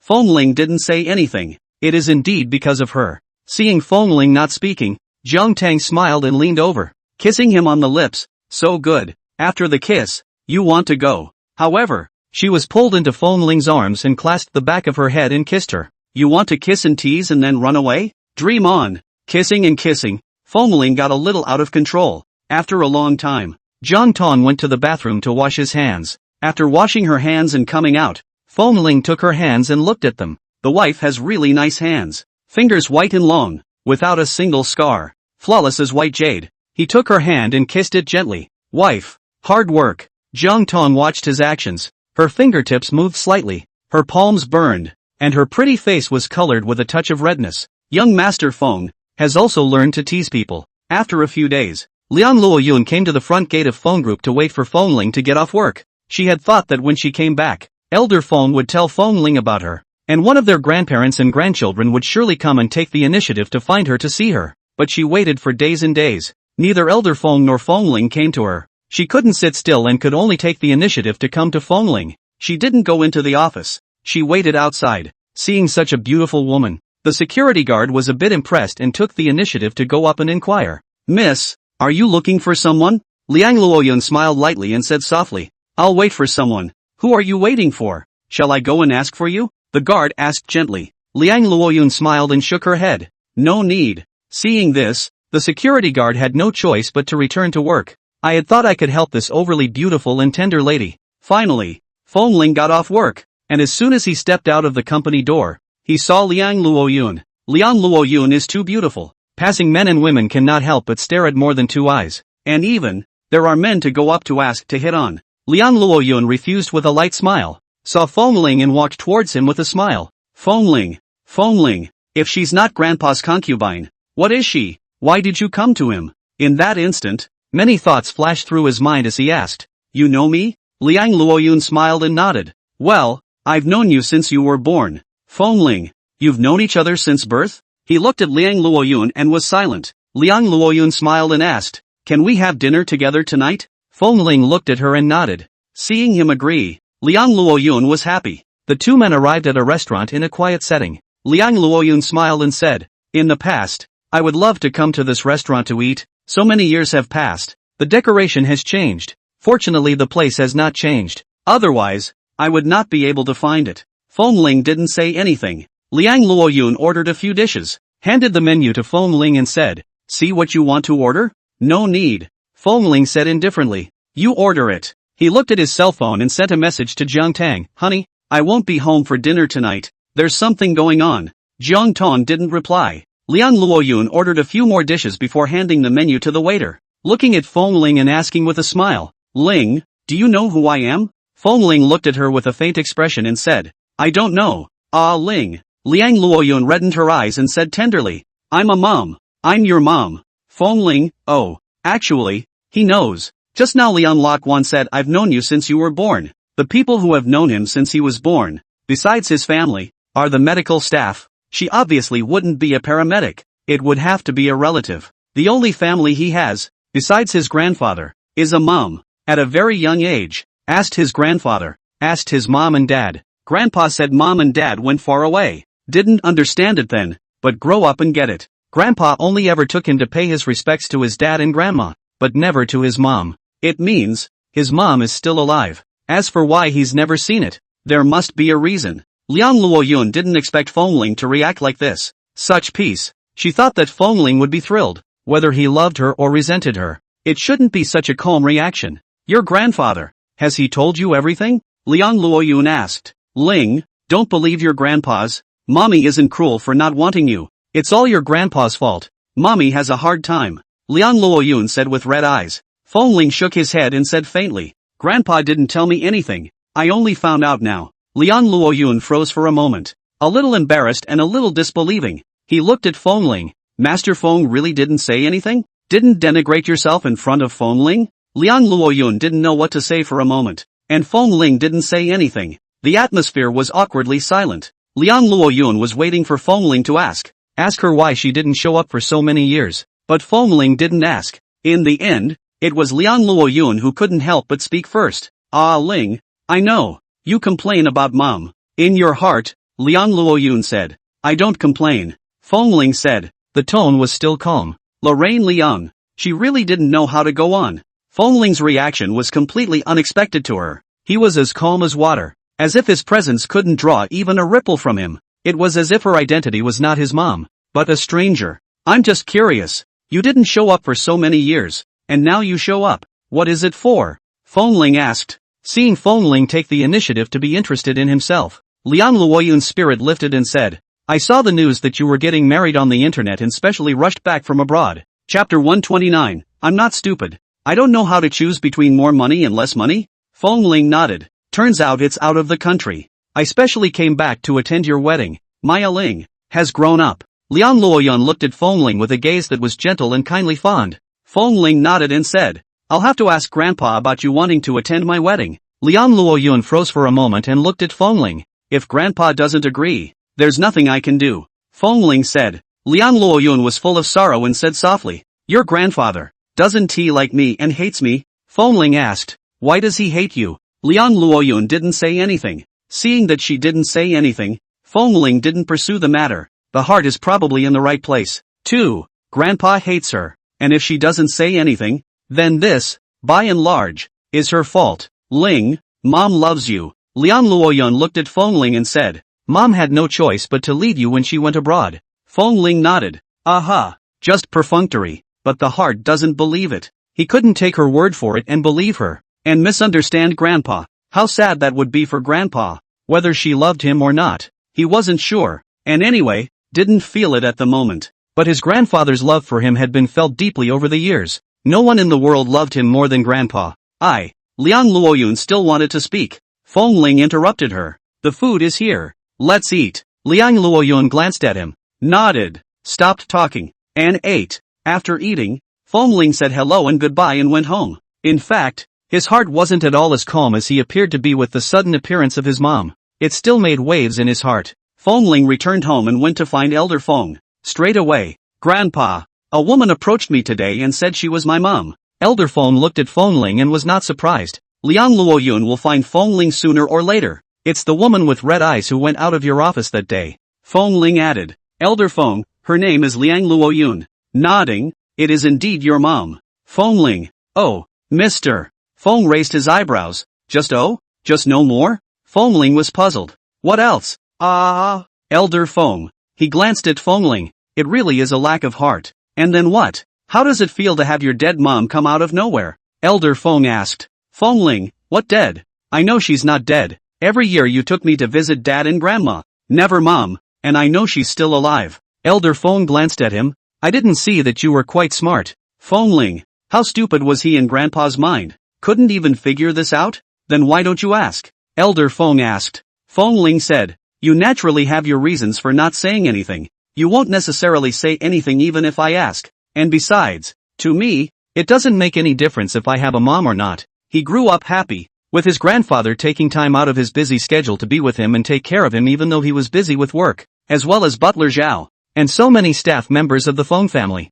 Dozens of people, serving this one little young master of theirs, giving him plenty of love and companionship. I really hold him in my mouth for fear of melting and in my hands for fear of dropping him. He was not short of love, so there was no expectation of motherly love. Elder Feng, what did she tell you? Fengling said, it didn't say much, just that she was my mom and then she was coming to my wedding. Elder Feng frowned and asked, you agree? Fengling shook his head. How could I possibly agree? It's not like I'm in charge of our family, so it's useless for me to agree. He said, Grandpa used to be the head of their family. Now that he's married, the Feng family is headed by Grandpa and Jiang Tang together. Elder Feng looked at Fengling like this. For a moment, I didn't know what to say. Let's just say that he still has a clear sense of self, and know that you can't be the boss in this family. Grandpa, why did Liang Luoyun leave the country in the first place? Fengling asked curiously. Elder Feng said, in the beginning, when she and your father did not get along, and the Liang family emigrated abroad with their family,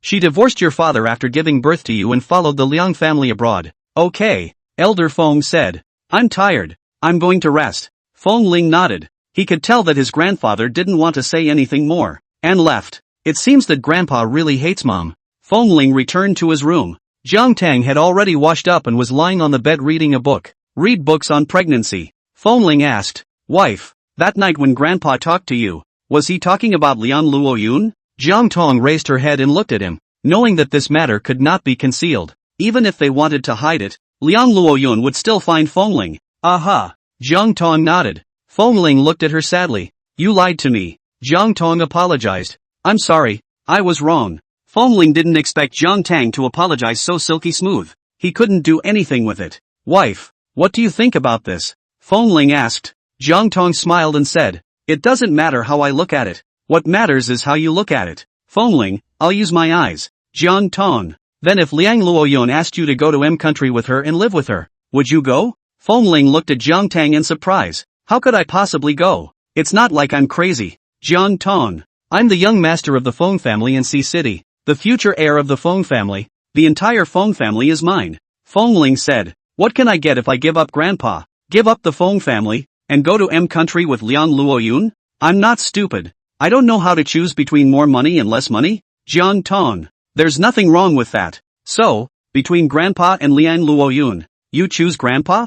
Jiang Tang asked. Feng Ling nodded. Of course, is there any need to ask? It was Grandpa who raised me. It was Grandpa who gave me money to spend and took care of me. What else did Liang Luoyun do besides giving birth to me? Jiang Tang was silent. Young Master Feng unexpectedly carried himself very clearly in this matter. What? Wife, you ask that? You don't think I'll be like what they show in TV dramas, because she's my mom, gave birth to me, and I have her blood in me, I'll be morally kidnapped and choose her unconditionally? Filialize her? Feng Ling asked. Jiang Tang was a bit embarrassed. Somewhere along the line was the idea. Feng Ling, morality can't kidnap me because, well, I don't have any. Jiang Tang laughed and said, who said you didn't? You have. You're the most moral male I've ever seen, although he loves to play and fool around, but never bully the weak. Do not violate the discipline and law. Do not rely on the rich to discriminate against others. Even the princess of the club he is willing to befriend as a friend, and sincerely treat each other. Chapter 130, trick her into giving you her money. Feng Ling looked at Jiang Tang. Today was another day of being complimented by my wife. Happy, early morning. Jiang Tang and Feng Ling got up. Jiang Tang went to wash and brush her teeth, and suddenly she dry heaved. Feng Ling heard her vomiting and eagerly rushed into the bathroom, nervously asking, honey, what's wrong with you? Jiang Tang vomited tears out of his eyes. Hearing this, she raised her tear-filled face to look at Feng Ling. Smiling, she said, it's okay, pregnancy sickness. Her physical state qualities are all good. She has never had much of an early pregnancy reaction before, and only today has she started having pregnancy sickness. Feng Ling looked at Jiang Tang. Although the timing is not right now, but wife, now this is really beautiful. The eyes were wet and pearly, and the brokenness of her body was heartbreakingly compassionate. Feng Ling looked dumbfounded. What's wrong? Jiang Tang asked. Feng Ling looked back and said, it's fine. Asked again, honey, are you really okay? Jiang Tang smiled and said, it's fine. Pregnancy vomiting is a normal physiological reaction during pregnancy. Feng Ling was still a bit worried, but seeing that Jiang Tang's entire state recovered a lot after he vomited, he slowly felt relieved. The two shuffled downstairs for breakfast. Mr. Feng is already in the dining room. Elder Feng wasn't very happy to the naked eye. After eating breakfast and getting ready to go out, Butler Zhao said to Feng Ling, young master, master isn't very happy, so coax him. Feng Ling, grandpa's so old, he still needs coaxing? He glanced at the moody Elder Feng and nodded to Butler Zhao. Well, I know. Butler Zhao looked at Feng Ling with great relief. The little young master has really grown up. Before, they were the ones who coaxed the little young master to be happy. Feng Ling sent Jiang Tang to the company before going to Feng's to work. Go to Master Feng's office and look for Master Feng. Elder Feng looked at him. What's the matter? Feng Ling said, Grandpa, should I let Liang Luoyun come to my wedding? Elder Feng glared at him. Whatever. Feng Ling thought for a moment and said, it's better to let her come. Master Feng. Feng Ling asked, she's surely going to send a gift, right? Elder Feng glared at Feng Ling. Do you lack her red packet money? Feng Ling said, there's no shortage, but if she wants to send it, why don't I accept it? Besides, if we don't let her come, in case she makes a scene, we'll be the ones embarrassed and disgraced. Elder Feng was silent. At that time, if they really made a scene, the ones who would lose face and be at a disadvantage would be the Feng family. Liang Luoyun, no matter what, is Feng Ling's mother, gave Feng Ling life. She has no other excessive requirements now. She just wants to come to Feng Ling's wedding, and watch Feng Ling get married with her own eyes. If the Feng family refused, the outside world wouldn't know what to say. Let her come, Elder Feng said in disgust. Feng Ling smiled and said, Grandpa, are you worried that I want Liang Luoyun as my mom and will go with her, and not want you? Elder Feng frowned and looked at Feng Ling. Grandpa, it won't be. Don't worry, she doesn't have as much money as you. I won't not want you for her, Feng Ling said with a smile. Master Feng, glaring at Feng Ling, so you chose to follow me over her because I have more money? Feng Ling nodded. Right. Elder Feng was so angry that he almost rose to the sky, gritted his teeth, and asked, then what if she has more money than me? Feng Ling said, if she has more money than you, I'll go with her and trick her into giving you her money. Elder Feng, the first half of the sentence is quite infuriating. The second half of the sentence is quite demoralizing. Elder Feng looked at Feng Ling and disdained. With your IQ? Still cheating her out of her money? Feng Ling, who exactly is the one who gets cheated out of his money every time he invests? Elder Feng asked. Feng Ling, I don't know who it is. Not him. Anyway, I wasn't scammed anyway. Those investments of mine were just bad luck. And bad luck and being cheated with a low IQ are two different things. Feng Ling defended himself. What responded to him was a sneer from Elder Feng. Meh. All the mocking and humiliating disdain was summed up in the single word meh. Fengling, get lost if there's nothing else, Elder Feng said. Fengling, oh, roll with the punches. He had already left, and then suddenly pushed open the office door. Poking his head in, he said to Elder Feng, Grandpa, I love you the most. Unless I die, I won't leave you behind. Feng lousy, love me the most? Aha. Fengling nodded. I thought you loved Jiang Tang the most. Elder Feng smiled. Don't think he can't see that he's been a licking dog for Jiang Tang all day long. Of course, Tang is good and deserves to be licked. Fengling blushed and said, love you the most. Ha! Elder Feng laughed, but this time the laugh wasn't a mocking sneer, but a snicker. It can't be that you love me the most in front of me, and in front of Tang Tang. You're saying that you love Tang Tang the most. Fengling, how did Grandpa know? Seeing Fengling's frozen look, Elder Feng let out another cold laugh. He made a casual remark, and it really got to him. Ha! Man, men really can't be trusted. You can't even trust the grandson you raised. Elder Feng, get lost. Fengling then obediently closed the door and rolled away. For real this time. When you rolled it, you called Wang Chang and asked how the company was doing and if it was profitable. Wang Chang, how long has it been? The company is just getting started and it's not profitable yet. Young Master Feng has been rushed several times, getting him stressed out. Mr. Feng, are you very short of money recently? Wang Chang asked cautiously. By all rights, the prince of the Feng family should not be short of money. The hundreds of five-star hotels around the world in the Feng family are a staggering amount of money coming in every day. But Feng Xiao has been rushed several times. I'm not lacking, Fengling said. He's not short of money. What's missing is the program that proves you're not a loser and rich in generation. He desperately needed a project to prove his abilities and strengths. You work hard anyway, Fengling said. Wang Chang, okay. In the afternoon, Jiang Tang sent a message to Fengling, saying that she had a social gathering in the evening and asked him to go home by himself, without having to pick her up from the company. Fengling, one moment and I'm not in the mood. It was going to be wonderful to be almost off work and about to see my wife and kids. Now, all of a sudden, it's not wonderful. That's when Clarice asked them to go to dinner. There's nothing to do when you get home anyway, and you stay alone in an empty room waiting for your wife, like a deep-pocketed grump. In the long run, you may get depression. In order not to be depressed, Fengling agreed. Of course, it wasn't just him and Chrissy, but also Lu Jianli and the others. A few people arrived at the restaurant. Fengling saw that John Xinu had also come. The two of them, he and John Xinu, were now in a situation where you couldn't stand me and I couldn't stand you. Chapter 131. Fengling encourages Chris and Li Yan to be together. The two men met and gave each other cold grunts. Don't look away. Others. If Fengling wasn't married and in a good relationship with Jiang Tang, they would have started kowtowing to Fengling and John Xinu's happy couple CP. The people ate, and after eating, they walked out of the hotel and met Jiang Tang and Li Yan and the others in the hotel lobby. Of course, there are others, but then Fengling could only see Jiang Tang and Li Yan. Li Yan looked at Jiang Tang's eyes. All men. He understood. Li Yan just loves his wife. He walked up to Jiang Tang and greeted her with a smile. Wife. Jiang Tang nodded his head, glanced at Lu Jianli and the others, and asked, you guys are eating here too? Aha. Fengling nodded. Fengling then greeted Li Yan and the others. Chris, Lu Jianli and the others also walked up. A group of people exchanged pleasantries and greetings before leaving separately. Fengling and Jiang Tang went home. Fengling asked Jiang Tang, you have cooperation with Li Yan? Jiang Tang nodded. Aha. Fengling then didn't say anything. The two of them washed up and went to bed. The next day, Fengling asked Clarice out for lunch. Chris realized when she arrived that it was only Fengling and herself. Fengling, it's not good for us to be like this, is it? Clarice said. She had heard that it was taboo to dine alone with a girlfriend's husband in this country. She and Jiang Tang are BFFs, but she and Fengling avoided Jiang Tang and ate alone? When Fengling invited her, she agreed, thinking it would be another group of people for dinner, but she didn't expect it to be just the two of them.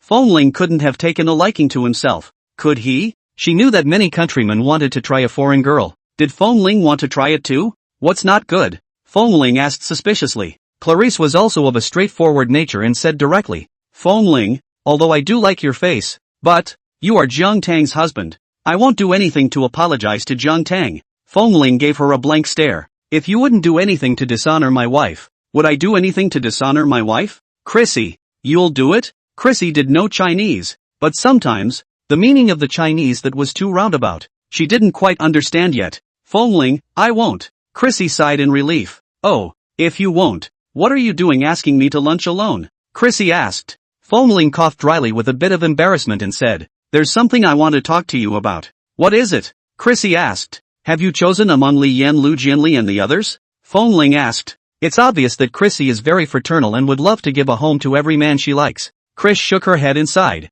No, I find it so hard to choose. Why don't I help you choose? Fongling said. Chris looked at him. You're helping me choose? Aha. Fongling nodded. I think Li Yan is the best. Chris nodded. Li Yan is indeed good. But I think Jing Chang Lu Jianli by Lang Yushir Qi Shang Shir Chang Sun is also very good. Fongling. Anyway, it's one of those things that you don't want to let go. No. Fongling said. I know Lu Jianli and the others. They're actually just like that. They have a lot of flaws in private. Chrissy looked at her quizzically. What flaws? I won't say it. It's not good to talk bad about people behind their backs. Anyway, I think Li Yan is the best. Li Yan is the most suitable for you. Fongling said. Chris looked at Fongling. Suspicious. Really? Of course. Fongling said. Let me tell you. Li Yan is a dead ringer for the man you like. Chris, who? Fongling, who else could be the man you like? Chris, Willow Fade? Fongling. Chris, Shiranui? Fongling. Chris, Time Late Born? Time to Seek Long? Fongling couldn't hold back any longer and looked at her. Isn't it Chun-Chi that you like? Chrissy fell silent and didn't speak. Fongling had thought that he had talked about Chrissy's sadness and made her sad, and was about to apologize when he heard Chrissy say, I've been having too much fun lately, and I've almost forgotten about this person. Fongling was speechless for a while. Is this what they call it when there is no sorrow but love as long as the men change quickly? Chrissy, that's awesome. Besides, I don't like Chun-Chi now. Chrissy said, it's really not like that anymore. Then even if you don't like Chun-Chi anymore, do you want to get back at him? Fongling asked. Chrissy shook her head honestly. Don't want to.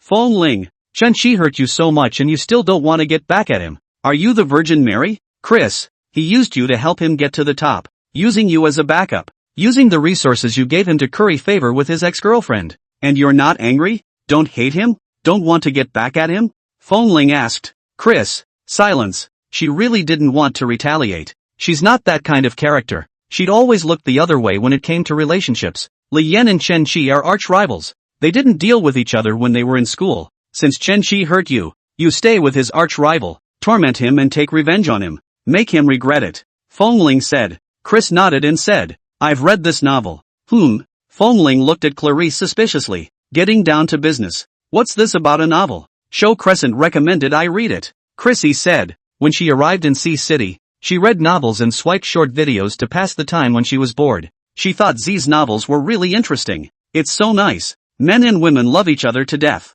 She watched it all night long. The woman loves the man deeply, but the man does not love the woman. The woman is disheartened, and in order to get back at the man, she marries the man's nemesis, and the man has all kinds of regrets, and cries and confesses and begs for forgiveness. And you guys call this what you call a wife-chasing crematorium? Chris said. Fongling looked at Clarice. Not long after coming to Z, he knew about the wife-chasing crematorium. I guess I didn't read a lot of dog and pony novels, but I really don't hate Chun-Chi anymore. Chrissy said. She's a playful love player who takes what she can get. Even if you don't hate Chun-Chi, but think about it, you are the dignified, beautiful and proud second miss of Animerecap. Chun-Chi used you and hurt you like this. Can you just swallow this? Fongling asked her. Chris, it's not about love. It's about your pride, your dignity, and if I were you, I wouldn't be able to swallow this breath. Fongling said. Chris, Fongling asked her, even if you don't love Chun-Chi anymore, don't you really want to see Chun-Chi regretting, kneeling in front of you begging for forgiveness, confessing to you, saying that he realized that he actually loves you? Chrissy thought about it and nodded. Kinda. Is really quite wanting. That image feels good and relieving when you think about it. Then it's with his nemesis, Li Yan. Fongling said. Chris nodded. Good. Seeing this, Fongling sighed in relief. He had finally convinced Clarice after all his efforts.